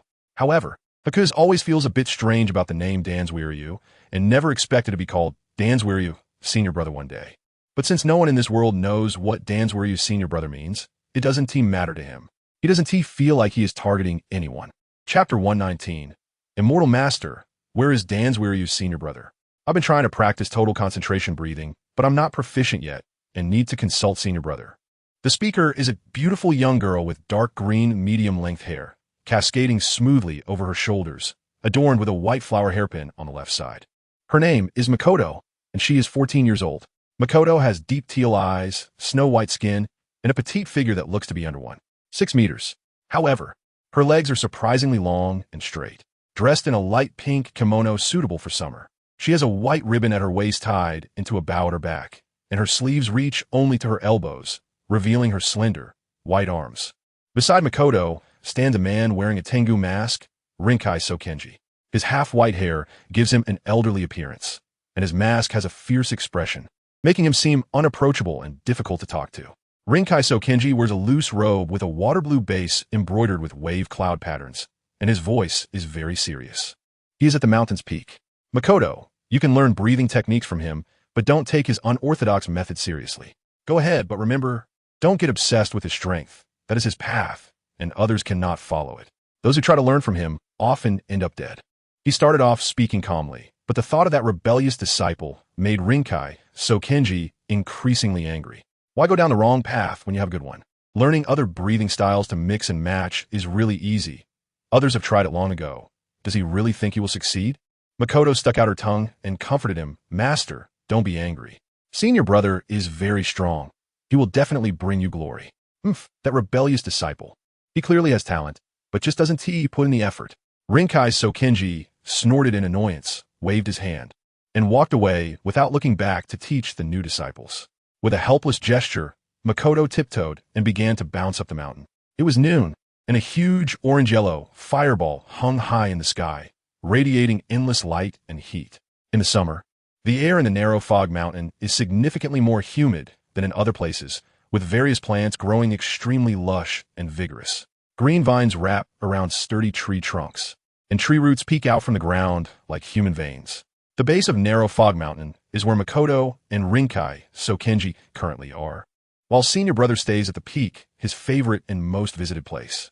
Under the sunlight, Makoto's petite body dashed quickly along the rocky mountain path, sometimes jumping onto branches in a moment of whimsy, her agility surpassing that of the monkeys in the mountains.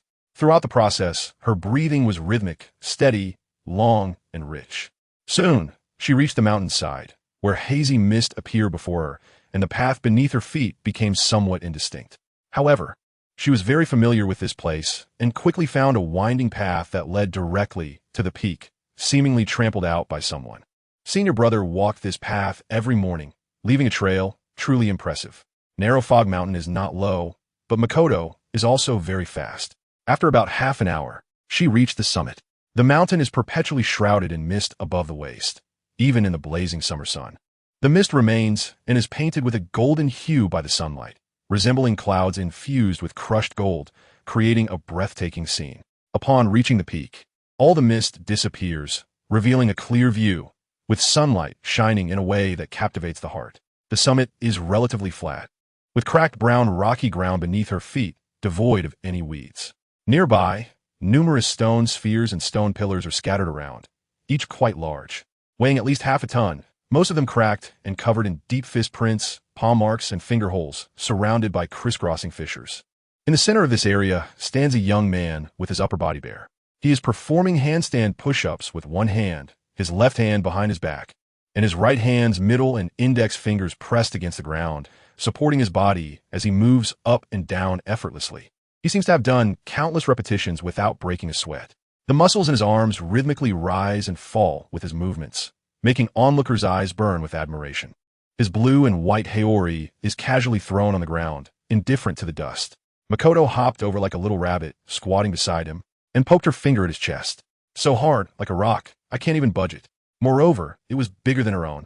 Quickly lowering her head to sneak a glance at herself, her small face showed slight disappointment. She wondered if senior brother had some secret. Otherwise, how could he have such exaggerated pectoral muscles? She looked up and asked, "Dan's were you, senior brother? How come your pectorals?" Before she could finish her sentence, the young man's straight arm bent suddenly, and with a powerful motion, he flipped his body upright, casually picked up his clothes from the ground, dusted them off, and put them on. Makoto straightened up as well, only to exclaim, "Oh." It turned out that the young man had quickly flicked his finger against her forehead. "No need to be so familiar. Don't touch randomly, and you should call me Haku's senior brother. He is the first disciple of Heisei Dantwiliu, the master of the Sakanai family. He is one of the few in this world with black hair and black eyes, his hair and pupils as dark as ink. The most distinctive feature of the young man's face is his deep-set eyes, resembling an unfathomable pool that can easily drown people in its depths. His features are sharp and well-defined, exuding a sense of strength and intimidation. Beneath his rugged face lies a tall and sturdy physique. His chest muscles, abs, biceps, and triceps are all slightly bulging, showcasing a tantalizingly defined musculature. From head to toe, he is filled with a strong, masculine aura. Next to him, Jinghua appears even smaller and more delicate, resembling a little girl standing beside an adult from a distance. Unable to escape after being tapped on the head, Jinghua covers her flushed forehead and insists, "I want to call you Dan Twilliu." The background of this world is similar to Japan during the Taisho era, with Heisei being the surname and Dan Twilliu being the given name, making it more familiar for Jinghua to call him Dan Twilliu. However, Heisei always feels it's strange to be called Dan Twilliu, never expecting to one day be referred to as the senior brother of Dan Twilliu. But since no one in this world knows what Dan Twilliu means, it doesn't matter. He doesn't feel targeted by anyone. Chapter 120, Appetite Master. Where is Dan Twilliu, the senior brother? A beautiful girl with dark green, medium-length hair speaks up. Her hair flows smoothly over her shoulders, and a white flower hairpin decorates the left side of her hair, making her look quite lively. Jinghua has deep teal eyes, snow-white skin, and a petite figure, appearing to be under 1.6 meters tall, but her long legs are surprisingly slender. Since it's summer, she is dressed in a thin pink kimono, with a white ribbon around her waist forming a bow at her back, and her sleeves reach only to her elbows, revealing her delicate white arms. Next to Jinghua is a person wearing a Tengu mask, Sakanai Zokunji. His half-white hair looks somewhat aged, and his mask gives off a fierce appearance. He stands straight, seeming unapproachable and difficult to converse with. Sakanai Zokunji wears a loose robe in a water blue color, embroidered with wave patterns, and his voice is very serious. Jinghua, you can learn breathing techniques from him, but don't take his unorthodox methods too seriously. Go ahead, but remember not to get too caught up in his strength. That's his path, and others cannot follow it. Those who try to learn from him end up dead. He was still able to speak calmly, but the thought of that rebellious disciple makes Sakanai Zokunji increasingly furious. Why follow an unorthodox path when there's a good way? Try to learn other breathing techniques, and mix them is really just a waste. Others have tried it long ago. Will it even come to him? Jinghua sticks out her tongue and reassures him, "Master, don't be angry. Senior brother is very strong and will surely bring you glory." That rebellious disciple. Clearly talented, yet he is not putting in the effort. Sakanai Zokunji huffs in annoyance again, waving his hand dismissively as he walks away to teach the new disciples. With a helpless gesture, Jinghua tiptoes and begins to bounce up the mountain. It is now noon, and a huge orange-yellow fireball hangs high in the sky, radiating endless light and heat.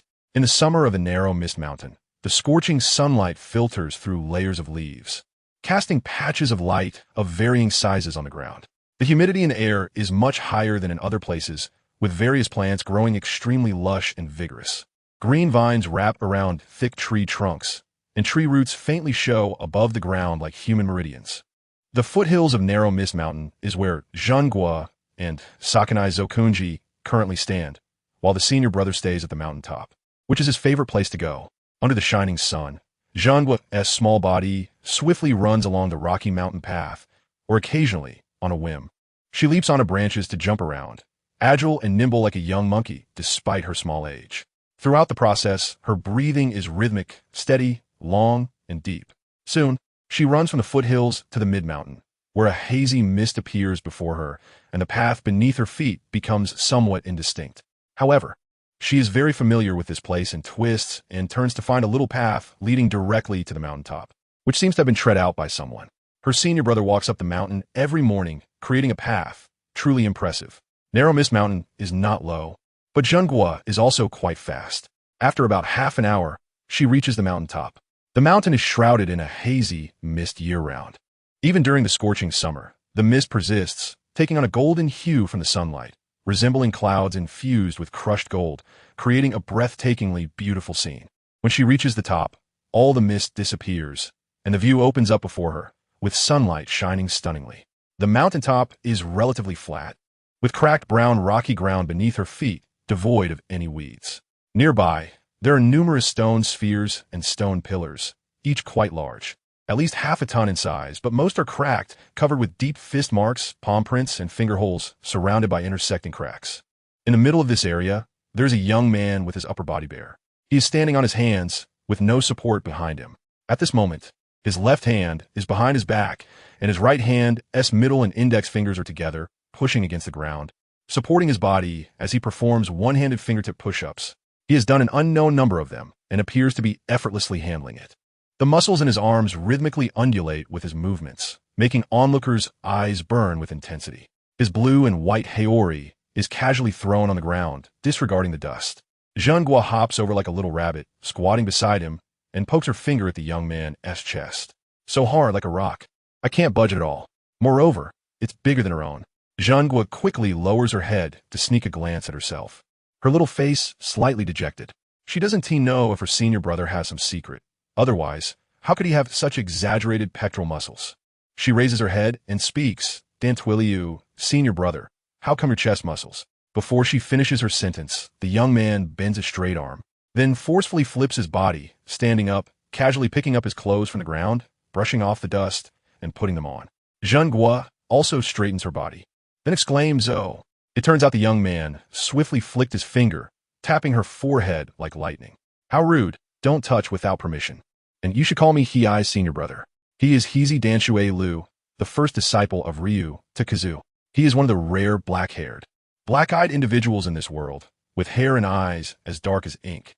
The most distinctive feature of the young man's face is his deep-set eyes, resembling a bottomless dark pool that can easily engulf others. His facial features are sharp and well-defined, exuding strength and intimidation. Beneath his rugged visage lies a tall and sturdy body. His chest muscles, abs, biceps, and triceps are all slightly bulging, showcasing a tantalizing muscular definition. From head to toe, he radiates a robust masculine aura. Next to him, Makoto appears even smaller and more delicate, looking like a little girl standing beside an adult from a distance. Unable to escape, after being tapped on the head, Makoto covered her reddened forehead and resolutely declared, "I will call you Danshui Lu." The background of this world is similar to Japan during the Taisho era. Heisei is the surname, and Danshui Lu is the name. So calling him Danshui Lu feels more familiar to Makoto. However, Heisei always feels strange about the name Danshui Lu, never expecting to be called senior brother Danshui Lu one day. But since no one in this world knows what senior brother Danshui Lu means, it doesn't matter much to him. He didn't feel targeted by anyone. Chapter 121. Looking around, the whole world is the enemy master. Where is senior brother Danshui Lu? A beautiful girl with dark green, medium-length hair spoke. Her hair was smooth, resting on her shoulders, and a white flower hairpin adorned the left side of her hair. She stood there, lively and charming. Her name is Makoto, 14 years old.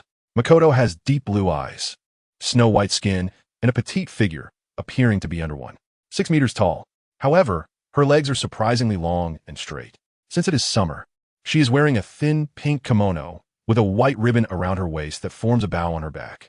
The sleeves reach only to her elbows, revealing her slender, snow-white arms. Next to Makoto is a man wearing a Tengu mask, Ryu Takuzu. His half-white hair looks somewhat aged, and his mask gives him a fierce appearance. He stands straight, appearing unapproachable and not easy to talk to.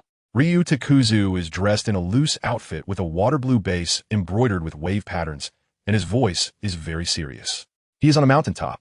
Makoto, you can learn breathing techniques from him, but don't take his unorthodox methods seriously.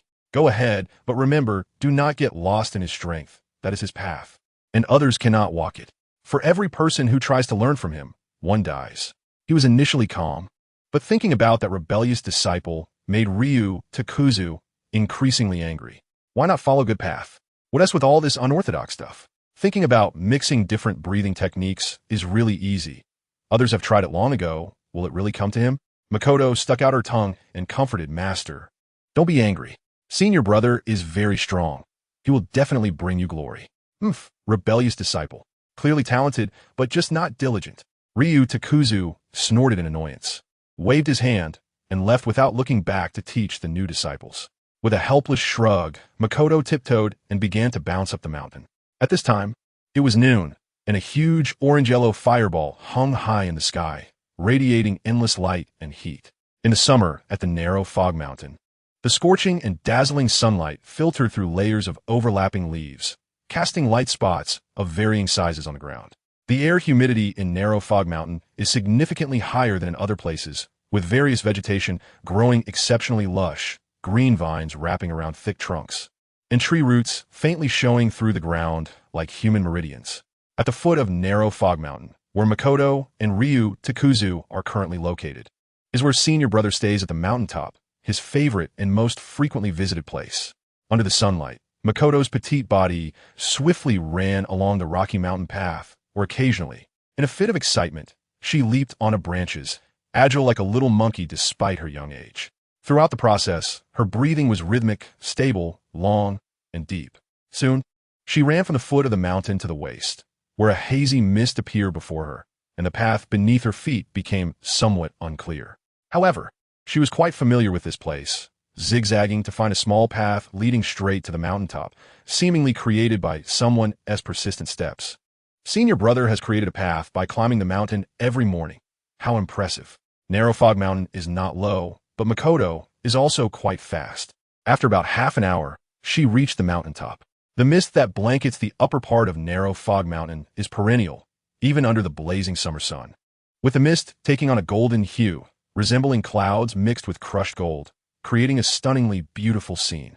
Upon reaching the mountaintop, all the mist dissipates, revealing a clear view, with sunlight shining down in a way that dazzles the heart.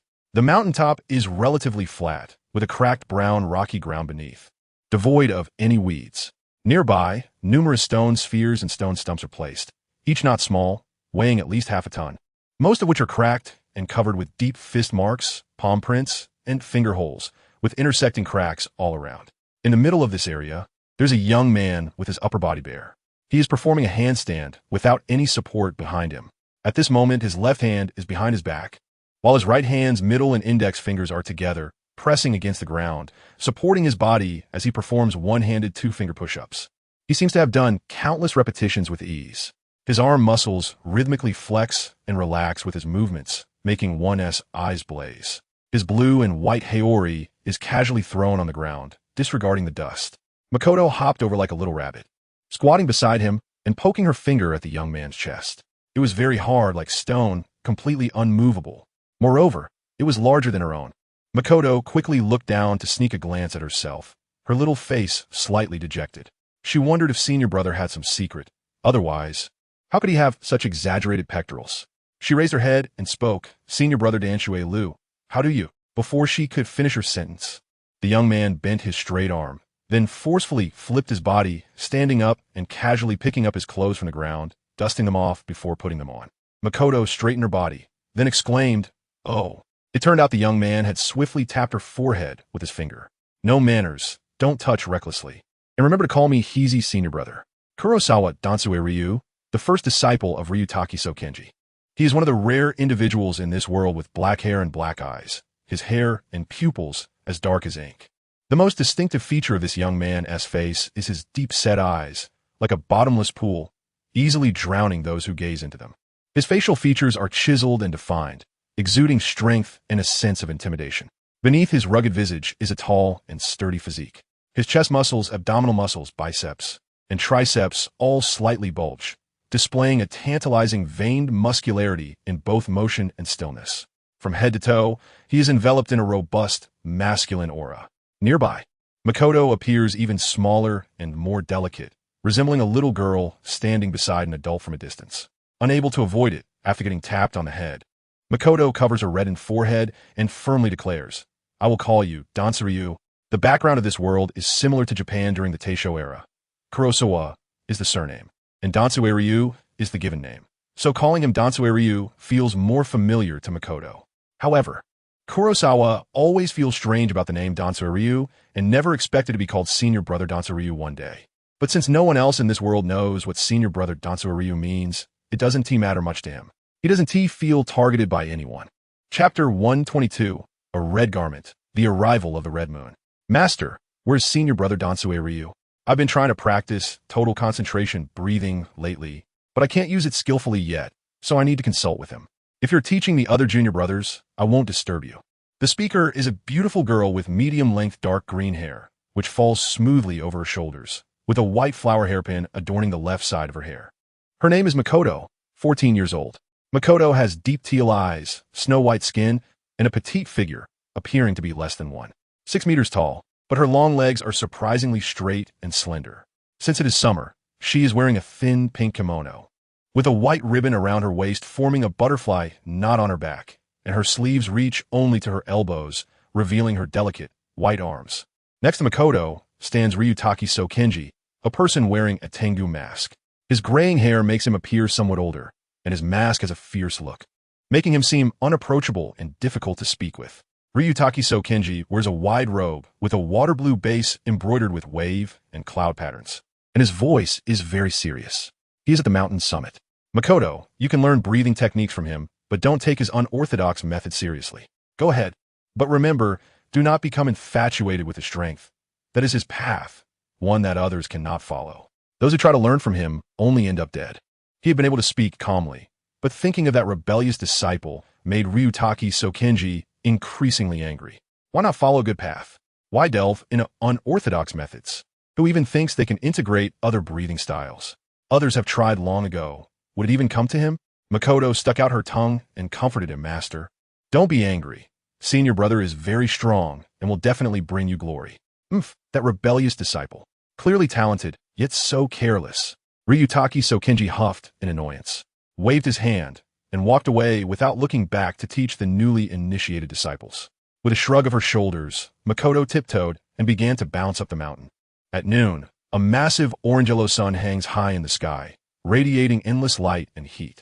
In the summer at the narrow mist mountain, the scorching sunlight filters through layers of overlapping leaves, casting patches of light of varying sizes on the ground. The air humidity at Narrow Mist Mountain is significantly higher than in other places, with a variety of lush vegetation growing vigorously. Green vines wrap around thick tree trunks, and tree roots faintly protrude from the ground, resembling human meridians. The foothills of Narrow Mist Mountain is where Makoto and Ryutaki Sokenji are located, while Senior Brother stays at the summit, his favorite and most frequented spot. Under the sunlight, Makoto's petite body swiftly runs along the rocky mountain path, occasionally leaping onto branches to jump around, her nimble movements surpassing even the monkeys in the mountains. Throughout the process, her breathing is rhythmic, steady, and deep.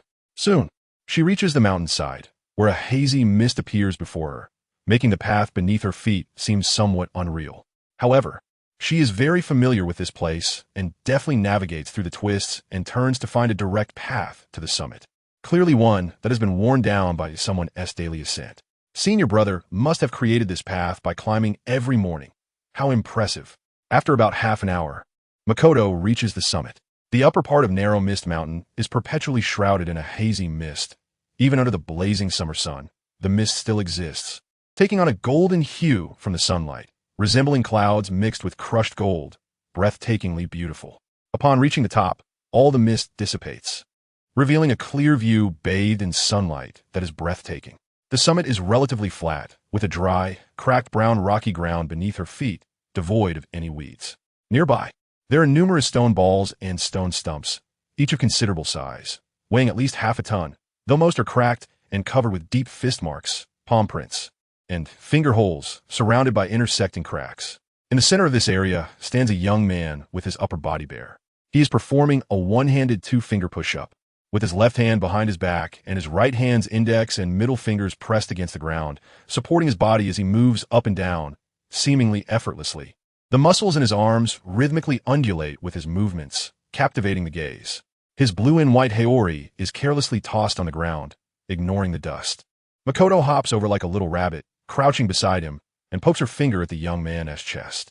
So hard, like a rock, I can't even budge it. Moreover, it is larger than her own. Makoto quickly looks down to sneak a glance at herself, her little face slightly downcast. She wonders if Senior Brother has some secret. Otherwise, how could he have such exaggerated pectoral muscles? She raises her head and speaks, Senior Brother Dansuryu, how come your chest muscles? Before she could finish, the young man bent his straight arm and, with a powerful motion, swiftly flipped his body, standing up and casually picking up his clothes from the ground to dust them off and put them on. Makoto also straightened her body, and then suddenly exclaimed. It turned out that the young man had quickly tapped her forehead with his finger, as fast as lightning. Don't be so familiar. And you should call me Kurosawa Senior Brother. He is Heisei's Dansuryu, the first disciple of Yuroko Takanji. He is one of the rare individuals in this world with black hair and black eyes, his hair and pupils as dark as ink. The most distinctive feature on his youthful face is his deep-set eyes, resembling a bottomless dark pool that easily engulfs others. His facial features are sharply defined, appearing strong and imposing, exuding an undeniable sense of intimidation. Beneath his rugged face lies a tall and sturdy physique, with well-defined chest muscles, abdominal muscles, biceps, and triceps that all slightly bulge, displaying a tantalizingly toned physique in both motion and stillness. From head to toe, he is filled with a robust, masculine aura. Next to him, the petite and delicate Zenmuko appears even smaller, resembling a little girl standing next to an adult when viewed from a distance. Unable to escape, after being lightly tapped on the head, Zenmuko covers her reddened forehead and firmly states, "I will call you Dansaru." The background of this world is similar to Japan during the Taisho era. Hikeis is the surname, and Dansaru is the given name. So calling him Dansaru feels more familiar to Zenmuko. However, Hikeis has always felt strange about the name Dansaru, never expecting to one day be called Big Brother Dansaru. But no one in this world knows what it means to be Big Brother Dansaru, so it doesn't matter. He does not feel he is targeting anyone. Chapter 123. The Disillusioned Tomioka Master. Where is Big Brother Dansaru? I have been trying to master total concentration breathing, but I am not yet proficient. I need to consult Big Brother. If you need to teach the other junior disciples, I won't disturb you. The speaker is a beautiful girl with dark green medium-length hair, which gracefully rests on her shoulders, adorned with a white flower hairpin on the left side. Her name is Zenmuko, 14 years old. Zenmuko has deep teal eyes, snow-white skin, and a petite figure, appearing to be under 6 meters tall, but her legs are surprisingly long and straight. Since it is summer, she wears a light pink kimono with a white ribbon around her waist, forming a white bow at her back, and her sleeves only reach her elbows, revealing her delicate, white arms. Next to Zenmuko is a man wearing a Tengu mask, Yuroko Takanji. His half-white hair looks somewhat aged, and his mask has a fierce appearance. He stands straight, looking unapproachable and difficult to talk to. Yuroko Takanji wears a wide robe with a water blue base, embroidered with wave and cloud patterns, and speaks in a very serious tone. Zenmuko, you can learn the breathing technique from him, but do not take his unorthodox method seriously. Go ahead, but remember, do not get lost in his power. That is his path, and others cannot walk it. Those who try to learn from him end up dead. He initially spoke calmly, but as he thought of that rebellious disciple, Yuroko Takanji became increasingly agitated. Why does he not follow proper path? What is he doing with these unorthodox methods? He thinks he can mix and match with other breathing styles. It's not that simple. Others have tried and failed. Will he be any different? Zenmuko stuck out her tongue and comforted him. Master, don't be angry. Big Brother is very strong. He will definitely bring you glory. That rebellious disciple. Clearly talented, but he just does not put in the effort. Yuroko Takanji snorted angrily again, waved his hand, and walked away without looking back to teach the new disciples. With a helpless shrug, Zenmuko tiptoed and began to skip up the mountain. It was noon, and the enormous orange-yellow sun hung high in the sky, radiating endless light and heat. In the summer at the narrow mist mountain, the scorching sunlight filtered through layers of leaves, casting varying sizes of light spots on the ground. The air in narrow mist mountain is much more humid than in other places, and various vegetation grows extremely lush and vigorous, with green vines wrapping around thick tree trunks, and tree roots faintly visible above the ground like human meridians. The foot of Narrow Mist Mountain is where Zenmuko and Yuroko Takanji are currently located, while Big Brother is at the mountaintop, his favorite place to be. Under the sunlight, Zenmuko's petite body quickly dashed along the rocky mountain path. Or in a moment of inspiration, she would leap onto the branches to jump around, her agile movements surpassing even those of the monkeys in the mountains. Throughout the entire process, her breathing was rhythmic, steady, prolonged, and rich. Soon, she reached the mountain's midsection, where mist began to appear, and the path beneath her feet became somewhat indistinct. However, she was very familiar with this place and found a small path that led directly to the mountaintop, clearly a route trampled down by someone. Big Brother walks this path every morning, creating it through his persistence. How impressive. Narrow Mist Mountain is not low, but Zenmuko is very quick. After about half an hour, she reached the mountaintop. The upper part of Narrow Mist Mountain is shrouded in mist year-round. Even during the blazing summer sun, the mist still exists, tinted with a golden hue by the sunlight, resembling clouds mixed with crushed gold, creating a stunningly beautiful scene. Upon reaching the summit, all the mist dissipates, and the view opens up with the sunlight shining in a way that captivates the heart. The mountaintop is relatively flat, with dry, cracked brown rocky ground underfoot, devoid of any weeds. Near the area, there are many stone spheres and stone stumps, each quite large, weighing at least half a ton, most of which are cracked and covered with deep fist prints, palm marks, and finger holes surrounded by crisscrossing fissures. In the center of this area stands a young man with his upper body bare. He is performing handstand push-ups with 2 fingers, his left hand behind his back, and his right hand's index and middle fingers pressed against the ground, supporting his body as he moves up and down, doing them effortlessly. His arm muscles rhythmically flex with his movements, captivating the eyes of onlookers. His blue and white haori is casually tossed on the ground, showing no concern for the dust. Zenmuko hopped over like a little rabbit, crouched beside him, and poked his chest with her finger. So hard, like a rock, I can't even budge it. Moreover, it was bigger than her own. Zenmuko quickly looked down at herself, her little face slightly dejected. She wondered if Big Brother had some sort of secret. Otherwise, how could he have such exaggerated pectoral muscles? She raised her head and called out, "Big Brother Dansaru, how come your chest muscles?" before she could finish her sentence. The straight arm of the young man bent, and with a powerful motion, he flipped his body and stood up, casually picking up his clothes from the ground, dusting them off and putting them on. Zenmuko straightened up and then exclaimed, "Oh." It turned out he had quickly tapped her forehead with his finger, as fast as lightning. "Don't be so familiar. You should call me Heisei's big brother." Heisei is Dandoliu, the first disciple of Rentaki Zokenjutsu. He is one of the rare black-haired, black-eyed individuals in this world, with hair and eyes as dark as ink. The most distinctive feature of the young man's face is his deep-set eyes, resembling an unfathomable abyss, easily drowning people in their depths. His facial features are chiseled and sharp, exuding strength and intimidation. Beneath his rugged face is a tall and sturdy physique. His chest muscles, abdominal muscles, biceps, and triceps all slightly bulge, showcasing a tantalizing, sinewy muscularity. From head to toe, he is filled with a robust, masculine aura. Nearby, Makoto appears even smaller and more delicate, resembling a little girl standing next to an adult when viewed from afar. Unable to escape, after being tapped on the head, Makoto covers a reddened forehead and resolutely states, "I will call you Dandoliu." The background of this world is reminiscent of Japan during the Taisho period. Heisei's is the surname, and Dandoliu is the given name. So calling him Dandoliu feels more familiar to Makoto. However, no one in this world knows what it means to be the senior disciple of Dandoliu, so it doesn't matter. He doesn't feel targeted at anyone. Chapter 124, Accepting the Red Moon, Gradually Trusting. "Master, where is Dandoliu, the senior disciple? I've been trying to master total concentration, breathing recently, but I'm not yet proficient and need to consult the senior disciple. If you're teaching the other junior brothers, I won't disturb you." The speaker is a beautiful girl with dark green, medium-length hair, flowing smoothly over her shoulders, with a white flower hairpin on the left side, standing lively. Her name is Makoto, 14 years old. Makoto has deep teal eyes, snow-white skin, and a petite figure that appears to be under 1.6 meters. But her legs are surprisingly long and straight. Being summer, she wears a thin, pink kimono with a white ribbon around her waist that ties into a bow at her back, and her sleeves reach only to her elbows, revealing her delicate white arms. Next to Makoto stands a person wearing a Tengu mask, Rentaki Zokenjutsu. His half-white hair looks somewhat aged, and the mask gives him a fierce appearance. He stands straight, looking unfriendly and hard to approach. Rentaki Zokenjutsu is dressed in a loose robe with a water blue base embroidered with wave patterns, and his voice is very serious.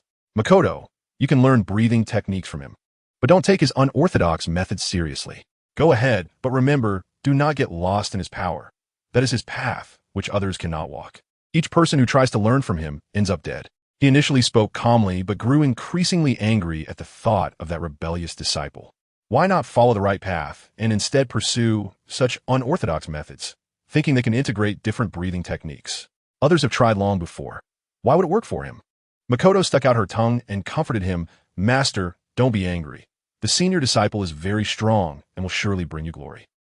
That rebellious disciple. Clearly talented, but just not putting in the effort. Rentaki Zokenjutsu snorted in frustration again, waved his hand, and walked away to teach the new disciples. With a helpless gesture, Makoto tiptoed and began to bounce up the mountain. It was noon, and an enormous orange-yellow fireball hung high in the sky, radiating endless light and heat. In the summer at Narrow Fog Mountain, the scorching, dazzling sunlight filtered through layers of leaves, casting varying patches of light on the ground. The humidity in the air at Narrow Fog Mountain is significantly higher than in other places, with various types of vegetation growing extremely lush. Green vines wrap around sturdy tree trunks, and tree roots peek through the ground like human meridians. The foothills of Narrow Fog Mountain is where Makoto and Rintaki Zokenjutsu are currently located, while the senior disciple stays at the mountaintop, his favorite and most frequented place.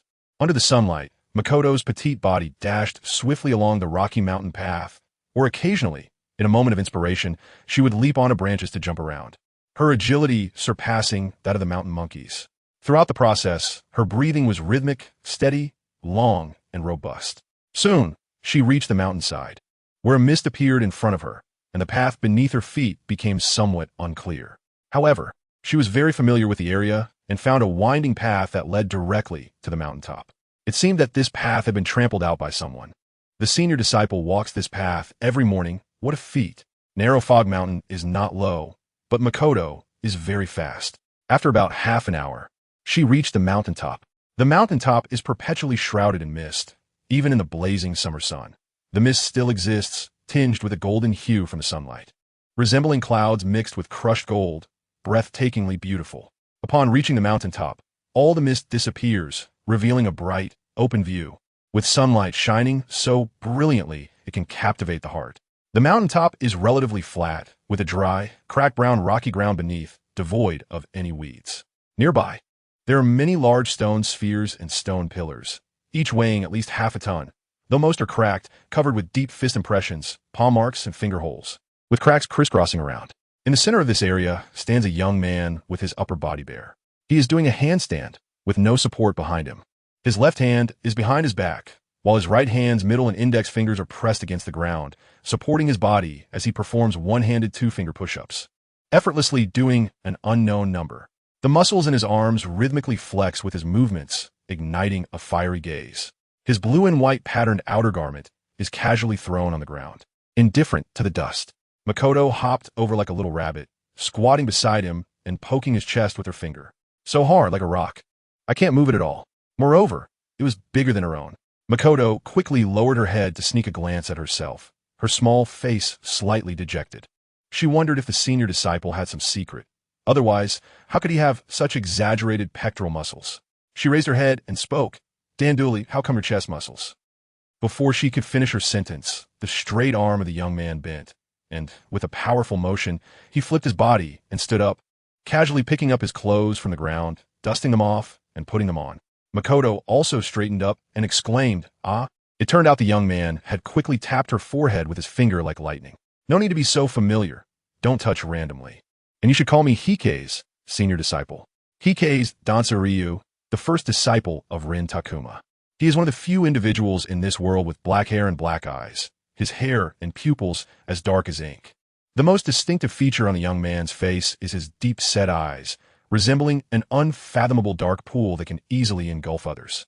His facial features are sharp and defined, giving him a powerful and imposing presence. Beneath his rugged face lies a tall and muscular body.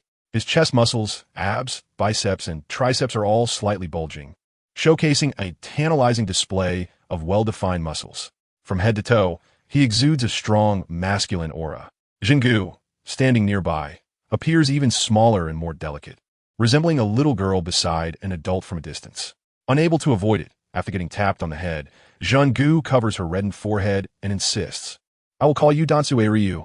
The setting of this world is similar to Japan during the Taisho era, with Heisei's being the surname and Danzo the given name, making it more familiar for Jingu to call him Danzo Ryu. However, Heisei always feels strange about the name Danzo Ryu and never expected to be called Master Brother Danzo Ryu one day. But since no one in this world knows what Master Brother Danzo Ryu means, it doesn't matter to him. He doesn't feel targeted by anyone. Chapter 125, another transmigrator looking down, Heisei saw his own body. Beneath his feet was a clear, mirror-like expanse, an endless sky with white clouds and blue heavens, as if the sky had become the ground. Looking up again, the view above was identical to that below, pristine and azure. On both sides, there was an endless stretch of white, with no boundaries or objects, creating an incredibly empty and desolate atmosphere. The only thing present in the entire space was a small wooden house. "Hello." Suddenly, a gentle male voice resonated beside Heisei's. He turned around in surprise, a layer of black flames igniting around him for protection, contrasting sharply with this space. At the same time, Hikage felt that he could leave this place if he wanted to. His consciousness could return to his body. However, he wanted to understand the reason behind the Red Moon's favoritism towards him, so he suppressed the thought of leaving this unfamiliar space for the time being. Now, before Hikage stood a man with messy crimson long hair, crimson eyes, and slightly elongated pupils.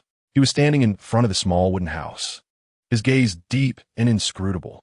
At some point, he had suddenly appeared behind Hikage without making sound. Haihara unleashed the aura of fighting spirit, feeling no malice.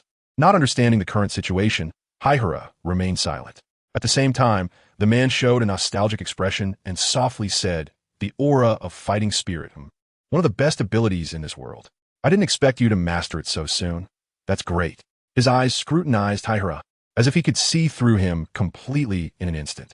Haihara suppressed his discomfort and asked, "Who are you? What is your relationship with Honghua?" Although it was his first time meeting this person, Haihara felt a strange sense of familiarity, as if he had seen him somewhere before.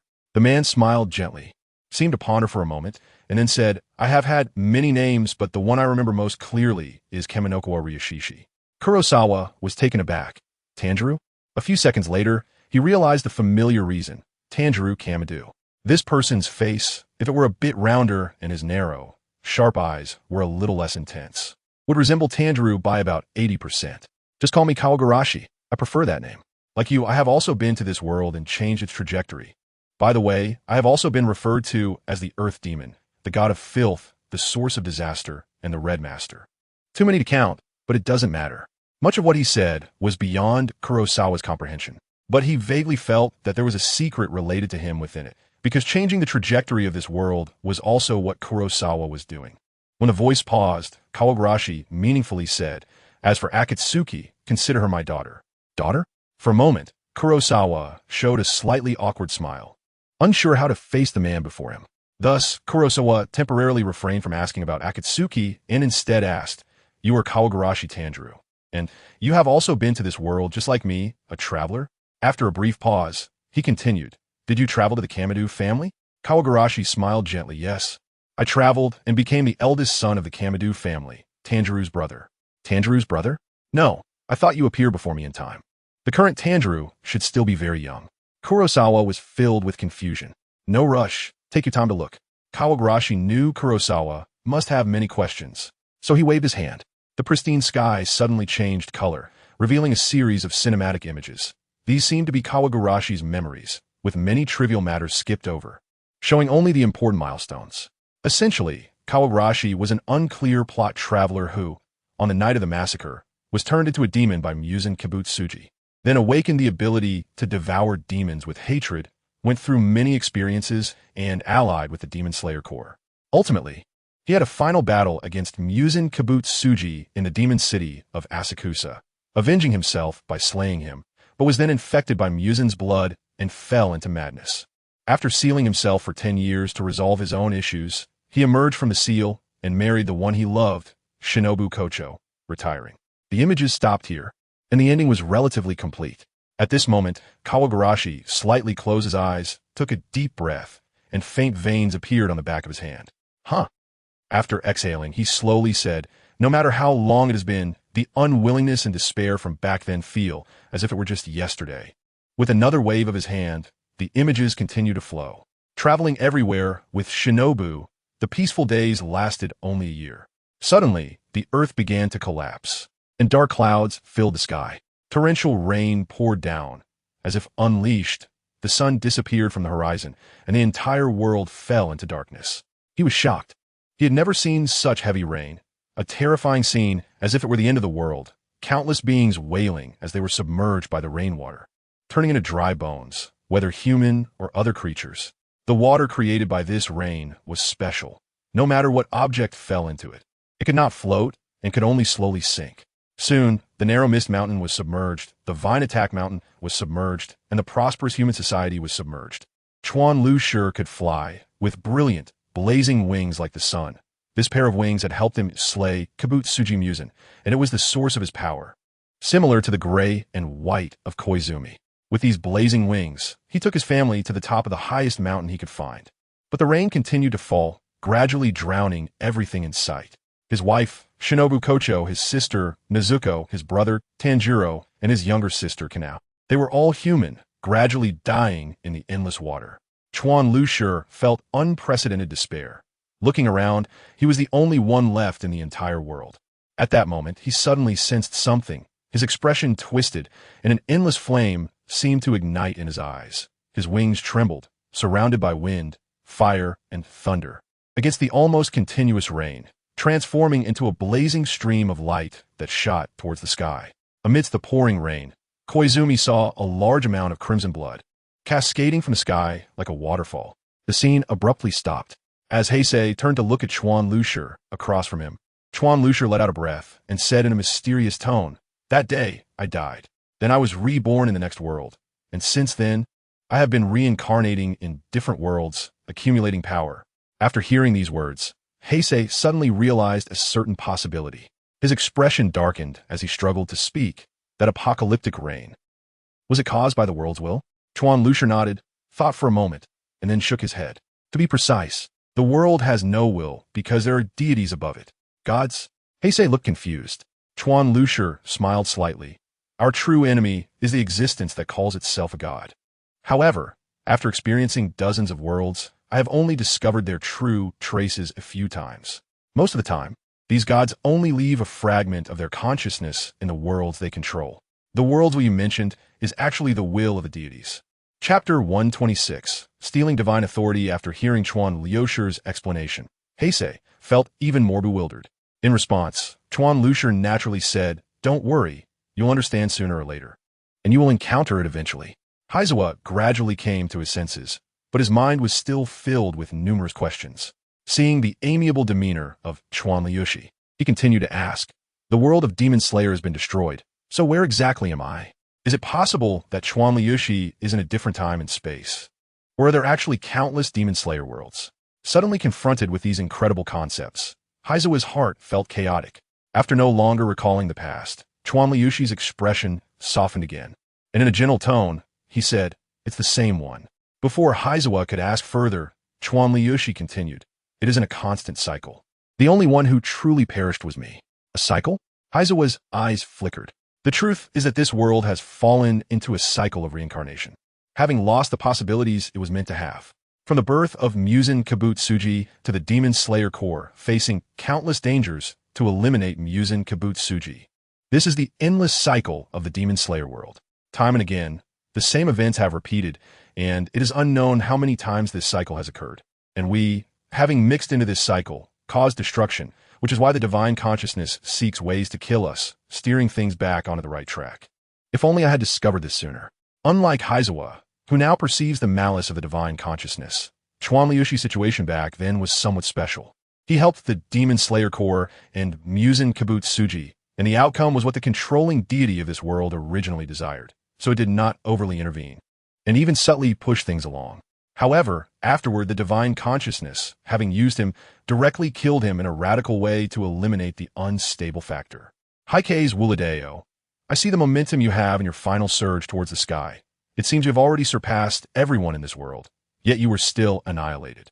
So, is it all just a futile struggle? Chuan Shuer revealed a slight smile, gentle yet sharp with confidence. It's just a remnant of consciousness. I easily tore it apart. Remember, it's just a consciousness, not the true divinity. It can only influence the operation of this world. As long as you are strong enough, it cannot kill you. My death is tied to the world's destruction, perishing along with everything, not dying in battle. Moreover, we are quite special. As long as we reach the pinnacle of a world, we can gather all vitality and move to the next world. Death, in fact, is also a rebirth. After the initial shock, Heikei calmed down considerably and began to think rationally. But with each rebirth, achieving the pinnacle, then dying, and then being reborn again, are we not also trapped in a cycle? And stopping means true death. Heikei thought of an unsolvable situation. Hearing Heikei's worries, Chuan Shuer suddenly burst into laughter. A few seconds later, he stopped laughing and said seriously, "Think about it, the breathing technique you learned, can it be applied in other worlds?" Heisei thought carefully and, after a moment of contemplation, uncertainly said, "Should be, maybe, but can't be used, right?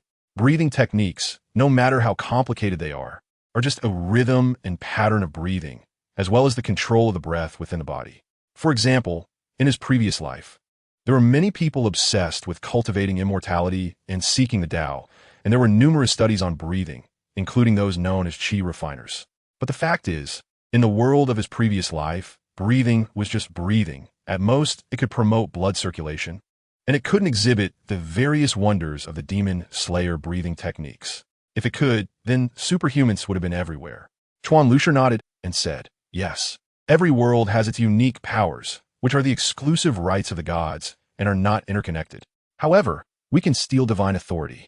The phrase steal divine authority had a strange magic that made Heisei's breathing suddenly become a bit heavier. Chuan Lucier continued, go to the next world, start anew. But the authority you gained will not disappear. You can cultivate it back again. This means that as long as you can keep reaching the peak and continuously go to the next world to accumulate authority, then you can surpass everything. Heisei showed a joyful expression, his heart surging with excitement, as he had always yearned for power. Looking at the red-haired, crimson-eyed Chuan Lucier, he curiously asked, what about you? Where's your true self now? Do you possess power beyond the gods? However, Heisei did not expect Chuan Lucier to gently shake his head and calmly reply, I am dead, truly dead. The one you are speaking to now is the consciousness I left in the mind of Hanyue. I am different from you. All I wanted was a harmonious and happy home. But for people like us, this simple desire is the most extravagant longing. After going through so much, I'm too tired, too eager to rest, but there's still some unwillingness in my heart. When he said this, Chuan Lucier's face, although youthful and handsome, bore the weariness of an old man. He was indeed dead, but he had not been defeated. He simply did not want to play anymore. Heisei fell silent. I began my journey in the world of Demon Slayer and chose to end it here, but unfortunately, I crossed over to several hundred years earlier this time. I initially wanted to live until I could see Shinobu again, but after thinking it through, I gave up. The Shinobu in this cycle is ultimately not the one that belongs to me. Later, I foresaw some future fragments and saw your arrival. So, I adopted an abandoned baby girl, taught her many things, helped her take the body of Kibutsuji, and revealed the truth of this world to her. This girl, you should have guessed, is Hanyue. You and I share similar auras, and I told Hanyue that you are her future partner. She already knows you and will be close to you. The world of Demon Slayer is the first world you experienced, and with Hanyue here, you will have it much easier. At least, the demons will not become your enemies. Many of the original doubts are thus resolved, but many new ones arise. Hikes watched as the voice of Chuan Lu gradually faded and softly asked, why are you helping me so much? He felt that the consciousness of the person before him was about to disappear after conveying many messages.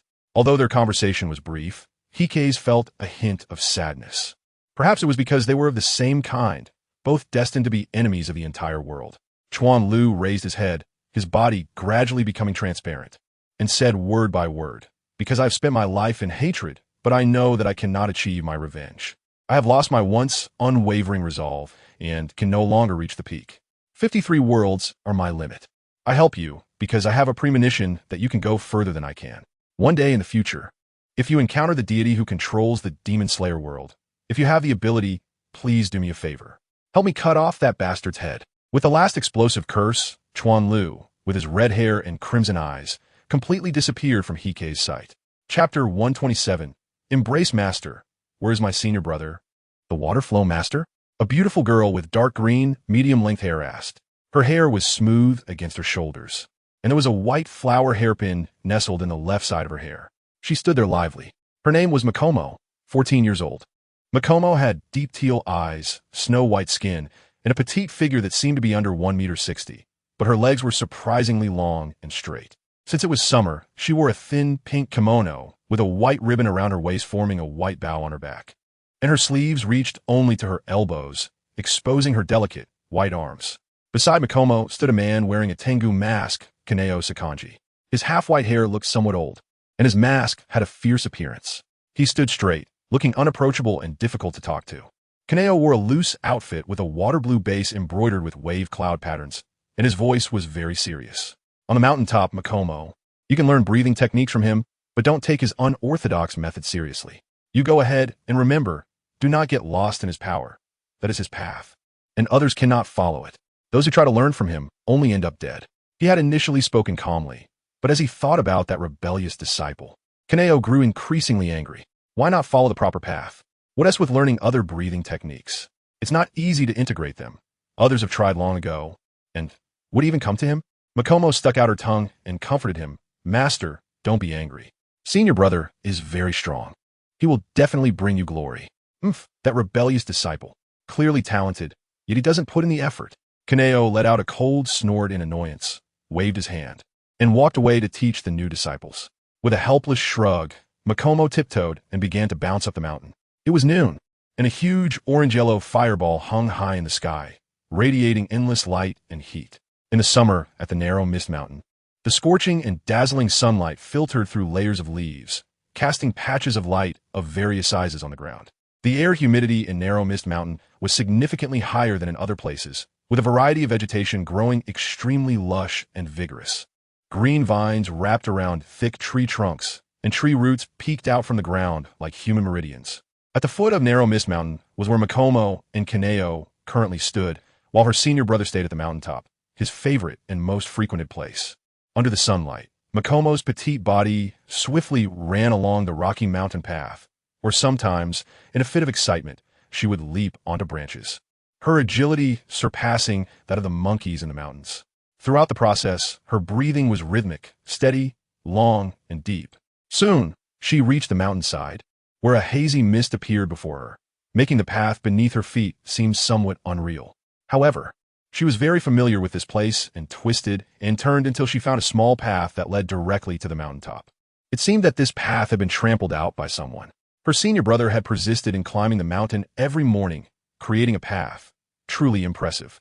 The Narrow Mist Mountain was not low, but Makomo was also very fast.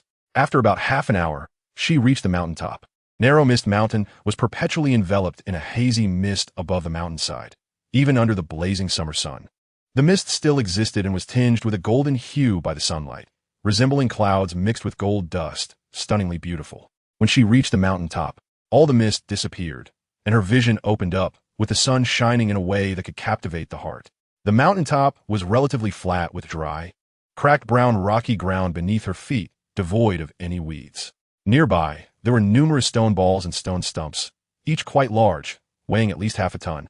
Though most were cracked and covered with deep fist marks, palm prints, and finger holes, surrounded by crisscrossing cracks. In the middle of this area stood a young man with his upper body bare. He was standing upside down in midair with no support behind him. At that moment, his left hand was behind his back, while his right hand's index and middle fingers were pressed against the ground, supporting his body as he performed one-handed, two-finger push-ups. He seemed to be doing an endless number with ease. The muscles in his arms rose and fell rhythmically with his movements, igniting a fiery gaze. His blue and white haori was carelessly tossed on the ground, disregarding the dust. Makomo hopped over like a little rabbit, crouched beside him, and poked her finger at the young man's chest. So hard, like a rock, I can't move it all. Moreover, it was larger than her own. Makomo quickly lowered her head and sneakily glanced at herself, her small face slightly dejected. She wondered if her senior brother had some secret.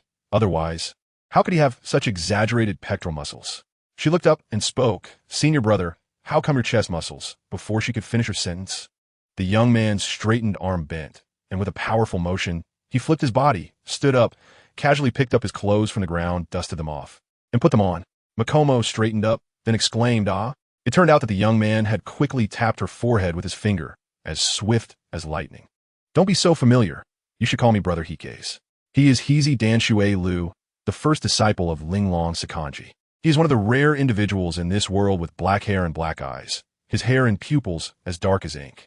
The most distinctive feature of the young man's face is his deep-set eyes, resembling an unfathomable abyss that can easily engulf others.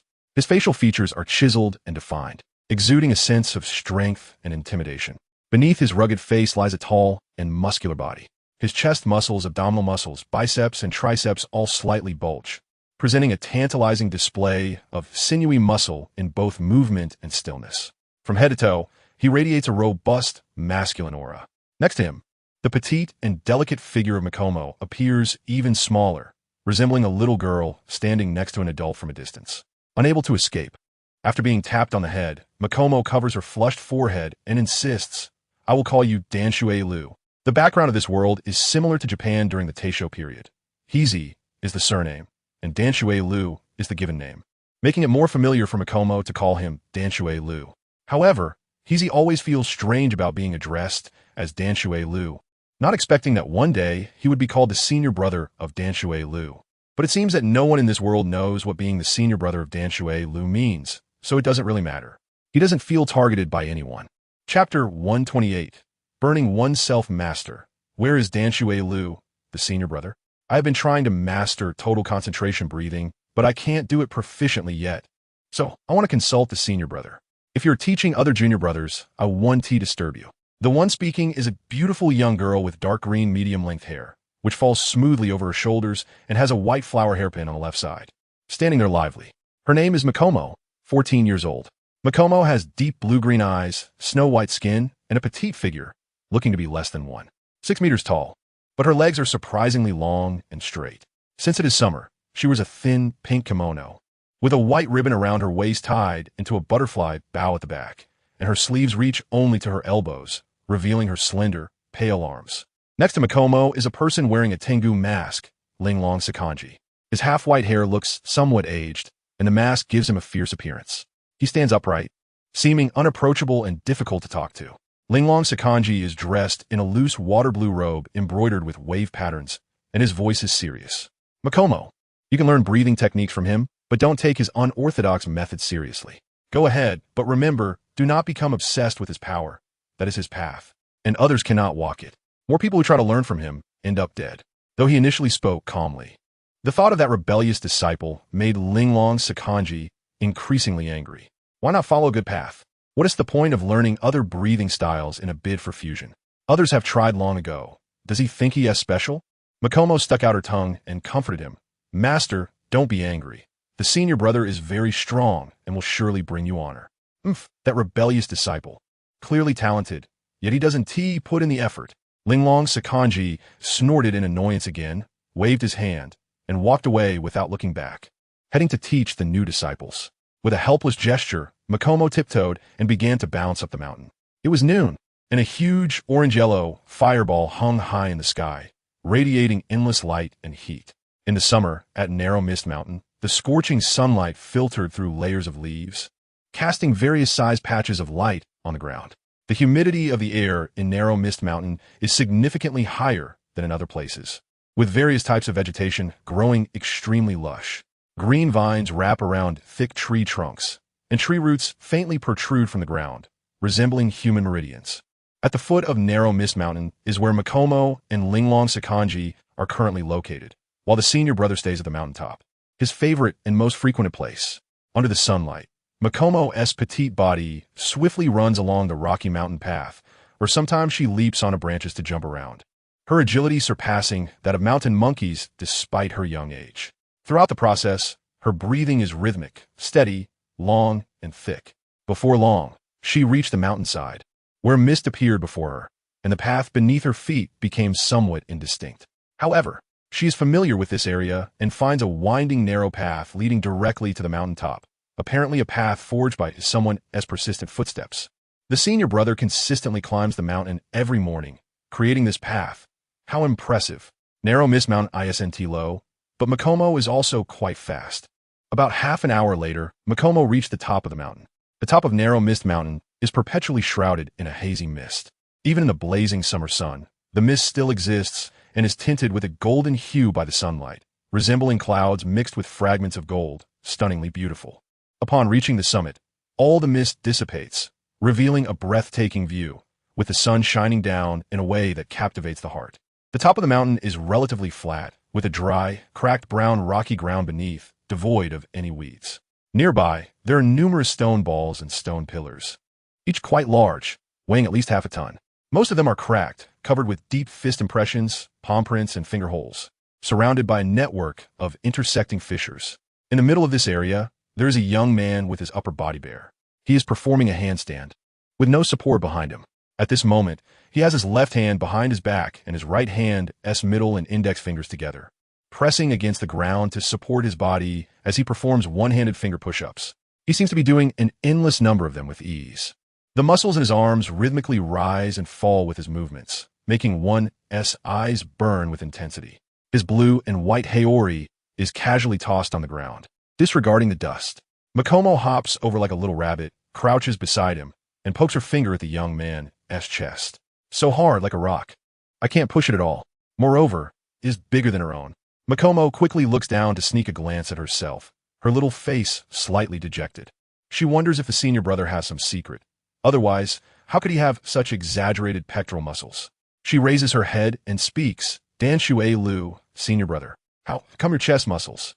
Before she finishes her sentence, the young man bends his straight arm and, with a swift motion, turns his body and stands up, casually picking up his clothes from the ground, dusting them off, and putting them on. Makomo straightens her body and then lets out an ah. It turns out that the young man quickly flicked his finger, like lightning, tapping her forehead. No need to be so familiar, and you should call me Heisei, senior brother. He is the first disciple of Heisei Dansuryu Sakin Takizo Kunji. He is one of the rare individuals in this world with black hair and black eyes, his hair and pupils as dark as ink. The most distinctive feature of the young man's face is his deep-set eyes, resembling a bottomless abyss, easily submerging anyone who gazes into them. His facial features are sharp and well-defined, exuding a powerful and intimidating presence. Beneath his rugged face is a tall and robust body.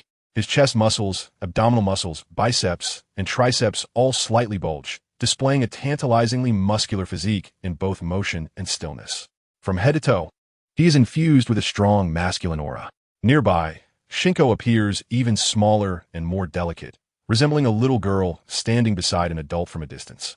Unable to escape, after being tapped on the head, Shinko covers her reddened forehead and firmly states, "I will call you Dansuryu." The background of this world is reminiscent of the Taisho period in Japan. Heisei is the surname and Dansuryu is the given name. So calling him Dansuryu feels more familiar to Shinko. However, Heisei always finds it strange to be referred to as Dansuryu and never expected to be called Senior Brother Dansuryu. But since no one in this world knows what Senior Brother Dansuryu means, it doesn't matter much to him. He doesn't feel like he is targeting anyone. Chapter 129. With your surname, crown me with your name, there's nothing to see. You saw it wrong. Heisei smiled awkwardly. Feeling a bit embarrassed that a shameful moment was witnessed, his face felt slightly warm.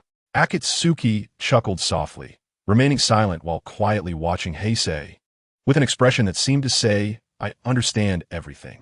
The dimples that appeared with her smile were somewhat cute, and Heisei felt an urge to poke them with his finger. He barely managed to suppress this thought and casually knocked out the unfortunate bear beneath him who was trying to lift its head. Kurosawa said, "I didn't expect that sunlight could not only cause harm, but also come with such intense pain." Before he finished speaking, Kurosawa's voice paused, and he turned to look at Akatsuki. He remembered something. On the day they separated in Asakusa, because he asked for a sunshade umbrella, Akatsuki's entire body was exposed to the sunlight. She frowned slightly, seeming somewhat uncomfortable, but overall, she didn't appear to be in too much pain. But now, after experiencing it himself, Kurosawa understood the level of threat posed by sunlight. Even with his resilient will, he could not withstand that excruciating pain the moment he made contact. It felt as if he was struck by thunder, the agony spreading throughout his entire body, causing tears to flow involuntarily. And he had only gritted his teeth and extended one hand. Yet Akatsuki was fully exposed to the sunlight, enduring this intense pain for a full 7 or 8 seconds. Just to respond to Kurosawa's unreliable test. 7 or 8 seconds. That amount of time was enough to turn a weaker Tsukuyami into ashes. Realizing this, Kurosawa momentarily didn't know whether to think Akatsuki was a bit foolish or too indulgent with herself. But he understood one very important thing. Akatsuki was someone he must treat with sincerity. In this world of Demon Slayer, she was the only person he could look at calmly. At the same time, Akatsuki nodded. Yes, sunlight is our greatest nemesis.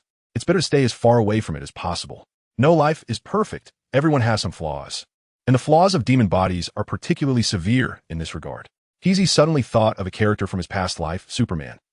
Despite being capable of single-handedly carrying a meteor and possessing a godlike presence among humans, could still be affected and weakened to the level of an ordinary person by a small stone. Could it be that the more powerful a life form is, the more obvious certain flaws become? Hongyue, have you ever thought about how to compensate for the flaws of a demon body? Hongyue's expression darkened, but she quickly calmed down. I have tried many methods, but none have succeeded. I try to make my body accustomed to such destructive pain, but countless agonizing moments only resulted in about a few minutes of resistance. Perhaps Enduring the destruction of my body by sunlight daily for several thousand days might really grant immunity to sunlight. But that's just a possibility. I still need to find a way to obtain those more than 3,000 potential points. Heisei had no other hopes. However, after pondering for a moment, Hangyue continued, but my father once said that learning the sun-breathing technique might perfect the demon body, but the sun-breathing technique has long been lost, and no one in the Demon Slayer Corps knows it. I have searched for a long time, but have not found any clues about the sun-breathing technique. Perhaps Kaneo Tsuyuri knew this and deliberately left no inheritance of the sun-breathing. Hearing Hongyue's words, Heisei's eyes lit up, and, after a moment of contemplation, he said, perhaps I know where someone who can perform the sun-breathing technique is. In the original timeline, Nezuko Kamadu was the first demon capable of walking in sunlight. Perhaps it was because of the Kamadu family's inherited fire god Kagura dance, which actually contains the rhythmic patterns of the sun-breathing technique. Moreover, the Kamadu family has been learning the Kagura dance for generations, so their physique might already be different from ordinary people. Additionally, in the memory scenes from the flowing time, Heisei remembered that it was also because of the sun-breathing that he gained the ability to walk in sunlight, gradually perfecting his demon body without any flaws. Perhaps it was because the flowing time had deep ties with the Kamadu family that he did not tell Hangyue about finding the sun-breathing technique there. Or maybe he just wanted Heisei to tell her. So, under the sparkling gaze of Hangyue, Heisei confirmed, if I remember correctly, there should be a family with the surname Kamadu not far from the Narrow Mist Mountain. Going there's a high probability of finding the sun-breathing technique. Heike knew the location of the Kamadu family, because when he was in his teens, he had been there. After all, anyone who comes to the world of Demon Slayer has a natural interest in the Kamadu family, and it's not far from Mount Kanmori, just separated by a mountain. Back then, Heike easily found the exact location and sneaked a look, but he only saw Tanjiro's father, Tanjiro, at that time. Kamadu? Akatsuki's face froze for a moment. She was very intelligent and quickly connected many dots. Her father had the surname Kamadu. Could there be some relationship between them? Haihara thought for a moment and then shook his head, saying, I saw your father's memories in this world, and there should be none. Because this is not a world within the same cycle, there should be no relation. For Tanjiro Kamadu, the Kamadu family in this world is just a group of strangers with similar faces and personalities to his family.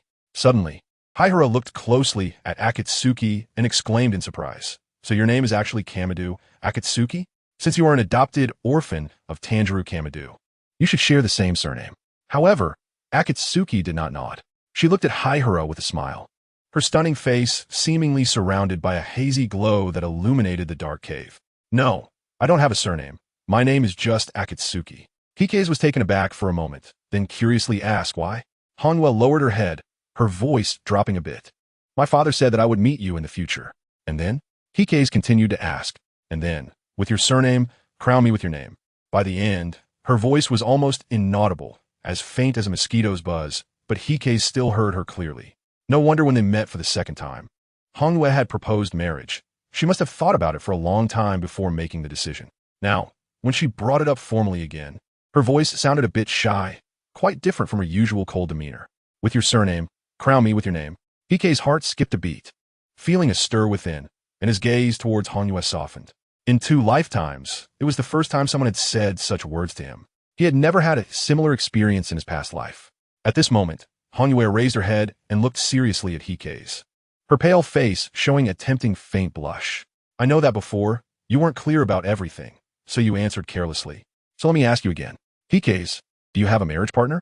This was exactly the same question he had encountered when he met Asakusa, but the difference was that Hikage had already let down his guard. Kurosawa smiled, straightened his posture, and looked seriously at Hanwell. No. Then would you be willing to marry me? Hanwell lightly parted her crimson lips, and gentle words emerged. Chapter 130. The kiss in the silent cave. He gazed at her seemingly radiant face. Zheng nodded. Of course, that's something to be desired. This was his answer back then. But now that he thinks about it, at that time he was solely focused on how to escape from the Red Moon, and he carelessly didn't pay attention to what he said, merely echoing the sentiment. If it weren't for Xiaoba reminding him, he wouldn't even know what he had said. Now, the words are the same, but both of their states of mind have changed. Outside, the sunlight is slightly intoxicating, while inside is a dim cave. The Red Moon closed her eyes and slightly tilted her head back. Her rosy lips resembled 2 vibrant and beautiful rose petals, with a hint of an elusive smile at the corners. She had always been the proactive one, But Heisei knew that the Red Moon was actually nervous and shy as well. He could see her slightly trembling, her thick eyelashes quivering like a brush. Those subtle tremors were a mix of joy and anticipation, as well as nervousness and unease. He gazed at the Red Moon, feeling an unprecedented thrill in his heart. Then, he leaned forward, wrapping one arm around the waist of the Red Moon, pulling her close, and kissed her. It was wet, soft, and warm. That was the first sensation for Heisei. The person in his arms felt so real for the first time, within reach. In battle, Heisei always preferred a violent approach, with rough and fierce movements. But at this moment, he carefully kissed the Red Moon, savoring her sweet lips little by little, while his hands roamed restlessly over her delicate and soft waist. Although the Red Moon had actively raised her head in anticipation, when Heisei truly kissed her, her mind went blank. Dreamlike bubbles appeared and burst in her mind, cutting off all her thoughts, leaving her to passively endure the kiss unconsciously.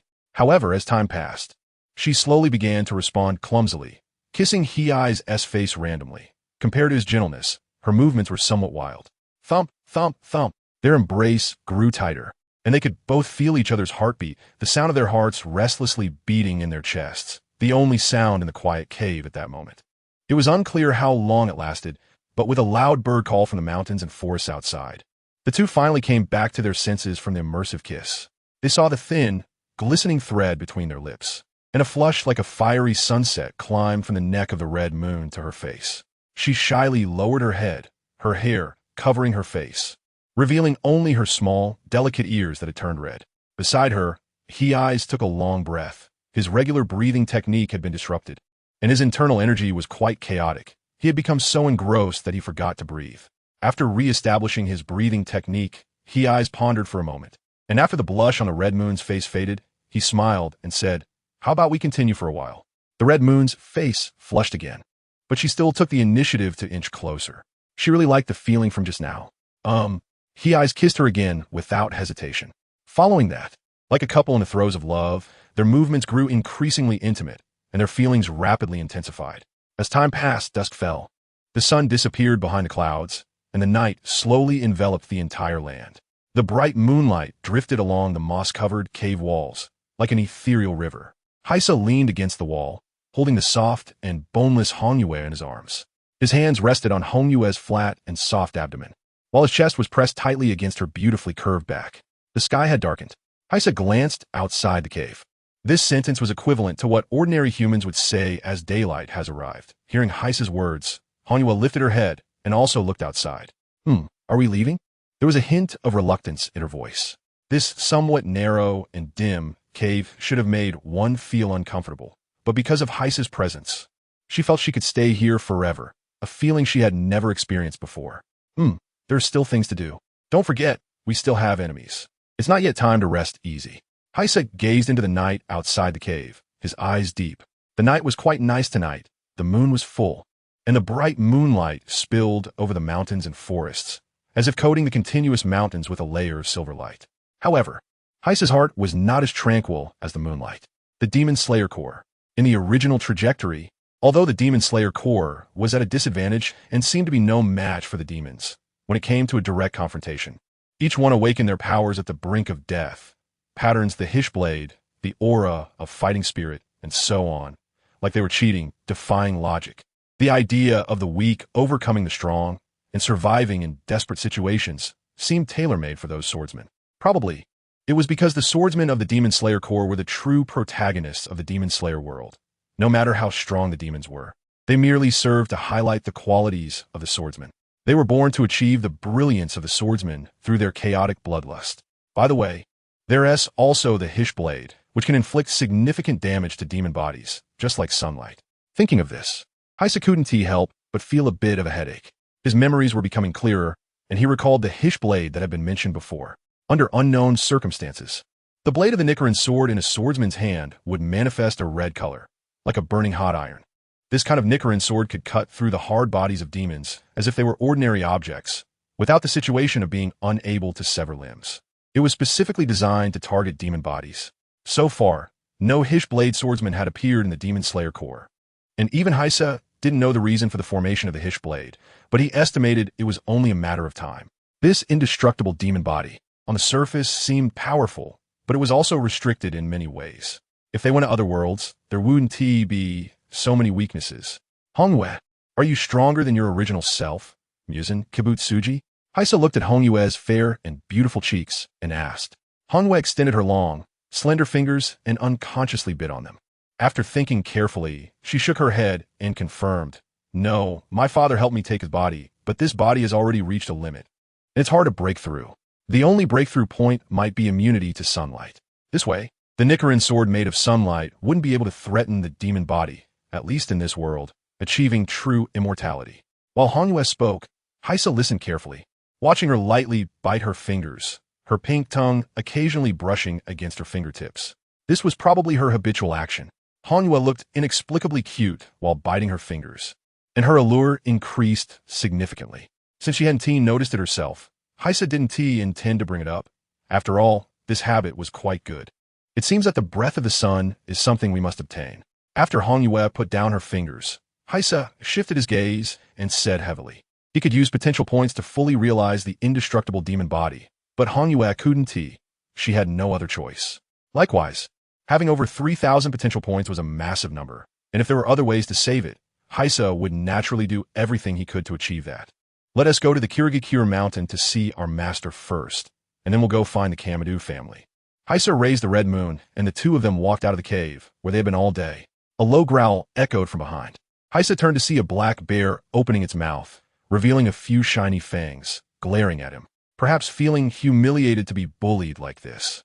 The proud bear was trying to regain some dignity at the last moment. What's wrong? Can't bear to part with it? How about giving me a souvenir? Just pull out your teeth. Heisei turned his head and glared back fiercely, the fighting spirit within him surging violently. The black bear was suddenly frightened, shrinking its head in grievance and burrowing deeper into the cave, no longer making a sound. This bipedal creature was too terrifying. It was better to be a bit timid. This was likely what it was thinking. Hongyue looked at Heisei, who seemed a bit petty, threatening the small animals with words, and suddenly chuckled. Dimming the starry sky. Chapter 131. The essence of Hongyue Master. Where's brother Dwan Shuer?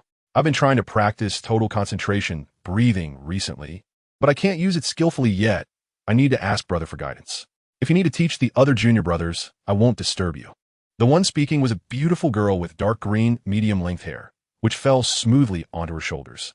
A white flower hairpin was nestled in the left side of her hair, and she stood there lively. Her name was Zhenggu, and she was 14 years old. Zhenggu had deep blue eyes, snow-white skin, and a petite figure that looked to be less than 6 meters tall, but her legs were surprisingly long and straight. Being summer, she wore a relatively thin pink kimono, with a white ribbon around her waist that formed a white bow on her back. The sleeves reached only to her elbows, exposing her slender, white arms. Next to Zhenggu stood a man wearing a Tengu mask, named Shuer. His half-white hair looked somewhat aged, and his mask had a fierce appearance. He stood straight, seeming unapproachable and hard to talk to. Shuer wore a loose robe with a light blue base embroidered with wave patterns and spoke in a serious tone. He was on the mountain top. Zhenggu, you can learn breathing techniques from him, but don't take his crooked ways seriously. You go ahead, but remember, don't get lost in his power. That's his path, and others cannot walk it. Those who try to imitate him, one dies after another. He was initially calm while speaking, but thinking of that rebellious disciple made Shuer increasingly angry. Why not walk a good path? What's the point of dabbling in crooked ways? Thinking it's easy to learn other breathing techniques and integrate them? Others have tried long ago. Does he really think he will succeed? Zhenggu stuck out her tongue and comforted him. Master, don't be angry. Brother is very strong. He will definitely bring you glory. Rebellious disciple. Clearly talented, but just not putting in the effort. Shuer snorted angrily again, waved his hand, and walked away without looking back to teach the new disciples. Expressing her helplessness, Zhenggu tiptoed and began to bounce up the mountain. It was noon, and a huge orange-yellow fireball hung high in the sky, radiating endless light and heat. In the summer, the misty mountains were bright under the scorching sun, with dazzling sunlight filtering through layers of leaves, casting patches of varying sizes on the ground. The humidity in the air of the misty mountains was significantly higher than in other places, with various plants growing extremely lush and vibrant. Green vines wrapped around thick tree trunks, and tree roots peeked out from the ground like human meridians. At the foot of the misty mountains, where Zhenggu and Shuer were, was where the elder brother stayed at the mountain top, his favorite and most frequented place. Under the sunlight, Zhanggu's petite body dashed rapidly along the stony mountain path, sometimes leaping onto branches, her agile figure more nimble than the monkeys in the mountains. Throughout the process, her breathing was rhythmic, steady, long, and rich. Before long, she reached the mountainside, where mist appeared before her eyes, and the path beneath her feet became somewhat unclear. However, she was familiar with the area and found a winding little path that led straight to the mountaintop, seemingly trampled out by someone. Her elder brother must have walked this path every morning, creating it. How impressive. The misty mountains were not low, but Zhanggu was also very fast. After about half an hour, she ran to the mountaintop. The misty mountains were perpetually shrouded in hazy mist above the mountainside. Even in the scorching summer, the mist persisted, rendered golden by the sunlight, like clouds mixed with crushed gold, breathtakingly beautiful. Upon reaching the mountaintop, all the mist disappeared, and the view opened up, with sunlight shining in a way that could astonish the heart. The top was relatively flat, with cracked brown rocky ground beneath her feet, devoid of any weeds. Nearby, there were many stone balls and stone stumps, each not small, weighing at least half a ton, though most were cracked, covered with deep fist marks, palm prints, and finger holes, surrounded by crisscrossing fissures. In the middle of this area stood a young man with his upper body bare. He was doing a handstand in midair, with no support behind him. At that moment, his left hand was behind his back, and his right hand's index and middle fingers were together, pressing against the ground, supporting his body as he performed one-handed two-finger push-ups.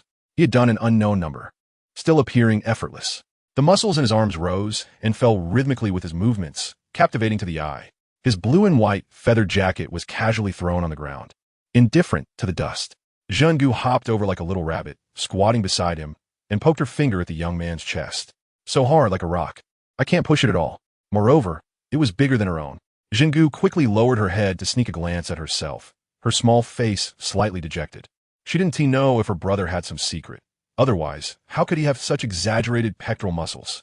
She looked up and spoke, "Brother Dwan Shuei Lu, how come your chest muscles?" Before she could finish her sentence, the young man bent his arm, and with a powerful motion, he flipped his body, standing up, and casually picked up his clothes from the ground, dusting them off and putting them on. Zhanggu also straightened up, then exclaimed, "Ah!" It turned out that the young man had flicked his finger, quick as lightning, and tapped her forehead. "Don't be so familiar, and you should call me Brother Heisei. He is the first disciple of Koizumi Zokunji, known as Koizumi Danu. He is quite rare in this world, with black hair and black eyes. His hair and pupils as dark as ink.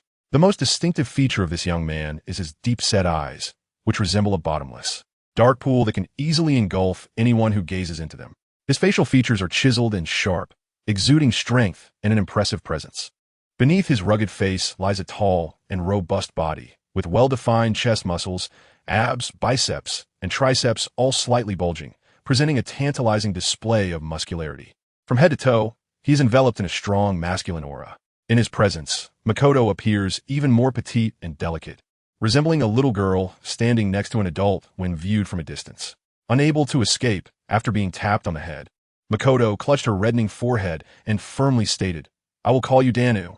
In this world, the backdrop is similar to Japan during the Taisho era. Koizumi is the surname, and Danu is the given name, making it feel more intimate for Makoto to call him Danu. However, Koizumi always feels a bit strange about the name Danu, never expecting to be referred to as Master Danu one day.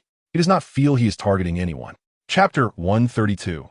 Returning to the narrow mist mountain during the day. With the blazing sun high in the sky and the faint golden light enveloping the mountains, Koizumi and Akatsuki mainly took refuge in the caves and forests, occasionally staying in abandoned shrines in the wilderness. However, Koizumi always liked to casually twist the heads off those statues and toss them away. He did not like the feeling of being watched or spied upon when engaging in intimate actions. As the dusky skyline grew dimmer and eventually disappeared, and the night took over the earth, the two began to move.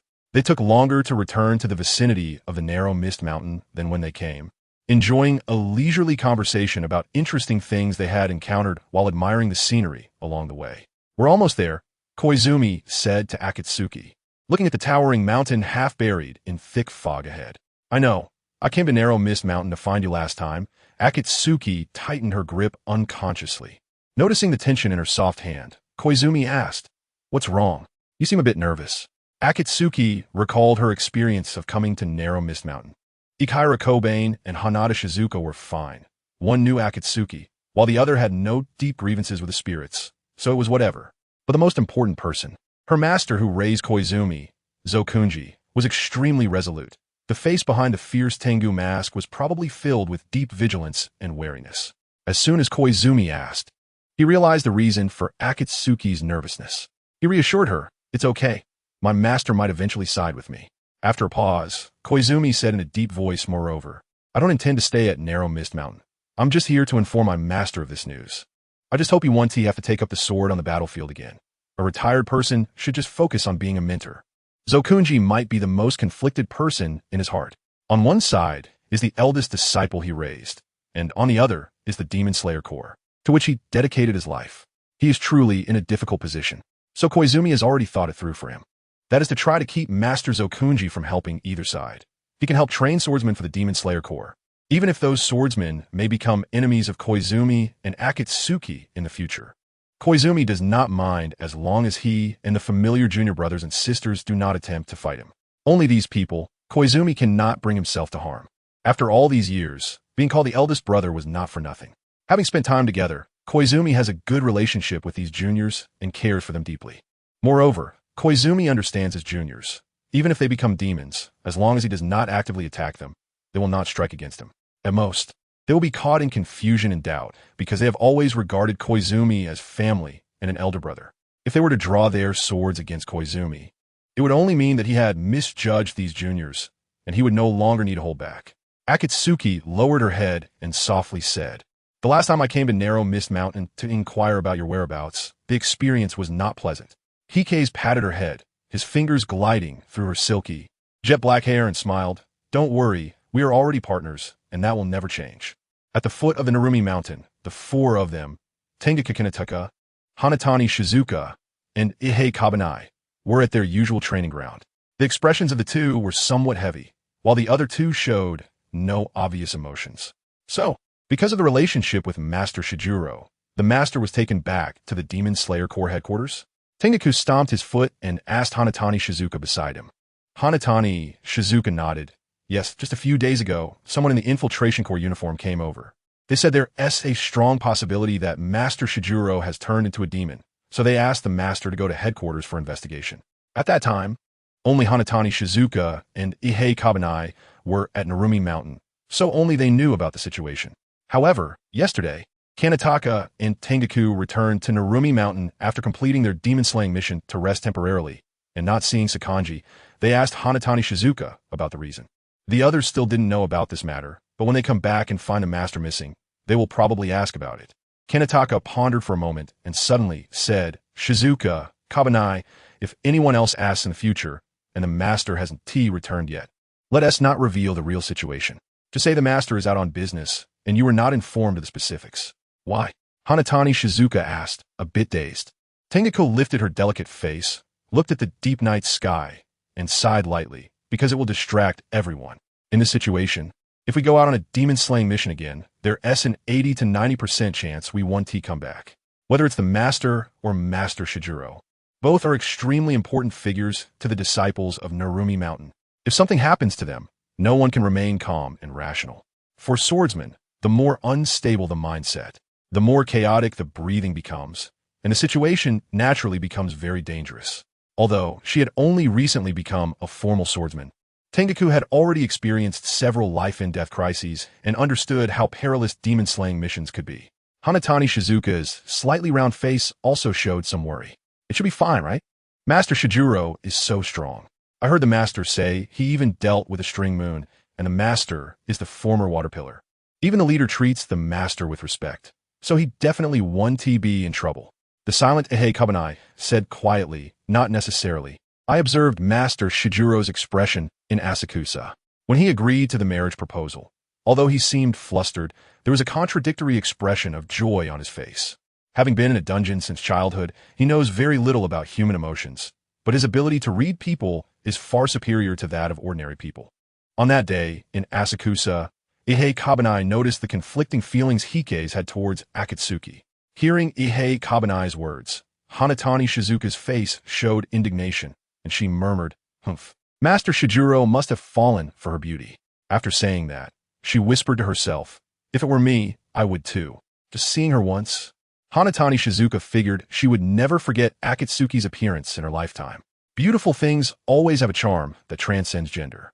Kinetaka frowned, saying, Shizuka, don't say that. Master Shijuro is strong-willed and one T be easily swayed. You haven't seen what that lady demon looks like, both beautiful and powerful. Even the master doesn't dare to move. Hanatani Shizuka fantasized about growing up to be like Akatsuki one day, unconsciously voicing her thoughts. Bang! With a loud thud. She covered her forehead and squatted down. Retracting her finger, Tengaku shot Hanatani Shizuka a glare. Stop talking nonsense. With the authority of the elder sister present. Hanatani Shizuka shrank her head and squeezed behind Ihei Kabanai. Little junior brother, Tengaku-senpai is going to hit me. You have to protect me. Seeing this, Tengaku helplessly covered her face. Among all the people present, only this silly girl still didn't grasp the situation. But the heavy atmosphere around them lightened a bit because of her. No longer expecting anything from Hanatani Shizuka, Tengaku and Kanetaka exchanged glances, planning to discuss a solution together. Just then, a familiar voice came from the road leading to the mountain foot. Hey, long time no see. Did you miss me? The group turned in surprise and saw a familiar handsome face. It was Hike's. But in the next second, the expressions of the four of them changed slightly, because they all saw a red figure accompanying their master, holding hands, their posture very intimate. Chapter 133. Confusion and struggle when Hike's arrived at the foot of Narumi Mountain. He looked up at the familiar mountain and opened his fighting aura domain. However, to his surprise, there was no sign of Sakanji in the domain. The entire Narumi Mountain only had 2 junior brothers and 2 junior sisters. Where did the master go? After formally stepping down and no longer serving as the water pillar of the Demon Slayer Corps, Sakanji's busy life suddenly became leisurely. Going from being absent from Narumi Mountain for 10 days to staying on the mountain every day, training and teaching his junior brothers and sisters. It was quite rare for him not to be on the mountain like this. However, Hike's didn't think too much about it, and, with Akatsuki, followed the usual mountain path. Along the way, they passed the dilapidated shrine where he had officially slain his first demon. The torii gate in front of the shrine still looked the same, with much of its red paint peeling off, showing a mottled color, exuding an air of decay and neglect. He remembered that he had psychologically tortured a demon to test the power of despair. What was its name again? Kurosawa stopped in his tracks, pondering for a moment, realizing he had forgotten the name of that ghost. Had this shrine ever been prosperous? Seeing Kurosawa gazing at the desolate, silent shrine shrouded in shadows, Akatsuki also took a closer look and then curiously asked, "It was here that I first engaged with a ghost." Kurosawa chuckled lightly and said to Akatsuki. Akatsuki looked into Kurosawa's eyes and asked, Did you feel fear or tension the first time? Kurosawa thought for a moment and then shook his head. I'm a bit nervous, but fear. I have rarely truly feared, because I believe that the worst-case scenario is just a complete downfall and death. Coincidentally, Kurosawa is not really afraid of death, perhaps because he has already experienced the fear and torment of death approaching in his previous life. What he fears is his own weakness, the powerlessness and unwillingness of being able to only watch everything happen without being able to change reality. In Kurosawa's heart, the greatest despair is nothing but this. A few minutes later, Kurosawa and the others walked to the place where his junior brothers and sisters were gathered, sensing their fighting spirit. He looked ahead at the 4 figures and shouted, "Hey, it's been a while. Did you miss me?" The figures trembled for a moment and then quickly turned around. However, what surprised Kurosawa slightly was that he did not see obvious signs of joy on the faces of his junior brothers and sisters. Only Hanada Shizuka, disregarding the surrounding atmosphere, jumped up and cheered, "Yay, the senior brother is back." She ran over to Kurosawa's side and then came to a sudden stop, her eyes scanning Red Moon with an expression of admiration, and then looking at Kurosawa. She said, "Well, senior brother, we were just talking about you, and you happen to come back." But, with a disdainful expression of "I knew it," Hanada Shizuka said, "You really can't resist the temptation of beauty." Kozawa's eyes widened as he raised his hand and said, "What are you talking about? Are you reminiscing about my fist?" Hanada Shizuka made a funny face and laughed. "Would you really hit me?" With a helpless sigh, Kozawa pointed at Akatsuki and said, "You should call her sister Akatsuki from now on." Then he turned to Akatsuki and introduced, "This is Hanada Shizuka, my youngest junior sister at Shikaze Mountain." After a moment's thought, Kozawa swiftly tapped Hanada Shizuka on the head and added disdainfully, "And also the most useless junior sister." "Wow, how can you say that?" Hanada, Shizuka, covered her head, feeling wronged after being tapped twice. She's really cute. Before Kozawa could speak, Akatsuki said with a smile. She showed the same patience and gentleness to those around Kozawa. Suddenly complimented, Hanada Shizuka's face turned red, and then she stared at Akatsuki, sincerely saying, "Sister Akatsuki, you are so beautiful." Akatsuki's smile deepened as she looked at Kozawa. Heisei understood her gaze, which meant, "You're quite interesting, junior sister." He thought she looked rather foolish. He glanced back at Tsubaki, Shinju, and Ihei Kobain, who were standing there, motionless, their expressions constantly changing. He stepped forward and smiled. "What's wrong? Aren't you welcoming your senior brother back?" "Of course we are. Do you have any gifts, senior brother?" Hanada Shizuka, who had followed him, said cheerfully. However, aside from her excited voice, no one else responded, making the atmosphere somewhat awkward, with only the faint sound of the wind remaining. Tsubaki sighed imperceptibly and looked at Heisei, speaking in a complicated tone. "Senior brother, Master has been taken to the headquarters by the assassin squad." In his mind, the stubborn old man's face flashed by, and Heisei's heart tightened as he pressed. "Why?" Tsubaki fell silent and lowered his head. Turning to Shinju, Heisei narrowed his eyes slightly and calmly asked, "Shinju, what reason did the assassin squad give for taking Master?" Shinju frowned lightly, her heart caught in confusion and hesitation. Her gaze kept shifting between Heisei's familiar and reliable face and the stunning beauty of Akatsuki. Opening her mouth several times, but unable to speak, repeatedly faltering. At this moment, Ihei Kobain stepped forward and whispered, "Let me say it. Tsubaki and Shinju aren't in a good state right now." Heisei's gaze turned to Ihei Kobain, stepping forward and saying in a deep voice, "You speak." Ihei Kobain's heart skipped a beat, and for a moment, he felt as though he were being targeted by a ferocious beast. Was it an illusion? The aura around his senior brother, the water Hashira, had changed, resembling that of a ghost.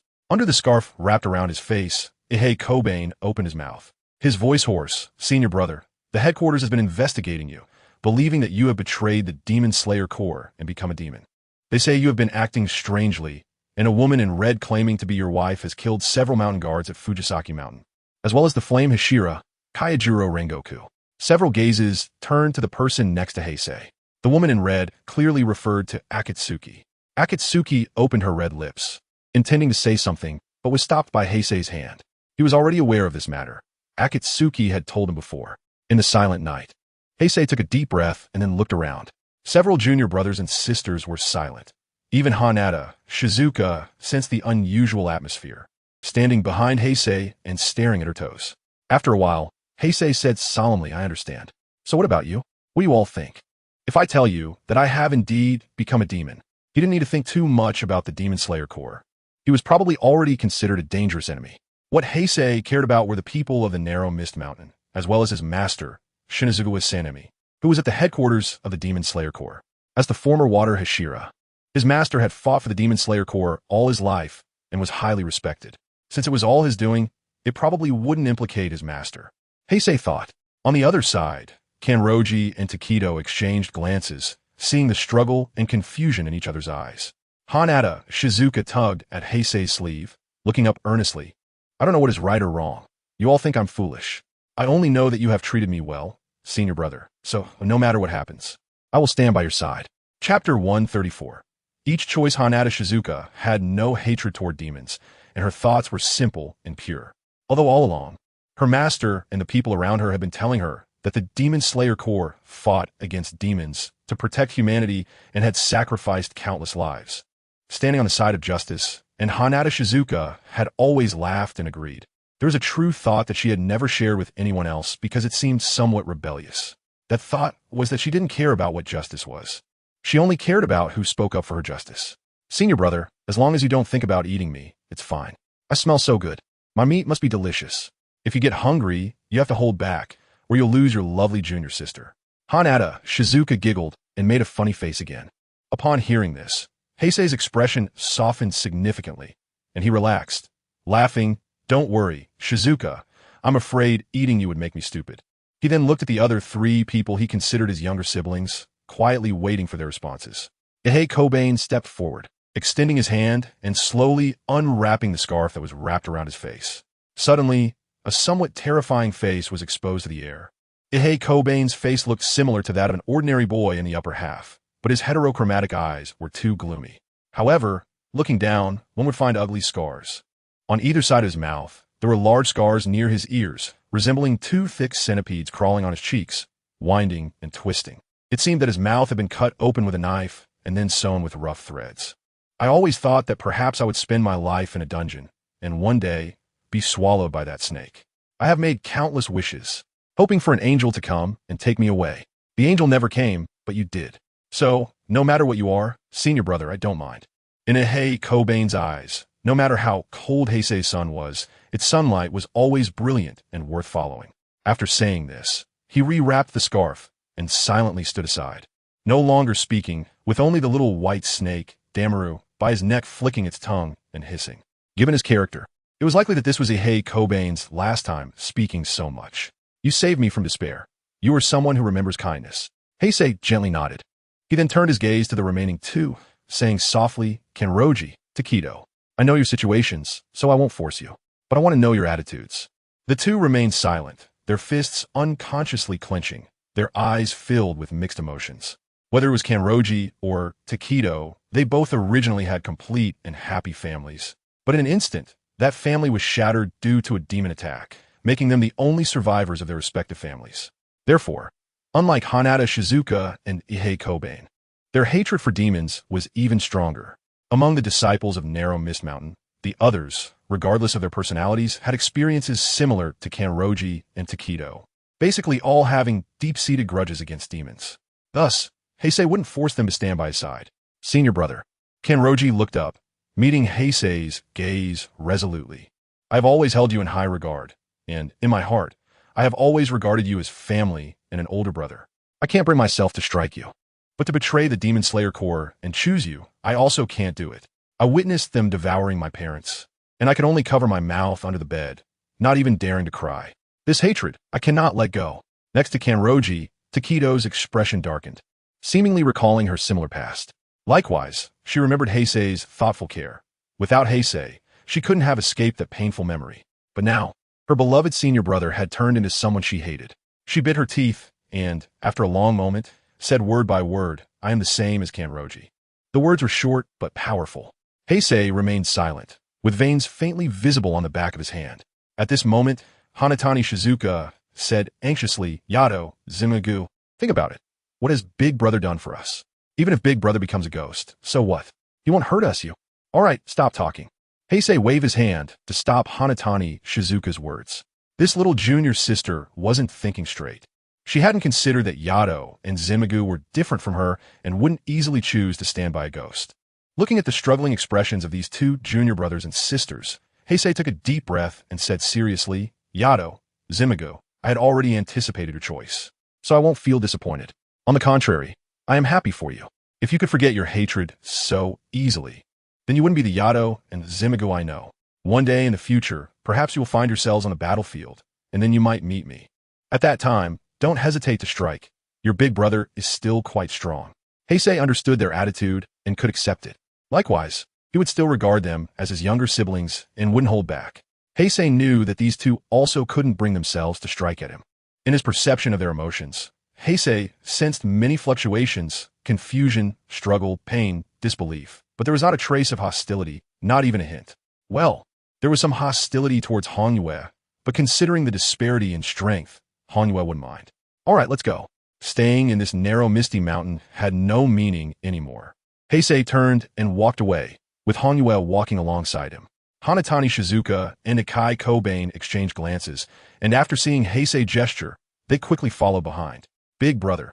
Zimagu couldn't help but call out, taking a few steps forward before being pulled back by Yado. Kurosawa waved his hand, not looking back, and continued down the mountain. As night fell over the forest, it was like an invisible dark curtain, with the rustling sounds of insects and the wind brushing against the leaves occasionally breaking the silence. Two people walked in front, two behind, several others quietly following in the darkness. Hanyue could sense that Kurosawa's mood was slightly low, but didn't say anything to disturb him. Just held his hand tightly. After a while, at a fork in the mountain path, Kurosawa stopped, and the others followed suit. He turned to look at Hanatani Shizuka and Heisei Kobane, pondered for a moment, and said, let's split up here. Hanyue and I have things to do.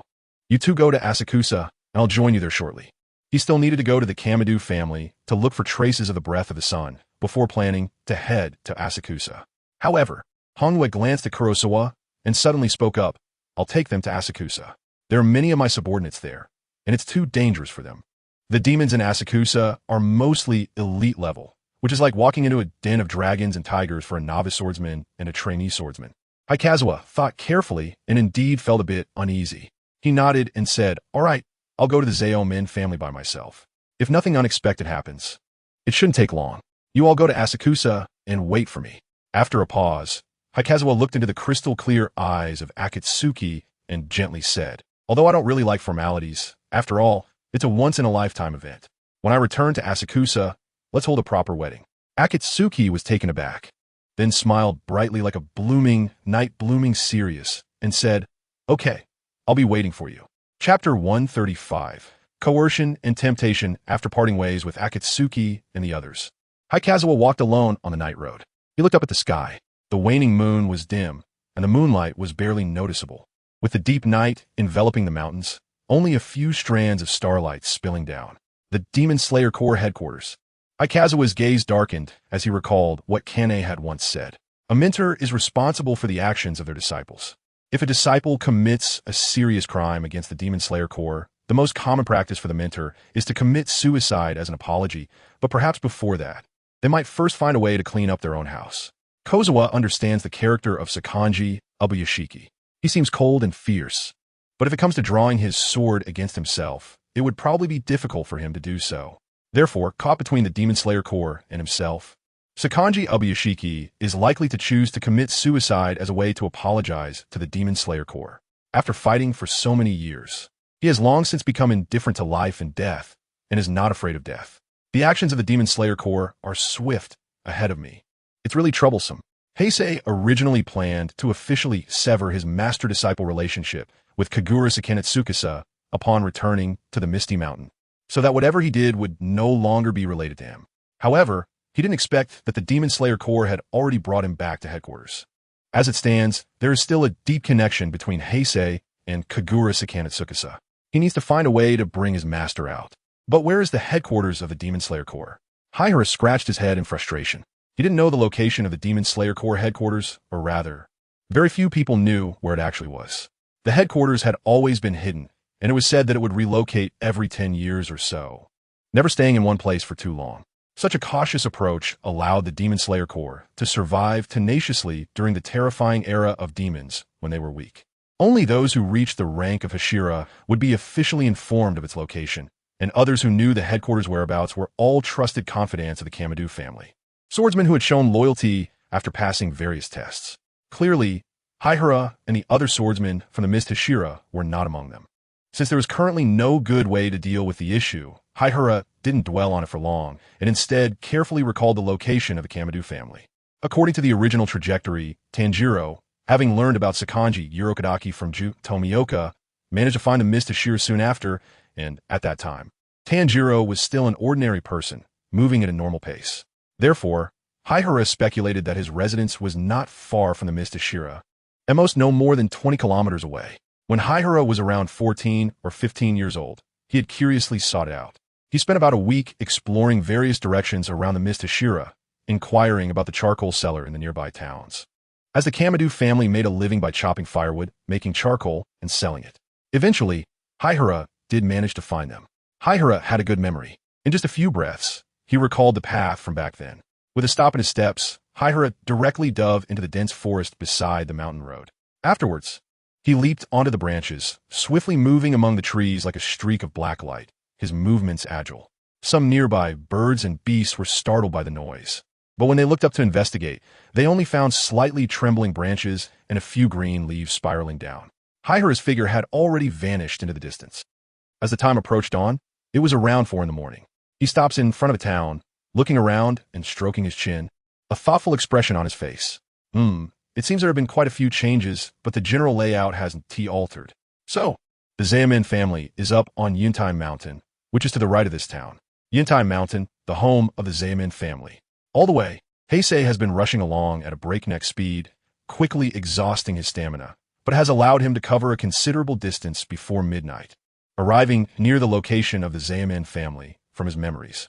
At the same time, Heisei feels a bit hungry. He hasn't eaten for over a week. And with tonight's all-out effort, his energy consumption has been significant, feeling the faint hunger starting to manifest in his abdomen. Along with a gradually emerging desire in the depths of his mind, Heisei furrows his brow. The instincts of this demonic body are beginning to awaken. Relying on potential points to stave off hunger is not a long-term solution. It only addresses the symptoms and has been quite a drain over time. But I can't go around eating people. Hirazawa asked Akatsuki how she consumed humans when she was hungry. Akatsuki has the ability to control flesh and blood. And for ordinary people or demons, she only needs to extend her hand to activate the blood and flesh chains and then absorb their entire bodies. So it is more like a form of devouring without the need to eat it directly. Haku's can't do it. He can't absorb in this way. If he wants to satisfy his hunger, he can only do it in the most primitive way, by consuming flesh and blood bite by bite. He can't do it. Hikes is very resistant to cannibalism, not because he believes it violates ethical norms, but simply because he finds it disgusting. He cannot swallow anything that resembles himself, regardless of whether it's raw or cooked. For example, in his past life, there were dishes like monkey brains that some could enjoy, but Hikes only felt nauseous. Moreover, he has the option to refuse. His situation has not deteriorated to the point where he must resort to cannibalism. Eating human food can fill his stomach, but the effect is minimal. He needs to learn the breath of the sun as soon as possible to see if he can perfect his demon body. Otherwise, he'll have to find a way to obtain over 3,000 potential points. Demons can eat ordinary food, but it is of little use because regular food cannot meet the needs of a demon's body, and instead, it may intensify hunger, merely quenching thirst with poison. Hikes looked up at the sky again, his figure flickering before he vanished in place and rushed towards the location of the Kamadu family in his memory. After more than 10 minutes, Hikes walked onto a winding, rugged mountain path against the mountainside at a mid-slope position. His speed slowed down, because if he continued along this path for a few more minutes, he would be able to see the Kamadu family's house. At this moment, Hikes was pondering how to obtain the fire god's Kagura dance. A direct request would surely be denied. After all, such an ancestral ritual dance could not be easily passed on to a stranger, and Kamadu Tanjiro would undoubtedly know some of the unique aspects of his family's Kagura dance, making him even less likely to share it. Forceful theft?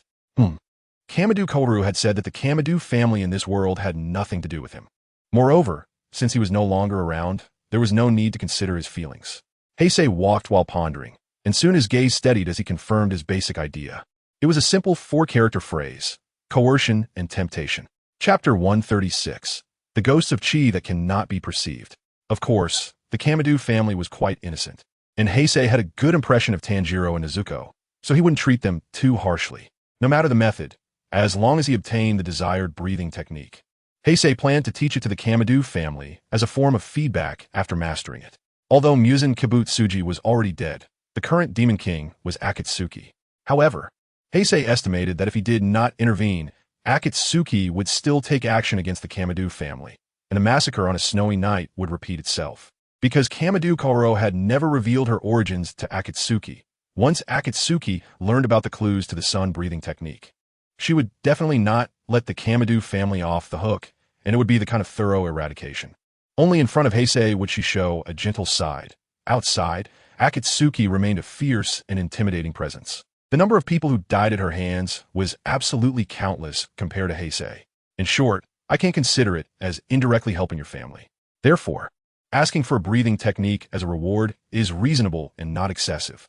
The rugged mountain path gradually became smoother, turning into a road extending forward, and the trees on both sides gradually became sparser. Heisei's sharp eyes spotted a roof of moderate size. Habitually, he unleashed his aura domain. The invisible domain spread out, quickly covering the surrounding area. Heisei slightly closed his eyes, sensing the situation inside the house. Strange. It seems there are no adult males present. Haihara opened his eyes. The aura of fighting spirit still spread around him, keenly sensing the things around. Not far ahead, in a wooden house, he sensed 6 auras of fighting spirit. One was a woman, probably Tanjiro's mother, Ki, who was still pregnant. There were 2 boys and 2 girls, likely Tanjiro, Nezuko, and their younger siblings, all quite young. The oldest boy had a normal fluctuation of fighting spirit, but overall it was exceptionally pure, clearly indicating something extraordinary. That must be Tanjiro. At this time, Tanjiro should only be about 8 or 9 years old. Haihara thought an 8 or 9-year-old Tanjiro might have learned the Kagura dance, but he would certainly not be very skilled at it. To obtain the breathing techniques, Haihara would have to start with Tanjiro's father, Tanjiro. According to the current timeline, Tanjiro should still be alive, but Haihara did not sense his presence. At this late hour, where could the head of the family be? Although Kurosawa felt a bit puzzled, he did not stop and continued to move forward. Forget it. Today, I will also be a kidnapper, capturing Tanjiro and his sister, and then let Tanjiro exchange breathing techniques for their release. Originally, I planned to use both coercion and temptation, but Kurosawa has now removed the temptation and only intends to proceed with the coercion. He looked up at the sky. The night was no longer so deep and dark. The sky now presented a slightly dim hue, with stars disappearing and the moon's figure also faded significantly. Without careful observation, one might not even notice the moon's presence. It was the end of summer, and the nights were shorter. It was around dawn, and the sky was about to brighten. As Kurosawa stepped closer, the path beneath his feet had vanished. Ahead was a clearing surrounded by trees, approximately 300 meters in diameter, with a flat ground scattered with some wooden stumps, likely remnants of cut-down trees. In the middle left of the clearing stood a wooden cabin, neither big nor small. The cabin was old, clearly having been around for quite some time, with many wooden patches on the door and walls, indicating past fractures. The top of the cabin showed similar signs of age. However, despite its worn appearance, the surroundings were kept tidy and clean. Kurosawa slowed his pace and walked to the door. He stood still, hesitating whether to politely knock on the door first and then politely tie up Tanjiro and Nezuko, or to kick the door open directly and roughly tie up the siblings. They're just kids. It wouldn't be good to scare them. After a moment, Kurosawa chose the polite approach. He reached out his hand, intending to knock on the door first. But suddenly, the wooden door shattered, splinters flying everywhere. Kurosawa instinctively closed his eyes to prevent the splinters from getting into them. At the same time, he caught a glimpse of a cold gleam in his peripheral vision. An axe blade swung down from the crack, striking heavily at Kurosawa's head. Haihara TK shrank back, leaning away to dodge. With a slash, the axe blade struck the center of his chest, producing a sound of metal clashing. Haihara felt a barely noticeable pain, and at the same time, sparks flew from the axe blade, which had visibly dulled at the sharpened edge. Kurosawa's body was already resilient, and after transforming into a demon, his defensive abilities surged once again under the same physical condition. The axe that suddenly attacked was just an ordinary iron tool, not a Nichiren weapon, and it was difficult to inflict damage on a demon's body. Crash! With a dull sound, the door that had been cracked open was kicked out and crashed into Kurosawa. Heisewa's figure flashed, and the steps beneath him shattered, while he retreated more than 10 meters away, looking uncertainly at the inside of the wooden house. The force of the attack he suffered was not very strong, and the injury on his chest was only a slight break in the skin, healing in the blink of an eye. However, Heisewa still became cautious, because, throughout the entire process, he did not see anyone. Heisei's aura domain was always active. In his perception, there was clearly no one behind the door. Only people resided in the rooms on both sides. The previous attack had gone completely unnoticed by his aura perception, despite being so close. Even Honyue couldn't shield his aura perception, and at such a close distance, Heisei could almost accurately grasp the trajectory of all things. In that brief moment, it felt as if he had been attacked by a ghost. No, if there really were a ghost, it wouldn't be able to escape the perception of his aura. So, what exactly was it? Heisei's expression became serious as he focused his gaze. Inside the deep wooden cabin, with its back turned to the moonlight and lacking any candlelight, it appeared completely dark. A tall, thin figure stood straight, holding a short axe. He took a few steps forward, exiting the wooden cabin, revealing his full face. His long, deep red hair looked somewhat messy as it hadn't been tidied. His complexion was poor, pale and gaunt, as if he were ill, and his body was similarly thin, with weak muscle lines on the arm holding the axe. On the left side of this person's forehead, there was a mark that resembled a pattern. The moment Heisei saw this person, he was taken aback because the person's eyebrows and eyes bore a slight resemblance to Kamado Tanjiro. Not much, but enough to notice some similarity. Kamado Tanjiro. Heisei quickly realized his identity. It turned out he'd been at home all along, but he just hadn't sensed it. Strange. Even seeing him in person, there was no response from his fighting spirit perception. He couldn't see a trace of fighting spirit on Tanjiro, even the stones by the roadside, as lifeless as they were, emitted unique fighting spirit fluctuations, but there was none from Tanjiro. Something was off. Everything in existence had fighting spirit. Perhaps he was just hiding it. Heisei's eyes moved. Who are you? On the opposite side, Kamado Tanjiro gripped the short axe tightly, his gaze alert. Chapter 137. Confrontation, Threat Master. Where is the water-breathing master brother? A beautiful girl with dark green, medium-length hair spoke. Her hair lay smoothly on her shoulders, with a white flower hairpin on the left side, standing there lively. Her name is Machino, 14 years old. Machino had deep blue eyes, fair skin, and a petite figure, looking less than 6 meters tall, but her legs were surprisingly long and straight. Being summer, she wore a thin pink kimono, with a white ribbon around her waist that tied into a bow at her back, and her sleeves reached only to her elbows, revealing her delicate white arms. Beside Machino stood a man wearing a Tengu mask, Kadaki Sakanji. His half-white hair looked somewhat aged, and his mask had a fierce appearance. He stood straight, looking unapproachable and difficult to talk to. Kadaki Sakanji wore a loose blue robe embroidered with wave and cloud patterns, and his voice was very serious. He's at the mountaintop. Machino, you can learn the breathing techniques from him, but don't take his unorthodox methods seriously. Go ahead, but remember, don't get lost in his power. That's his path, and others cannot follow it. Those who try to learn from him, one more dies. He could speak calmly at first, but thinking of that wayward disciple made Kadaki Sakanji more and more angry. Why not follow a good path? What is the point of going after unorthodox methods? How could he think he could learn from other breathing styles? Others have tried, and would even reach him. Machino stuck out her tongue and comforted him, Master. Don't be angry. Master Brother is very strong. He will definitely bring you glory. Wayward disciple. Clearly talented, yet not devoted. Kadaki Sakanji snorted angrily again, waved his hand, and left without looking back to teach the new disciples. With hands raised in exasperation, Machino tiptoed and bounced up the mountain. At this moment it was noon, and a huge orange-yellow fireball hung high in the sky, radiating endless light and heat. In the summer, at the misty, narrow mountain, the scorching sunlight shone through layers of leaves, casting various sizes of light spots on the ground. The humidity in the air at Misty Narrow Mountain was much greater than in other places, with a variety of vegetation growing extremely lushly.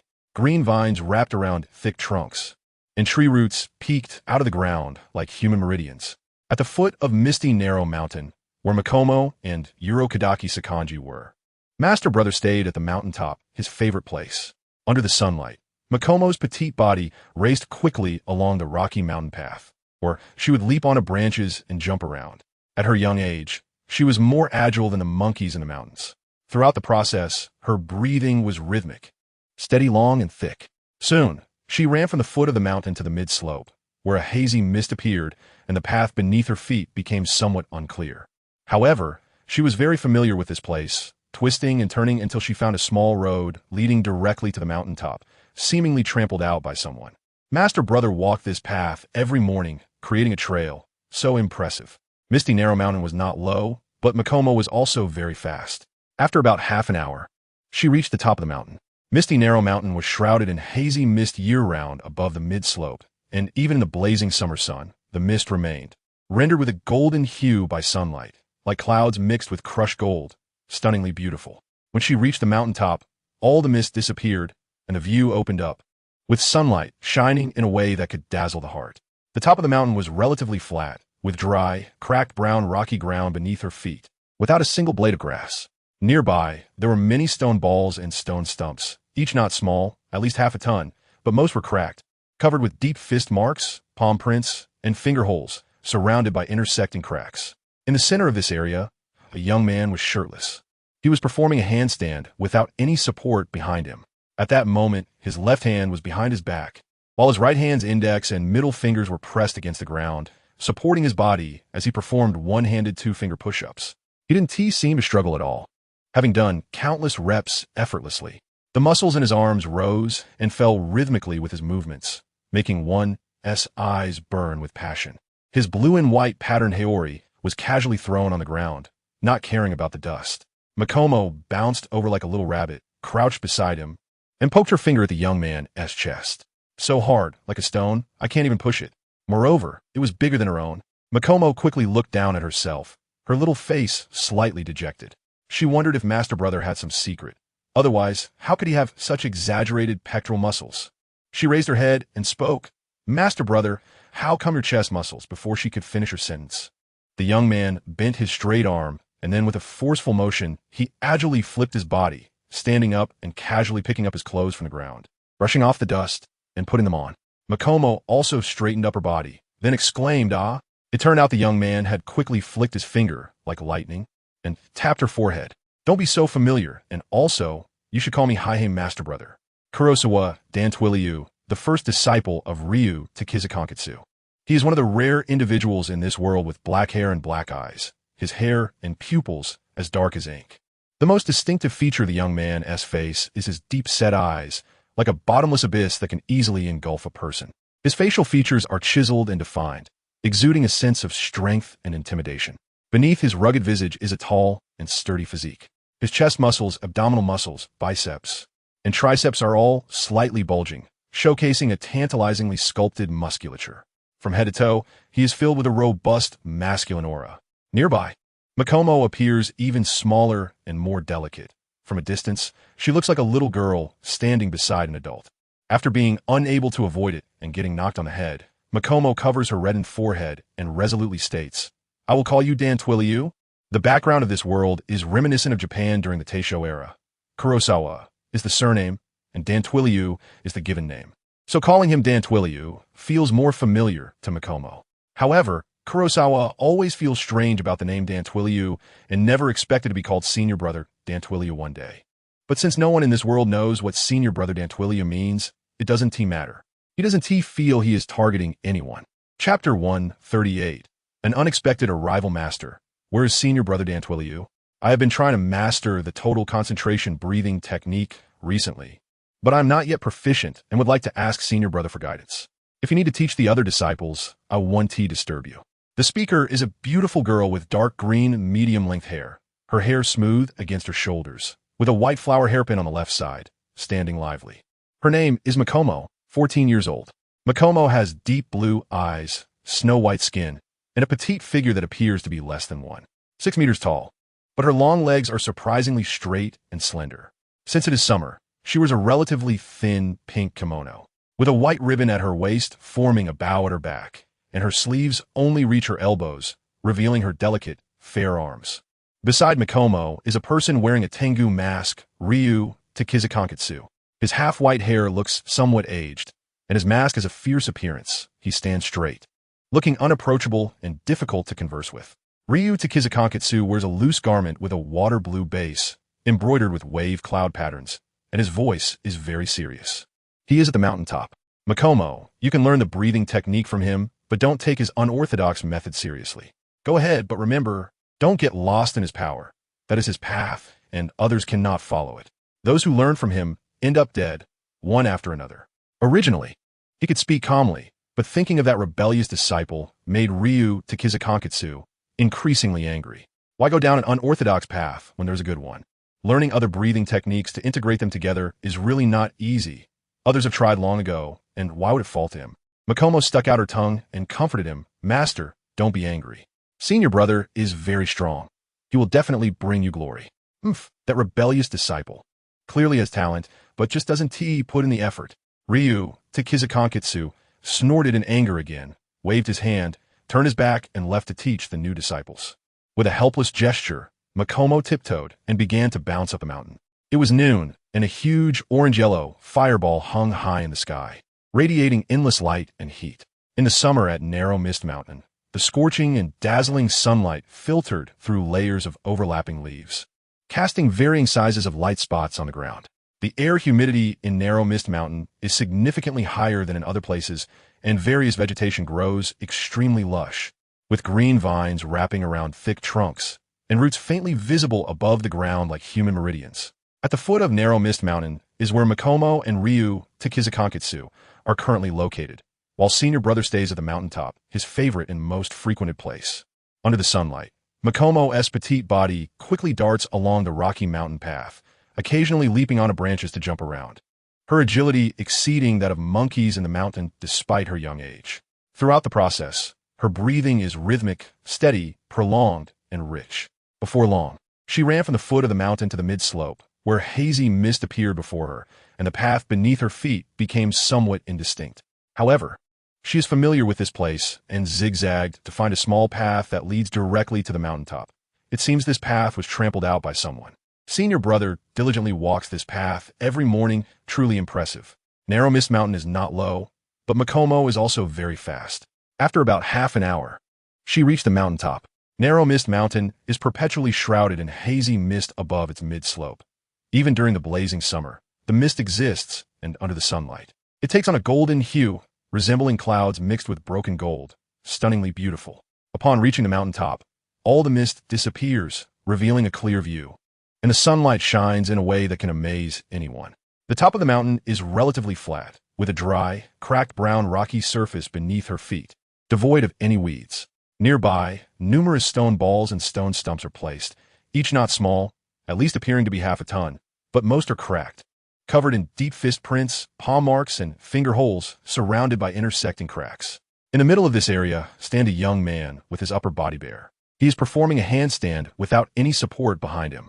At this moment, his left hand is behind his back, while his right hand holds the ground with his middle and index fingers supporting his body as he performs one-handed two-finger push-ups, seemingly effortlessly. His arm muscles rise and fall rhythmically with his movements, igniting a fiery gaze. His blue and white haori is casually tossed on the ground, disregarding the dust. Makomo bounces over like a little rabbit, crouching beside him, and pokes her finger at the young man's chest. So hard, like a rock, I can't even budge it. Moreover, it is larger than her own. Makomo quickly lowers her head to steal a glance at herself, her small face slightly deflated. She wonders if senior brother has some secret. Otherwise, how could he have such exaggerated pecs? She raises her head and speaks, "Senior brother Dantwilio, how did you?" Before she finishes her sentence, the young man bends his straight arm with lightning speed, then forcefully flips his body, standing up and casually picking up his clothes from the ground, dusting them off and putting them on. Makomo also straightens up, then lets out a surprised ah. It turns out the young man flicked his finger, striking her forehead quickly like lightning. "Don't be so familiar, and you should call me Kurosawa senior brother." He is the first disciple of Heisei's Dansaru Sakanji Ubuyashiki. He is one of the rare individuals in this world with black hair and black eyes, his hair and pupils as dark as ink. The most distinctive feature of this young man is his deep-set eyes, resembling a bottomless abyss, easily drowning anyone who gazes into them. His facial features are sharp and defined, giving him a powerful and intimidating presence. Beneath his rugged visage lies a tall, muscular build. His chest muscles, abs, biceps, and triceps are all slightly bulging, showcasing a mouth-watering display of well-defined muscles. Next to him, Mako appears even more delicate and petite, resembling a little girl standing beside an adult when viewed from a distance. The backdrop of this world is similar to Japan during the Taisho era. Heisei is the surname, and Dansuaryu is the given name, so Mako feels closer calling him Dansuaryu. However, Heisei always feels strange about the name Dansaru, never expecting to be called the senior brother of Dansaru one day. But since no one in this world knows what being the senior brother of Dansaru means, it doesn't matter much, does it? He does not feel like he is targeting anyone. Chapter 139. Upon hearing of death, the shackles are no more master. Where is senior brother Dansuaryu?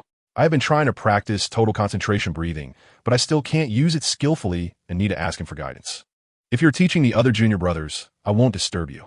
The speaker is a beautiful young girl with dark green medium-length hair, which falls smoothly over her shoulders, adorned with a white flower hairpin on the left side of her hair, standing lively. Her name is Mako, and she is 14 years old. Mako has deep blue eyes, fair skin, and a petite figure, appearing to be less than 6 meters tall, but with surprisingly long and straight legs. Since it is summer, she wears a thin pink kimono, tied with a white ribbon around her waist, forming a white bow on her back, and her sleeves reach only to her elbows, revealing her delicate, white arms. Next to Mako is a person wearing a Tengu mask, Sakanji Ubuyashiki. His half-white hair looks somewhat aged, and his mask gives him a fierce appearance. He stands straight, looking unapproachable and difficult to talk to. Sakanji is dressed in a loose garment of water blue, embroidered with wave and cloud patterns, and speaks in a serious tone.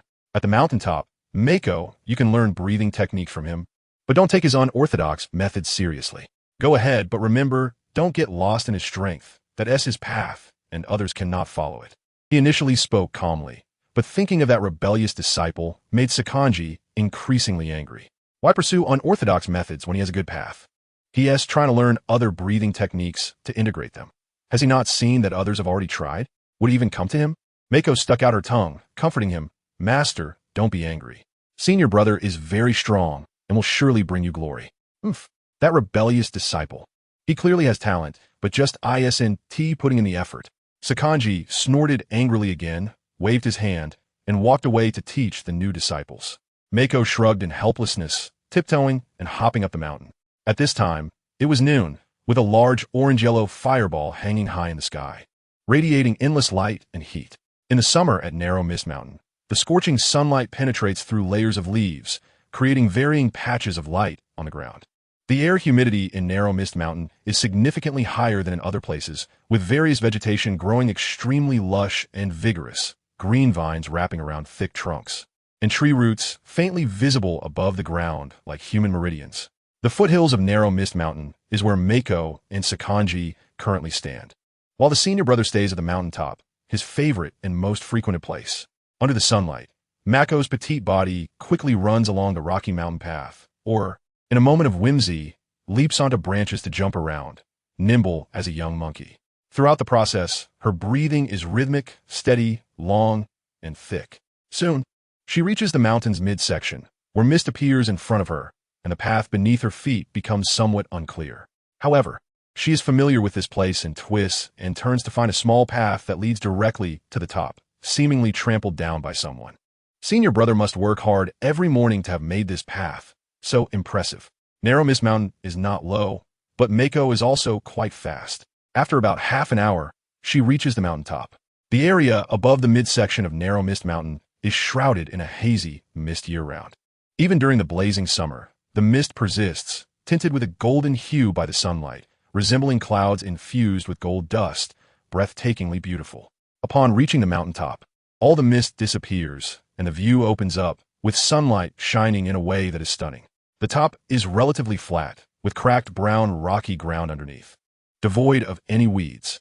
Nearby, there are many large stone spheres and stone pillars, each quite sizable, at least half a ton. But most are cracked and covered with deep fist and palm prints, surrounded by intersecting cracks. In the middle of this area stands a young man with his upper body bare. He is performing a handstand unsupported with his left hand behind his back, and his right hand's index and middle fingers pressed against the ground, supporting his body up and down, doing one-handed, two-finger push-ups. He has no idea how many he has done, but it seems effortless.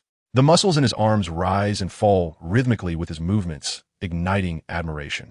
His blue and white haori is casually thrown on the ground, indifferent to the dust. Mako hops over like a little rabbit, squatting beside him, and pokes her finger at the young man's chest. So hard, like a rock, I can't push it at all. Moreover, it seemed even bigger than her own. Mako quickly lowered her head to sneak a glance at herself, her small face slightly downcast. I wonder if senior brother has some secret. Otherwise, how could he have such exaggerated pectoral muscles? She looked up and spoke. Senior brother Dansavu, how come your chest muscles? Before she could finish her sentence, the young man's straight arm bent, and with a forceful motion, he flipped his body and stood up, casually picking up his clothes from the ground, brushing off the dust, and putting them on. Mako also straightened up, then exclaimed, "Oh." It turned out that he had quickly tapped her forehead with his finger, as fast as lightning. No boundaries, don't touch randomly, and call me Hikei's senior brother. He is Heisei Dansuju, the first disciple of Ryu Takazaki. He is one of the rare individuals in this world with black hair and black eyes, with hair and pupils as dark as ink. The most distinctive feature of this young man's face is his deep-set eyes, resembling a bottomless dark pool that can easily engulf anyone who gazes into them. His facial features are sharp and defined, giving him a strong and imposing presence. Beneath his rugged face is a tall and muscular body. His chest muscles, abdominal muscles, biceps, and triceps are all slightly bulging, showcasing a tantalizingly defined physique. From head to toe, he exudes a strong masculine aura. Standing next to him, Makoto appears even smaller and more delicate, resembling a little girl next to an adult from a distance. Unable to escape after getting her head knocked, Makoto covered her reddened forehead and firmly declared, "I will still call you Dansuju." The background of this world is similar to Japan during the Taisho period. Heisei is the surname, and Dansuju is the given name, so calling him Dansuju feels more familiar to Makoto. However, Heisei always finds it strange to be called Dansuju. never expecting to one day be referred to as the senior brother Dansuju. But in this world, no one knows what being the senior brother Dansuju means. So doesn't he matter? He doesn't feel like he is targeting anyone. Chapter 140. No Taboo Master, where his senior brother Dansuju. A beautiful girl with dark green, medium-length hair asked, her hair cascading smoothly over her shoulders and a white flower hairpin adorning the left side of her hair. She stood there lively. Her name is Makoto, 14 years old.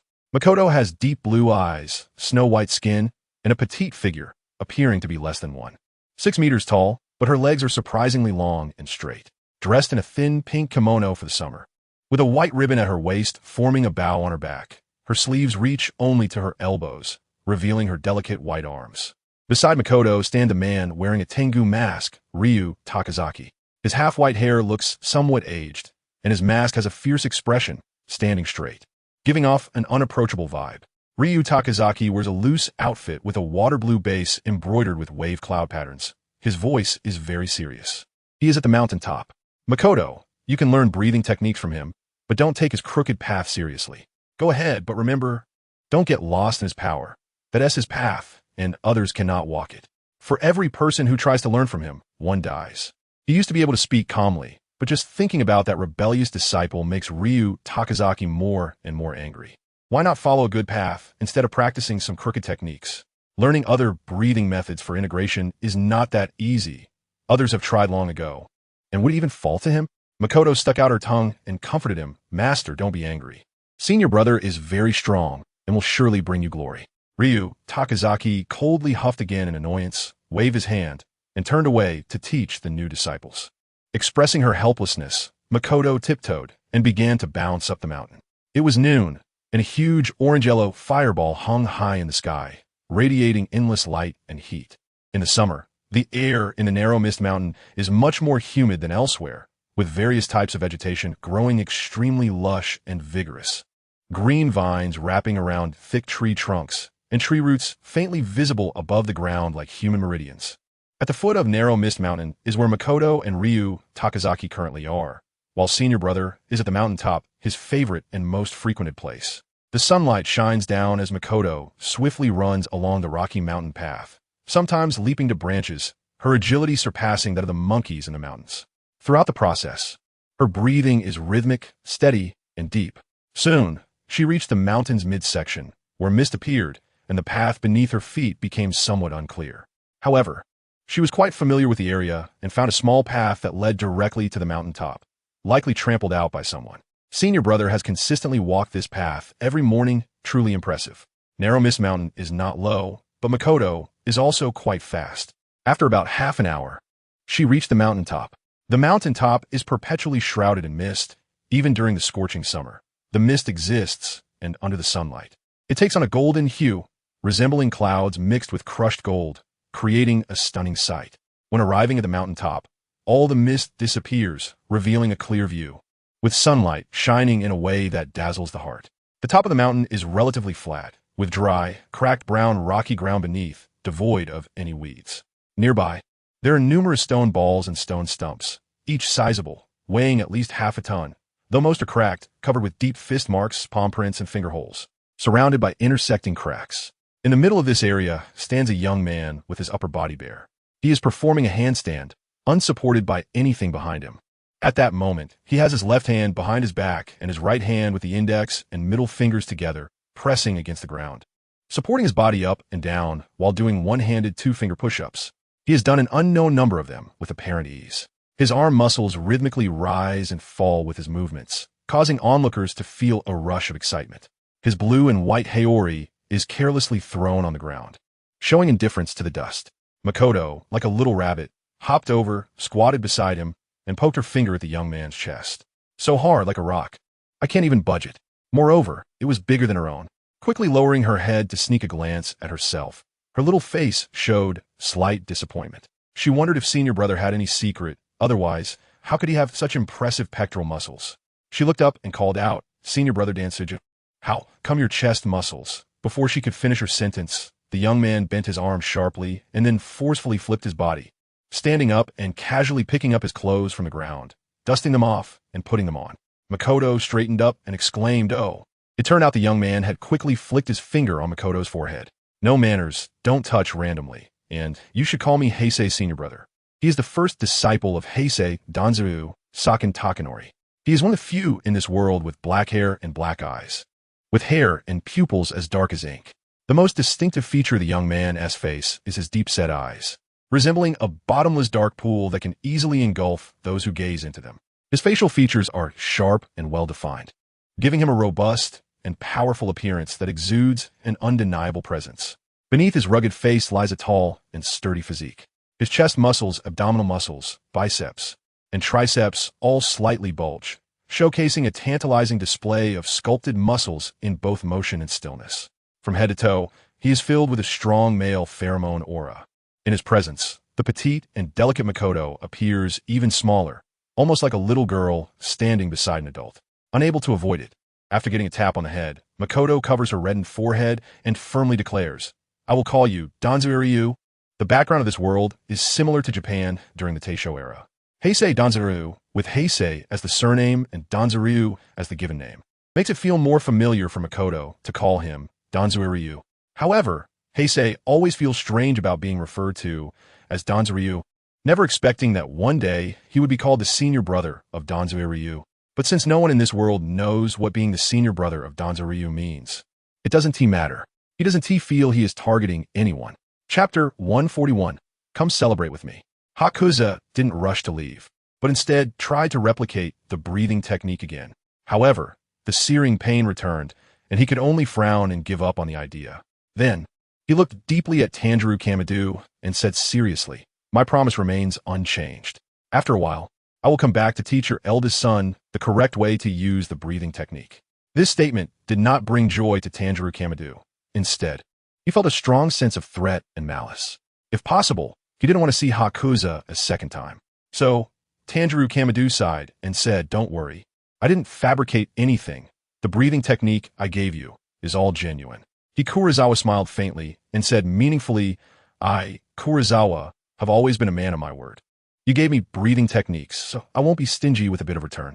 After a pause, Kurosawa seemed to remember something and continued, "By the way, this uninvited guest who interrupted our conversation may soon have your children join the Demon Slayer Corps. I kindly remind you that the mortality rate for Demon Slayer swordsmen is over 80%. Don't let them die in vain. The uninvited guest is clearly you." This sentence Tanjiro Kamado ultimately did not say. He nodded weakly and said, "Yes, I understand. Our family just wants to live peacefully and won't get involved in your conflicts." After saying this, Tanjiro Kamado picked up the wooden door beside him, turned back into the house, and roughly pressed the door against the frame, unwilling to look at Kurosawa any longer. Tanjiro Kamado knew that Kurosawa had achieved his goal and should not make things difficult for him anymore. Kurosawa looked towards the distant horizon. In the distance, a hint of fishbelly white had quietly appeared, the outline of the sun faintly visible, about to take over this piece of land. "Although it was our first meeting, you left a deep impression on me." The low, muffled sound from the rock pillar came through like a drum. He turned his head and shook it, saying, "But in my eyes, you are just ordinary. Even though you possess great power, you still bind yourself like everyone else. When you die, I will probably forget you quickly. Next time, without an ordinary person nearby for you to threaten, I will eliminate you." The crimson color of the chains on the rock pillar grew heavier, presenting a deep, magma-like hue. He wanted to exert all his strength to kill Heisei on the spot. But the wooden house, standing not far away, reminded the rock pillar that he could only endure. Kurosawa ignored the biting words and suddenly asked, "What is the ability to completely suppress the fluctuation of fighting spirit?" Yenju remained silent. He smiled and said, "Don't be so serious. Just tell me your name. In exchange, I'll give you a piece of important information." The stone Hashira remained unfazed, simply clasping his hands together and softly reciting what seemed to be a calming chant. "It's about the Demon King, which the Demon Slayer Corps has always wanted to know. That is, the location of my partner, the Red Moon." Heisei casually remarked, while stroking his chin. He couldn't find a location of the Demon Slayer Corps headquarters, but he could have the Demon Slayer Corps come to find him. Whether it was the grudge between the Red Moon and the Demon Slayer Corps or his own relationship with them, it was time to settle things. Knowing that Kanroji Mitsuri had died, Heisei had grown weary of this world. He wanted to leave and explore other worlds. What Kawamatsu mentioned about becoming the strongest to gather vitality and move to the next world, Heisei wasn't clear on what exactly gathering vitality entailed, but at the moment, he wasn't even a match for the stone Hashira. so he probably wasn't qualified yet. The stone Hashira remained silent for a moment and then said, "The transparent world, the highest realm of fighting spirit." He spoke simply, and Heisei didn't press further. Under the stone Hashira's gaze, Heisei slowly started speaking, gently saying, "Asakusa, the Red Moon, and I will hold a wedding there. I hope all the swordsmen of the Demon Slayer Corps can come to celebrate with us." The stone Hashira frowned and said, "Celebrate for you? Do you really think the Demon Slayer Corps would agree to such a request?" Hikaze's expression was calm, his deep-set eyes like a bottomless pool, making it impossible to discern what he was thinking. "I wasn't sure how many people were in Shallow Grass City, but there were at least hundreds of thousands. At that time, I would summon all the spirits to come, seal the city, and hold a wedding. This final revelry between humans and spirits. Are you sure the Demon Slayer Corps doesn't want to participate?" A gust of wind tousled Hikaze's hair, like a devil brandishing its claws, while Iwa Tsu's face changed dramatically. Just as he opened his mouth, Hikaze placed a finger on his lips, making a gesture for silence. "Shu, think about it. Take your time, but don't be too quick to refuse." The air seemed to solidify, and Iwa Tsu felt his breathing become somewhat labored. He took a deep breath before slowly speaking. "What exactly do you want to do?" Kurosawa grinned, revealing his white teeth, and said, "I just mentioned it earlier. I only want all members of the Demon Slayer Corps to come and celebrate for me. I want a grand wedding, one that the world will never forget. By the way, the leader of the Demon Slayer Corps of Yashiki Heisei must come. I really want to see him in person." The stone pillar's expression turned awkward, to threaten with the lives of hundreds of thousands. "Kurosawa Shikui, have you forgotten that you were once human? Can you really be indifferent to how you treat your former compatriots?" However, Kurosawa truly did not care. He calmly replied, "Stone pillar. The Demon Slayer Corps has existed for 1,000 years. This organization has witnessed a millennium of history. So, there is one simple fact we all know very well. The number of humans who died at the hands of their own kind far exceeds the total of all other deaths combined." The stone pillar clenched his teeth and said in a deep voice, "It's not the same. The world now has." Kurosawa waved his hand to interrupt him and said seriously, "A month later, in Asakusa, I want to see Kajiwara Waya and all the Demon Slayer swordsmen." Kurosawa was not clear about the exact number of Demon Slayer swordsmen, but he didn't care whether they would all be present. As long as the main force of the Demon Slayer Corps came, it would be enough. He had already obtained the breathing technique of the Kamadu family, the breath of the sun, but given the current situation, it was uncertain whether it would be useful. Kurosawa could not place his hopes on this breathing technique. He had to find a way to obtain that more than 3,000 potential points. With the people of a city, along with the swordsmen proficient in breathing techniques, Kurosawa was confident he could elevate himself to the peak. After saying that, Kurosawa pushed off with his toes and shot away like a bolt of black lightning. At the same time, the face of a stone pillar was shrouded in a heavy gloom as he said in a deep voice, "No matter what you want to do, the Demon Slayer Corps will not let you have your way. Throughout history, no matter how difficult the process, it has always been justice and order that triumphed in the end.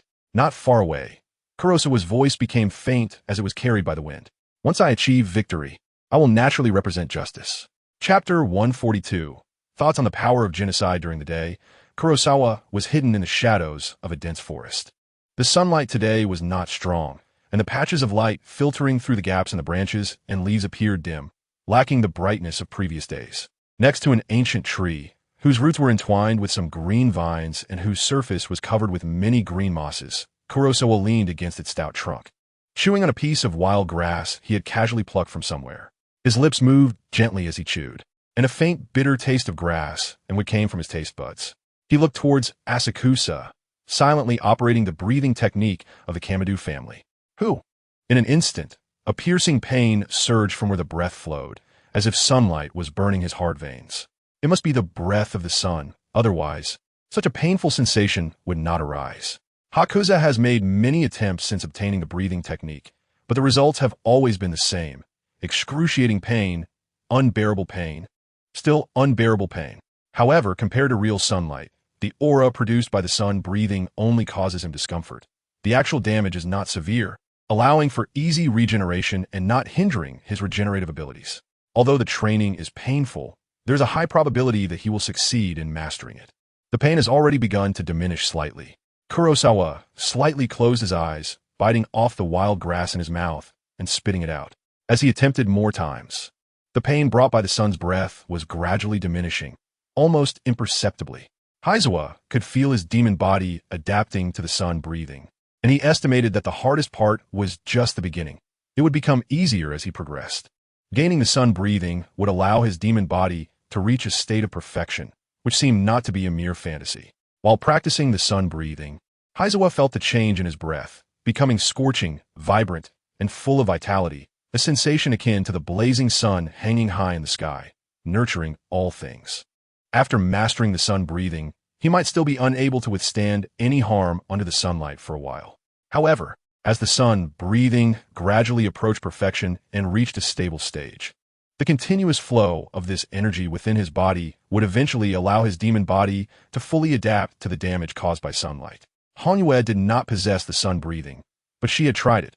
As long as she endured the sun's scorching rays repeatedly over time, it would grant her demon body a bit of resistance.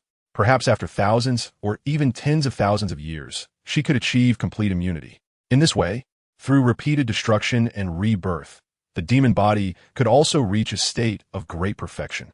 However, this method consumed an incredibly long time, and there was no guarantee that someone wouldn't come to attack when injured, making it a very dangerous approach. Learning the sun breathing could significantly reduce this time. Heisei estimated that as long as he practiced the sun breathing to the constant stage, he would be able to survive under the sun. After adapting for a while longer, he would likely become completely immune. Perhaps in a year or two it would be enough.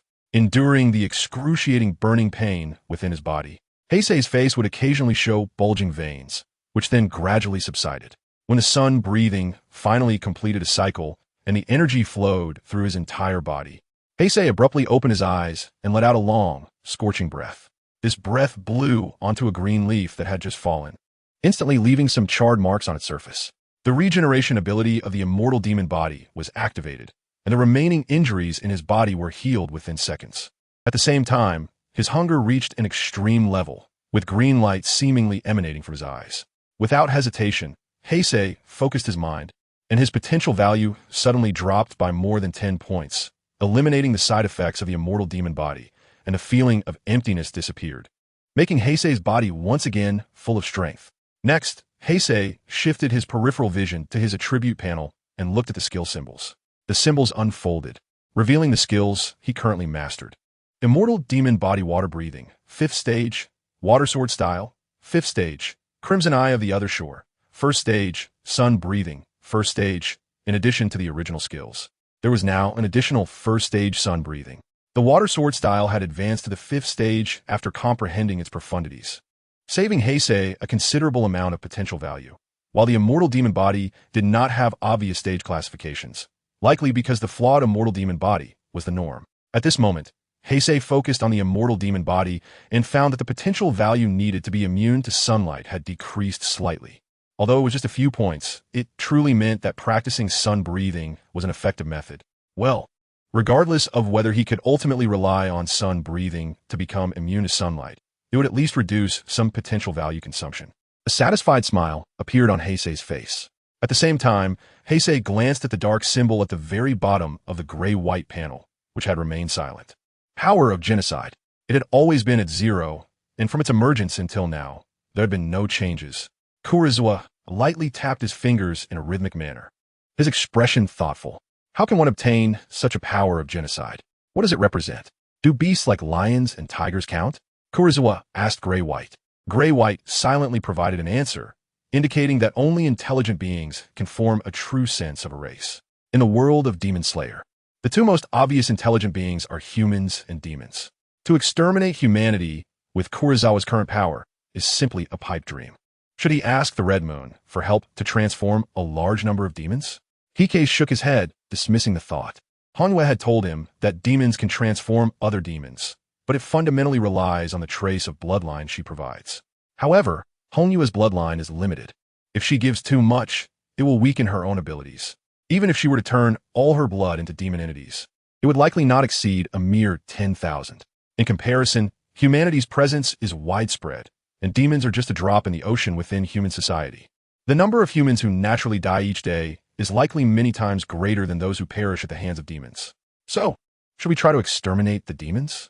After pondering for a few seconds, Heisei once again weakly shook his head. He's a demon now, Even if he has fully mastered his demon form and is immune to sunlight, he is still a demon. He can't get past this hurdle. The possibility of gaining the power for genocide in the world of Demon Slayer is too small. Perhaps he can only try in a future world. In various worlds, there will eventually be intelligent beings that are fewer in number, yet more concentrated. For example, in a certain world, the Hashira tribe has only a few remaining members. Heisei stood up, stretched his muscles, and then looked up at the sky. The sun was still quietly hanging high above, and the faint sound of cicadas could be heard. It was still early. Climbing up a tree, Heisei found a relatively thick branch under the dense canopy, then rested his arms on it and lay half down. After suppressing his own fighting spirit fluctuations and lowering them as much as possible, Heisei closed his eyes and slowly fell asleep. Even though the immortal ghost body did not need rest, he still retained the habit of sleeping as a way to relax his body and mind. He planned to set off for Asakusa at night to meet with the Red Moon. Chapter 143. Demon Slayer Corps Headquarters. The sun set in the west, and the afterglow of the sunset quickly cast a layer of pale yellow over the mountains, blending and intertwining with the lush green colors of the forest, resembling a fine oil painting. Heisei was half lying on the treetops, tilting his head to watch the pale, golden skyline stretching from the south to the north, observing it gradually disappear below the horizon. As the gloomy night took over the earth and the sounds of nocturnal animals began to echo around him, Heisei jumped down from the tree. A clear thud resonated in the silent jungle. After stretching his neck and bones, Heisei quickly set off towards the direction of the shallow grass. In a certain hidden mountain range, there was a complex of buildings nestled in a secluded valley. The valley was surrounded by dense and sturdy ancient trees, and at first glance, it seemed that there were no paths leading anywhere. It was a place difficult to discover, and indeed, it was the headquarters of the Demon Slayer Corps. At the very center of this complex was a mansion resembling a shrine. Ubuyashiki Yoya sat on a cushion at the entrance, his eyes devoid of any sparkle as he gazed at the sky. He stretched out his hand and waved it in front of him, but his view remained an unchanging dark chaos, with no sensations coming to him. What does tonight's sky look like? Ubuyashiki Yoya asked his wife, Ubuyashiki Kaname, who was beside him. Since losing his sight, Ubuyashiki Yoya often asked this question, seemingly troubled by not being able to see the color of the sky. Ubuyashiki Kaname looked up gently at the starry night sky and then quietly replied, "It's average. The moonlight is dim and not very beautiful." "Is that so?" Ubuyashiki Yoya shook his hand in front of him again, his expression forlorn. No matter how strong and wise he appeared in the eyes of other swordsmen, he never concealed his vulnerability in front of his wife. "Do you remember the Kamadu family?" he suddenly asked. Ubuyashiki Kaname thought for a moment and then nodded. "I remember." Lowering his head to face the tidy ground, Ubuyashiki Yoya spoke calmly. "The Kamadu family has a deep connection with Kagaya Ubuyashiki. Kagaya Ubuyashiki didn't leave behind his breathing technique before he went into hiding, but I believe there might be something to gain from the Kamadu family. If the swordsman who returned from Hinakami town didn't misdescribe, it seems another top-ranking upper moon will be added on the demon side. However, we have already lost the stone Hashira, and the flower Hashira's fate is still uncertain. The Demon Slayer Corps situation is becoming increasingly difficult. Perhaps it might come to an end in my hands." Hearing her husband's low spirits, Ubuyashiki Kaname comforted him. "That won't happen. Didn't the stone Hashira go to the Kamadu family?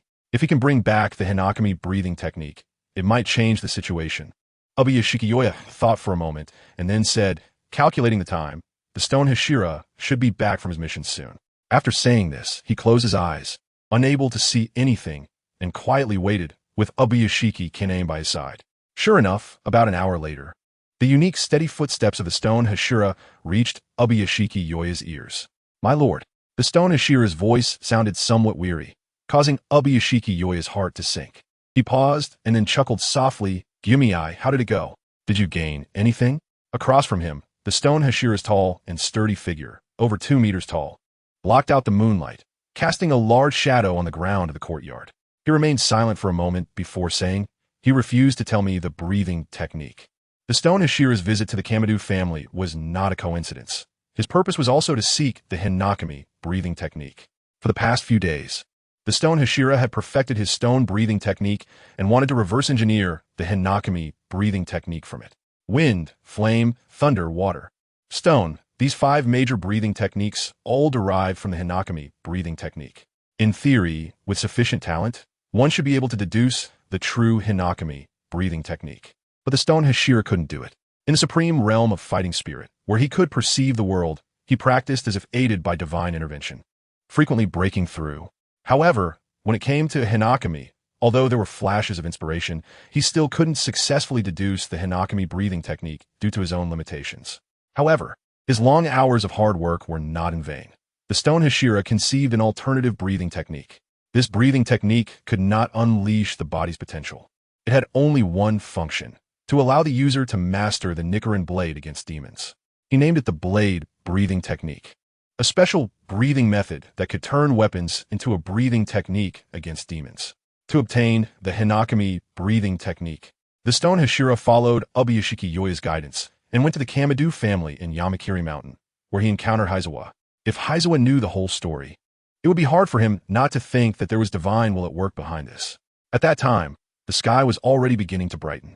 With the ability to wield the Nichiren blade and perceive the world, the stone Hashira, who had powers that could greatly restrain Heizawa, could have undoubtedly bound Heizawa tightly and let him perish under the soon-to-appear sunlight, as long as he was willing to disregard everything else. But the stone Hashira's kind nature made him hesitate. Heizawa did not want to fight him and directly threatened with the lives of the Kamadu family, which made him reluctant to act rashly. Did you inform them about the existence of demons and the Kamadu family's connection to us, the Demon Slayer Corps? Ubuyashiki Yoya was unaware of what had happened. He initially thought that the stone Hashira would surely bring back the Hinakami breathing technique, because the Kamadu family were good people and would choose to help the Demon Slayer Corps and humanity. Opposite him, the stone Hashira pressed his palms together, whispered a few calming chants, and took a deep breath before speaking in a steady tone. I encountered Heizawa, and he was also seeking the breathing technique from the Kamadu family. After summarizing the events, the stone Hashira finally said weakly, after Heizawa left, I explained my intentions to Kamadu Tanjiro, their family's connection to the Demon Slayer Corps, and the current situation of the Demon Slayer Corps. But in the end, he still clearly refused. After hearing the whole story, Ubuyashiki Yoya sighed, his expression slightly disappointed, and did not ask about Kamadu Tanjiro's reasons for refusal. It was evident that he was afraid of the villain Heizawa. He feared that if he provided the Hinakami breathing technique to the Demon Slayer Corps, Heizawa would come again and create trouble for the Kamadu family. Kurosawa said before leaving that he would come back once.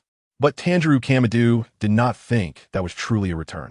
If the Kamadu family only had Tanjiro, he might have been fired up enough to rejoin the Demon Slayer Corps and fight for humanity. But the Kamadu family is not just him.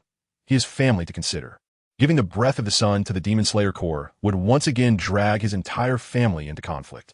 And as a bright organization, even if rejected, the Demon Slayer Corps would not make things difficult for his family. I understand now.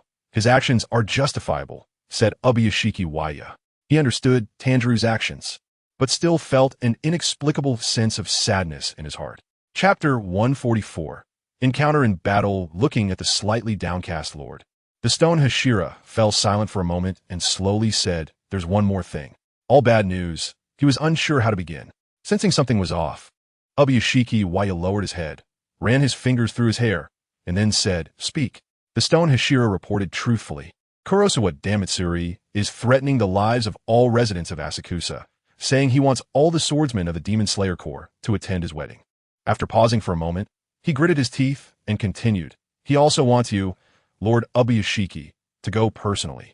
Before Ubuyashiki Yoya could respond, Ubuyashiki Kaname beside him changed expression and said decisively, no, the entire Demon Slayer Corps of swordsmen is probably just a pretense. His target is only Yoya. Kurosawa Damatsuri was once a swordsman of the Demon Slayer Corps. He must know that the reason the Corps has been able to operate until now is because of the management of generations of Ubuyashiki leaders. If he yagois, he will undoubtedly die. Under the bright and clear moonlight, the mansion in this secluded valley fell into a brief silence, the atmosphere somewhat heavy. The stone Hashira remained silent. He was merely conveying the message. Ultimately, the decision rests with Ubuyashiki Yoya himself. Apesitim, Ubuyashiki Yoya suddenly left, turning to look at his wife with his dull, lifeless eyes. Kaname, you're mistaken. The foundation of the Demon Slayer Corps has never depended on me, but on the swordsmen. Everything I do is merely to assist them in battle, which is also the duty of a lord. Even if I die, the Demon Slayer Corps will still exist, and it will operate in an orderly manner. I have never been necessary. Ubuyashiki Kaname held Ubuyashiki Yoya's cold hand and said, don't say that. She wanted to mention the things Ubuyashiki Waya had done for the Demon Slayer Corps. But looking at her husband's expression, Ubuyashiki Kaname was stunned. 2 lines of tears silently slid down Ubuyashiki Waya's face. He clasped Ubuyashiki Kaname's hand in return, his expression complex. What kind of expression was that? Envy, sadness, regret, tenderness. All kinds of emotions intertwined, forming Ubuyashiki Waya's face at this moment. Ubuyashiki Kaname opened her mouth but found it difficult to utter another word. She had never seen Ubuyashiki Waya like this. I want to switch places with them. If possible, I hope to wield the Nichiren blade and go to the front lines to fight demons, even if it means being drenched in blood. Even if it ultimately leads to my death, I am willing. Becoming a lord was never because I wanted to be one. It is simply because from the moment I was born, I had no choice. After saying this, Ubuyashiki Waya stood up, wiped away the tears on his cheeks, and looked towards the stone Hashira. His originally dull, gray eyes gradually sharpened. The stone Hashira's heart trembled, and he stepped forward, saying, "My lord, there's no need to decide so quickly. You can think about it some more." "No need." Ubuyashiki Waya shook his head and then chuckled lightly. "Asakusa? This city reminds me of an old friend from the Demon Slayer Corps. If he wants all the swordsmen of the Demon Slayer Corps to celebrate, fine. I will personally prepare a grand gift for him." Ubuyashiki Waya furrowed his brow, paced in place for a while, and then opened his mouth to say, "Let the sound Hashira. No, the stone Hashira. This is important. You should personally go to Asakusa. Go to the end of the alley on the left side of the city gate and find a woman named Tamayo. Tell her everything. She is not human. Do not attack her as soon as you meet." "Not human?" The stone Hashira showed a look of confusion. Ubuyashiki Waya smiled faintly and said in a ghostly tone, "Tamayo is a demon, but she is also a healer, a poisoner. Her research has probably made breakthroughs in recent years." "All right, then I will go personally." The stone Hashira nodded in agreement. Ubuyashiki Waya instructed, "Do not expose your whereabouts. You must be careful and discreet. Asakusa should be very dangerous right now." He called upon the stone Hashira because he had reached the highest realm of fighting spirit, unmatched in concealing his presence. Once he absorbed all fluctuations of fighting spirit into his body, unless seen with one's own eyes, it would be impossible to detect the stone Hashira's existence. Not even by Kurosawa or Akatsuki. In the dense forest, sharp insect chirps and low beast roars occasionally echoed. Kurosawa moved swiftly through the night like a windstorm, stirring up strong winds that sent nearby bushes and grass swaying. From above in the night sky, one could see a long dragon made of smoke and dust roaring through, dividing the entire forest into 2. The scenery in his eyes rapidly retreated, like a screen pressed on the rewind button. At the same time, Kurosawa felt a strong wind rushing towards him, flowing through his hair, and his mood relaxed significantly. Running with all his might would quickly deplete his stamina, leading him to hunger even faster, but Kurosawa paid no mind to these things. Crash! A massive square boulder was shattered by Kurosawa's head. Ahead was a cliff nearly 10 meters high. Kurosawa leaped high into the air, and for a moment, his figure seemed to overlap with the bright, full moon in midair. Gravity silently exerted its influence, quickly pulling Kurosawa down, interrupting his upward momentum and causing him to begin descending, with faint currents of air swirling around his body. Soon, with a loud thud, a large cloud of dust spread outward with a wave of air. Heisei half knelt on the ground and slowly stood up. Looking down, he saw a deep pit with a diameter of nearly 3 meters had appeared around him. He wasn't sure how much he weighed now. With the increase in strength, physique, agility, and other attributes, Heisei's body shape remained unchanged, but the muscle density and bone density of his body were deepening accordingly. In short, he was getting heavier. He glanced at the deep pit beneath his feet and the densely packed cracks at the edges. Kurosawa estimated that even a piece of steel the same size as himself falling from the same height wouldn't cause such an impact. At least, it had to weigh over 800 pounds, maybe even reach the ton level. Kurosawa stomped his foot, causing the ground to gently tremble. Although his current weight was somewhat astonishing, he didn't mind. Thanks to his mastery of breathing techniques, he could control his body down to the manipulation of muscle fibers. Kurosawa could crush a piece of iron or gently pick a flower. Just as he was brushing off the dust from his clothes and preparing to continue on his way, he heard a faint sound. It seemed to be the sound of battle. Immediately, Kurosawa slightly closed his eyes and expanded his aura field, swiftly enveloping the surroundings. A few seconds later, Kurosawa opened his eyes, revealing a contemplative look. There were 2 people and 1 demon, all with relatively condensed aura. The 2 were grade A swordsmen, and the demon was probably of the lower moon level. Let's join in the fun and gain some potential points. The aura fluctuations gradually decreased, and Kurosawa's body vanished into the shadows as he quickly made his way toward the source of the battle. Chapter 145. Lower Moon 1 Kong Jin. Cover me as I attack from the outside. Don't get too close. Undying Chuan Shimi charged ahead like a whirlwind, his Nichiren blade slashing horizontally toward the neck of the demon opposite him. Do you think two grade A swordsmen can take my life? The speaker was a thin, pale-skinned humanoid demon, almost sickly in appearance.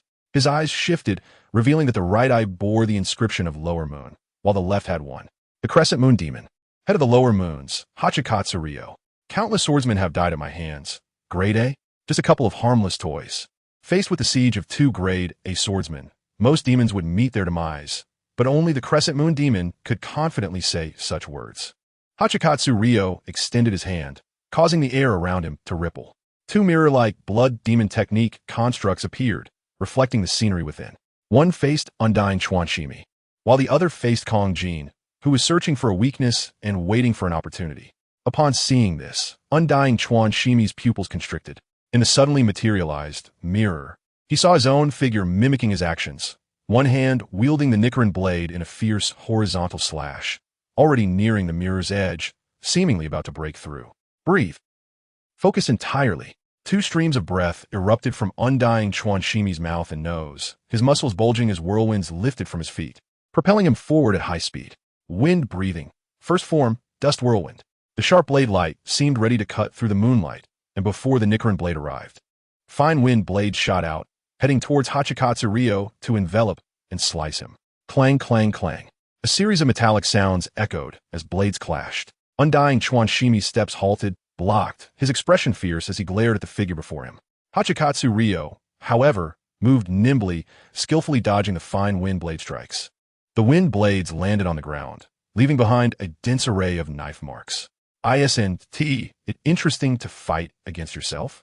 Hachikatsu Ryo leaped up, hanging upside down on a tree branch, malice evident in his pale eyes. The disheveled white-haired Undying Chuan Shimi ignored the Lower Moon, instead casting a violent, murderous gaze at the figure emerging from the mirror. Just like him, in terms of attire, appearance, and the Nichiren blade in hand. Turning to the side, Undying Chuan Shimi noticed that Kong Jin was also facing his own reflection. The mirror demon Undying Chuan grinned wildly, taking a step forward toward Undying Chuan Shimi. Raising a hand, it mimicked the sword technique Undying Chuan Shimi had just used. Undying Chuan Shimi snorted coldly and ran toward Hachikatsu Ryo. It was better to eliminate the entity controlling the blood demon technique than anything else. But Hachikatsu Ryo chuckled and mischievously drew a circle with his hand. With that movement, a mirror reappeared before him, and the mirror demon Undying Chuan vanished from its spot, instantly re-emerging from the mirror to block Undying Chuan Shimi's path once more. Undying Chuan Shimi's expression remained unchanged, still fierce and filled with murderous intent, his steps unyielding. Then I'll kill this copy and turn you into minced meat. The distance closed in, and Undying Chuan Shimi's wrist flicked, the Nichiren blade suddenly thrusting upward fiercely. Wind breathing. Sixth form, black wind smoke and mist. 5 black blade winds over 2 meters tall appeared, tightly arranged, shattering the earth and slicing through the air toward the mirror demon Undying Chuan. However, at the same moment Undying Chuan Shimi moved, the mirror demon Undying Chuan executed the exact same action, lifting the Nichiren blade and unleashing 5 black blade winds of its own. In an instant, the blade winds collided, fiercely cutting against each other, shattering into smaller blade-light fragments that scattered everywhere. Swish, swish, swish. Undying Chuan Shimi rolled awkwardly, dodging irregular fragments that splattered dust all around him. The mirror demon Undying Chuan did the same. My blood demon technique can replicate individuals not exceeding my power limit. Isn't it frustrating to fight against yourself? You both have identical moves. Can you break your own technique? Moreover, you will be injured, weakened, and bleed, but at 1T. Hachikatsu Ryo swayed, appearing confident of victory. As the first of the Lower Moons, he had participated in battles against the Upper Moons. Unfortunately, the blood demon technique could not replicate special abilities. For instance, under Kibutsuji Musen's extraordinary perception, the mirror demon was easily torn apart. However, being able to confront Upper Moons, combined with the special blood demon technique that made him stronger against stronger foes, always gave Hachikatsu Ryo a sense of pride. A sweet, Fresh scent of blood wafted up from below, and Hachikatsu Ryo knew that the competent swordsman had already been injured. Undying Chuan Shimi grasped his left shoulder, where a 5-centimeter long cut was bleeding. He utilized his breathing technique to stop the blood flow, preventing excessive blood loss, while the unrelenting pain made him furrow his brows. Looking across, the mirror demon also bore wounds, but was visibly regenerating and healing at an observable pace. In conditions where habits, techniques, attributes, etc. were completely identical, the opponent possessed the regenerative ability of a demon. In a prolonged battle, defeat was inevitable. The other swordsman, Kong Jin, had already shown signs of defeat, cornered into a desperate situation. Indeed troublesome. However, are you truly exactly like me? Although Kaneo Tayuri seems to be a reckless man, his combat instincts are excellent, and he has a keen mind, already secretly observing the weaknesses of the copy. When he performs his moves, he seems to be slightly slower than himself. The more complex the move, the slower it becomes. The Nichiren blade engraved with the words Demon Slayer gleams coldly. Kaneo Tayuri takes a deep breath, not using a sword shape, and charges toward his copy once more. His right arm is pulled back like a bowstring, and then he thrusts forward at lightning speed, the tip of the Nichiren blade piercing through the air with a sharp whistle. The mirror demon, Tayuri, makes the same move, thrusting the Nichiren blade toward Kaneo Tayuri's heart. At the same time, Kaneo grits his teeth, his eyes revealing a fierce look, and surprisingly does not dodge. Instead, he forcefully charges forward, turning his body to avoid the direct stab, and uses his left arm to clamp down on the Nichiren blade. In an instant, the two Kaneo Tayuris have restrained each other's Nichiren blade. At that moment, the muscles in Kaneo Tayuri's palm move, and the Nichiren blade begins to rotate, slicing off a large chunk of muscle from the rib side of the mirror demon Tayuri and its arm. The mirror demon Tayuri tries to make the same move, but its extremely subtle muscle manipulation takes an extra second compared to Kaneo Tayuri's original. By the time its Nichiren blade starts to spin, Kaneo Tayuri has already released his grip and leaped back to avoid the attack. Without any pause, Kaneo Tayuri charges again, employing techniques that yield immediate results but require intricate skills. The mirror demon Tayuri's ability to manipulate its own body cannot match that of the original, and after several exchanges, it has been thrown off its rhythm, with all its moves clearly lagging behind Kaneo Tayuri. Chapter 146. Snatching the kill. Kagun Ryo is still hanging from the tree, looking intoxicated, savoring the taste of the blood from earlier. For some reason, the taste of this swordsman's blood has a strangely sweet aroma, causing his non-hungry demon body to stir with the desire to devour it whole. Kagun Ryo has a premonition that if he eats this white-haired swordsman, he will definitely break through his limits and advance further, becoming one of the upper ranks. He licks the corner of his mouth, retracting his playful gaze and becoming serious. Then, Kagun Ryo bends his legs and suddenly steps on a branch, charging toward another weaker swordsman, Kyuka, as an upper rank, although primarily relying on blood demon arts. He also possesses decent combat strength. The moment he joins the battle, the situation immediately reverses. Swordsman Kyuka quickly finds himself in a dire predicament. Kaneo Tayuri sees Kyuka's plight and hurriedly wants to assist, but he gets entangled with the suddenly aggressive mirror demon Tayuri. Although he has an advantage, the mirror demon Tayuri has regenerative abilities, making it difficult for Kaneo Tayuri to turn the advantage into victory or easily escape its entanglement. Meanwhile, Kyuka's brain operates quickly. He immediately creates distance from the mirror demon to avoid being attacked from both sides. Kagun Ryo's speed surpasses that of the mirror demon, and he grins, revealing a smile filled with sharp teeth. At the same time, Kyuka halts, leaving two distinct marks on the ground. When he suddenly stops, the pale, yellow Nichiren blade emits a sound as it is sheathed. As Kagun Ryo approaches, Kyuka suddenly looks up, his eyes seemingly flashing with lightning. He is a thunder-breathing swordsman, known for his explosive and sharp strikes. Thunder-breathing, first form, thunderclap. The Nichiren blade instantly unsheathes, and the golden blade light flashes by, releasing a burnt smell in the air, with faint thunder and lightning flickering. Kagun Ryo does not dodge or evade, seemingly too late, and charges directly with his head. Kyuka's face lights up with joy. Crack! The sound of a mirror shattering echoes as the golden blade light entwined with thunder cleaves Kagun Ryo into countless translucent fragments. Watch out! Kaneo Tayuri yells, his face contorted, but the mirror demon Tayuri clings to him like a shadow, making it impossible to escape. At the same time, The joy on Kyuka's face disappears, his eyes widening in shock. The sensation from a Nichiren blade is completely wrong. He has only struck a phantom object. Before Kyuka can sheath his blade to defend himself, he sees the real Kagun Ryo emerging from the myriad of fragments. His figure is refracted by countless shards, seemingly appearing thousands of times simultaneously, and all these Kagun Ryo extend their sharp claws. Kagun Ryo's claws, unlike his pale, sickly body, now appear dark blue, with bulging muscles and veins, and the nails are sharp like blades, covered in thick blood. Blood? Where did this come from? This question flashes through Kyuka's mind, and he seems to hear the sound of wind. A wave of weakness spreads within him, making his limbs numb, his body cold. And the blood in his veins seems to stop flowing, casting a dark shadow over his vision. Bang! The Nichiren blade falls to the ground, slipping from his grasp. Kyuka looks down and is immediately stunned.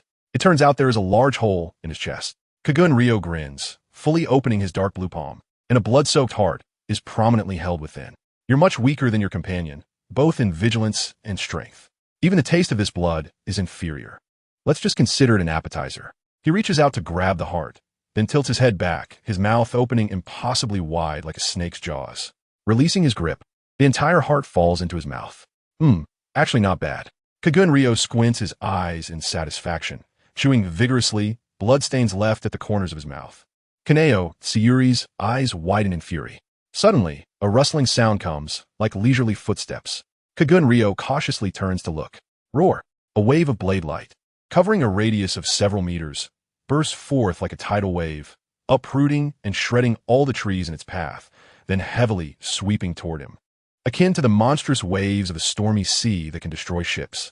Kagun Ryo's face turns pale with fright, his muscles exploding, and his emaciated body bulges with muscle as he frantically retreats, but in the end, he is still caught by the wave-like blade light. Crack, crack, crack. The mirror demon Tsuyuri that Kaneo Tsuyuri is fighting suddenly appears riddled with cracks, quickly transforming into a pile of fragments. He gasps, watching the terrifying blade light descend. Who is this Ashira? Boom! The ground shakes violently, and in an instant, it is left in ruins. The surface is covered with layer upon layer of blade marks, like tattered rags that have been slashed 1,000 times, quite a grim sight. In this desolate area, a pale half-skeleton trembles. The body that originally belonged to Kyuka has vanished without a trace, completely swallowed and dissolved by the blade light. Then, Kurosawa leisurely steps out from the shadows of the forest, a satisfied smile on his face from successfully snatching a kill. His potential value has increased by about 90 points. Who are you? Seeing the newcomer, Kaneo Tsuyuri breathes a sigh of relief. Heisei also surveyed the boy whose fighting spirit was intensely condensed, nearing the rank of Ashira. With disheveled white hair, he was not tall, but his limbs were muscular, displaying a fierce expression. His exposed skin was covered in dense scars, and there were many fresh wounds as well. Do you know who I am? Heisei asked calmly. Fushiguro Shimi was taken aback and shook his head, saying, I don't know. He looked at the skeletal figure that was gradually growing, with blood vessels slowly appearing on it, and said, This demon is a lower moon one. It's not dead yet. After saying that, Fushiguro Shimi pointed his toes, approached, and slashed the Nichiren blade towards the skeleton's neck. Kurosawa's palm turned into a blade, suddenly striking down. Crack! The Nichiren blade broke in half, the front half being flung away by inertia, naturally failing to sever the neck of the skeleton. Nishikawa Shimi's gaze sharpened, and he quickly distanced himself from Kurosawa, his body low and full of vigilance. Who on earth are you? He glanced at the broken blade in his hand and said in a deep voice, No demon slayer would ever damage a Nichiren blade. Something is off about this person in front of me. Heisei calmly said, Heisei Danto Lu. Fushikawa Sumiya frowned and thought for a moment, feeling that he had no impression of this name, then directly asked in a stern voice, Why are you stopping me? Heisei wondered, You don't know me? As soon as he said it, he realized. The Demon Slayer Corps probably didn't pass on his information. After all, an elite swordsman turned into a demon, especially one with upper-rank strength, could easily shake one's spirit. It was likely that only the Hashira and a few others would be informed. As a swordsman, why are you stopping me? Mitsuri Kanroji asked again. Haihara chuckled silently, his gaze gradually sharpening as he said, It seems you've misunderstood something. Losing interest in further explanations, Haihara twisted his neck, a surge of fighting spirit erupting from his body. He stepped towards Nishikawa Shimi, his momentum climbing steadily, making Nishikawa feel waves of oppression. Each step felt as if it were crushing his heart. Chapter 147, stripes crushing with ease. Kurosawa silently approached. The unabashed fluctuations of his fighting spirit overwhelming Nishikawa Shimi like a tsunami. Nishikawa Shimi gasped, feeling as if he were being targeted by an extremely ferocious beast. Any slight movement would provoke an attack that could shred his throat. As a predator of humanity, a being at the top of the food chain, this innate aura suppression was enough to make most swordsmen weak in the knees, especially in the presence of someone of Kurosawa's caliber. However, Nishikawa Shimi was not an ordinary swordsman. His breathing technique had lingered in the state of constant for some time, and his strength was vaguely at the level of a Hashira. With a proud and resilient mindset, he quickly shook off Kurosawa's oppressive might. Breathing out, a prominent vein bulged slightly on his forehead, and without hesitation, Nishikawa Shimi activated his total concentration again. After the battle with Hachikatsu Ryo, he had maintained his total concentration breathing state for a while. Considering his physical condition, he estimated he could sustain it for about another hour. Beyond that, his body would begin to break down. An hour? Could he kill him? Nishikawa Shimi gripped the broken blade in his hand, quickly dismissing this unrealistic thought. However, it was clear that fleeing was an even worse choice. After a brief but intense moment of contemplation, Nishikawa Shimi made his decision. His eyes filled with a fierce and relentless determination akin to a trapped beast. He took the initiative to attack, his toes sharply pushing off the ground, his body rising like a whirlwind towards Kurosawa, while simultaneously raising the broken Nichiren blade high, aiming a fierce horizontal slash at Kurosawa's neck. Breath of wind. Seventh form. Tengu wind. A tornado nearly 2 meters in diameter and over 10 meters high erupted from the ground, sucking up the dust and stirring the air into a murky mess. A powerful wind rushed towards Kurosawa, who felt a faint resistance. At the same time, Nishikawa Shimi followed closely behind the tornado, the broken blade gleaming with a chilling light as he charged forward.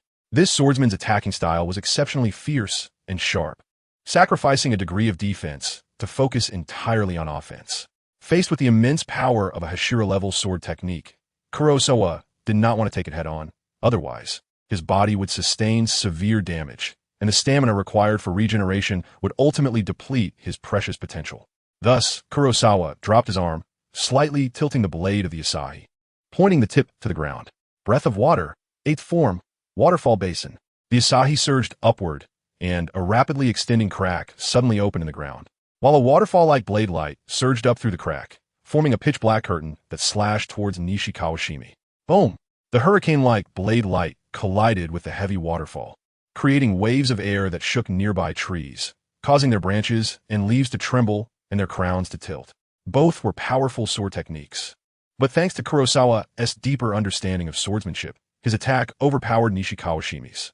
As a result, the remaining fragmented blade lights slashed down towards Nishikawa Shimi's head, which he narrowly avoided, cutting off a few strands of his short white hair.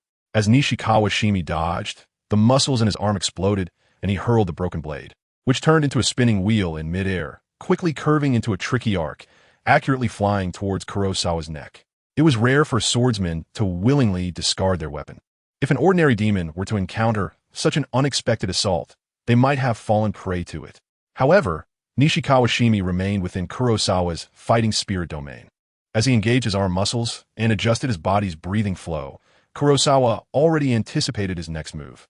Therefore, Kurosawa extended his left hand and swiftly caught the whistling broken blade. Hiss! A sharp pain shot through his hand, causing Kurosawa to glance sideways. What's going on? He frowned and looked down, noticing that the half of the Nichiren blade had turned a burning red, with a layer of scorching crimson clinging to it, causing damage to Kurosawa's palm. Bang! A muffled sound suddenly resonated in Nishikawa Shimi's chest, and his expression changed, showing a mix of confusion and evident joy. The black stripes appeared from nothing, like a serpentine creature slithering and climbing up the cheek of Shimi Fushiguro. A breakthrough in the heat of battle. These main characters probably possess similar talents. According to Akatsuki, when she fought the Flame Pillar also awakened the stripes. Kurosawa observed the changes in Nishikawa Mayami with a calm expression. He had anticipated this situation long ago. Some Demon Slayer Corps swordsmen are like this. They may seem to be at a disadvantage, but once pressured, they frequently break through, delivering unexpected surprises to their enemies. He wasn't even using his full strength, as his purpose was to see if Nishikawa Mayami's power would steadily rise. Heisei speculated that even divine will cannot help certain individuals break through without limits. Nishikawa Shimi's ability to awaken the patterns and activate the blood blade should stem from his innate talent, only needing a slight push, which is what the divine will aims to provide. Otherwise, Heisei estimated that Nishikawa Shimi would also master fighting spirit simultaneously. On the other side, Nishikawa Shimi quickly emerged from the negative state of awakening the patterns and clenched his fist, feeling the newly emerging strength within him. The patterns. But they seemed unable to change the current situation. He turned to look at Heisei, his gaze briefly falling on the lower half of the sunwheel blade at Heisei's feet, as well as the upper half of the broken blade not far behind him. His overall physical attributes had probably increased by about 30%, a terrifying enhancement that could reverse the situation in many cases. However, before the unfathomable Heisei, Nishikawa Shimi still felt no confidence at all, especially since he was empty-handed, bare-fisted, and unable to harm a demon's body. Across from him, Heisei sensed the significantly thicker fighting spirit emanating from Nishikawa Shimi and shook his head, saying, "All right, let's end this." Total concentration.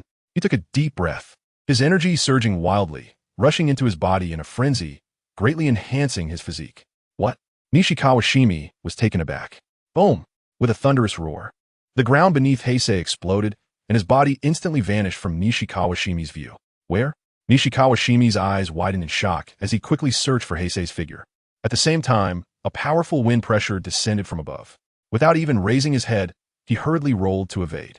Crack! Time seemed to slow down, and in the end, Nishikawa Shimi could not completely avoid it. Heisei descended from the sky, his figure blocking the moonlight, casting a dark shadow over the ground. With a tremendous force, his heavy legs stomped down on Nishikawa Shimi's right shoulder. In the instant they made contact, the sturdy muscle on the shoulder first caved in, then the bone could not withstand the burden and shattered with a crack. Heisei adjusted his body, using the precarious shoulder of Takachimiya as a fulcrum, flipping in the air and preparing to kick again, intending to directly blow Takachimiya's head off. But at that moment, a sweet and intoxicating aroma, a fragrance of blood that made every cell in his body yearn, seeped into his mouth and nose. Chapter 148. The blood that stirs instincts. Upon catching a whiff of that alluring scent of blood, Heisei's eyes flickered, and he instantly exerted force in his waist, forcibly halting his attack. His body landed, crashing into the ground and creating a pit, dissipating the remaining force. Immediately following, Heisei shot out his hand like lightning, horizontally striking at Takachimiya's throat, making contact and then retracting, not delivering a fatal blow. Ha ha ha! A painful, labored breathing sound came from Takachimiya's mouth as he fell to the ground, clutching his throat with his left hand, where a patch of blue-purple bruising was slowly appearing. He injured the respiratory tract of Tamayo Nishikawa with a strike, causing excruciating pain even with normal breathing, temporarily incapacitating his breathing technique and preventing a sudden attack. Any swordsman who masters the total concentration breathing technique can unleash power beyond their limits in an instant, making their offensive potential formidable. At the same time, a weak voice came from behind. It was the lower moon one, Gyako. His body had regained its original pale complexion and had resurrected from being a broken skeleton. "Who are you? I'm so hungry." He struggled to stand, looking at the silhouette of Kurosawa with fear in his eyes. Just moments ago, the overwhelming wave of blades had made him believe he was certain to die, yet the opponent had intentionally held back and spared him. Even so, the previous battle, combined with his body being reduced to bones, had left him in a weak state, urgently needing blood and flesh to replenish his strength. The instinctual desire belonging to a demon was about to overwhelm his lunar-level rationality.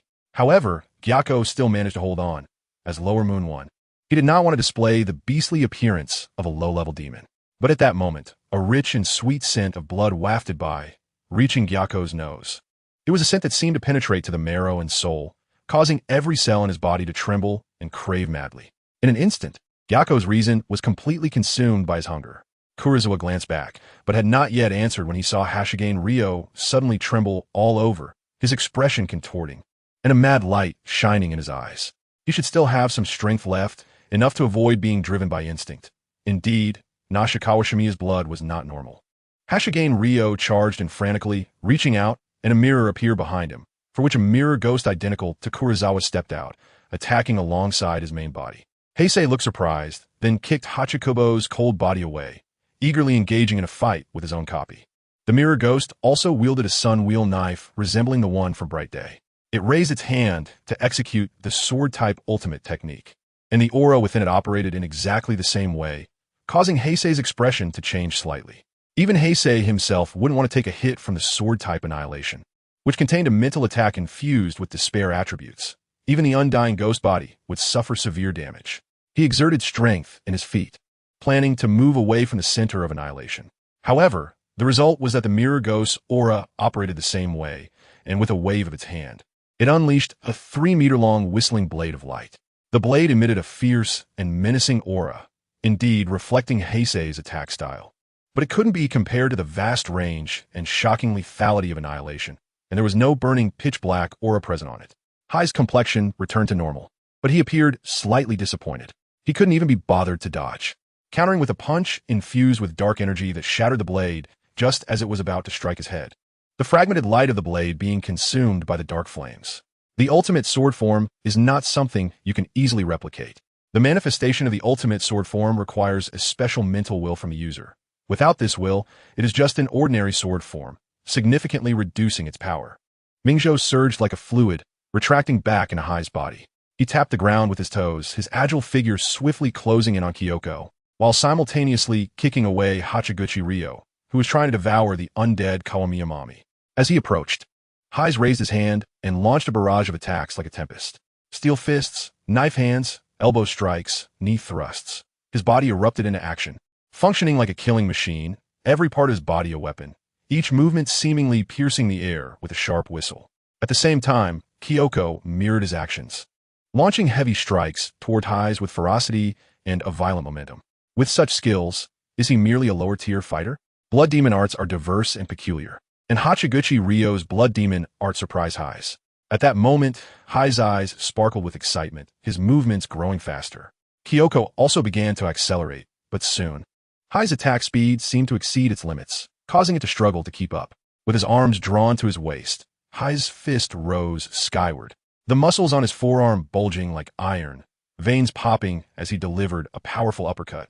The thunderous uppercut struck Kyoko squarely on the chin, sending it soaring into the air.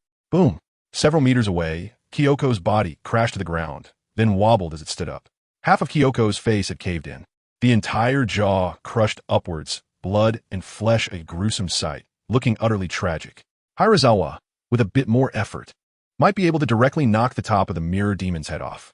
Looking at his own handsome face turned into this state, Hirazawa vaguely felt a bit of pain in his face, and suddenly all his muscles tensed up. He charged forward with an attack wrapped in a pitch-black aura, completely burning the mirror demon to ashes in just a few breaths. Then he glanced at Hachiguchi Ryo, who had been kicked away by Hirazawa, and crashed into a dragon cypress as thick as a water tank, then was pinned down by the tree trunk. He struggled with a fierce expression, frequently glancing towards the direction of the immortal Chuan Shimiya, with what seemed like green light flickering in his eyes and drool dripping from the corner of his mouth. Heisei could sense his weakness. Now he couldn't even break free from a mere half-log. Retracting his gaze, Heisei ignored the uncontrollable Lower Moon One and turned to face Nakagawa Shimiya. Nakagawa Shimiya looked equally miserable. His right arm, shoulder, both muscle and bone, resembled mush, with only a bit of flesh still connecting to his body, swaying precariously, appearing completely ruined. Due to injuries to his respiratory tract, his breathing was weak, and he could no longer maintain a state of total concentration. Even normal breathing techniques were difficult for him to continue. Kurosawa approached, and Nakagawa Shimi's left hand, hidden behind his back, suddenly raised, a glint of cold light stabbing straight towards Kurosawa's eye. While Kurosawa was playing with his copy, Nakagawa Shimi secretly moved his body to retrieve the broken blade, just to launch a sneak attack on Kurosawa. But he didn't know that as long as he was within the aura of fighting spirit, every move he made could not escape Kurosawa's perception. Kurosawa extended his palm, flicked his fingers, and with a ringing sound, sent the broken blade flying again. He looked down at the bleeding shoulder of Fushikawa Sumiya, deeply sensing the thirst of the demon body. Hikaze crouched down, reached out to touch a bit of blood, and gently sniffed it up close. Suddenly, the demonic body began to stir restlessly. The cells in his body conveyed a deep desire, wanting Hikaze to devour Taket Shimiya. The instincts of the demon body were at play, but they could not shake Hikaze's will. He wiped the blood off his fingers and said to Taket Shimiya, "Your blood seems different from that of ordinary people." Chapter 149, rare blood master. Where's the water flow breathing technique, senior brother? I've been trying to master total concentration breathing lately, but I still can't use it skillfully. I need to consult the senior brother. If you have to teach the other junior disciples, I won't disturb you. The speaker was a beautiful girl with dark green medium-length hair, which cascaded smoothly over her shoulders. A white flower hairpin adorned the left side of her hair, and she stood there lively. Her name was Machino, 14 years old. Machino had deep blue eyes, fair skin, and a petite figure, looking less than 1.6 meters tall, but her legs were surprisingly long and straight. Since it was summer, she wore a thin pink kimono with a white ribbon at her waist, tied into a bow at her back. The sleeves reached only to her elbows, exposing her slender, white arms. Beside Machino was a man wearing a Tengu mask, Fujisaki ZKG. His half-white hair looked somewhat aged, and his mask had a fierce appearance. He stood straight, exuding an unapproachable demeanor. Fujisaki ZKG wore a loose outfit with a water blue base, embroidered with wave and cloud patterns, and spoke in a very serious tone. He is at the mountain peak. You can learn breathing techniques from him, but don't take his unorthodox methods seriously. Go, but remember, don't get lost in his power. That is his path, and others cannot follow it. Those who learn from him, one dies after another. Although he initially spoke calmly, the thought of that rebellious disciple made Fujisaki ZKG increasingly angry. What a good path to forsake, pursuing such unorthodox methods. Thinking he can combine different breathing styles, it's really easy to mess up. Others have tried it long ago. Would it still be his turn? Machino stuck out her tongue and consoled him, Master, don't be angry. The senior brother is very strong. He will definitely bring you glory. That rebellious disciple. Clearly talented, yet he doesn't put in the effort. Fujisaki ZKG snorted in annoyance again, waved his hand, and left without looking back to teach the newly initiated disciples. Machino spread her hands in helplessness, tiptoed, and began to bounce up the mountain. It was noon, and a huge orange-yellow fireball hung high in the sky, radiating endless light and heat. In the summer, the Shuer mountain was bathed in scorching sunlight, filtering through the layers of leaves to cast uneven patches of light on the ground. The air humidity in Shuer mountain was significantly higher than in other places, and various vegetation grew extremely lush, with green vines wrapping around the thick tree trunks and roots peeking out of the ground like human meridians. At the foot of the mountain was where Machino and Fujisaki ZKG currently were, while the senior brother stayed at the mountain peak. His favorite and most frequented place. Under the sunlight, Machino's petite body darted quickly along the rocky mountain path, or occasionally she would leap onto a branch to jump around. Her small figure agile, even more so than the monkeys in the mountain. Throughout the process, her breathing was rhythmic, steady, long, and deep. Soon, she ran from the foot of the mountain to the mid-slope, where a hazy mist appeared before her, and the path beneath her feet became somewhat unreal. However, she was very familiar with this place and twisted and turned until she found a small path that led directly to the peak. It seemed this path was trampled out by someone. The senior brother walked this path every morning, creating it himself, truly impressive. The Shuer mountain was no small height, but Machino was also very fast. After about half an hour, she reached the mountaintop. The area above the mid-slope was perpetually shrouded in mist. Even under the blazing summer sun, the mist still existed, enhanced by sunlight to a golden hue, resembling clouds mixed with crushed gold, breathtakingly beautiful. When she reached the top, all the mist vanished, and the view opened up before her, the sunlight shining in a way that could amaze the heart. The mountaintop was relatively flat, with the ground a cracked brown rock, completely free of weeds. Nearby, there were many stone balls and stone stumps, each not small, at least half a ton in size. Though most were cracked and covered with deep fist marks, palm prints, and finger holes, surrounded by intersecting cracks. In the middle of this area stood a young man with his upper body bare. He was doing a handstand without any support behind him.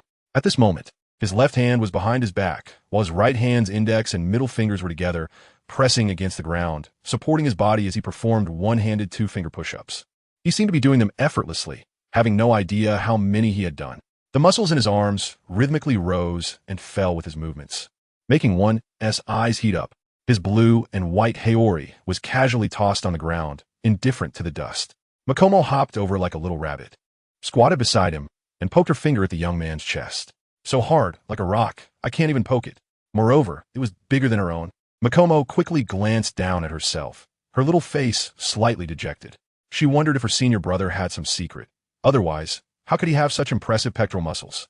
She looked up and spoke, Senior brother, how come your chest muscles? Before she could finish her sentence, the young man bent his straight arm, then forcefully flipped his body, standing up and casually picking up his clothes from the ground, brushing off the dust, and putting them on. Machino straightened up, then suddenly exclaimed. It turned out the young man had quickly flicked his finger, like lightning, and tapped her forehead. No manners, don't poke around. And you should call me Heisei senior brother. Kurosawa, Dansuryu, the first disciple of Naruyuki Sokenji. He is a rare black-haired, black-eyed individual in this world, with hair and pupils as dark as ink. The most distinctive feature on the young man's face is his deep-set eyes, resembling a bottomless pool, easily capable of engulfing anyone who gazes into them. His facial features are sharp and defined, giving him a powerful and intimidating presence. Beneath his rugged face lies a tall and sturdy body. His chest muscles, abdominal muscles, biceps, and triceps are all slightly bulging, showcasing a tantalizingly defined muscularity. From head to toe, he exudes a strong masculine aura. Next to him, Machino appears even smaller and more delicate, looking like a little girl standing beside an adult when viewed from a distance. Unable to escape, after getting her head tapped, Machino covered her reddened forehead and firmly declared, I will call you Dansuryu. The backdrop of this world is similar to Japan during the Taisho period. Kurosawa is the surname, and Dansuryu is the given name, so he is called Dansui. However, no one in this world knows what being the elder brother of Dansuryu means, so it doesn't matter. He doesn't feel like he is targeting anyone. Chapter 150. Return to Asakusa Master. Where is the elder brother of Dansuryu? A beautiful girl with dark green, medium-length hair, which flows smoothly over her shoulders, asked. A white flower hairpin adorned the left side of her hair, and she stood there lively. Her name is Machino, 14 years old. Machino has deep teal eyes, snow-white skin, and a petite figure, appearing to be less than 6 meters tall, but her legs are surprisingly long and straight. Because it is summer, she wears a thin, pink kimono with a white ribbon around her waist forming a bow on her back, and her sleeves reach only to her elbows, revealing her slender, snow-white arms. Next to Machino stands a man wearing a Tengu mask, Naruyuki Sokenji. His half-white hair gives him a somewhat aged appearance, and his mask has a fierce expression, making him look unapproachable and difficult to converse with. Naruyuki Sokenji wears a loose garment with a light blue base embroidered with wave patterns, and his voice is very serious. Machino, you can learn breathing techniques from him, but don't take his unorthodox method seriously. Go ahead, but remember, do not get lost in his power. That is his path, and others cannot follow it. Each person who tries to learn from him ends up dead. He initially spoke calmly, but thinking of that rebellious disciple made Naruyuki Sokenji increasingly angry. Why does he choose to walk such a crooked path instead of a good one? He even thinks he can learn from other breathing technique schools and integrate them. It's not that easy. Others have tried long ago. Why would it be his turn? Machino stuck out her tongue and comforted him. Master, don't be angry. The elder brother is very strong. He will surely bring you glory. That rebellious disciple. Clearly talented, yet he doesn't apply himself. Naruyuki Sokenji snorted angrily again, waved his hand, and left without looking back to teach the new disciples. Machino shrugged, expressing her helplessness, and began to hop up the mountain on her tiptoes. It was noon, and the huge orange-yellow sun hung high in the sky, emitting endless light and heat. In the summer, the air in the narrow mist mountain is more humid than in other places, and various plants grow extremely lush, with green vines wrapping around thick tree trunks, and tree roots peeking through the ground like human veins. At the foot of narrow mist mountain, that is where Machino and Naruyuki Sokenji are currently located, while the elder brother stays at the mountaintop, his favorite and most visited place. Under the sunlight, Machino's petite body quickly dashed along the rocky mountain path, occasionally leaping onto branches, her agility even surpassing that of monkeys in the mountains. Throughout the process, her breathing was rhythmic, steady, long, and deep. Soon, she reached the middle of the mountain, where a hazy mist appeared, making the path beneath her feet somewhat unclear. However, she was very familiar with this area and found a winding path leading straight to the mountain top, seemingly trampled down by someone. The elder brother walks this path every morning, creating it. How impressive. Narrow Mist Mountain isn't low, but Machino is also very fast. About half an hour later, Machino reached the mountaintop. The mountaintop is often shrouded in mist even during the blazing summer, and the mist has a golden hue, resembling clouds mixed with crushed gold, creating a stunning sight. When she reached the summit, all the mist disappeared, revealing a clear view where the sunlight dazzled the eyes. The mountaintop is relatively flat, with dry, cracked brown rock ground beneath her feet, devoid of any weeds. Nearby, there are many stone balls and stone stumps, each weighing at least half a ton, most of which are cracked and covered in deep fist marks, palm prints, and finger holes, surrounded by an intricate web of cracks. In the middle of this area is a young man with his upper body bare. He is performing a one-handed, two-finger push-up, with his left hand behind his back and the index and middle fingers of his right hand pressed against the ground, supporting his body as he moves up and down effortlessly. He has done countless repetitions, looking completely at ease. The muscles in his arms rise and fall rhythmically with his movements, making one heart race. Meanwhile, his blue and white haori is carelessly tossed on the ground, indifferent to the dust. Makomo hopped over like a little rabbit, squatting beside him, and poked her finger at the young man's chest. So hard, like a rock. I can't budge at all. Moreover, it was bigger than her own. Quickly glancing down at herself, her small face showed a hint of disappointment. She wondered if her elder brother had some secret. Otherwise, how could he have such exaggerated pectoral muscles? She looked up and spoke, "Elder brother of Dansuryu. How come your chest muscles?" Before she could finish her sentence, the young man bent his straight arm, exerted force, and swiftly flipped his body to stand up, casually picking up his clothes from the ground, brushing off the dust, and putting them on.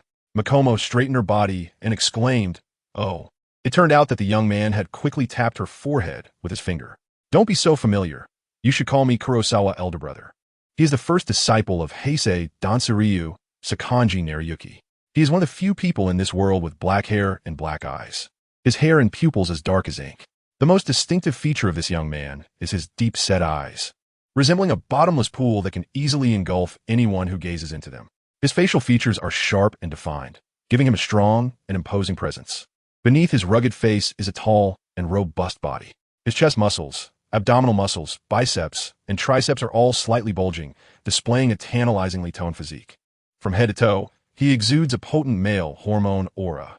Jinmiku appears even smaller and more delicate in his presence, looking like a little girl standing beside an adult from a distance. Unable to avoid it, after getting a knock on the head, Jinmiku covers her reddened face. The background of this world is similar to Japan during the Taisho era. Heisei is his surname, and Dansuryu is his given name, hence he is called Dansui. However, no one in this world knows what it means to be the senior disciple of Dansuryu, so it doesn't really matter. He doesn't feel like he is targeting anyone. Chapter 151. Encountering the red moon, the night enveloped the earth, and the crowd in Asakusa flowed like a tide, moving throughout the city. Nishikawa and Nariyuki could clearly see the smiles on each of their faces. Could it be that, for these people, the Demon Slayer Corps is truly an optional existence? At that moment, a thought crossed Nishikawa Nariyuki's mind. If it is really as Heisei said, that the number of demons remains unchanged forever, then everything the swordsmen do is in vain? No, it can't be like that. Nishikawa Nariyuki shook his head violently and glared at Heisei. Are you trying to shake my resolve? Perhaps what you say has some truth, but demons killed my family, and everything I do is for revenge. I don't care what purpose other swordsmen have in slaying demons. I only want to extinguish the hatred that has been burning in my heart. After witnessing the tragic deaths of his family, a fire of rage has been burning within Nishikawa Nariyuki. This flame makes him restless, keeping him in a constant state of anger. His eyes are often bloodshot because he has hardly had a good night's sleep, frequently waking from nightmares. Perhaps he will only feel at peace when all the demons have disappeared. Kurosawa shrugged and smiled.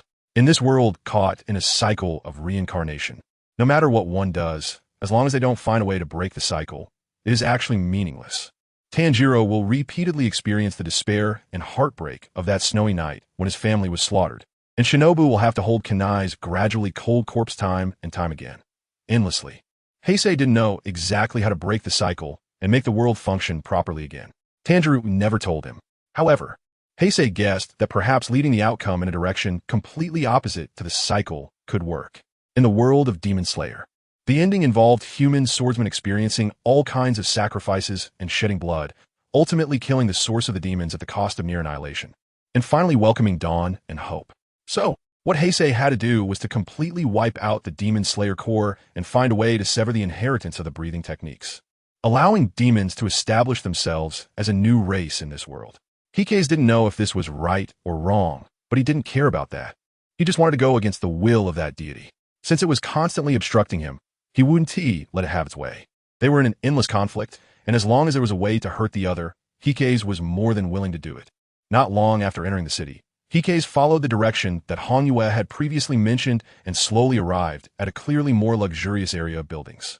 The architecture here featured many Western-style villas, mostly 2 to 3 stories high, surrounded by a fence about 2 meters high. The people moving around the area were mostly dressed in well-crafted clothing, exuding a confident aura with each step. In Asakusa, this could be considered a wealthy district. Following the exceptionally clean and tidy streets, Hikes reached a place that resembled a main entrance and was stopped by someone. They were security personnel, with one on each side of the entrance, both tall and robust. "No entry for non-residents," the person on the left said in a deep voice. Kurosawa politely nodded and waited silently at the side. In his sense of fighting spirit, he detected the presence of Akatsuki approaching. Although Akatsuki couldn't use fighting spirit, her 5 senses were very keen, and she could sense the demon blood within Kurosawa. As soon as Kurosawa stepped into Asakusa, she knew he had arrived. A few minutes later, wearing a fiery red long dress that looked like a burning flame of passion, Akatsuki appeared before Kurosawa with a delighted expression on her exquisite face. Her snow-white skin seemingly adorned with a layer of pure moonlight. She loved red clothing. This vibrant color, along with her unique aura, made Akatsuki stand out wherever she went, drawing the frequent glances of others like a star in the moonlight. Walking up to Kurosawa, Akatsuki first glanced at Nishikawa Mami, and upon catching the scent of rare blood, her ruby-like pupils suddenly narrowed. She looked up at Kurosawa, who softly said, "A gift for you." Upon hearing Kurosawa's words, a bright smile slowly blossomed on Akatsuki's face, as radiant as a rose. "I really like it, thank you," Akatsuki replied softly. Akatsuki's strength had reached a limit, and she hadn't made a breakthrough in a long time. A rare blood pillar-level swordsman indeed had a high probability of allowing her to make further progress.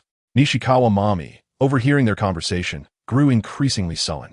No one would like to be treated as an object. He looked around and felt that there was no dangerous aura around Akatsuki, and her relationship with Kurosawa was clearly unusual.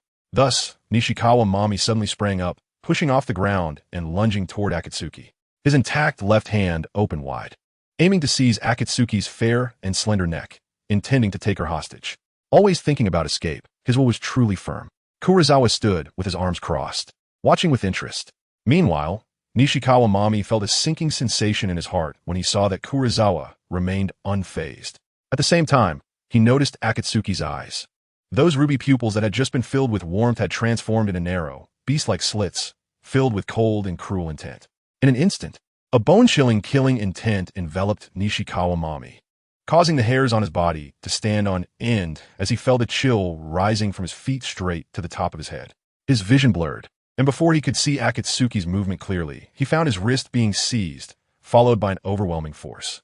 With a graceful wave of her delicate arm, Akatsuki sent Nishikawa Mami's body uncontrollably flying into the air, and when she gently moved her hand down, he crashed to the ground with a loud thud. The commotion attracted a lot of attention, as many were already sneaking glances at Akatsuki due to her beauty. When they saw Nishikawa Mami suddenly attack, some gasped and shouted warnings. However, the outcome left onlookers astonished. They never expected that a beauty who looked like she had stepped out of a painting could throw someone to the ground like a rag doll with just a flick of her hand.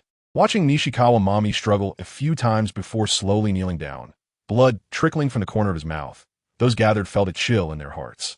Truly, one should not judge by appearances, many thought to themselves. "Let me introduce you," Kurosawa said to Nishikawa Mami. "Akatsuki, my partner, once known as Kibutsuji Musen." Upon hearing this, Nishikawa Mami's body went rigid, and he suddenly looked up, staring intently at Akatsuki. Kibutsuji Musen, the source of demons that the Demon Slayer Corps had been searching for, a millennia-old nemesis. No one knew her true form. So, it turned out to be a woman? Looking at Akatsuki, who had gentle brows and eyes, gazing at Kurosawa, an unbelievable feeling sprouted in Nishikawa Mami's heart. Chapter 152, Infinite City under Akatsuki's guidance. The group stopped after walking for a few minutes. Before Kurosawa appeared a mansion covering nearly 400 square meters, complete with a sizable courtyard. The overall exterior was exquisite and grand, clearly a place where wealthy people lived. Kurosawa joked, "Hanyue, it turns out you're a little rich lady." Hanyue smiled lightly and said, "There are 4 or 5 mansions like this in Asakusa, and there are others distributed in various cities. If you want, I can assign them to you." Heisei shook his head and stepped inside. Wealth is a form of power, but it also depends on the world one is in. However, in the world of Demon Slayer, The power of wealth is somewhat diminished and hard to manifest. A person like Heisei can easily amass a large amount of wealth if he wants to, and he doesn't care about it. What should this guy do? Kurosawa pointed at Neikaim Shimiya. He was always thinking about running away. He couldn't just keep watching him, and with Neikaim Shimiya's abilities, ordinary demons couldn't hold him back. Heisei was too lazy to take Shimi Fushikawa with him anymore. Hanyue thought for a moment, then slightly closed her eyes, as if communicating with someone. In Hanyue's mind, there were scattered light points, each representing the location of the demons she was concerned about. Through the connection of their bloodlines, she could issue commands from a distance. Her spirit touched a light point that was also in Asakusa and sent out an order. Mingv, open the portal to the infinite city. At the same time, Heisei's gaze sharpened, sensing unusual fighting spirit in the air, emitting fluctuations. Hanyue opened her eyes. Within a few seconds, the fluctuations of fighting spirit outlined the shape of a portal, and Heisei's fighting spirit domain extended into the portal, as if entering a unique vast space. In this space, there was no concept of direction, no proper ground, and everywhere were lofts, platforms, spiraling staircases, etc., all quietly floating in different directions. In one of the lofts, there was a wave of fighting spirit that originated from this space, and it sat still like a statue. He quickly scanned the area with his aura perception and then withdrew it. He knew the identity of this person. Muzan, though not particularly powerful in combat, had an absurdly overpowered blood demon art. His blood demon art, Infinity Castle, was an independent space separate from the real world, where Muzan could manipulate directions and buildings. If a battle occurred within Infinity Castle, tactics like separating the battlefield or encircling enemies could easily be accomplished with Muzan's assistance. That is one of my subordinates, Muzan. Just as important as the upper moons, Akatsuki explained to Koizumi. With that, she threw Tamaki Ubuyashiki into Infinity Castle. In an instant, wooden beams and chains converged from all directions, forming a cage that trapped Tamaki inside. Currently, Tamaki was missing an arm, had not eaten for several days, and was weak. Moreover, he had no Nikron blade in hand. As long as Akatsuki did not give the word, he had no chance of escaping within Infinity Castle and would starve to death, becoming a mere skeleton. The two slowly approached the mansion. The furniture inside was sparse, making the large space feel somewhat empty. Akatsuki, do you have any blood demon arts?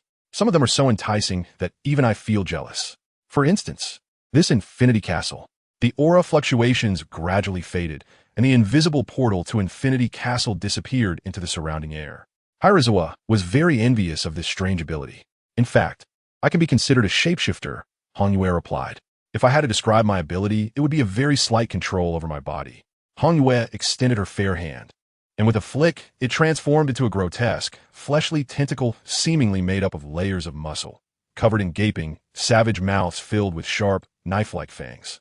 Because the appearance was too horrifying, Hanyue only displayed it briefly before quickly retracting it. Hikes had never seen Honyue's battle stance, compared to the bizarre abilities of blood demons. The battle style of aberrant demons relied entirely on their demonic bodies, making their close combat extremely ferocious. Imagining Hanyue fighting with all her might, Hikes suddenly felt a bit of anticipation. At that moment, Hanada Shizuka's voice suddenly came through. Big brother, this little junior sister was still as carefree as ever, bouncing over with a silly grin. There are many empty rooms in this mansion, so I've had your junior brothers and sisters stay nearby for the time being, Hanyue said softly. Heisei nodded and suddenly squeezed Honyue's soft hand, saying, that's fine. After we finish everything, we'll chase these two out to avoid disturbing our world for two. Ihei Shobane had trained for too short a time, and Hanada Shizuka had average talent and was a bit lazy. Their current combat power was not worth mentioning. Whether as swordsmen or demons, they were not opponents they could handle. However, Heisei didn't mind protecting them for now. Beside them, Honyue's face turned red, and she didn't say anything. Hanada Shizuka jogged over, glanced at Honyue, then at Heisei, and teased with a smile. Big brother, Honyue, were you two going to give me a little brother or sister? Upon hearing this, Honyue immediately lowered her head. Her fair skin flushed with a rosy hue like evening clouds. Go away. What little brother or sister? Look at how old you are. Heisei waved his hand to dismiss her. Hanada Shizuka giggled. I don't care, I want to be an older sister when the time comes. I'm not talking to you anymore. I'm going out to play. She turned and ran out of the residence, disappearing from sight. Having lived in the mountains, Hanada Shizuka became even more lively after arriving in Asakusa, running around and playing in various interesting places. Hongwei secretly arranged for a few elite demons to act as bodyguards for her, so she wasn't worried about any accidents. After seeing Hanada Shizuka, Heisei used his aura to sweep the area and found a Hei Shobane in a corner room of the residence. He was sitting on the ground, breathing rhythmically, obviously practicing a breathing technique. With a Hei Shobane's talent, he would likely reach the level of Hashira within a year, but right now, he wasn't of much help to Heisei. However, bringing them to Asakusa, Heisei never expected them to assist him. Yet, as familiar faces gradually became enemies, Heisei's feelings were quite complicated. He was the type of person who didn't care about strangers, but valued friends. Having two clear allies in his juniors brought him a bit of comfort during moments of solitude. Suddenly, Hongwei grasped Heisei's hand, her beautiful eyes looking at him. "What are you thinking?" Heisei stroked his chin, pondering seriously. "I'm thinking about what Hanada Shizuka just said. It seems worth considering." Hongwei's face suddenly flushed, resembling a ripe red apple, somewhat enticing. Every time Heisei saw Hongwei's shy appearance, the contrast with her cool and stunning exterior always intrigued him.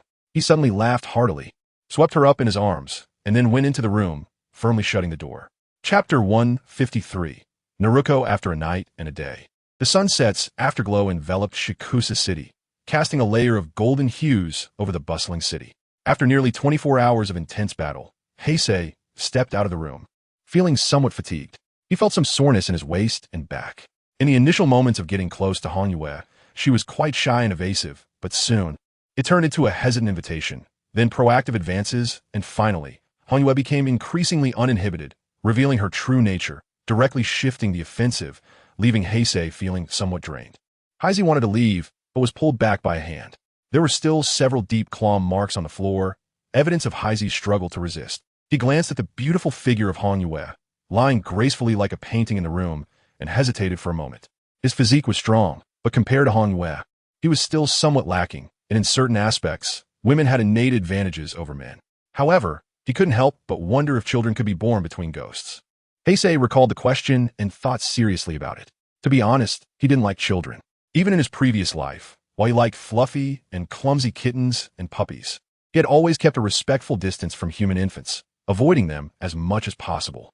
However, it seemed that demons were unable to reproduce, and Hongwei had never seen a demon couple giving birth to demon offspring. It was best to let nature take its course. The undying demon body, in a sense, could be considered an extraordinary constitution. Being unable to conceive the next generation through male-female coupling might be a natural limitation. Otherwise, the number of demons would increase significantly, posing a real crisis to human society. Outside the house, Heisei slightly closed his eyes and took a long breath, absorbing the cool evening breeze and the faint moonlight into his body and mind. He returned to the house, and, at the same time, the rosy-cheeked and spirited Hongwei opened her beautiful eyes. "Didn't you say you want to take a break?" she said, looking at Heisei with a smile that was neither here nor there. Heisei took a breath, shook his head, and said in a muffled voice, "There's still important business to attend to. I want to try to annihilate the Demon Slayer core and cut off the inheritance of the breathing techniques to see if it can break the cycle of this world." Akatsuki's expression became serious, and then he sat up straight, listening as Heisei slowly expressed his thoughts. "That's basically it. I will use the residents of Asakusa as a threat to make the Demon Slayer core come in a month for a conclusion. Although on the surface, they cannot be our opponents, I'm afraid of that thing causing trouble, so we need to prepare in advance. That thing, of course, refers to the will of the gods. Although it can only exert influence indirectly, Heisei has experienced the traps it sets and was severely tricked once, so he won't let his guard down now." Akatsuki nodded and said seriously, "For low-level demons, I will issue commands through the bloodline to gather them in Asakusa. As for the upper moons, they can be summoned directly through Infinity Castle." Heisei was slightly taken aback and then curiously asked, "Directly summon them here?" The floating buildings and platforms in Infinite City were already quite peculiar, and it turns out it has other abilities as well. Hongwei chuckled lightly and said, "Yes, Infinite City can pull people in and then release them in another location, acting like a transfer station. However, Ningnu's stamina is limited, so she can only transport a portion of people at a time. Let's go into Infinite City first and gather the upper moons for a small meeting. By the way, since Kibutsuji, Muzan, and Daki are dead, I plan to give the position of upper six to Ningnu." With a thought, Hongwei issued a command to Ningnu, who was in a different space. Heisei once again sensed the formless and colorless portal slowly unfolding before him and Hongwei. The portal to the infinite city was invisible to the naked eye, and the scenery inside could not be seen either. However, the aura of fighting spirit could extend inside, directly bringing it into Hei's perception range. No matter how many times he saw it, the infinite city still felt somewhat incredible. He wondered if he could also awaken a kind of blood demon technique. Although he had turned into a demon, all he had gained was an abnormal regenerative ability and a significant increase in the hardness of his body. However, the core ability of a demon, the blood demon technique, did not manifest. Let's go. Hanwue stepped forward with her long, straight legs, entering the formless portal. A faint ripple splashed in the air, and her figure disappeared without a trace. Heisei did not wait and took a step forward, directly entering the infinite city. For a moment, his vision blurred as if he had passed through a thin membrane, stepping into a different space from the real world. He stood on a floating platform, surrounded by chaotic and disordered buildings. Although there were no distinctions of up or down, left or right in this space, and the directions of all the buildings were irregular, creating a sense of chaos, Heisei looked up and saw a well-proportioned, exquisite building. Hanwue pointed to the exquisite building and said, "The blood battle of the first quarter takes place there, as do the occasional first quarter meetings. How do we get up there?" Heisei looked around, but did not find any obvious paths. However, with the help of jumping, he could gradually ascend among the disordered buildings. The buildings in Infinite City are dense, mostly floating in chaos, but the distances are not far apart, so a swordsman skilled in breathing techniques can move freely here. Hanwue said, "There's no need to do anything, just float up." Although she could jump from layer to layer, she would not do so, as it would be beneath her dignity. At that moment, a square platform made of redwood suddenly moved, floating up from somewhere on the lower level, and came to rest beneath Heisei and Hanwue. Then, the two took a step forward and stepped onto the platform. The platform began to rise, and buildings, some intact and some damaged, automatically parted to create a wide passageway. In a short while, after connecting with the building, the upward momentum of the platform abruptly halted. Heisei surveyed the scene before him. Inside the building, there were exquisite decorations everywhere at a glance, with beautiful patterns on the screens, wooden bridges, steps, railings, and so on. In the center was a large platform, the floor engraved with a pair of red eyes. Red Moon led Heisei onto the crescent-shaped wooden bridge. At that moment, a woman with long hair, most of her face obscured, appeared on the lower platform, holding a pipa. As soon as she emerged, she bent down as if to bow, then straightened up, lowering her eyes and remaining silent, just standing there. It seemed she was waiting for instructions. Upon seeing her, Heisei recognized her identity. She was Ming Nu, a subordinate of great importance to Red Moon, who controlled the blood demon technique in Infinite City. He carefully sensed Ming Nu with his fighting spirit and found that her true form was somewhat unusually weak.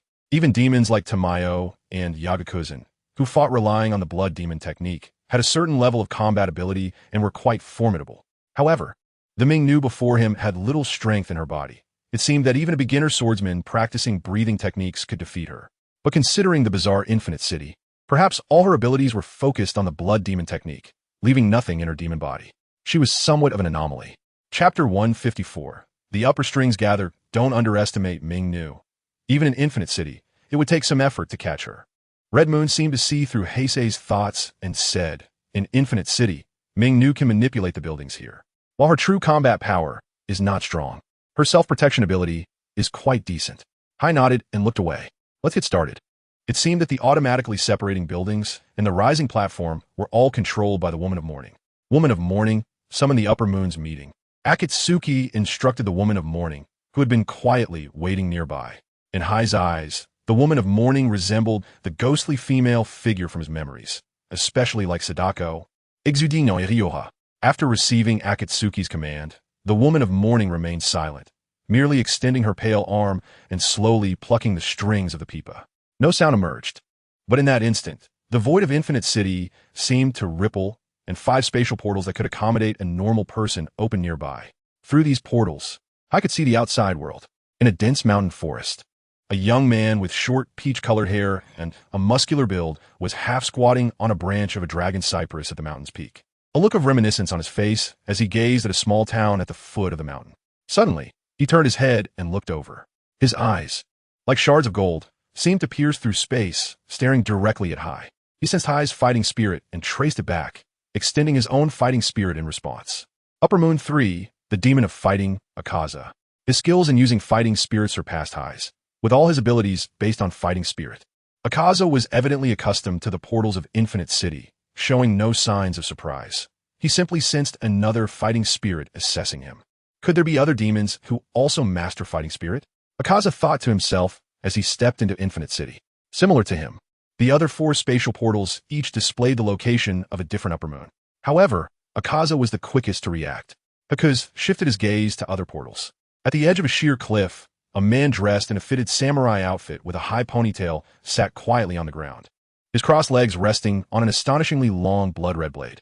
With each breath, there seemed to be a certain rhythm, clearly a breathing technique. Upper Moon 1, the Blade Demon. Kokushibo. Heavenly S aura was sensed for just a moment before being completely shielded. At the same time, Kokushibo suddenly opened his eyes, stood up, and walked into the portal. Next, 3 demons emerged from different places, a square where everyone worshipped, a dark, filthy alley, and a room piled high with jars. One was an old acquaintance of Kokushibo, the second upper moon, the ice demon, Tamayo, who seemed to have established a new church. The other 2 were the withered-faced, elderly-looking 4th upper moon, Han Tengu, and the 5th upper moon, the fish-like monster, Gyako. The demons entered Infinity Castle, scattered in position, but were soon guided by Nakeheim to the platform of the building.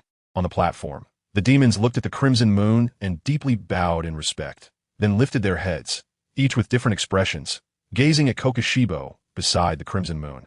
Even Kokushibo, who was usually indifferent to everything, showed a look of astonishment. In his impression, the crimson moon had always been aloof, with a cold and stern demeanor, never looking at someone with such soft eyes as now. However, as the crimson moon shifted her gaze, Kokushibo once again saw that familiar face. Like flipping a page in a book, the gentle expression of the crimson moon turned into a cold, unapproachable glare, her blood-red eyes exuding immense pressure. She simply stood there silently, causing several upper moons to instinctively avert their gazes, unable to meet her eyes. The first 3 upper moons were okay, but the other 2 involuntarily trembled, wanting to kneel. Yet as upper moons, they didn't want to lose face, so they endured and straightened their bodies. Witnessing the imposing aura of the crimson moon, Kokushibo suddenly felt a stir in his heart. In front of him, the crimson moon always displayed a gentle side, and her current dominance made him feel another kind of excitement. Please sit down. The crimson moon spoke slowly, and simple chairs floated over under Nakeheim's control. The upper moons finally breathed a sigh of relief, pulled over the chairs, and sat down. The heavy and cold atmosphere dissipated. If there were no major issues, the crimson moon would generally offer seats. The upper moon council sometimes granted rewards, sometimes genuinely discussed matters, but most often it was about punishment. Among all the upper moons, only Kokushibo and Akaza remained expressionless. It was Kokushibo who spoke first, taking the initiative to ask, "My lord, this upper moon meeting seems a bit sudden. Is there some trouble?" He had a detached temperament, but always held great respect for the crimson moon, only respecting her. The crimson moon did not answer directly, but glanced at Kokushibo and said, "From now on, when you see him, treat him as you would treat me. His commands are also my commands. Do you understand?" Apart from Tamayo, the other upper moons showed shock and exchanged glances. Tamayo was the first to quickly nod, expressing his sincerity. "Understood. I will be the first to execute Lord Kokushibo's commands." Having nearly lost his head, he was well aware of the relationship between the crimson moon and Kokushibo, and having been defeated by Kokushibo himself, he naturally felt convinced. Han Tengu and Gyako sensed a distinct pressure and danger from Kokushibo, guessing they probably weren't his match, and followed suit, saying understood. Meanwhile, Kokushibo and Akaza exchanged glances, carefully observing Kokushibo for a moment before slowly nodding. The first 3 upper moons were clearly much stronger than the latter 2, operating on another level. Among them, Akaza felt that the intensity of Kokushibo's aura was not much different from his own, but the despair and terror contained within made him somewhat wary, feeling it best not to provoke him. Kokushibo felt a similar danger emanating from Kokushibo. However, these 2 could lower their heads, and the most important factor was still the crimson moon's command. Looking at the upper moons below, Kokushibo got straight to the point. "In a month, we will face a war. The elite swordsmen of the Demon Slayer Corps, as well as the Hashira-level swordsmen, will come to Asakusa. I need you to take this seriously and ensure all incoming swordsmen are dealt with." After clearly stating his requirements, Kokushibo observed the reactions of the demons. Most showed disdain, seemingly finding it very easy. Indeed, Tamayo couldn't help but say, "Right now, they're just a bunch of flies. If they really dare to confront us head-on, we can easily wipe them out." The other upper moons did not comment, but it seemed they shared this sentiment. In their minds, those who died at the hands of the Demon Slayer Corps were not considered true demons. The true demons were the upper moons, each having taken numerous Ashira lives over the long years. Haihura's expression remained unchanged as he said lightly, "I'm afraid it's not what you think. The patterned ones, the Crimson Blades, these swordsmen are gradually appearing. The patterned swordsmen possess physiques that rival those of demons, and under the Crimson Blades, the demon bodies you rely on will lose their advantage. Furthermore, a new generation of sun-breathing swordsmen may emerge. So, put away your arrogance and disdain, and take this seriously." Chapter 155 in the mention of patterned and Crimson Blades immediately changed the expressions of the upper moons present. Even though only Kibutsuji Musen had truly fought against such swordsmen, the rest of the upper moons had appeared after that era, yet they still knew the power of these swordsmen. About 400 years ago, when Kaneo Tsuyuri was born, demons were on the verge of being completely exterminated due to his existence and the infectious nature of the patterned ones. The Demon Slayer Corps produced a large number of patterned swordsmen, many of whom wielded Crimson Sun blades specifically designed to counter demon bodies. If Kaneo Tsuyuri had not chosen to retreat at the end, and if the demon side had not cautiously avoided the swordsman's pursuit, they might have been completely wiped out. 400 years ago was also the time when the Demon Slayer Corps was closest to success. However, after that, as the patterned swordsmen gradually perished due to side effects, and with no new patterned swordsmen appearing, the Demon Slayer Corps began to decline until now, when they slowly accumulated a few Ashira and regained some confidence. If that's the case, then it indeed requires all-out effort. Kaneo Tsuyuri looked at the dark patterns on Haihura's face and said softly. He initially thought the patterns on Haihura's face were demon markings, but upon closer inspection, they resembled the patterned ones more. The appearance of patterned swordsmen usually requires a source, and Haihura himself is indeed that source. You should not go back, stay in Asakusa, remain vigilant in various places. During this time, the Demon Slayer Corps will definitely come to investigate. The emaciated Hachijin opened his mouth, producing a hoarse, piercing sound as he asked, "Since you have seen powerful swordsmen, do you know the specifics of the strongest member of the Demon Slayer Corps?"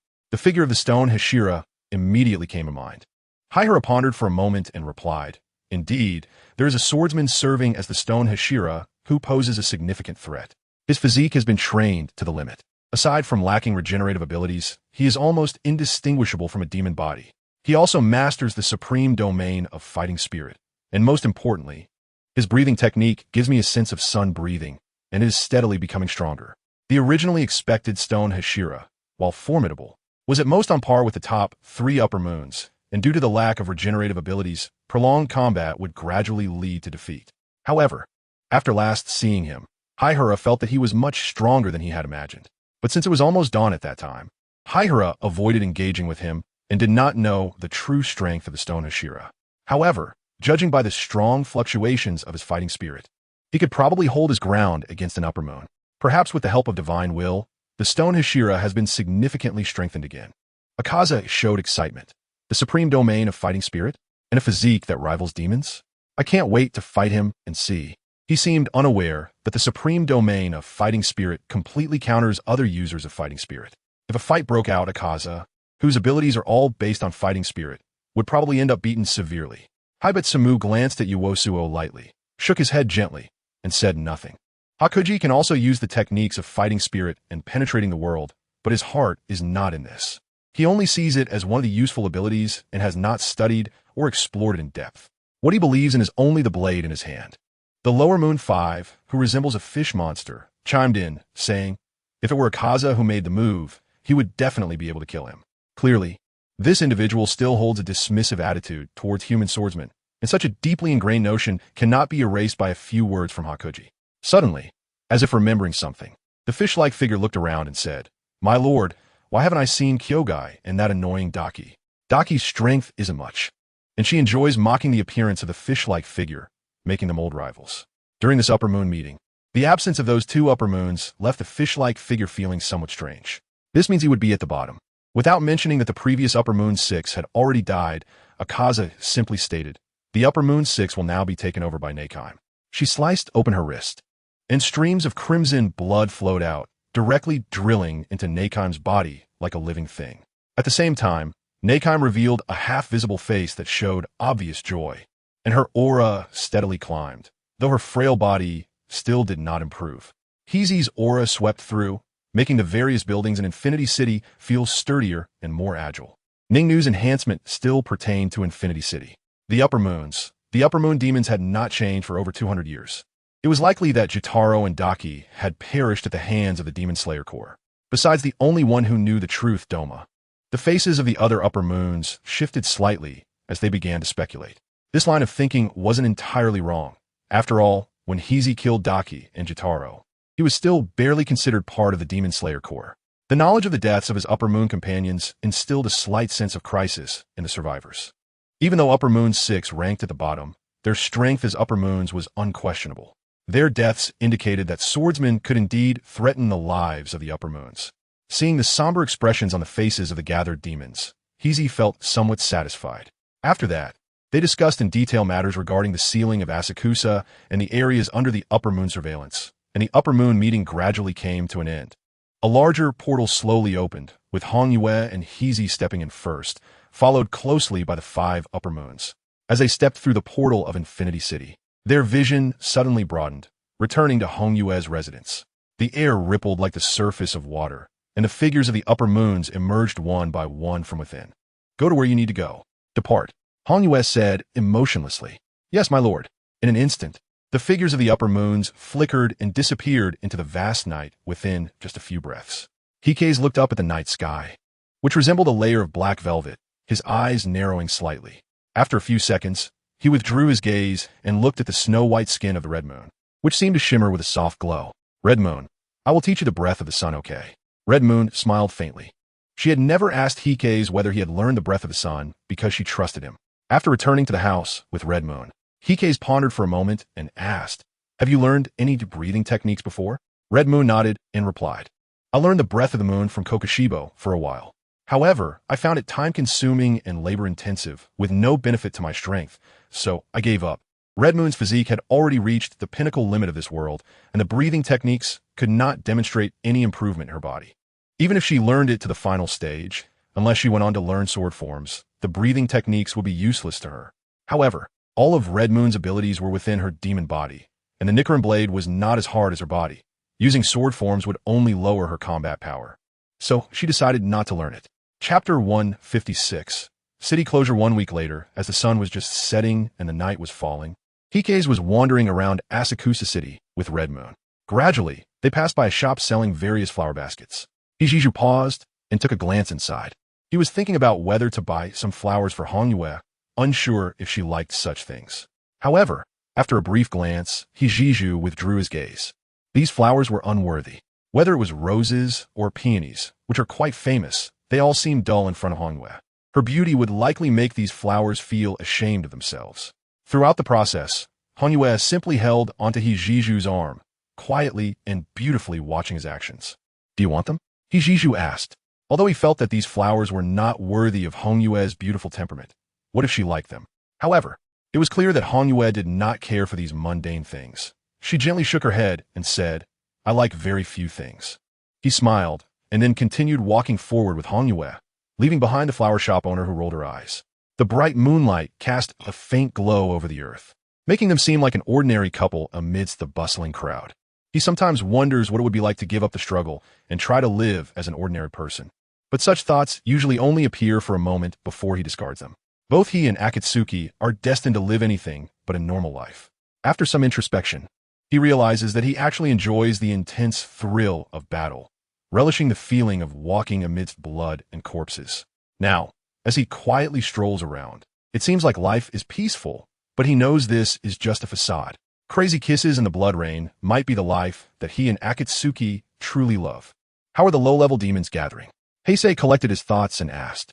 This week, if someone were to carefully observe the people around, they would notice many unfamiliar faces appearing in Asakusa, each exuding a dangerous aura that warned others to stay away. Under the crescent moon, nearly 300 elite ghostly beings, who either mastered blood sorcery or possessed otherworldly abilities, have been summoned by the bloodline and are gradually entering Asakusa, lurking in dark corners to watch for any movements within the city. However, the lower-level ghostly beings, being rather foolish, are a bit slow. After pondering for a moment, Hongyue slightly closed her eyes to sense the surroundings, then opened them and said, It will take about 2 or 3 more days for them all to arrive. Due to their lack of rationality, lower-level ghostly beings can easily fall into instinctual madness from time to time, making them less effective. Hongyue's order was to have the lower-level ghostly beings gather and wait in the mountains and forests outside Asakusa, and when their numbers were sufficient, Heisei would go and harvest them for potential value. As it was said during the flow of the Kamadu family, with Hongyue present, Heisei indeed has it much easier. Under normal circumstances, whether human or ghost, everyone would do everything to kill Heisei, but now lower-level ghostly beings are lining up for him to kill them, allowing for potential value to be harvested at will. Therefore, tonight, let's seal off Asakusa. We should let those elite, ghostly beings and the crescent moon become active. They can hunt, but indiscriminate killing is not allowed. Hirazawa squinted his eyes, and after appreciating the unique prosperity of Asakusa with Akatsuki, he returned to the mansion.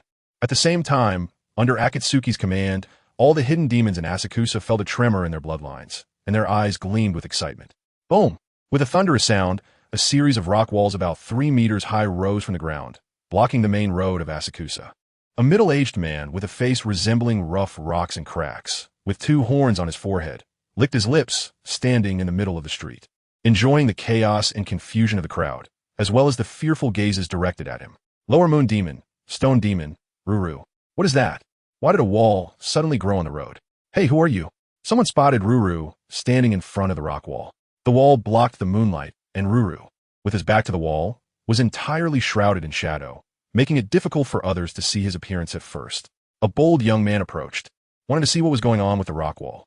But as he got closer and looked up, he saw the cracks on Ruru's face, the horns on his forehead, and the sharp fangs inside his open mouth. Horns on his head. He's a demon. The young man was momentarily stunned. But after regaining his senses, his face was instantly filled with intense fear. He immediately turned to run. Poof!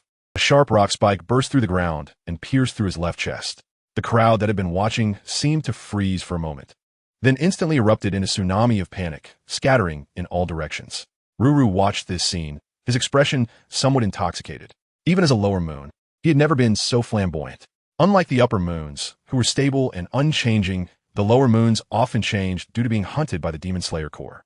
The greater the commotion they caused, the easier they were to be targeted and hunted. This is great. I can finally come into the open and no longer have to hide in the shadows. In the future, we might become the masters of this world, raising all humans like livestock. Haha. But before long, a very burly figure appeared in front of Ruru, moving against the panicking crowd. The way he walked and his orderly breathing clearly indicated that he was a swordsman from the Demon Slayer Corps. I didn't expect there would be a bunch of flies like you in Asakusa. Ruru swung his hand violently, and the ground beneath him cracked layer by layer, with sharp rock spikes emerging like interlocking canine teeth, crushing forward. Bang! The air seemed to tremble, and the hard rock spikes exploded into rubble as Ruru's pupils contracted. In his field of vision, that burly figure almost instantly crossed a distance of more than 10 meters and appeared before him. With a look of horror, Ruru realized he had encountered a Hashira-level swordsman. He wanted to retreat violently, but after faintly hearing a crackling sound, his vision suddenly spun as he was thrown to the ground. The Hashira's expression darkened as he retracted his crimson broadaxe. He activated his breathing technique and shouted loudly, "Everyone, come over here, move this way." The panicked crowd was stunned by this voice and quickly looked over. Then, the Hashira smashed a rock wall, blocking the way, and shouted again, "Hurry up, don't hesitate." Like waking from a dream, the people on the street quickly ran towards the gap to escape outside of Asakusa. The tall figure of the Hashira stood still for a moment, his expression hesitant and struggling. He was ordered to come to Asakusa to relay known information to a woman named Tamayo. But unexpectedly, just as he was about to leave, he sensed the demons suddenly starting to rampage, driving the crowd away and attempting to seal off Asakusa. For a moment, amidst the panic and desperate cries, the Hashira was uncertain whether to stay or leave. Asakusa was not small. He had only helped a few people escape, while most routes to the outside were blocked by demons. After ensuring the crowd's safe evacuation, the Hashira sensed powerful demonic energies rushing towards him and could only sigh deeply, leaping away from Asakusa. If he didn't leave now, he would also be trapped. Chapter 157. Interception Master. Where is the first senior brother of the water breathing style? I have been trying to master the total concentration breathing technique lately, but I'm not yet proficient and need to consult the senior brother. Since you are teaching the other junior disciples, I won't disturb you. The speaker was a beautiful girl with dark green, medium-length hair, her hair smoothly resting on her shoulders, adorned with a white flower hairpin on the left side, standing vivaciously. Her name was Makomo, 14 years old. Makomo had deep azure eyes, snow-white skin, and a petite figure, appearing to be less than 1.60 meters, but her legs were surprisingly long and straight. As it was summer, she wore a relatively thin pink kimono, with a white ribbon around her waist tied into a bow on her back, and her sleeves reached only to her elbows, exposing her delicate, snow-white arms.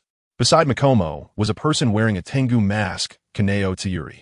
His half-white hair looked somewhat aged, and his mask had a fierce appearance, standing straight and seeming unfriendly, making conversation difficult. Kaneo Tsuyuri wore a loose, water blue outfit embroidered with wave and cloud patterns, and his voice was very serious. He was on the mountaintop. Makomo, you can learn the breathing technique from him, but don't take his unorthodox methods seriously. Go ahead, but remember, do not get lost in his power. That is his path, and others cannot walk it. Those who try to learn from him, one by one, end up dead. He was initially calm when speaking, but thinking of that wayward disciple, Kaneo Tsuyuri grew increasingly angry. Why take a good path and venture into unorthodox methods, thinking of learning other breathing style schools and trying to merge them? Others have long attempted this. Would it even come to him? Makomo stuck out her tongue and comforted him. Master, don't be angry. The senior brother is very strong and will definitely bring you glory. That wayward disciple. Clearly gifted, but just doesn't put in the effort. Rin Takumi let out a cold snort in frustration once again, waved his hand, and walked away without looking back to teach the new disciples, showing his helplessness. Makoto stood on tiptoe and began to bounce up the mountain. It was noon, and a huge orange-yellow fireball hung high in the sky, radiating endless light and heat. In the summer at Narrow Mist Mountain, the scorching and dazzling sunlight filtered through layers of leaves, casting patches of light of varying sizes on the ground. The humidity in the air at Narrow Mist Mountain was significantly higher than in other places, with a variety of vegetation growing extremely lush and vigorous. Green vines wrapped around thick tree trunks, and tree roots peeked out from the ground, resembling the meridians of the human body. At the foot of Narrow Mist Mountain, where Makoto and Rin Takumi were located, the elder brother stayed at the mountaintop, which was his favorite and most frequented place, under the sunlight. Makoto's petite body quickly ran along the rocky mountain path, or on a whim, she jumped onto branches to leap around. Agile and nimble, even more than a monkey's in the mountains at such a young age. Throughout the process, her breathing was rhythmic, steady, long, and deep. Soon, she ran from the foot of the mountain to the waist, where a hazy mist appeared before her eyes, making the path beneath her feet seem somewhat indistinct. However, she was very familiar with this place and zigzagged to find a small path that led straight to the mountaintop, which seemed to have been tread out forcefully by someone. The elder brother had created this path by consistently hiking up in the morning. How impressive. Narrow Mist Mountain wasn't low, but Makoto was also very fast. After about half an hour, she reached the mountaintop. Above the waist of Narrow Mist Mountain, a hazy mist shrouded it year-round. Even during the scorching summer, the mist persisted, taking on a more golden hue under the sunlight, resembling clouds blended with broken gold, beautiful and magnificent. When reaching the mountaintop, all the mist would disappear, and the view would suddenly open up, with sunlight shining in a way that could astonish the heart. The mountaintop was relatively flat, with dry, cracked brown rocky ground beneath her feet, devoid of any weeds. Nearby, there were many stone balls and stone stumps, each not small, at least half a ton in size. However, most were cracked, covered with deep fist marks, palm prints, and finger holes, surrounded by crisscrossing cracks. In the middle of this area, there was a young man with his upper body bare. He was standing on his hands, with no support behind him. At this moment, his left hand was behind his back, and his right hand's middle and index fingers were together, pushing against the ground, supporting his body as he performed one-handed two-finger push-ups. He seemed to be doing countless repetitions effortlessly. The muscles in his arms rose and fell rhythmically with his movements, captivating the eyes. His blue and white patterned haori was casually thrown on the ground, not caring about the dust. Makoto bounced over like a little rabbit, squatted beside him, and poked her finger at the young man's chest. It was hard as stone, completely unmovable, and even larger than her own. Makoto quickly lowered her head to sneak a glance at herself, her little face slightly dejected. She wondered if her elder brother had some secret. Otherwise, how could he have such impressive pectoral muscles? She raised her head and spoke. Elder brother Dwan Lu, how come your chest muscles? Before she could finish her sentence, the young man bent his straight arm and then exerted force, flipping his body agilely to stand up. casually picking up his clothes from the ground, dusting them off, and putting them on. Makoto also straightened her body, then exclaimed, "Oh." It turned out that he had quickly tapped her forehead with his finger like lightning. "No manners, don't touch randomly, and call me elder brother Kurosawa." He is Kurosawa Dansweryu, the first disciple of Rinryu Sakanji. He is one of the rare individuals in this world with black hair and black eyes. His hair and pupils as dark as ink. The most distinctive feature of this young man is his deep-set eyes, resembling a bottomless pool that easily draws people in. His facial features are sharp and well-defined, exuding strength and a commanding presence. Beneath his rugged face lies a tall and muscular physique. His chest muscles, abs, biceps, and triceps are all slightly bulging, showcasing tantalizingly defined muscles. From head to toe, he is filled with a robust, masculine aura. Next to him, the petite and delicate Jimmu appears even smaller, resembling a little girl standing beside an adult from a distance. Unable to avoid it after being tapped on the head, Jimmu covers her reddened forehead and firmly declares, "I will call you Dansweryu." The setting of this world is similar to Japan during the Taisho era. Kurosawa is his last name, and Dansweryu is his first name, hence he is called Dansweryu. He does not feel he is targeting anyone. Chapter 158, Harvesting Potential Value Master. Where's the eldest disciple of Dansweryu? Jimmu asks. "I've been trying to master the total concentration breathing technique, but I still can't use it skillfully. I need to consult the eldest disciple. If you need to teach the other junior disciples, I won't disturb you."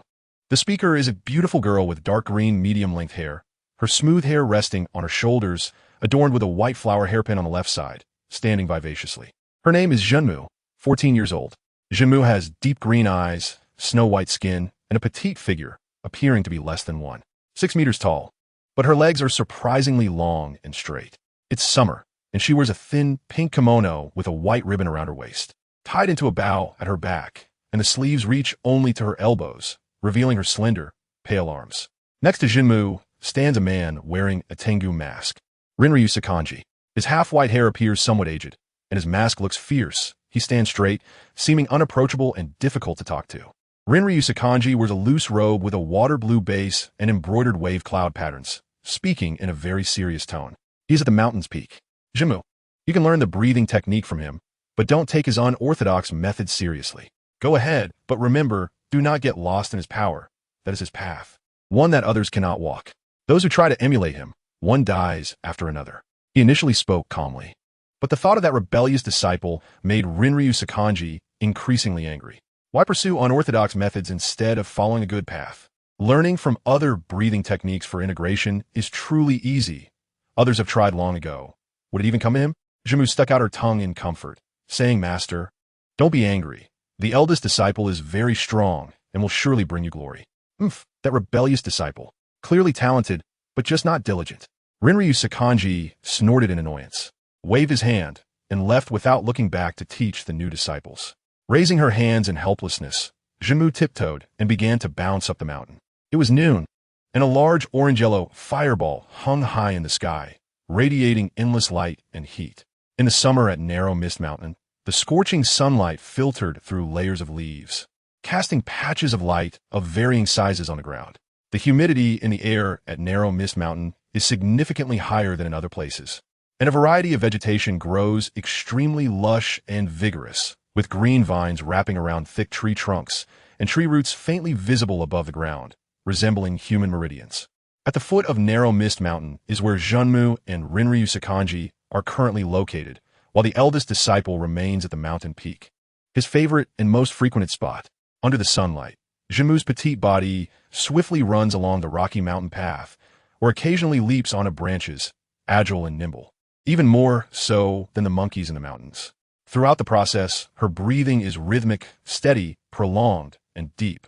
Soon, she runs from the foot of the mountain to the mid-slope, where a hazy mist appears and the path beneath her feet becomes somewhat indistinct. However, she is very familiar with this place and skillfully finds a small path that leads directly to the mountaintop, seemingly trampled out by someone. The eldest disciple climbs the mountain every morning, creating this path. Truly impressive. Narrow Mist Mountain is not low, but Junmu is also very fast. About half an hour later, Junmu reaches the summit. The upper part of Narrow Mist Mountain is perpetually shrouded in a hazy mist. Even in the blazing summer sun, the mist persists, rendered with a golden hue by sunlight, resembling clouds mixed with crushed gold, beautifully stunning. Upon reaching the mountain top, all the mist dissipates, revealing a breathtaking view. With sunlight shining so brilliantly that it captivates the heart.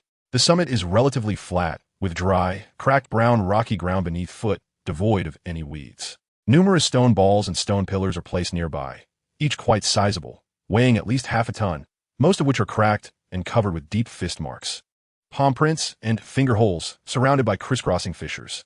In the middle of this area stands a young man with his upper body bare. He is performing a handstand without any support behind him. At that moment, his left hand is behind his back, while his right hand's middle and index fingers are together, pushing against the ground, supporting his body as he performs one-handed two-finger push-ups. He seems to have done countless reps effortlessly. The muscles in his arms rhythmically rise and fall with his movements, igniting a fiery gaze. His blue and white haori is casually thrown on the ground, disregarding the dust. Jimmu hops over like a little rabbit, squatting beside him and poking her finger at the young man's chest. So hard, like a rock, I can't even budge it. Moreover, it's bigger than her own. Jimmu quickly looks down at herself, her small face slightly dejected. She wonders if the eldest disciple has some secret. Otherwise, how could he have such exaggerated pectoral muscles? She raises her head to speak. Eldest disciple Dansweryu, how come her pectorals? Before she can finish, the young man's straight arm bends, and with a powerful motion, he swiftly flips his body and stands up, casually picking up his clothes from the ground, brushing off the dust before putting them on. Jimmu also straightens up, then lets out a surprised ah. As it turns out, the young man quickly flicked his finger, striking her forehead like lightning. Don't be so familiar, and you should call me Kurosawa-san. He is Heisei Danshui Lu, the first disciple of Rin Takuzuken. He is one of the rare individuals in this world with black hair and black eyes, his hair and pupils as dark as ink. The most distinctive feature of the young man's face is his deep-set eyes, resembling an unfathomable abyss, easily capable of engulfing anyone who gazes into them. His facial features are sharp and defined, giving him a powerful and intimidating presence. Beneath his rugged face lies a tall and robust physique. His chest muscles, abdominal muscles, biceps, and triceps all slightly bulge, showcasing a tantalizingly defined muscularity. From head to toe, he exudes a potent aura of masculine hormones. Nearby, Makoto appears even smaller and more delicate, resembling a little girl standing next to an adult when viewed from afar. Unable to escape, after getting hit on the head, Makoto clutches her reddened forehead and resolutely declares, I will call you Danshui Lu. The background of this world is similar to Japan during the Taisho period. Heisei is the surname, and Danshui Lu is the given name. So he's called Danshui. However, no one in this world knows what Danshui Lu, the senior disciple, means, so it doesn't matter. He doesn't feel like he is targeting anyone. Chapter 159. Sparring with the Red Moon Master. Where is Danshui Lu, the senior disciple? I've been trying to master the total concentration breathing technique, but I still can't use it proficiently. I need to ask the senior disciple for guidance. If you need to teach the other junior disciples, I won't disturb you. The speaker is a beautiful girl with dark green medium-length hair, which falls smoothly over her shoulders, adorned with a white flower hairpin on the left side. Her name is Makoto, and she is 14 years old. Makoto has deep blue-green eyes, snow-white skin, and a petite figure that seems to be less than 6 meters tall. However, her long legs are surprisingly straight and slender. Since it is summer, she is wearing a light pink kimono with a white ribbon tied around her waist, forming a bow at her back. Her sleeves reach only to her elbows, revealing her delicate, snow-white arms. Next to Makoto stand a man wearing a Tengu mask, Rin Takuzuken. His half-white hair looks somewhat aged, and his mask has a fierce expression. He stands upright, appearing unapproachable and difficult to talk to. Rin Takuzuken is dressed in a loose water blue robe embroidered with wave patterns, and his voice is very serious. He is on the mountaintop. Makoto, you can learn the breathing technique from him, but don't take his unorthodox method seriously. You go ahead, but remember, don't get lost in his power. That's his path, and others cannot walk it. Those who try to learn from him. One more dies. Originally calm enough to speak, Rin Takuzuken becomes increasingly irate at the thought of that rebellious disciple. Why not follow a good path? What is the point of dabbling in unorthodox methods? Thinking of integrating different breathing techniques is really easy. Others have already tried it. Why would it work for him? Makoto sticks out her tongue and comforts him. Master, don't be angry. The senior disciple is very strong and will surely bring you glory. That rebellious disciple. Clearly talented, yet he doesn't apply himself. Rin Takuzuken snorts in annoyance again, waves his hand, and walks away without looking back to teach the newly initiated disciples. With a shrug of her shoulders, Makoto stands on her tiptoes and begins to bounce up the mountain. It is now noon, and a huge orange-yellow fireball hangs high in the sky, radiating endless light and heat. In the summer at Narrow Mist Mountain, the blazing sunlight filters through layers of leaves, casting patches of light of varying sizes on the ground. The air humidity in Narrow Mist Mountain is significantly higher than in other places, and various types of vegetation grow extremely lush and vigorous, with green vines wrapping around thick trunks and tree roots faintly visible above the ground, resembling the meridians of the human body. At the foot of Narrow Mist Mountain, where Makoto and Rin Takazukin currently are, the senior disciple remains at the mountaintop, his favorite and most frequently visited spot. Under the sunlight, Makoto's petite body swiftly runs along the rocky mountain path, occasionally leaping onto branches to jump about, her agility surpassing that of the monkeys in the mountain despite her young age. Throughout the entire process, her breathing is rhythmic, steady, prolonged, and rich. Before long, she runs from the foot of the mountain to the mid-slope, where a hazy mist appears before her, making the path beneath her feet seem somewhat unclear. However, she is very familiar with this place, and quickly finds a small path that leads directly to the mountaintop, clearly a route trampled down by someone. The senior disciple walks up the mountain every morning, creating this path, truly impressive. Shawa Mountain is not low, but Jinzong's speed is quite fast.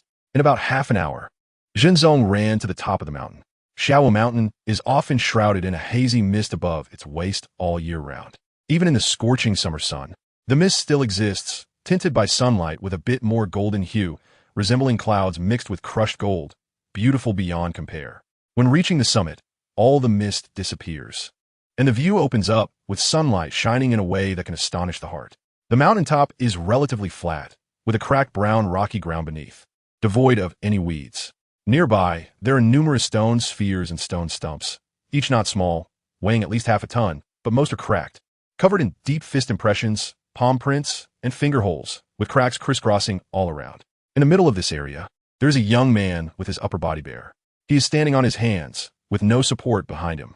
At this moment, his left hand is resting behind his back, while his right hand's middle and index fingers are pressed together, supporting his body up and down, performing a one-handed two-finger push-up.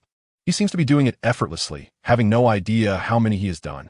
The muscles in his arms rise and fall rhythmically with his movements, making one's eyes blaze with admiration. His blue and white Haori jacket is casually thrown on the ground, disregarding the dust. Jinzong hops over like a little rabbit, squatting beside him, and pokes the young man's chest with her finger. It's so hard, like stone, she can't move it at all, and it's bigger than her own. Jinzong quickly looks down to sneak a glance at herself, her little face slightly dejected. She wonders if her senior brother has some secret, otherwise how could he have such impressive pectoral muscles? She raises her head to speak. Master Heijia, how come your chest muscles? Before she finishes her sentence, the young man bends his straight arm, and then with force, he agilely flips his body, stands up, casually picks up his clothes from the ground, dusts them off, and puts them on. Jinzong also straightens her body and then exclaims, "Oh." It turns out the young man flicked his fingers, quickly tapping her forehead like lightning. No manners, don't touch randomly. And you should call me Master Haikawa. He is Heisei Duanxue Liu, the first disciple of Linlong Zhuokanjin. He is one of the rare individuals in this world with black hair and black eyes, his hair and pupils as dark as ink. The most distinctive feature of the young man's face is his deep-set eyes, resembling a bottomless dark pool that can easily engulf anyone who gazes into them. His facial features are chiseled, with sharp and defined lines that convey strength and intimidation. Beneath his rugged face is a tall and sturdy physique. His chest muscles, abdominal muscles, biceps, and triceps all slightly bulge, showcasing a tantalizingly toned physique in motion. From head to toe, he exudes a robust, masculine aura. Beside him, Zhenghua appears even more petite and delicate, resembling a little girl standing next to an adult when viewed from a distance. Unable to escape after being tapped on the head, Zhenghua covers her reddened forehead and firmly states, "I will still call you Duanxue Liu." The background of this world is similar to Japan during the Taisho era. Heisei is the surname, Duanxue Liu is the given name, hence he is called Duanxue. However, no one in this world knows what being the senior disciple of Duanxue Liu means, so it doesn't matter.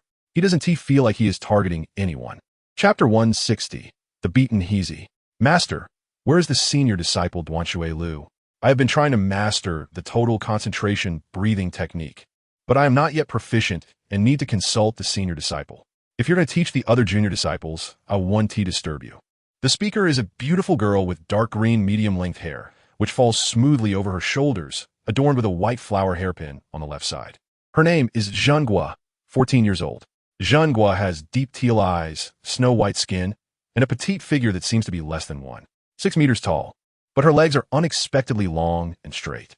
Since it is summer, she wears a thin pink kimono, with a white ribbon around her waist forming a bow on her back, and her sleeves reach only to her elbows, revealing her delicate white arms. Beside Zhenghua stands a person wearing a Tengu mask, Linlong's Wakanjin. His half-white hair appears somewhat aged, and his mask looks fierce, making him seem unapproachable and difficult to talk to. Linlong's Wakanjin wears a loose outfit with a light blue base and embroidered wave patterns, and his voice is very serious. He is on the mountaintop. Zhenghua, you can learn the breathing technique from him, but do not take his unorthodox method seriously. You should go, but remember, do not get lost in his power. That is his path, and no one else can follow it. Those who try to learn from him often end up dead. Although he initially spoke calmly, thinking of that rebellious disciple made Linlong's Wakanjin increasingly angry. Why go down such a misguided path when he has a good one? Learning other breathing techniques to achieve integration is just a fool's errand. Others have tried it. Why would it work for him? Zhenghua stuck out her tongue and comforted him. Master, don't be angry. The senior disciple is very strong, and he will surely bring you honor. That rebellious disciple, clearly talented, yet he doesn't apply himself. Linlong's Wakanjin huffed in annoyance again, waved his hand, and left without looking back to teach the new disciples. Feeling helpless, Zhenghua tiptoed and began to bounce up the mountain. It was noon, and a giant orange-yellow fireball hung high in the sky, radiating endless light and heat. In the summer at Narrow Mist Mountain, the scorching sunlight filtered through layers of leaves, casting patches of light of varying sizes on the ground. The humidity in the air at Narrow Mist Mountain is significantly higher than in other places, and various vegetation grows extremely lush and vigorous, with green vines wrapping around thick tree trunks and roots faintly visible above the ground, resembling the meridians of the human body. At the foot of Narrow Mist Mountain is where Zhenghua and Linlong's Wakanjin currently find themselves, while the senior disciple stays at the mountaintop, his favorite place.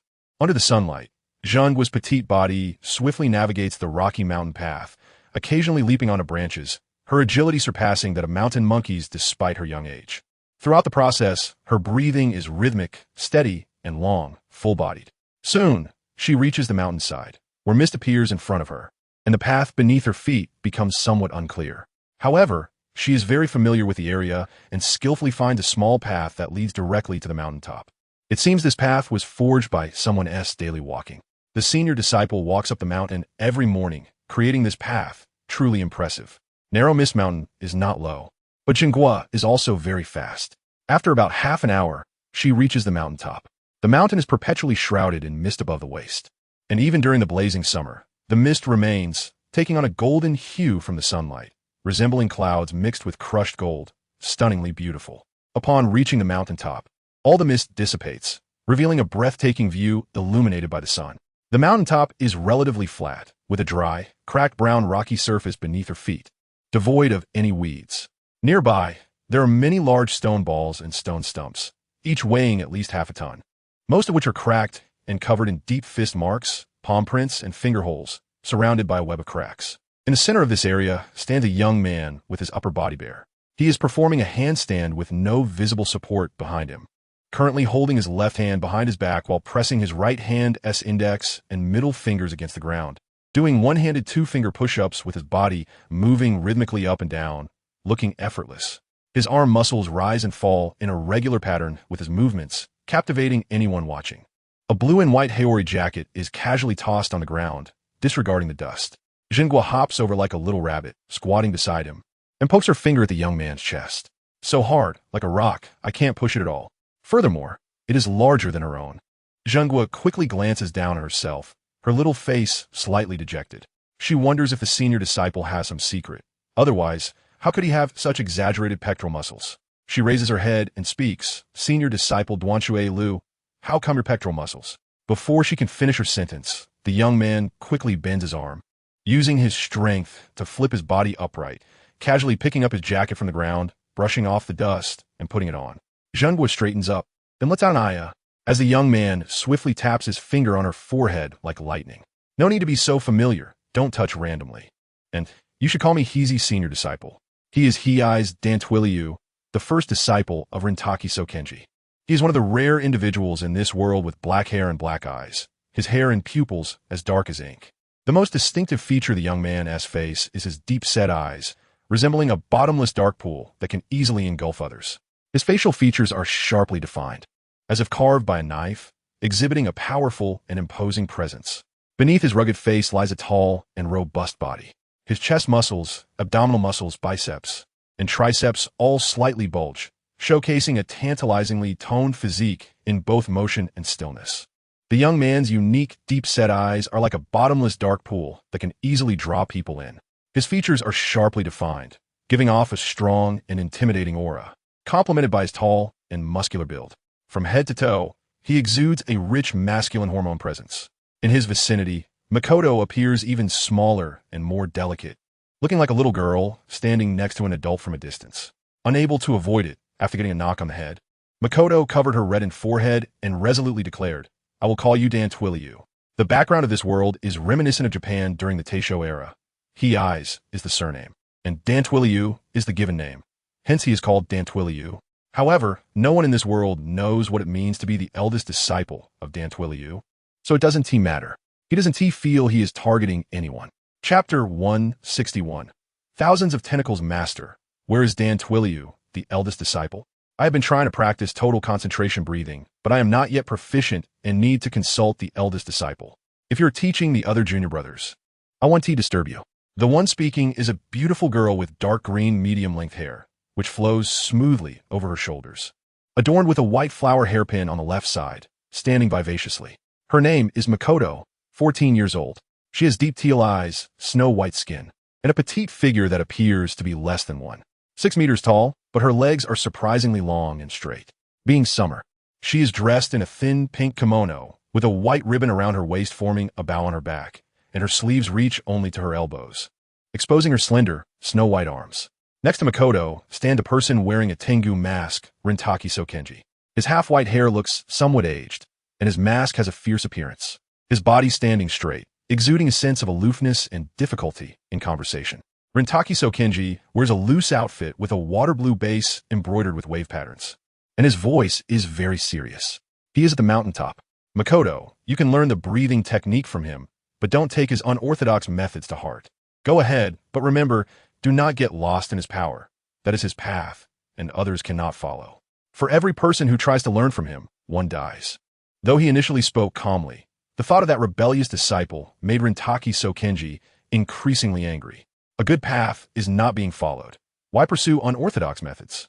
It's easy to think about integrating various breathing techniques. Others have tried long before, and would it even come to him? Makoto stuck out her tongue and comforted, "Master, don't be angry. The eldest disciple is very strong and will surely bring you glory." That rebellious disciple. Clearly talented, yet so careless. Rintaki Sokenji snorted in irritation again, waved his hand, and walked away without looking back to teach the newly initiated disciples. Expressing helplessness, Makoto tiptoed and began to bounce up the mountain. At this moment, it was noon, and a huge orange-yellow fireball hung high in the sky, radiating endless light and heat. In the summer at Narrow Mist Mountain, the scorching and dazzling sunlight filters through layers of overlapping leaves, casting varying sizes of patches of light on the ground. The air humidity in Narrow Mist Mountain is significantly higher than in other places, and a variety of vegetation grows extremely lush and vigorous, with green vines wrapping around thick tree trunks and tree roots faintly showing above the ground like human meridians. At the foot of Narrow Mist Mountain is where Makoto and Rintaki Sokenji are currently located, while the eldest disciple remains at the top, his favorite and most frequented place. Under the sunlight, Makoto's petite body swiftly runs along the rocky mountain path, or on a whim, she leaps onto branches, her nimble form surpassing that of monkeys in the mountains despite her young age. Throughout the entire process, her breathing is rhythmic, steady, long, and rich. Soon, she runs from the foot of the mountain to the mid-slope, where hazy mist appears before her, and the path beneath her feet becomes somewhat indistinct. However, she is very familiar with this area and finds a winding path that leads directly to the mountaintop. It seems this path was trampled out by someone. The eldest disciple walks this path every morning, one impressive feat narrow mist mountain isnt low. But Makoto is also very fast. After about half an hour, she reaches the mountaintop. The top of narrow mist mountain is perpetually shrouded in hazy mist, even under the blazing summer sun.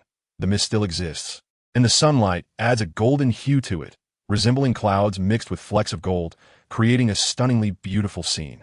When she reaches the summit, all the mist vanishes, and the view opens up with sunlight shining in a way that is breathtaking. The summit is relatively flat, with a cracked brown rocky surface underfoot, devoid of any weeds. Nearby, there are numerous stone spheres and stone stumps, each quite large, weighing at least half a ton. Though most are cracked and marked with deep fist imprints, palm prints, and finger holes surrounded by crisscrossing fissures. In the center of this area, there is a young man with his upper body bare. He is standing on his hands, with no support behind him. At this moment, his left hand is behind his back, while his right hand's middle and index fingers are together, pressing against the ground, supporting his body as he performs one-handed two-finger push-ups seemingly effortlessly. The muscles in his arms rhythmically undulate with his movements, igniting a fiery gaze. His blue and white haori is carelessly thrown on the ground, indifferent to the dust. Makoto hops over like a little rabbit, squatting beside him, and pokes her finger at the young man's chest. So hard, like a rock, I can't move it at all. Moreover, it's bigger than her own. Quickly, Makoto looks down to sneak a glance at herself, her small face slightly dejected. She wonders if the eldest disciple has some kind of secret. Otherwise, how could he have such exaggerated pectoral muscles? She raises her head and calls out, "Dantwiliu, how come your chest muscles?" Before she finishes speaking, the young man bends a straight arm. Then with force, he nimbly flips his body, stands up, casually picks up his clothes from the ground, dusts them off, and puts them on. Makoto also straightens up, only to exclaim, "Oh." It turns out the young man quickly flicked his finger, striking her forehead like lightning. "Don't be so familiar, and you should call me Heisei's master brother. He is Kurosawa Dansukyu, the first disciple of Ryu Takuzu. He is one of the rare individuals in this world with black hair and black eyes, his hair and pupils as dark as ink. The most distinctive feature of the young man's face is his deep-set eyes, resembling a bottomless tranquil pool, easily drowning anyone who gazes into them. His facial features are chiseled with sharp lines, appearing robust and powerful, exuding an undeniable intimidating presence. Beneath his rugged visage lies a tall and sturdy physique. His chest muscles, abs, biceps, and triceps are all slightly defined, showcasing a mouth-watering muscularity that is visible both in motion and stillness. From head to toe, he is exuded with a strong masculine aura. Jingu, standing nearby, appears even more petite and delicate, like a little girl standing beside an adult when viewed from a distance, unable to escape after getting tapped on the head. Jingu covered her reddened forehead and resolutely declared, "I will call you Dansukyu." The backdrop of this world is similar to Japan during the Taisho period.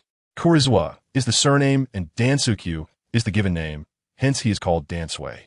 He does not feel he is targeting anyone. Chapter 162, It Started Hurry. Master, where is Brother Dansukyu?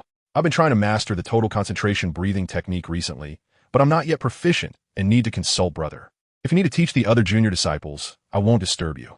The speaker is a beautiful girl with dark green medium-length hair. Her hair cascading smoothly over her shoulders, with a white flower hairpin nestled on the left side of her head, standing vivaciously. Her name is Jingu, 14 years old. Jingu has deep blue eyes, snow-white skin, and a petite figure, standing at less than 1.60 m, but her legs are surprisingly long and straight. Since it's summer, she wears a thin pink kimono with a white ribbon around her waist that ties into a bow on her back, and her sleeves reach only to her elbows, exposing her delicate white arms. Next to Jingu is a man wearing a Tengu mask, Ryu Takuzu. His half-white hair appears somewhat aged, and his mask gives him a fierce look. He stands straight, looking unapproachable and hard to talk to. Ryu Takuzu wears a wide water blue robe embroidered with wave patterns, and his voice is very serious. He is at the mountaintop. Jingu, you can learn breathing techniques from him, but don't take his unorthodox methods seriously. Go ahead, but remember, do not get lost in his power. That is his path, and others cannot follow it. Those who try to learn from him end up dead. He originally spoke calmly, but upon thinking of that rebellious disciple, Ryu Takuzu became increasingly agitated. Why not follow a good path? Why delve into unorthodox methods, thinking about learning from other breathing schools? It's really easy to mess things up. Others have tried long ago, and did it even get to him? Jingu stuck out her tongue and comforted him, Master. Don't be angry. Brother is very strong and will surely bring you honor. Oomph, that rebellious disciple. Clearly talented, yet he doesn't apply himself. Ryu Takuzu snorted angrily again, waved his hand, and left without looking back to teach the newly admitted disciples. Raising her hands in a gesture of helplessness, Zhengu tiptoed and began to bounce up the mountain. It was noon, and a huge orange-yellow fireball hung high in the sky, emitting endless light and heat. In the summer at Narrow Fog Mountain, the scorching sunlight filtered through the layers of leaves, casting patches of light of varying sizes on the ground. The air humidity in Narrow Fog Mountain is much higher than in other places, with various lush vegetation growing extremely abundantly, green vines wrapping around thick tree trunks, and tree roots faintly visible above the ground, resembling human meridians. At the foot of Narrow Fog Mountain, Zhengu and Ryu Takuzu are currently located, while Brother is at the mountain top, his favorite and most frequented place. Under the sunlight, Zhengu's petite body quickly ran along the Rocky Mountain path, or occasionally, in a burst of excitement, she would leap onto branches and jump around, agile beyond her young age, even more so than the monkeys in the mountains. Throughout the process, her breathing was rhythmic, smooth, long, and deep. Soon, she ran from the foot of the mountain to the mid-slope, where mist appeared before her, making the path beneath her feet somewhat unclear. However, she was familiar with the area and zigzagged to find a small path that led directly to the mountaintop, which seemed to be trampled down by someone. Brother must have trampled this path every morning. How impressive. Narrow Fog Mountain is not low. But Zhengu is also very fast. After about half an hour, she reached the mountaintop. The mountaintop is always shrouded in mist. Even during the blazing summer sun, the mist persists and is tinted with a golden hue by the sunlight, resembling clouds mixed with broken gold, stunningly beautiful. When she reached the mountaintop, all the mist vanished and the view opened up with sunlight shining brilliantly.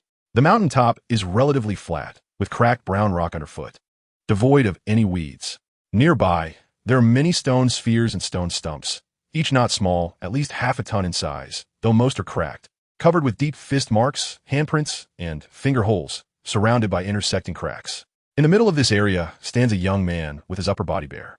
He is doing a handstand in midair with no support behind him.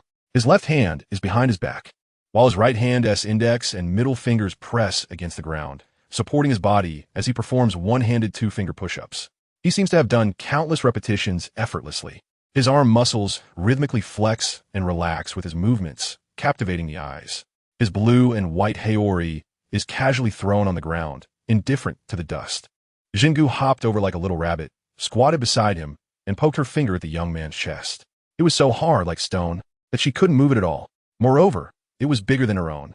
Zhengu quickly looked down at herself, her small face slightly dejected.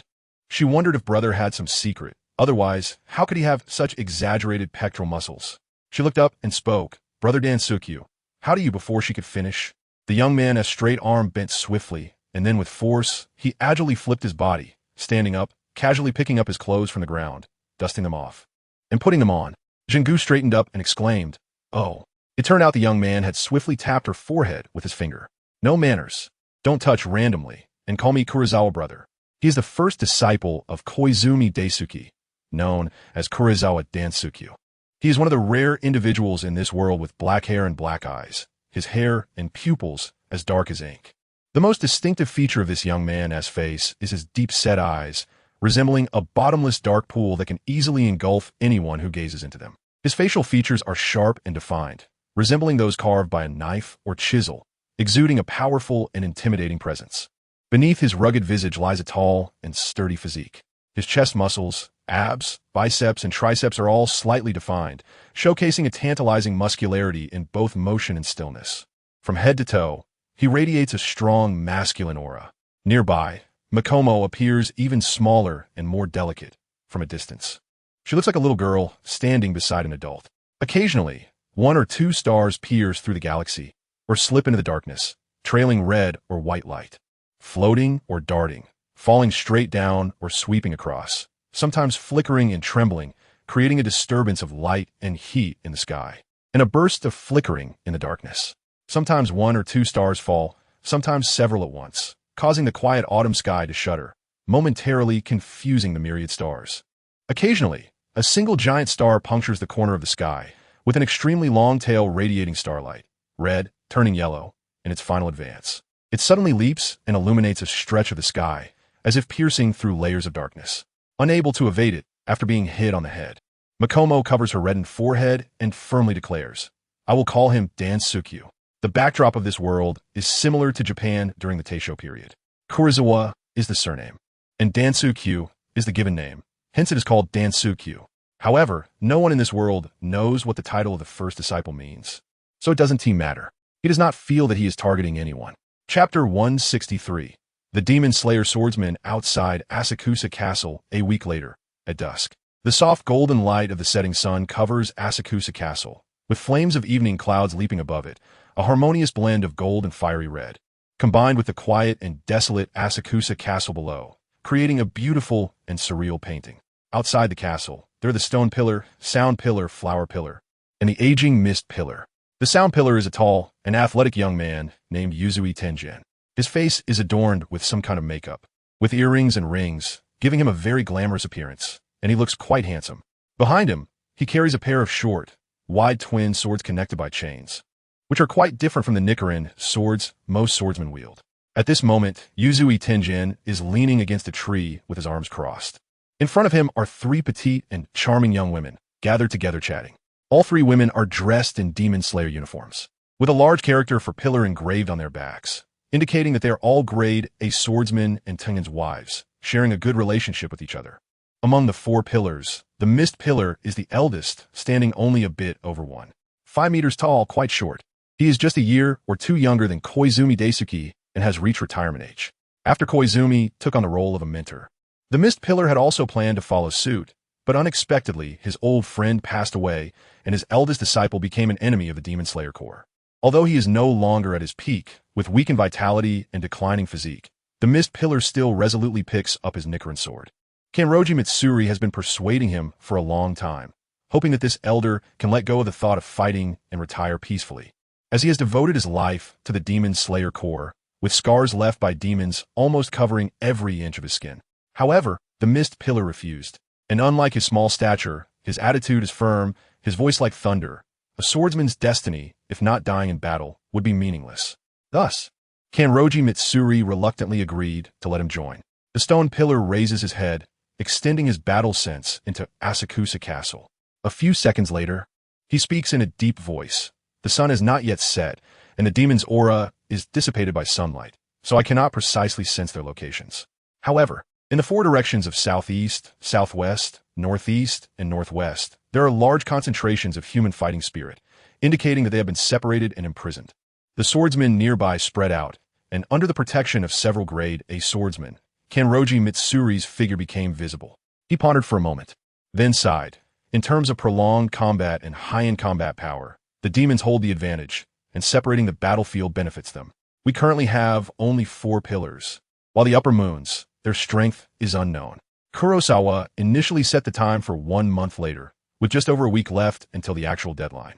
However, Wise Ike Maki was not foolish enough to hand over all the initiative to Kurosawa.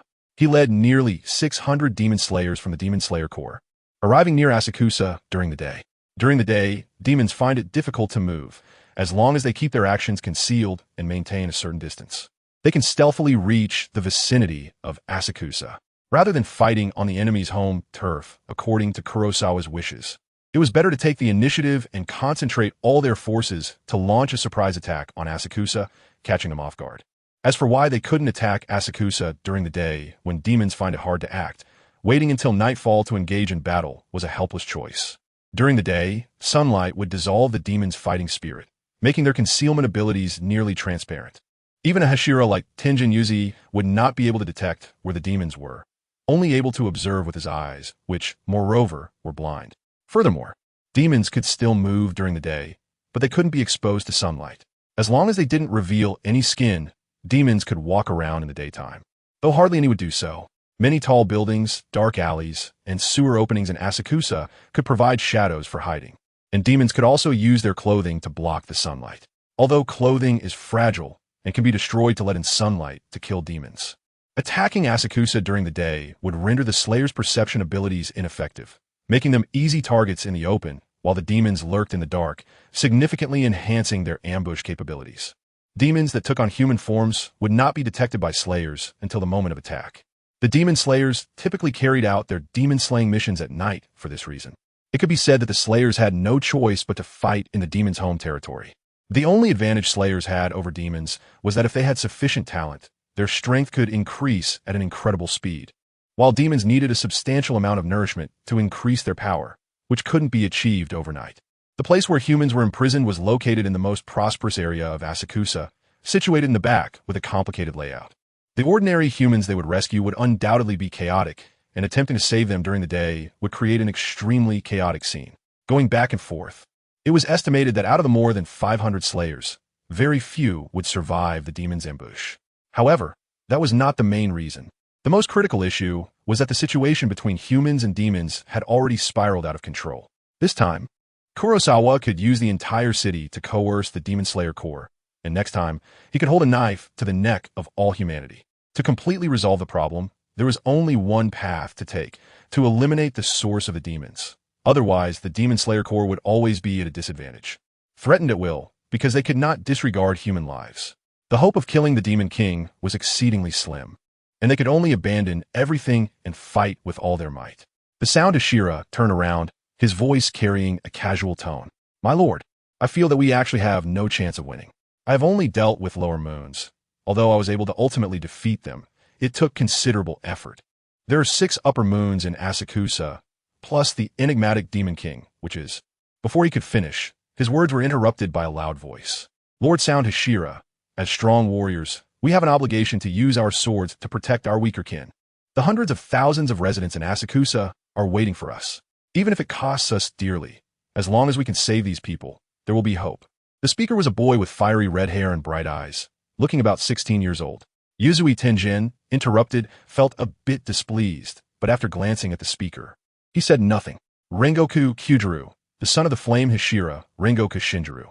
His talent was astonishing, and he was diligent, having shown extraordinary bearing at an early age, already possessing the capability to inherit the position of Flame Hashira. After the death of the Flame Hashira, Rengoku Kyujuru worked even harder in his training and combat, having mastered his sword forms and comprehended the essence of flame breathing. This 16-year-old boy had developed his talents and already possessed Hashira-level strength. He was still an A-rank slayer only because he had not yet achieved significant accomplishments. At the same time, Yuzui Tenjin felt that if it came to a real fight, he would probably not be a match for Rengoku Kyujuru. Feeling somewhat frustrated at being surpassed by a junior, he could do nothing about it. Slayers are such beings that if they possess sufficient talent, they can reach the corresponding peak in a very short time, after which it becomes difficult to advance further. Chapter 164. The War Between Humans and Demons.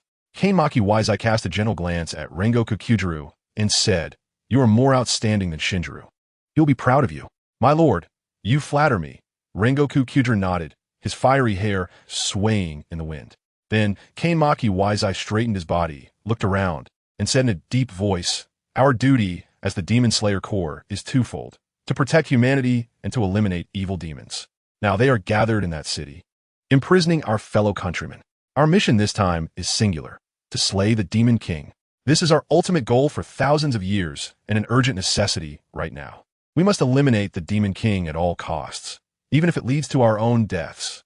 As humans, we are fragile. We can get hurt, we can cry, and we can die, but the spirit of humanity, our resilience and courage, will be passed down through generations, never to perish." After saying this, he deeply bowed. The presence of the frail lord on the battlefield raised the morale of the Demon Slayer Corps slayers to unprecedented heights. Even knowing that they were walking into a hell of death, they would still bravely charge forward. As the sun set, the evening glow gradually faded, and shadows crept in. Tenjin Yuzui closed his eyes to sense. In the domain of fighting spirit, a deep and malevolent fighting spirit slowly emerged, and, as the sunlight suppression weakened, the fluctuations of fighting spirit began to rise inch by inch. He had noted this fighting spirit the last time he came to Asakusa. It was a wave of fighting spirit that covered the entire Asakusa city, like that of a king. It belonged to the Demon King. After locking onto the location of the Red Moon fighting spirit, Yuzui Tenjin clasped his hands together, the veins on the back of his hands standing out. "I have found her position." Opening his lifeless eyes, he said solemnly to Kainmaki Waizai. Kainmaki Waizai's expression tightened. Then he issued an order decisively. "Everyone, It has begun. Wishing you all great fortune in battle. Return drenched in blood. In an instant, breaths rose and fell in succession. The air in the forest stirred, and the surrounding trees' branches and leaves rustled violently.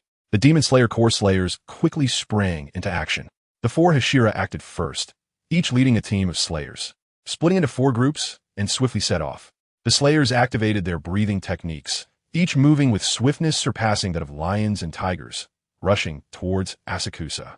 Yuzui Tenjin was at the forefront, serving as the team leader, the first to approach Asakusa. He leaped high, his body seemingly enveloped in steam, and his 2-meter-tall frame acted like a heavy hammer, crashing forward. Bang! The ground trembled slightly, bricks and stones cracked, and a gap appeared. The rock pillar led the way, piercing into the shallow grass like the blade of a sharp knife. At the same time, in the Hanyue residence, Heisei's eyebrows twitched sharply, and beside him, Hanyue, who was frowning and struggling to practice the sun-breathing technique, suddenly opened his eyes with a focused gaze. As the Demon Slayer Corps swordsman stormed in, stepping into Heisei's fighting spirit domain, the concentrated fighting spirit instantly triggered his perception. Although Hanyue did not possess fighting spirit, his powerful demon body endowed him with excellent senses such as hearing and smell, and even an extraordinary intuition similar to his sixth sense, which, while not on par with fighting spirit, still provided a certain level of enemy detection capability. The Demon Slayer Corps launched a large-scale attack, their momentum strong, and they did not overly conceal their intentions, making their presence easily detectable. At the same time, through their bloodline, Hanyue also received early warnings from Akaza and Kokushibo, both of whom could wield fighting spirit, and had also detected the movements of the Demon Slayer Corps at the first moment. Kurosawa was not surprised. He turned and exchanged a glance with Akatsuki, smiling as he said, "I didn't expect them to come so soon." Though he said he didn't expect it, he had actually anticipated it. He even guessed that after receiving the news, the other party would rush to Asakusa without delay. However, most of the Demon Slayer Corps swordsmen were out on missions to slay demons, scattered widely. It took quite a bit of time to recall the swordsmen from other regions and gather them all at the headquarters to discuss formations, strategies, and so on. The Demon Slayer Corps had always been bold. With their ant-like bodies, they relentlessly tracked my whereabouts, aiming to eliminate me. They knew they were likely to die, yet they continued to advance. Just thinking about the Demon Slayer Corps made Akatsuki show a displeased expression. This displeasure stemmed from the deeply rooted emotions of Kibutsuji Musen, who had an inexplicable and complicated grudge against the Demon Slayer Corps, which indirectly influenced Akatsuki's view of him. Moreover, after becoming the Demon King, there would occasionally be swordsmen suddenly appearing, which, although not a threat, was indeed annoying. The displeased expression on Akatsuki's face resembled the irritation felt during a summer day when disturbed by flies and mosquitoes. Heisei smiled and said, "After all, the Kanemori clan is under a mysterious curse. Whether or not it's truly for humanity, as long as they want to survive, they will find ways to eliminate you." Soon, Heisei and Akatsuki stood up simultaneously and walked out of the house. They each went to the rooms of Hanada, Shizuka, and Ihei Kobanai. After Heisei reminded them not to go outside, he quickly set off with Akatsuki. The two figures, one black and one red, darted through Asakusa City at high speed, and before long, they arrived at the most bustling street in Asakusa. This area held most of the residents and was also the main distribution point for upper moons and elite demons. After stopping, Heisei began to probe the situation within his fighting aura domain and was somewhat surprised. In his perception, the direction of the Demon Slayer Corps swordsman had changed, almost moving in a straight line towards his position. Are they targeting me? Upon reflection, it seemed that just a moment ago, the swordsman had been heading straight for the mansion. Heisei's eyes flickered, and he quickly changed his mind. The transparent world I have achieved cannot be perceived by the rock pillars. However, the swordsmen were still heading straight towards my position. Glancing at the red moon beside him, Heisei suddenly realized, good heavens, they weren't thinking of saving anyone. Instead, they were gathering all their strength to try to slay the red moon. In just a few breaths through the movements of the swordsman, Heisei saw through the intentions of the Demon Slayer Corps. Red Moon, the swordsmen of the Demon Slayer Corps are coming for you. Red Moon's gaze gradually sharpened, her eyes slowly transforming into crimson vertical pupils. Just in time, she said coldly. The ground began to tremble slightly. The sounds of a large group moving could be faintly heard, and several crescent moons along with elite demon entities had already gathered nearby, each with different forms, suppressing their bloodthirsty impulses, waiting only for Red Moon's command. On the face of Kokoshibo, for pairs of blood-red eyes opened simultaneously. The elongated demon blade in his hand had eyes rolling on it, as if they were living beings. His aura resembled that of an ordinary person, but no one dared to underestimate him. Doma revealed a slippery smile and flicked his wrist, causing a pair of golden folding fans to gently flutter, surrounded by floating ice crystals. Meanwhile, Akaza's hands hung low, as purple-black, tattoo-like demon patterns gradually spread across his body. A few seconds later, the red moon extended her slender fingers, and layers of blood-red scales appeared, transforming in the blink of an eye into a towering battle stance. She pointed toward the Demon Slayer core swordsman and said indifferently, "Kill them all." Chapter 165. The destructive battle situation. Despairing swordsmen, the group of demons roared in response. Their bodies, which had long been unable to contain themselves, surged forward in an instant. Some demons ran along the streets on all fours, their fingertips sharp as blades, while others leaped from rooftops, appearing as mere shadows that seemed untouched by moonlight. Some demons spread their wings and flew directly into the air, charging toward the swordsman. An elite demon, an aberrant demon, flew through the air unhindered by any obstacles, rapidly closing in on the Demon Slayer core swordsman. At the forefront stood a tall and robust swordsman, resembling a towering iron statue. The aberrant demon raised its singular wing, which spanned 2 meters, and then dove down like a cannonball toward the tall swordsman. In mid-air, the aberrant demon twisted its body, its clearly defined wings generating a strong wind as it struck down toward the swordsman. As a physically powerful aberrant demon, its wings were the strongest part of its body. Even a rock with a diameter of several meters would shatter if struck by them. On the ground, a rock pillar sensed the wind from above, not lifting its head, and extended its hand to unleash a bolt of crimson lightning. It was a long iron chain with a heavy hammer the size of a human head at its end. Bang! The hammer smashed through the resilient wings, and as the rock pillar pulled back, the aberrant demon's body was uncontrollably yanked down. A grade, the swordsman crouched and leaped, the faint yellow sun-will blade flickering with subtle lightning. Swish! The golden blade of light sliced through the air, and the fastest aberrant demon had its head severed, instantly turning to ash and dissipating in the air. Not far away, Kurosawa did not rush to act, but instead slightly closed his eyes, fully sensing his surroundings. The moonlit demon did the same, refraining from immediate action, mostly lurking in the shadows, waiting for an opportunity. Their targets were the pillars of the Demon Slayer core. Meanwhile, some faster demons had already closed in on the Demon Slayer core, and the two sides began to engage in close combat. After a few dozen seconds, as the pillars of the Demon Slayer core began to strike, the close combat quickly concluded, with 3 or 4 demons dead and the swordsman unharmed. Hirazawa couldn't help but shake his head slightly. The reason the Demon Slayer core could continue to exist in a disadvantaged situation and continuously hunt demons is largely due to the extreme nature of demons, who tend to be chaotic and violent. Even the upper-ranked demons, who might normally possess rational thinking like humans, would instantly behave like madmen if their deep-seated obsessions were touched upon. Because of this nature, demons cannot cooperate with each other at all, even elite demons. When it comes to battle, will instantly forget themselves, gradually influenced by their bloodthirsty instincts. It may seem like a swarm of demons is surging together, but in reality, they're all fighting for themselves, and in situations where they could easily help their kind, they would just stand by and even mock or ridicule. In contrast, although the strength of the Demon Slayer core swordsman is slightly weaker, when 3 or 5 of them come together, supporting each other and cooperating, some can defend against attacks while others seize the opportunity to behead. If those demons could also cooperate, even if a Hashira intervenes to kill, they could still cause some injuries to other ordinary swordsmen. Stop watching and take action, Hirazawa said in a deep voice. Ultimately, it all relies on the upper ranks to take action. Even elite demons are just like ants. The individual strength of the upper-ranked demons exceeds that of their opponents, and their overall strength surpasses that of their enemies as well. With the addition of himself and Akatsuki, it was like a dragon soaring above, and Hirazawa truly couldn't see how they could lose. He had initially thought that he would be met with a large group of patterned Hakai swordsmen who had learned sun breathing. But it seems that while these swordsmen were quite capable, very few of them had actually mastered it. Kurosawa's mastery of the breathing technique is now so perfect that it is difficult for him to learn the sun breathing solely through his own efforts. This foundational technique of all breathing styles has extremely harsh requirements regarding physical constitution and talent. He estimates that if it weren't for the fact that Yoriichi Tsujikuni did not pass down the sun breathing, even if he had, no one would have been able to learn it.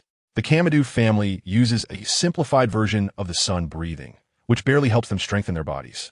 As Kurosawa issued his command, in an instant, several auras emerged that were completely different from those of other demons, as if another kind of life force surged forth, instantly rushing into the ranks of the Demon Slayer Corps swordsmen.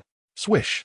Hakuji swung his blade, and the swords of two A-rank swordsmen shattered in response. Their bodies cleaved in half at the waist, blood splattering everywhere as they instantly perished. Tengen's expression changed, and he rushed forward. He fully activated his breathing technique, and within seconds he engaged in a fierce counterattack against Hakuji, like a needle against a wheat awn, unable to gain an upper hand. Blades of light flickered as Hakuji gripped his sword with both hands, his breathing powerful and forceful, before spinning dramatically to deliver a horizontal slash. Moon breathing, 8th form. Moon Dragon's Tail. A piercing arc of blade light shot out from his demon blade, instantly expanding and spreading, cutting through the surroundings with a chilling ferocity, resembling a half-crescent moon. Tengen's expression changed as he narrowly avoided it. However, several swordsmen behind him were struck by the residual wave, their bodies torn apart. In the realm of fighting spirit, demons rampaged, and one by one, swordsmen wailed and perished in his perception. To the left, Hakuji was engulfed in flames, every movement seeming to shatter the air, causing swordsmen to be thrown into disarray, their bodies flying back, losing their lives midair. Mitsuri Kanroji faced him. Heisei suddenly stomped the ground, and with a loud crash, his muscles bulged high, veins bulging like swimming dragons. In an instant, Yuzui Tenjin couldn't even unleash his sword form, and his head exploded like a watermelon. His several wives rushed in angrily, but within just a few seconds, they were all drenched in blood. Meanwhile, Heisei's figure had already appeared elsewhere, like a ferocious beast charging into a flock of sheep, twisting and turning as if in a meat grinder, claiming the lives of numerous swordsmen without a single match. At a distance, the Demon King, nearly 3 meters tall and covered in crimson blood armor, unleashed a devastating force with each strike, destroying large areas of houses and streets. No swordsman nearby could survive even a second. It was a one-sided massacre. That kind of power left the Hashira in shock. Perhaps, even if all the Demon Slayer Corps swordsmen focused on attacking that Demon King, they would not be able to slay it, let alone the upper moons that were even stronger than the Hashira, as well as elite demons comparable to greatest swordsmen. Seeing this scene, the Hashira suddenly felt a sense of despair. They had encountered the upper moons too few times and lacked intelligence, significantly underestimating the strength of the demons. In this one-sided situation, even with the poison against demons given by Tamayo, he didn't know how to use it. Not to mention the Demon King. Just the upper moon one in front of him, with 6 blood eyes on its face, had pushed the Hashira to his limits, and even then, he could only match it evenly. Without regeneration abilities, after a prolonged battle, he would gradually fall into a disadvantage. There were swordsmen who had learned the Hecatai, but their numbers were few. They could easily deal with lower moons, but still couldn't slay the powerful upper moons, having little impact on the battle situation.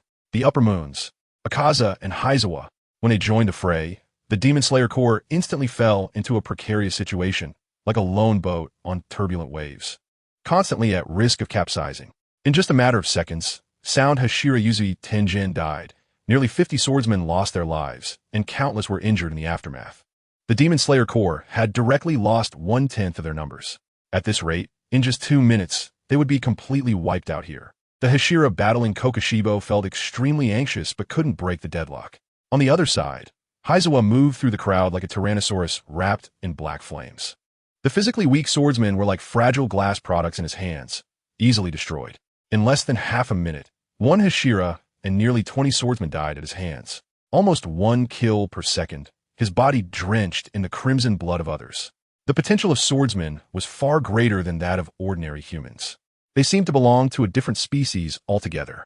Each one at least provided Heisei with multiple points of potential.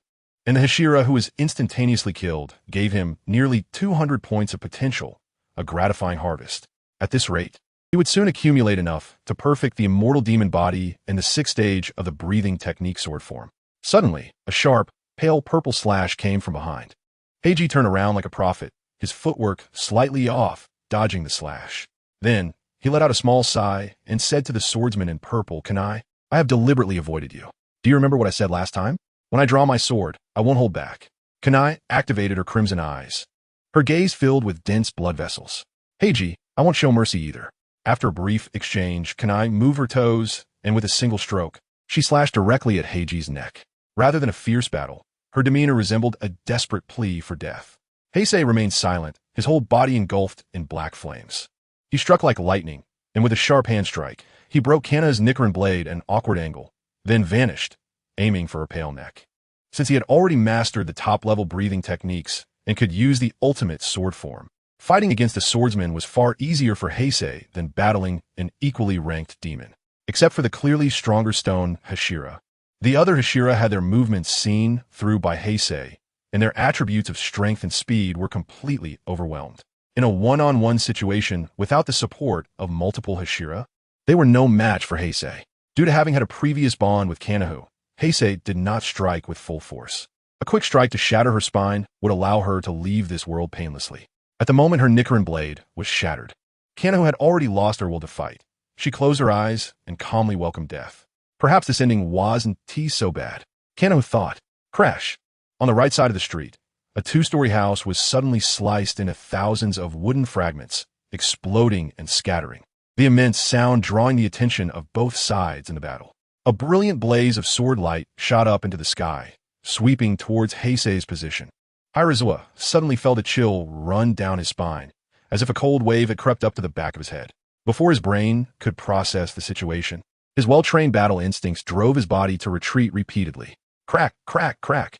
Deep, bottomless cracks were carved into the ground, radiating out like layers of spiderwebs, while the surrounding buildings were instantly sliced into countless fragments by the flashing blades.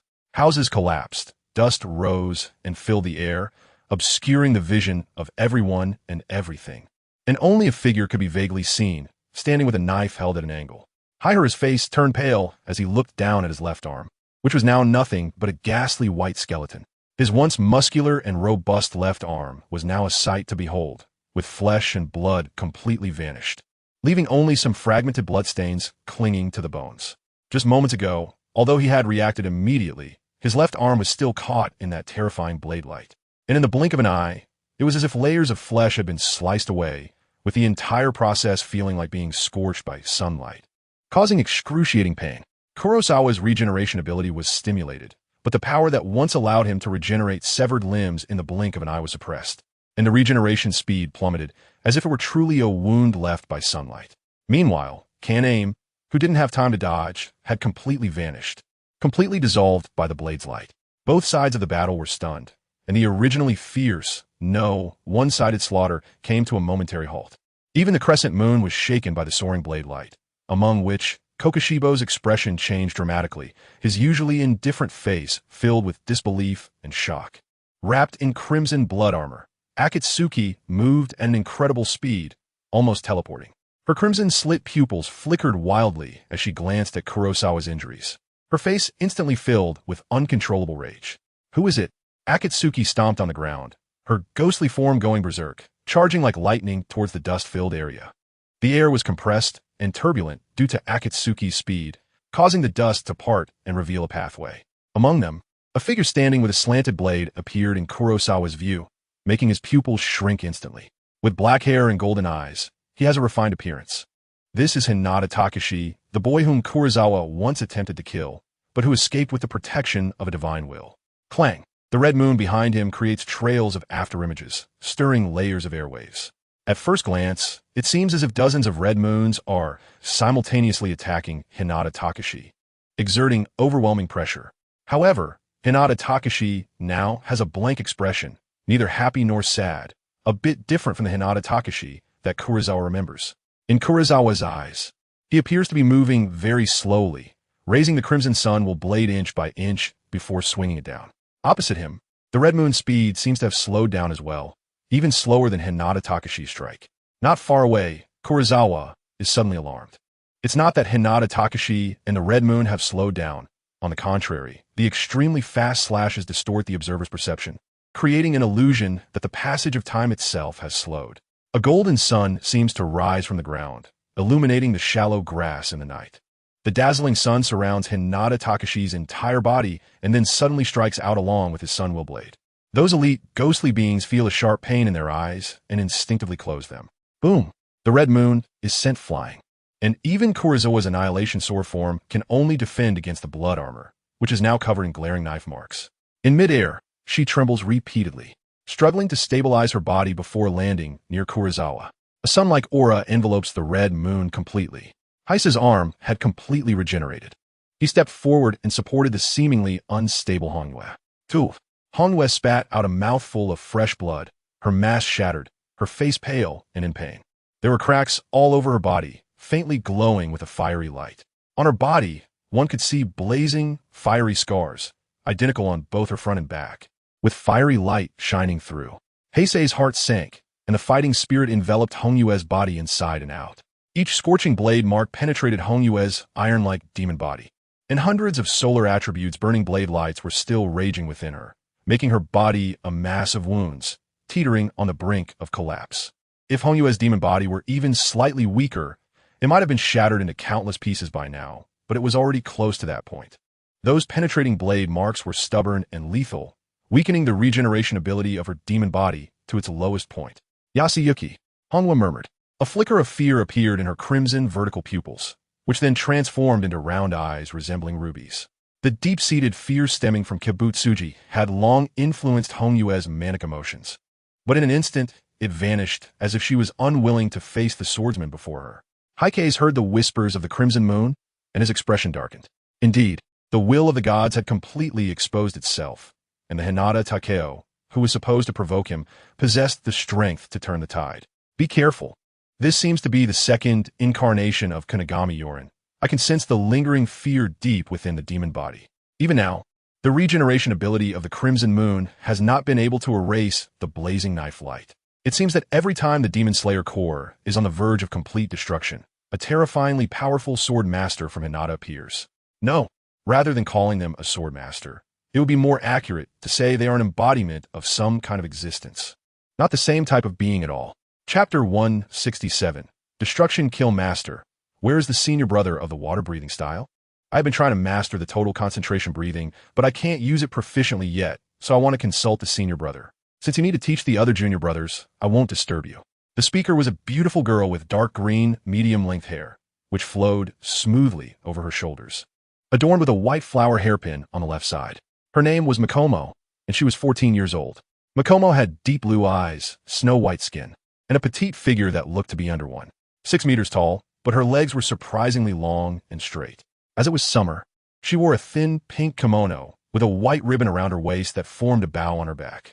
The sleeves reached only to her elbows, exposing her delicate, white arms.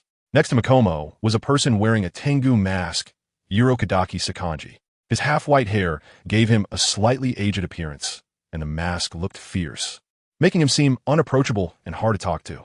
Yurokadaki Sakanji wore a loose, water blue outfit embroidered with wave and cloud patterns, and his voice was serious. He was on a mountain peak. Machino, you can learn the breathing techniques from him, but don't take his unorthodox method seriously. Go ahead, but remember, do not get lost in his power. That is his path, and no one else can walk it. For every person who tries to learn from him, one more dies. He was initially calm while speaking, but the thought of that rebellious disciple made Yurokadaki Sakanji increasingly angry.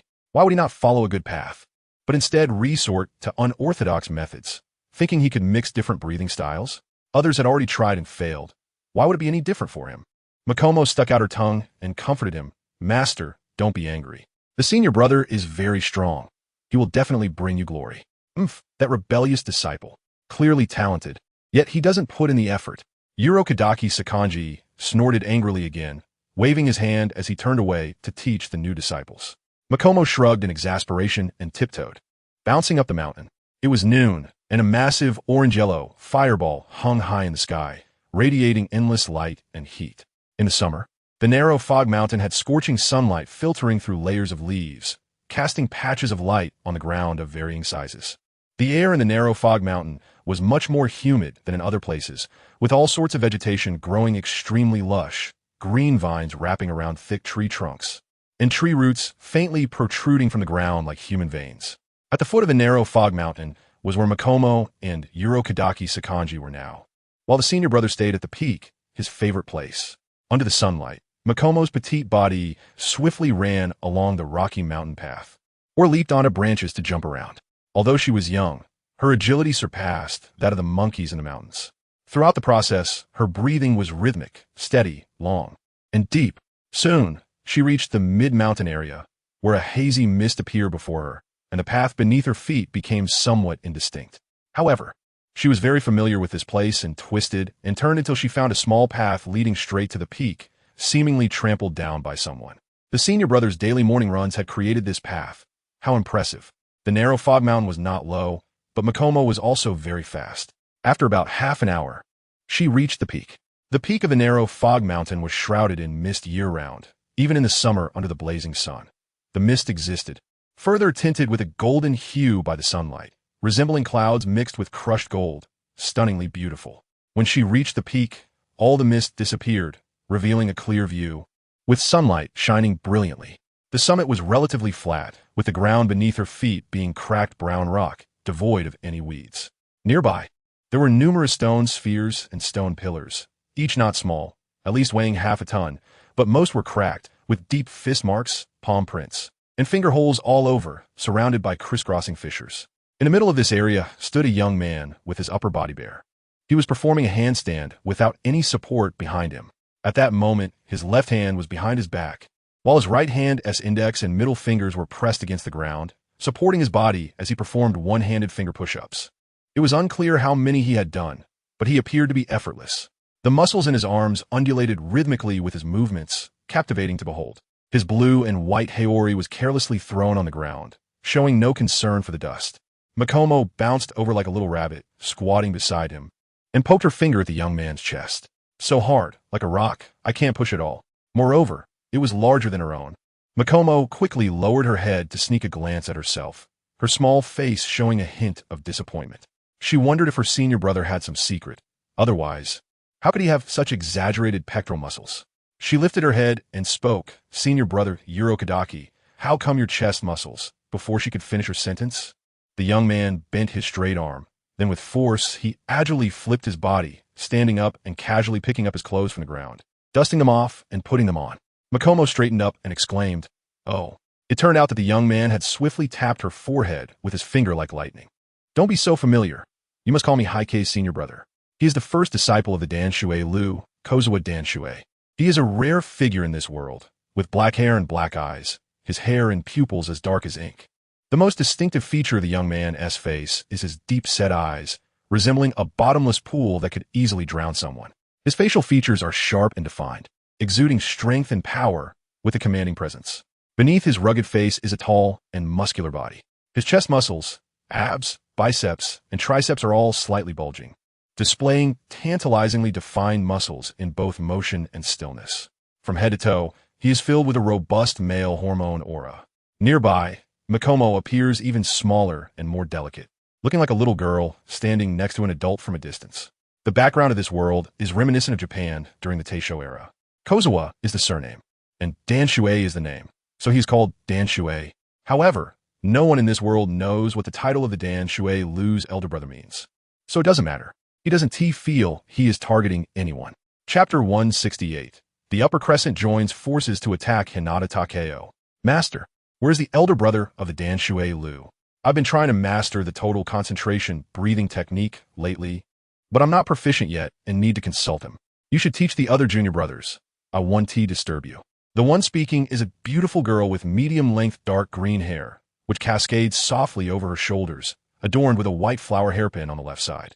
Her name is Makomo, and she is 14 years old.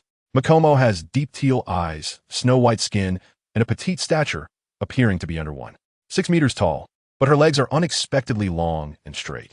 Since it is summer, she is wearing a light pink kimono, with a white ribbon at her waist that ties into a bow at her back. The sleeves reach only to her elbows, revealing her delicate, pale arms. Next to Makomo is a man wearing a Tengu mask, Sakanoko Sakanji. His half-white hair looks somewhat aged, and his mask has a fierce expression. He stands straight, appearing unapproachable and hard to talk to.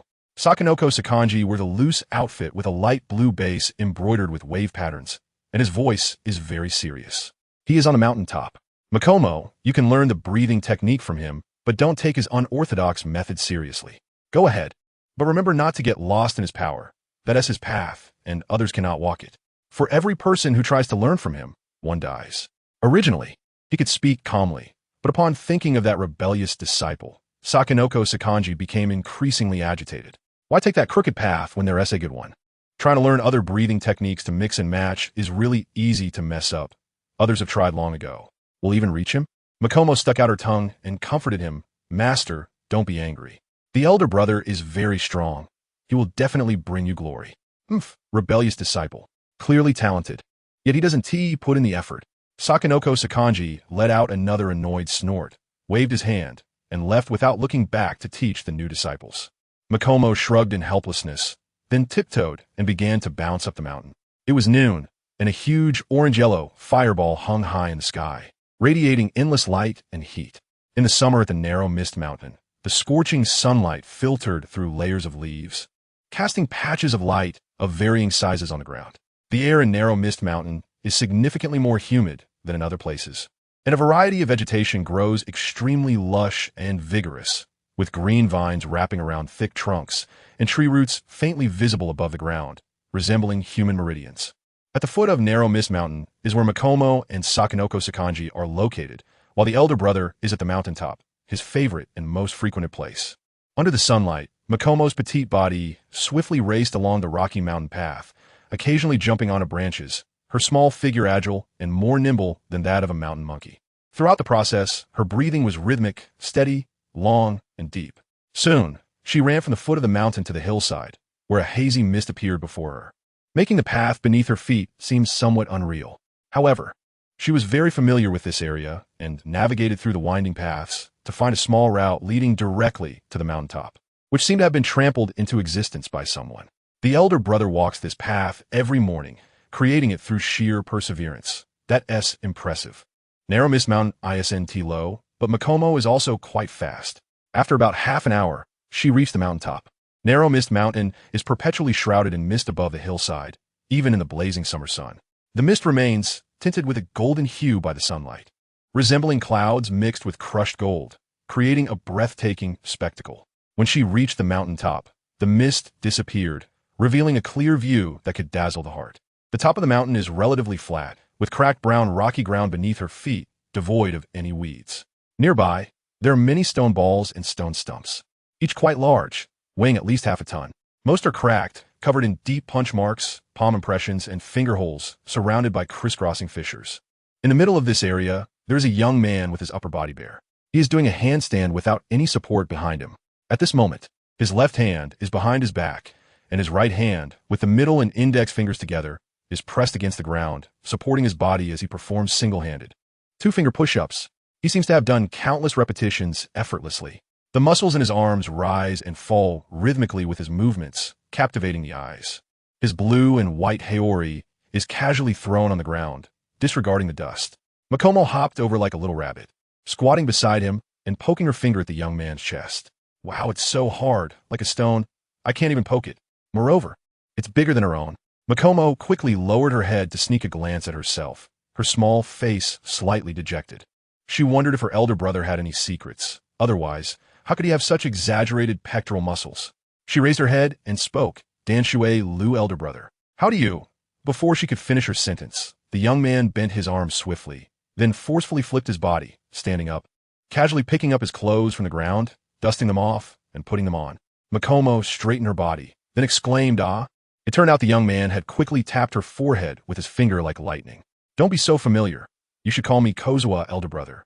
He is Heisei Dansuryu, the first disciple of Kiryu, Sakanasuke. He is one of the rare individuals in this world with black hair and black eyes. His hair and pupils as dark as ink. The most distinctive feature on the young man's face is his deep-set eyes, resembling a bottomless, tranquil pool, easily capable of drowning anyone who gazes into them. His facial features are chiseled and defined, appearing strong and imposing, exuding a powerful aura.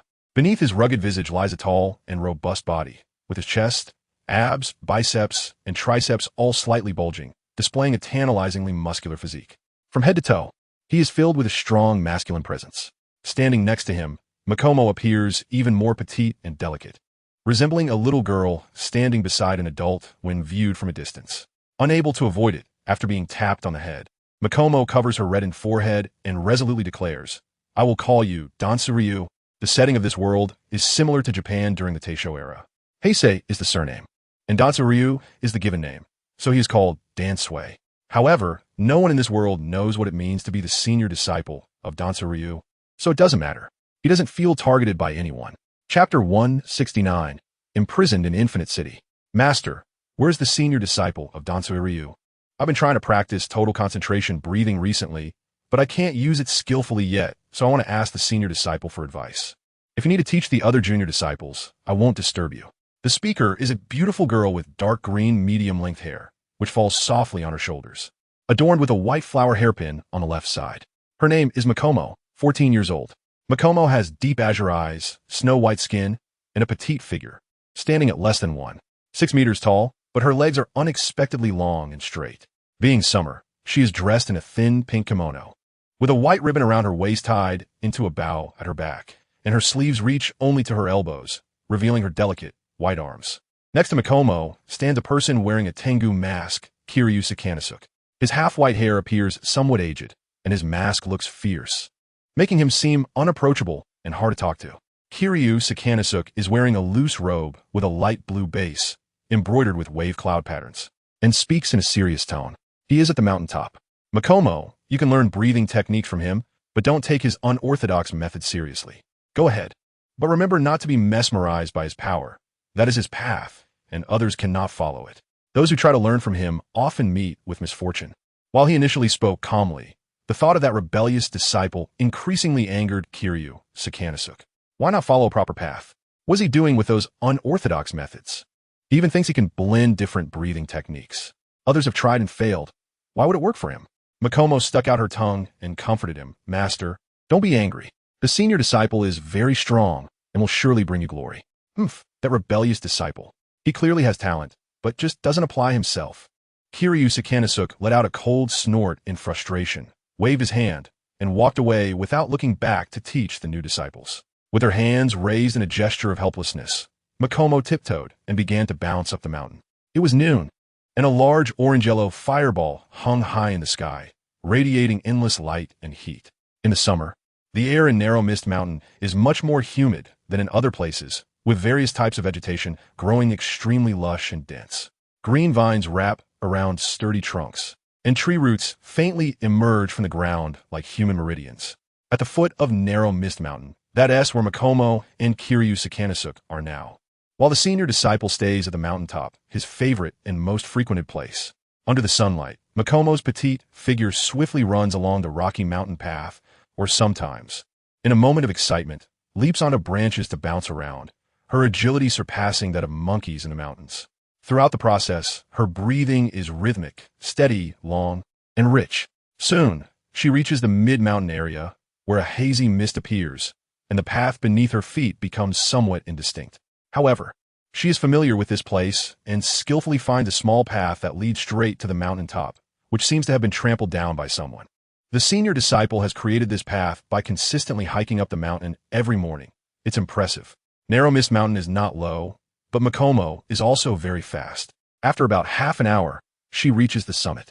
Narrow Mist Mountain is perpetually shrouded in mist above the mid-mountain area, even during the blazing summer sun. The mist still exists, enhanced by the sunlight with a golden hue, resembling clouds mixed with gold fragments, breathtakingly beautiful. Upon reaching the summit, all the mist vanishes, revealing a clear view where the sunlight shines brilliantly, captivating the heart. The summit is relatively flat, with dry, cracked brown rocky ground beneath her feet, devoid of any weeds. Nearby, there are many stone spheres and stone pillars, each quite large, weighing at least half a ton, most of which are cracked and marked with deep fist imprints, palm prints, and finger holes surrounded by crisscrossing fissures. In the middle of this area stands a young man with his upper body bare. He is performing a handstand without any support, with his left hand behind his back and his right hand's middle and index fingers pressed against the ground, supporting his body up and down while doing one-handed two-finger push-ups. He seems to be doing them effortlessly, having completed countless repetitions. The muscles in his arms rhythmically flex and contract with his movements, making it a sight to behold. His blue and white haori is casually tossed on ground, ignoring the dust. Makomo hops over like a little rabbit, squats beside him, and pokes her finger at the young man's chest. So hard like a rock. I can't push it at all. Moreover, it is bigger than her own. Quickly, she lowers her head to sneak a glance at herself, her small face slightly sullen. She wonders if the senior disciple has some secret. Otherwise, how could he have such exaggerated pectoral muscles? She raises her head and speaks. Senior disciple, Danceryu, how come your pectoral muscles? Before she can finish, the young man bends a straight arm, and with a powerful motion, he flips his body and stands up, casually picking up his clothes from the ground, dusting them off before putting them on. Makomo also straightens up, only to let out a gasp. It turns out the young man swiftly flicked his finger, striking her forehead like lightning. Don't be so familiar. You must call me Heisei, senior disciple. He is the first disciple of Heisei Duanshui Liu, a rare figure in this world with black hair and black eyes, his hair and pupils as dark as ink.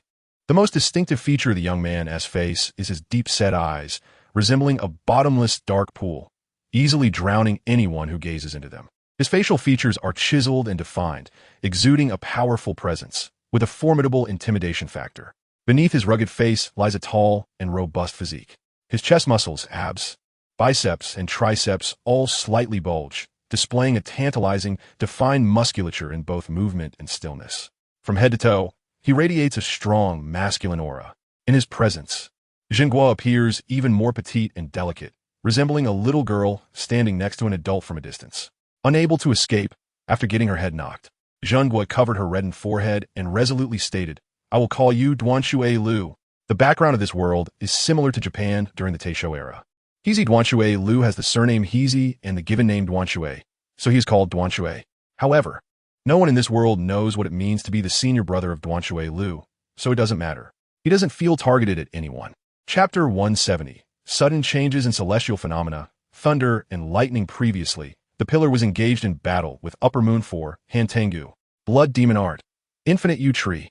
Dozens of wooden dragons burst forth from the ground, writhing and entangling on the surface, opening their massive mouths towards the pillar, emitting a high-frequency dragon roar.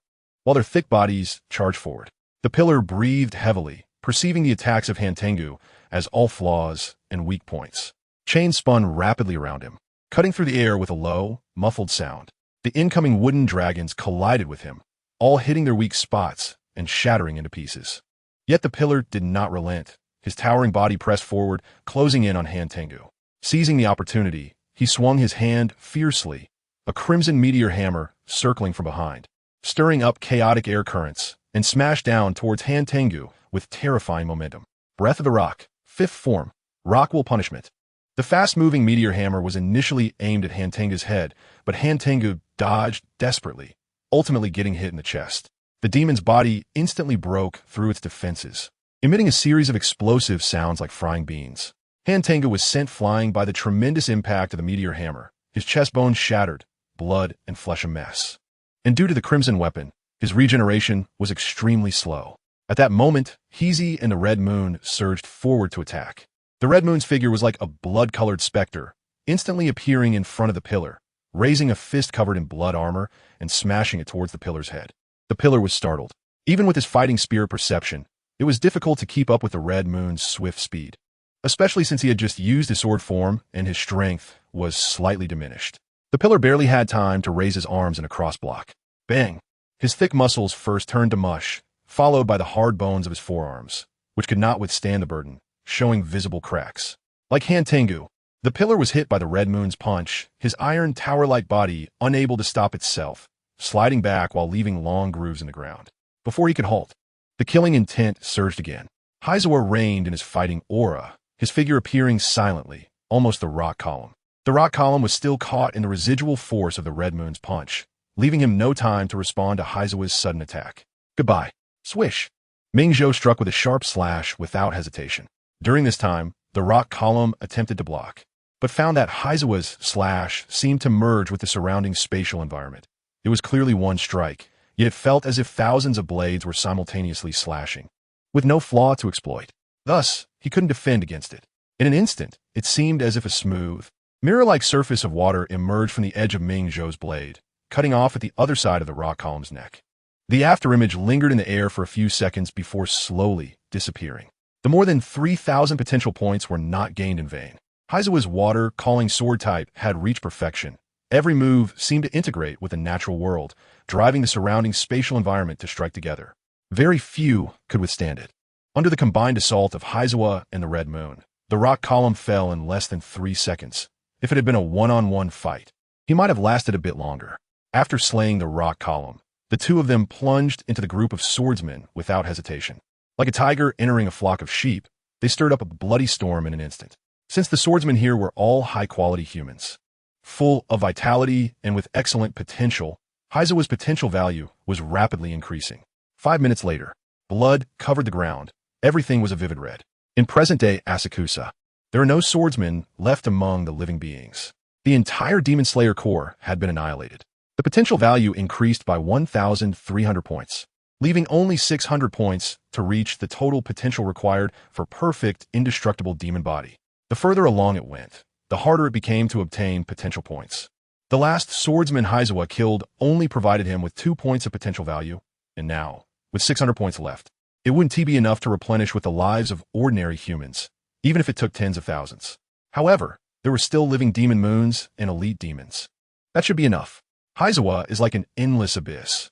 Any life thrown into it will be devoured and then transformed into his actively evolving potential.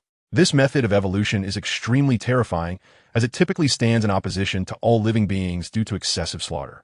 However, in this world, with the help of the Demon King, Shuer, who exhausts the power of the ghostly beings to assist him in harvesting potential value, Heisei's growth has become much simpler. Amidst the ruins of crumbling walls that have already turned to ruins, Heisei, drenched in blood, raises his head and casts a provocative gaze at the silent heavens. The will of the gods seems to be angered, and the sky suddenly changes dramatically.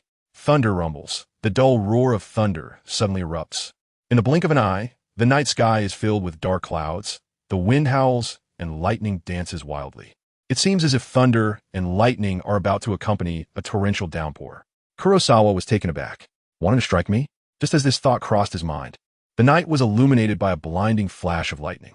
It was as if a deity was standing among the clouds, hurling a long spear made of condensed lightning toward the surface.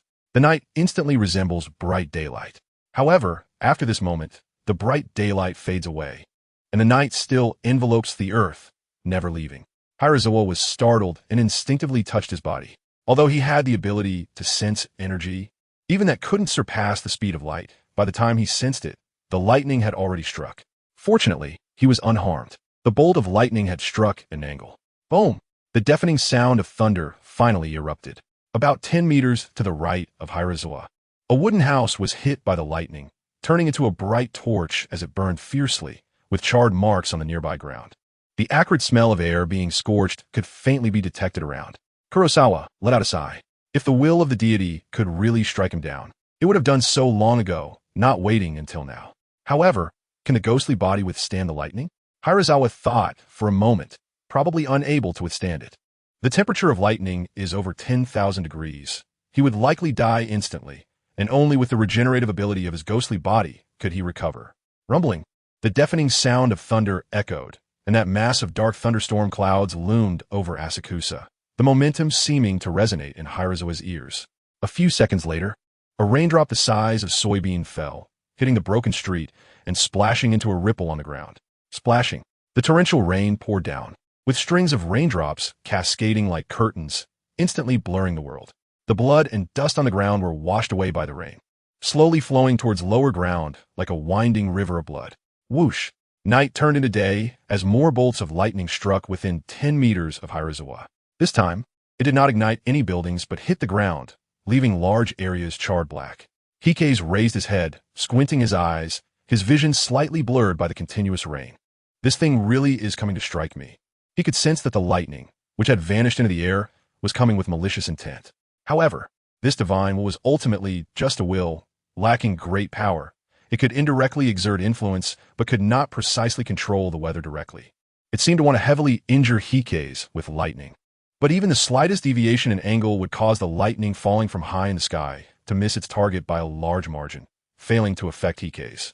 Angered out of shame, Heisei smiled instead of getting angry.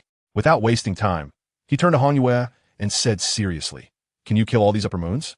Shuer was taken aback for a moment, then seeing that Heisei was not joking, nodded firmly. Yes. Chapter 171, Kokushibo, Doma dead. Pucci, the upper moons. Still savoring the aftertaste of blood, suddenly changed their expressions drastically. Their bodies uncontrollably underwent mutations, their skin cracking all over, especially around the heart, which throbbed wildly like a pump. Threads of crimson blood flowed out from within and outside their bodies. This blood was not washed away by the rain, but seemed to possess its own life and consciousness, like little blood-colored snakes rapidly intertwining and transforming. In just a few breaths, thick, blood-colored ghostly hands, as wide as a sea bowl, erupted from the heart of the upper moons, devouring their chest bones and flesh entirely. Before attacking the original hosts, my lord, Hantengu was astonished. He was already heavily injured from the strike of the rock pillar and had not fully recovered. The blood, ghostly hands, arising from his flesh and blood, weakened his body further, leaving him unable to resist the attack of the blood, ghostly hands. In an instant, the blood, ghostly hand that grew from his heart was raised high, then suddenly opened wide, fiercely grasping Hantengu's head. Several long and sturdy ghostly fingers, like iron fibers, directly pierced through the hard skull and delved into the brain. Hantengu immediately clutched his head and struggled wildly, feeling a foreign object stirring within him, making it difficult to even release his blood demon technique. Clang! A tide of blade light slashed toward him, ruthlessly severing Hantengu's head.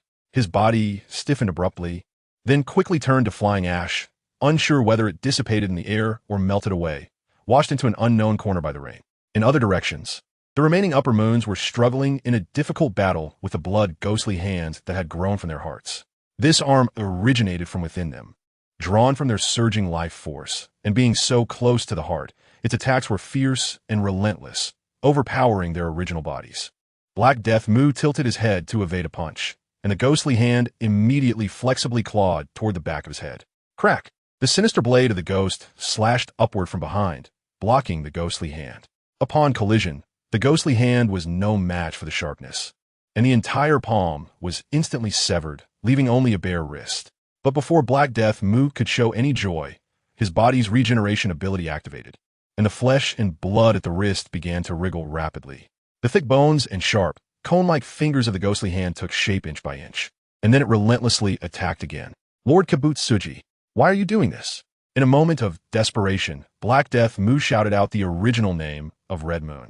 That ghostly hand was a part of his body, consuming itself endlessly to recover, making it impossible to sever. The day he chose to become a demon was destined to be under the control of another, no matter how strong. Life and death depended on the whim of the Demon King. However, Black Death Mu was extremely puzzled. From his understanding, Kabutsuji should not attack the upper moons like this, and he had once saved Kabutsuji.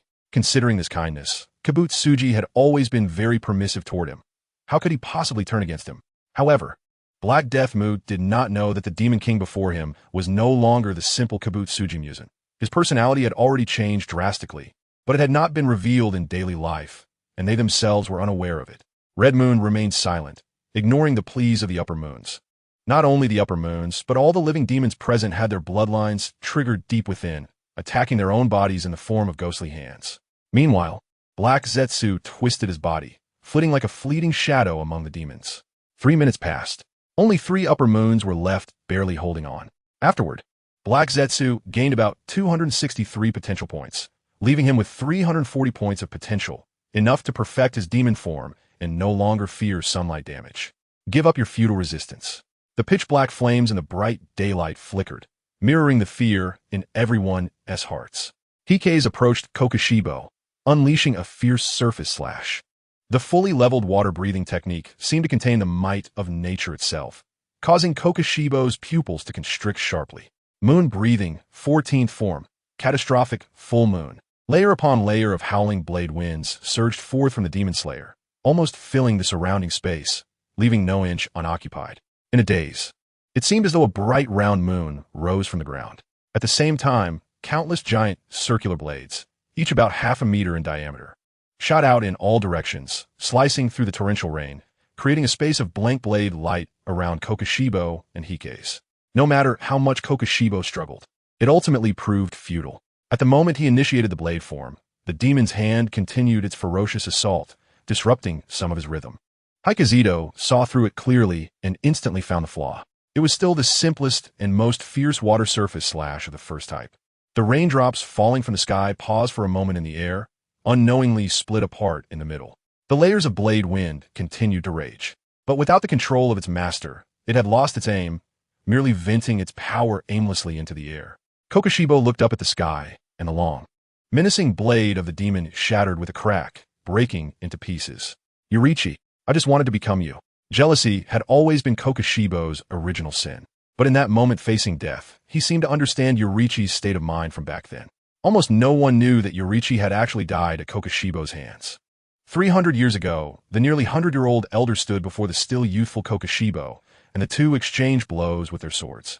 Even in his weakened state, Yurichi's extraordinary strikes still made Kokushibo tremble in fear.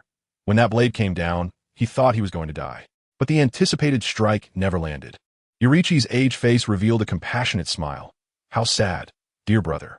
After saying this, Yurichi's breath suddenly faded away, and he died before Kokushibo's eyes. Black Death Mu was stunned for a moment. After regaining his senses, hatred and humiliation surged into his heart simultaneously, and an overwhelming anger instantly sprouted within him as he sliced Kinokuni Yuichi's body in half with a single strike. Looking back now, he realized he was merely a jealous older brother, envious of his younger brother's incompetence.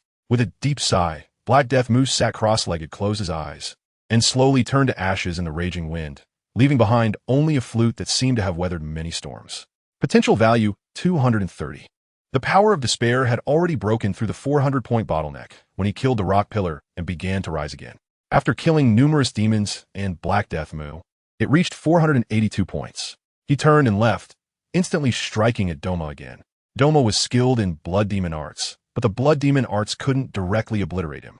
Under the attack of the demon's hand, he was in a very awkward position, several times nearly having his head pressed down, facing life-threatening situations. When he saw Heisei's figure, he trembled slightly, then sighed and ceased resistance. Crack. Upper Moon 2, head severed. Potential points 190, despair power 16. Before he could engage with Akaza, the third-ranked Upper Moon suddenly ignited with intense battle intent in his golden eyes, then leapt to attack the Red Moon, like a moth drawn to a flame. Chapter 172. The Leap in Life Levels Master. Where's the water breathing, first brother? I've been trying to master total concentration breathing recently, but I still can't use it skillfully, so I want to consult first brother. If you need to teach the other junior disciples, I won't disturb you. The speaker was a beautiful girl with mid-length dark green hair, which cascaded softly over her shoulders, with a white flower hairpin on the left side of her hair. Standing lively. Her name was Makomo, 14 years old. Makomo had deep blue eyes, snow-white skin, and a petite figure, looking less than 6 meters tall. But her legs were surprisingly long and straight. Dressed in a thin pink kimono for summer, with a white ribbon around her waist forming a bow on her back. The sleeves reached only to her elbows, exposing her delicate, white arms. Next to Makomo was a man wearing a Tengu mask, Kaneo Tsuyuri. His half-white hair appeared somewhat aged, and his mask had a fierce look, standing straight and looking unapproachable. Kaneo Tsuyuri wore a wide robe with a water blue base, embroidered with wave cloud patterns, and spoke in a serious tone. He was on a mountain peak. Makomo, you can learn the breathing techniques from him, but don't take his unorthodox method seriously. You go ahead, and remember, don't get lost in his power. That's his path, and others cannot follow it. Every person who tries to learn from him ends up dead. Though he initially spoke calmly, the thought of that rebellious disciple made Kaneo Tsuyuri more and more angry. Why not follow a good path? What is the point of dabbling in unorthodox methods? He thinks he can blend different breathing techniques together, but others have tried that long ago. Does he really think he can succeed? Makomo stuck out her tongue and comforted him. Master, don't be angry. First brother is very strong. He will surely bring you glory. That rebellious disciple. Clearly talented, but just doesn't put in the effort.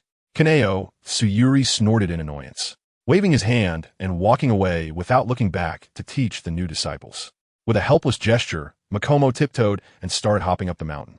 It was noon, and a huge orange-yellow fireball hung high in the sky, radiating endless light and heat. In the summer at Misty Narrow Mountain, the scorching sunlight filtered through layers of leaves, casting patches of light of various sizes on the ground.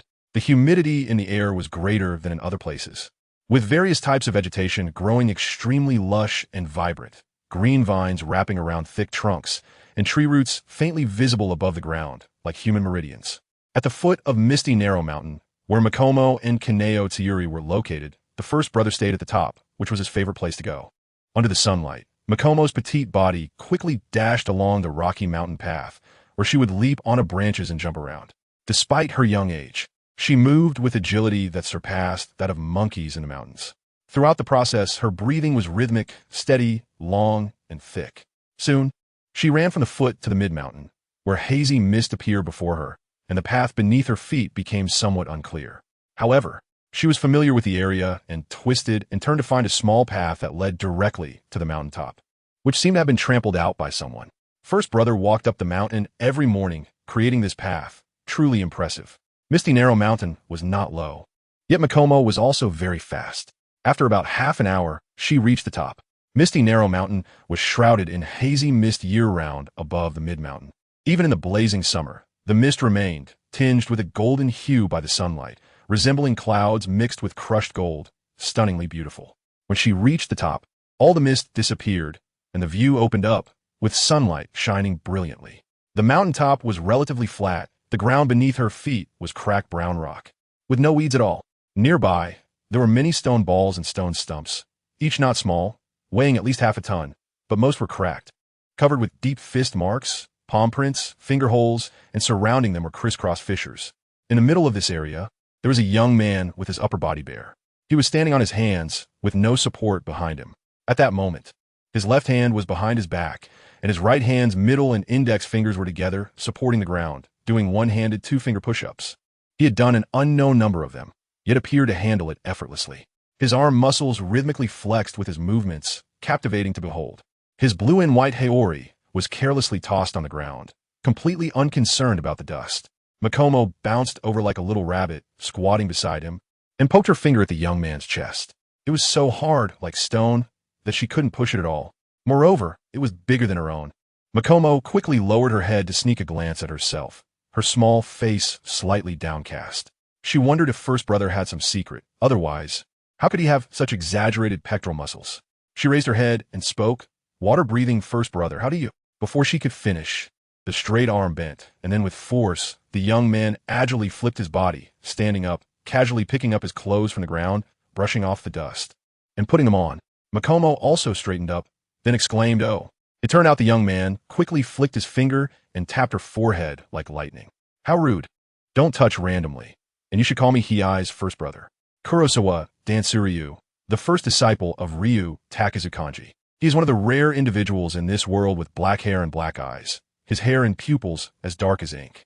The most distinctive feature of this young man's face is his deep-set eyes, resembling a bottomless dark pool that easily submerges those who gaze into them. His facial features are chiseled and defined, giving him a powerful and intimidating appearance. Beneath his rugged face lies a tall and sturdy body. His pectoral muscles, abdominal muscles, biceps, and triceps are all slightly bulging, showcasing a tantalizingly defined musculature in both motion and stillness. From head to toe, he is exuding a robust, masculine aura. Next to him, Makoto appears even smaller and more delicate, looking like a little girl standing beside an adult, unable to avoid it after being tapped on the head. Makoto covers her reddening forehead and resolutely states, "I will call you Dansuryu." The background of this world is similar to Japan during the Taisho era, with Kurosawa being the surname and Dansuryu being the given name. So he is called Dansuryu. However, no one in this world knows what the title of Master Brother Dansuryu signifies, so it doesn't matter. He doesn't feel he is targeting anyone. Chapter 173, Undying Body Master. Where's Master Brother Dansuryu? I've been trying to master total concentration breathing, but I'm not proficient yet and need to ask him for guidance. If you're going to teach the other disciples, I want to disturb you.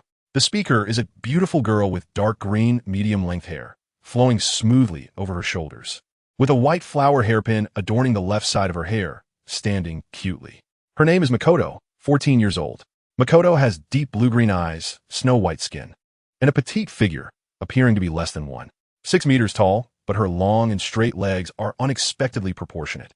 As it is summer, she wears a thin pink kimono with a white ribbon around her waist that forms a bow on her back, and her sleeves reach only to her elbows, revealing her slender, snow-white arms.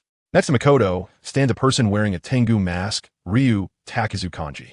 His half-white hair gives him a somewhat elderly appearance, and his mask looks fierce, making him appear unapproachable and difficult to converse with. Ryu Takezukanji is dressed in a loose robe with a light blue background embroidered with wave and cloud patterns, and his voice is very serious. He is on the mountaintop.